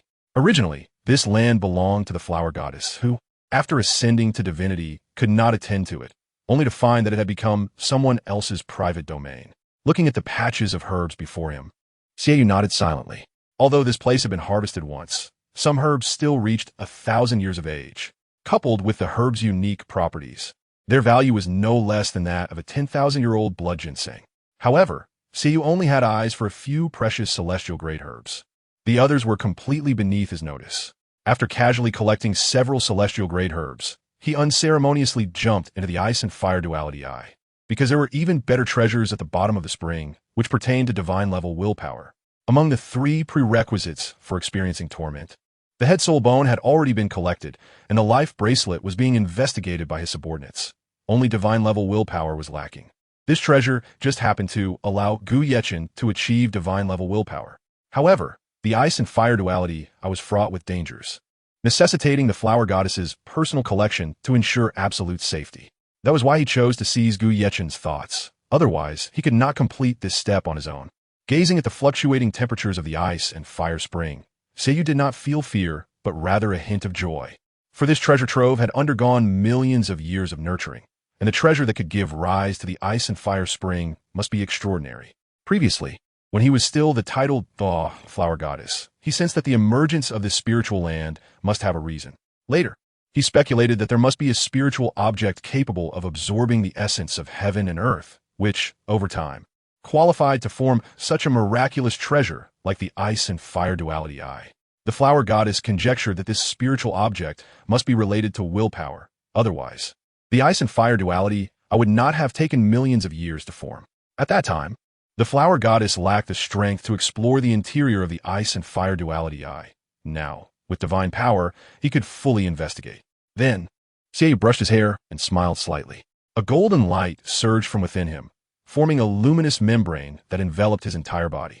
Suddenly, his gaze became focused, and he unceremoniously leaped down. With a splash, the moment Seiyu's body touched the water surface, it sent up a spray of water. During his descent, Seiyu's body alternated between being encased in ice and engulfed in magma. Only by staying precisely on the boundary line could he ensure that he faced no resistance. However, these resistances posed no challenge to Seiyu. All opposition was as ineffective as a mantis trying to stop a chariot. Seiyu's expression showed no signs of change as he felt his body alternating between cold and hot. Fortunately, with the protection of divine power, otherwise, even a titled Douluo would not dare to explore the depths of the ice and fire duality eye. Seiyu was sinking closer to the fire-type hot spring, so his entire body was enveloped by the scorching magma instead of being covered in frost. As his body sank rapidly, a massive bubble suddenly formed and then burst. This was a very dangerous situation for a titled Douluo. However, Seiyu did not need to worry about such emergencies, as the exploding bubble was ruthlessly engulfed and extinguished upon contact with the golden light membrane. Time was of the essence. Although Seiyu was not afraid of these dangers, his divine power was very limited. If he exhausted it without obtaining the treasure, all his previous efforts would be in vain. There is a delicacy called fried cicadas. He did not want to end up like a cicada battered by magma. Therefore, he had to speed up. With the enhancement of divine power, Seiyu's speed reached its peak, almost describable as supersonic. Even the scorching magma could not slow him down. Soon, he arrived at the bottom of the hot spring. The bottom of the ice and fire duality eye was still layered. The left side was water blue, the right side was fiery red, and the middle area was a mixed purple color. However, Seiyu was in the red area, as the magma-like water flow saved more divine power. If he had gone to the middle area, he would have consumed double the divine power to resist the impacts of cold and heat. Moreover, the closer he got to the bottom of the ice and fire duality eye, the more the air pressure and the effects of ice and fire increased exponentially. Reaching a peak at the bottom, feeling the significant consumption of divine power within his body, Seiyu shook his head bitterly. This was the first time he felt troubled, as he could not guarantee a safe return to the shore. If Seiyu's physical body were the original body of the flower goddess, he would be 10 times more confident, as the original body was immune to water and fire. However, this body belonged to Gu Yechen, and once his divine power was exhausted, he would disintegrate into nothing. Currently, Seiyu could not worry about that. He had to obtain the treasure first. Under the protection of divine power, Seiyu quickly approached the junction of the ice and fire duality eye, which was the narrow purple area. Suddenly, Seiyu squinted. Right in the center of the purple area was a fist-sized purple light orb floating. The purple light orb emitted blue light at times, red light at others, and finally purple light, creating an exceptionally unusual scene. It was the yin-yang pearl of life and death. Seiyu's eyes widened, just from its shape and the three-colored light. He recognized this treasure, which came from the divine realm and did not belong to this mortal world. Seiyu's eyes were filled with extraordinary brilliance. But then he shook his head helplessly, sighing, "What a pity, there is no divine power left inside. It won't help me much. Instead, it benefits that brat Gu Yechen." He quickly stepped forward, took the purple light orb, feeling both cold and slightly hot in his palm, completely unable to distinguish whether it was cold or hot. Was this truly the legendary yin-yang pearl of life and death? The life and death yin-yang pearl appears to be the size of a fist, but in reality, when excluding the glowing part, it is only about the size of a walnut. Indeed, what is concentrated is the essence. The yin-yang energy is so pure, and correspondingly, there is the energy of life and death. The vitality is one of the prerequisites for the birth of the ice and fire duality I, which also grants it a multiplied life force, significantly shortening the life cycle of medicinal plants. The death energy allows this place to produce the most poisonous poisons in the world. Some poisons might be mediocre, but some are nearly unsolvable. Besides divine power to counteract them, once a mortal is affected, there is only one way to go: death. No wonder it can nurture medicinal treasures like the ice and fire duality I. It truly lives up to its origin from the divine realm. Xiaoyu frowned slightly, hesitated for a moment, and then unceremoniously swallowed it. A wave of heat and cold filled her body, as if she was being roasted in a blazing fire and simultaneously falling into an ice cellar. That feeling was particularly wonderful. Before long, the feeling of pain suddenly disappeared, replaced by a sense of comfort throughout her body, as if she was truly bathing in a soothing hot spring. With her eyes tightly closed, Xiaoyu suddenly opened her pupils, smiled slightly, and withdrew the golden protective light membrane condensed by divine power. Indeed, the sensation of heat and cold completely vanished, leaving only the comfort of an ordinary hot spring. This feeling is quite nice. Xiaoyu was completely relaxed, and now she could calmly do anything at the bottom of the spring. Xiaoyu murmured to herself, I might as well refine the life and death yin-yang pearl here. Gu Yechen's divine-level willpower relies entirely on it. Chapter 119. Breaking through barriers as time slowly passed. 3 days quickly went by, and Xiaoyu had already completed the absorption of divine-level willpower. It seemed that the process was quite easy. However, in reality, Xiaoyu's divine power had been completely exhausted. Exploring the spring and refining treasures had consumed far more divine power than defeating a tidal Douluo. The final stretch back to the shore was done without any divine power to support her, relying solely on her strong willpower and immunity to water and fire to barely make it ashore. Flower Goddess, you look very weak. A very familiar voice suddenly appeared in Xiaoyu's mind. It was Gu Yechen's voice. Xiaoyu said, Little Yechen, you can finally break through the restraints I set. Very good. You are indeed the one I have chosen. However, without the divine-level willpower I created for you, relying on yourself, you wouldn't be able to have such willpower without decades of accumulation. At this moment, Gu Yechen had become less impetuous and more stable, resembling an adult who had experienced the world, which was also dependent on his understanding of life in that mysterious forest. In that mysterious forest, there were harsh realities and life philosophies not inferior to the torment of the night. A flower, a leaf, a Bodhi, a Buddha, a pearl world. This is a philosophical truth. Crossing the river of forgetfulness and walking to the other shore. The only two flowers sought are the red spider lily and the white spider lily, one representing hell, the other paradise. Half a lifetime of misty rain, 1,000-leaf lotus. Advocates that monks wear their robes, lay down their butcher knives, and become Buddhas on the spot. Bodhi contemplation, the path of life and death, merely studies the cycle of past and present lives. The past life and the present life, cause and effect cycle. What was owed in the last life is repaid in this life. Regardless of victory or defeat, righteousness or evil, right or wrong. As long as there is goodwill in the heart, one is a good person. As long as there are malicious thoughts, one is a bad person. This process can be reversed. That is to say, a good person can become a bad person under coercion, and a bad person can be a good person while disguised. Flower Goddess, thank you. Gu Yechen said earnestly. The Flower Goddess replied helplessly. I took your thoughts and body, even your strongest martial soul, just so I could leave this wretched place. You really don't need to thank me. No, without you, I would have died long ago, so no matter what, you have a debt of gratitude towards me. Gu Yechen seems much more mature than before, even though he once harbored hatred towards the flower god. Now the flower god's actions have not let him down. In your red spider lily martial soul, I see your past. You are far stronger than I am. Compared to the flower god's willpower, Gu Yechen feels somewhat inferior. The flower god's strength has all been achieved through self-cultivation and exploration, without any guidance from renowned masters. In fact, before cultivating his martial soul, the flower god trained in ordinary physical strength, treating himself as a soul beast for training. Although his physical quality has reached the peak of soul sage, this seems insignificant compared to those who cultivate soul power, as cultivating soul power can lead to becoming a god. On the other hand, training physical strength will always limit development within a certain range, just like soul beasts. Reflecting on himself, he realizes he has to rely on others' help to achieve even a small accomplishment. The flower god smiled and said, "You don't need to be modest. Your talent is not inferior to mine. It has just been buried. I'm just giving you a little push. Once I restore my divine status, the path ahead will completely depend on you. So, I have less than 2 years to help you. You must cherish this opportunity." Gu Yechen paused slightly and asked, "Can you really help me increase my soul power to reach the title of Soul King at level 52 within 2 years?" The flower goddess smiled and said, "If it were in the past, I would say 2 years, but at this moment, I would say 1 year is enough because you are already at level 40. How could this be?"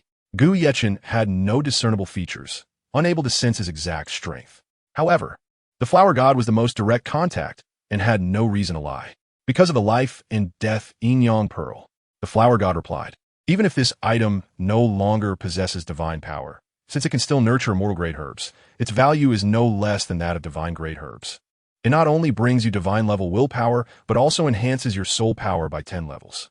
So, are you going to find the 4th soul ring for me next?" Gu Yechen inquired. "No, your level has increased too quickly. You need some time for consolidation and cultivation, so it is not suitable to add a soul ring at the moment. You still need to rely on battles and meditation training in the Great Soul Arena to make up for the inflated part." Gu Yechen nodded. "All right, but it seems that your divine power hasn't simply been completely exhausted. Rather, it has been overdrawn. I can sense your newly formed physical body slowly withering, like a wilting flower. The exchange between us has already begun, and both body and soul are sealed and blocked. The divine power I am generating now cannot be transmitted to you. I can only use divine-level willpower to communicate with you. I'm sorry, but I can't help you at this moment. Are you really okay?" The flower god sneered. "Of course I'm fine. You must understand, I am a deity. Without divine power, I can still exist quite well. I'm just a bit weak. You should be more concerned about yourself. Soon, you will experience the most intense torment of the Blood Night. You better prepare yourself mentally." Gu Yechen helplessly said, "All right, since you say it's nothing, I won't ask more. However, I must remind you that your physical body really has problems. If there's anything I can help you with, just command me, and I will definitely assist you." "No need. You can't help me with this," the flower god said irritably. "If you really want to repay me, then help tidy up my physical body. Don't make me wear all those flashy clothes that lower my taste. I only like pure white and pure black." Gu Yechen was speechless. The flower god was already so weak, yet still insisted on saying nothing was wrong, and the main thing was that he still wanted to be vain. Lord Shiyue's body stood still for a while before slowly taking a step away. His pace seemed to have become much heavier, just like an ordinary person. At this moment, he struggled with using soul power and physical strength, let alone the overdrawn divine power. Despite this, it made another group of people nervous. This group consisted of Douluo and Tang San. They were not sure if the other was friend or foe and naturally did not dare to approach recklessly. So they could only hide in a remote mountain peak and watch secretly. Purple Extreme Demon Eye. Tang San used his powerful unique skill to observe Shiyue beside the ice and fire Yang Eye. Frowning slightly, he murmured, "This person? I feel like I've seen him somewhere." Suddenly, Tang San's expression froze, and he unconsciously blurted out, "It's him, the boy who watched me forge that day." How is this possible? Tang San was completely confused. How could a boy of similar age make the renowned poison Douluo feel afraid? This must not be real. At that time, Douluo fought alone against the Golden Iron Triangle, and his Biphosphor Snake Emperor, Martial Soul, successfully defeated the Golden Sacred Dragon, Martial Soul, led by the Master. The Golden Sacred Dragon was a fusion technique of the Master, the 2 dragon teachers, and Dean Flander, all 3 in one. Even so, the powerful poison Douluo still had to be wary of this seemingly 14 or 15-year-old boy. He had long sensed that the boy was not simple. But how could he be strong to such an extent? Tang San began to doubt his life. "What's wrong, little monster? Do you know that person?" Douluo asked sideways. Tang San shook his head and replied, "I don't know him. But why is he so young?" Douluo explained, "I don't know why either. But I've heard that some top experts can possess the ability to return to their original state. I don't know if it's true, but his strength is beyond doubt." Looking at the boy whom the poison Douluo called a strong one, Tang San finally felt relieved. Otherwise, if someone of his age had already reached such a level, what would be the meaning of his cultivation? Chapter 1, 20 True Friends after the mysterious boy left. Douluo and Tang San appeared beside the ice and fire Yang Eye again, both looking towards the spring water as if trying to find answers. Douluo said solemnly, "Little monster, it seems we've encountered an expert this time." I can assure you that the 8-pointed mysterious ice grass and the blazing apricot flower you consumed cannot compare to what that guy took away. Tang San remained silent. As an outer disciple of the Tang sect, even though he had not truly encountered the ice and fire yin-yang, according to the records of the Tang sect, the most precious items in the ice and fire yin-yang were the two rare objects nurtured in the spring. However, he had never heard of anything more precious than these two items. He thought to himself, it seems that there are truly people in this world who understand the ice and fire yin-yang better than him. Could he also be a traveler? Tang Sin began to unconsciously speculate. Perhaps others found this matter puzzling, but Tang Sin had experienced it firsthand. Initially, he had stolen the Tang sect's secret techniques, leading to being chased by the elders, and ultimately jumped off a cliff to atone for his mistakes. Unexpectedly, he arrived in this continent with martial souls, and now, even Douluo, the titled Douluo, did not understand the ice and fire yin-yang yet there was someone who did. It now seemed that the other party was either the most authoritative figure in Douluo continent, meaning his strength was at least that of a 95-level super Douluo, or perhaps even at the peak limit of a 99-level Douluo. Or he could also be a traveler, but the possibility of him being a traveler seemed a bit more likely. After all, a 99-level limit Douluo would unlikely not discover the hiding place of him in Douluo, so the second possibility was more reliable. Little monster, what are you thinking about? Seeing Tang Sin lost in thought and not responding to his earlier question, Douluo felt a bit unhappy. After all, he had just saved Tang San's life. Tang Sin apologetically said, I'm sorry, I was just thinking that since he could come once, could he come a second and third time? So, old monster, do you remember the bet we made back then? I want to take the precious herbs I want from you, and you can't stop me.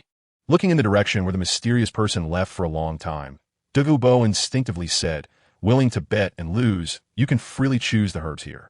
Although Douluo and Tang Sin had not known each other for long, they were still acquaintances. The mysterious person had barged in without even greeting them. He did not like that person's arrogance. As the saying goes, it's better to do a favor than to let outsiders benefit. So he decided to let Tang San choose freely here. Little did he know that Tang Sin was thinking of emptying all the herbs here, because, during his escape, just now, he discovered many high-level herbs, which were worth their weight in gold. Moreover, there were quite a few exceptionally precious celestial herbs. These herbs would benefit each member of the Shrek's 7 monsters, especially the coxcomb phoenix flower, which had a certain restraining effect on Ma Hongjuan's inner evil fire. It was just a pity that the person had taken away several of the most valuable celestial herbs, and only a few remained. He could not let others take advantage of them. Then thank you, old monster. I definitely won't be polite with you. Tang San smiled slightly. Fortunately, that person seemed to have overlooked a peak celestial herb, the Heartbreak Red, at the Bawang restaurant, Huangquan Pavilion headquarters. Lord Shiyue, are you injured? Looking at Shiyue, whose face was somewhat pale and who was swaying while walking, Hong Chun inquired with concern. Shiyue silently nodded, not saying a word. Hong Chun immediately understood and did not ask more, quickly stepping forward to support Shiyue as he walked. Lord Shiyue, what can I do to help you? You look seriously injured. Shiyue suddenly stopped and said coldly, you can't help me. This is an internal injury, not an external one. There are no wounds at all. I need to recuperate for a while to heal. Shiyue turned his head and looked at the stunningly beautiful Hong Chun, puzzled. Don't you want to kill me? Hong Chun was confused and asked, what does that mean, Lord? Why would I want to kill you? Shiyue said, I forced you to do many things you didn't like. Now that I am injured, you should be happy alone. There's no need to please me like this. You can even celebrate by yourself. When Lord Shiyue stumbled into the Bawang restaurant just now, a hint of killing intent actually flowed from the eyes of those who had just been subdued not long ago, especially the yellow-robed Saint Envoy, whose expression was the most peculiar. Besides having killing intent, there was actually a hint of mockery and schadenfreude. As the top assassins, they couldn't possess true emotions, only genuine interests. Once the Lord of the Yellow Springs died again, the Vice Master of the Red Dust would be nothing but a facade. And then the 7 Saint Envoys of the Yellow Springs would become the masters of the Yellow Springs Pavilion, free to do as they pleased, without needing to obey anyone. Shiyue said coldly, just now, the yellow-robed Saint Envoy wanted to take the opportunity to kill me, but he was intimidated by my gaze. So he didn't act hastily. However, you are quite different. Why do you not have any killing intent towards me? Hong Chun pursed her lips, offered no defense, and simply looked quietly at Lord Shiyue. After a moment, she suddenly said, My lord, have you forgotten what you said before? We agreed that as long as you promised to take me away from that place, I would belong to you in the future. Since I am already yours, why would I kill you? Killing you would be cutting off my own path. As the saying goes, when the tree falls, the monkeys scatter. When the wall collapses, everyone pushes it down. Why would I remove my support? Lord Shiyue nodded and said with satisfaction, I indeed did not misjudge you. Only when I am in my most difficult times can I see who my true friends are. Focusing solely on immediate interests and not considering the consequences is an extremely foolish behavior. Hong Chun lightly rested her chin on her fingers, tracing her jawline with her fingertip, leaving behind a captivatingly charming gesture. So, we're good friends, while they will always just be subordinates. Am I right? Shiyue forced a smile. You have a sharp tongue. Seeing the person she cared about the most smile, Hong Chun also smiled wider, her smile blooming like a flower. Extremely beautiful, but she quickly composed herself. Because Lord Shiyue never spoke nonsense, the clever Hong Chun understood why Shiyue had come to find her. He needed her to strategize. I understand your meaning, my lord. You must be saying that the 7 saint envoys of the Yellow Springs harbor ulterior motives. If you are strong, they will have something to rely on. If you are weak, they will kick you when you are down. Shiyue pondered for a moment and said, Indeed, these 7 people are not good characters. When I subdued them, I consider the consequences, but the Yellow Springs Pavilion really needs ambitious people like them. A person without ambition loses their drive. So their efficiency in handling matters is absolutely impressive. I believe it won't be long before they bring me news of the life bracelet. Although they harbor ulterior motives, and even want to kill me, I must admit they have courage. Hong Chun smiled and said, My lord, don't joke with me. Who in this world can truly kill you? Gods are immortal and indestructible. Shiyue shook his head. You are mistaken. Gods are not immortal and indestructible. It's just that others have not found a way to kill a god. Although they cannot completely eradicate me, they can influence my recovery of divine status. I activated my divinity for a wish. Each god has only one opportunity for a wish, which is the so-called exchange of fate. If I lose this precious opportunity, I will never be able to restore my divine status, and at that time, I will be nothing but a monster without divine status. The flower goddess had experienced being a monster before. Her physical body was destroyed, and she could only condense her original martial soul form to survive. Although she could not die, being treated like a pet by others was a great torment. 1,000 years ago, she was treated as an ordinary flower by the foolish son of a landlord, placed in a vase for admiration. Not only was she not cared for, but they would also apply organic fertilizer. That pale yellow liquid was quite something. Until later, she encountered Yi Yuhan, who is Yi Lingling's mother. She was a person who loved flowers very much, and all the flowers would be carefully tended by her, allowing the flower goddess to gradually recover, seeing her kindness. But alas, she was just an ordinary person without a martial soul, so she decided to bestow upon her a martial soul, allowing her to become a soul master. However, Yi Yuhan's willpower was not strong enough to complete the divine status exchange. As time passed, she encountered Gu Yeqing, whose willpower happened to meet the requirements, and his martial soul helped the flower goddess break free from the bondage of flowers, thus establishing a connection with Gu Yeqing. However, Shiyue is the combination of the flower goddess and Gu Yeqing, so he is not immortal and indestructible. If Xiu Tuli dis, Gu Yeqing will unduptedly di, and the flower goddess will never be able to restore her divine status, perhaps even experiencing the torment of being nurtured by that overwhelming urine. Does my lord want to completely control them? Seeing Shiyue frowning, Hong Chun said, I have a way to completely control them. Chapter 121. Both sides lay out O? Tell me about it. Shiyue's pale face changed slightly, as if he was quite interested in Hong Chun's plan. However, Hong Chun smiled without speaking. She merely took out a sharp dagger and a silk scarf, used the dagger to cut her finger, and then let her blood drip on the silk scarf. In an instant, the pure white silk scarf was soaked with bright red blood, turning into a scarlet scarf. What a powerful, spreading ability. Shiyue's eyes narrowed slightly, looking at Hong Chun holding the scarf, and unconsciously said, her bloodline is peculiar. Not only that, but the bright red scarf gradually turned dark red, and eventually became black. After the black scarf swayed in Hong Chun's hand, she tossed it into the air, and then the black scarf began to dance as if it had a life of its own, lingering in the air and refusing to fall to the ground. Only to hear Hong Chun say, move forward 10 meters.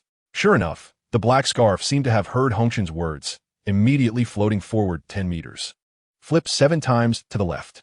Sure enough, the black scarf flipped in the air 7 times to the left, which could no longer be explained by common sense. Shiyue thought to himself, no wonder she is the child of humans and soul beasts. Her bloodline power is indeed unusual. Hong Chun smiled. and said, Lord Shiyue, my blood has a temporary control effect. Whether it's a person or an object, as long as it is eroded by my blood, it will fall under my control. However, this control lasts only for 7 seconds. So to completely control the 7 saint envoys of the Yellow Springs, I still need you to cooperate with me. Shiyue asked, how do you need me to cooperate?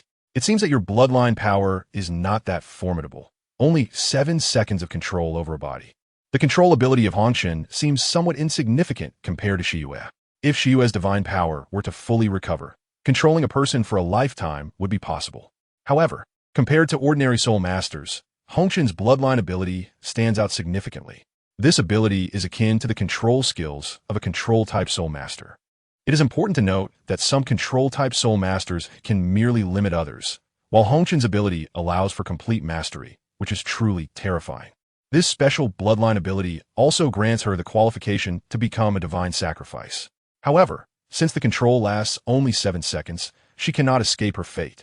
Fortunately, she encountered Lord Shiyue, which allowed her to see the dawn of hope and the joy of rebirth.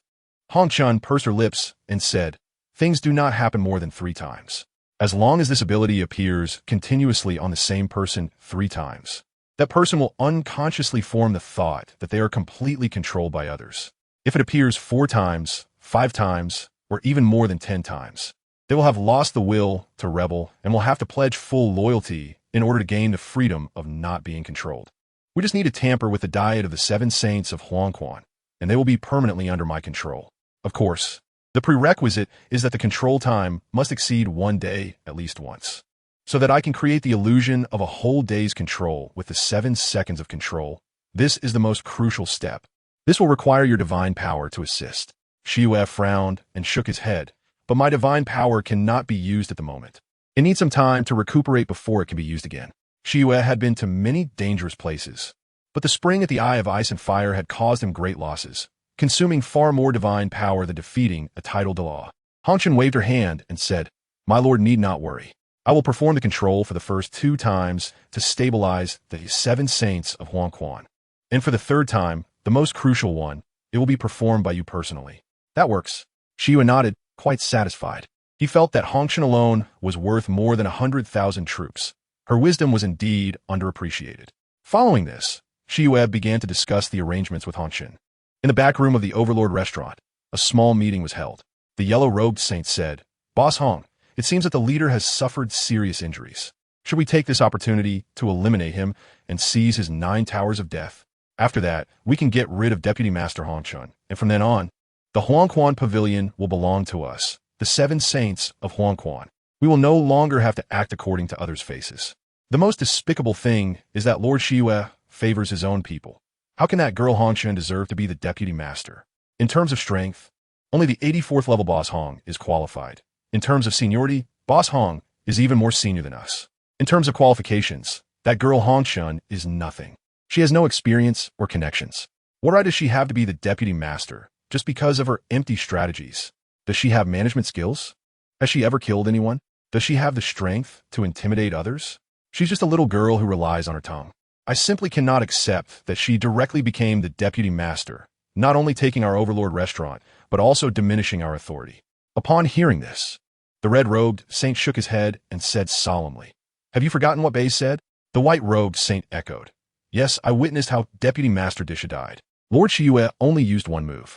He can kill a title Douluo in 1 move, and even Disha didn't have time to unleash his soul skills. That kind of power is likely divine power. We cannot underestimate it. If I'm not mistaken, Lord Shiyue is very likely a god.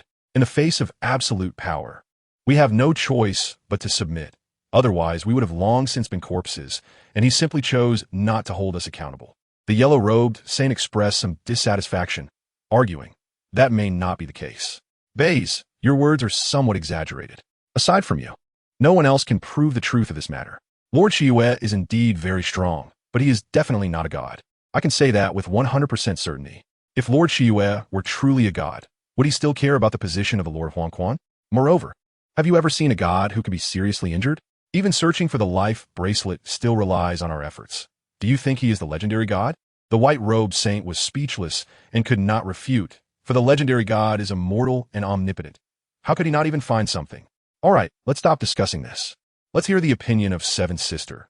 She is the most rational among us 7 and should have a different perspective, said the red-robed saint.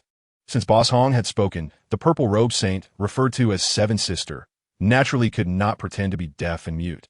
So she spoke. I believe we should take a pause on this matter. Regardless of whether Lord Shiyue is a god or not, we should always maintain an invulnerable position.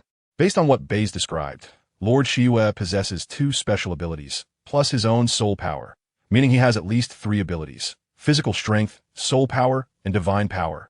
Physical strength is an ordinary person's ability. He can strike without using a martial soul, and there are no soul power fluctuations in his movements, making it impossible to capture the trajectory or sense his strength. I estimate that Lord Shiyue's physical strength is at least equivalent to that of a peak soul sage, which means that aside from Boss Hong, the other 6 of us cannot contend with him. Even the 3 of us, myself, 6th brother, and Bays, cannot withstand a single move from him. This kind of power, even the eldest brother may not be able to restrain him. If he bypasses me and 6th brother, or Bays, we would undoubtedly perish. Therefore, the probability of us, the 7 saints of Huangquan, killing Lord Shiyue without casualties is 0, and with casualties, the probability is only 50% relying on Boss Hong. Chapter 122. Voting decision next, regarding soul power. The intelligence records of Huangquan Pavilion state that Lord Shiyue is merely a great soul master.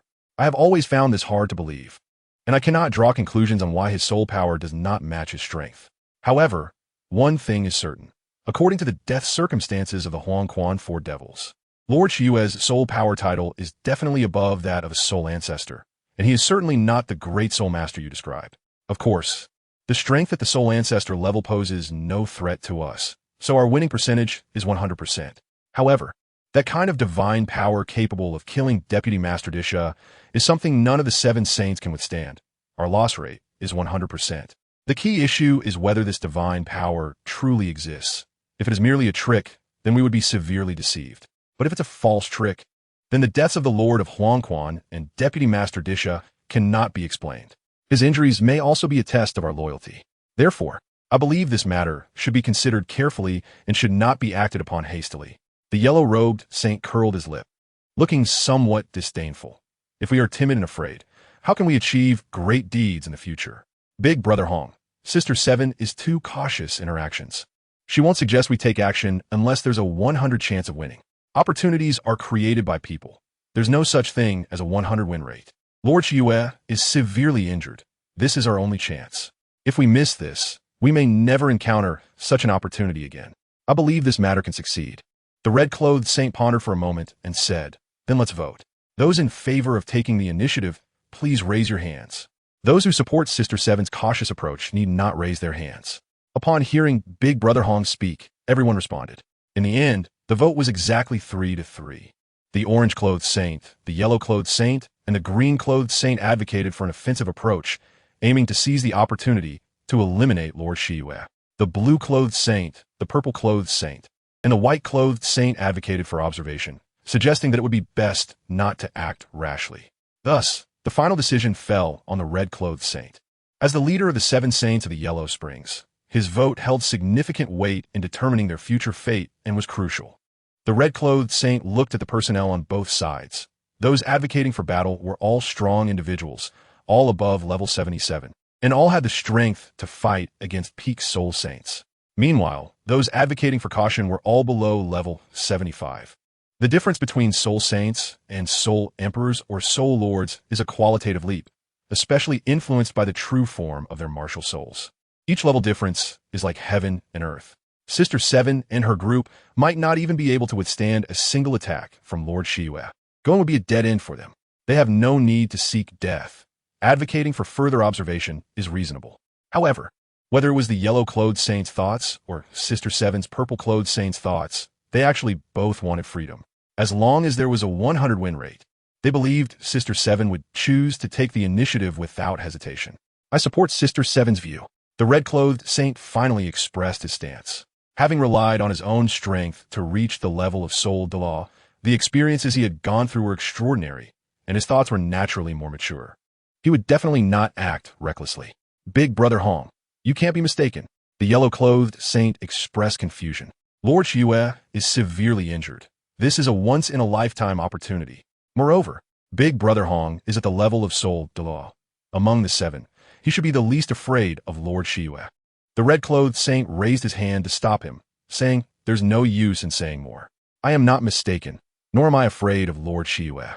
I'm just not sure how serious his injuries are. If it really is just a light injury, not only would Sister Seven and the others be unable to resist, but even I would die if I acted. If he is severely injured, then he won't recover in 10 days or half a month. We might as well wait a few days. If he is indeed seriously injured, he certainly won't be able to recover. I will find an opportunity to spar with him alone. A severely injured him will not be my opponent, and I can completely use this opportunity to eliminate him. If I lose, you all must not entertain any evil thoughts and should be loyal to Lord Shiyue." The purple-clothed saint quickly advised against it, saying, "Big Brother Hong, this won't do. If you win, that's fine, but if you lose, it'll be dangerous. Lord Shiyue is not a good person." The red-clothed saint waved his hand. "I've made up my mind. As your big brother, I should do something for you." Just as the yellow-clothed saint said, "Without a 100 win rate, opportunities must be created by ourselves. Since we joined the Yellow Springs Pavilion out of necessity and lost our freedom and the pleasures of life, then now, seeking benefits for ourselves is not unreasonable. Notify everyone. Within 7 days, we must find a life bracelet. This way, I will have leverage over him, and I can find an excuse to compete with Lord Shiyue. It's been a long time since I've exercised. Those who don't know might think I'm old and can't fight at all. On the entire Douluo continent, there are no more than 100 publicly known Soul level experts. And as someone on the top 100 list, he certainly has his own pride." Big Brother Hong. Baizé felt a bit touched. The red-clothed saint was actually willing to take risks for their freedom. Following such a good big brother, they were genuinely convinced and willingly obeyed without complaint. However, Baizé had personally witnessed Lord Shiyue's strength and felt it firsthand. He didn't even give them a chance to react and directly locked their fates. That feeling of helplessness made him aware of his own insignificance. Even with the strength of a soul saint, he was merely a small ant in Lord Shiyue's hands. With a casual move, he could annihilate a soul saint. That terrifying physical strength was too strange, as if he were a super soul beast over 70,000 years old. It should be noted that soul beasts also rely on such physical strength for attack and defense, and even for escape. Baizé was certain that Lord Shiyue's physical strength definitely exceeded that of an ordinary title Douluo, because once a title Douluo retracts their soul power, they become no different from an ordinary person. Even a small fruit knife could injure them. Yet, Lord Shiyue's physical strength could likely withstand ordinary blades and swords. As the only thing that can counter the physical strength of soul beasts is the unique soul power of humans. As long as Lord Shiyue is truly injured and unable to use divine power, then Big Brother Hong's soul power can indeed compete with Lord Shiyue's physical strength. If, by chance, Lord Shiyue's injuries are fake and he can still use divine power, then Big Brother Hong might also meet a bizarre demise. Just like Vice Pavilion Master Di Shang. Sigh. Baizé sighed and said no more. After all, this was Big Brother Hong's own decision, and the others seemed very supportive. "We will do our utmost to find the whereabouts of the life bracelet and provide our brother with a reason for the spar." Everyone echoed in agreement. Chapter 123, Emergency Countermeasure. What? My lord, you can't even exert your strength right now. Vice Pavilion Master Hongshan's face showed a hint of worry. Yes. Is there a problem? Lord Shiyue said nonchalantly. As the saying goes, when soldiers come, I will block. When water comes, I will cover. The 7 saints of the Yellow Springs should weigh their own situation before attempting rebellion. As long as you give me a month, my strength will fully recover.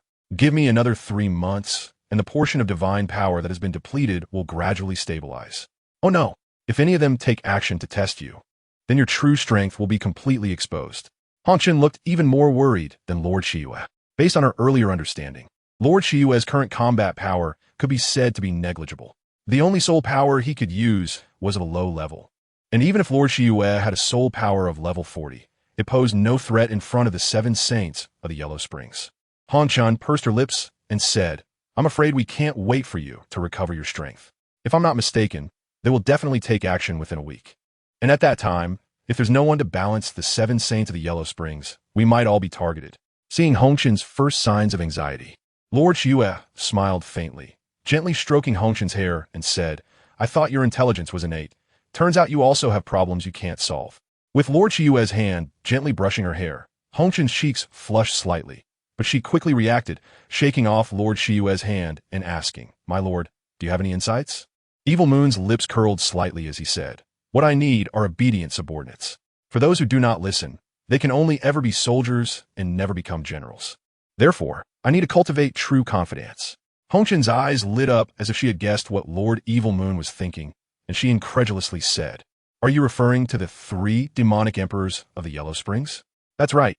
You truly understand me, Hongchen." Lord Evil Moon always appeared confident, but sometimes he would be influenced by special thoughts, leading him to moments of confusion. However, as long as he calmed down, he would quickly find appropriate countermeasures to deal with the crisis. Yet, the 3 demonic emperors of the Yellow Springs only had the strength of soul emperors and were fundamentally incapable of contending with the 7 holy envoys. Although Hongchen supported Lord Evil Moon in her heart, the actual situation did not allow for it. A soul emperor could not compete with a soul saint. The soul saint had an additional 7th ring, which meant that after manifesting their martial soul, all attributes and enhancements would become significantly stronger, making them no longer on the same level as a soul emperor. This was something even a child would know. How could Lord Evil Moon be unaware? Did he have other methods? Evil Moon slightly raised his palm, and a pitch-black 9-story pagoda suddenly appeared in his palm. This 9-story pagoda was not a martial soul, but a top-tier soul guide from ancient times, ranking 2nd among the top 10 soul guides. The Death 9 Tower, said to belong to the god of death. Are you planning to modify the martial soul of the 3 demonic emperors of the Yellow Springs? Hongchen unconsciously swallowed. Indeed, just from the level, the 3 demonic emperors of the Yellow Springs were no match for the 7 holy envoys.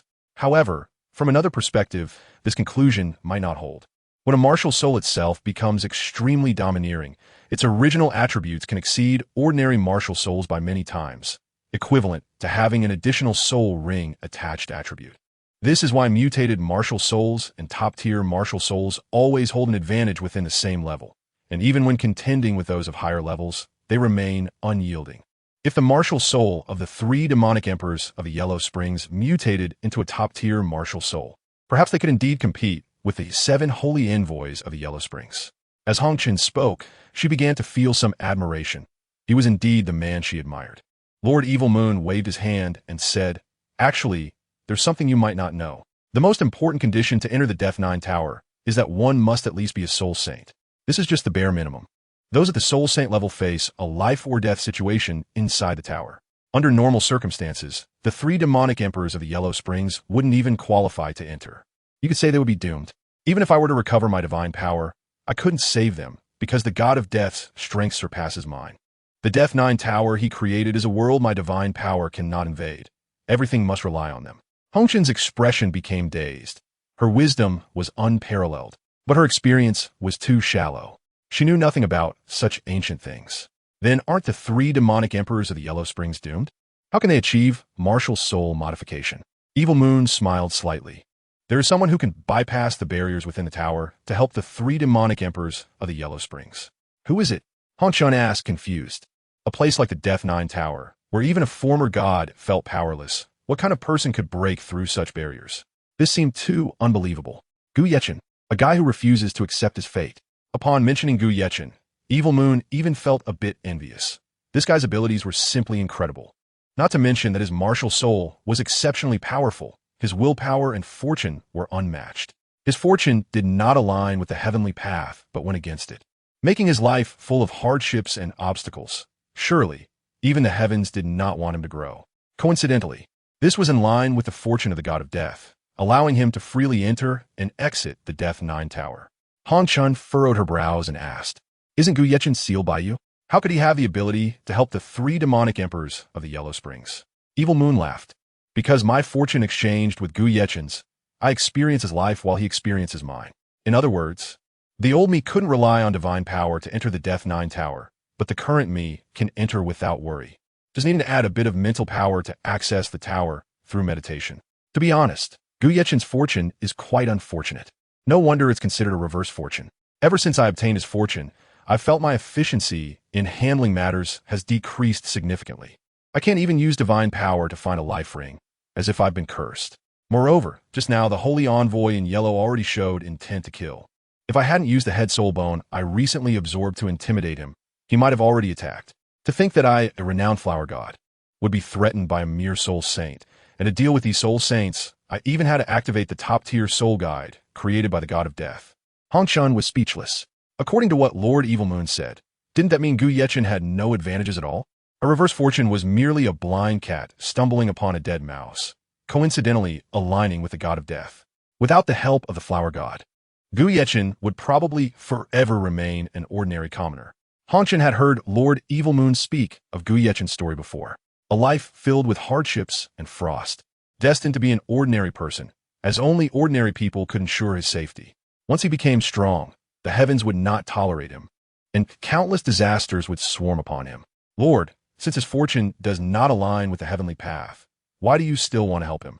Evil Moon smiled mysteriously and said, have you heard the food chain? It's all about mutual restraint. A friend in my divine realm once told me, big fish eat small fish eat shrimp, and shrimp eat algae. My power and that of my friend are only equivalent to small fish. So what do the big fish above us need to restrain them? Undoubtedly, it's algae. When the algae flourish to a certain extent, the pond will decline due to the algae's abundance. At that time, all the big fish will feel a deadly threat because of the pond's decline and lack of oxygen. I want those high and mighty, hypocritical beings to feel endless fear.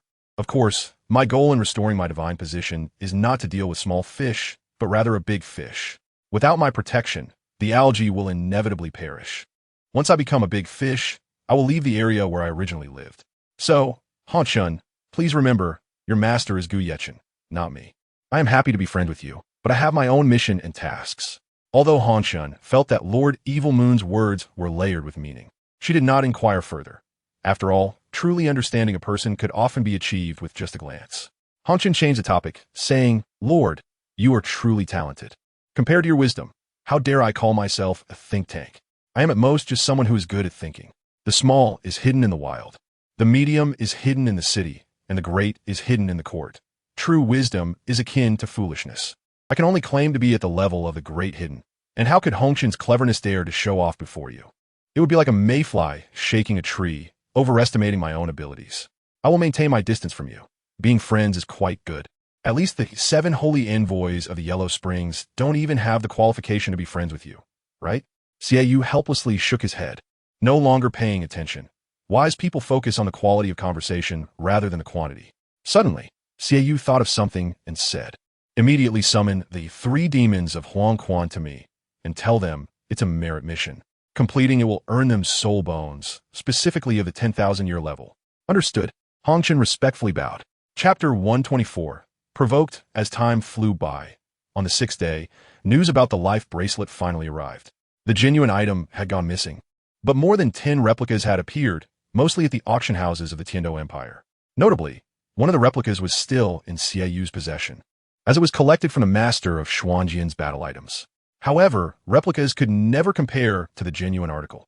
Although the creator of the life bracelet was unknown, it was undoubtedly a divine masterpiece. With the genuine item lost, but over 10 replicas out there, the Scarlet Holy Envoy was somewhat dissatisfied. However, upon seeing the design of the replicas, he immediately showed a look of shock. This thing seemed familiar. After thinking for a while, the Scarlet Holy Envoy finally remembered. It turned out that this item had saved his life when he was younger. At that time, he was just an ordinary assassin, and it was common for him to suffer injuries during failed missions. During one escape, he took refuge in a dilapidated temple for a night, and to his surprise, his injuries had healed completely by the next day. Although he did not know why, he still offered a prayer to the statue of the life goddess in gratitude. Now, recalling this incident along with the function of a life bracelet, the Scarlet Holy Envoy was certain of its whereabouts. I know where the genuine item is. The Scarlet Holy Envoy involuntarily shivered and immediately set off from the headquarters to the edge of Tiando City, heading to the unknown dilapidated temple. Since the Scarlet Holy Envoy's martial soul was a hunting falcon, he could fly freely, much faster than any horse. Soon, he arrived at the temple's entrance, which appeared to have weathered many years and looked ready to collapse, yet no one had come to repair it. Looking at the rundown temple, the Scarlet Holy Envoy had no hesitation and walked straight inside. Upon entering, the first thing that caught his eye was a stone tablet inscribed with the deeds of the life goddess. According to the inscription, the life goddess was a deity, but her true form was not human. She was an ancient tree of life, essentially a spirit beast that had evolved into a god. Regarding this absurd inscription, some believed it while others did not. However, Judging by the temple's state of disrepair, it seemed that the latter group was in the majority. Otherwise, why would anyone come to repair it? Nevertheless, the life goddess must have been quite popular in her time, or else her statue wouldn't have existed. It could be inferred that most of the worshippers were ordinary people, with few soul masters, as this place was quite remote and the statue's material was of poor quality. Perhaps the soul masters were busy hunting spirit beasts, so deep down, they would likely resist worshipping a deity evolved from a spirit beast. The Scarlet Holy Envoy paid little attention to the stone tablet's inscription and walked directly to the statue. "Excuse me." The Scarlet Holy Envoy made a simple bow of apology, then roughly removed the wooden bracelet from the statue's hand, secretly thinking, "So the real treasure is this wooden bracelet." Previously, most replicas of the life bracelet were jade bracelets. He never expected the genuine item to be a wooden one. As soon as the wooden bracelet was in his hand, he could feel a powerful life force continuously pouring into his body. No wonder the life bracelet ranked third among the top 10 soul guide devices. It truly held some significance. It was no surprise that the statue had become severely damaged, yet this wooden bracelet showed no signs of change. It was likely that the temple had not collapsed due to this item. Indeed, shortly after the Scarlet Holy Envoy removed the jade bracelet, the entire dilapidated temple began to tremble. The Scarlet Holy Envoy immediately activated his martial soul and flew out of the temple, as if greatly frightened.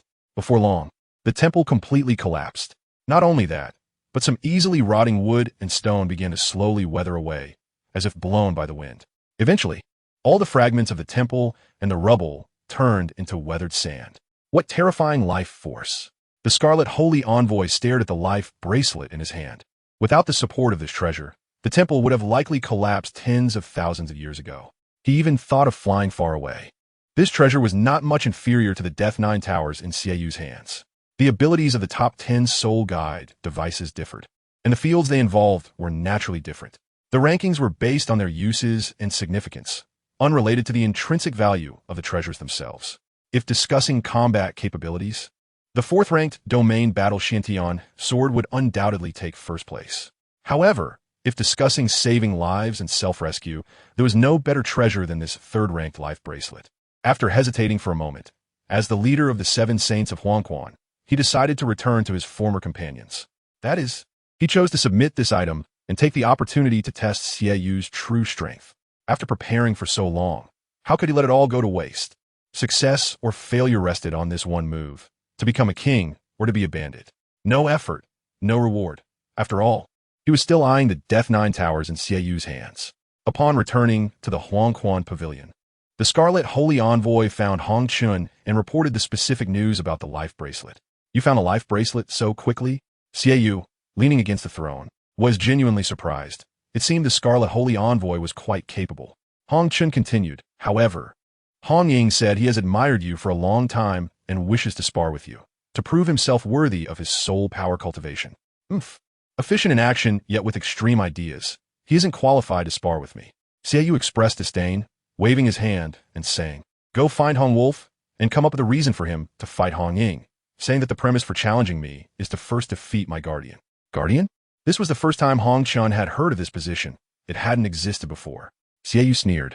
"This time I want to use this provocation to abolish the status of the Seven Saints, making them forever soldiers, while the three demons of Huangquan remain commanders. And commanders naturally need decent positions to match. The three guardians are the new positions I've set for them. In addition, I have established other positions.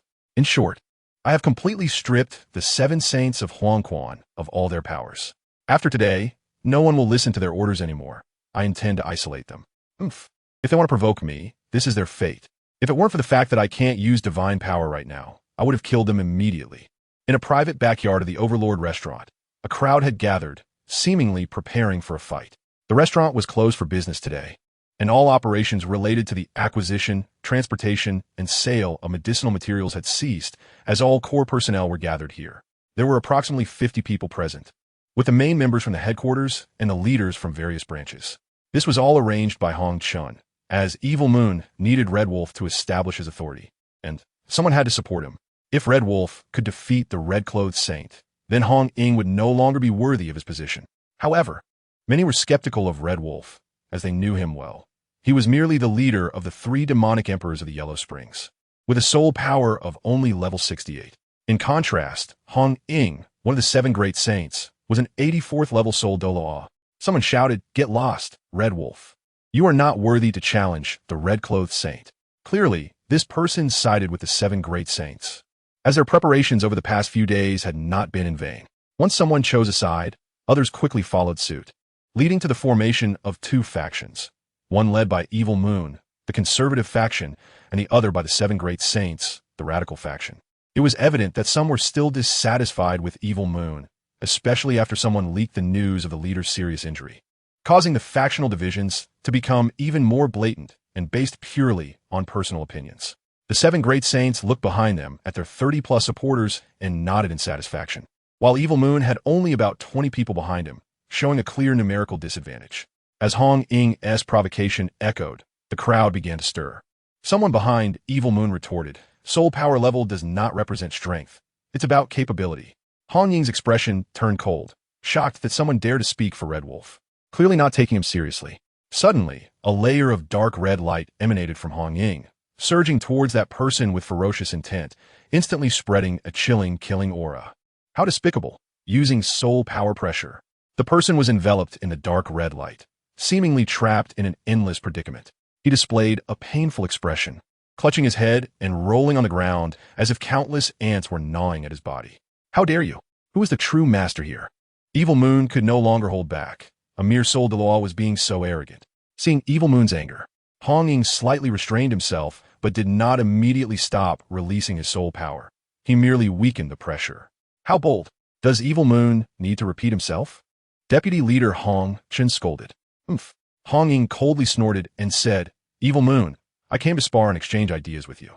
What does it mean to send a trash like him to fight me? Are you trying to disgust me? Sorry, I'm not falling for that. Let us get to the point. I want to challenge you, Evil Moon. Red Wolf won't even be able to take one of my moves. There is no need for a competition." Evil Moon remained unfazed and said in a deep voice, "You think Red Wolf can't take a single move from you? Aren't you being a bit too arrogant? What if you end up losing to him?" Suddenly, Hong Ying burst into a boisterous laugh, his deep voice laced with disdain. "Ha! Losing to Red Wolf? That's the funniest joke I've ever heard.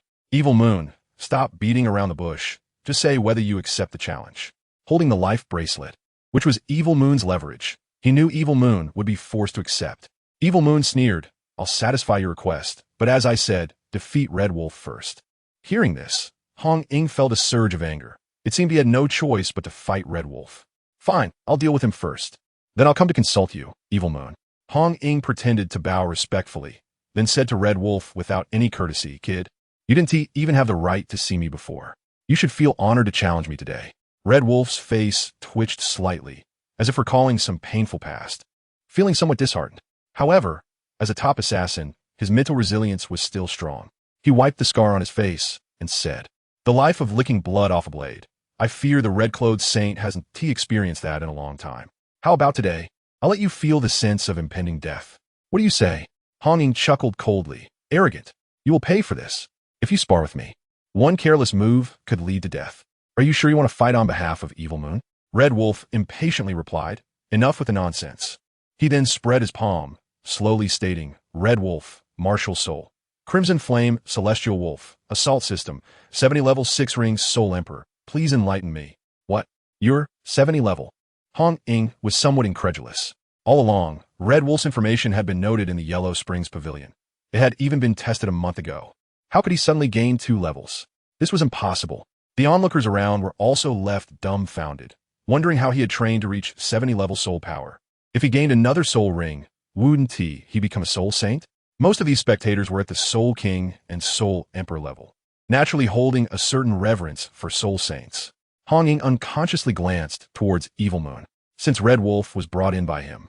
Red Wolf's sudden increase in level must be related to him. Wait a minute. What did you just say? Hong Ying suddenly remembered the previous statement. Crimson Flame, Celestial Wolf. Wasn't his martial soul called Crimson Flame Wolf? Could it be that Evil Moon had used the power of the 9 Towers of Death? The 9 Towers of Death was something even the former Lord of the Yellow Springs dared not touch. If that were true, then Evil Moon's divine power must still be intact. Hong Ying thought to himself, but Evil Moon's face remained pale, as if he had just recovered from a serious illness. No matter, let us test Red Wolf. I'll discern the truth later. Hong Ying chose a spot on the ground, raised his hand, and said, Hong Ying. Martial Soul. Hunting Eagle, Agility Attack System. 84th level, 8-ring Soul Douluo. I'm ready to learn. Evil Moon remained silent, but the cold light in his eyes suddenly appeared, as if he had been frozen in a 1,000-year ice cellar. Meanwhile, Hong Chun smiled slightly, gently stroking his chin, murmuring to himself, Finally, we've hooked him. This match had no referee. The fight would continue until one side admitted defeat. Otherwise, killing the opponent would not be addressed. Red Wolf's position glowed red as he released his martial soul to possess him, revealing 6 soul rings around him, all perfectly configured. Hong Ying, unwilling to be outdone, released his best soul ring configuration as well. Due to the 8 soul rings, it looked even more spectacular, especially in the state of martial soul manifestation. All of his attributes, whether attack, defense, or agility, were fully manifested. However, strength is not determined solely by level and the number of soul rings. There are many influencing factors. Wait a minute, what is that? The Red Wolf in a martial soul manifestation state looked a bit off. He actually had a pair of wings. Can wolves have wings too? The Red Wolf's wings resembled bat wings, purple-black in color, with purple wing bones and pure black feathers. The Red Wolf did not pause at all and charged straight towards Hong Ying. The stunned Hong Ying finally regained his composure and disdainfully said, You're still too young to compete with my speed. Hong Ying's martial soul is the hawk, skilled in flight, and he is also a speed-type soul master. In terms of speed alone, even some titled Douluo might not be able to match him. Just a trivial skill. Hong Ying snorted coldly, slightly tilting his body to the right, easily dodging the Red Wolf's direct charge. However, at this moment, a drop of fresh blood appeared on Hong Ying's cheek, which he lightly wiped away. This isn't my blood. Hong Ying was puzzled. The Red Wolf hadn't even touched him, so how could there be blood? It was obvious that this blood was not from the Red Wolf. What does it matter? I'll deal with the Red Wolf first, Hong Ying thought, not wasting time and directly unleashing his soul skill, which is far more practical than ordinary combat. Of course, soul skills consume soul power, so he planned to save some, especially since he would soon challenge Lord Xiaoyu. Thus, he released a century-old soul skill. First soul skill, Hawk Claw Assault. Faced with the sudden attack of the Hawk Claw, the Red Wolf naturally chose to evade the attack. After all, the first soul skill of a Soul Douluo is equivalent to the second or third soul skill of a Soul Emperor. Being hit would be quite troublesome. Trying to run? No way. Seeing the Red Wolf fleeing in all directions, Hong Ying began to mock.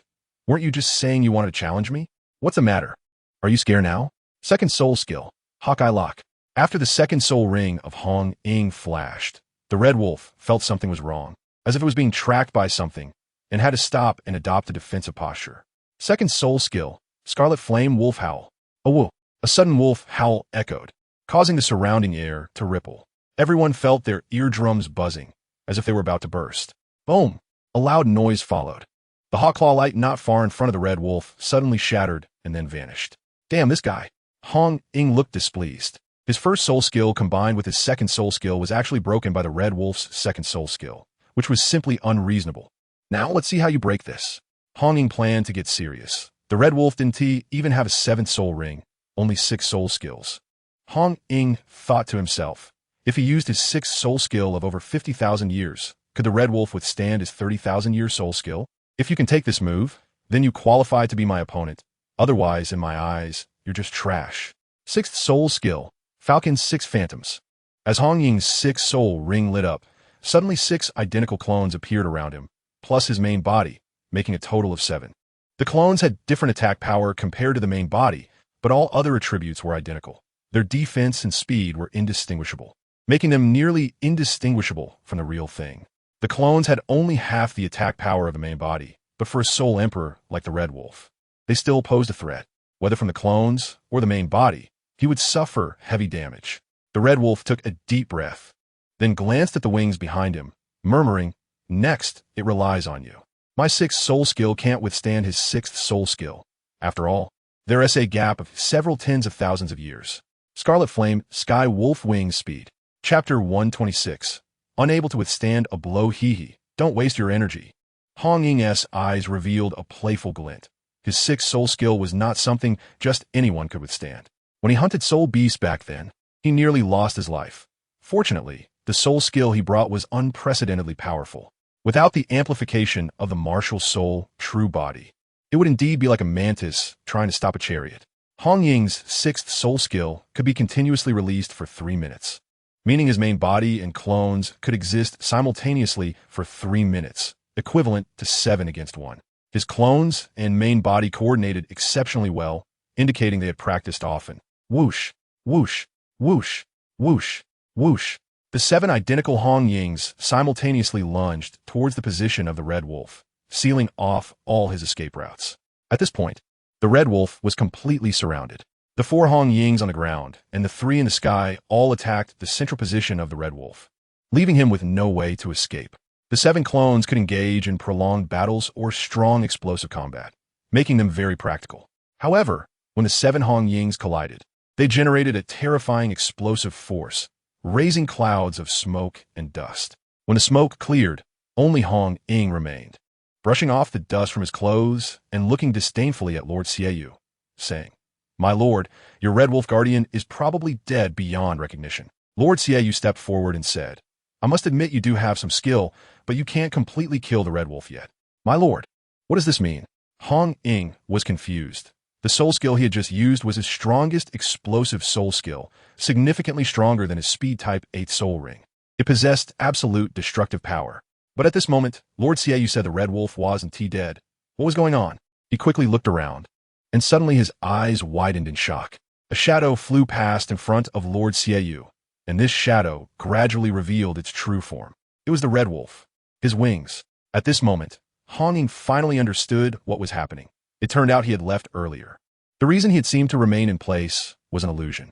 When a shadow stays in the same position for too long, multiple shadows overlap, creating the illusion that he is still there, but in reality, he had already appeared in another location. How infuriating.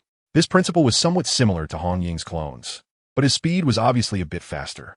Hong Ying thought, if I had used the martial soul true body under its amplification, my speed wouldn't necessarily lose to him, and I also have a speed type 8 soul skill.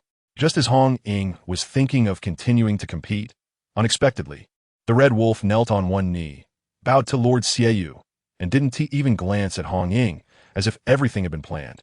"My lord, I have completed the task." Lord Xiaoyu nodded, then said, "You may step back for now. I will reward you later." Hong Ying, furious and embarrassed, shouted, "Xiaoyu, you let the Red Wolf compete with me, and now that there is no clear winner, you let him step back. What do you mean by this? Are you playing me?" Beside them, Hong Chan smiled slightly, secretly cursing. How foolish. Only caring about victory and defeat is the behavior of a brute. From the first move, the Red Wolf has already won, because that drop of blood was arranged by me. Xiaoyu smiled slightly, saying, "You have already won, so you have the qualification to challenge me." Upon hearing this, Hong Ying felt a sense of joy in his heart. It didn't matter whether he defeated the Red Wolf. His ultimate goal from the beginning was to compete with Lord Xiaoyu and test whether his injury was real or fake. If it was indeed a real injury, then today could bring about a change in the situation. Well then, since Lord Xiaoyu is willing to accept my challenge, I won't hold back. Hong Ying stepped back a few paces, seemingly wanting to leave more space for the upcoming battle to ensure he could unleash all his strength. This time, he must go all out. Let's begin. Xiaoyu's steps were steady, dressed in a long white robe, exuding an aura of immortality, resembling a true deity.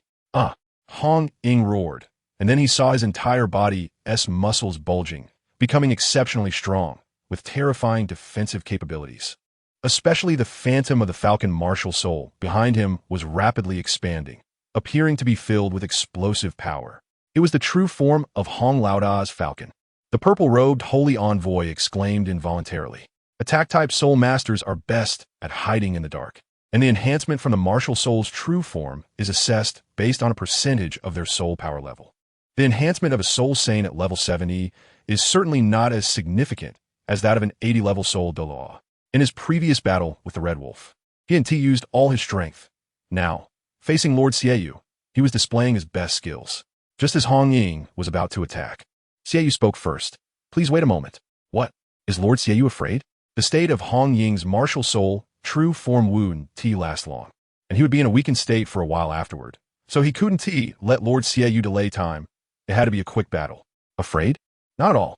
Xiaoyu smiled playfully, saying, "I am curious. Who gave you the courage to provoke me? Haven't you heard Bai Zhe mention my true strength?" If I were to use that kind of power, do you think you still have a chance? Indeed, Lord Xieyu's achievements include being a titled Douluo, and there is even uncertainty about him being a super Douluo. Hong Ying sneered. That kind of power? I fear, Lord Xie, you might not be able to use it. Although I don't know where your power comes from, with your low soul power level, it certainly doesn't belong to you. Xieyou disdainfully replied. Even luck is part of one's strength. Why can borrowed power not be considered one's own strength? If I want you dead today, you'll have to die, and that is the gap between us. Hong Ying didn't want to waste words and retorted. Anyone can talk big. I want to see how you will make me die today. I've only heard by Zay mention that kind of power. I've never experienced it firsthand. Today, I would like to ask you for guidance, and I hope you won't disappoint me. 8th Soul Skill, Eagle Strike. As Hong Ying's 8th Soul ring shimmered, his entire body suddenly vanished from the spot, and countless black eagles appeared in the sky. The dense flock of black eagles filled the upper space, numbering no less than 1,000, making one instinctively feel a sense of claustrophobia. What is more troubling is that all these black eagles were looking in one direction, as if they had locked onto a target. What kind of experience is it to be stared at by thousands of black eagles? Moreover, this was a speed-type soul skill. The attack was not the goal, but rather a deadly ambush was the real method. Hong Ying's true body disappeared, leaving behind countless uniformed black eagles, which was quite spectacular. Looking at the dark mass of hawks, Lord Xieyou showed no sign of panic, but smiled lightly. I found you. Xieyu's mind was that of the flower god, and his knowledge and experience were extensive. He quickly found the flaw. A particularly unique black eagle caught his attention because it had a cluster of red feathers on its forehead. There was no doubt that it was the leader of this flock of hawks. He raised his hand high, palm facing the black eagle with red feathers, and squeezed hard. Whoosh, a mournful eagle cry echoed, and then a black eagle plummeted to the ground. With a loud crash, the moment the black eagle landed, the ground shook, and then Hong Ying's body appeared. But his face was already pale. Not even a single strike. Xieyou sneered and glanced at where Hong Chun was, their eyes meeting before he turned away. How did you discover me? Hong Ying's 8th soul skill was his strongest means of assassination, yet in front of Xieyou, he didn't even have room to unleash it. It was simply bewildering. I told you, that kind of power is not something you can probe into. What is surprising about discovering you? Xieyou said coldly, today, I want you to pay the price. How about this? You can self-harm to atone for your sins. Upon hearing this, Hong Ying not only did not resist, but took out a weapon made of fine iron to prepare to slit his throat. Big brother, no. Seeing Hong Lauda acting possessed, everyone quickly tried to dissuade him, but the red-robed holy envoy seemed to be deaf to their pleas. So they could only plead with Lord Xieyou. They weren't foolish. They were completely certain that Lord Xieyou could indeed wield divine power and was not merely injured. Lord Xieyou, all the mistakes are mine. I beg you to spare my big brother. The purple-robed holy envoy immediately knelt on the ground, and seeing this, others followed suit to plead for mercy. Chapter 127. Arrangements made. Seeing this, Xie didn't pay much attention and instead turned his gaze to Hong Chun. Because from the beginning, this was a carefully arranged trap. Xieyu's divine power had still not recovered, but Hong Chun had completed the most critical step thanks to his special blood, which was the 7 seconds of bodily control. Time was indeed too short. The red-robed holy envoy, who was about to slit his throat, suddenly stopped his actions. If he had taken a few more seconds, he would have already been a corpse. Hong Ying looked around in disbelief, feeling perplexed. Was he really about to self-harm just now? His eyes widened. Just moments ago, it seemed like his mind was blank, and he didn't know what he was doing. In his daze, he understood that he had just been completely controlled in thought and action by Lord Xieyou. Thank you for your mercy, my lord. Bai Zhe and others quickly lowered their postures upon seeing that Hong Lauda was unharmed.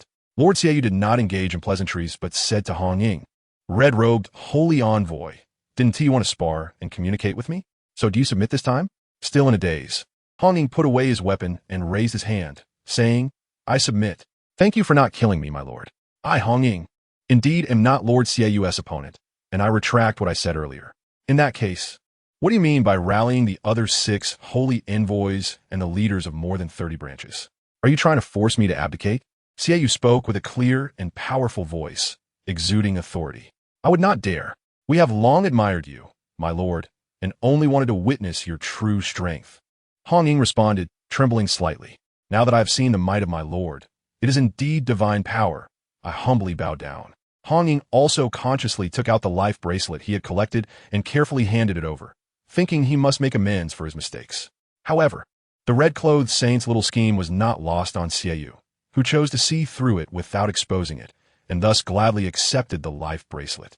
As soon as the wooden bracelet touched Xiaoyu, a powerful life force continuously infused into him. Xiaoyu thought to himself, as expected of a treasure from the goddess of life, I can feel my body slowly recovering. With my ghost flower, martial soul, it won't be long before I can return to my former state. Originally, it might have taken several months to recover, but with this, less than half a month will suffice. Just as he felt a surge of joy in his heart, he needed to maintain a serious demeanor to oversee the situation. The red-clothed saint was someone who bullied the weak and feared the strong. If he wasn't made to suffer a bit, how could the Huangquan Pavilion be reformed in the future? There are laws of the country, family rules, and sect rules as well. According to the previous rules of the Huangquan Pavilion, this provocation incident had thoroughly incited the desire for rebellion among its members. Some branch leaders were eager for Xiaoyu to fall, so this influence was quite detrimental. Xiaoyu decided to impose a punishment that was neither too light nor too heavy, one that would stabilize him while also diminishing his power. Hong Ying, I command you to guard the Black Water Prison of the Tiando City branch. You're not to leave there a single step without my orders. Do you have any objections? Guard the Black Water Prison? Hong Ying knew that the Black Water Prison was the dungeon where all internal members of the Huangquan Pavilion were held. It was dark and damp, rarely seeing the light of day, a place that easily made one feel lonely and calm, essentially an upgraded version of reflecting on one's mistakes. However, this time he was entering not in the capacity of a prisoner, but as a warden, which seemed like a punishment that didn't sting too much, though his status had been severely weakened, even lower than that of ordinary assassins. Understood. I have no objections. In his original plan, if he failed, he would undoubtedly die. But unexpectedly, Xiaoyu was willing to let him off the hook. This left him puzzled yet somewhat moved. Perhaps he was far more suited for the position of the Lord of Huangquan than he realized. Under Xiaoyu's leadership, the Huangquan Pavilion would surely not fare poorly. He glanced towards Bai Zhe and Zi Yun with a sigh, then went to accept his punishment. Bai Zhe shook his head sadly. Doesn't Big Brother even want to greet us? Is he trying to hide his most downcast side from us? But in our hearts, he will always be the big brother who protects us the most. Once the injured Hong Ying left, Xiaoyu turned his gaze back to the other 6 saints. Suddenly, his eyes sharpened, narrowing as he looked at the yellow-clothed saint, casually picking at his nails, and said lightly, if I'm not mistaken, you want to kill me even more than the red-clothed saint does. The news of Xiaoyu's injury had spread among the people in just a few days, and this was not unrelated to the yellow-clothed saint, who might very well be the trigger for this provocation. The yellow-clothed saint felt a sudden sense of crisis he had never experienced before, especially under Xiaoyu's cold gaze, causing his face to twitch involuntarily. Red Wolf, take him down immediately. Red Wolf, who stood beside Xiaoyu, was quick to obey his command, showing no mercy regardless of who the target was. Though Red Wolf's strength wasn't on par with the red-clothed saint, he surpassed the yellow-clothed saint, having emerged from the 9 towers of death, and with his blazing wolf wings. He was incredibly fast. Most people wouldn't escape his pursuit. Understood. Red Wolf flapped his wings, and countless lights danced among the feathers, resembling many snake-like lightning bolts.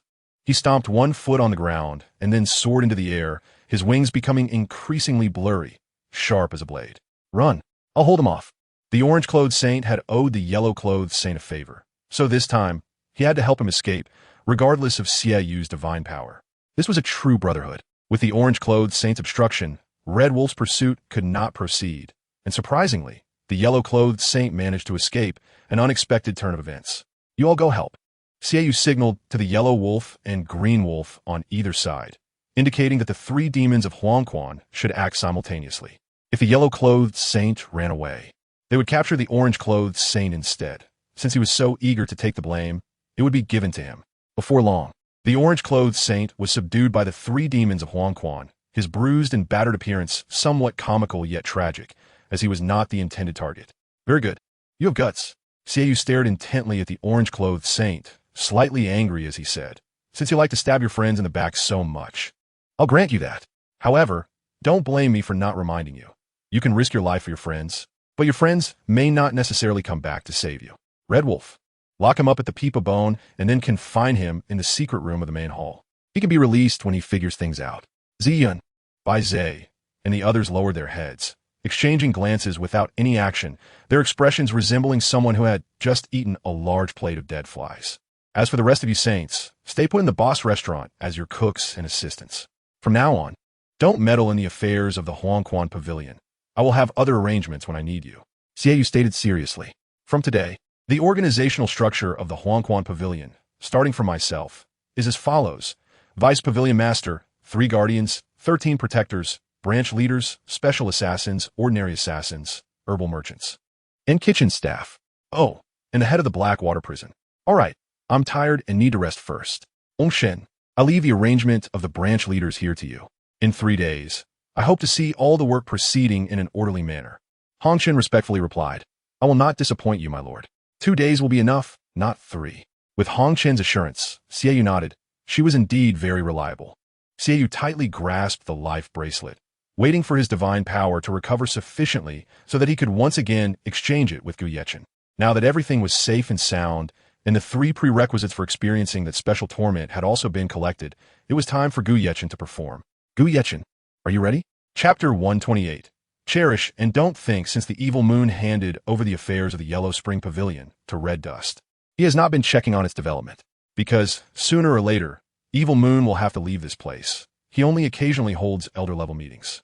Especially after gaining the favor of Lord Evil Moon, the 3 demon emperors of the Yellow Spring became exceptionally respectful, and they promptly resolved any tasks assigned to them.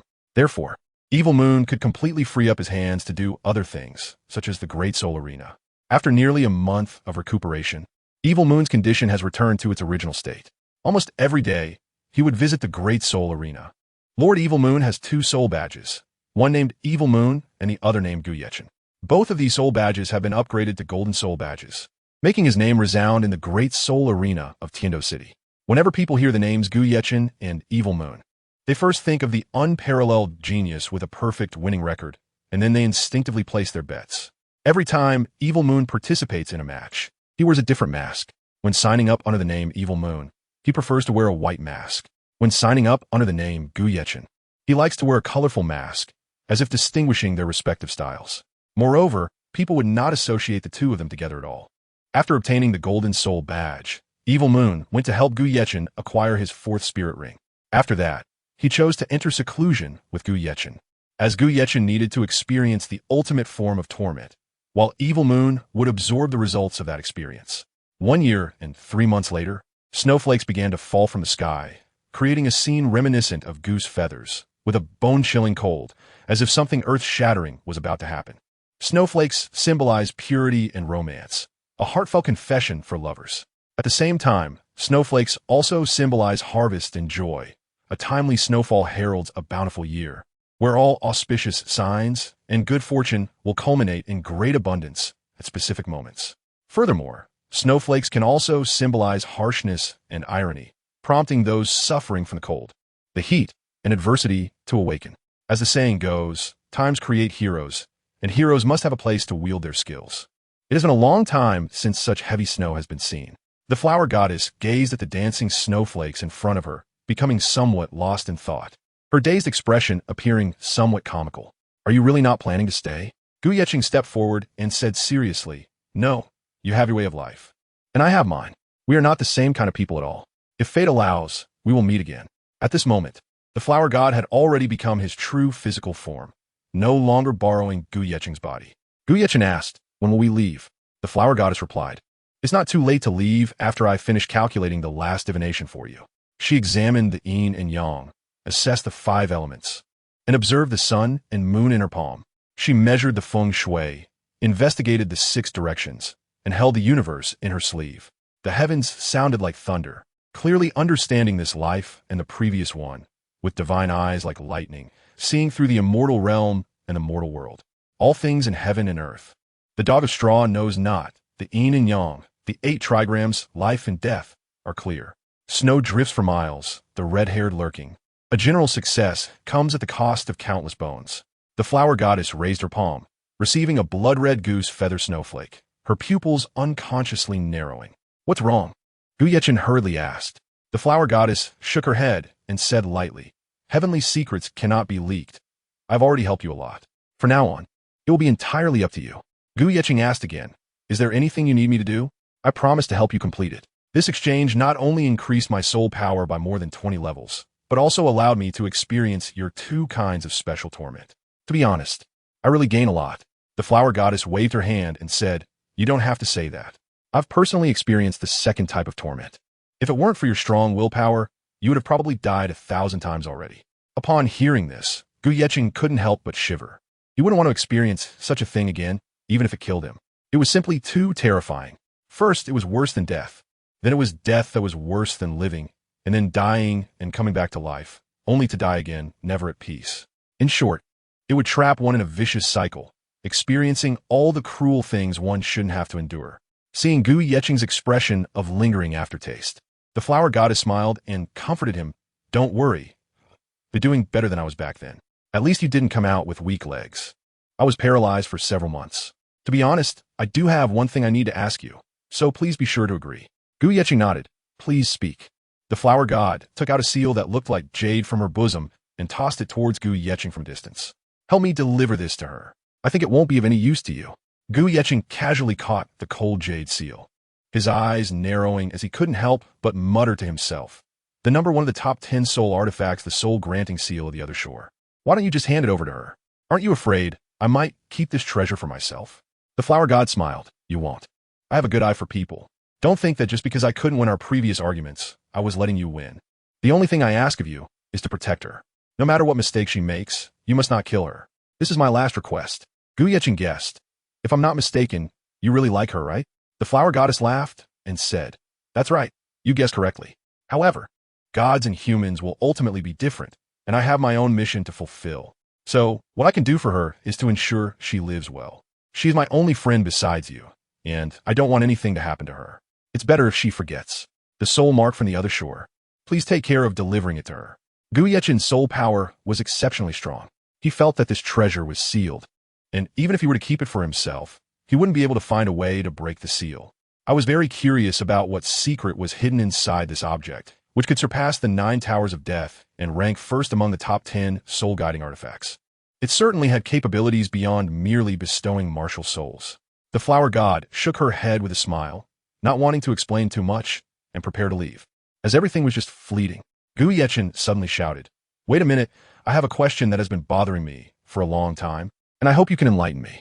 The flower god smiled slightly, hands behind her back, and said lightly, "I know what you want to ask. The heartbroken red. You must be wondering why I didn't take this top-grade celestial herb at that time. It's not that I didn't want to, but that I couldn't. In this world, everything is interdependent and contradictory. That flower just happens to restrain me, and I cannot pick it. I also do not wish to see it wither away without the nourishment of love." "Restraining you?" Gu Yeqing said in disbelief. "Even gods have things they fear?"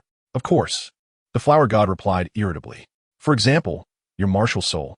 I believe there are quite a few beings in the divine realm who are very afraid of it. Since you have mentioned the heartbroken red, then I have one more request for you. If one day you encounter someone holding the heartbroken red, you absolutely must not harm her." Gu Yeqing asked in confusion, "Do I need to protect her, just like I protect Hong Shun?" "That is not necessary. I only care about that flower. As for who it is, it doesn't matter," the flower god said casually, seemingly indifferent. "All right, I promise you." Gu Yeqing nodded. "Then I can rest assured. Take care and don't think too much."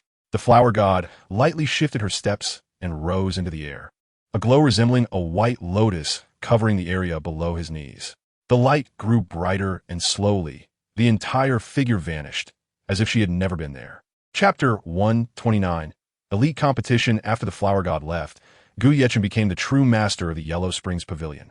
And all of this was closely related to his own will and efforts.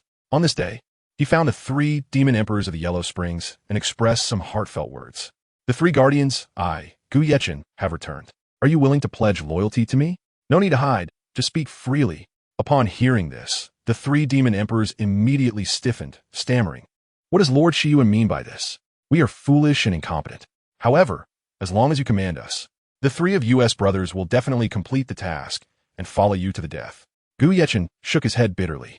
It seemed they still regarded him as the all-powerful Lord Shiyue from before. But in reality, he was just a soul king with a soul power of only level 52. In other forces, a soul king could at most be considered a core fighter, yet Gu Yeqing had already become a big shot in a certain power. What was even more admirable was that at not yet 15 years old, he could already summon the winds and call the rain in Tiando City. Gu Yeqing is a grateful person. Everyone who has helped him will receive corresponding benefits. Similarly, for all those who have unconditionally treated him well, he will also be wholeheartedly devoted. Yilingling, I'm back. Gu Yeqing instructed. Red Wolf Guardians, listen carefully.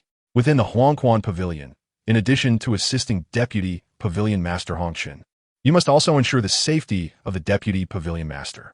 If anything happens to her, bring me your heads immediately.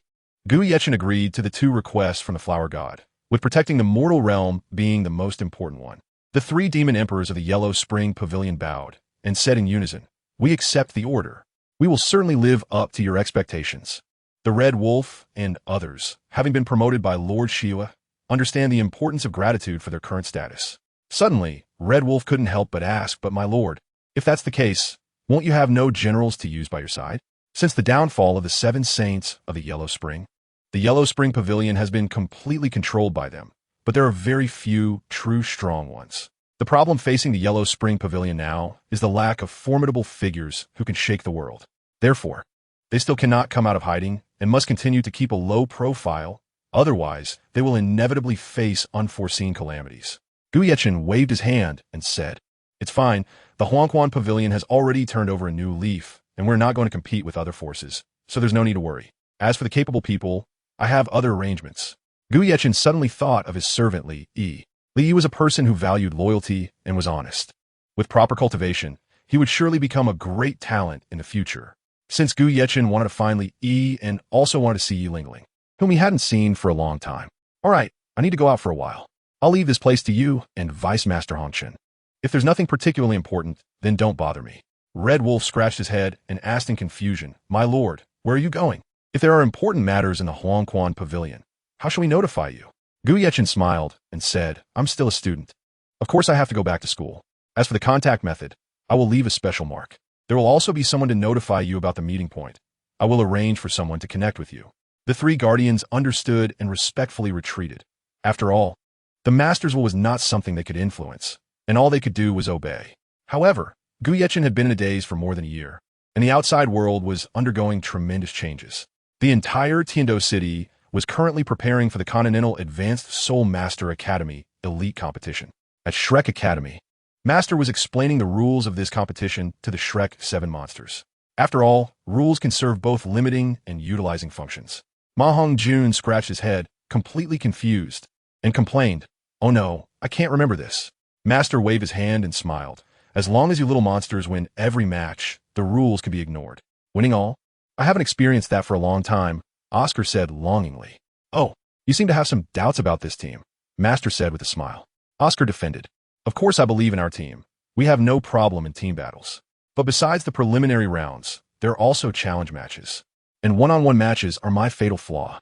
Last time, some people from the Tiando Royal Academy came to our school for one-on-one matches, and we were completely defeated.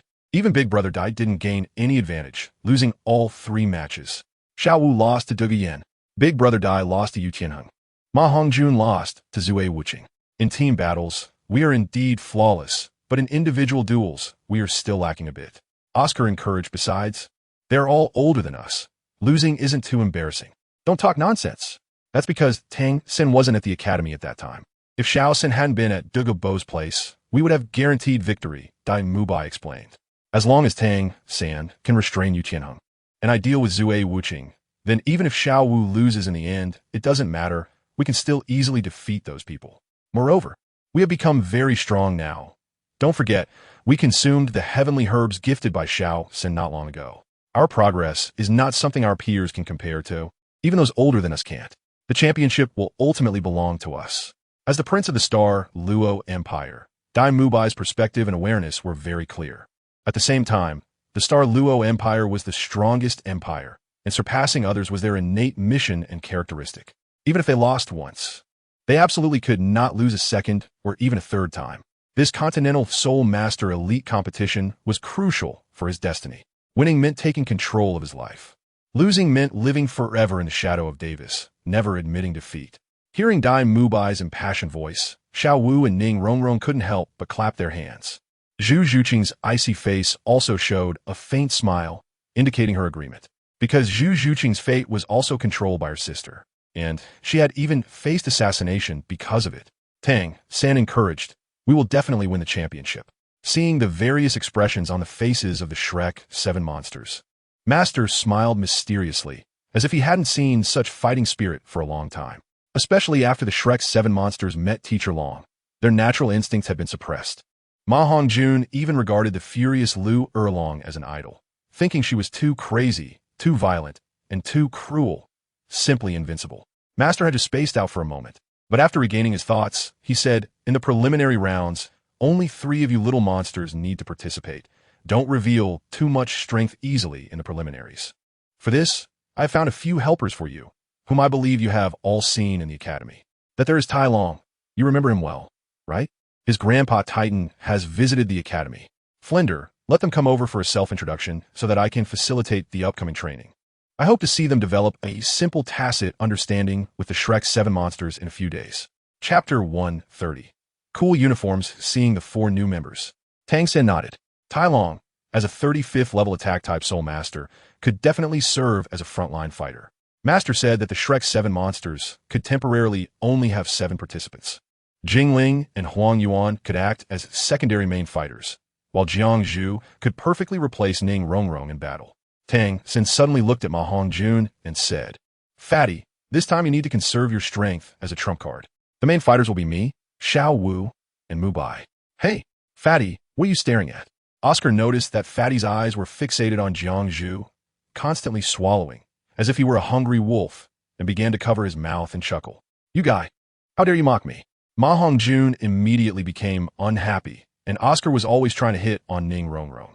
"All right, Fatty, didn't you consume the chicken comb phoenix sunflower gifted by Tang San? What's up? Can't you suppress your old habits?" Dai Mubai joked. Ma Hongjun retorted, "Dai Mubai, you're just standing there without feeling any pain. You have Zhu Zhuqing already, and I'm still single. Of course I can't suppress it. Besides, I've long been used to looking at beautiful women. If I don't see one for a day, I feel something is off." Zhu Zhuqing coldly said. "You're indirectly praising Jiang Zhu for being pretty, implying that we are all average." Ma Hongjun quickly explained, "You're all good looking. You're all good looking. I'm just taking care of the new member." Jiang Zhu smiled shyly at Ma Hongjun's compliment, but she had no interest in such a little kid. It was just for Master S' sake. "All right, if there is nothing else, let's each go back to our training. Ning Rongrong, stay behind. I want to give you special training," Master said. "Xiao Gang, wait a moment. I've designed a set of cool uniforms for the little monsters, and I'm just looking for someone to try them on. Everyone, stay to appreciate my masterpiece." Flinder suddenly brought over a large box from a soul guide, which presumably contained the cool uniforms. Flinder said, "The cool uniforms designed by this dean this time incorporate elements of fashion and innovation. Using green as the base and yellow as the embellishment, it can be called a marvel." No way. As soon as the Shrek 7 monsters heard the words cool uniforms, they couldn't help but feel their scalps tingle, recalling the design drafts they had seen last time. It was simply tragic. Sure enough, when Flinder took out the uniforms, everyone collapsed. They were completely a shade of green that resembled excrement, and they could faintly smell something foul. "Dean, I beg you, please don't make us wear such ugly uniforms. It would be utterly embarrassing." Oscar suddenly became lively, kneeling on the ground, preferring to lose his dignity rather than his face, pleading desperately. However, Dean Flinder seemed to be oblivious. He adjusted his glasses on his nose and said slyly, "No way. By the way, to increase funding for Shrek Academy, I deliberately left a prominent spot on the back of the school uniform specifically for advertisements." Oh my gosh, the dean has gone mad. Ning Rongrong, as the princess of the 7-treasure glazed tile school, wouldn't even consider the funding issue. However, since coming to Shrek, she found that she actually started saving money. This must be entirely due to Dean Flander's excellent guidance. But using the elite competition to advertise seems a bit excessive. Shrek Academy shouldn't be that short on funds, especially since it is invested by Teacher Erlong and the Blue Lightning Tyrant Dragon family. "Dean, can we negotiate this?" Dai Mubai rubbed his hands together, feeling like there were over 10,000 alpacas running wild in his mind. For him, a dignified prince, to wear such clothes is simply a great humiliation. "No way." Flander waved his hand and said, "Our Shrek Academy is a team that aims to win the championship. Besides having the strongest strength, we also need to dress the best." Many students began to shiver. Dean Flander's taste was simply beyond words.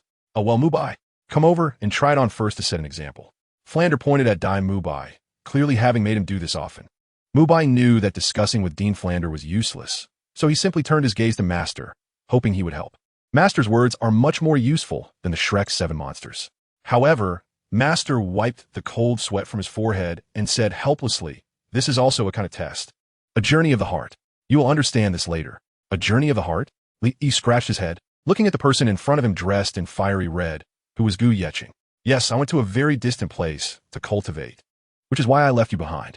Gu Yeqing recalled and said, "The path of the heart I have experienced is indeed lethal and quite terrifying." Li is Gu Yeqing's servant. Initially, he was given less than 3 months' living expenses and was instructed to wait in Tiando City for his master's orders. The money Gu Yeqing had given him was long gone. To make a living, Li had worked as a bodyguard for merchant caravans, as a small vendor, and even on farms. The only place he had never been was the Great Soul Arena, because his second soul ring was purple. If he were to reveal it, others would suspect him, and he might be captured and subjected to severe interrogation. After all, historically, a second soul ring has never appeared in purple. Moreover, Gu Yeqing had issued a strict order that no one was allowed to show off in public without his consent. Indeed, Li passed Gu Yeqing's test. Gu Yeqing said, "Pack up your things from a stall and come with me." Li was confused and a bit lost, and curiously asked, "Master, where are we going?" Gu Yeqing said, "Heavenly Royal Academy." Li quickly waved his hand. No, how can a Heavenly Royal Academy allow outsiders to enter? If we get caught." Gu Yeqing's expression remained unchanged, his eyes as deep as a well. He said, "Don't worry, I have a way to let you blend in without anyone noticing. You just need to obey my orders. No need to ask too many questions, the benefits will naturally come to you." Li bowed and said, "Yes, master." Gu Yeqing suddenly thought of something and took out a gift box from the soul guide. "Take it, anyone who is loyal to me, I will not treat them poorly. Moreover, although you and I are master and servant, you know that I have never looked down on you." Li narrowed his eyes, took the gift box, and after opening it, he exclaimed in disbelief, "Soul bone?" Li had heard Shui Binger mention soul bones, and he had witnessed Gu Yeqing absorb the body soul bone back then, so he recognized it at a glance. "Is this really for me?" Li's voice trembled, and his hands shook involuntarily. Soul bones were something he had never even dared to think about. Now, his master had directly gifted him one. Remembering how awkward it was when he was picking soul rings in the Soul Beast Forest, being bullied by forest guards and soul masters, he felt fortunate to have met his master, Gu Yeqing. Looking at the stiff Li, Gu Yeqing chuckled. "If you don't accept it soon, I might take it back. Even though I have more than 10 pieces of rare soul bones like this, they're only less than 3 soul bones of 50,000 years." Upon hearing this, Li immediately took the soul bone. A 50,000-year soul bone is something even a titled Douluo might not possess. Such soul bones are extremely valuable and often have no fixed price at auction. At the same time, he was very curious about his master's experiences. What exactly had his master gone through? Besides the terrifying mental journey, how did he manage to acquire more than 10 soul bones? What had changed that made soul bones so easily obtainable? Chapter 131. The 3 committee members subsequently, Gu Yeqing took Li to the Tiando Royal Academy, where the people inside had long forgotten about him and might consider him just a minor character. Especially Wang Li, the team leader, who had been criticized by his mentor Sun Buyu for Gu Yeqing's leave of absence. Although Gu Yeqing was not a descendant of a prominent family, how could he influence the Academy's long-standing atmosphere? If every student skipped class and asked for leave, what would be the purpose of the Academy's existence? Currently, the 3 committee members were reviewing the attendance of students in the main hall. If anyone had more than a week of unexcused absences, they would be expelled. Each of the 3 committee members held a leave of absence statistics roster, and if there were any that did not meet the requirements, they would circle the names in red brush. Standing below the main hall were many teachers.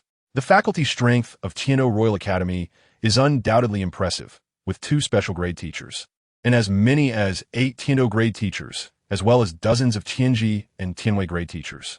Among them, the 2 special grade teachers are the leaders of the Tiando Royal Academy's 2 teams, primarily responsible for teaching the Tiando Royal Team 1 and Team 2. Since Team Leader Qin Ming left, the Academy hired a general with a hefty sum from the royal family to lead Team 1, while Team 2's leader remained the same. Wang Li was still just an intern leader.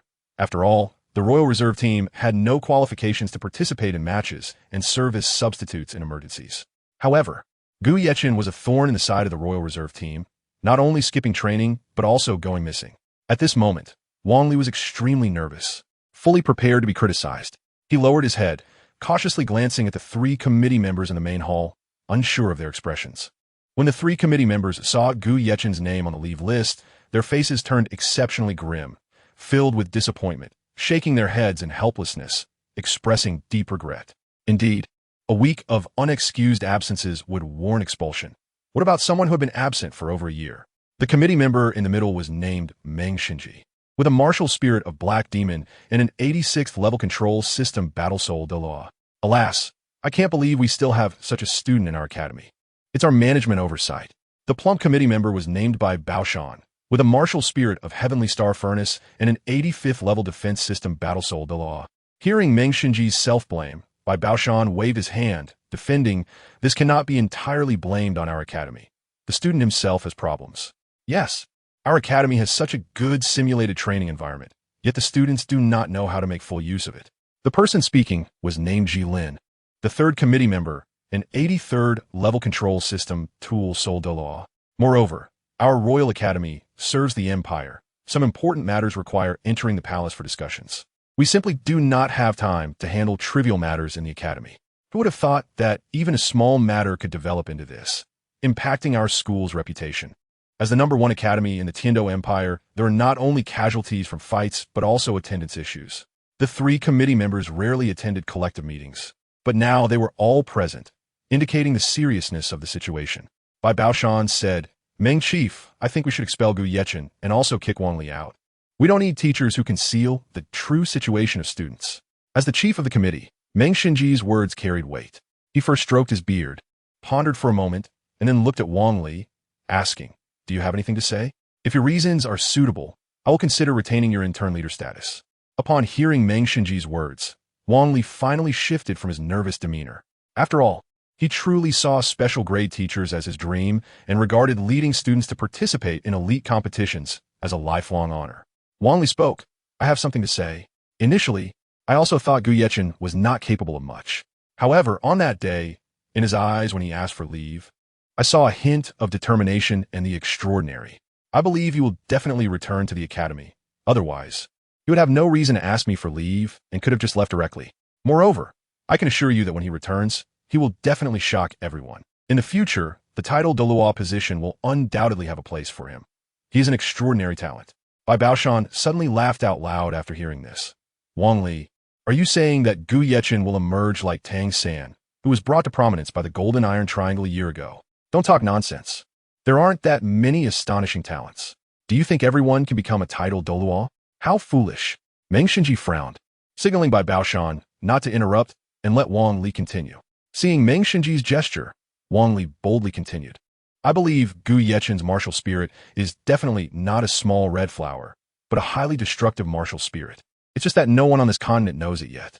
When the Haotian hammer martial spirit was first introduced, many people looked down on it, but later, this martial spirit rose to prominence in less than 10 years. If I'm not mistaken, when Gu Yechen returns, his martial spirit will undergo tremendous development, and it will surely cause a sensation in the world. Wang Li is the leader of the Royal Reserve Team. He is well aware of the martial souls and skills of the other members, but he finds the martial souls of Gu Yechen and Zue Wuqing particularly strange. After studying them for a long time, he finally sees the flaw. It turns out that their martial souls are not as simple as they seem. For example, Zue Wuqing's martial soul is the 7-colored auspicious cloud, but he can actually manifest his martial soul, which means that his martial soul is not a weapon-type martial soul at all, but a beast-type martial soul, one that is highly concealable. Similarly, Gu Yechen's little flower martial soul is also unprecedented. It seems to be merely a support-type martial soul that can only weaken opponents, but in reality, it is a highly destructive flower martial soul, likely even stronger than the Chirong Tontian Chrysanthemum martial soul, though its name is unknown.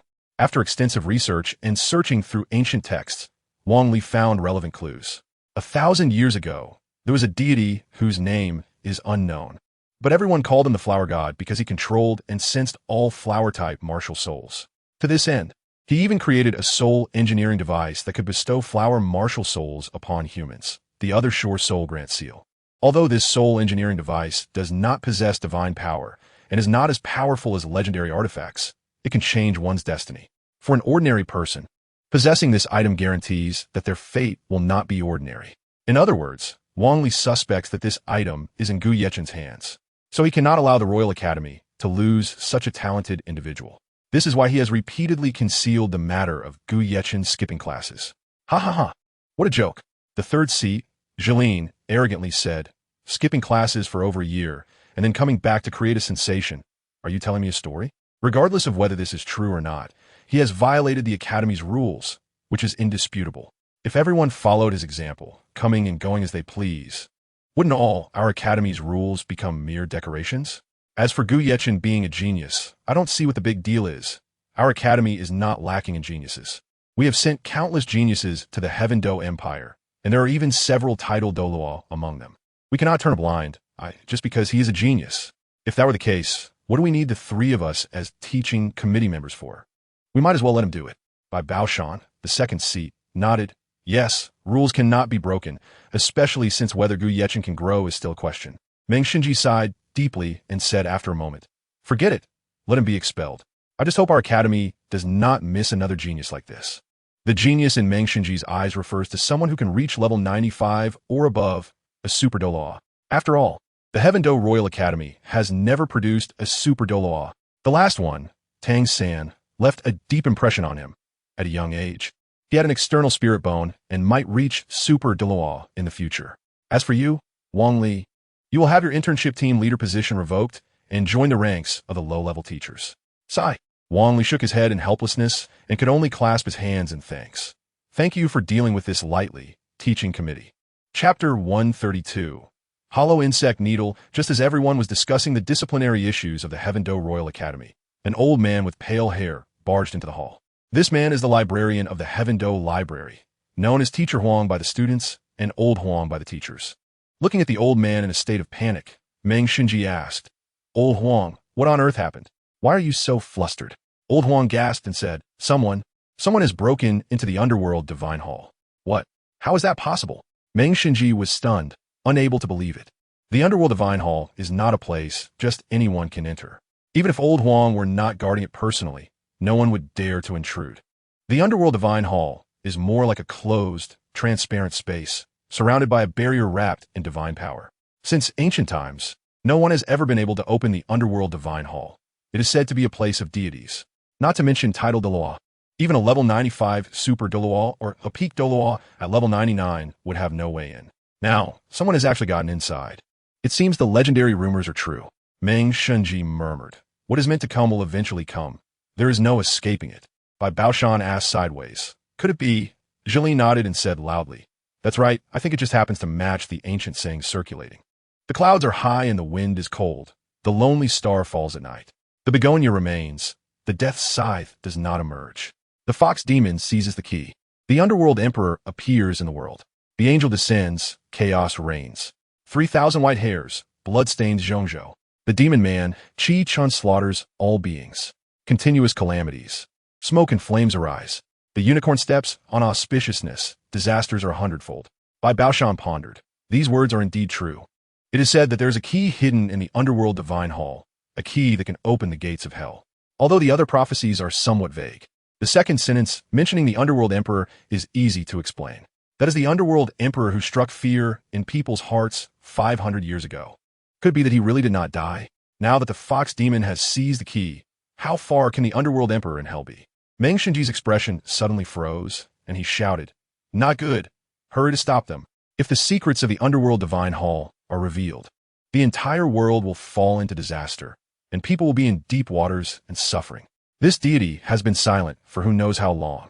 No one has been able to open it before, and even the royal family has given up on this treasure. Why has it suddenly been opened? I fear someone has been desperately seeking its secrets. Meng Xinji decisively said, The two committee members, follow me quickly to check. Even if it costs us our lives, we must leave the intruder behind. I am sure this matter is related to the Spirit Hall, as they're the root of the chaos in the world. I want to see what the legendary fox demon really looks like. After hearing Meng Xinji's orders, Bai Baoshan and Jeline exchanged glances and clasped their hands. We will follow the chief's arrangements and ensure that the fox demon has no way back. Inside the underworld divine hall, a small figure was pacing around a specific space. What is going on? Back to the starting point again. Jiuying pouted and patted Zue Wuqing's shoulder. Bald donkey. Didn't you say taking this path was foolproof? It's been almost half an hour, and we still haven't gotten out. It's easy to get in, but hard to get out. Are we going to die here? Wuching scratched his bald head awkwardly and said, I don't know what is going on either. All my abilities have failed here. Can you use your soul power? Jiao Ying pouted, unhappy. Not a bit, and I can feel my life force rapidly draining away. This place is filled with the ominous death energy. If we don't leave here quickly, being left with no bones is a mild situation. Our souls might also suffer endless torment and pain. You said you had heard of this underworld divine hall and might know the route. I kindly brought you in, and now it seems you were completely bragging. Zue Wuching really talked big, just because he had a crush on Jiao Ying and wanted to accompany her on an adventure. Now this is a big mess. Zue Wuching's eyes shattered, and his face twisted with rage as he exclaimed, It's really despicable. Is this a divine place or hell? There's no inheritance at all. Since Zue Wuching and Jiao Ying barged in, not only have they not discovered any treasures, but even getting out has been extremely difficult. Over the course of more than a year, Zue Wuching and Jiao Ying became the best of friends. This time, Wuching voluntarily came to help Jiao Ying without any reason. However, he never expected that the task assigned to Jiao Ying by the Spear Hall would be so difficult and dangerous. Zue Wuching asked Jiao Ying, Didn't the Pope give you a treasure? You were able to use it just now, right? What's going on? Has that treasure become ineffective? Sighing, Jiao Ying replied, I do have a treasure given to me by the Pope. This treasure is called the Hollow Insect Needle, ranked 8th among the top 10 soul guiding devices. Its function is to traverse space. As long as a small hole is made in the space, any barrier set by divine power can be easily crossed. Unfortunately, it can only be used once every 10 years, which is why it is only ranked 8th among the top 10 soul guiding devices. To use it again, we will have to wait 10 years, so while we could easily come in, getting out is quite difficult and requires some luck. Zue Wuching's eyes widened as he asked, The hollow insect needle? Isn't that something from the Hao Yi insect? Jiao Ying curiously responded, It seems you do know some things.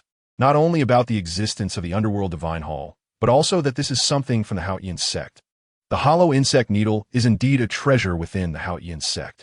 But because Tang Hao from their sect made a mistake and severely injured our former pope from the Spear Hall, this treasure was given as compensation, which prevented a war between the two powers. Later, when the pope died from his injuries, the Spirit Hall became furious, and upon learning the news, the Hao Yi sect immediately sealed their mountain and retreated, while their subordinate forces were heavily damaged by our Spirit Hall. Zue Wuching nodded, I see. Suddenly, Zue Wuching thought of something serious and said, Then are we really going to be buried here? After all, we really can't get out. Jiao Ying ignored Zue Wuching and squatted innocently on the spot, hugging her knees, mumbling to herself, Am I really going to die here? But as the Holy Maiden of the Spirit Hall, I haven't completed teacher Bibi Dong's task yet. Where exactly is the Underworld Emperor? Why is there nothing here? Only endless death energy? If only Gu Yeqing were here. Hearing Jiao Ying's words, Zue Wuching felt jealous and angrily said, Are you still thinking about that guy? He has long forgotten about you. Otherwise, why hasn't he come back to find you? This time, I took the initiative to accompany you in. Where is that so-called guy? Jiao Ying pouted and said, None of your business, you bald donkey. I won't allow you to speak ill of him. Besides this time, it was you who wanted to come with me. I didn't ask for your help. Zue Wuching helplessly shrugged and muttered to himself, This little girl can't still be remembering that matter, can she? Her heart is too small. Zue Wuching suddenly recalled that during the entrance exam, he had a match with Jiao Ying, where he grabbed her by the leg and tossed her to the ground like a duck, causing her to fall hard. Fate plays tricks. For some reason, after spending time together, Zue Wuching actually developed feelings for the adorable Jiao Ying. However, she clearly held 1,000 grievances in her heart. Truly, a moment of pleasure in torturing a wife leads to a funeral pyre in pursuing her. Chapter 133. Mistakenly entering a forbidden area just as Zue Wuching was complaining. The temperature inside the Underworld Divine Hall suddenly rose several times. The surrounding rocks emitted a crimson glow, as if they were burning hot iron blocks, releasing bursts of white smoke. The Underworld Divine Hall is actually a sealed cave space, with no entrance or exit. The Tiando Royal Academy is built against the mountain, just enclosing this treasure land within it. The only cave entrance is sealed by a barrier, and even the higher-ups of the Tiando Royal Academy have no way to deal with it. Now, even the treasure Jiao Ying brought is ineffective, and it seems they can only leave it to fate. It's so hot. Zue Wuching felt an unusual heat here, and his skin was about to dehydrate. If the moisture in his body evaporated, he would become a dry corpse. Damn it, this place is definitely not divine. The black death energy continuously rose from the ground, resembling one ghost after another. If they stayed here for too long, they might exhaust their life force and become two dry corpses. Zue Wuqing began to doubt Jiao Ying's words. If this really was a divine place, why wouldn't the Pope of the Spirit Hall come personally to collect treasures? If you dare to speak ill of my teacher again, we will cut ties. Jiao Ying increasingly found Zue Wuqing displeasing. All right, forget I said anything. Zue Wuqing shrugged and said, heaven does not completely block people's paths. We definitely won't die here. Let me think carefully about what other methods we have. Death energy. Death energy? Right. The nemesis of death energy is life energy. Jiao Ying, I remember that among the top 10 soul guiding devices, there seems to be a treasure that can restrain the death energy here. It's called the life bracelet, right? Jiao Ying nodded. Yes, it's ranked 3rd, but unfortunately, I don't have that item. Suddenly, Zue Wuqing smiled. He felt hopeful and said lightly, you don't have it, but that doesn't mean others don't. Just wait. What do you mean? Jiao Ying asked, confused. Zue Wuqing rubbed his smooth head and said proudly, I don't know if you've heard of prophecy. What prophecy? Jiao Ying squinted her eyes. The demon fox seizes the key. The underworld emperor appears. Zue Wuqing explained, I'm certain you are that demon fox. If this prophecy is completely correct, then as long as we find another key, we can get out of here. Key? Jiao Ying looked around and shook her head here. Aside from the hot rocks everywhere, where else is there a key? Be careful. Suddenly, a purple-brown flame shot out from the rock wall, heading straight for Jiao Ying's back. First soul skill, 7-color diamond transformation. Zue Wuqing immediately summoned the 7-color auspicious cloud, martial soul, and quickly completed the first soul skills condensation. After the martial soul possessed him, Zue Wuqing's attributes significantly increased, and his defense became extraordinarily impressive. Boom! The purple-brown flame was met head-on by Zue Wuqing's back, which he used to block it. You! Jiao Ying was stunned by Zue Wuqing's sudden appearance. It's fine now. Zue Wuqing glanced back, noticing a large hole burned in his clothes. It seemed this flame had penetrating abilities, capable of attacking directly through the soul power barrier. Why are you looking at me like that? I didn't mean to take advantage of you. It was just that the flame was too fast, and I didn't have time to warn you. Wuqing saw Jiao Ying's angry expression and had no choice but to explain himself repeatedly. Otherwise, he wouldn't have a good outcome. However, what Jiao Ying was concerned about was not that he had taken advantage of him, but his speed. It was incredible that a strong assault-type battle spirit sect speed could actually surpass that of an agile attack-type battle spirit sect. Also just now, his defensive ability was not inferior to that of a defense-type soul master. Who exactly are you? Jiao Ying began to doubt Wuqing's identity. Since he knew so much information, the forces behind him must be extraordinary. How could he be as simple as the Academy's record suggested? A martyr's descendant? Sighing, Wuqing said, who I am is not important, but I will definitely not harm you. So please believe me. All right, I believe you. Jiao Ying's eyes narrowed, suddenly asking, but you have to tell me, what exactly is your martial spirit? A martial spirit that can possess is definitely not a weapon-type martial spirit. At first, I thought you had simulation abilities, but later I discovered that you, like Gu Yechen, have camouflage abilities, and your martial spirit's mysteries are definitely not simple. When you saved me just now, that was your true strength, right? You never took training seriously before? Am I right? Hurry up and tell me, otherwise. You know what will happen? Well, actually, I can't say, Wuqing said awkwardly, because the mystery of my martial spirit is just a mantra, and once I say it, it will be rendered useless. The mystery of the martial spirit can only be used once in a lifetime. This is my destiny, and I have no choice. Including the soul skill I just used, I can only use it one more time, and now I can't use any soul power at all. Jiao Ying raised his fist to punch Wuqing, saying, we're at a life and death moment. What can't you say? I see you're itching for a beating, you bald donkey. No. Wuqing hurriedly waved his hands in surrender. I just saved you, and instead of being grateful, you want to hit me? That's unreasonable. Let's find a key first. Besides, that kind of flame just now definitely wasn't just one. We should stay vigilant. Jiao Ying thought what Wuqing said made sense. The flame just now was likely a fusion of ghostly death energy and red-hot rocks, and more could be generated soon, so they should find a key first. Then, what do you think the key will be? Wuqing pondered for a moment and said, I don't know. Jiao Ying almost fell over, muttering to himself, forget it. Don't expect anything from this bald donkey. In critical moments, I still have to rely on myself. Jiao Ying once again checked every corner of the cave, still finding nothing. Apart from the rocks, there really was nothing at all. Wait a minute. Jiao Ying suddenly looked towards the cave entrance.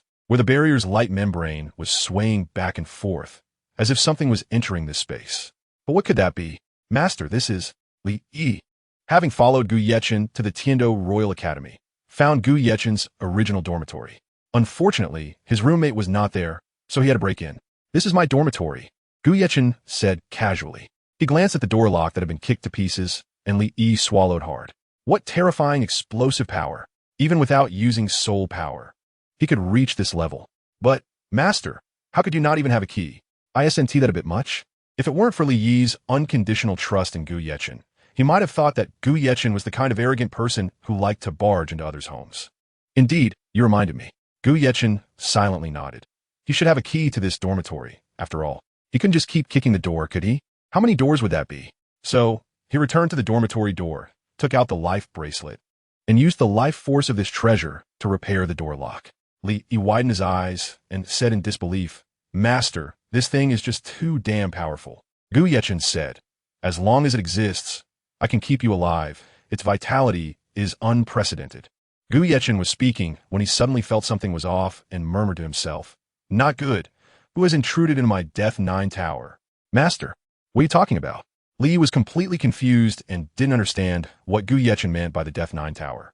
Gu Yechen said, my Death 9 tower is an ancient soul-guiding artifact with 9 layers, each corresponding to a different mode of death. Then, Gu Yechen took the Death 9 tower out from his sleeve and continued, this is the soul-guiding artifact I mentioned. Each mode of death will definitely appear in some corner of the world.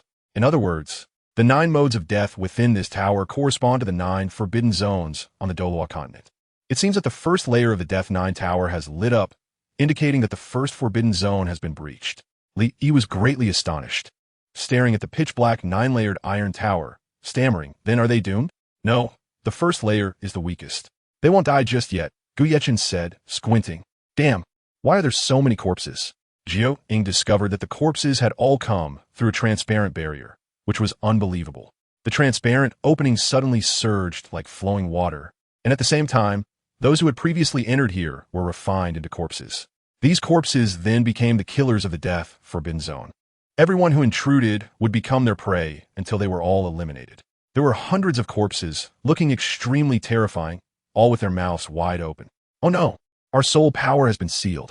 Besides summoning our martial souls, I can't use any soul ring skills. Wu Qing began to worry, as his 7-color diamond transformation was completely sealed. Chapter 134. The emergence of the Underworld Emperor. Look, there's something strange at their foreheads. Jiao Ying suddenly noticed that all the corpses had a common feature, a flickering ghost fire at their forehead. If that ghost fire were to extinguish, would it mean that these corpses could no longer move? It was obvious that this ghost fire controlled the corpses. Jiao Ying commanded, Wu Qing, find a way to extinguish the ghost fire at their foreheads. Understood. Zue Wu Qing also noticed some clues, but their current attacking power was merely that of ordinary people. They couldn't use soul ring skills, and martial soul possession wouldn't last long.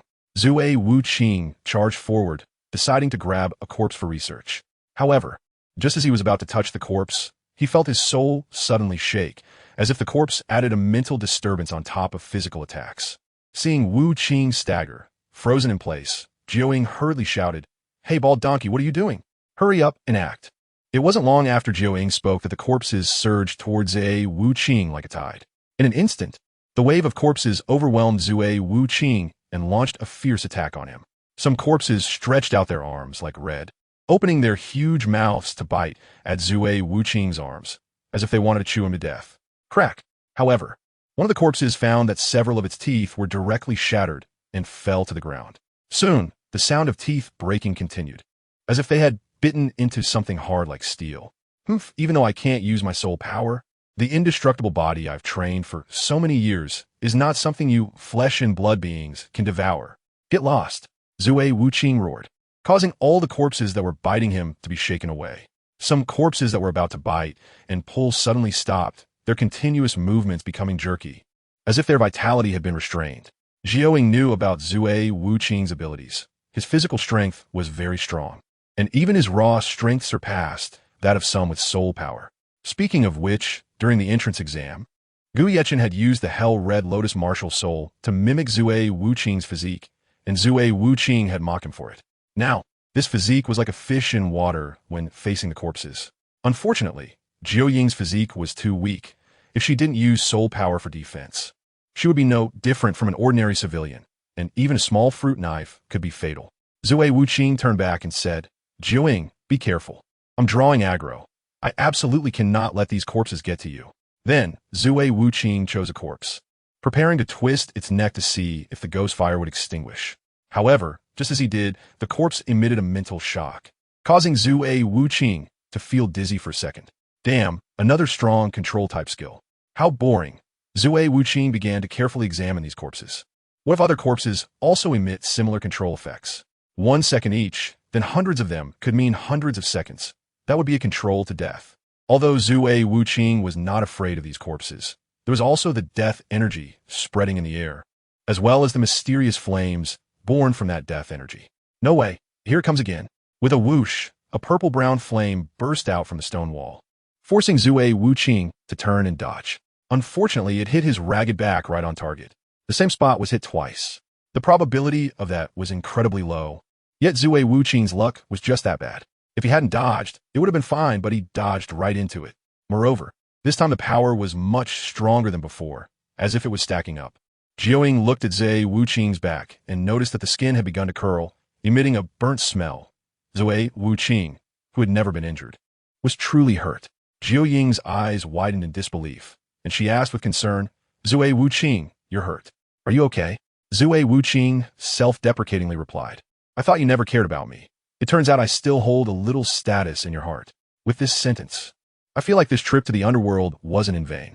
With a crunch, a corpse's head was directly twisted off, and then the ghost fire at its forehead quietly drilled into Zue Wuqing's own forehead. Be careful of that ghost fire, Jiu Ying reminded anxiously. After the ghost fire drilled into Zue Wuqing's forehead, he felt his mental power increase instantly.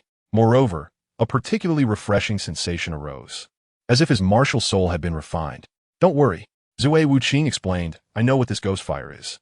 If I'm not mistaken, this ghost fire is the real treasure within this shrine. It's a kind of spiritual fire that can refine and evolve martial souls, and its value is no less than that of soul bone. If I can collect enough ghost fire seeds, even my martial soul could evolve. Spiritual fire? Jiu Ying was confused and asked, is this ghost fire related to the purple fire from earlier? Zue Wuqing shook his head and said, I don't think they are related at all. One is a transformative fire, while the other is a destructive fire. I think I finally understand the mystery here. This place is not just a shrine. It is very likely a small world. A small world? Could it be the Death Nine Tower? Jiu Ying knew that this treasure belonged to the god of death, and even the Pope Bibi Dong wanted to obtain it. Exactly. Zue Wuqing nodded in agreement. A flower equals a world. A tower equals a rise and fall. Among the top 10 soul-guiding artifacts, only 2 can form a small world. The first ranked is the Soul Offering Seal, and the second ranked is the Death Nine Towers. Asking the vast earth, what causes rise and fall? Only the night brushes against the stars, controlling the souls of the living and the dead. The atmosphere here is thick with death, and there are ghostly flames that can refine martial souls, achieving the purpose of transforming martial souls. Therefore, I think only the former treasure of the 7 treasures glazed sect, the Death Nine Towers, can meet this condition. In other words, we are equivalent to being in a prison while someone outside is watching us. We are merely puppets within the Death Nine Towers. Jiu Ying clenched his fists.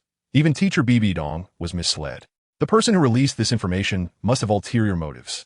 Could there be some conspiracy? Damn it. Who left that strange prophecy, misleading us to think this place is a divine realm, and ultimately trapping us here? Zue Wuqing was about to explain something, but the annoying corpse launched a mental disturbance, forcibly stunning him for a second. He was about to go mad. Wait, who are you? Zue Wuqing suddenly noticed that there was an extra person among the pile of corpses, an exceptionally handsome young man. This young man said, this road is opened by me. This tree is planted by me. If you want to pass, leave a toll. If you want to live, you must obediently listen to us. My name is Li Yi. My master said that as long as you agree to join our Yellow Springs Pavilion, I will immediately take you out of here. Otherwise, in less than 3 days, you will also become one of these 300 corpses. Wuqing was quite disdainful and said, just a few corpses. Do you think we would be afraid? If you want us to submit, you don't even show any decent sincerity. Is this contempt for us or a threat? Also, why does your master want to help us? Zue Wuqing suspected that Li Yi's master was the owner of the Death Nine Towers. However, Wuqing and Jiuying's strength as Soul Sect members was not enough to make someone value them so highly. Li Yi casually said, "Foolish, you cannot kill these corpses. Every hour, they automatically repair themselves by absorbing your life force to complete their resurrection. As long as you don't die, they will never die without my guidance. You will surely die. Helping you also has its reasons. Besides, my master is considered an old friend of yours. There's no need to be surprised at saving you." Wuqing and Jiuying squinted their eyes and weakly asked, "Who is your master? Could it be the Underworld Emperor?" The two naturally filled in the blanks with that prophecy. The demon fox steals the key. The Underworld Emperor appears. But the key has not yet been found. Does the Underworld Emperor want to come out early? Is this prophecy true or false? Chapter 135, accepting the challenge regarding Jiuying and Wuqing's speculation, Li Yi said little, only calmly stating, "If you want to know who my master is, just agree to my previous request. I will naturally take you to meet my master." Jiuying gave Wuqing a glance. Regardless of whether his master was the Underworld Emperor or not, they should pretend to agree and leave this ghostly place first. "All right, we agree to join the Yellow Springs Pavilion." Jiuying was the first to speak, followed closely by Wuqing. Seeing that these two were somewhat sensible, Li did not make it too difficult for them and led them towards the barrier. Then he waved his hand, and all the corpses returned to the transparent barrier. Li Yi closed his eyes tightly and communicated with Gu Yechen through his mind. "Master, I have completed the task." Sitting cross-legged in the dormitory, Gu Yechen, after receiving the message, prepared to use his mind to take them out of the forbidden area. Gu Yechen's willpower is God level, and with the absorption of an 80,000-year-old spiritual skull, his mental strength at this moment is extremely powerful. In just a breath's time, 3 people suddenly appeared in the small dormitory: Li Yi, Jiuying, and Wuqing. They were all moved out from the Death Nine Towers by Gu Yechen, and the source of this special power comes from the strength of the realms, specifically the spatial realm.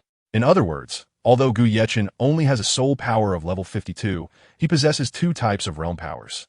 One is the death realm inherent to the Hell Red Lotus martial soul, and the other comes from the life and death Yin-Yang Pearl, which produces God-level willpower, thus evolving into the spatial realm. Death realm, spatial realm. These 2 realms allow Gu Yechen to leap 2 major realms in battle, making him unmatched against opponents below Soul Sage. The only regret is that the mysterious physique cultivated by the flower goddess has disappeared. The kind of ultimate power of an ordinary person could easily defeat a soul sage. However, Gu Yechen has obtained 2 types of tortures left by the flower goddess. Although he currently cannot activate them, their value is no less than that of a deity. Perhaps, aside from the soul-granting seal from the other shore, these 2 tortures on the path to becoming a deity are the flower goddess's true trump cards. Additionally, the deity of death has raised Gu Yechen's vigilance, as this is a very dangerous god. The flower goddess once said that even he was not a match for the deity of death. So it is easy to imagine that his deity must be extraordinary. Although the soul guiding device he created ranks above the deity of death, this does not represent the strength of the master behind the soul guiding device. Some extremely powerful gods are very low-key, like the sea god.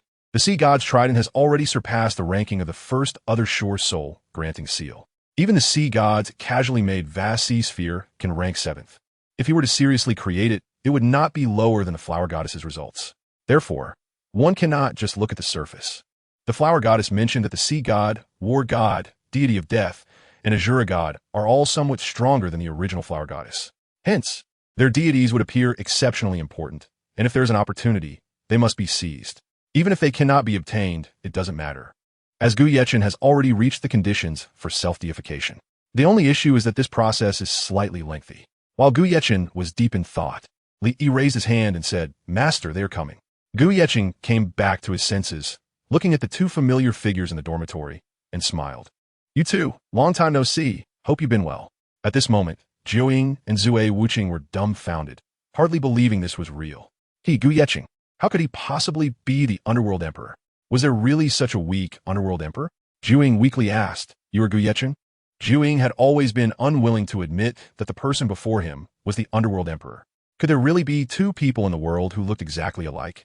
If Gu Yechen was indeed the Underworld Emperor, then he must be taken to meet Pope Bibi Dong. That was an order. What? Does the Royal Academy have a second Gu Yechen? Gu Yechen joked. Zue Wuqing also found it hard to believe. If he was the Underworld Emperor, then how could the Death Nine Towers be explained? The person who went to steal the Death Nine Towers from the Seven Treasure Glazed Tile School back then was indeed the Underworld Emperor. However, Gu Yeqing's age didn't team match the legendary Underworld Emperor at all. Besides, Zue Wuqing felt that Gu Yeqing's aura was exceptionally strong, fearing that his strength might not be inferior to his own and might even surpass it. However, thinking that the person before him was that damn Gu Yeqing, he couldn't lose face. Zue Wuqing stood tall and said, "Even though you sent someone to save both me and Jiuying, it doesn't mean you are stronger than me. It's just because of the treasures in your hands. If that's all, I want to accept it. If you want me to truly acknowledge you, defeat me." Zue Wuqing hated Gu Yeqing, especially since Gu Yeqing had helped Jiuying win the championship back then. But he couldn't stand it, as Gu Yeqing had shamelessly mimicked his physique and gained Jiuying's favor. If they didn't have a proper duel, he simply couldn't swallow this anger. This guy was too infuriating. However, Gu Yeqing was completely baffled by Zue Wuqing's rich inner activities. "I just wanted you to join our Huangquan Pavilion. If you don't want to, then fine. Why hold a grudge against me? Did I dig up your ancestor's grave or steal your wife?" Zue Wuqing wasn't a bad person, just very competitive. He wouldn't bow down to someone who performed much worse than him in the entrance exam. That was absolutely unacceptable. Zue Wuqing provocatively said, "If you're a man, fight me fairly. Only the winner has the right to stand beside Hulina. The loser must roll as far away as possible." Li Yi, seeing Zue Wuqing speak disrespectfully, scolded, "How dare you disrespect my master?" Just as Li Yi was about to summon his martial spirit, Gu Yeqing stopped him, saying, "Step back. You're not his opponent." Li Yi scratched his head, feeling a bit confused. His master had evaluated that, with his soul bone and purple soul ring, he could fight against soul sect level opponents. Could it be that this bald guy was already above soul sect? Indeed, Zue Wuqing's growth was extremely rapid, increasing exponentially. He had already reached level 42, having improved nearly 22 levels in just over a year. Such speed should be unmatched, right? Unfortunately, Gu Yeqing had improved even more. "So do you dare? Let us compete purely on soul power. No treasures allowed." Zue Wuqing continued relentlessly, as if he sensed Gu Yeqing had some retreating thoughts. After all, he had once been so weak. "It seems your relationship with Jiuying is quite good. You even know her true name." Gu Yeqing instantly understood that Zue Wuqing had developed feelings for Jiuying, which was why he harbored some resentment towards him. However, his relationship with Jiuying was merely that of siblings, and that night didn't count. Gu Yeqing smiled and said, "Nana, it turns out you're not so obedient after all. You've actually captivated this guy to the point of losing his mind. Do you think I should accept the challenge?"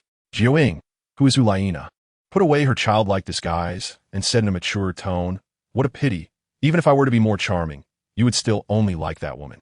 I know we have no chance. Being siblings is good enough, but I don't like being heartless. So whether to accept the challenge depends on your own situation. It has nothing to do with me." As Jiuying spoke, there was an obvious hint of jealousy in her voice. She wanted to get close to Gu Yeqing, but was also afraid to do so she could only choose helplessness. All right. How convenient for you that it has nothing to do with you." Gu Yeqing laughed heartily and said, "Since you are my recognized sister, and since you don't like heartlessness, then why not let brother help you drive away this fly?" Gu Yeqing turned to Zue Wuqing and said, "It doesn't matter whether you join our Huangquan Pavilion or not. The most important thing is to keep today's event a secret. I don't want the news of the Death Nine Towers to leak out from here. If I win, forget about the forbidden area and then leave Jiuying." Afterwards, Gu Yeqing shifted his gaze to Jiuying and said, "If you choose to come to my Huangquan Pavilion, I will welcome you at any time. If you decide to leave, I won't hold it against you." "Huangquan Pavilion? Is that the infamous assassin organization?" Jiuying asked, her brows furrowing. "Yes." Gu Yeqing nodded. "I am the master there. If you need help, you can find me at the Overlord restaurant, even if it means I am repaying what I once owed you." Zue Wuqing, who was listening nearby, felt quite uncomfortable and was convinced that Gu Yeqing had done something wrong to Jiuying. Suddenly, he was furious and shouted, "Damn it! This is infuriating. I want to fight you right now." Chapter 136. It comes from hell. Gu Yeqing has never liked to cause trouble, but he is definitely not afraid of it. Calmly, he said, "Sure, you can decide the location and the way we fight." Zue Wuqing chuckled, feeling that Gu Yeqing was just putting on an act, and contemptuously said, "I won't bully you. If it's a contest of physical strength, you will definitely lose. We'll only compete with soul power. And the way we fight will be like the duels in the Great Soul Arena. No using anything unrelated to the martial soul, including soul bones, weapons, or treasures." Zue Wuqing thought that Gu Yeqing was just lucky to have control over the 9 Towers of Death. Without that treasure, he would be nothing. Zue Wuqing's martial soul is the 7-colored auspicious cloud, but in reality, this is just a disguise. Only he knows what his martial soul truly is. Zue Wuqing looked around the dormitory, shook his head, and said, "The facilities here are too poor and can easily be damaged. Let's go to the academy's square to fight." "All right, it's all up to you." Gu Yeqing wasn't angry. He just kept reminding others not to leak information about the 9 Towers of Death. Before long, the two arrived at the academy square, and some passing students, seeing a good show to watch, stopped to gather around. "Look, that's Zue Wuqing." Among the onlookers, someone recognized him at a glance. "It really is him. He's my idol." "Who is Zue Wuqing? I've never heard of him." Among the crowd, there were also those who had not heard his name.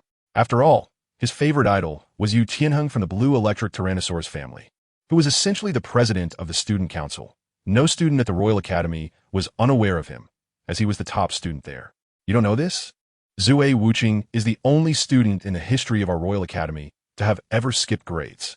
In less than 2 years, he completed a jump to level 22 of soul power, and even 3 committee members praised him as a genius, directly promoting him to the special class.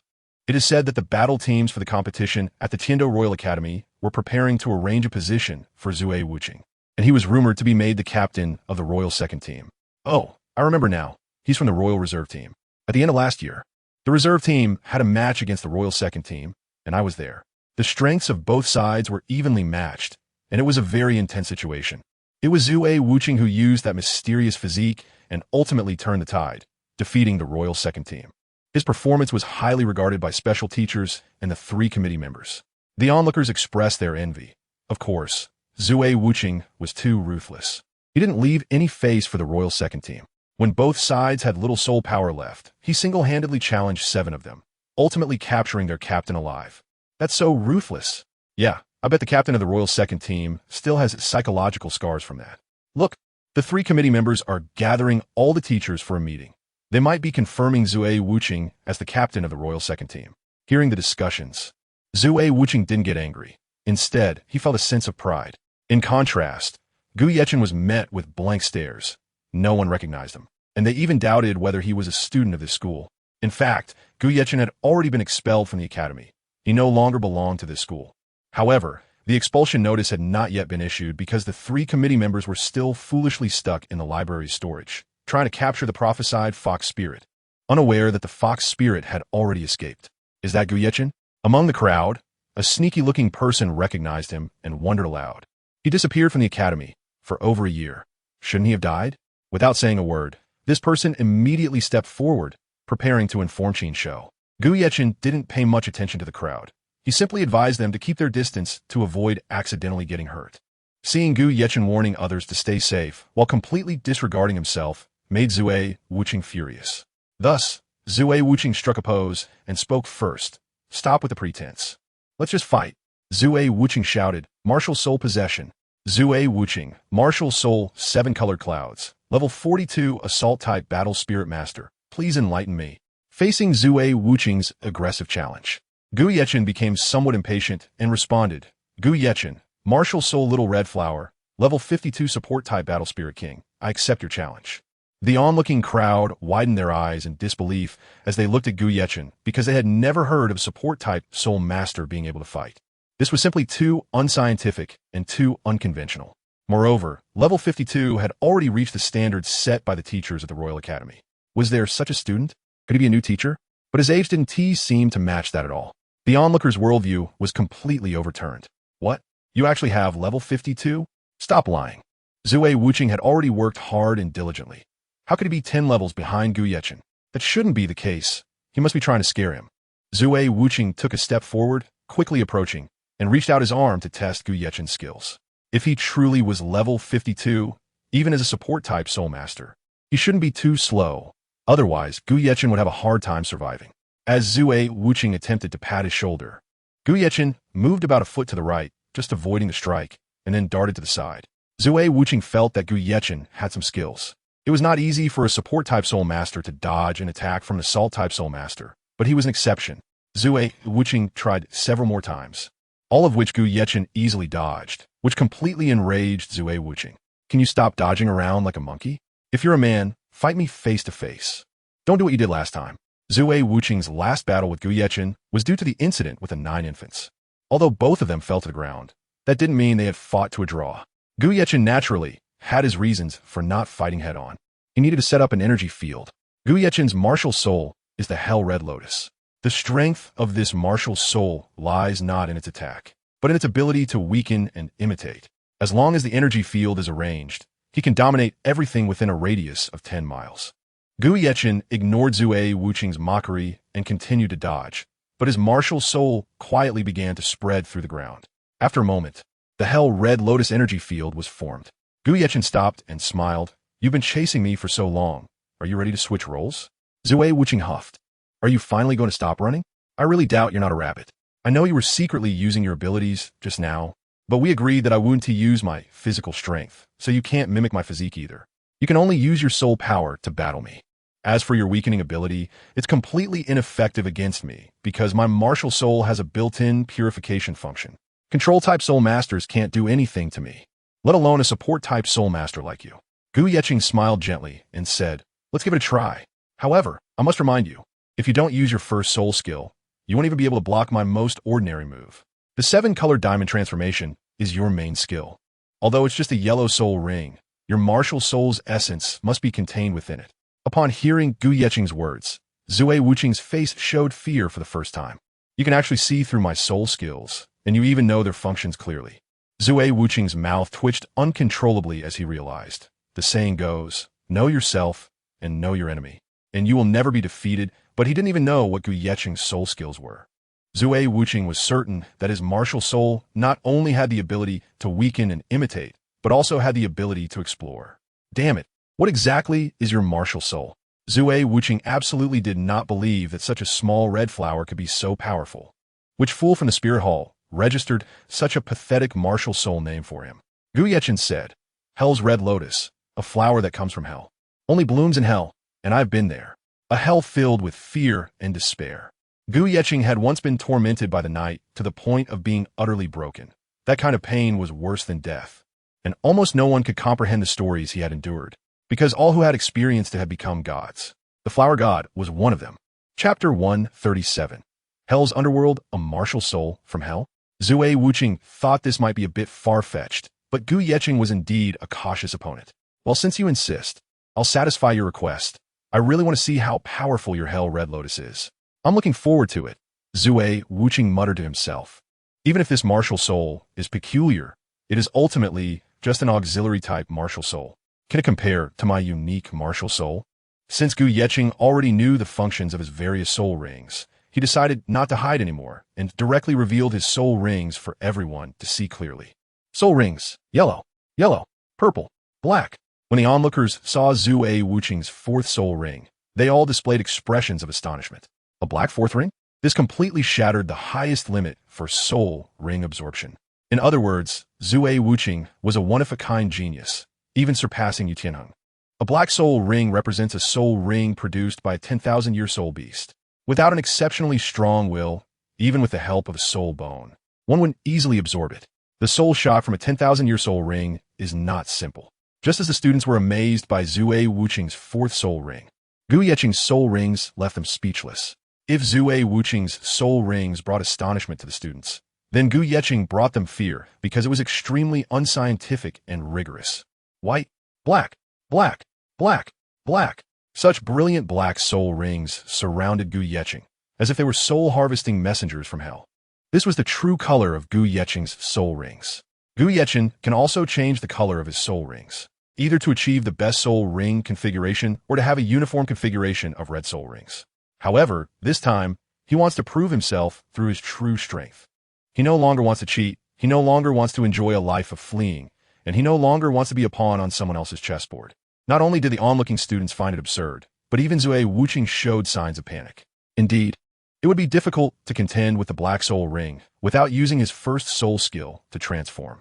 But how could an auxiliary-type Black Soul Ring attack? Zue Wuqing was also curious about this. First soul skill, 7-colored diamond transformation, accompanied by the rhythm of the first soul ring. 7 different colored beams of light burst forth from Zue Wuqing's back. In an instant, his muscles bulged, and his entire stature became even more powerful. Strangely, a pair of radiant, seven-colored wings sprouted from his back. Come on, let me see how strong you are. Zue Wuqing took flight in the sky with his wings, urging Gu Yechen on the ground below. Gu Yechen smiled and said, if you don't use your second soul skill, you will get hurt. Gu Yechen knows that Zue Wuqing's second soul skill is a technique that can enhance soul power levels. Although Zue Wuqing is currently only at level 42, as long as he uses his second soul skill, he can at least reach around level 48. By then, he wouldn't be much worse than himself. However, with Zue Wuqing's arrogance, how could he use all his strength? He still wants to reserve his power. Gu Yechen has already been very compassionate, trying to persuade him to use his second spirit skill, but Zue Wuqing refuses to listen. Since that's the case, I can't be blamed. Third spirit skill, Crimson Lotus Karma Fire. The reason Gu Yechen had to use his third soul skill was that the first two soul skills were completely suppressed by Zue Wuqing's martial soul, making it unnecessary to use them at all. Gu Yechen's first soul skill is Crimson Lotus Weakening, but the martial soul of Zue Wuqing can purify. Gu Yechen's second soul skill is Red Lotus Transformation, which can simulate and transform many things, including martial souls and soul rings, as well as other illusionary abilities. However, Zue Wuqing's martial soul can reject Gu Yechen's invasive imitation, rendering this soul skill ineffective. Only the third soul skill can be put to use.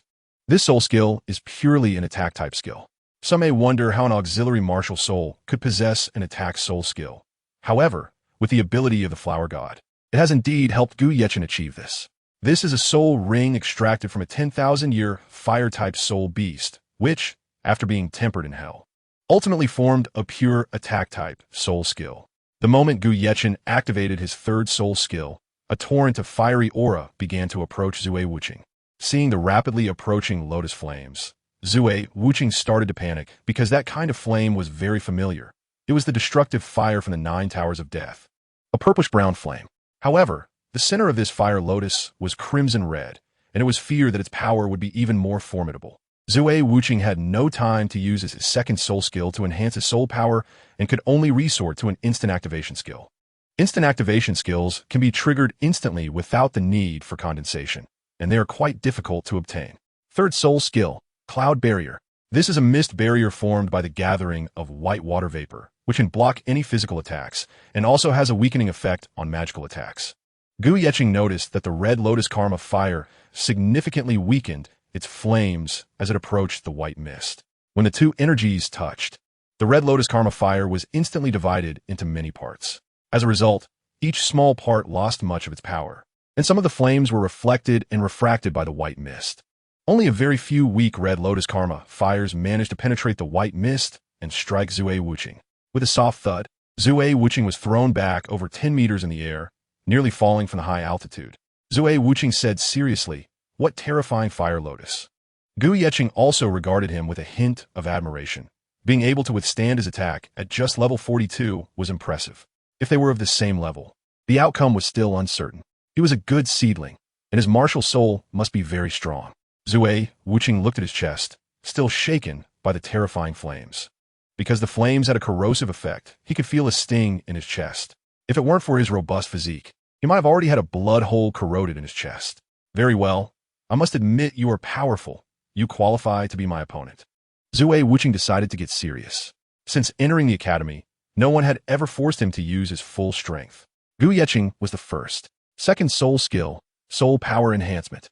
In an instant, Zue Wuqing's soul power level rose from 42 to 43 and continued to grow.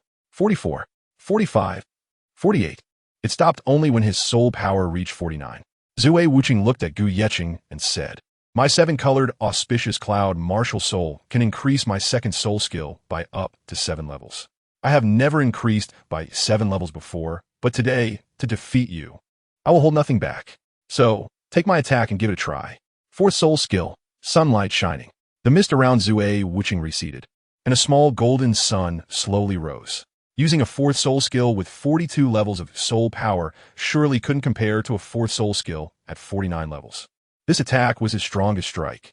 The onlookers rubbed their eyes in disbelief as they looked at the two suns in the sky, one big sun and one small sun. The small sun began to release light and heat, aided by the big sun, making people feel as if they were in a furnace. "It's so hot. I can't take it anymore. Some onlookers began to retreat as it was unbearably hot, and if they didn't leave, they would become charcoal. Gu Yechen could also feel the blinding light and the unusual heat. The ground slowly cracked open, and the heavy earth rose up, all because of that little son's mischief. Fourth soul skill, Hell's Abyss. Gu Yechen began to activate the Red Lotus energy field, as this area was supposed to be under his control. He couldn't allow others to act so recklessly in his territory. The Red Lotus energy field was a prototype of the Red Lotus domain. It couldn't be considered a true domain, but possessed the characteristics of a domain, namely absolute control. Within a radius of 10 miles, all negative energies started to gather towards Gu Yechen, forming countless small black dots. Eventually, these small black dots combined to create hundreds of ghostly phantoms. Gu Yechen pointed at the little sun in the sky and said, "Eat it, absorb all that energy for me. From now on, you will be the rulers." Chapter 138. Planning and Arrangement. As Gu Yechen's voice rang out, the black phantoms surged towards the energy area as if they had ears. How infuriating! What on earth is this? Zue Wuqing was startled by this inexplicable phenomenon. The phantom looked neither like an energy impact nor a living being, but rather a kind of energy entity.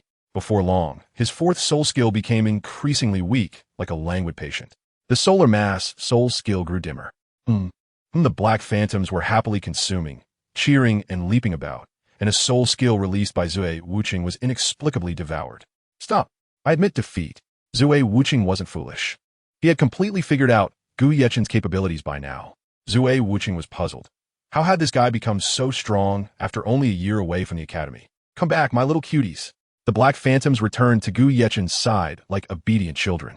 After greeting Gu Yechen, they slowly vanished. Once these strange entities had completely dispersed, Zue Wuqing inquired, "Gu Yechen, why can your fourth soul skill be used so flexibly? I've never seen someone release a soul skill in such a manner." Gu Yechen smiled and replied, "This isn't like your usual style. Why the fuss?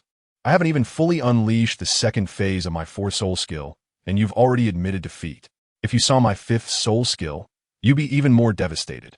In this vast world, there are countless wonders. The strength of a soul skill relies not only on the age of the soul rings, but also on the attributes of the martial soul itself. My martial soul has a dark attribute, so any evil or dark entities have a strong affinity with me. By the way, I have a way to break your proud, indestructible body."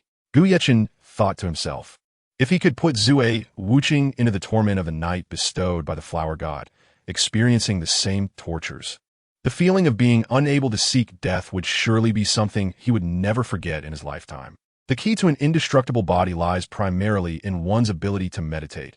If the opponent's heart is not calm, or even particularly chaotic, this physique will definitely break. Speaking of which, Gu Yechen had also experienced the mysterious physique of the flower god, which had similarities to Zue Wuqing's special physique, and even the methods to break it were quite similar. That is the strongest power of ordinary people. Even if their soul power is completely exhausted, they can still use this power, something Gu Yechen envied greatly. Of course, the flower god had also mentioned that this ability cannot be cultivated overnight. Without more than 10 years, it is difficult to achieve results. However, Gu Yechen was not afraid of such a physique. As long as his soul power level was strong enough, those flashy things could all be disregarded. Zue Wuqing's emotions seemed a bit low. He was encountering such a tricky peer for the first time. After a long silence, Zue Wuqing finally said, "Very well, I admit you are indeed stronger than I imagined, but that does not mean you will always be stronger than me.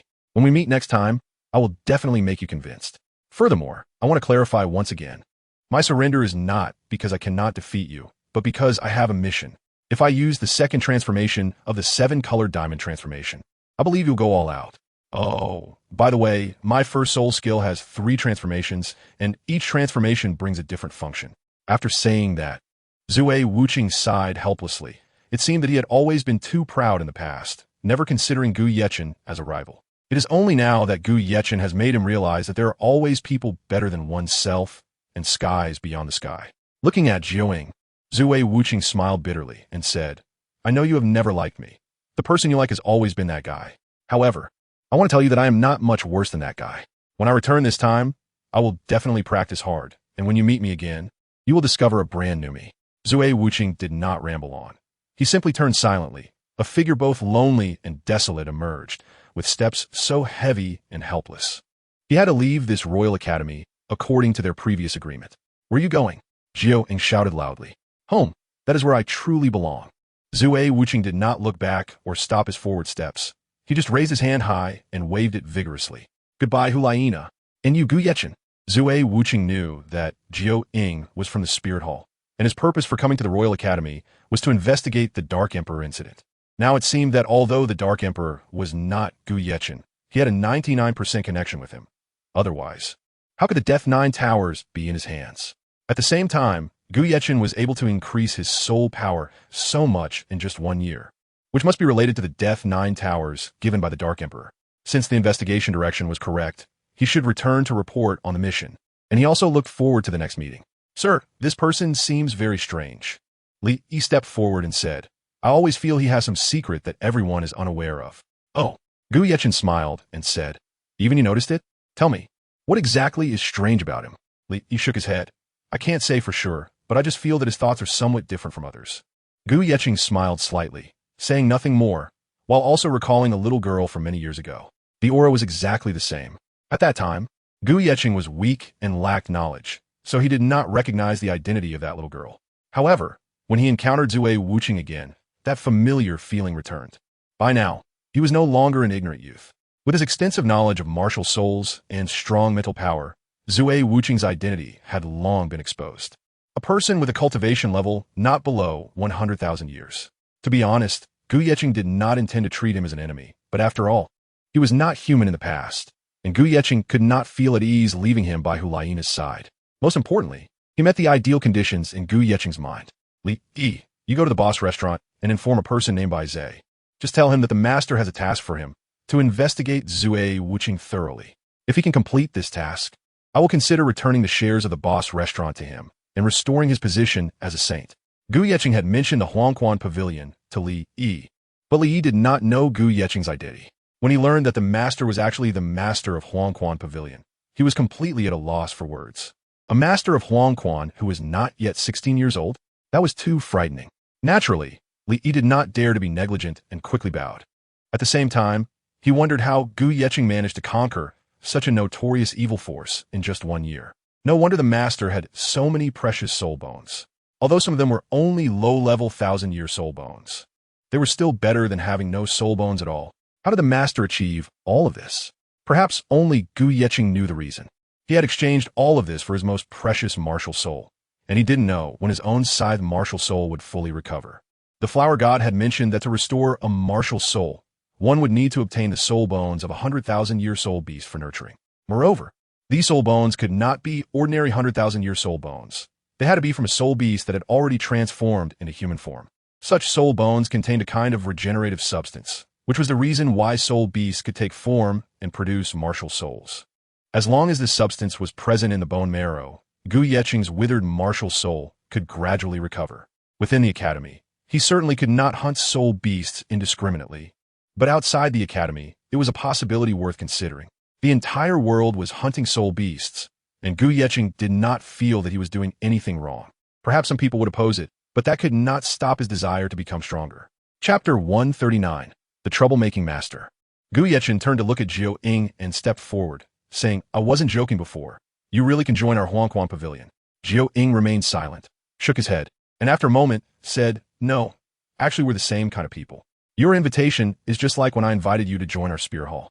It's the same situation. I can't betray the Spear Hall. When my brother and I were training in the Death Canyon, if it weren't for our teacher's rescue, I would have been dead long ago. The teacher gave me a second chance at life, so I must repay the Spear Hall with this life.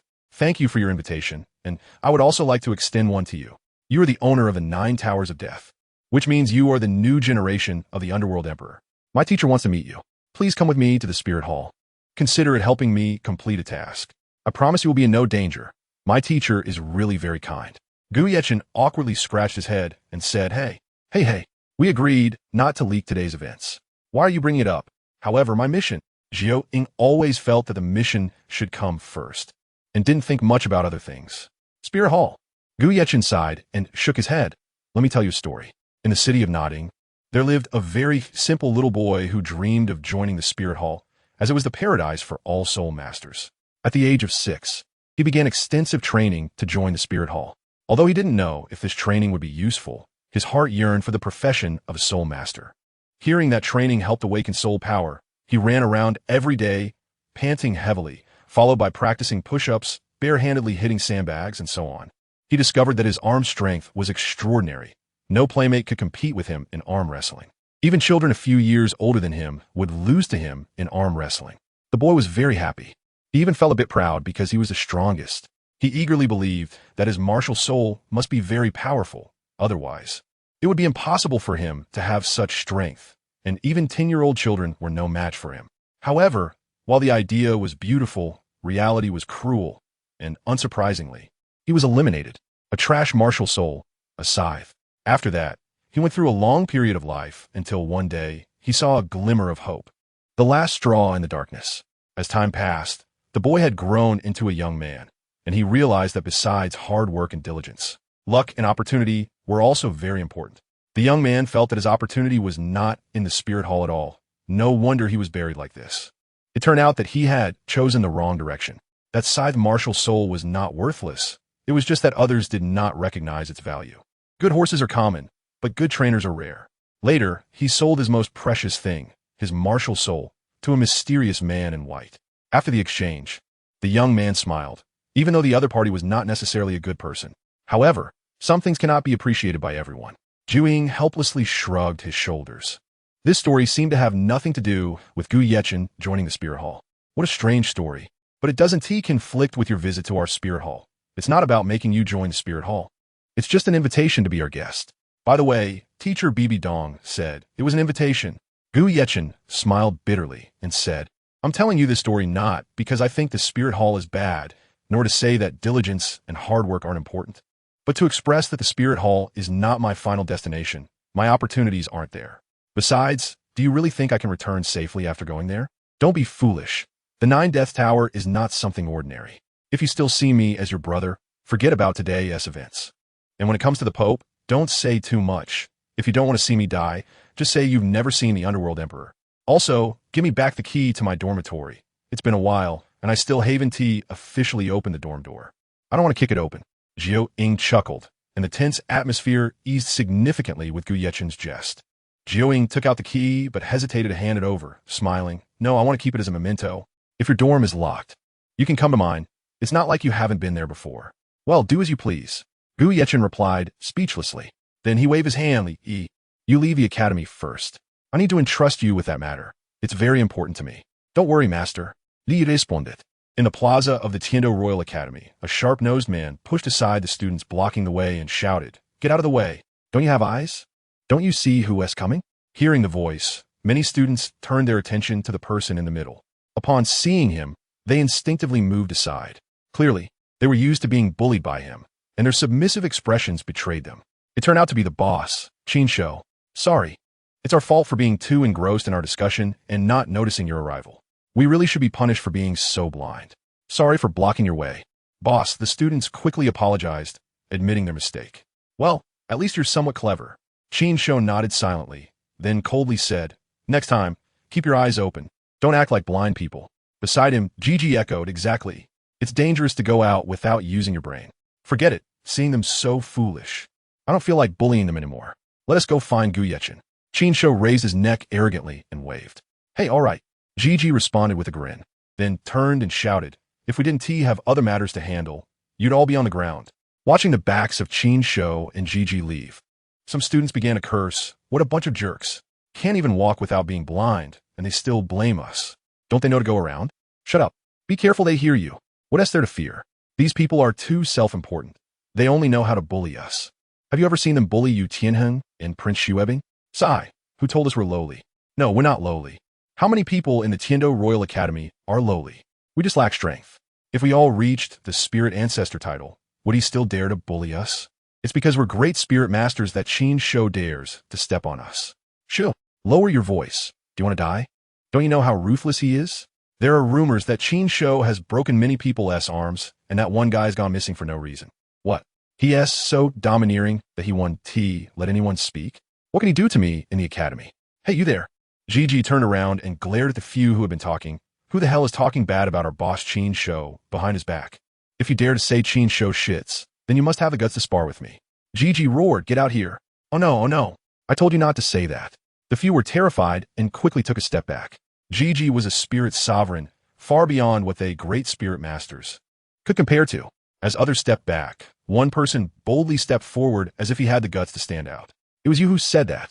Gigi smiled as he walked over, then put his arm around the person's shoulder and said, "Let us go over there and have a chat." Chinsho turned back and smiled. Beat him to death, just for saying bad things about me. He probably doesn't even know how to write the word death. Before long, Gigi returned, wiping the blood from his hands with a handkerchief. "So is he dead?" Chinsho asked. "Don't worry, I left him with a breath." Gigi replied with a smile. "That's good. Sparring in the academy is fine, but absolutely no one can die." Chinsho nodded. Chapter 140. Conspiracy theory. You just said Gu Yechin came to the academy plaza. Why don't I see him? Chinsho looked around the plaza, but there was no sign of Gu Yechin. This doesn't make sense. He was just here fighting someone. Gigi scratched his head, feeling confused. As there were no signs of a fight at all. Could the ground have been repaired? That doesn't make sense. No. Chinsho angrily slapped Gigi, saying, "Are you kidding me? Fighting? I see there was even an argument. This plaza has no signs of fight at all. Do you take me for an idiot?" Chinsho was somewhat displeased with Gigi's performance. Aside from speaking nicely, his efficiency in handling matters was terrible. There's no reason for this. Gigi scratched his face, pondering. It seemed he was about to challenge Zue Wuqing, and they came over just to watch a good show. "Boss Qin, let us go check his dorm. He must be hiding in there." Chinsho pointed at Gigi and said, "I hope you're not lying to me." Chinsho hated it most when others called him an idiot and never allowed anyone to play tricks on him. "Of course, I'm not lying to you. I saw him with my own eyes just now. There's no mistake." Gigi covered his red cheek, the stinging sensation making him a bit angry. Of course, Gigi didn't dare to get angry at Chinsho and could only vent his frustration on Gu Yechin, as he seemed easy to bully. As for the results of the previous contest, both Gigi and Chinsho were completely unaware. The students who knew the situation had already hidden far away when they saw Chinsho approaching. The few who had discussed the matter were warned. And they certainly wouldn't kindly advise anyone. Gigi rubbed his cheek, cursing inwardly. "Damn guy, why are you hiding? You made me get slapped by Boss Qin." "Hey!" Chinsho spat out a mouthful of phlegm, then rubbed the sole of his shoe, saying, "That Gu Yechin is really something. Even the Yellow Springs Pavilion wanted to do business with him. I want to see what he's all about." Originally, Chinsho asked someone to remove one of Gu Yechin's arms, but the other party went missing. Then, Huangquan Pavilion refunded the gold coins threefold and said they would no longer do business with Gu Yechin. Chinsho found it puzzling. Why stop a good business? Was it because they thought the money was too little? Later, he learned that Huangquan Pavilion had switched to legitimate business. They were actually selling medicinal materials, and Chinsho had bought a prized 9th grade purple spirit mushroom from them. Relying on the medicinal effect of that 9th grade purple spirit mushroom, Chinsho broke through the level 30 barrier in one go, and his soul power had now reached level 32. Thinking back to when he was slapped by Gu Yechin, he still felt unbalanced in his heart and wanted to find an opportunity for revenge. With the assistance of the 9th grade purple spirit mushroom, he had an advantage, while the other party had nothing. He could use sparring as an excuse to seek justice. Chinsho looked at Gigi and asked, "Does it hurt?" "No, it doesn't." Gigi waved his hand with a grin. "Do you take me for a fool?" Chinsho gritted his teeth and said, "I was slapped by Gu Yechin like this too. It's impossible it didn't hurt. If you want another slap, I wouldn't mind making your cheek symmetrical." Upon hearing this, Gigi immediately shut up. This unpredictable Chinsho was really hard to please. As long as Gigi was a little unsatisfied, Chinsho would take it out on him without hesitation. Gigi thought to himself that he could only find a scapegoat to divert Chinsho's attention, so he would only bully that person. Gigi had a sudden idea and said, "Qin boss, I have a way for you to vent your anger." "Oh." Chinsho's eyes brightened. "What method? Something that can slap Gu Yechin hard in the face?" "Yes, it's a very hard slap. Just make Gu Yechin kneel down, and he will willingly do so." Gigi's eyes revealed a hint of mockery. "All right, let us do as you say." In the dormitory of the school district, in Jiu Ying's independent dormitory, Jiu Ying held a piece of soul bone as white as jade in his hand, his gaze unable to shift away for a long time. "Are you really willing to give me this head soul bone without regrets?" Gu Yechin nodded. "Yes, although we have only known each other for a short time. I can't forget the kindness you showed me in the past. So how do you like the gift?" "Of course I'm satisfied. This is a 50,000-year-old soul bone. Something even our spirit hall wouldn't take out casually. Your Yellow Spring Pavilion has too much wealth. This is worth at least 8 million gold soul coins." Jiao Ying had naturally seen soul bones and could afford to buy a 1,000-year-old soul bone, but she was unwilling to absorb lower-level soul bones, as it would waste a spot in her body. Only 10,000-year soul bones were worth absorbing. Hee, it seems that you're trying to bribe me to keep my secret. If it weren't for the kindness my teacher showed me, I might really consider joining your Yellow Spring Pavilion. The benefits are even better than those for the elders in our spirit hall. Gu Yechen waved his hand and said, "Don't misunderstand. This is not a benefit. Just a gift. Besides, I don't have many 10,000-year soul bones left. Apart from the ones I've absorbed, there's only one left. As for the 1,000-year soul bones, the additional attributes are too weak, so I believe you wouldn't be interested." Jiao Ying laughed and said, "I really don't know whether to call you Brother Shiyue or Gu Yechen. It's so confusing. I still prefer you to call me Brother Shiyue." Gu Yechen said somewhat awkwardly, "Honestly, how many soul bones have you absorbed? I feel like the ones you have are definitely stronger than the ones you're giving me." Jiao Ying asked suggestively. "Not many, just 3. Gu Yechen's eternal soul bones total 6 pieces. 2 armed soul bones come from the previous generation's Underworld Emperor, the Lord of the Yellow Springs. The trunk bone was obtained by hunting a soul beast. The 4th piece comes from the Deputy Pavilion Master, Di Shang. The 5th piece from Yu Luomian, and the 6th piece from His Highness Xue Qinghe. He has already absorbed a head soul bone of about 80,000 years, an arm soul bone of 90,000 years, and a trunk bone of 30,000 years. Therefore, with the attributes of these 3 soul bones, Gu Yechen's physical quality has already become extremely strong. Just 3 pieces? Jiao Ying rolled her eyes. "Well, since you are so sincere, I will accept it." Jiao Ying smiled sweetly. She had long coveted the eternal soul bones. Not paying attention, Jiao Ying's red lips directly pressed against Gu Yechen's cheek. "No way. Do you still like me?" Gu Yechen looked at her in confusion. "Don't get me wrong. I don't have feelings for you. I just want to express my gratitude." Forget it. I'll leave here early. If Lingling finds out, she'll definitely pull my ears." Gu Yechen disdainfully wiped his mouth. "Look at you. So afraid of your wife. You will definitely be a henpecked husband in the future." Jiao Ying covered her mouth and laughed. "You're just talking without feeling the pain. When you really meet someone you like, you'll become extremely humble." Gu Yechen spread his hands. Jiao Ying didn't want to bring up this topic, and after a long silence, she said, "Let's not talk about that. I mainly wanted to ask you something." "What is it?" Gu Yechen squinted his eyes. "It's about the Underworld Emperor." Jiao Ying replied, "In the past century, soul masters have lost their impression of the Underworld Emperor's deeds, but our spirit hall has records about him. It is said that he has gained the recognition of a deity, and as long as he completes the Divine Level 9 tests, the Underworld Emperor will be able to inherit the divine position. One of the tests is related to the Death 9 Tower. In order to pass the divine test, the Underworld Emperor went to the 7-treasure glazed tile school and stole the Death 9 Tower. Although the Underworld Emperor went missing afterward, based on my speculation, the first master of your Yellow Springs Pavilion is the true Underworld Emperor. Otherwise, the treasure wouldn't be in your hands. My teacher once suspected that the Underworld Emperor did not complete the deity's test. In other words, it is very likely that the Underworld Emperor perished within the Death 9 Tower. As for the reason for his demise, we do not know. It could be a tremendous conspiracy. Of course, I'm even more curious about how you came to sit on the throne of the Lord of the Yellow Springs." Gu Yechen pondered for a moment and replied, "What you said is correct. I have been to the Death 9 Towers, although I have never seen the Underworld Emperor. The sinister energy inside is quite strong. Many people have indeed died there, and every one of them was at least at the Soul Saint level. As a descendant of the Underworld Emperor, I have reason to suspect that those who died inside were tricked into entering. If I hadn't sent someone to rescue you and Zue Wuqing, you both might have died there as well. As for how I became the Lord of the Huangquan Pavilion, I cannot disclose that. Additionally, I cannot explain why I am able to come and go freely within the Death 9 Towers. I can only say that if you give me some time, I will find the answers." "All right." Jiao Ying nodded and said lightly, "I will keep your matter confidential. However, you need to be cautious.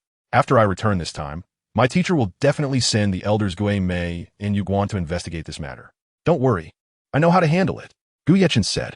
Chapter 141. Contest of Power. You just returned, and you haven't seen her yet, right? Jiao Ying suddenly thought of someone. Yi Lingling, a person she both envied and resented. Jiao Ying truly envied those who dared to love and hate. At least they could express their feelings without restraint. However, due to her identity, she could not possess her own happiness. As the saintess of the Wuhuan Hall, this alone prevented her from living like a normal person. Missions and disguises had become her entire life. Yeah, Gu Yechen nodded and then said, I want to give her a surprise, so I can't make a big fuss about meeting her. Besides, during her last birthday, the blessings from tens of thousands of people pushed her into the spotlight. I know she doesn't like such commotion.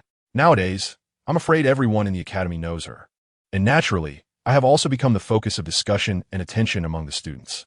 Gu Yechen recalled this matter and couldn't help but shake his head, as it was something the flower god had handled, which was completely inconsistent with Gu Yechen's low-key style. Sure enough, no hair on the mouth, unreliable in handling matters. To avoid unnecessary trouble, I won't go looking for her right away. Instead, I will prioritize resolving some personal issues. Oh, Jiuying blinked charmingly and said, so, your personal matters are related to me as well. Hey, don't get the wrong idea. Gu Yechen rolled his eyes and shook his head helplessly. Just as Gu Yechen was about to explain something, an exceptionally harsh voice came from outside the door. Gu Yechen, get your ass out here, if you have the guts. Don't hide behind a woman. After such words echoed 3 times, Gu Yechen and Jiuying had already walked to the door. Looking out, there were 4 figures in sight, one of whom was Qin Shou. Among the other 3, one looked quite mean, and he must have been the one shouting just now. Oh, what a coincidence. Isn't this Gu Yechen? Qin Shou said with a hint of mockery. Hearing this, Gu Yechen was speechless and cursed inwardly. What coincidence? You clearly came to cause trouble for me, and you still say it's a coincidence. Making finding fault sound so fresh and refined, this guy must be an idiot. Look, Gu Yechen pointed at Qin Shou and the others, then turned to explain, the personal matters I mentioned are these annoying guys. So it's Qin Shou, one of the 3 bullies of the Royal Academy. Jiuying said with interest. She knew that there would be a good show to watch soon. Qin Shou, being pointed at by Gu Yechen, instantly exploded with rage, shouting, you come back to the academy and don't even notify me. Do you want to die early? Huh. Whether my life is long or not is not the point, but from today on, you have only half a life left. Gu Yechen indeed had no good feelings towards Qin Shou, and even felt some disgust because he was too self-righteous, as if the whole world had to revolve around him. A year ago, Gu Yechen was oppressed by Qin Shou simply because he refused to be his subordinate. Gu Yechen is someone who responds better to kindness than to force. No one can make him yield to others through threats, not even the powerful Qin Shou. At that time, Gu Yechen chose to ignore this person, but Qin Shou, dissatisfied with the dismissive look, maliciously made things difficult for him. In desperation, Gu Yechen slapped him hard. Qin Shou is someone who holds grudges, and thus a feud was formed between the two. Soon after, Gu Yechen was targeted by a mysterious assassination organization, the Huangquan Pavilion, a force leading to death. Gu Yechen has already guessed who maliciously hired a killer. Later, through the verification of the deputy master of the Red Dust, it was confirmed that this matter is related to Qin Shou. The relationship between the imperial family of the Tiando Empire and the Huangquan organization is one of both enmity and friendship. The imperial family does not allow this organization to exist, yet they tacitly accept its existence because there are always some secret special transactions between them. The imperial family operates in the open, while the Huangquan Pavilion operates in the shadows. When imperial officials encounter problems they cannot solve or have matters they wish to keep hidden, they will spend a high price to settle personal grievances. Since Qin Shou is backed by the Tiando imperial family, the Huangquan Pavilion cannot take action against him. Moreover, Qin Shou relies on his powerful background to oppress anyone he finds displeasing. Sometimes, bullying someone requires no reason, just the fact that they are annoying. It is clear that Gu Yechen has become his toy for bullying. However, this toy seems to be somewhat different. As for how it is different, Qin Shou does not know, but it certainly feels like he cannot oppress him. Haha, what a joke. Qin Shou smiled mysteriously and said, I have always been the one to leave others with only half their lives. No one has dared to take my life. Are you telling a joke? Besides, my life is precious. Can you afford it? Don't let everyone around us laugh their teeth out, okay? Qin Shou shrugged his shoulders and grinned at Gigi beside him. This is the funniest joke he has ever heard since birth. Whether the joke or not is not up to you, but rather it depends on strength. Gu Yechen narrowed his eyes. Qin Shou pushed Gigi and commanded, go, take this guy down for me. Qin Shou had been beaten by Gu Yechen before, so he had a bit of a psychological shadow. He let Gigi go first to test the waters and assess Gu Yechen's combat power. After receiving the order, Gigi rubbed his wrist, as if he hadn't encountered a worthy opponent in a long time. Gigi walked towards Gu Yechen, looking disdainful, and said, kid, although I don't know how you escaped from the hands of the 5 ghosts of Huangquan, I have to tell you some unfortunate news. You will be trampled under my feet, and your cheeks will kiss the ground. Gigi's mysterious confidence comes from his martial soul. Yes, a mutated martial soul. a very powerful existence, but he had no opportunity to enter the Tiando Royal Academy due to lack of background. Through years of flattery, Qin Shou gave him a spot to study at the Royal Academy. Jiji did not disappoint Qin Shou's nurturing. With the aid of Xian Shui Dan and precious medicinal materials, he successfully broke through to level 30 and became a soul master. Moreover, he has not found any soul master level opponents in the Royal Academy. Enough with the nonsense. Gu Yeqing didn't want to waste time with such a small fry. With a swift movement, his body suddenly became ethereal, indicating that his speed had reached its peak. Then, they saw Jiji being sent flying, his body tracing a parabolic arc in the air before crashing heavily to the ground, resembling a stunning scene that caught everyone's eye.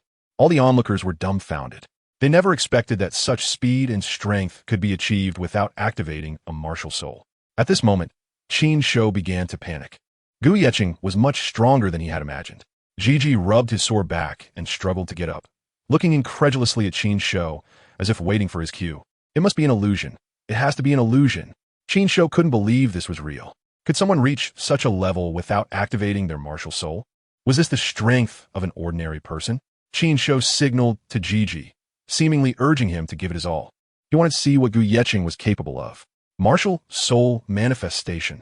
Jiji shouted. His martial soul was a power-type black-tailed monkey, a relatively rare existence among martial souls. Additionally, due to a mutation, this martial soul had dual attributes, one for strength and the other for defense. The mutated martial soul was called the black-tailed imperial monkey. Its combination of offense and defense was the reason for the martial soul's power, and it was also the source of his pride. The optimal soul ring configuration was 2 yellow and 1 purple. At this moment, Jiji's body was extremely resilient. No one at the soul master level could break through his defense. Jiji roared, "Damn it, come hit me. Hit me again." Meanwhile, Jiu Ying murmured to himself, "I've never seen such a peculiar preference in my life. All right, I'll indulge you." A smirk appeared on Gu Yeqing's face as he walked straight toward the Jiji who had been sent flying, seemingly to fulfill Jiji's wish of being hit. Arrogant. Is he not even going to activate his martial soul? First soul skill, monkey arm heavy strike. Jiji leaned back, struck a pose, and began to gather energy, black energy converging toward his arm. This strike was likely to possess a force of 3,000. The strength of an ordinary person was around 100, while Jiji's strike would reach 30 times that. When Gu Yeqing got closer, Jiji finished charging his energy, and the power of this punch was fully unleashed. Bang! The two fists collided, sending ripples of energy radiating from the point of impact, wave after wave. What? The soul skill was intercepted. At this moment, Qin Shou was so astonished he couldn't even speak. He couldn't believe someone would use ordinary strength to combat a soul skill. Qin Shou had fought Gu Yeqing before and estimated his strength to be around 300, but at this moment. Chapter 142, The Terrifying Might. Compared to the balanced strength of Gu Yeqing's arm, Jiji seemed to be lacking in follow-through. Get lost, annoying guy. Gu Yeqing used his internal energy to push forward, directly forcing Jiji to stagger back several steps. Although Gu Yeqing did not have a strong physique, the attributes of 3 10,000-year soul bones combined were no joke. Moreover, he had been incredibly strong since childhood, which could be explained by his innate divine strength. By the age of 6, the strength in his arms had already surpassed that of a 10-year-old child.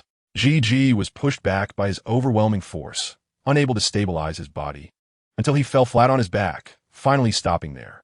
It seems that soul skills are not omnipotent. When one's physical quality surpasses the damage value, the opponent's attack can be described as ineffective. For example, some physiques can be immune to fire, while others can be immune to physical attacks.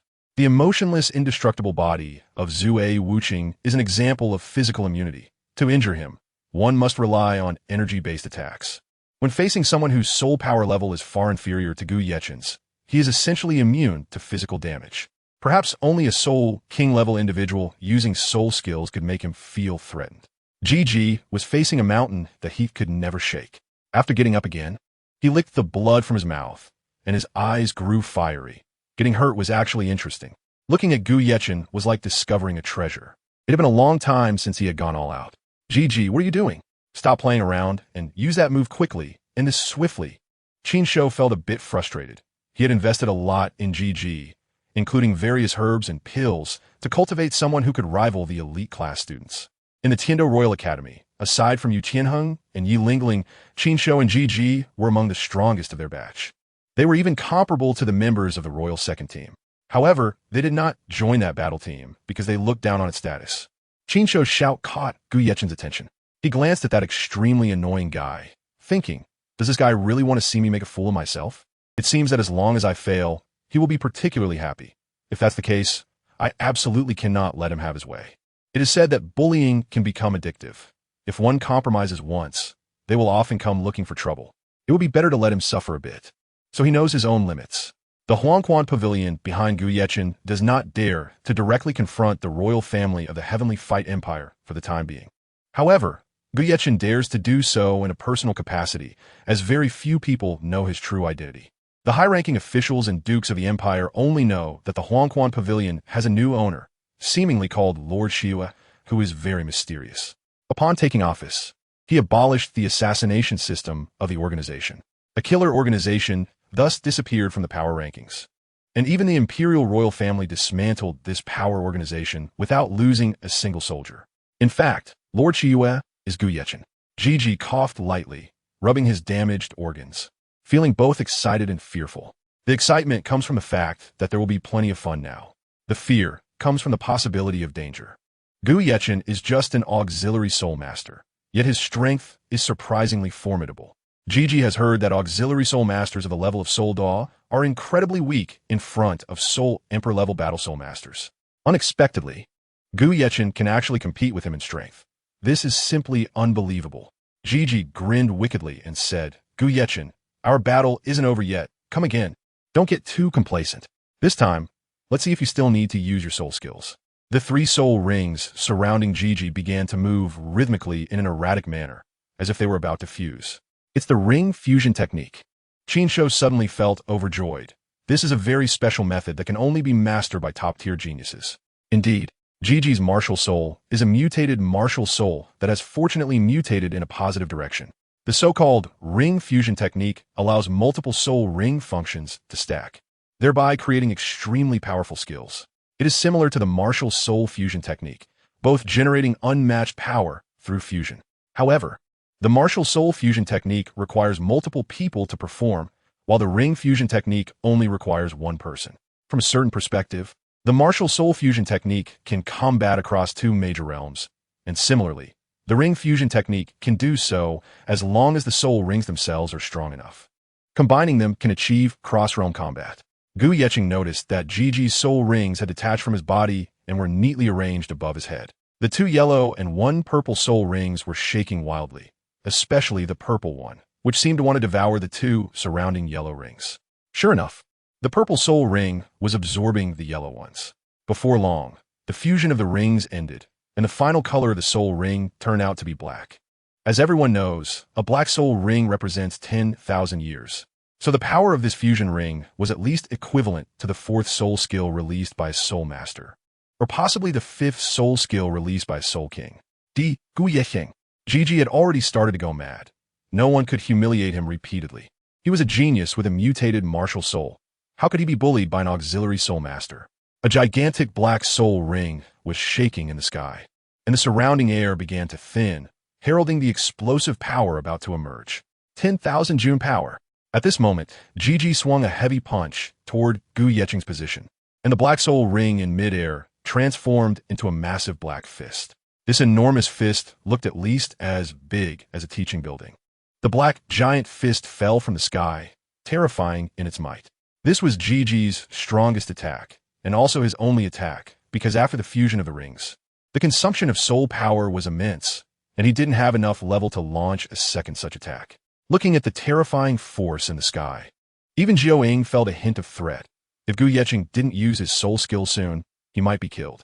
However, Gu Yechen was not worried. He murmured to himself, sure enough, there's some skill in this.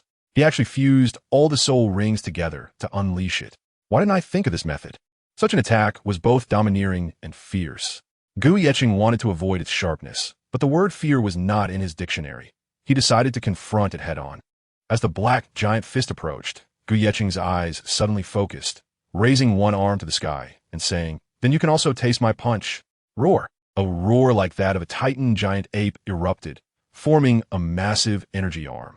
That was the titan giant ape. When Qinshuo looked at that seemingly solidified red arm, He was completely stunned, or rather, he was utterly dumbfounded. That arm was only recorded in books. It belonged to the ancient exotic species, the Titan giant ape. What should have appeared in the books was now vividly displayed before them. The surrounding people were all dumbfounded. As if witnessing something inconceivable, silence fell, and the whole place was quiet, only the two energy giant fists clashing in midair. Bang, a crisp sound suddenly came, and then the black energy giant fist at the top shattered instantly. Gigi's face turned pale, then he spat out blood and flew backward, like a kite with a broken string. 3 consecutive encounters with Gu Yeqing resulted in 3 unexpected defeats. The mutated martial soul was indeed powerful, but it depended on the person. Fighting against Gu Yeqing, without even understanding his basic situation, was simply a suicidal act. Was that a soul-bone skill? Jiuing, who had seen great sights, caught a glimpse of the clue with just one look. Indeed, the skill Gu Yeqing had just used originated from a soul bone of a Titan giant ape. Moreover, this soul bone was 90,000 years old. Chapter 143. The kindest person, Gigi, dragging his broken body, tried to get up again, but such injuries simply wouldn't allow it. After struggling a few times, he fainted, falling into a deep coma. Everyone present was unable to express their inner shock and could only stand there foolishly. After a long while, they finally reacted. There might have been a soul bone skill. Damn, Gu Yeqing has a soul bone. Qin Shou roared, his face looking somewhat ferocious. His teeth clenched as if he wanted to eat someone. Beside him, a subordinate handed him a bottle of drink and said, "Here, Qin boss, have some water to calm your nerves." Nonsense. Qin Shou pushed his subordinate aside and scolded, "Get away from me." The well-meaning subordinate could only walk away helplessly, casting a sympathetic glance at Gigi, who lay on the ground, ignored by everyone. A soul master, severely injured by the Titan giant ape's soul bone. Even if he didn't die, he would likely be ruined in the future. Gu Yeqing, give me that soul bone, and from now on, our grievances will be settled. I will also give you a lot of money. How about it? Beneath Qin Shou's ferocious expression, there was surprisingly a hint of excitement. After all, it was the soul bone of a Titan giant ape, extremely rare, and the unmatched power made all soul masters admire it. There's an old saying that goes, "One strength can subdue 10 skills." In the face of absolute power, all techniques and strategies become useless. In essence, soul skills are merely a technique for releasing soul power. And the Titan giant ape's soul bone skill can counter any flashy soul skill. If one possesses such a soul bone, they can gain an absolute advantage at the same level or even several levels higher. Looking at the nearly insane Qin Shou, Jiuing couldn't help but shake her head, murmuring to herself, even at this point, he still wants to threaten Gu Yeqing. How bold he must be, used to a life of luxury. The students of the Tiando Royal Academy all knew that to detach a soul bone from a human body, one would have to sever the body part possessing the soul bone. Otherwise, it couldn't be extracted by human power. Qin Shou's implication was for Gu Yeqing to cut off his own arm and then receive a large sum of money as compensation. But did Gu Yeqing lack money? Besides, why would he be foolish enough to cut off his own arm? If you want the soul bone, exchange your life for it. Gu Yeqing's eyes turned cold, as if from a 1,000-year-old ice cellar. Gu Yeqing is not someone who seeks to be fierce and ruthless, but this guy is an exception. If it weren't for his connection to the entire Tiando royal family, his life would have been ended immediately. Ha ha ha, I know you don't dare to touch me. Qin Shou raised his proud neck and suddenly burst into laughter. How about this? As long as you give me the soul bone, I will have my father provide you with a subsidy of 10 million gold soul coins. My father is in charge of the treasury of the Tiando Empire. I'm sure His Majesty Shuya would also be happy to see the soul bone of the Titan giant ape bought by the royal family. Gu Yeqing, 10 million gold soul coins is already a lot. Be content. You can trust my credibility, but don't make me embarrassed in front of my little brother. Hee hee. Gu Yeqing sneered and said, I don't want to say the same thing a second time. If you want the soul bone, leave your life behind. Otherwise, I want to send you off nicely. Damn it. Who do you think you are? Qin Shou's recently calmed anger was instantly ignited as he threatened. If you don't hand over that soul bone obediently, I'll let you know what cruelty is. Gu Yeqing, I know who your girlfriend is. And I also know your family is in Nodding City. If you don't want to see them in danger, listen to me. As long as you hand over the soul bone obediently, we can still be good friends. You dare. Gu Yeqing's expression began to look terrifying, his fierce visage somewhat frightening. He asked the students of the Royal Academy if there's anything Qin Shou, wouldn't dare to do. The arrogant and rude Qin Shou was fearless, completely disregarding Gu Yeqing. Otherwise, he wouldn't have come looking for trouble. TSK, I haven't played with women for a week. If I could, I would really enjoy your girlfriend's wonderful body. Rest assured, with my father's authority in the empire, even getting Yi Lingling to marry me would be an easy task. Her father works under my father.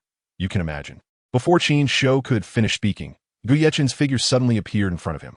Then, using the inertia of rushing over, he grabbed Qin Shou's neck and rubbed him on the ground for a distance.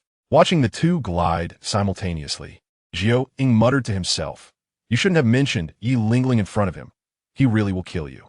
The few people brought by Qin Shou shouted, "Quickly let go of our boss Qin, or you won't be able to bear the consequences. His father is the current national uncle, Qin Buru. If the empire strikes, your whole family will be buried with you. Are you teaching me how to do things?" Gu Yechen turned to look at the guy who just spoke. "It's always me teaching others how to do things. Who do you think you are?" Gu Yechen's eyes turned red, and a red beam shot out from his eyes, hitting that person's thigh precisely. The student lost his balance and immediately knelt on the ground, looking very painful. Jiao Ying knew this was another skill from a head-soul bone, as that person's legs had been pierced through. Gu Yechen is right. He is the lord of the underworld, and he has always been the one teaching others how to do things. No one has ever dared to go against his wishes. Being able to speak politely with others is already a great concession, but some people simply do not know how to cherish it. How dare they injure General Yuan Song's son? Just wait to collect the corpses. The others also began to point and gesture. Gu Yechen snorted coldly, disregarding those sycophants. He looked at Qin Shou, who was pinned to the ground, and said, "I'll give you one more chance. Say it again. Will you harm the people around me?" Gu Yechen's hand gradually left Qin Shou's neck. The Huangquan pavilion behind him did not yet have the possibility to compete with the imperial family, and he did not want to cause trouble. Cough, cough. Qin Shou cleared his throat, took a deep breath, and cursed, "If you have the guts, kill me. Otherwise, I will definitely find someone to kill you." Qin Shou was the boss in the academy. Many people had to call him Boss Qin upon seeing him, and his family treated him like royalty. It was rare for anyone to even scold him, let alone hit him. Yet today, he had to endure such humiliation. "I will first slaughter your entire family. Then I will play with your woman, and finally, I will make you a eunuch in the palace. Ha ha." Qin Shou, with blood streaming from his nose, looked extremely disheveled, but the words he spat out were particularly hateful. "You're seeking death, so don't blame me." Gu Yechen raised his arm, which possessed the Titan giant ape's soul bone, high into the air, and red light began to gather. At this moment, Qin Shou, who felt the threat of death, was completely panicked. He only wanted to gain a momentary advantage in words, but he didn't expect Gu Yechen to actually dare to do this. "I'm sorry, I was wrong. Please let me go." Qin Shou swallowed hard, completely terrified. If he were hit by such a punch, he would be turned into a meat patty. "It's too late. I've already given you a chance." The red energy had gathered on his fist, and it was just one downward motion away.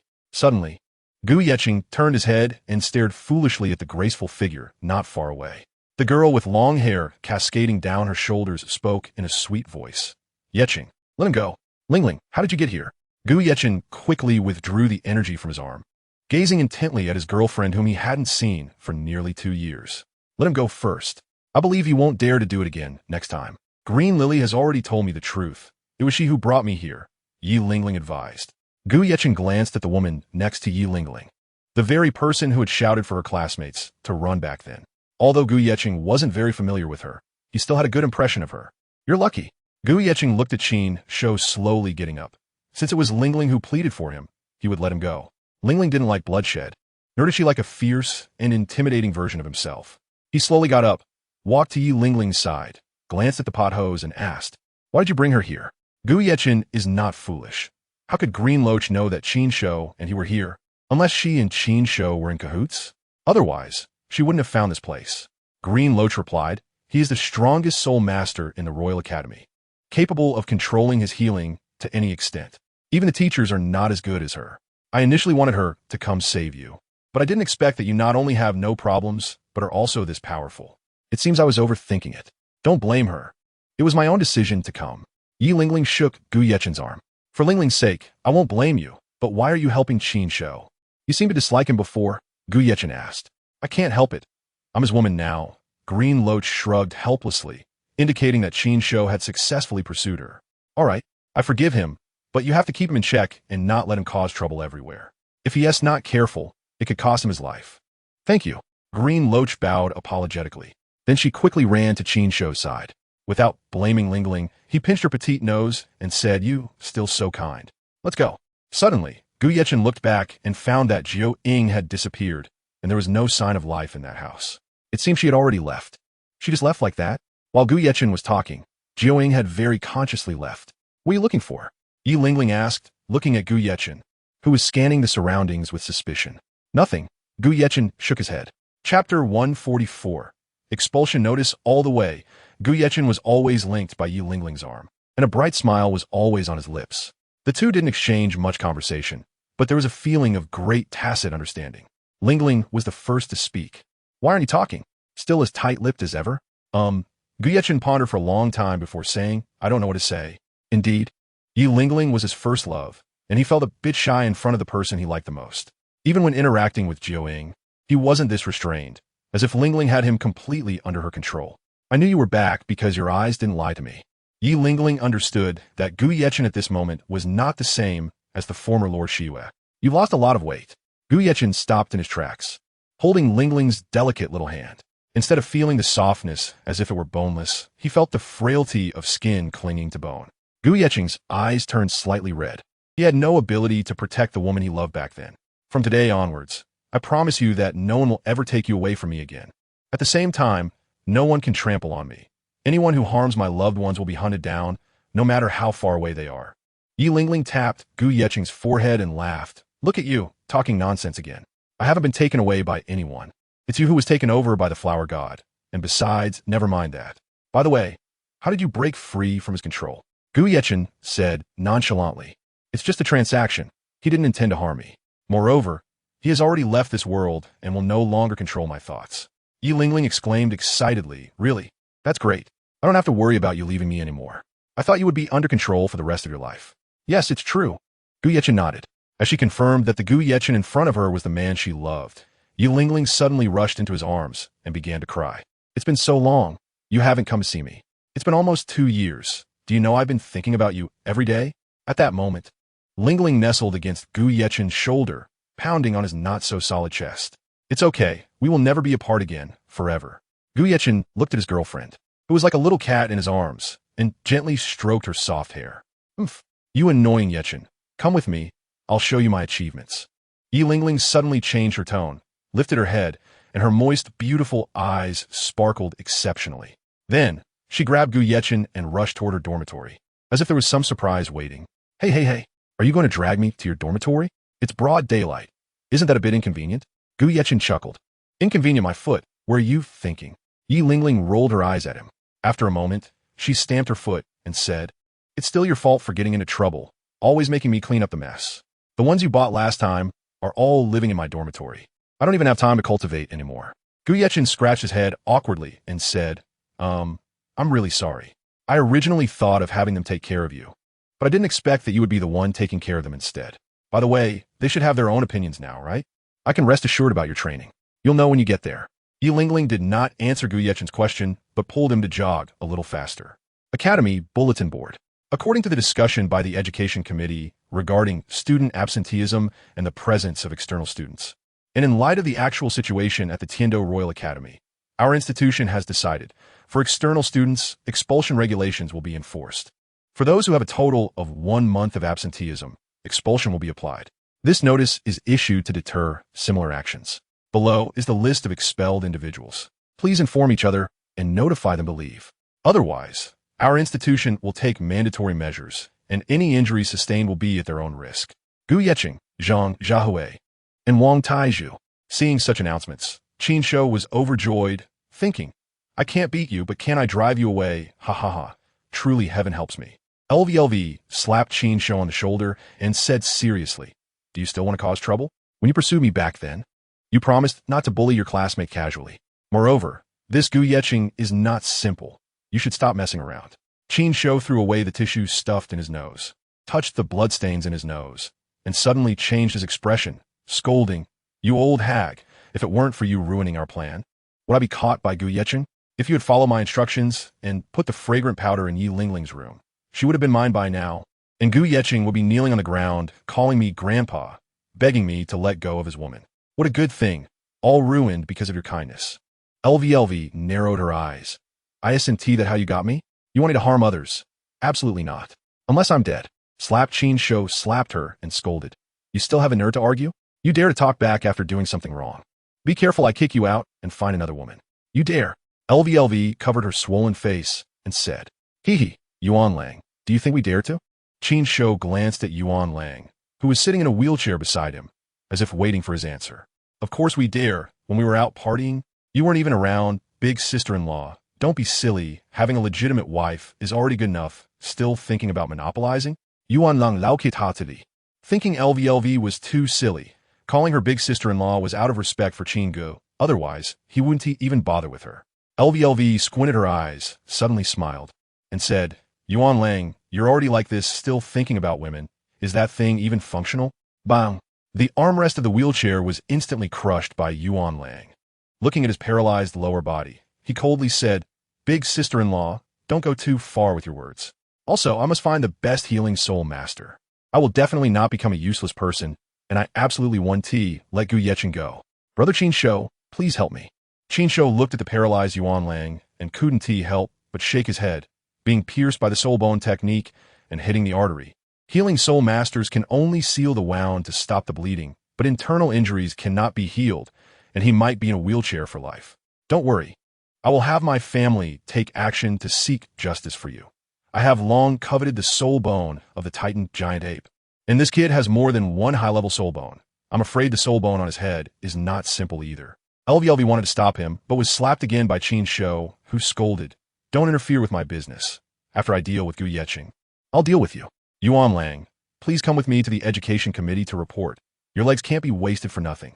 As long as we can drive Gu Yeqing out of the academy, my family can take action. Besides, tonight's expenses at the Lichuan courtyard are on me. Hee hee. Qin Laodai is so generous. Yuan Lang chuckled, thinking that even with a lame leg, it wouldn't affect his romantic life. Chapter 145. The Most Fearful Thing. Gu Yeqing was forcibly dragged by Yi Lingling to her independent dormitory, and it seemed that the results of their cultivation were quite impressive. However, when he truly saw Yun Yin and the others, Gu Yeqing was completely stunned. In Lingling's dormitory, the scene was quite alluring, with rows of beautiful legs and charming figures. The dazzling beauties were chatting and laughing, as if discussing some important matter. Ding ding ding. Look, Yi Lingling opened the door to the dormitory, pointed at the 9 beauties, and said, Look, they're so opinionated that they don't even greet their master when they see him. The 9 beauties glanced at Gu Yeqing and Yi Lingling, then turned their heads away again, returning to their discussion on a particularly interesting topic. At this moment, Gu Yeqing felt a headache, as if a flock of crows had flown by, unsure if helping them shape their own souls was right or wrong. However, those legs. While Gu Yeqing took a sharp breath, wondering just how low that low-cut outfit was, then looked at Yi Lingling and asked, Did you teach them to dress like this? Not at all. Yi Lingling explained, They like this style of clothing. You can't blame me. It was you who said to cultivate their independence. I can't control everything they wear, can I? Yunin, who first noticed Gu Yeqing, said, Long time no see, master. After casually glancing at the enchanting Yunin, he replied, Not bad, you still understand. That chest has such a powerful presence. Gu Yeqing was taken aback, his throat unconsciously rolling. Oh no. The master's having a nosebleed. Quick, get some tissue. Yunin exclaimed in surprise. No need, I'm fine. Gu Yeqing raised his hand to stop her and then made an effort to sniffle. Oh, you're not being honest. Yi Lingling glared at Gu Yeqing, then nodded thoughtfully. Don't get me wrong. Gu Yeqing hurriedly explained, It might just be that I've been a bit hot-tempered lately, or maybe it's an allergy or something. Hey, stop looking at me like that. Really? Yi Lingling twisted Gu Yeqing's arm, saying with some suspicion, I believe you. Gu Yeqing nodded, then said to Yun Yin, in public, Can you dress a bit more conservatively? What does it mean to have a slit in your cheapao? And can that fabric be lowered a bit more? No. Yun Yin shook her head. We like to dress this way. In the academy, it attracts a lot of attention, and they all envy us. What a load of crap. Gu Yeqing said irritably. They just want to possess you. Forget it. Why am I even telling you this? Just report on your strength situation first. After waiting for a long time, Yun Yin didn't respond, just casually looked at the ceiling, treating it as if it were merely background noise. Gu Yeqing widened his eyes and asked in confusion, Did you not hear what the master said? Beside him, Yi Lingling gave a knowing glance. And then Yun Yin smiled slightly. Since it is the teacher's order, we naturally have to obey. Gu Yeqing was speechless. Could it be that he truly had such a lack of presence? Why did they all listen to Yi Lingling? It seemed like he had become a mere decoration as the master. Unknowingly, he even felt a bit jealous. Yi Lingling said, Yunin, your talent is the best. So you report first. Upon hearing this, Yunin nodded, stood up straight, and reported, Yunin, martial spirit. Immortal Jade Pipa, level 44, 4-ring soul master. Immediately after, Qinin also became serious and reported, Qinin, martial spirit. Xiantian Guqin, level 42, 4-ring soul master. Yuin, martial spirit. Qinji Umbrella, level 42, 4-ring soul master, said the girl with a tear mole at the corner of her eye. Di-in, martial spirit. Purple bamboo flute, level 40, 4-ring soul master, said the girl holding the flute. Lei-in, martial spirit. Tao Sun, level 40, 4-ring soul master, said the girl holding the suona. After they all finished introducing themselves, Gu Yechen clapped and said, they have all reached level 40 as soul masters. Their talents are indeed quite good. Hee hee, don't forget who's training them. Yi Lingling chuckled in response to Gu Yechen's praise. It's a pity they're all over 20 years old. If they were a bit younger, I'm sure they could all reach title Douluo in the future. Gu Yechen was very satisfied with their talents, but their soul power levels were still too low. They had plenty of soul masters at Huangquan Pavilion, and they were the kind that would fight to the death with extremely high lethality. In comparison, Yunin and the others seemed rather ordinary. However, fortunately, they were quite loyal and listened to Yi Lingling, which others could not compare to. Title Douluo indeed. Yi Lingling pouted and complained, there are not even 10 title Douluo across the entire continent. Your ambitions are too grand. Gu Yechen explained, there are some things you may not be aware of. Those 10 people are merely the figures on the surface. Behind the scenes, there are even more powerful individuals. Only a fool would believe that there are only 10 title Douluos on this continent. In fact, title Douluos are just the upper echelon of the soul power pyramid.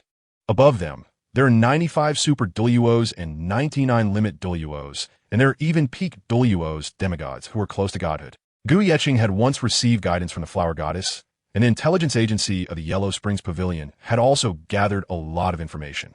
The knowledge he possessed was certainly much more profound and practical than what he had acquired in the academy. You actually called me foolish.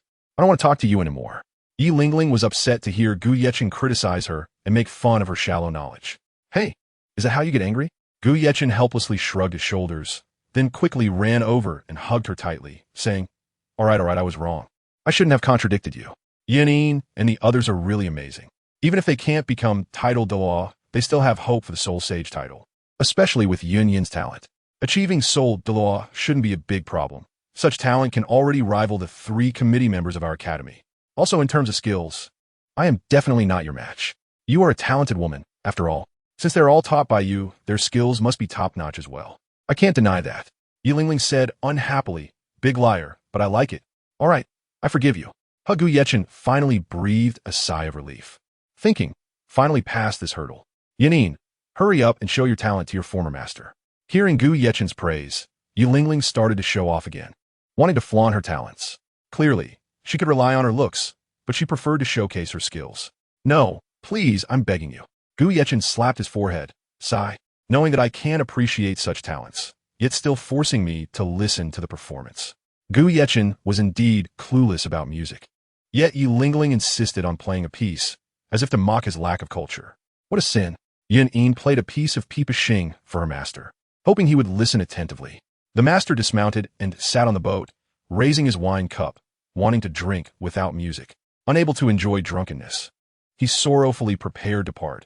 At the moment of separation, the river was vast, and the moon was reflected in the water. Suddenly, the sound of the pipa was heard from the water. The master forgot to return, and the guest did not depart. Seeking the source of the sound, I quietly asked who was playing. The pipa's sound stopped, and words were delayed. Moving the boat closer, I invited to meet, adding wine and rekindling the feast.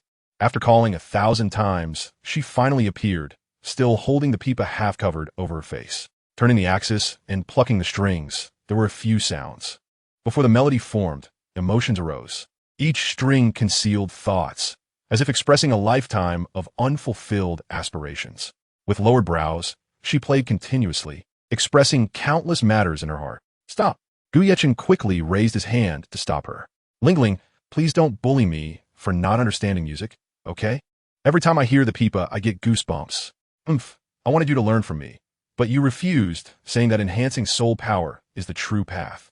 And that skills are just a minor path, Yi Lingling complained. Oh my, it's so unpleasant. I can't take it. Gu Yechen held his head and rushed towards the door. Yin Yin paused playing the pipa and said, "It seems the master really dislikes music. Not just dislikes, but truly hates it." Yi Lingling squinted her eyes. His father was someone who understood music. Back then, he had conquered Aunt Gu with his jade flute. Unfortunately, his father had not returned for over 10 years. Whenever he heard the sound of instruments, he would become irritable, unable to calm down to listen. Yin Yin furrowed her brows and asked, "Master, what kind of person is the master's father?" "I don't know." Yi Lingling shook her head. "He refuses to talk about his father in front of me. I wanted you to play a piece on the pipa to help him overcome this mental block, but unfortunately, he ran away." Yi Lingling walked gracefully, her gaze following the direction Gu Yechen fled, saying, "One day, you will calm down and listen to music." Chapter 146, Godly Concealment Skill. Just as Gu Yechen ran out to catch his breath, that annoying Qin Shou appeared again. Right there, Qin Shou pointed, addressing the teacher Li he brought along. There are a bunch of unknown people living in Yi Lingling's dormitory, and that expelled Gu Yechen must be hiding among them. As everyone turned the corner, they saw a man dressed in black, and Qin Shou excitedly said, "Teacher Li, did you see? This guy is Gu Yechen. He's been skipping classes for almost 2 years. Moreover, the women living in that dormitory are not even students from our school." When Qin Shou said this, his confidence was noticeably lacking, as he had often brought unknown people to his dormitory before.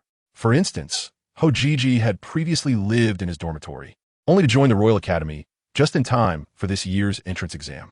Jiji entered the academy a year later than Gu Yechen, but he was the first in this year's entrance exam, a real dark horse student.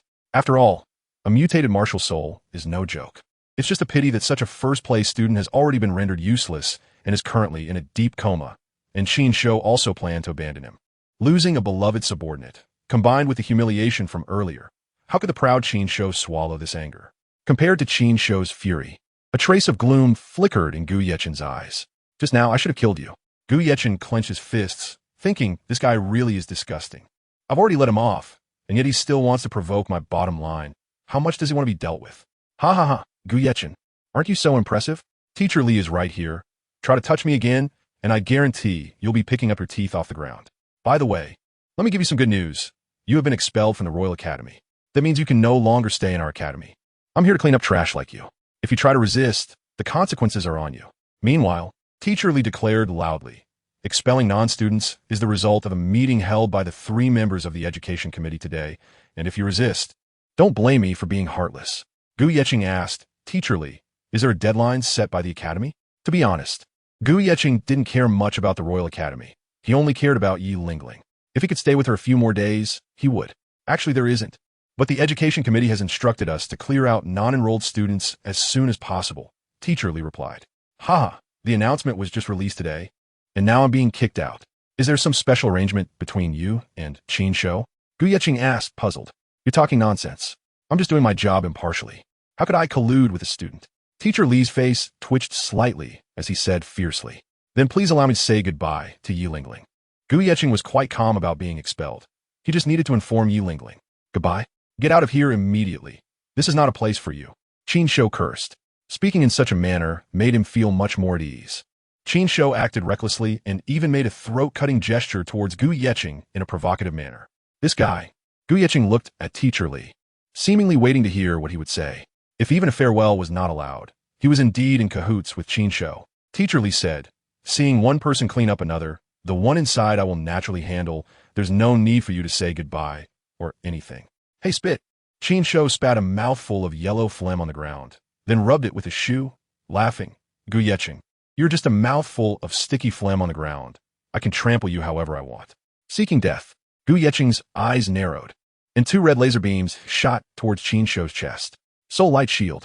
Seeing this, Teacher Li immediately cast a Soul Power Shield and quickly moved in front of Qin Shou, then grabbed his shoulder to dodge the attack.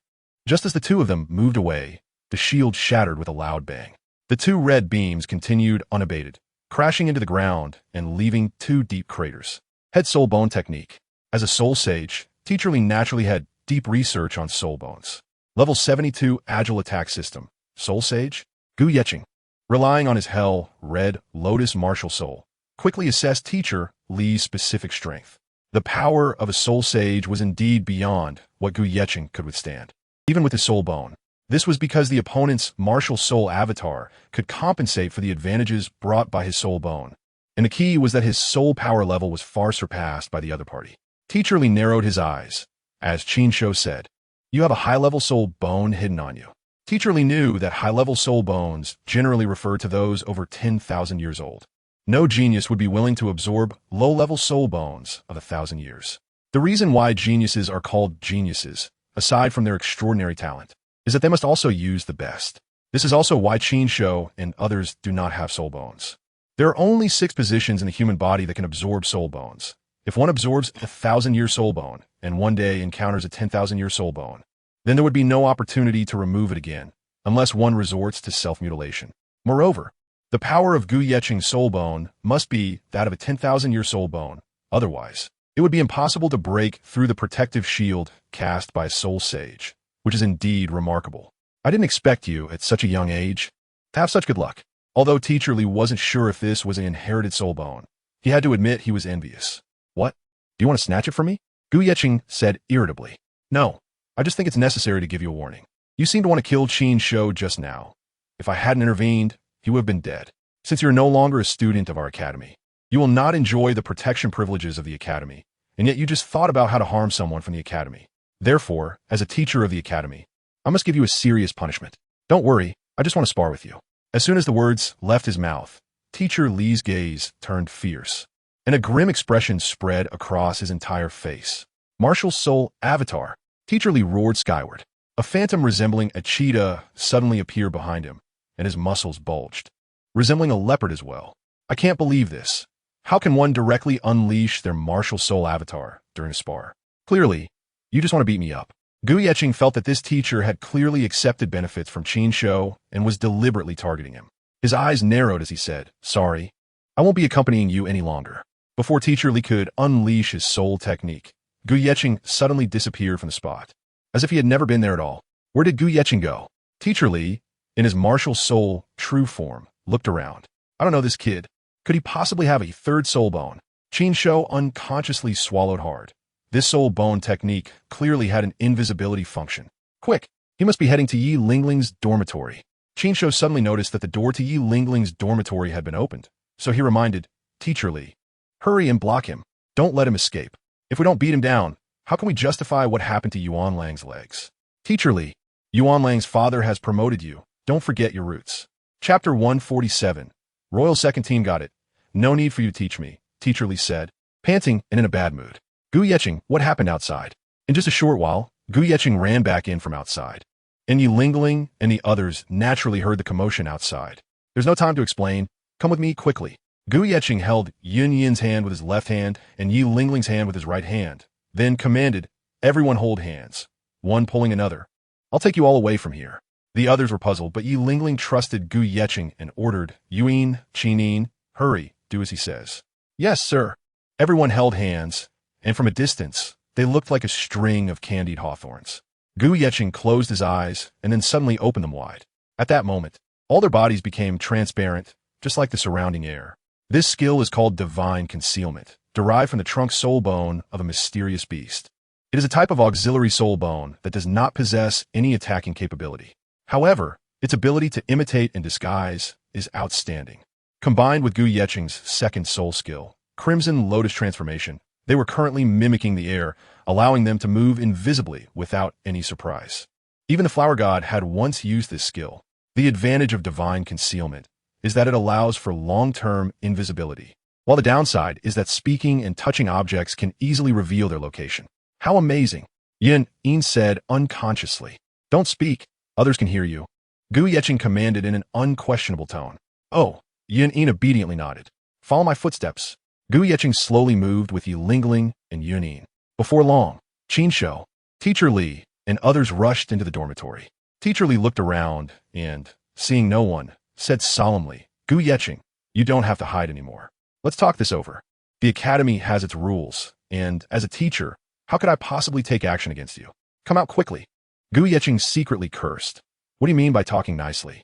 You've already revealed your martial soul's true form. Do you take me for a fool? Damn it." Ignoring Teacher Li, Gu Yeqing and the others continued to maintain their stealth state. Qin Shou immediately reminded, "Quick, block the doorway. Don't let them escape." Teacher Li stepped back slowly to the doorway, his soul rings constantly pulsating, ready to unleash his soul skills at any moment. A group of fools, thinking that guarding the doorway would keep them safe? Take my punch. Gu Yeqing's voice suddenly rang out, followed by a massive titan giant ape fist crashing out. Faced with such an oppressive force, no one could relax. Sixth soul skill, Cheetah Strike. Teacher Li also unleashed his sixth soul skill to counter the impact. As the soul skill in front was almost useless, a yellow energy leopard head collided with a red energy giant ape arm. With a loud bang, the two energies clashed and canceled each other out, but the energy shockwave violently cracked the walls of the dormitory. Moreover, Teacher Li and the others were pushed back by the shockwave, clearly indicating that the Titan giant ape soul bone had some advantage. By the time everyone stabilized themselves, Gu Yeqing and the others had already escaped through the cracked wall. Damn it, he got away. Qin Shou gritted his teeth. He had initially planned to let a soul saint deal with him, hoping to beat him down and throw him out, then let the family handle the rest. But unexpectedly, he still had tricks up his sleeve. How many secrets does Gu Yeqing have? 3 high-level soul bones. Qin Shou suddenly felt that this world was unfair. Why didn't he have even one? Did he really have to go to the auction house? But the competition for 10,000-year soul bones in the auction house was extremely fierce, and they weren't auctioned every year. It might take 3 years for a 10,000-year soul bone to appear. Moreover, the inherited soul bones in his family were all on his father, Qin Burui. Narrowing his eyes, he secretly thought, no matter what, I must obtain his soul bones. A lowly person like him doesn't he deserve to possess soul bones? Qin Shou knew that Gu Yeqing came from a poor background. He had relied on Yi Lingling's father to get into the academy. But he couldn't imagine where Gu Yeqing's soul bones came from. Did he discover some treasure? Qin Shou, I can't help you this time. Teacher Li spread his hands helplessly. His abilities were limited. In a direct confrontation, he could take down Gu Yeqing, but the other stealth skill was unsolvable.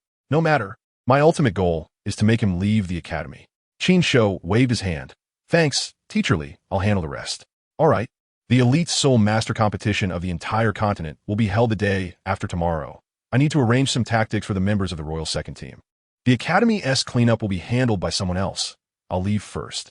Helping the Empire gain honor is what I need to do now. Additionally, all the facility damages here will be counted on your head. Okay, no problem, go ahead.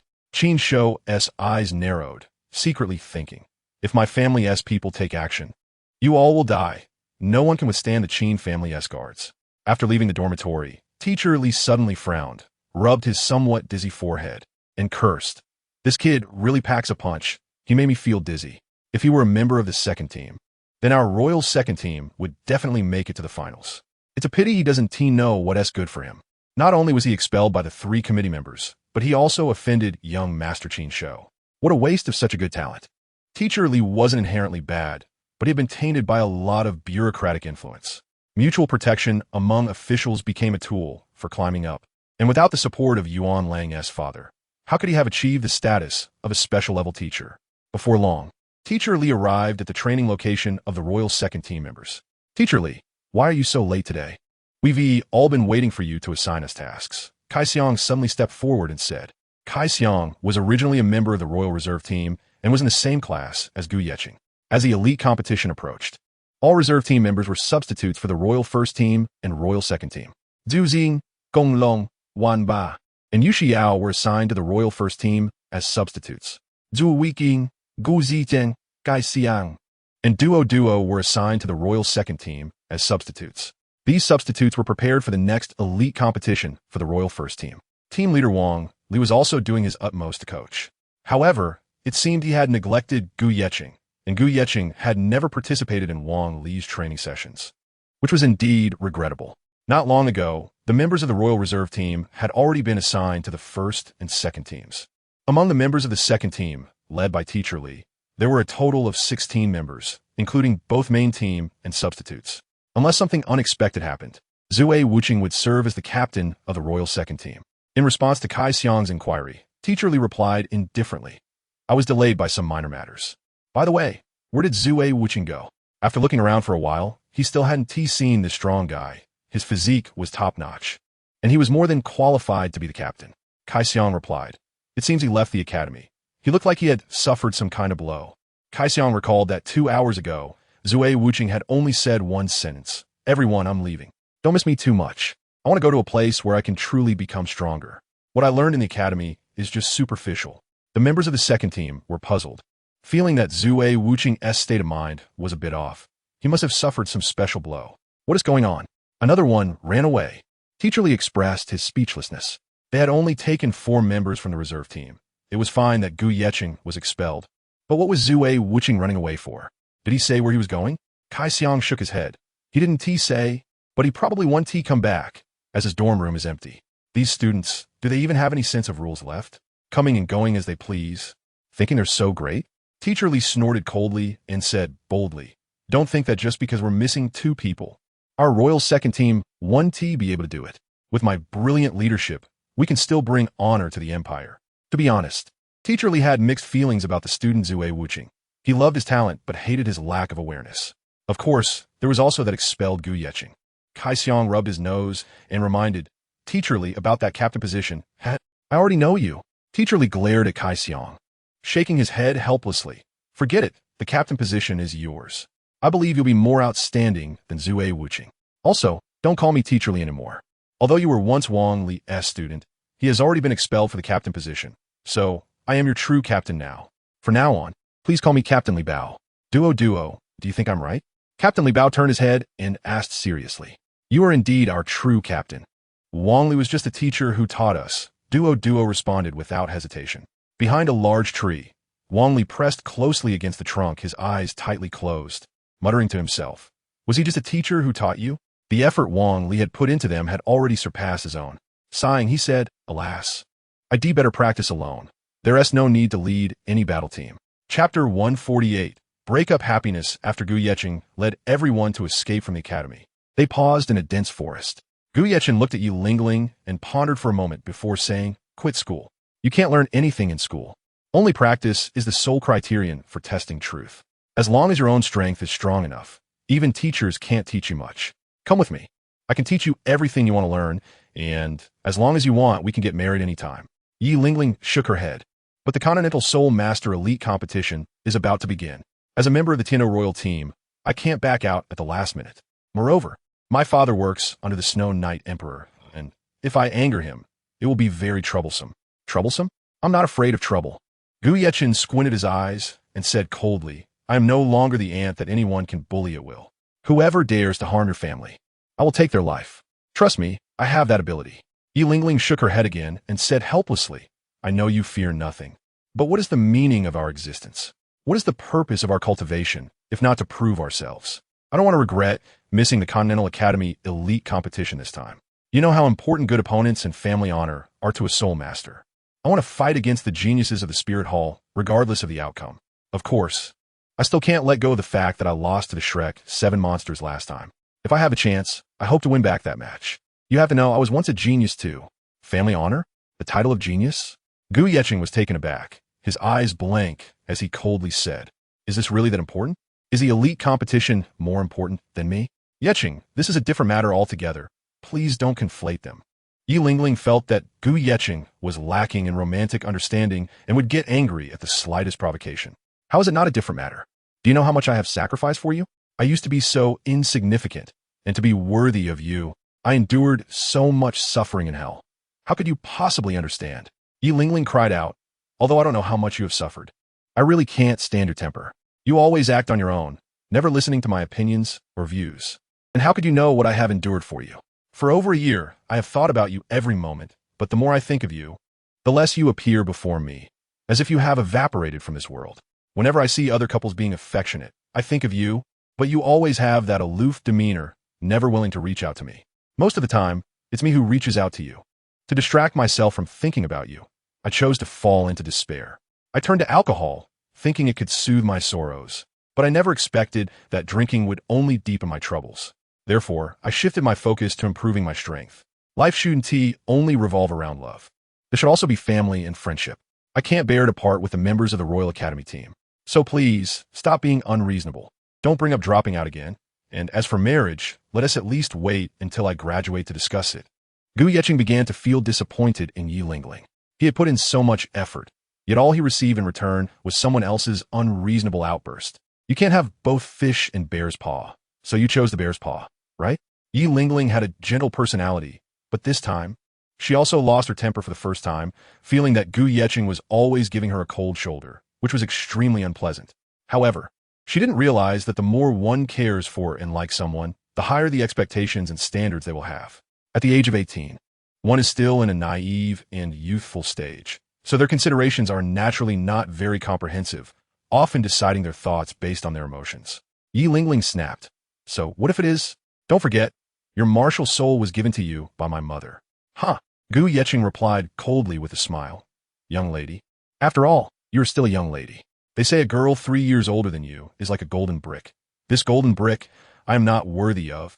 Gu Yeqing is indeed 3 years younger than Yi Lingling, but because Gu Yeqing has a more mature psychological age, there aren't really any significant issues when they are together. However, unexpectedly, due to the elite competition, the two originally loving couples have turned into adversaries, as if they will never interact again. If you still bring up the matter of rewarding martial spirits, I feel that as long as I give you a martial spirit, I would owe you nothing. Gu Yeqing listened to the tone, feeling as if he was being mocked for being a freeloader and a sycophant at that, having achieved today as status by climbing the social ladder. How could he not be angry in the face of such words? Similarly, Yi Lingling became extremely angry upon hearing Gu Yeqing's harsh words. What? From your tone, are you trying to break up with me? Gu Yeqing shrugged nonchalantly. You said it yourself. I didn't take the initiative to break up. Fine. Gu Yeqing, you ungrateful guy. Let's cut ties from now on. I'll go my way, and you go yours. Don't come begging me to get back together later. There are so many people who like me. I don't need to hang myself on your tree. Gu Yeqing raised his eyebrows and said nonchalantly, if we break up, then we break up. Who's afraid of whom? It's as if I can't live without you. I have people who like me too. You can find your ideal partner, and I can find my dream goddess. Yi Lingling pointed at him and said, don't regret it. Without you, I will still be very happy and joyful. I have my brother Yu Tianheng, who cares about me. I have my brother Yu Feng, who likes me. And I have countless fans and audience who admire me. Moreover, I even have competitors like Tang San. Gu Yeqing fell silent, not saying another word, because these words deeply pierced his heart, as if he were a jealous person. After a long while, he finally managed to squeeze out a sentence. Go find your Tianheng and Yufeng. Gu Yeqing flicked his sleeve and turned away, not wanting to meddle in others' affairs. Though he had good intentions, he was treated like a fool. Since you enjoy participating in that so-called elite competition so much, go ahead and participate. Without my interference, perhaps you'll be a bit happier. By the way, I can't return your martial soul, so take this 90,000-year-old armed spirit bone as compensation for the past. Gu Yeqing casually tossed a soul bone that shimmered with a peculiar light, causing it to float under the influence of soul power. He chuckled. It seems you are still someone who understands right and wrong. All right, I'll accept it. As the armed soul bone slowly floated toward her, Yi Lingling raised her hand to catch it. Since they had already broken up, there was no need for anything of sentimental value between them. I'll return the bracelet you gave me, and please return my begonia leaf hairpin. Here, all for you. Gu Yeqing turned around, somewhat impatient, while taking out those items, most of which were purchased by Yi Lingling. Before long, he had thrown out almost everything. Looking at the items scattered on the ground, Yinin wanted to pick them up, but was scolded by Yi Lingling. Don't pick them up. These things have no meaning anymore. Gu Yeqing thought to himself, if you don't pick it up, then I won't pick it up either. Suddenly, Gu Yeqing remembered that these 9 maidens seemed to be the grand finale he had purchased. However, they only listened to Yi Lingling's words, and no matter what he said, they wouldn't follow his orders. After thinking about it, he decided to let it go. This gift would be the last one after their breakup. Chapter 149, Opening Ceremony of the Competition. Gu Yeqing didn't think much, and, after a moment of silence, he waved his sleeve and left. He wanted to return to his Huangquan pavilion, because there was no suspicion or doubt, no complaints or disdain, only obedience. Just like that, the original lovers had a conflict over some trivial issues. Gu Yeqing was still young, and he didn't know how to take care of a girl. All he knew was that concern was everything. However, that was not true love, which also required tolerance and understanding. 7 days later, when Gu Yeqing was sitting on the sofa in the restaurant, lost in thought, Hong Chun slowly walked over. Hong Chun waved to the maid behind her, then took out a purple gold card worth 5 million. Master, this is the profit from our Huangquan pavilion since we switched to selling medicinal materials in the past year. Gu Yeqing casually took it and said, have you withdrawn your share of the dividends? Don't worry, my share of the profits has already been deducted, Hong Chun said. By the way, the Elite Soul Master competition for the entire continent has already opened today. Do you want to go and observe? Perhaps it won't be so boring. Hong Chun was very perceptive.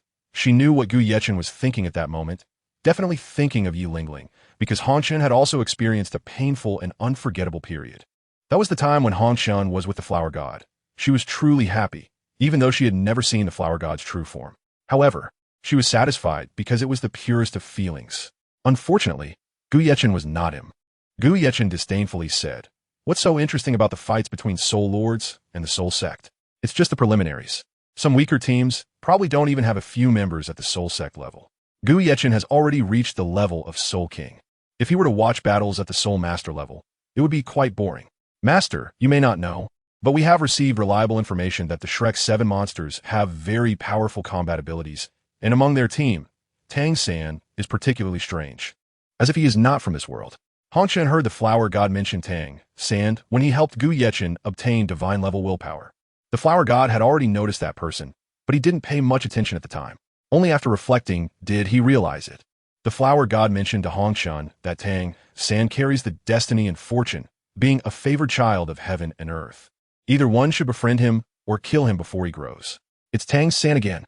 Gu Yechen squinted his eyes. He had once vowed to settle accounts with him, but out of respect for Yi Lingling, he refrained from causing trouble.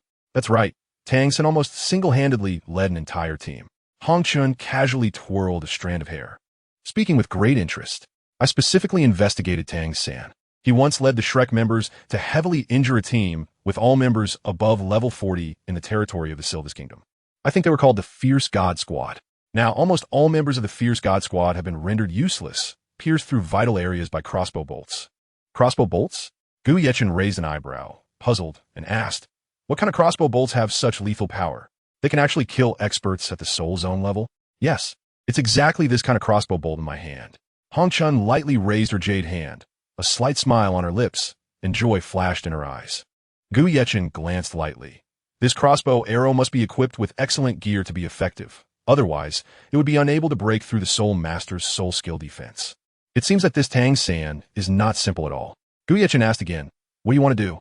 Hong Chun smiled like a flower and said, "If we obtain such exquisite equipment, or simply capture Tang San, then our Huangquan Pavilion strength will significantly increase. At that time, we might be able to stand on equal footing with the 7 major sects and no longer have to hide here. Don't think I don't know your little thoughts. You want to use the power of Huangquan Pavilion to take revenge for your deceased family. In your heart, there is a hatred that you want to avenge against the Sotuo auction house." Gu Yechen had long suspected Hong Chun's ambitions, but he had promised the Flower God that he would not take action against Hong Chun. This power was established by the Flower God for you, and you can mobilize the personnel as you wish. However, before you take action, you must inform me. Is that okay? Gu Yechen felt it was necessary to help Hong Chun a little. However, he didn't like Hong Chun's arrogance. It seems I can't hide it from you after all." Hong Chun smiled charmingly and then said, "I will naturally inform the Pavilion Master, but are you really not interested in the Zhuge Divine Crossbow created by Tang San? You should know that they were able to instantly incapacitate a Soul Master team with this crossbow." Instantly incapacitate? Gu Yechen's lips curled slightly as he murmured to himself, "Interesting. This person is getting more and more interesting. There are actually such strange things. Let's go, let's take a look. I want to see what else this Tang San can do besides the Soul Bones." The opening ceremony of the Continental Advanced Soul Master Academy Elite Competition was held in Tiando City, attracting not only the ceremony itself, but also nobles and commoners. Tickets for the opening ceremony and preliminary rounds had sold out days ago. However, there were still some high-priced scalper tickets available on the market, and for Gu Yechen, spending a fortune to buy them was naturally easy. All participants in the competition would have an age limit of 25 years. Therefore, those who could participate in the elite competition were all talented players, and they could easily reach the strength of Soul Emperors in the future. Such scenes were rare. The streets and alleys of Tiando City hardly saw young Soul Masters, as boys and girls were inexplicably in awe of these geniuses. To avoid chaos, the Empire dispatched a considerable number of city defense troops to maintain order. Wow, there's so many people here. Shuewu looked around. The entrance to the competition venue in Tiando City was indeed a sea of people, with heads bobbing everywhere. "Yes, so many people," Shui Binger said softly. "Sister, do you think Gu Yechen will come?" Shui Wu surprisingly did not find Gu Yechen's name among the participating teams, fearing he might not even make it as a substitute, which would be too tragic. Shui Binger pursed her lips, remained silent, and just shook her head quietly. Do you hope he will come to watch you compete? Shui Wu said teasingly, as if she had long since bound the two of them together. Don't talk nonsense. He should have someone he likes by now. When mentioning Gu Yechen, Shui Binger's cheeks turned slightly red. Even though she knew he might have a girlfriend, she couldn't help but think of that person. Feelings arising from nowhere and deepening. Sigh. Shui Binger smiled bitterly and shook her head, knowing she had no hope. She had even reminded Gu Yechen to visit her at the Tianshui Academy, but he was like a block of wood and didn't come to find her.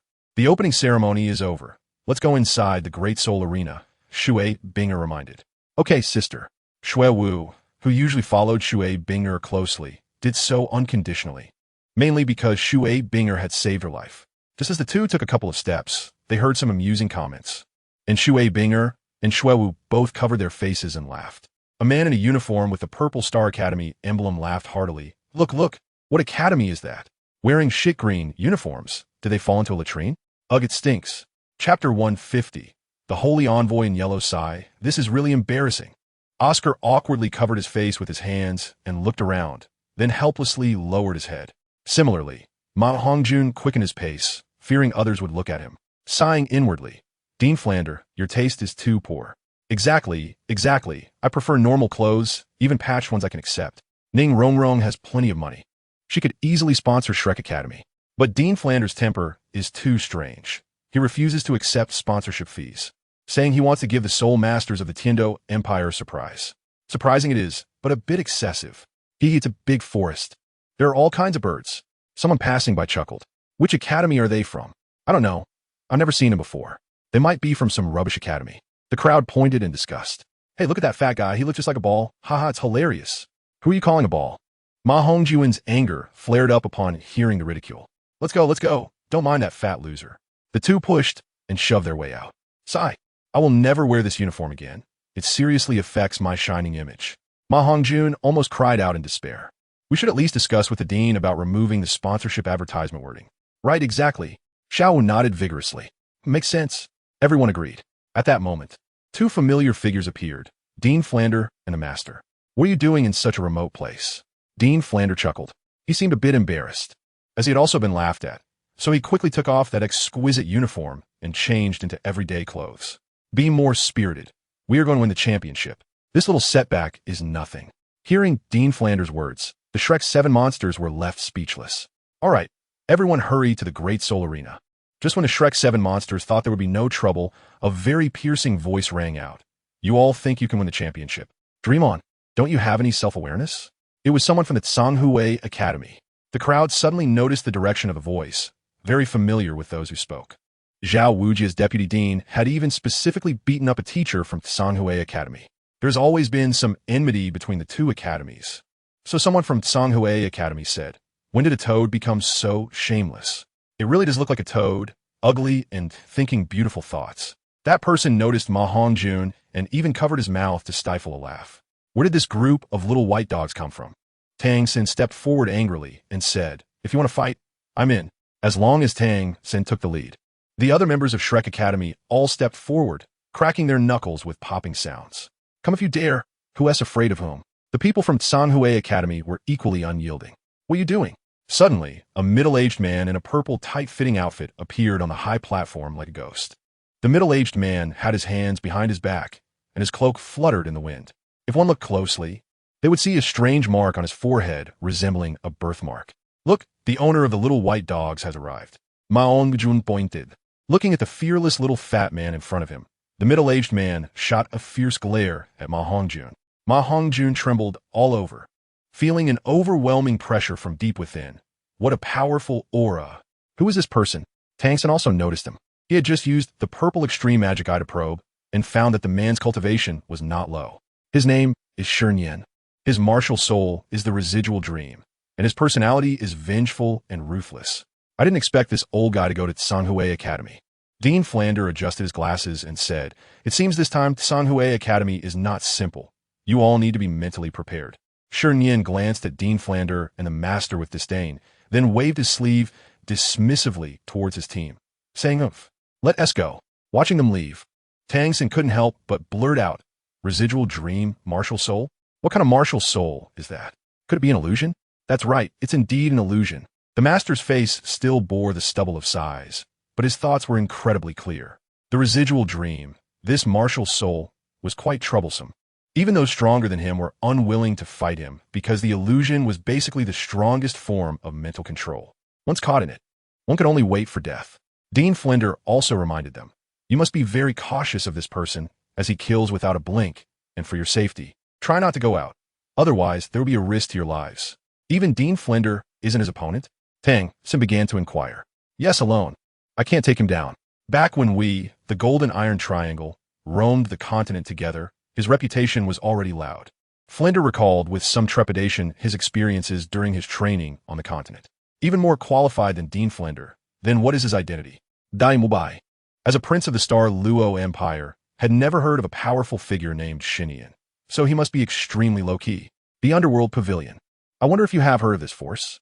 Flender suddenly said. Tang San and Dai Mubai shook their heads. They had never heard of this force. Not to mention that the 7 great sects did not have the Underworld Pavilion. Even the reputation of the blacksmithing family was more prominent than theirs. "I know of this force. My father once told me that if you encounter someone from this force on the road, you have only 2 choices. Either choose to flee or choose to fight to the death, and there's basically no option for negotiation. They're the most evil force on this continent. As long as you can afford the price, they would even kill common people." Ningronggrong krekalet. As if in her mind, bad was bad, and good was good, with absolutely no qualities in between. "You are right. It is this evil force." Flender nodded. "Shinian is one of these forces. I remember that during that battle, someone seemed to be called the Holy Messenger in yellow. Whether it's Shinian or the Underworld Pavilion, you should try to avoid them as much as possible. They are not easy to deal with, and can be even more ruthless than Douluo. Since this force is so infamous, why doesn't the Empire eliminate them?" Tang Sin squinted. He despised such malicious forces. Because in the legendary Underworld Pavilion, there are titled Douluo stationed there, and some great nobles have secret dealings with them. In the past year, for some reason, there has suddenly been no news about them on the continent. But today's Shinian has indeed surprised me. Tang San snorted coldly. Since this force is so cruel, then there's no need to be polite towards them. If possible, when fighting against Songhui Academy, we should strike harder. Summary: Gu Yeqing was deemed to have no potential during the martial soul awakening ceremony, and thus he was buried by this merciless world for a full 7 years. Until he turned 13, Gu Yeqing met the benefactor of his life, which allowed him to undergo a second awakening of his martial soul. After roaming with his new martial soul for a long time, he unexpectedly discovered that the most powerful martial soul was actually the scythe martial soul that had always been buried. With eyes that can observe the sun and moon, hands that can pluck the stars, a heart that can hold the world, and feet that can walk in the void, I possess a death god scythe. And killing the enemy only requires 1 strike.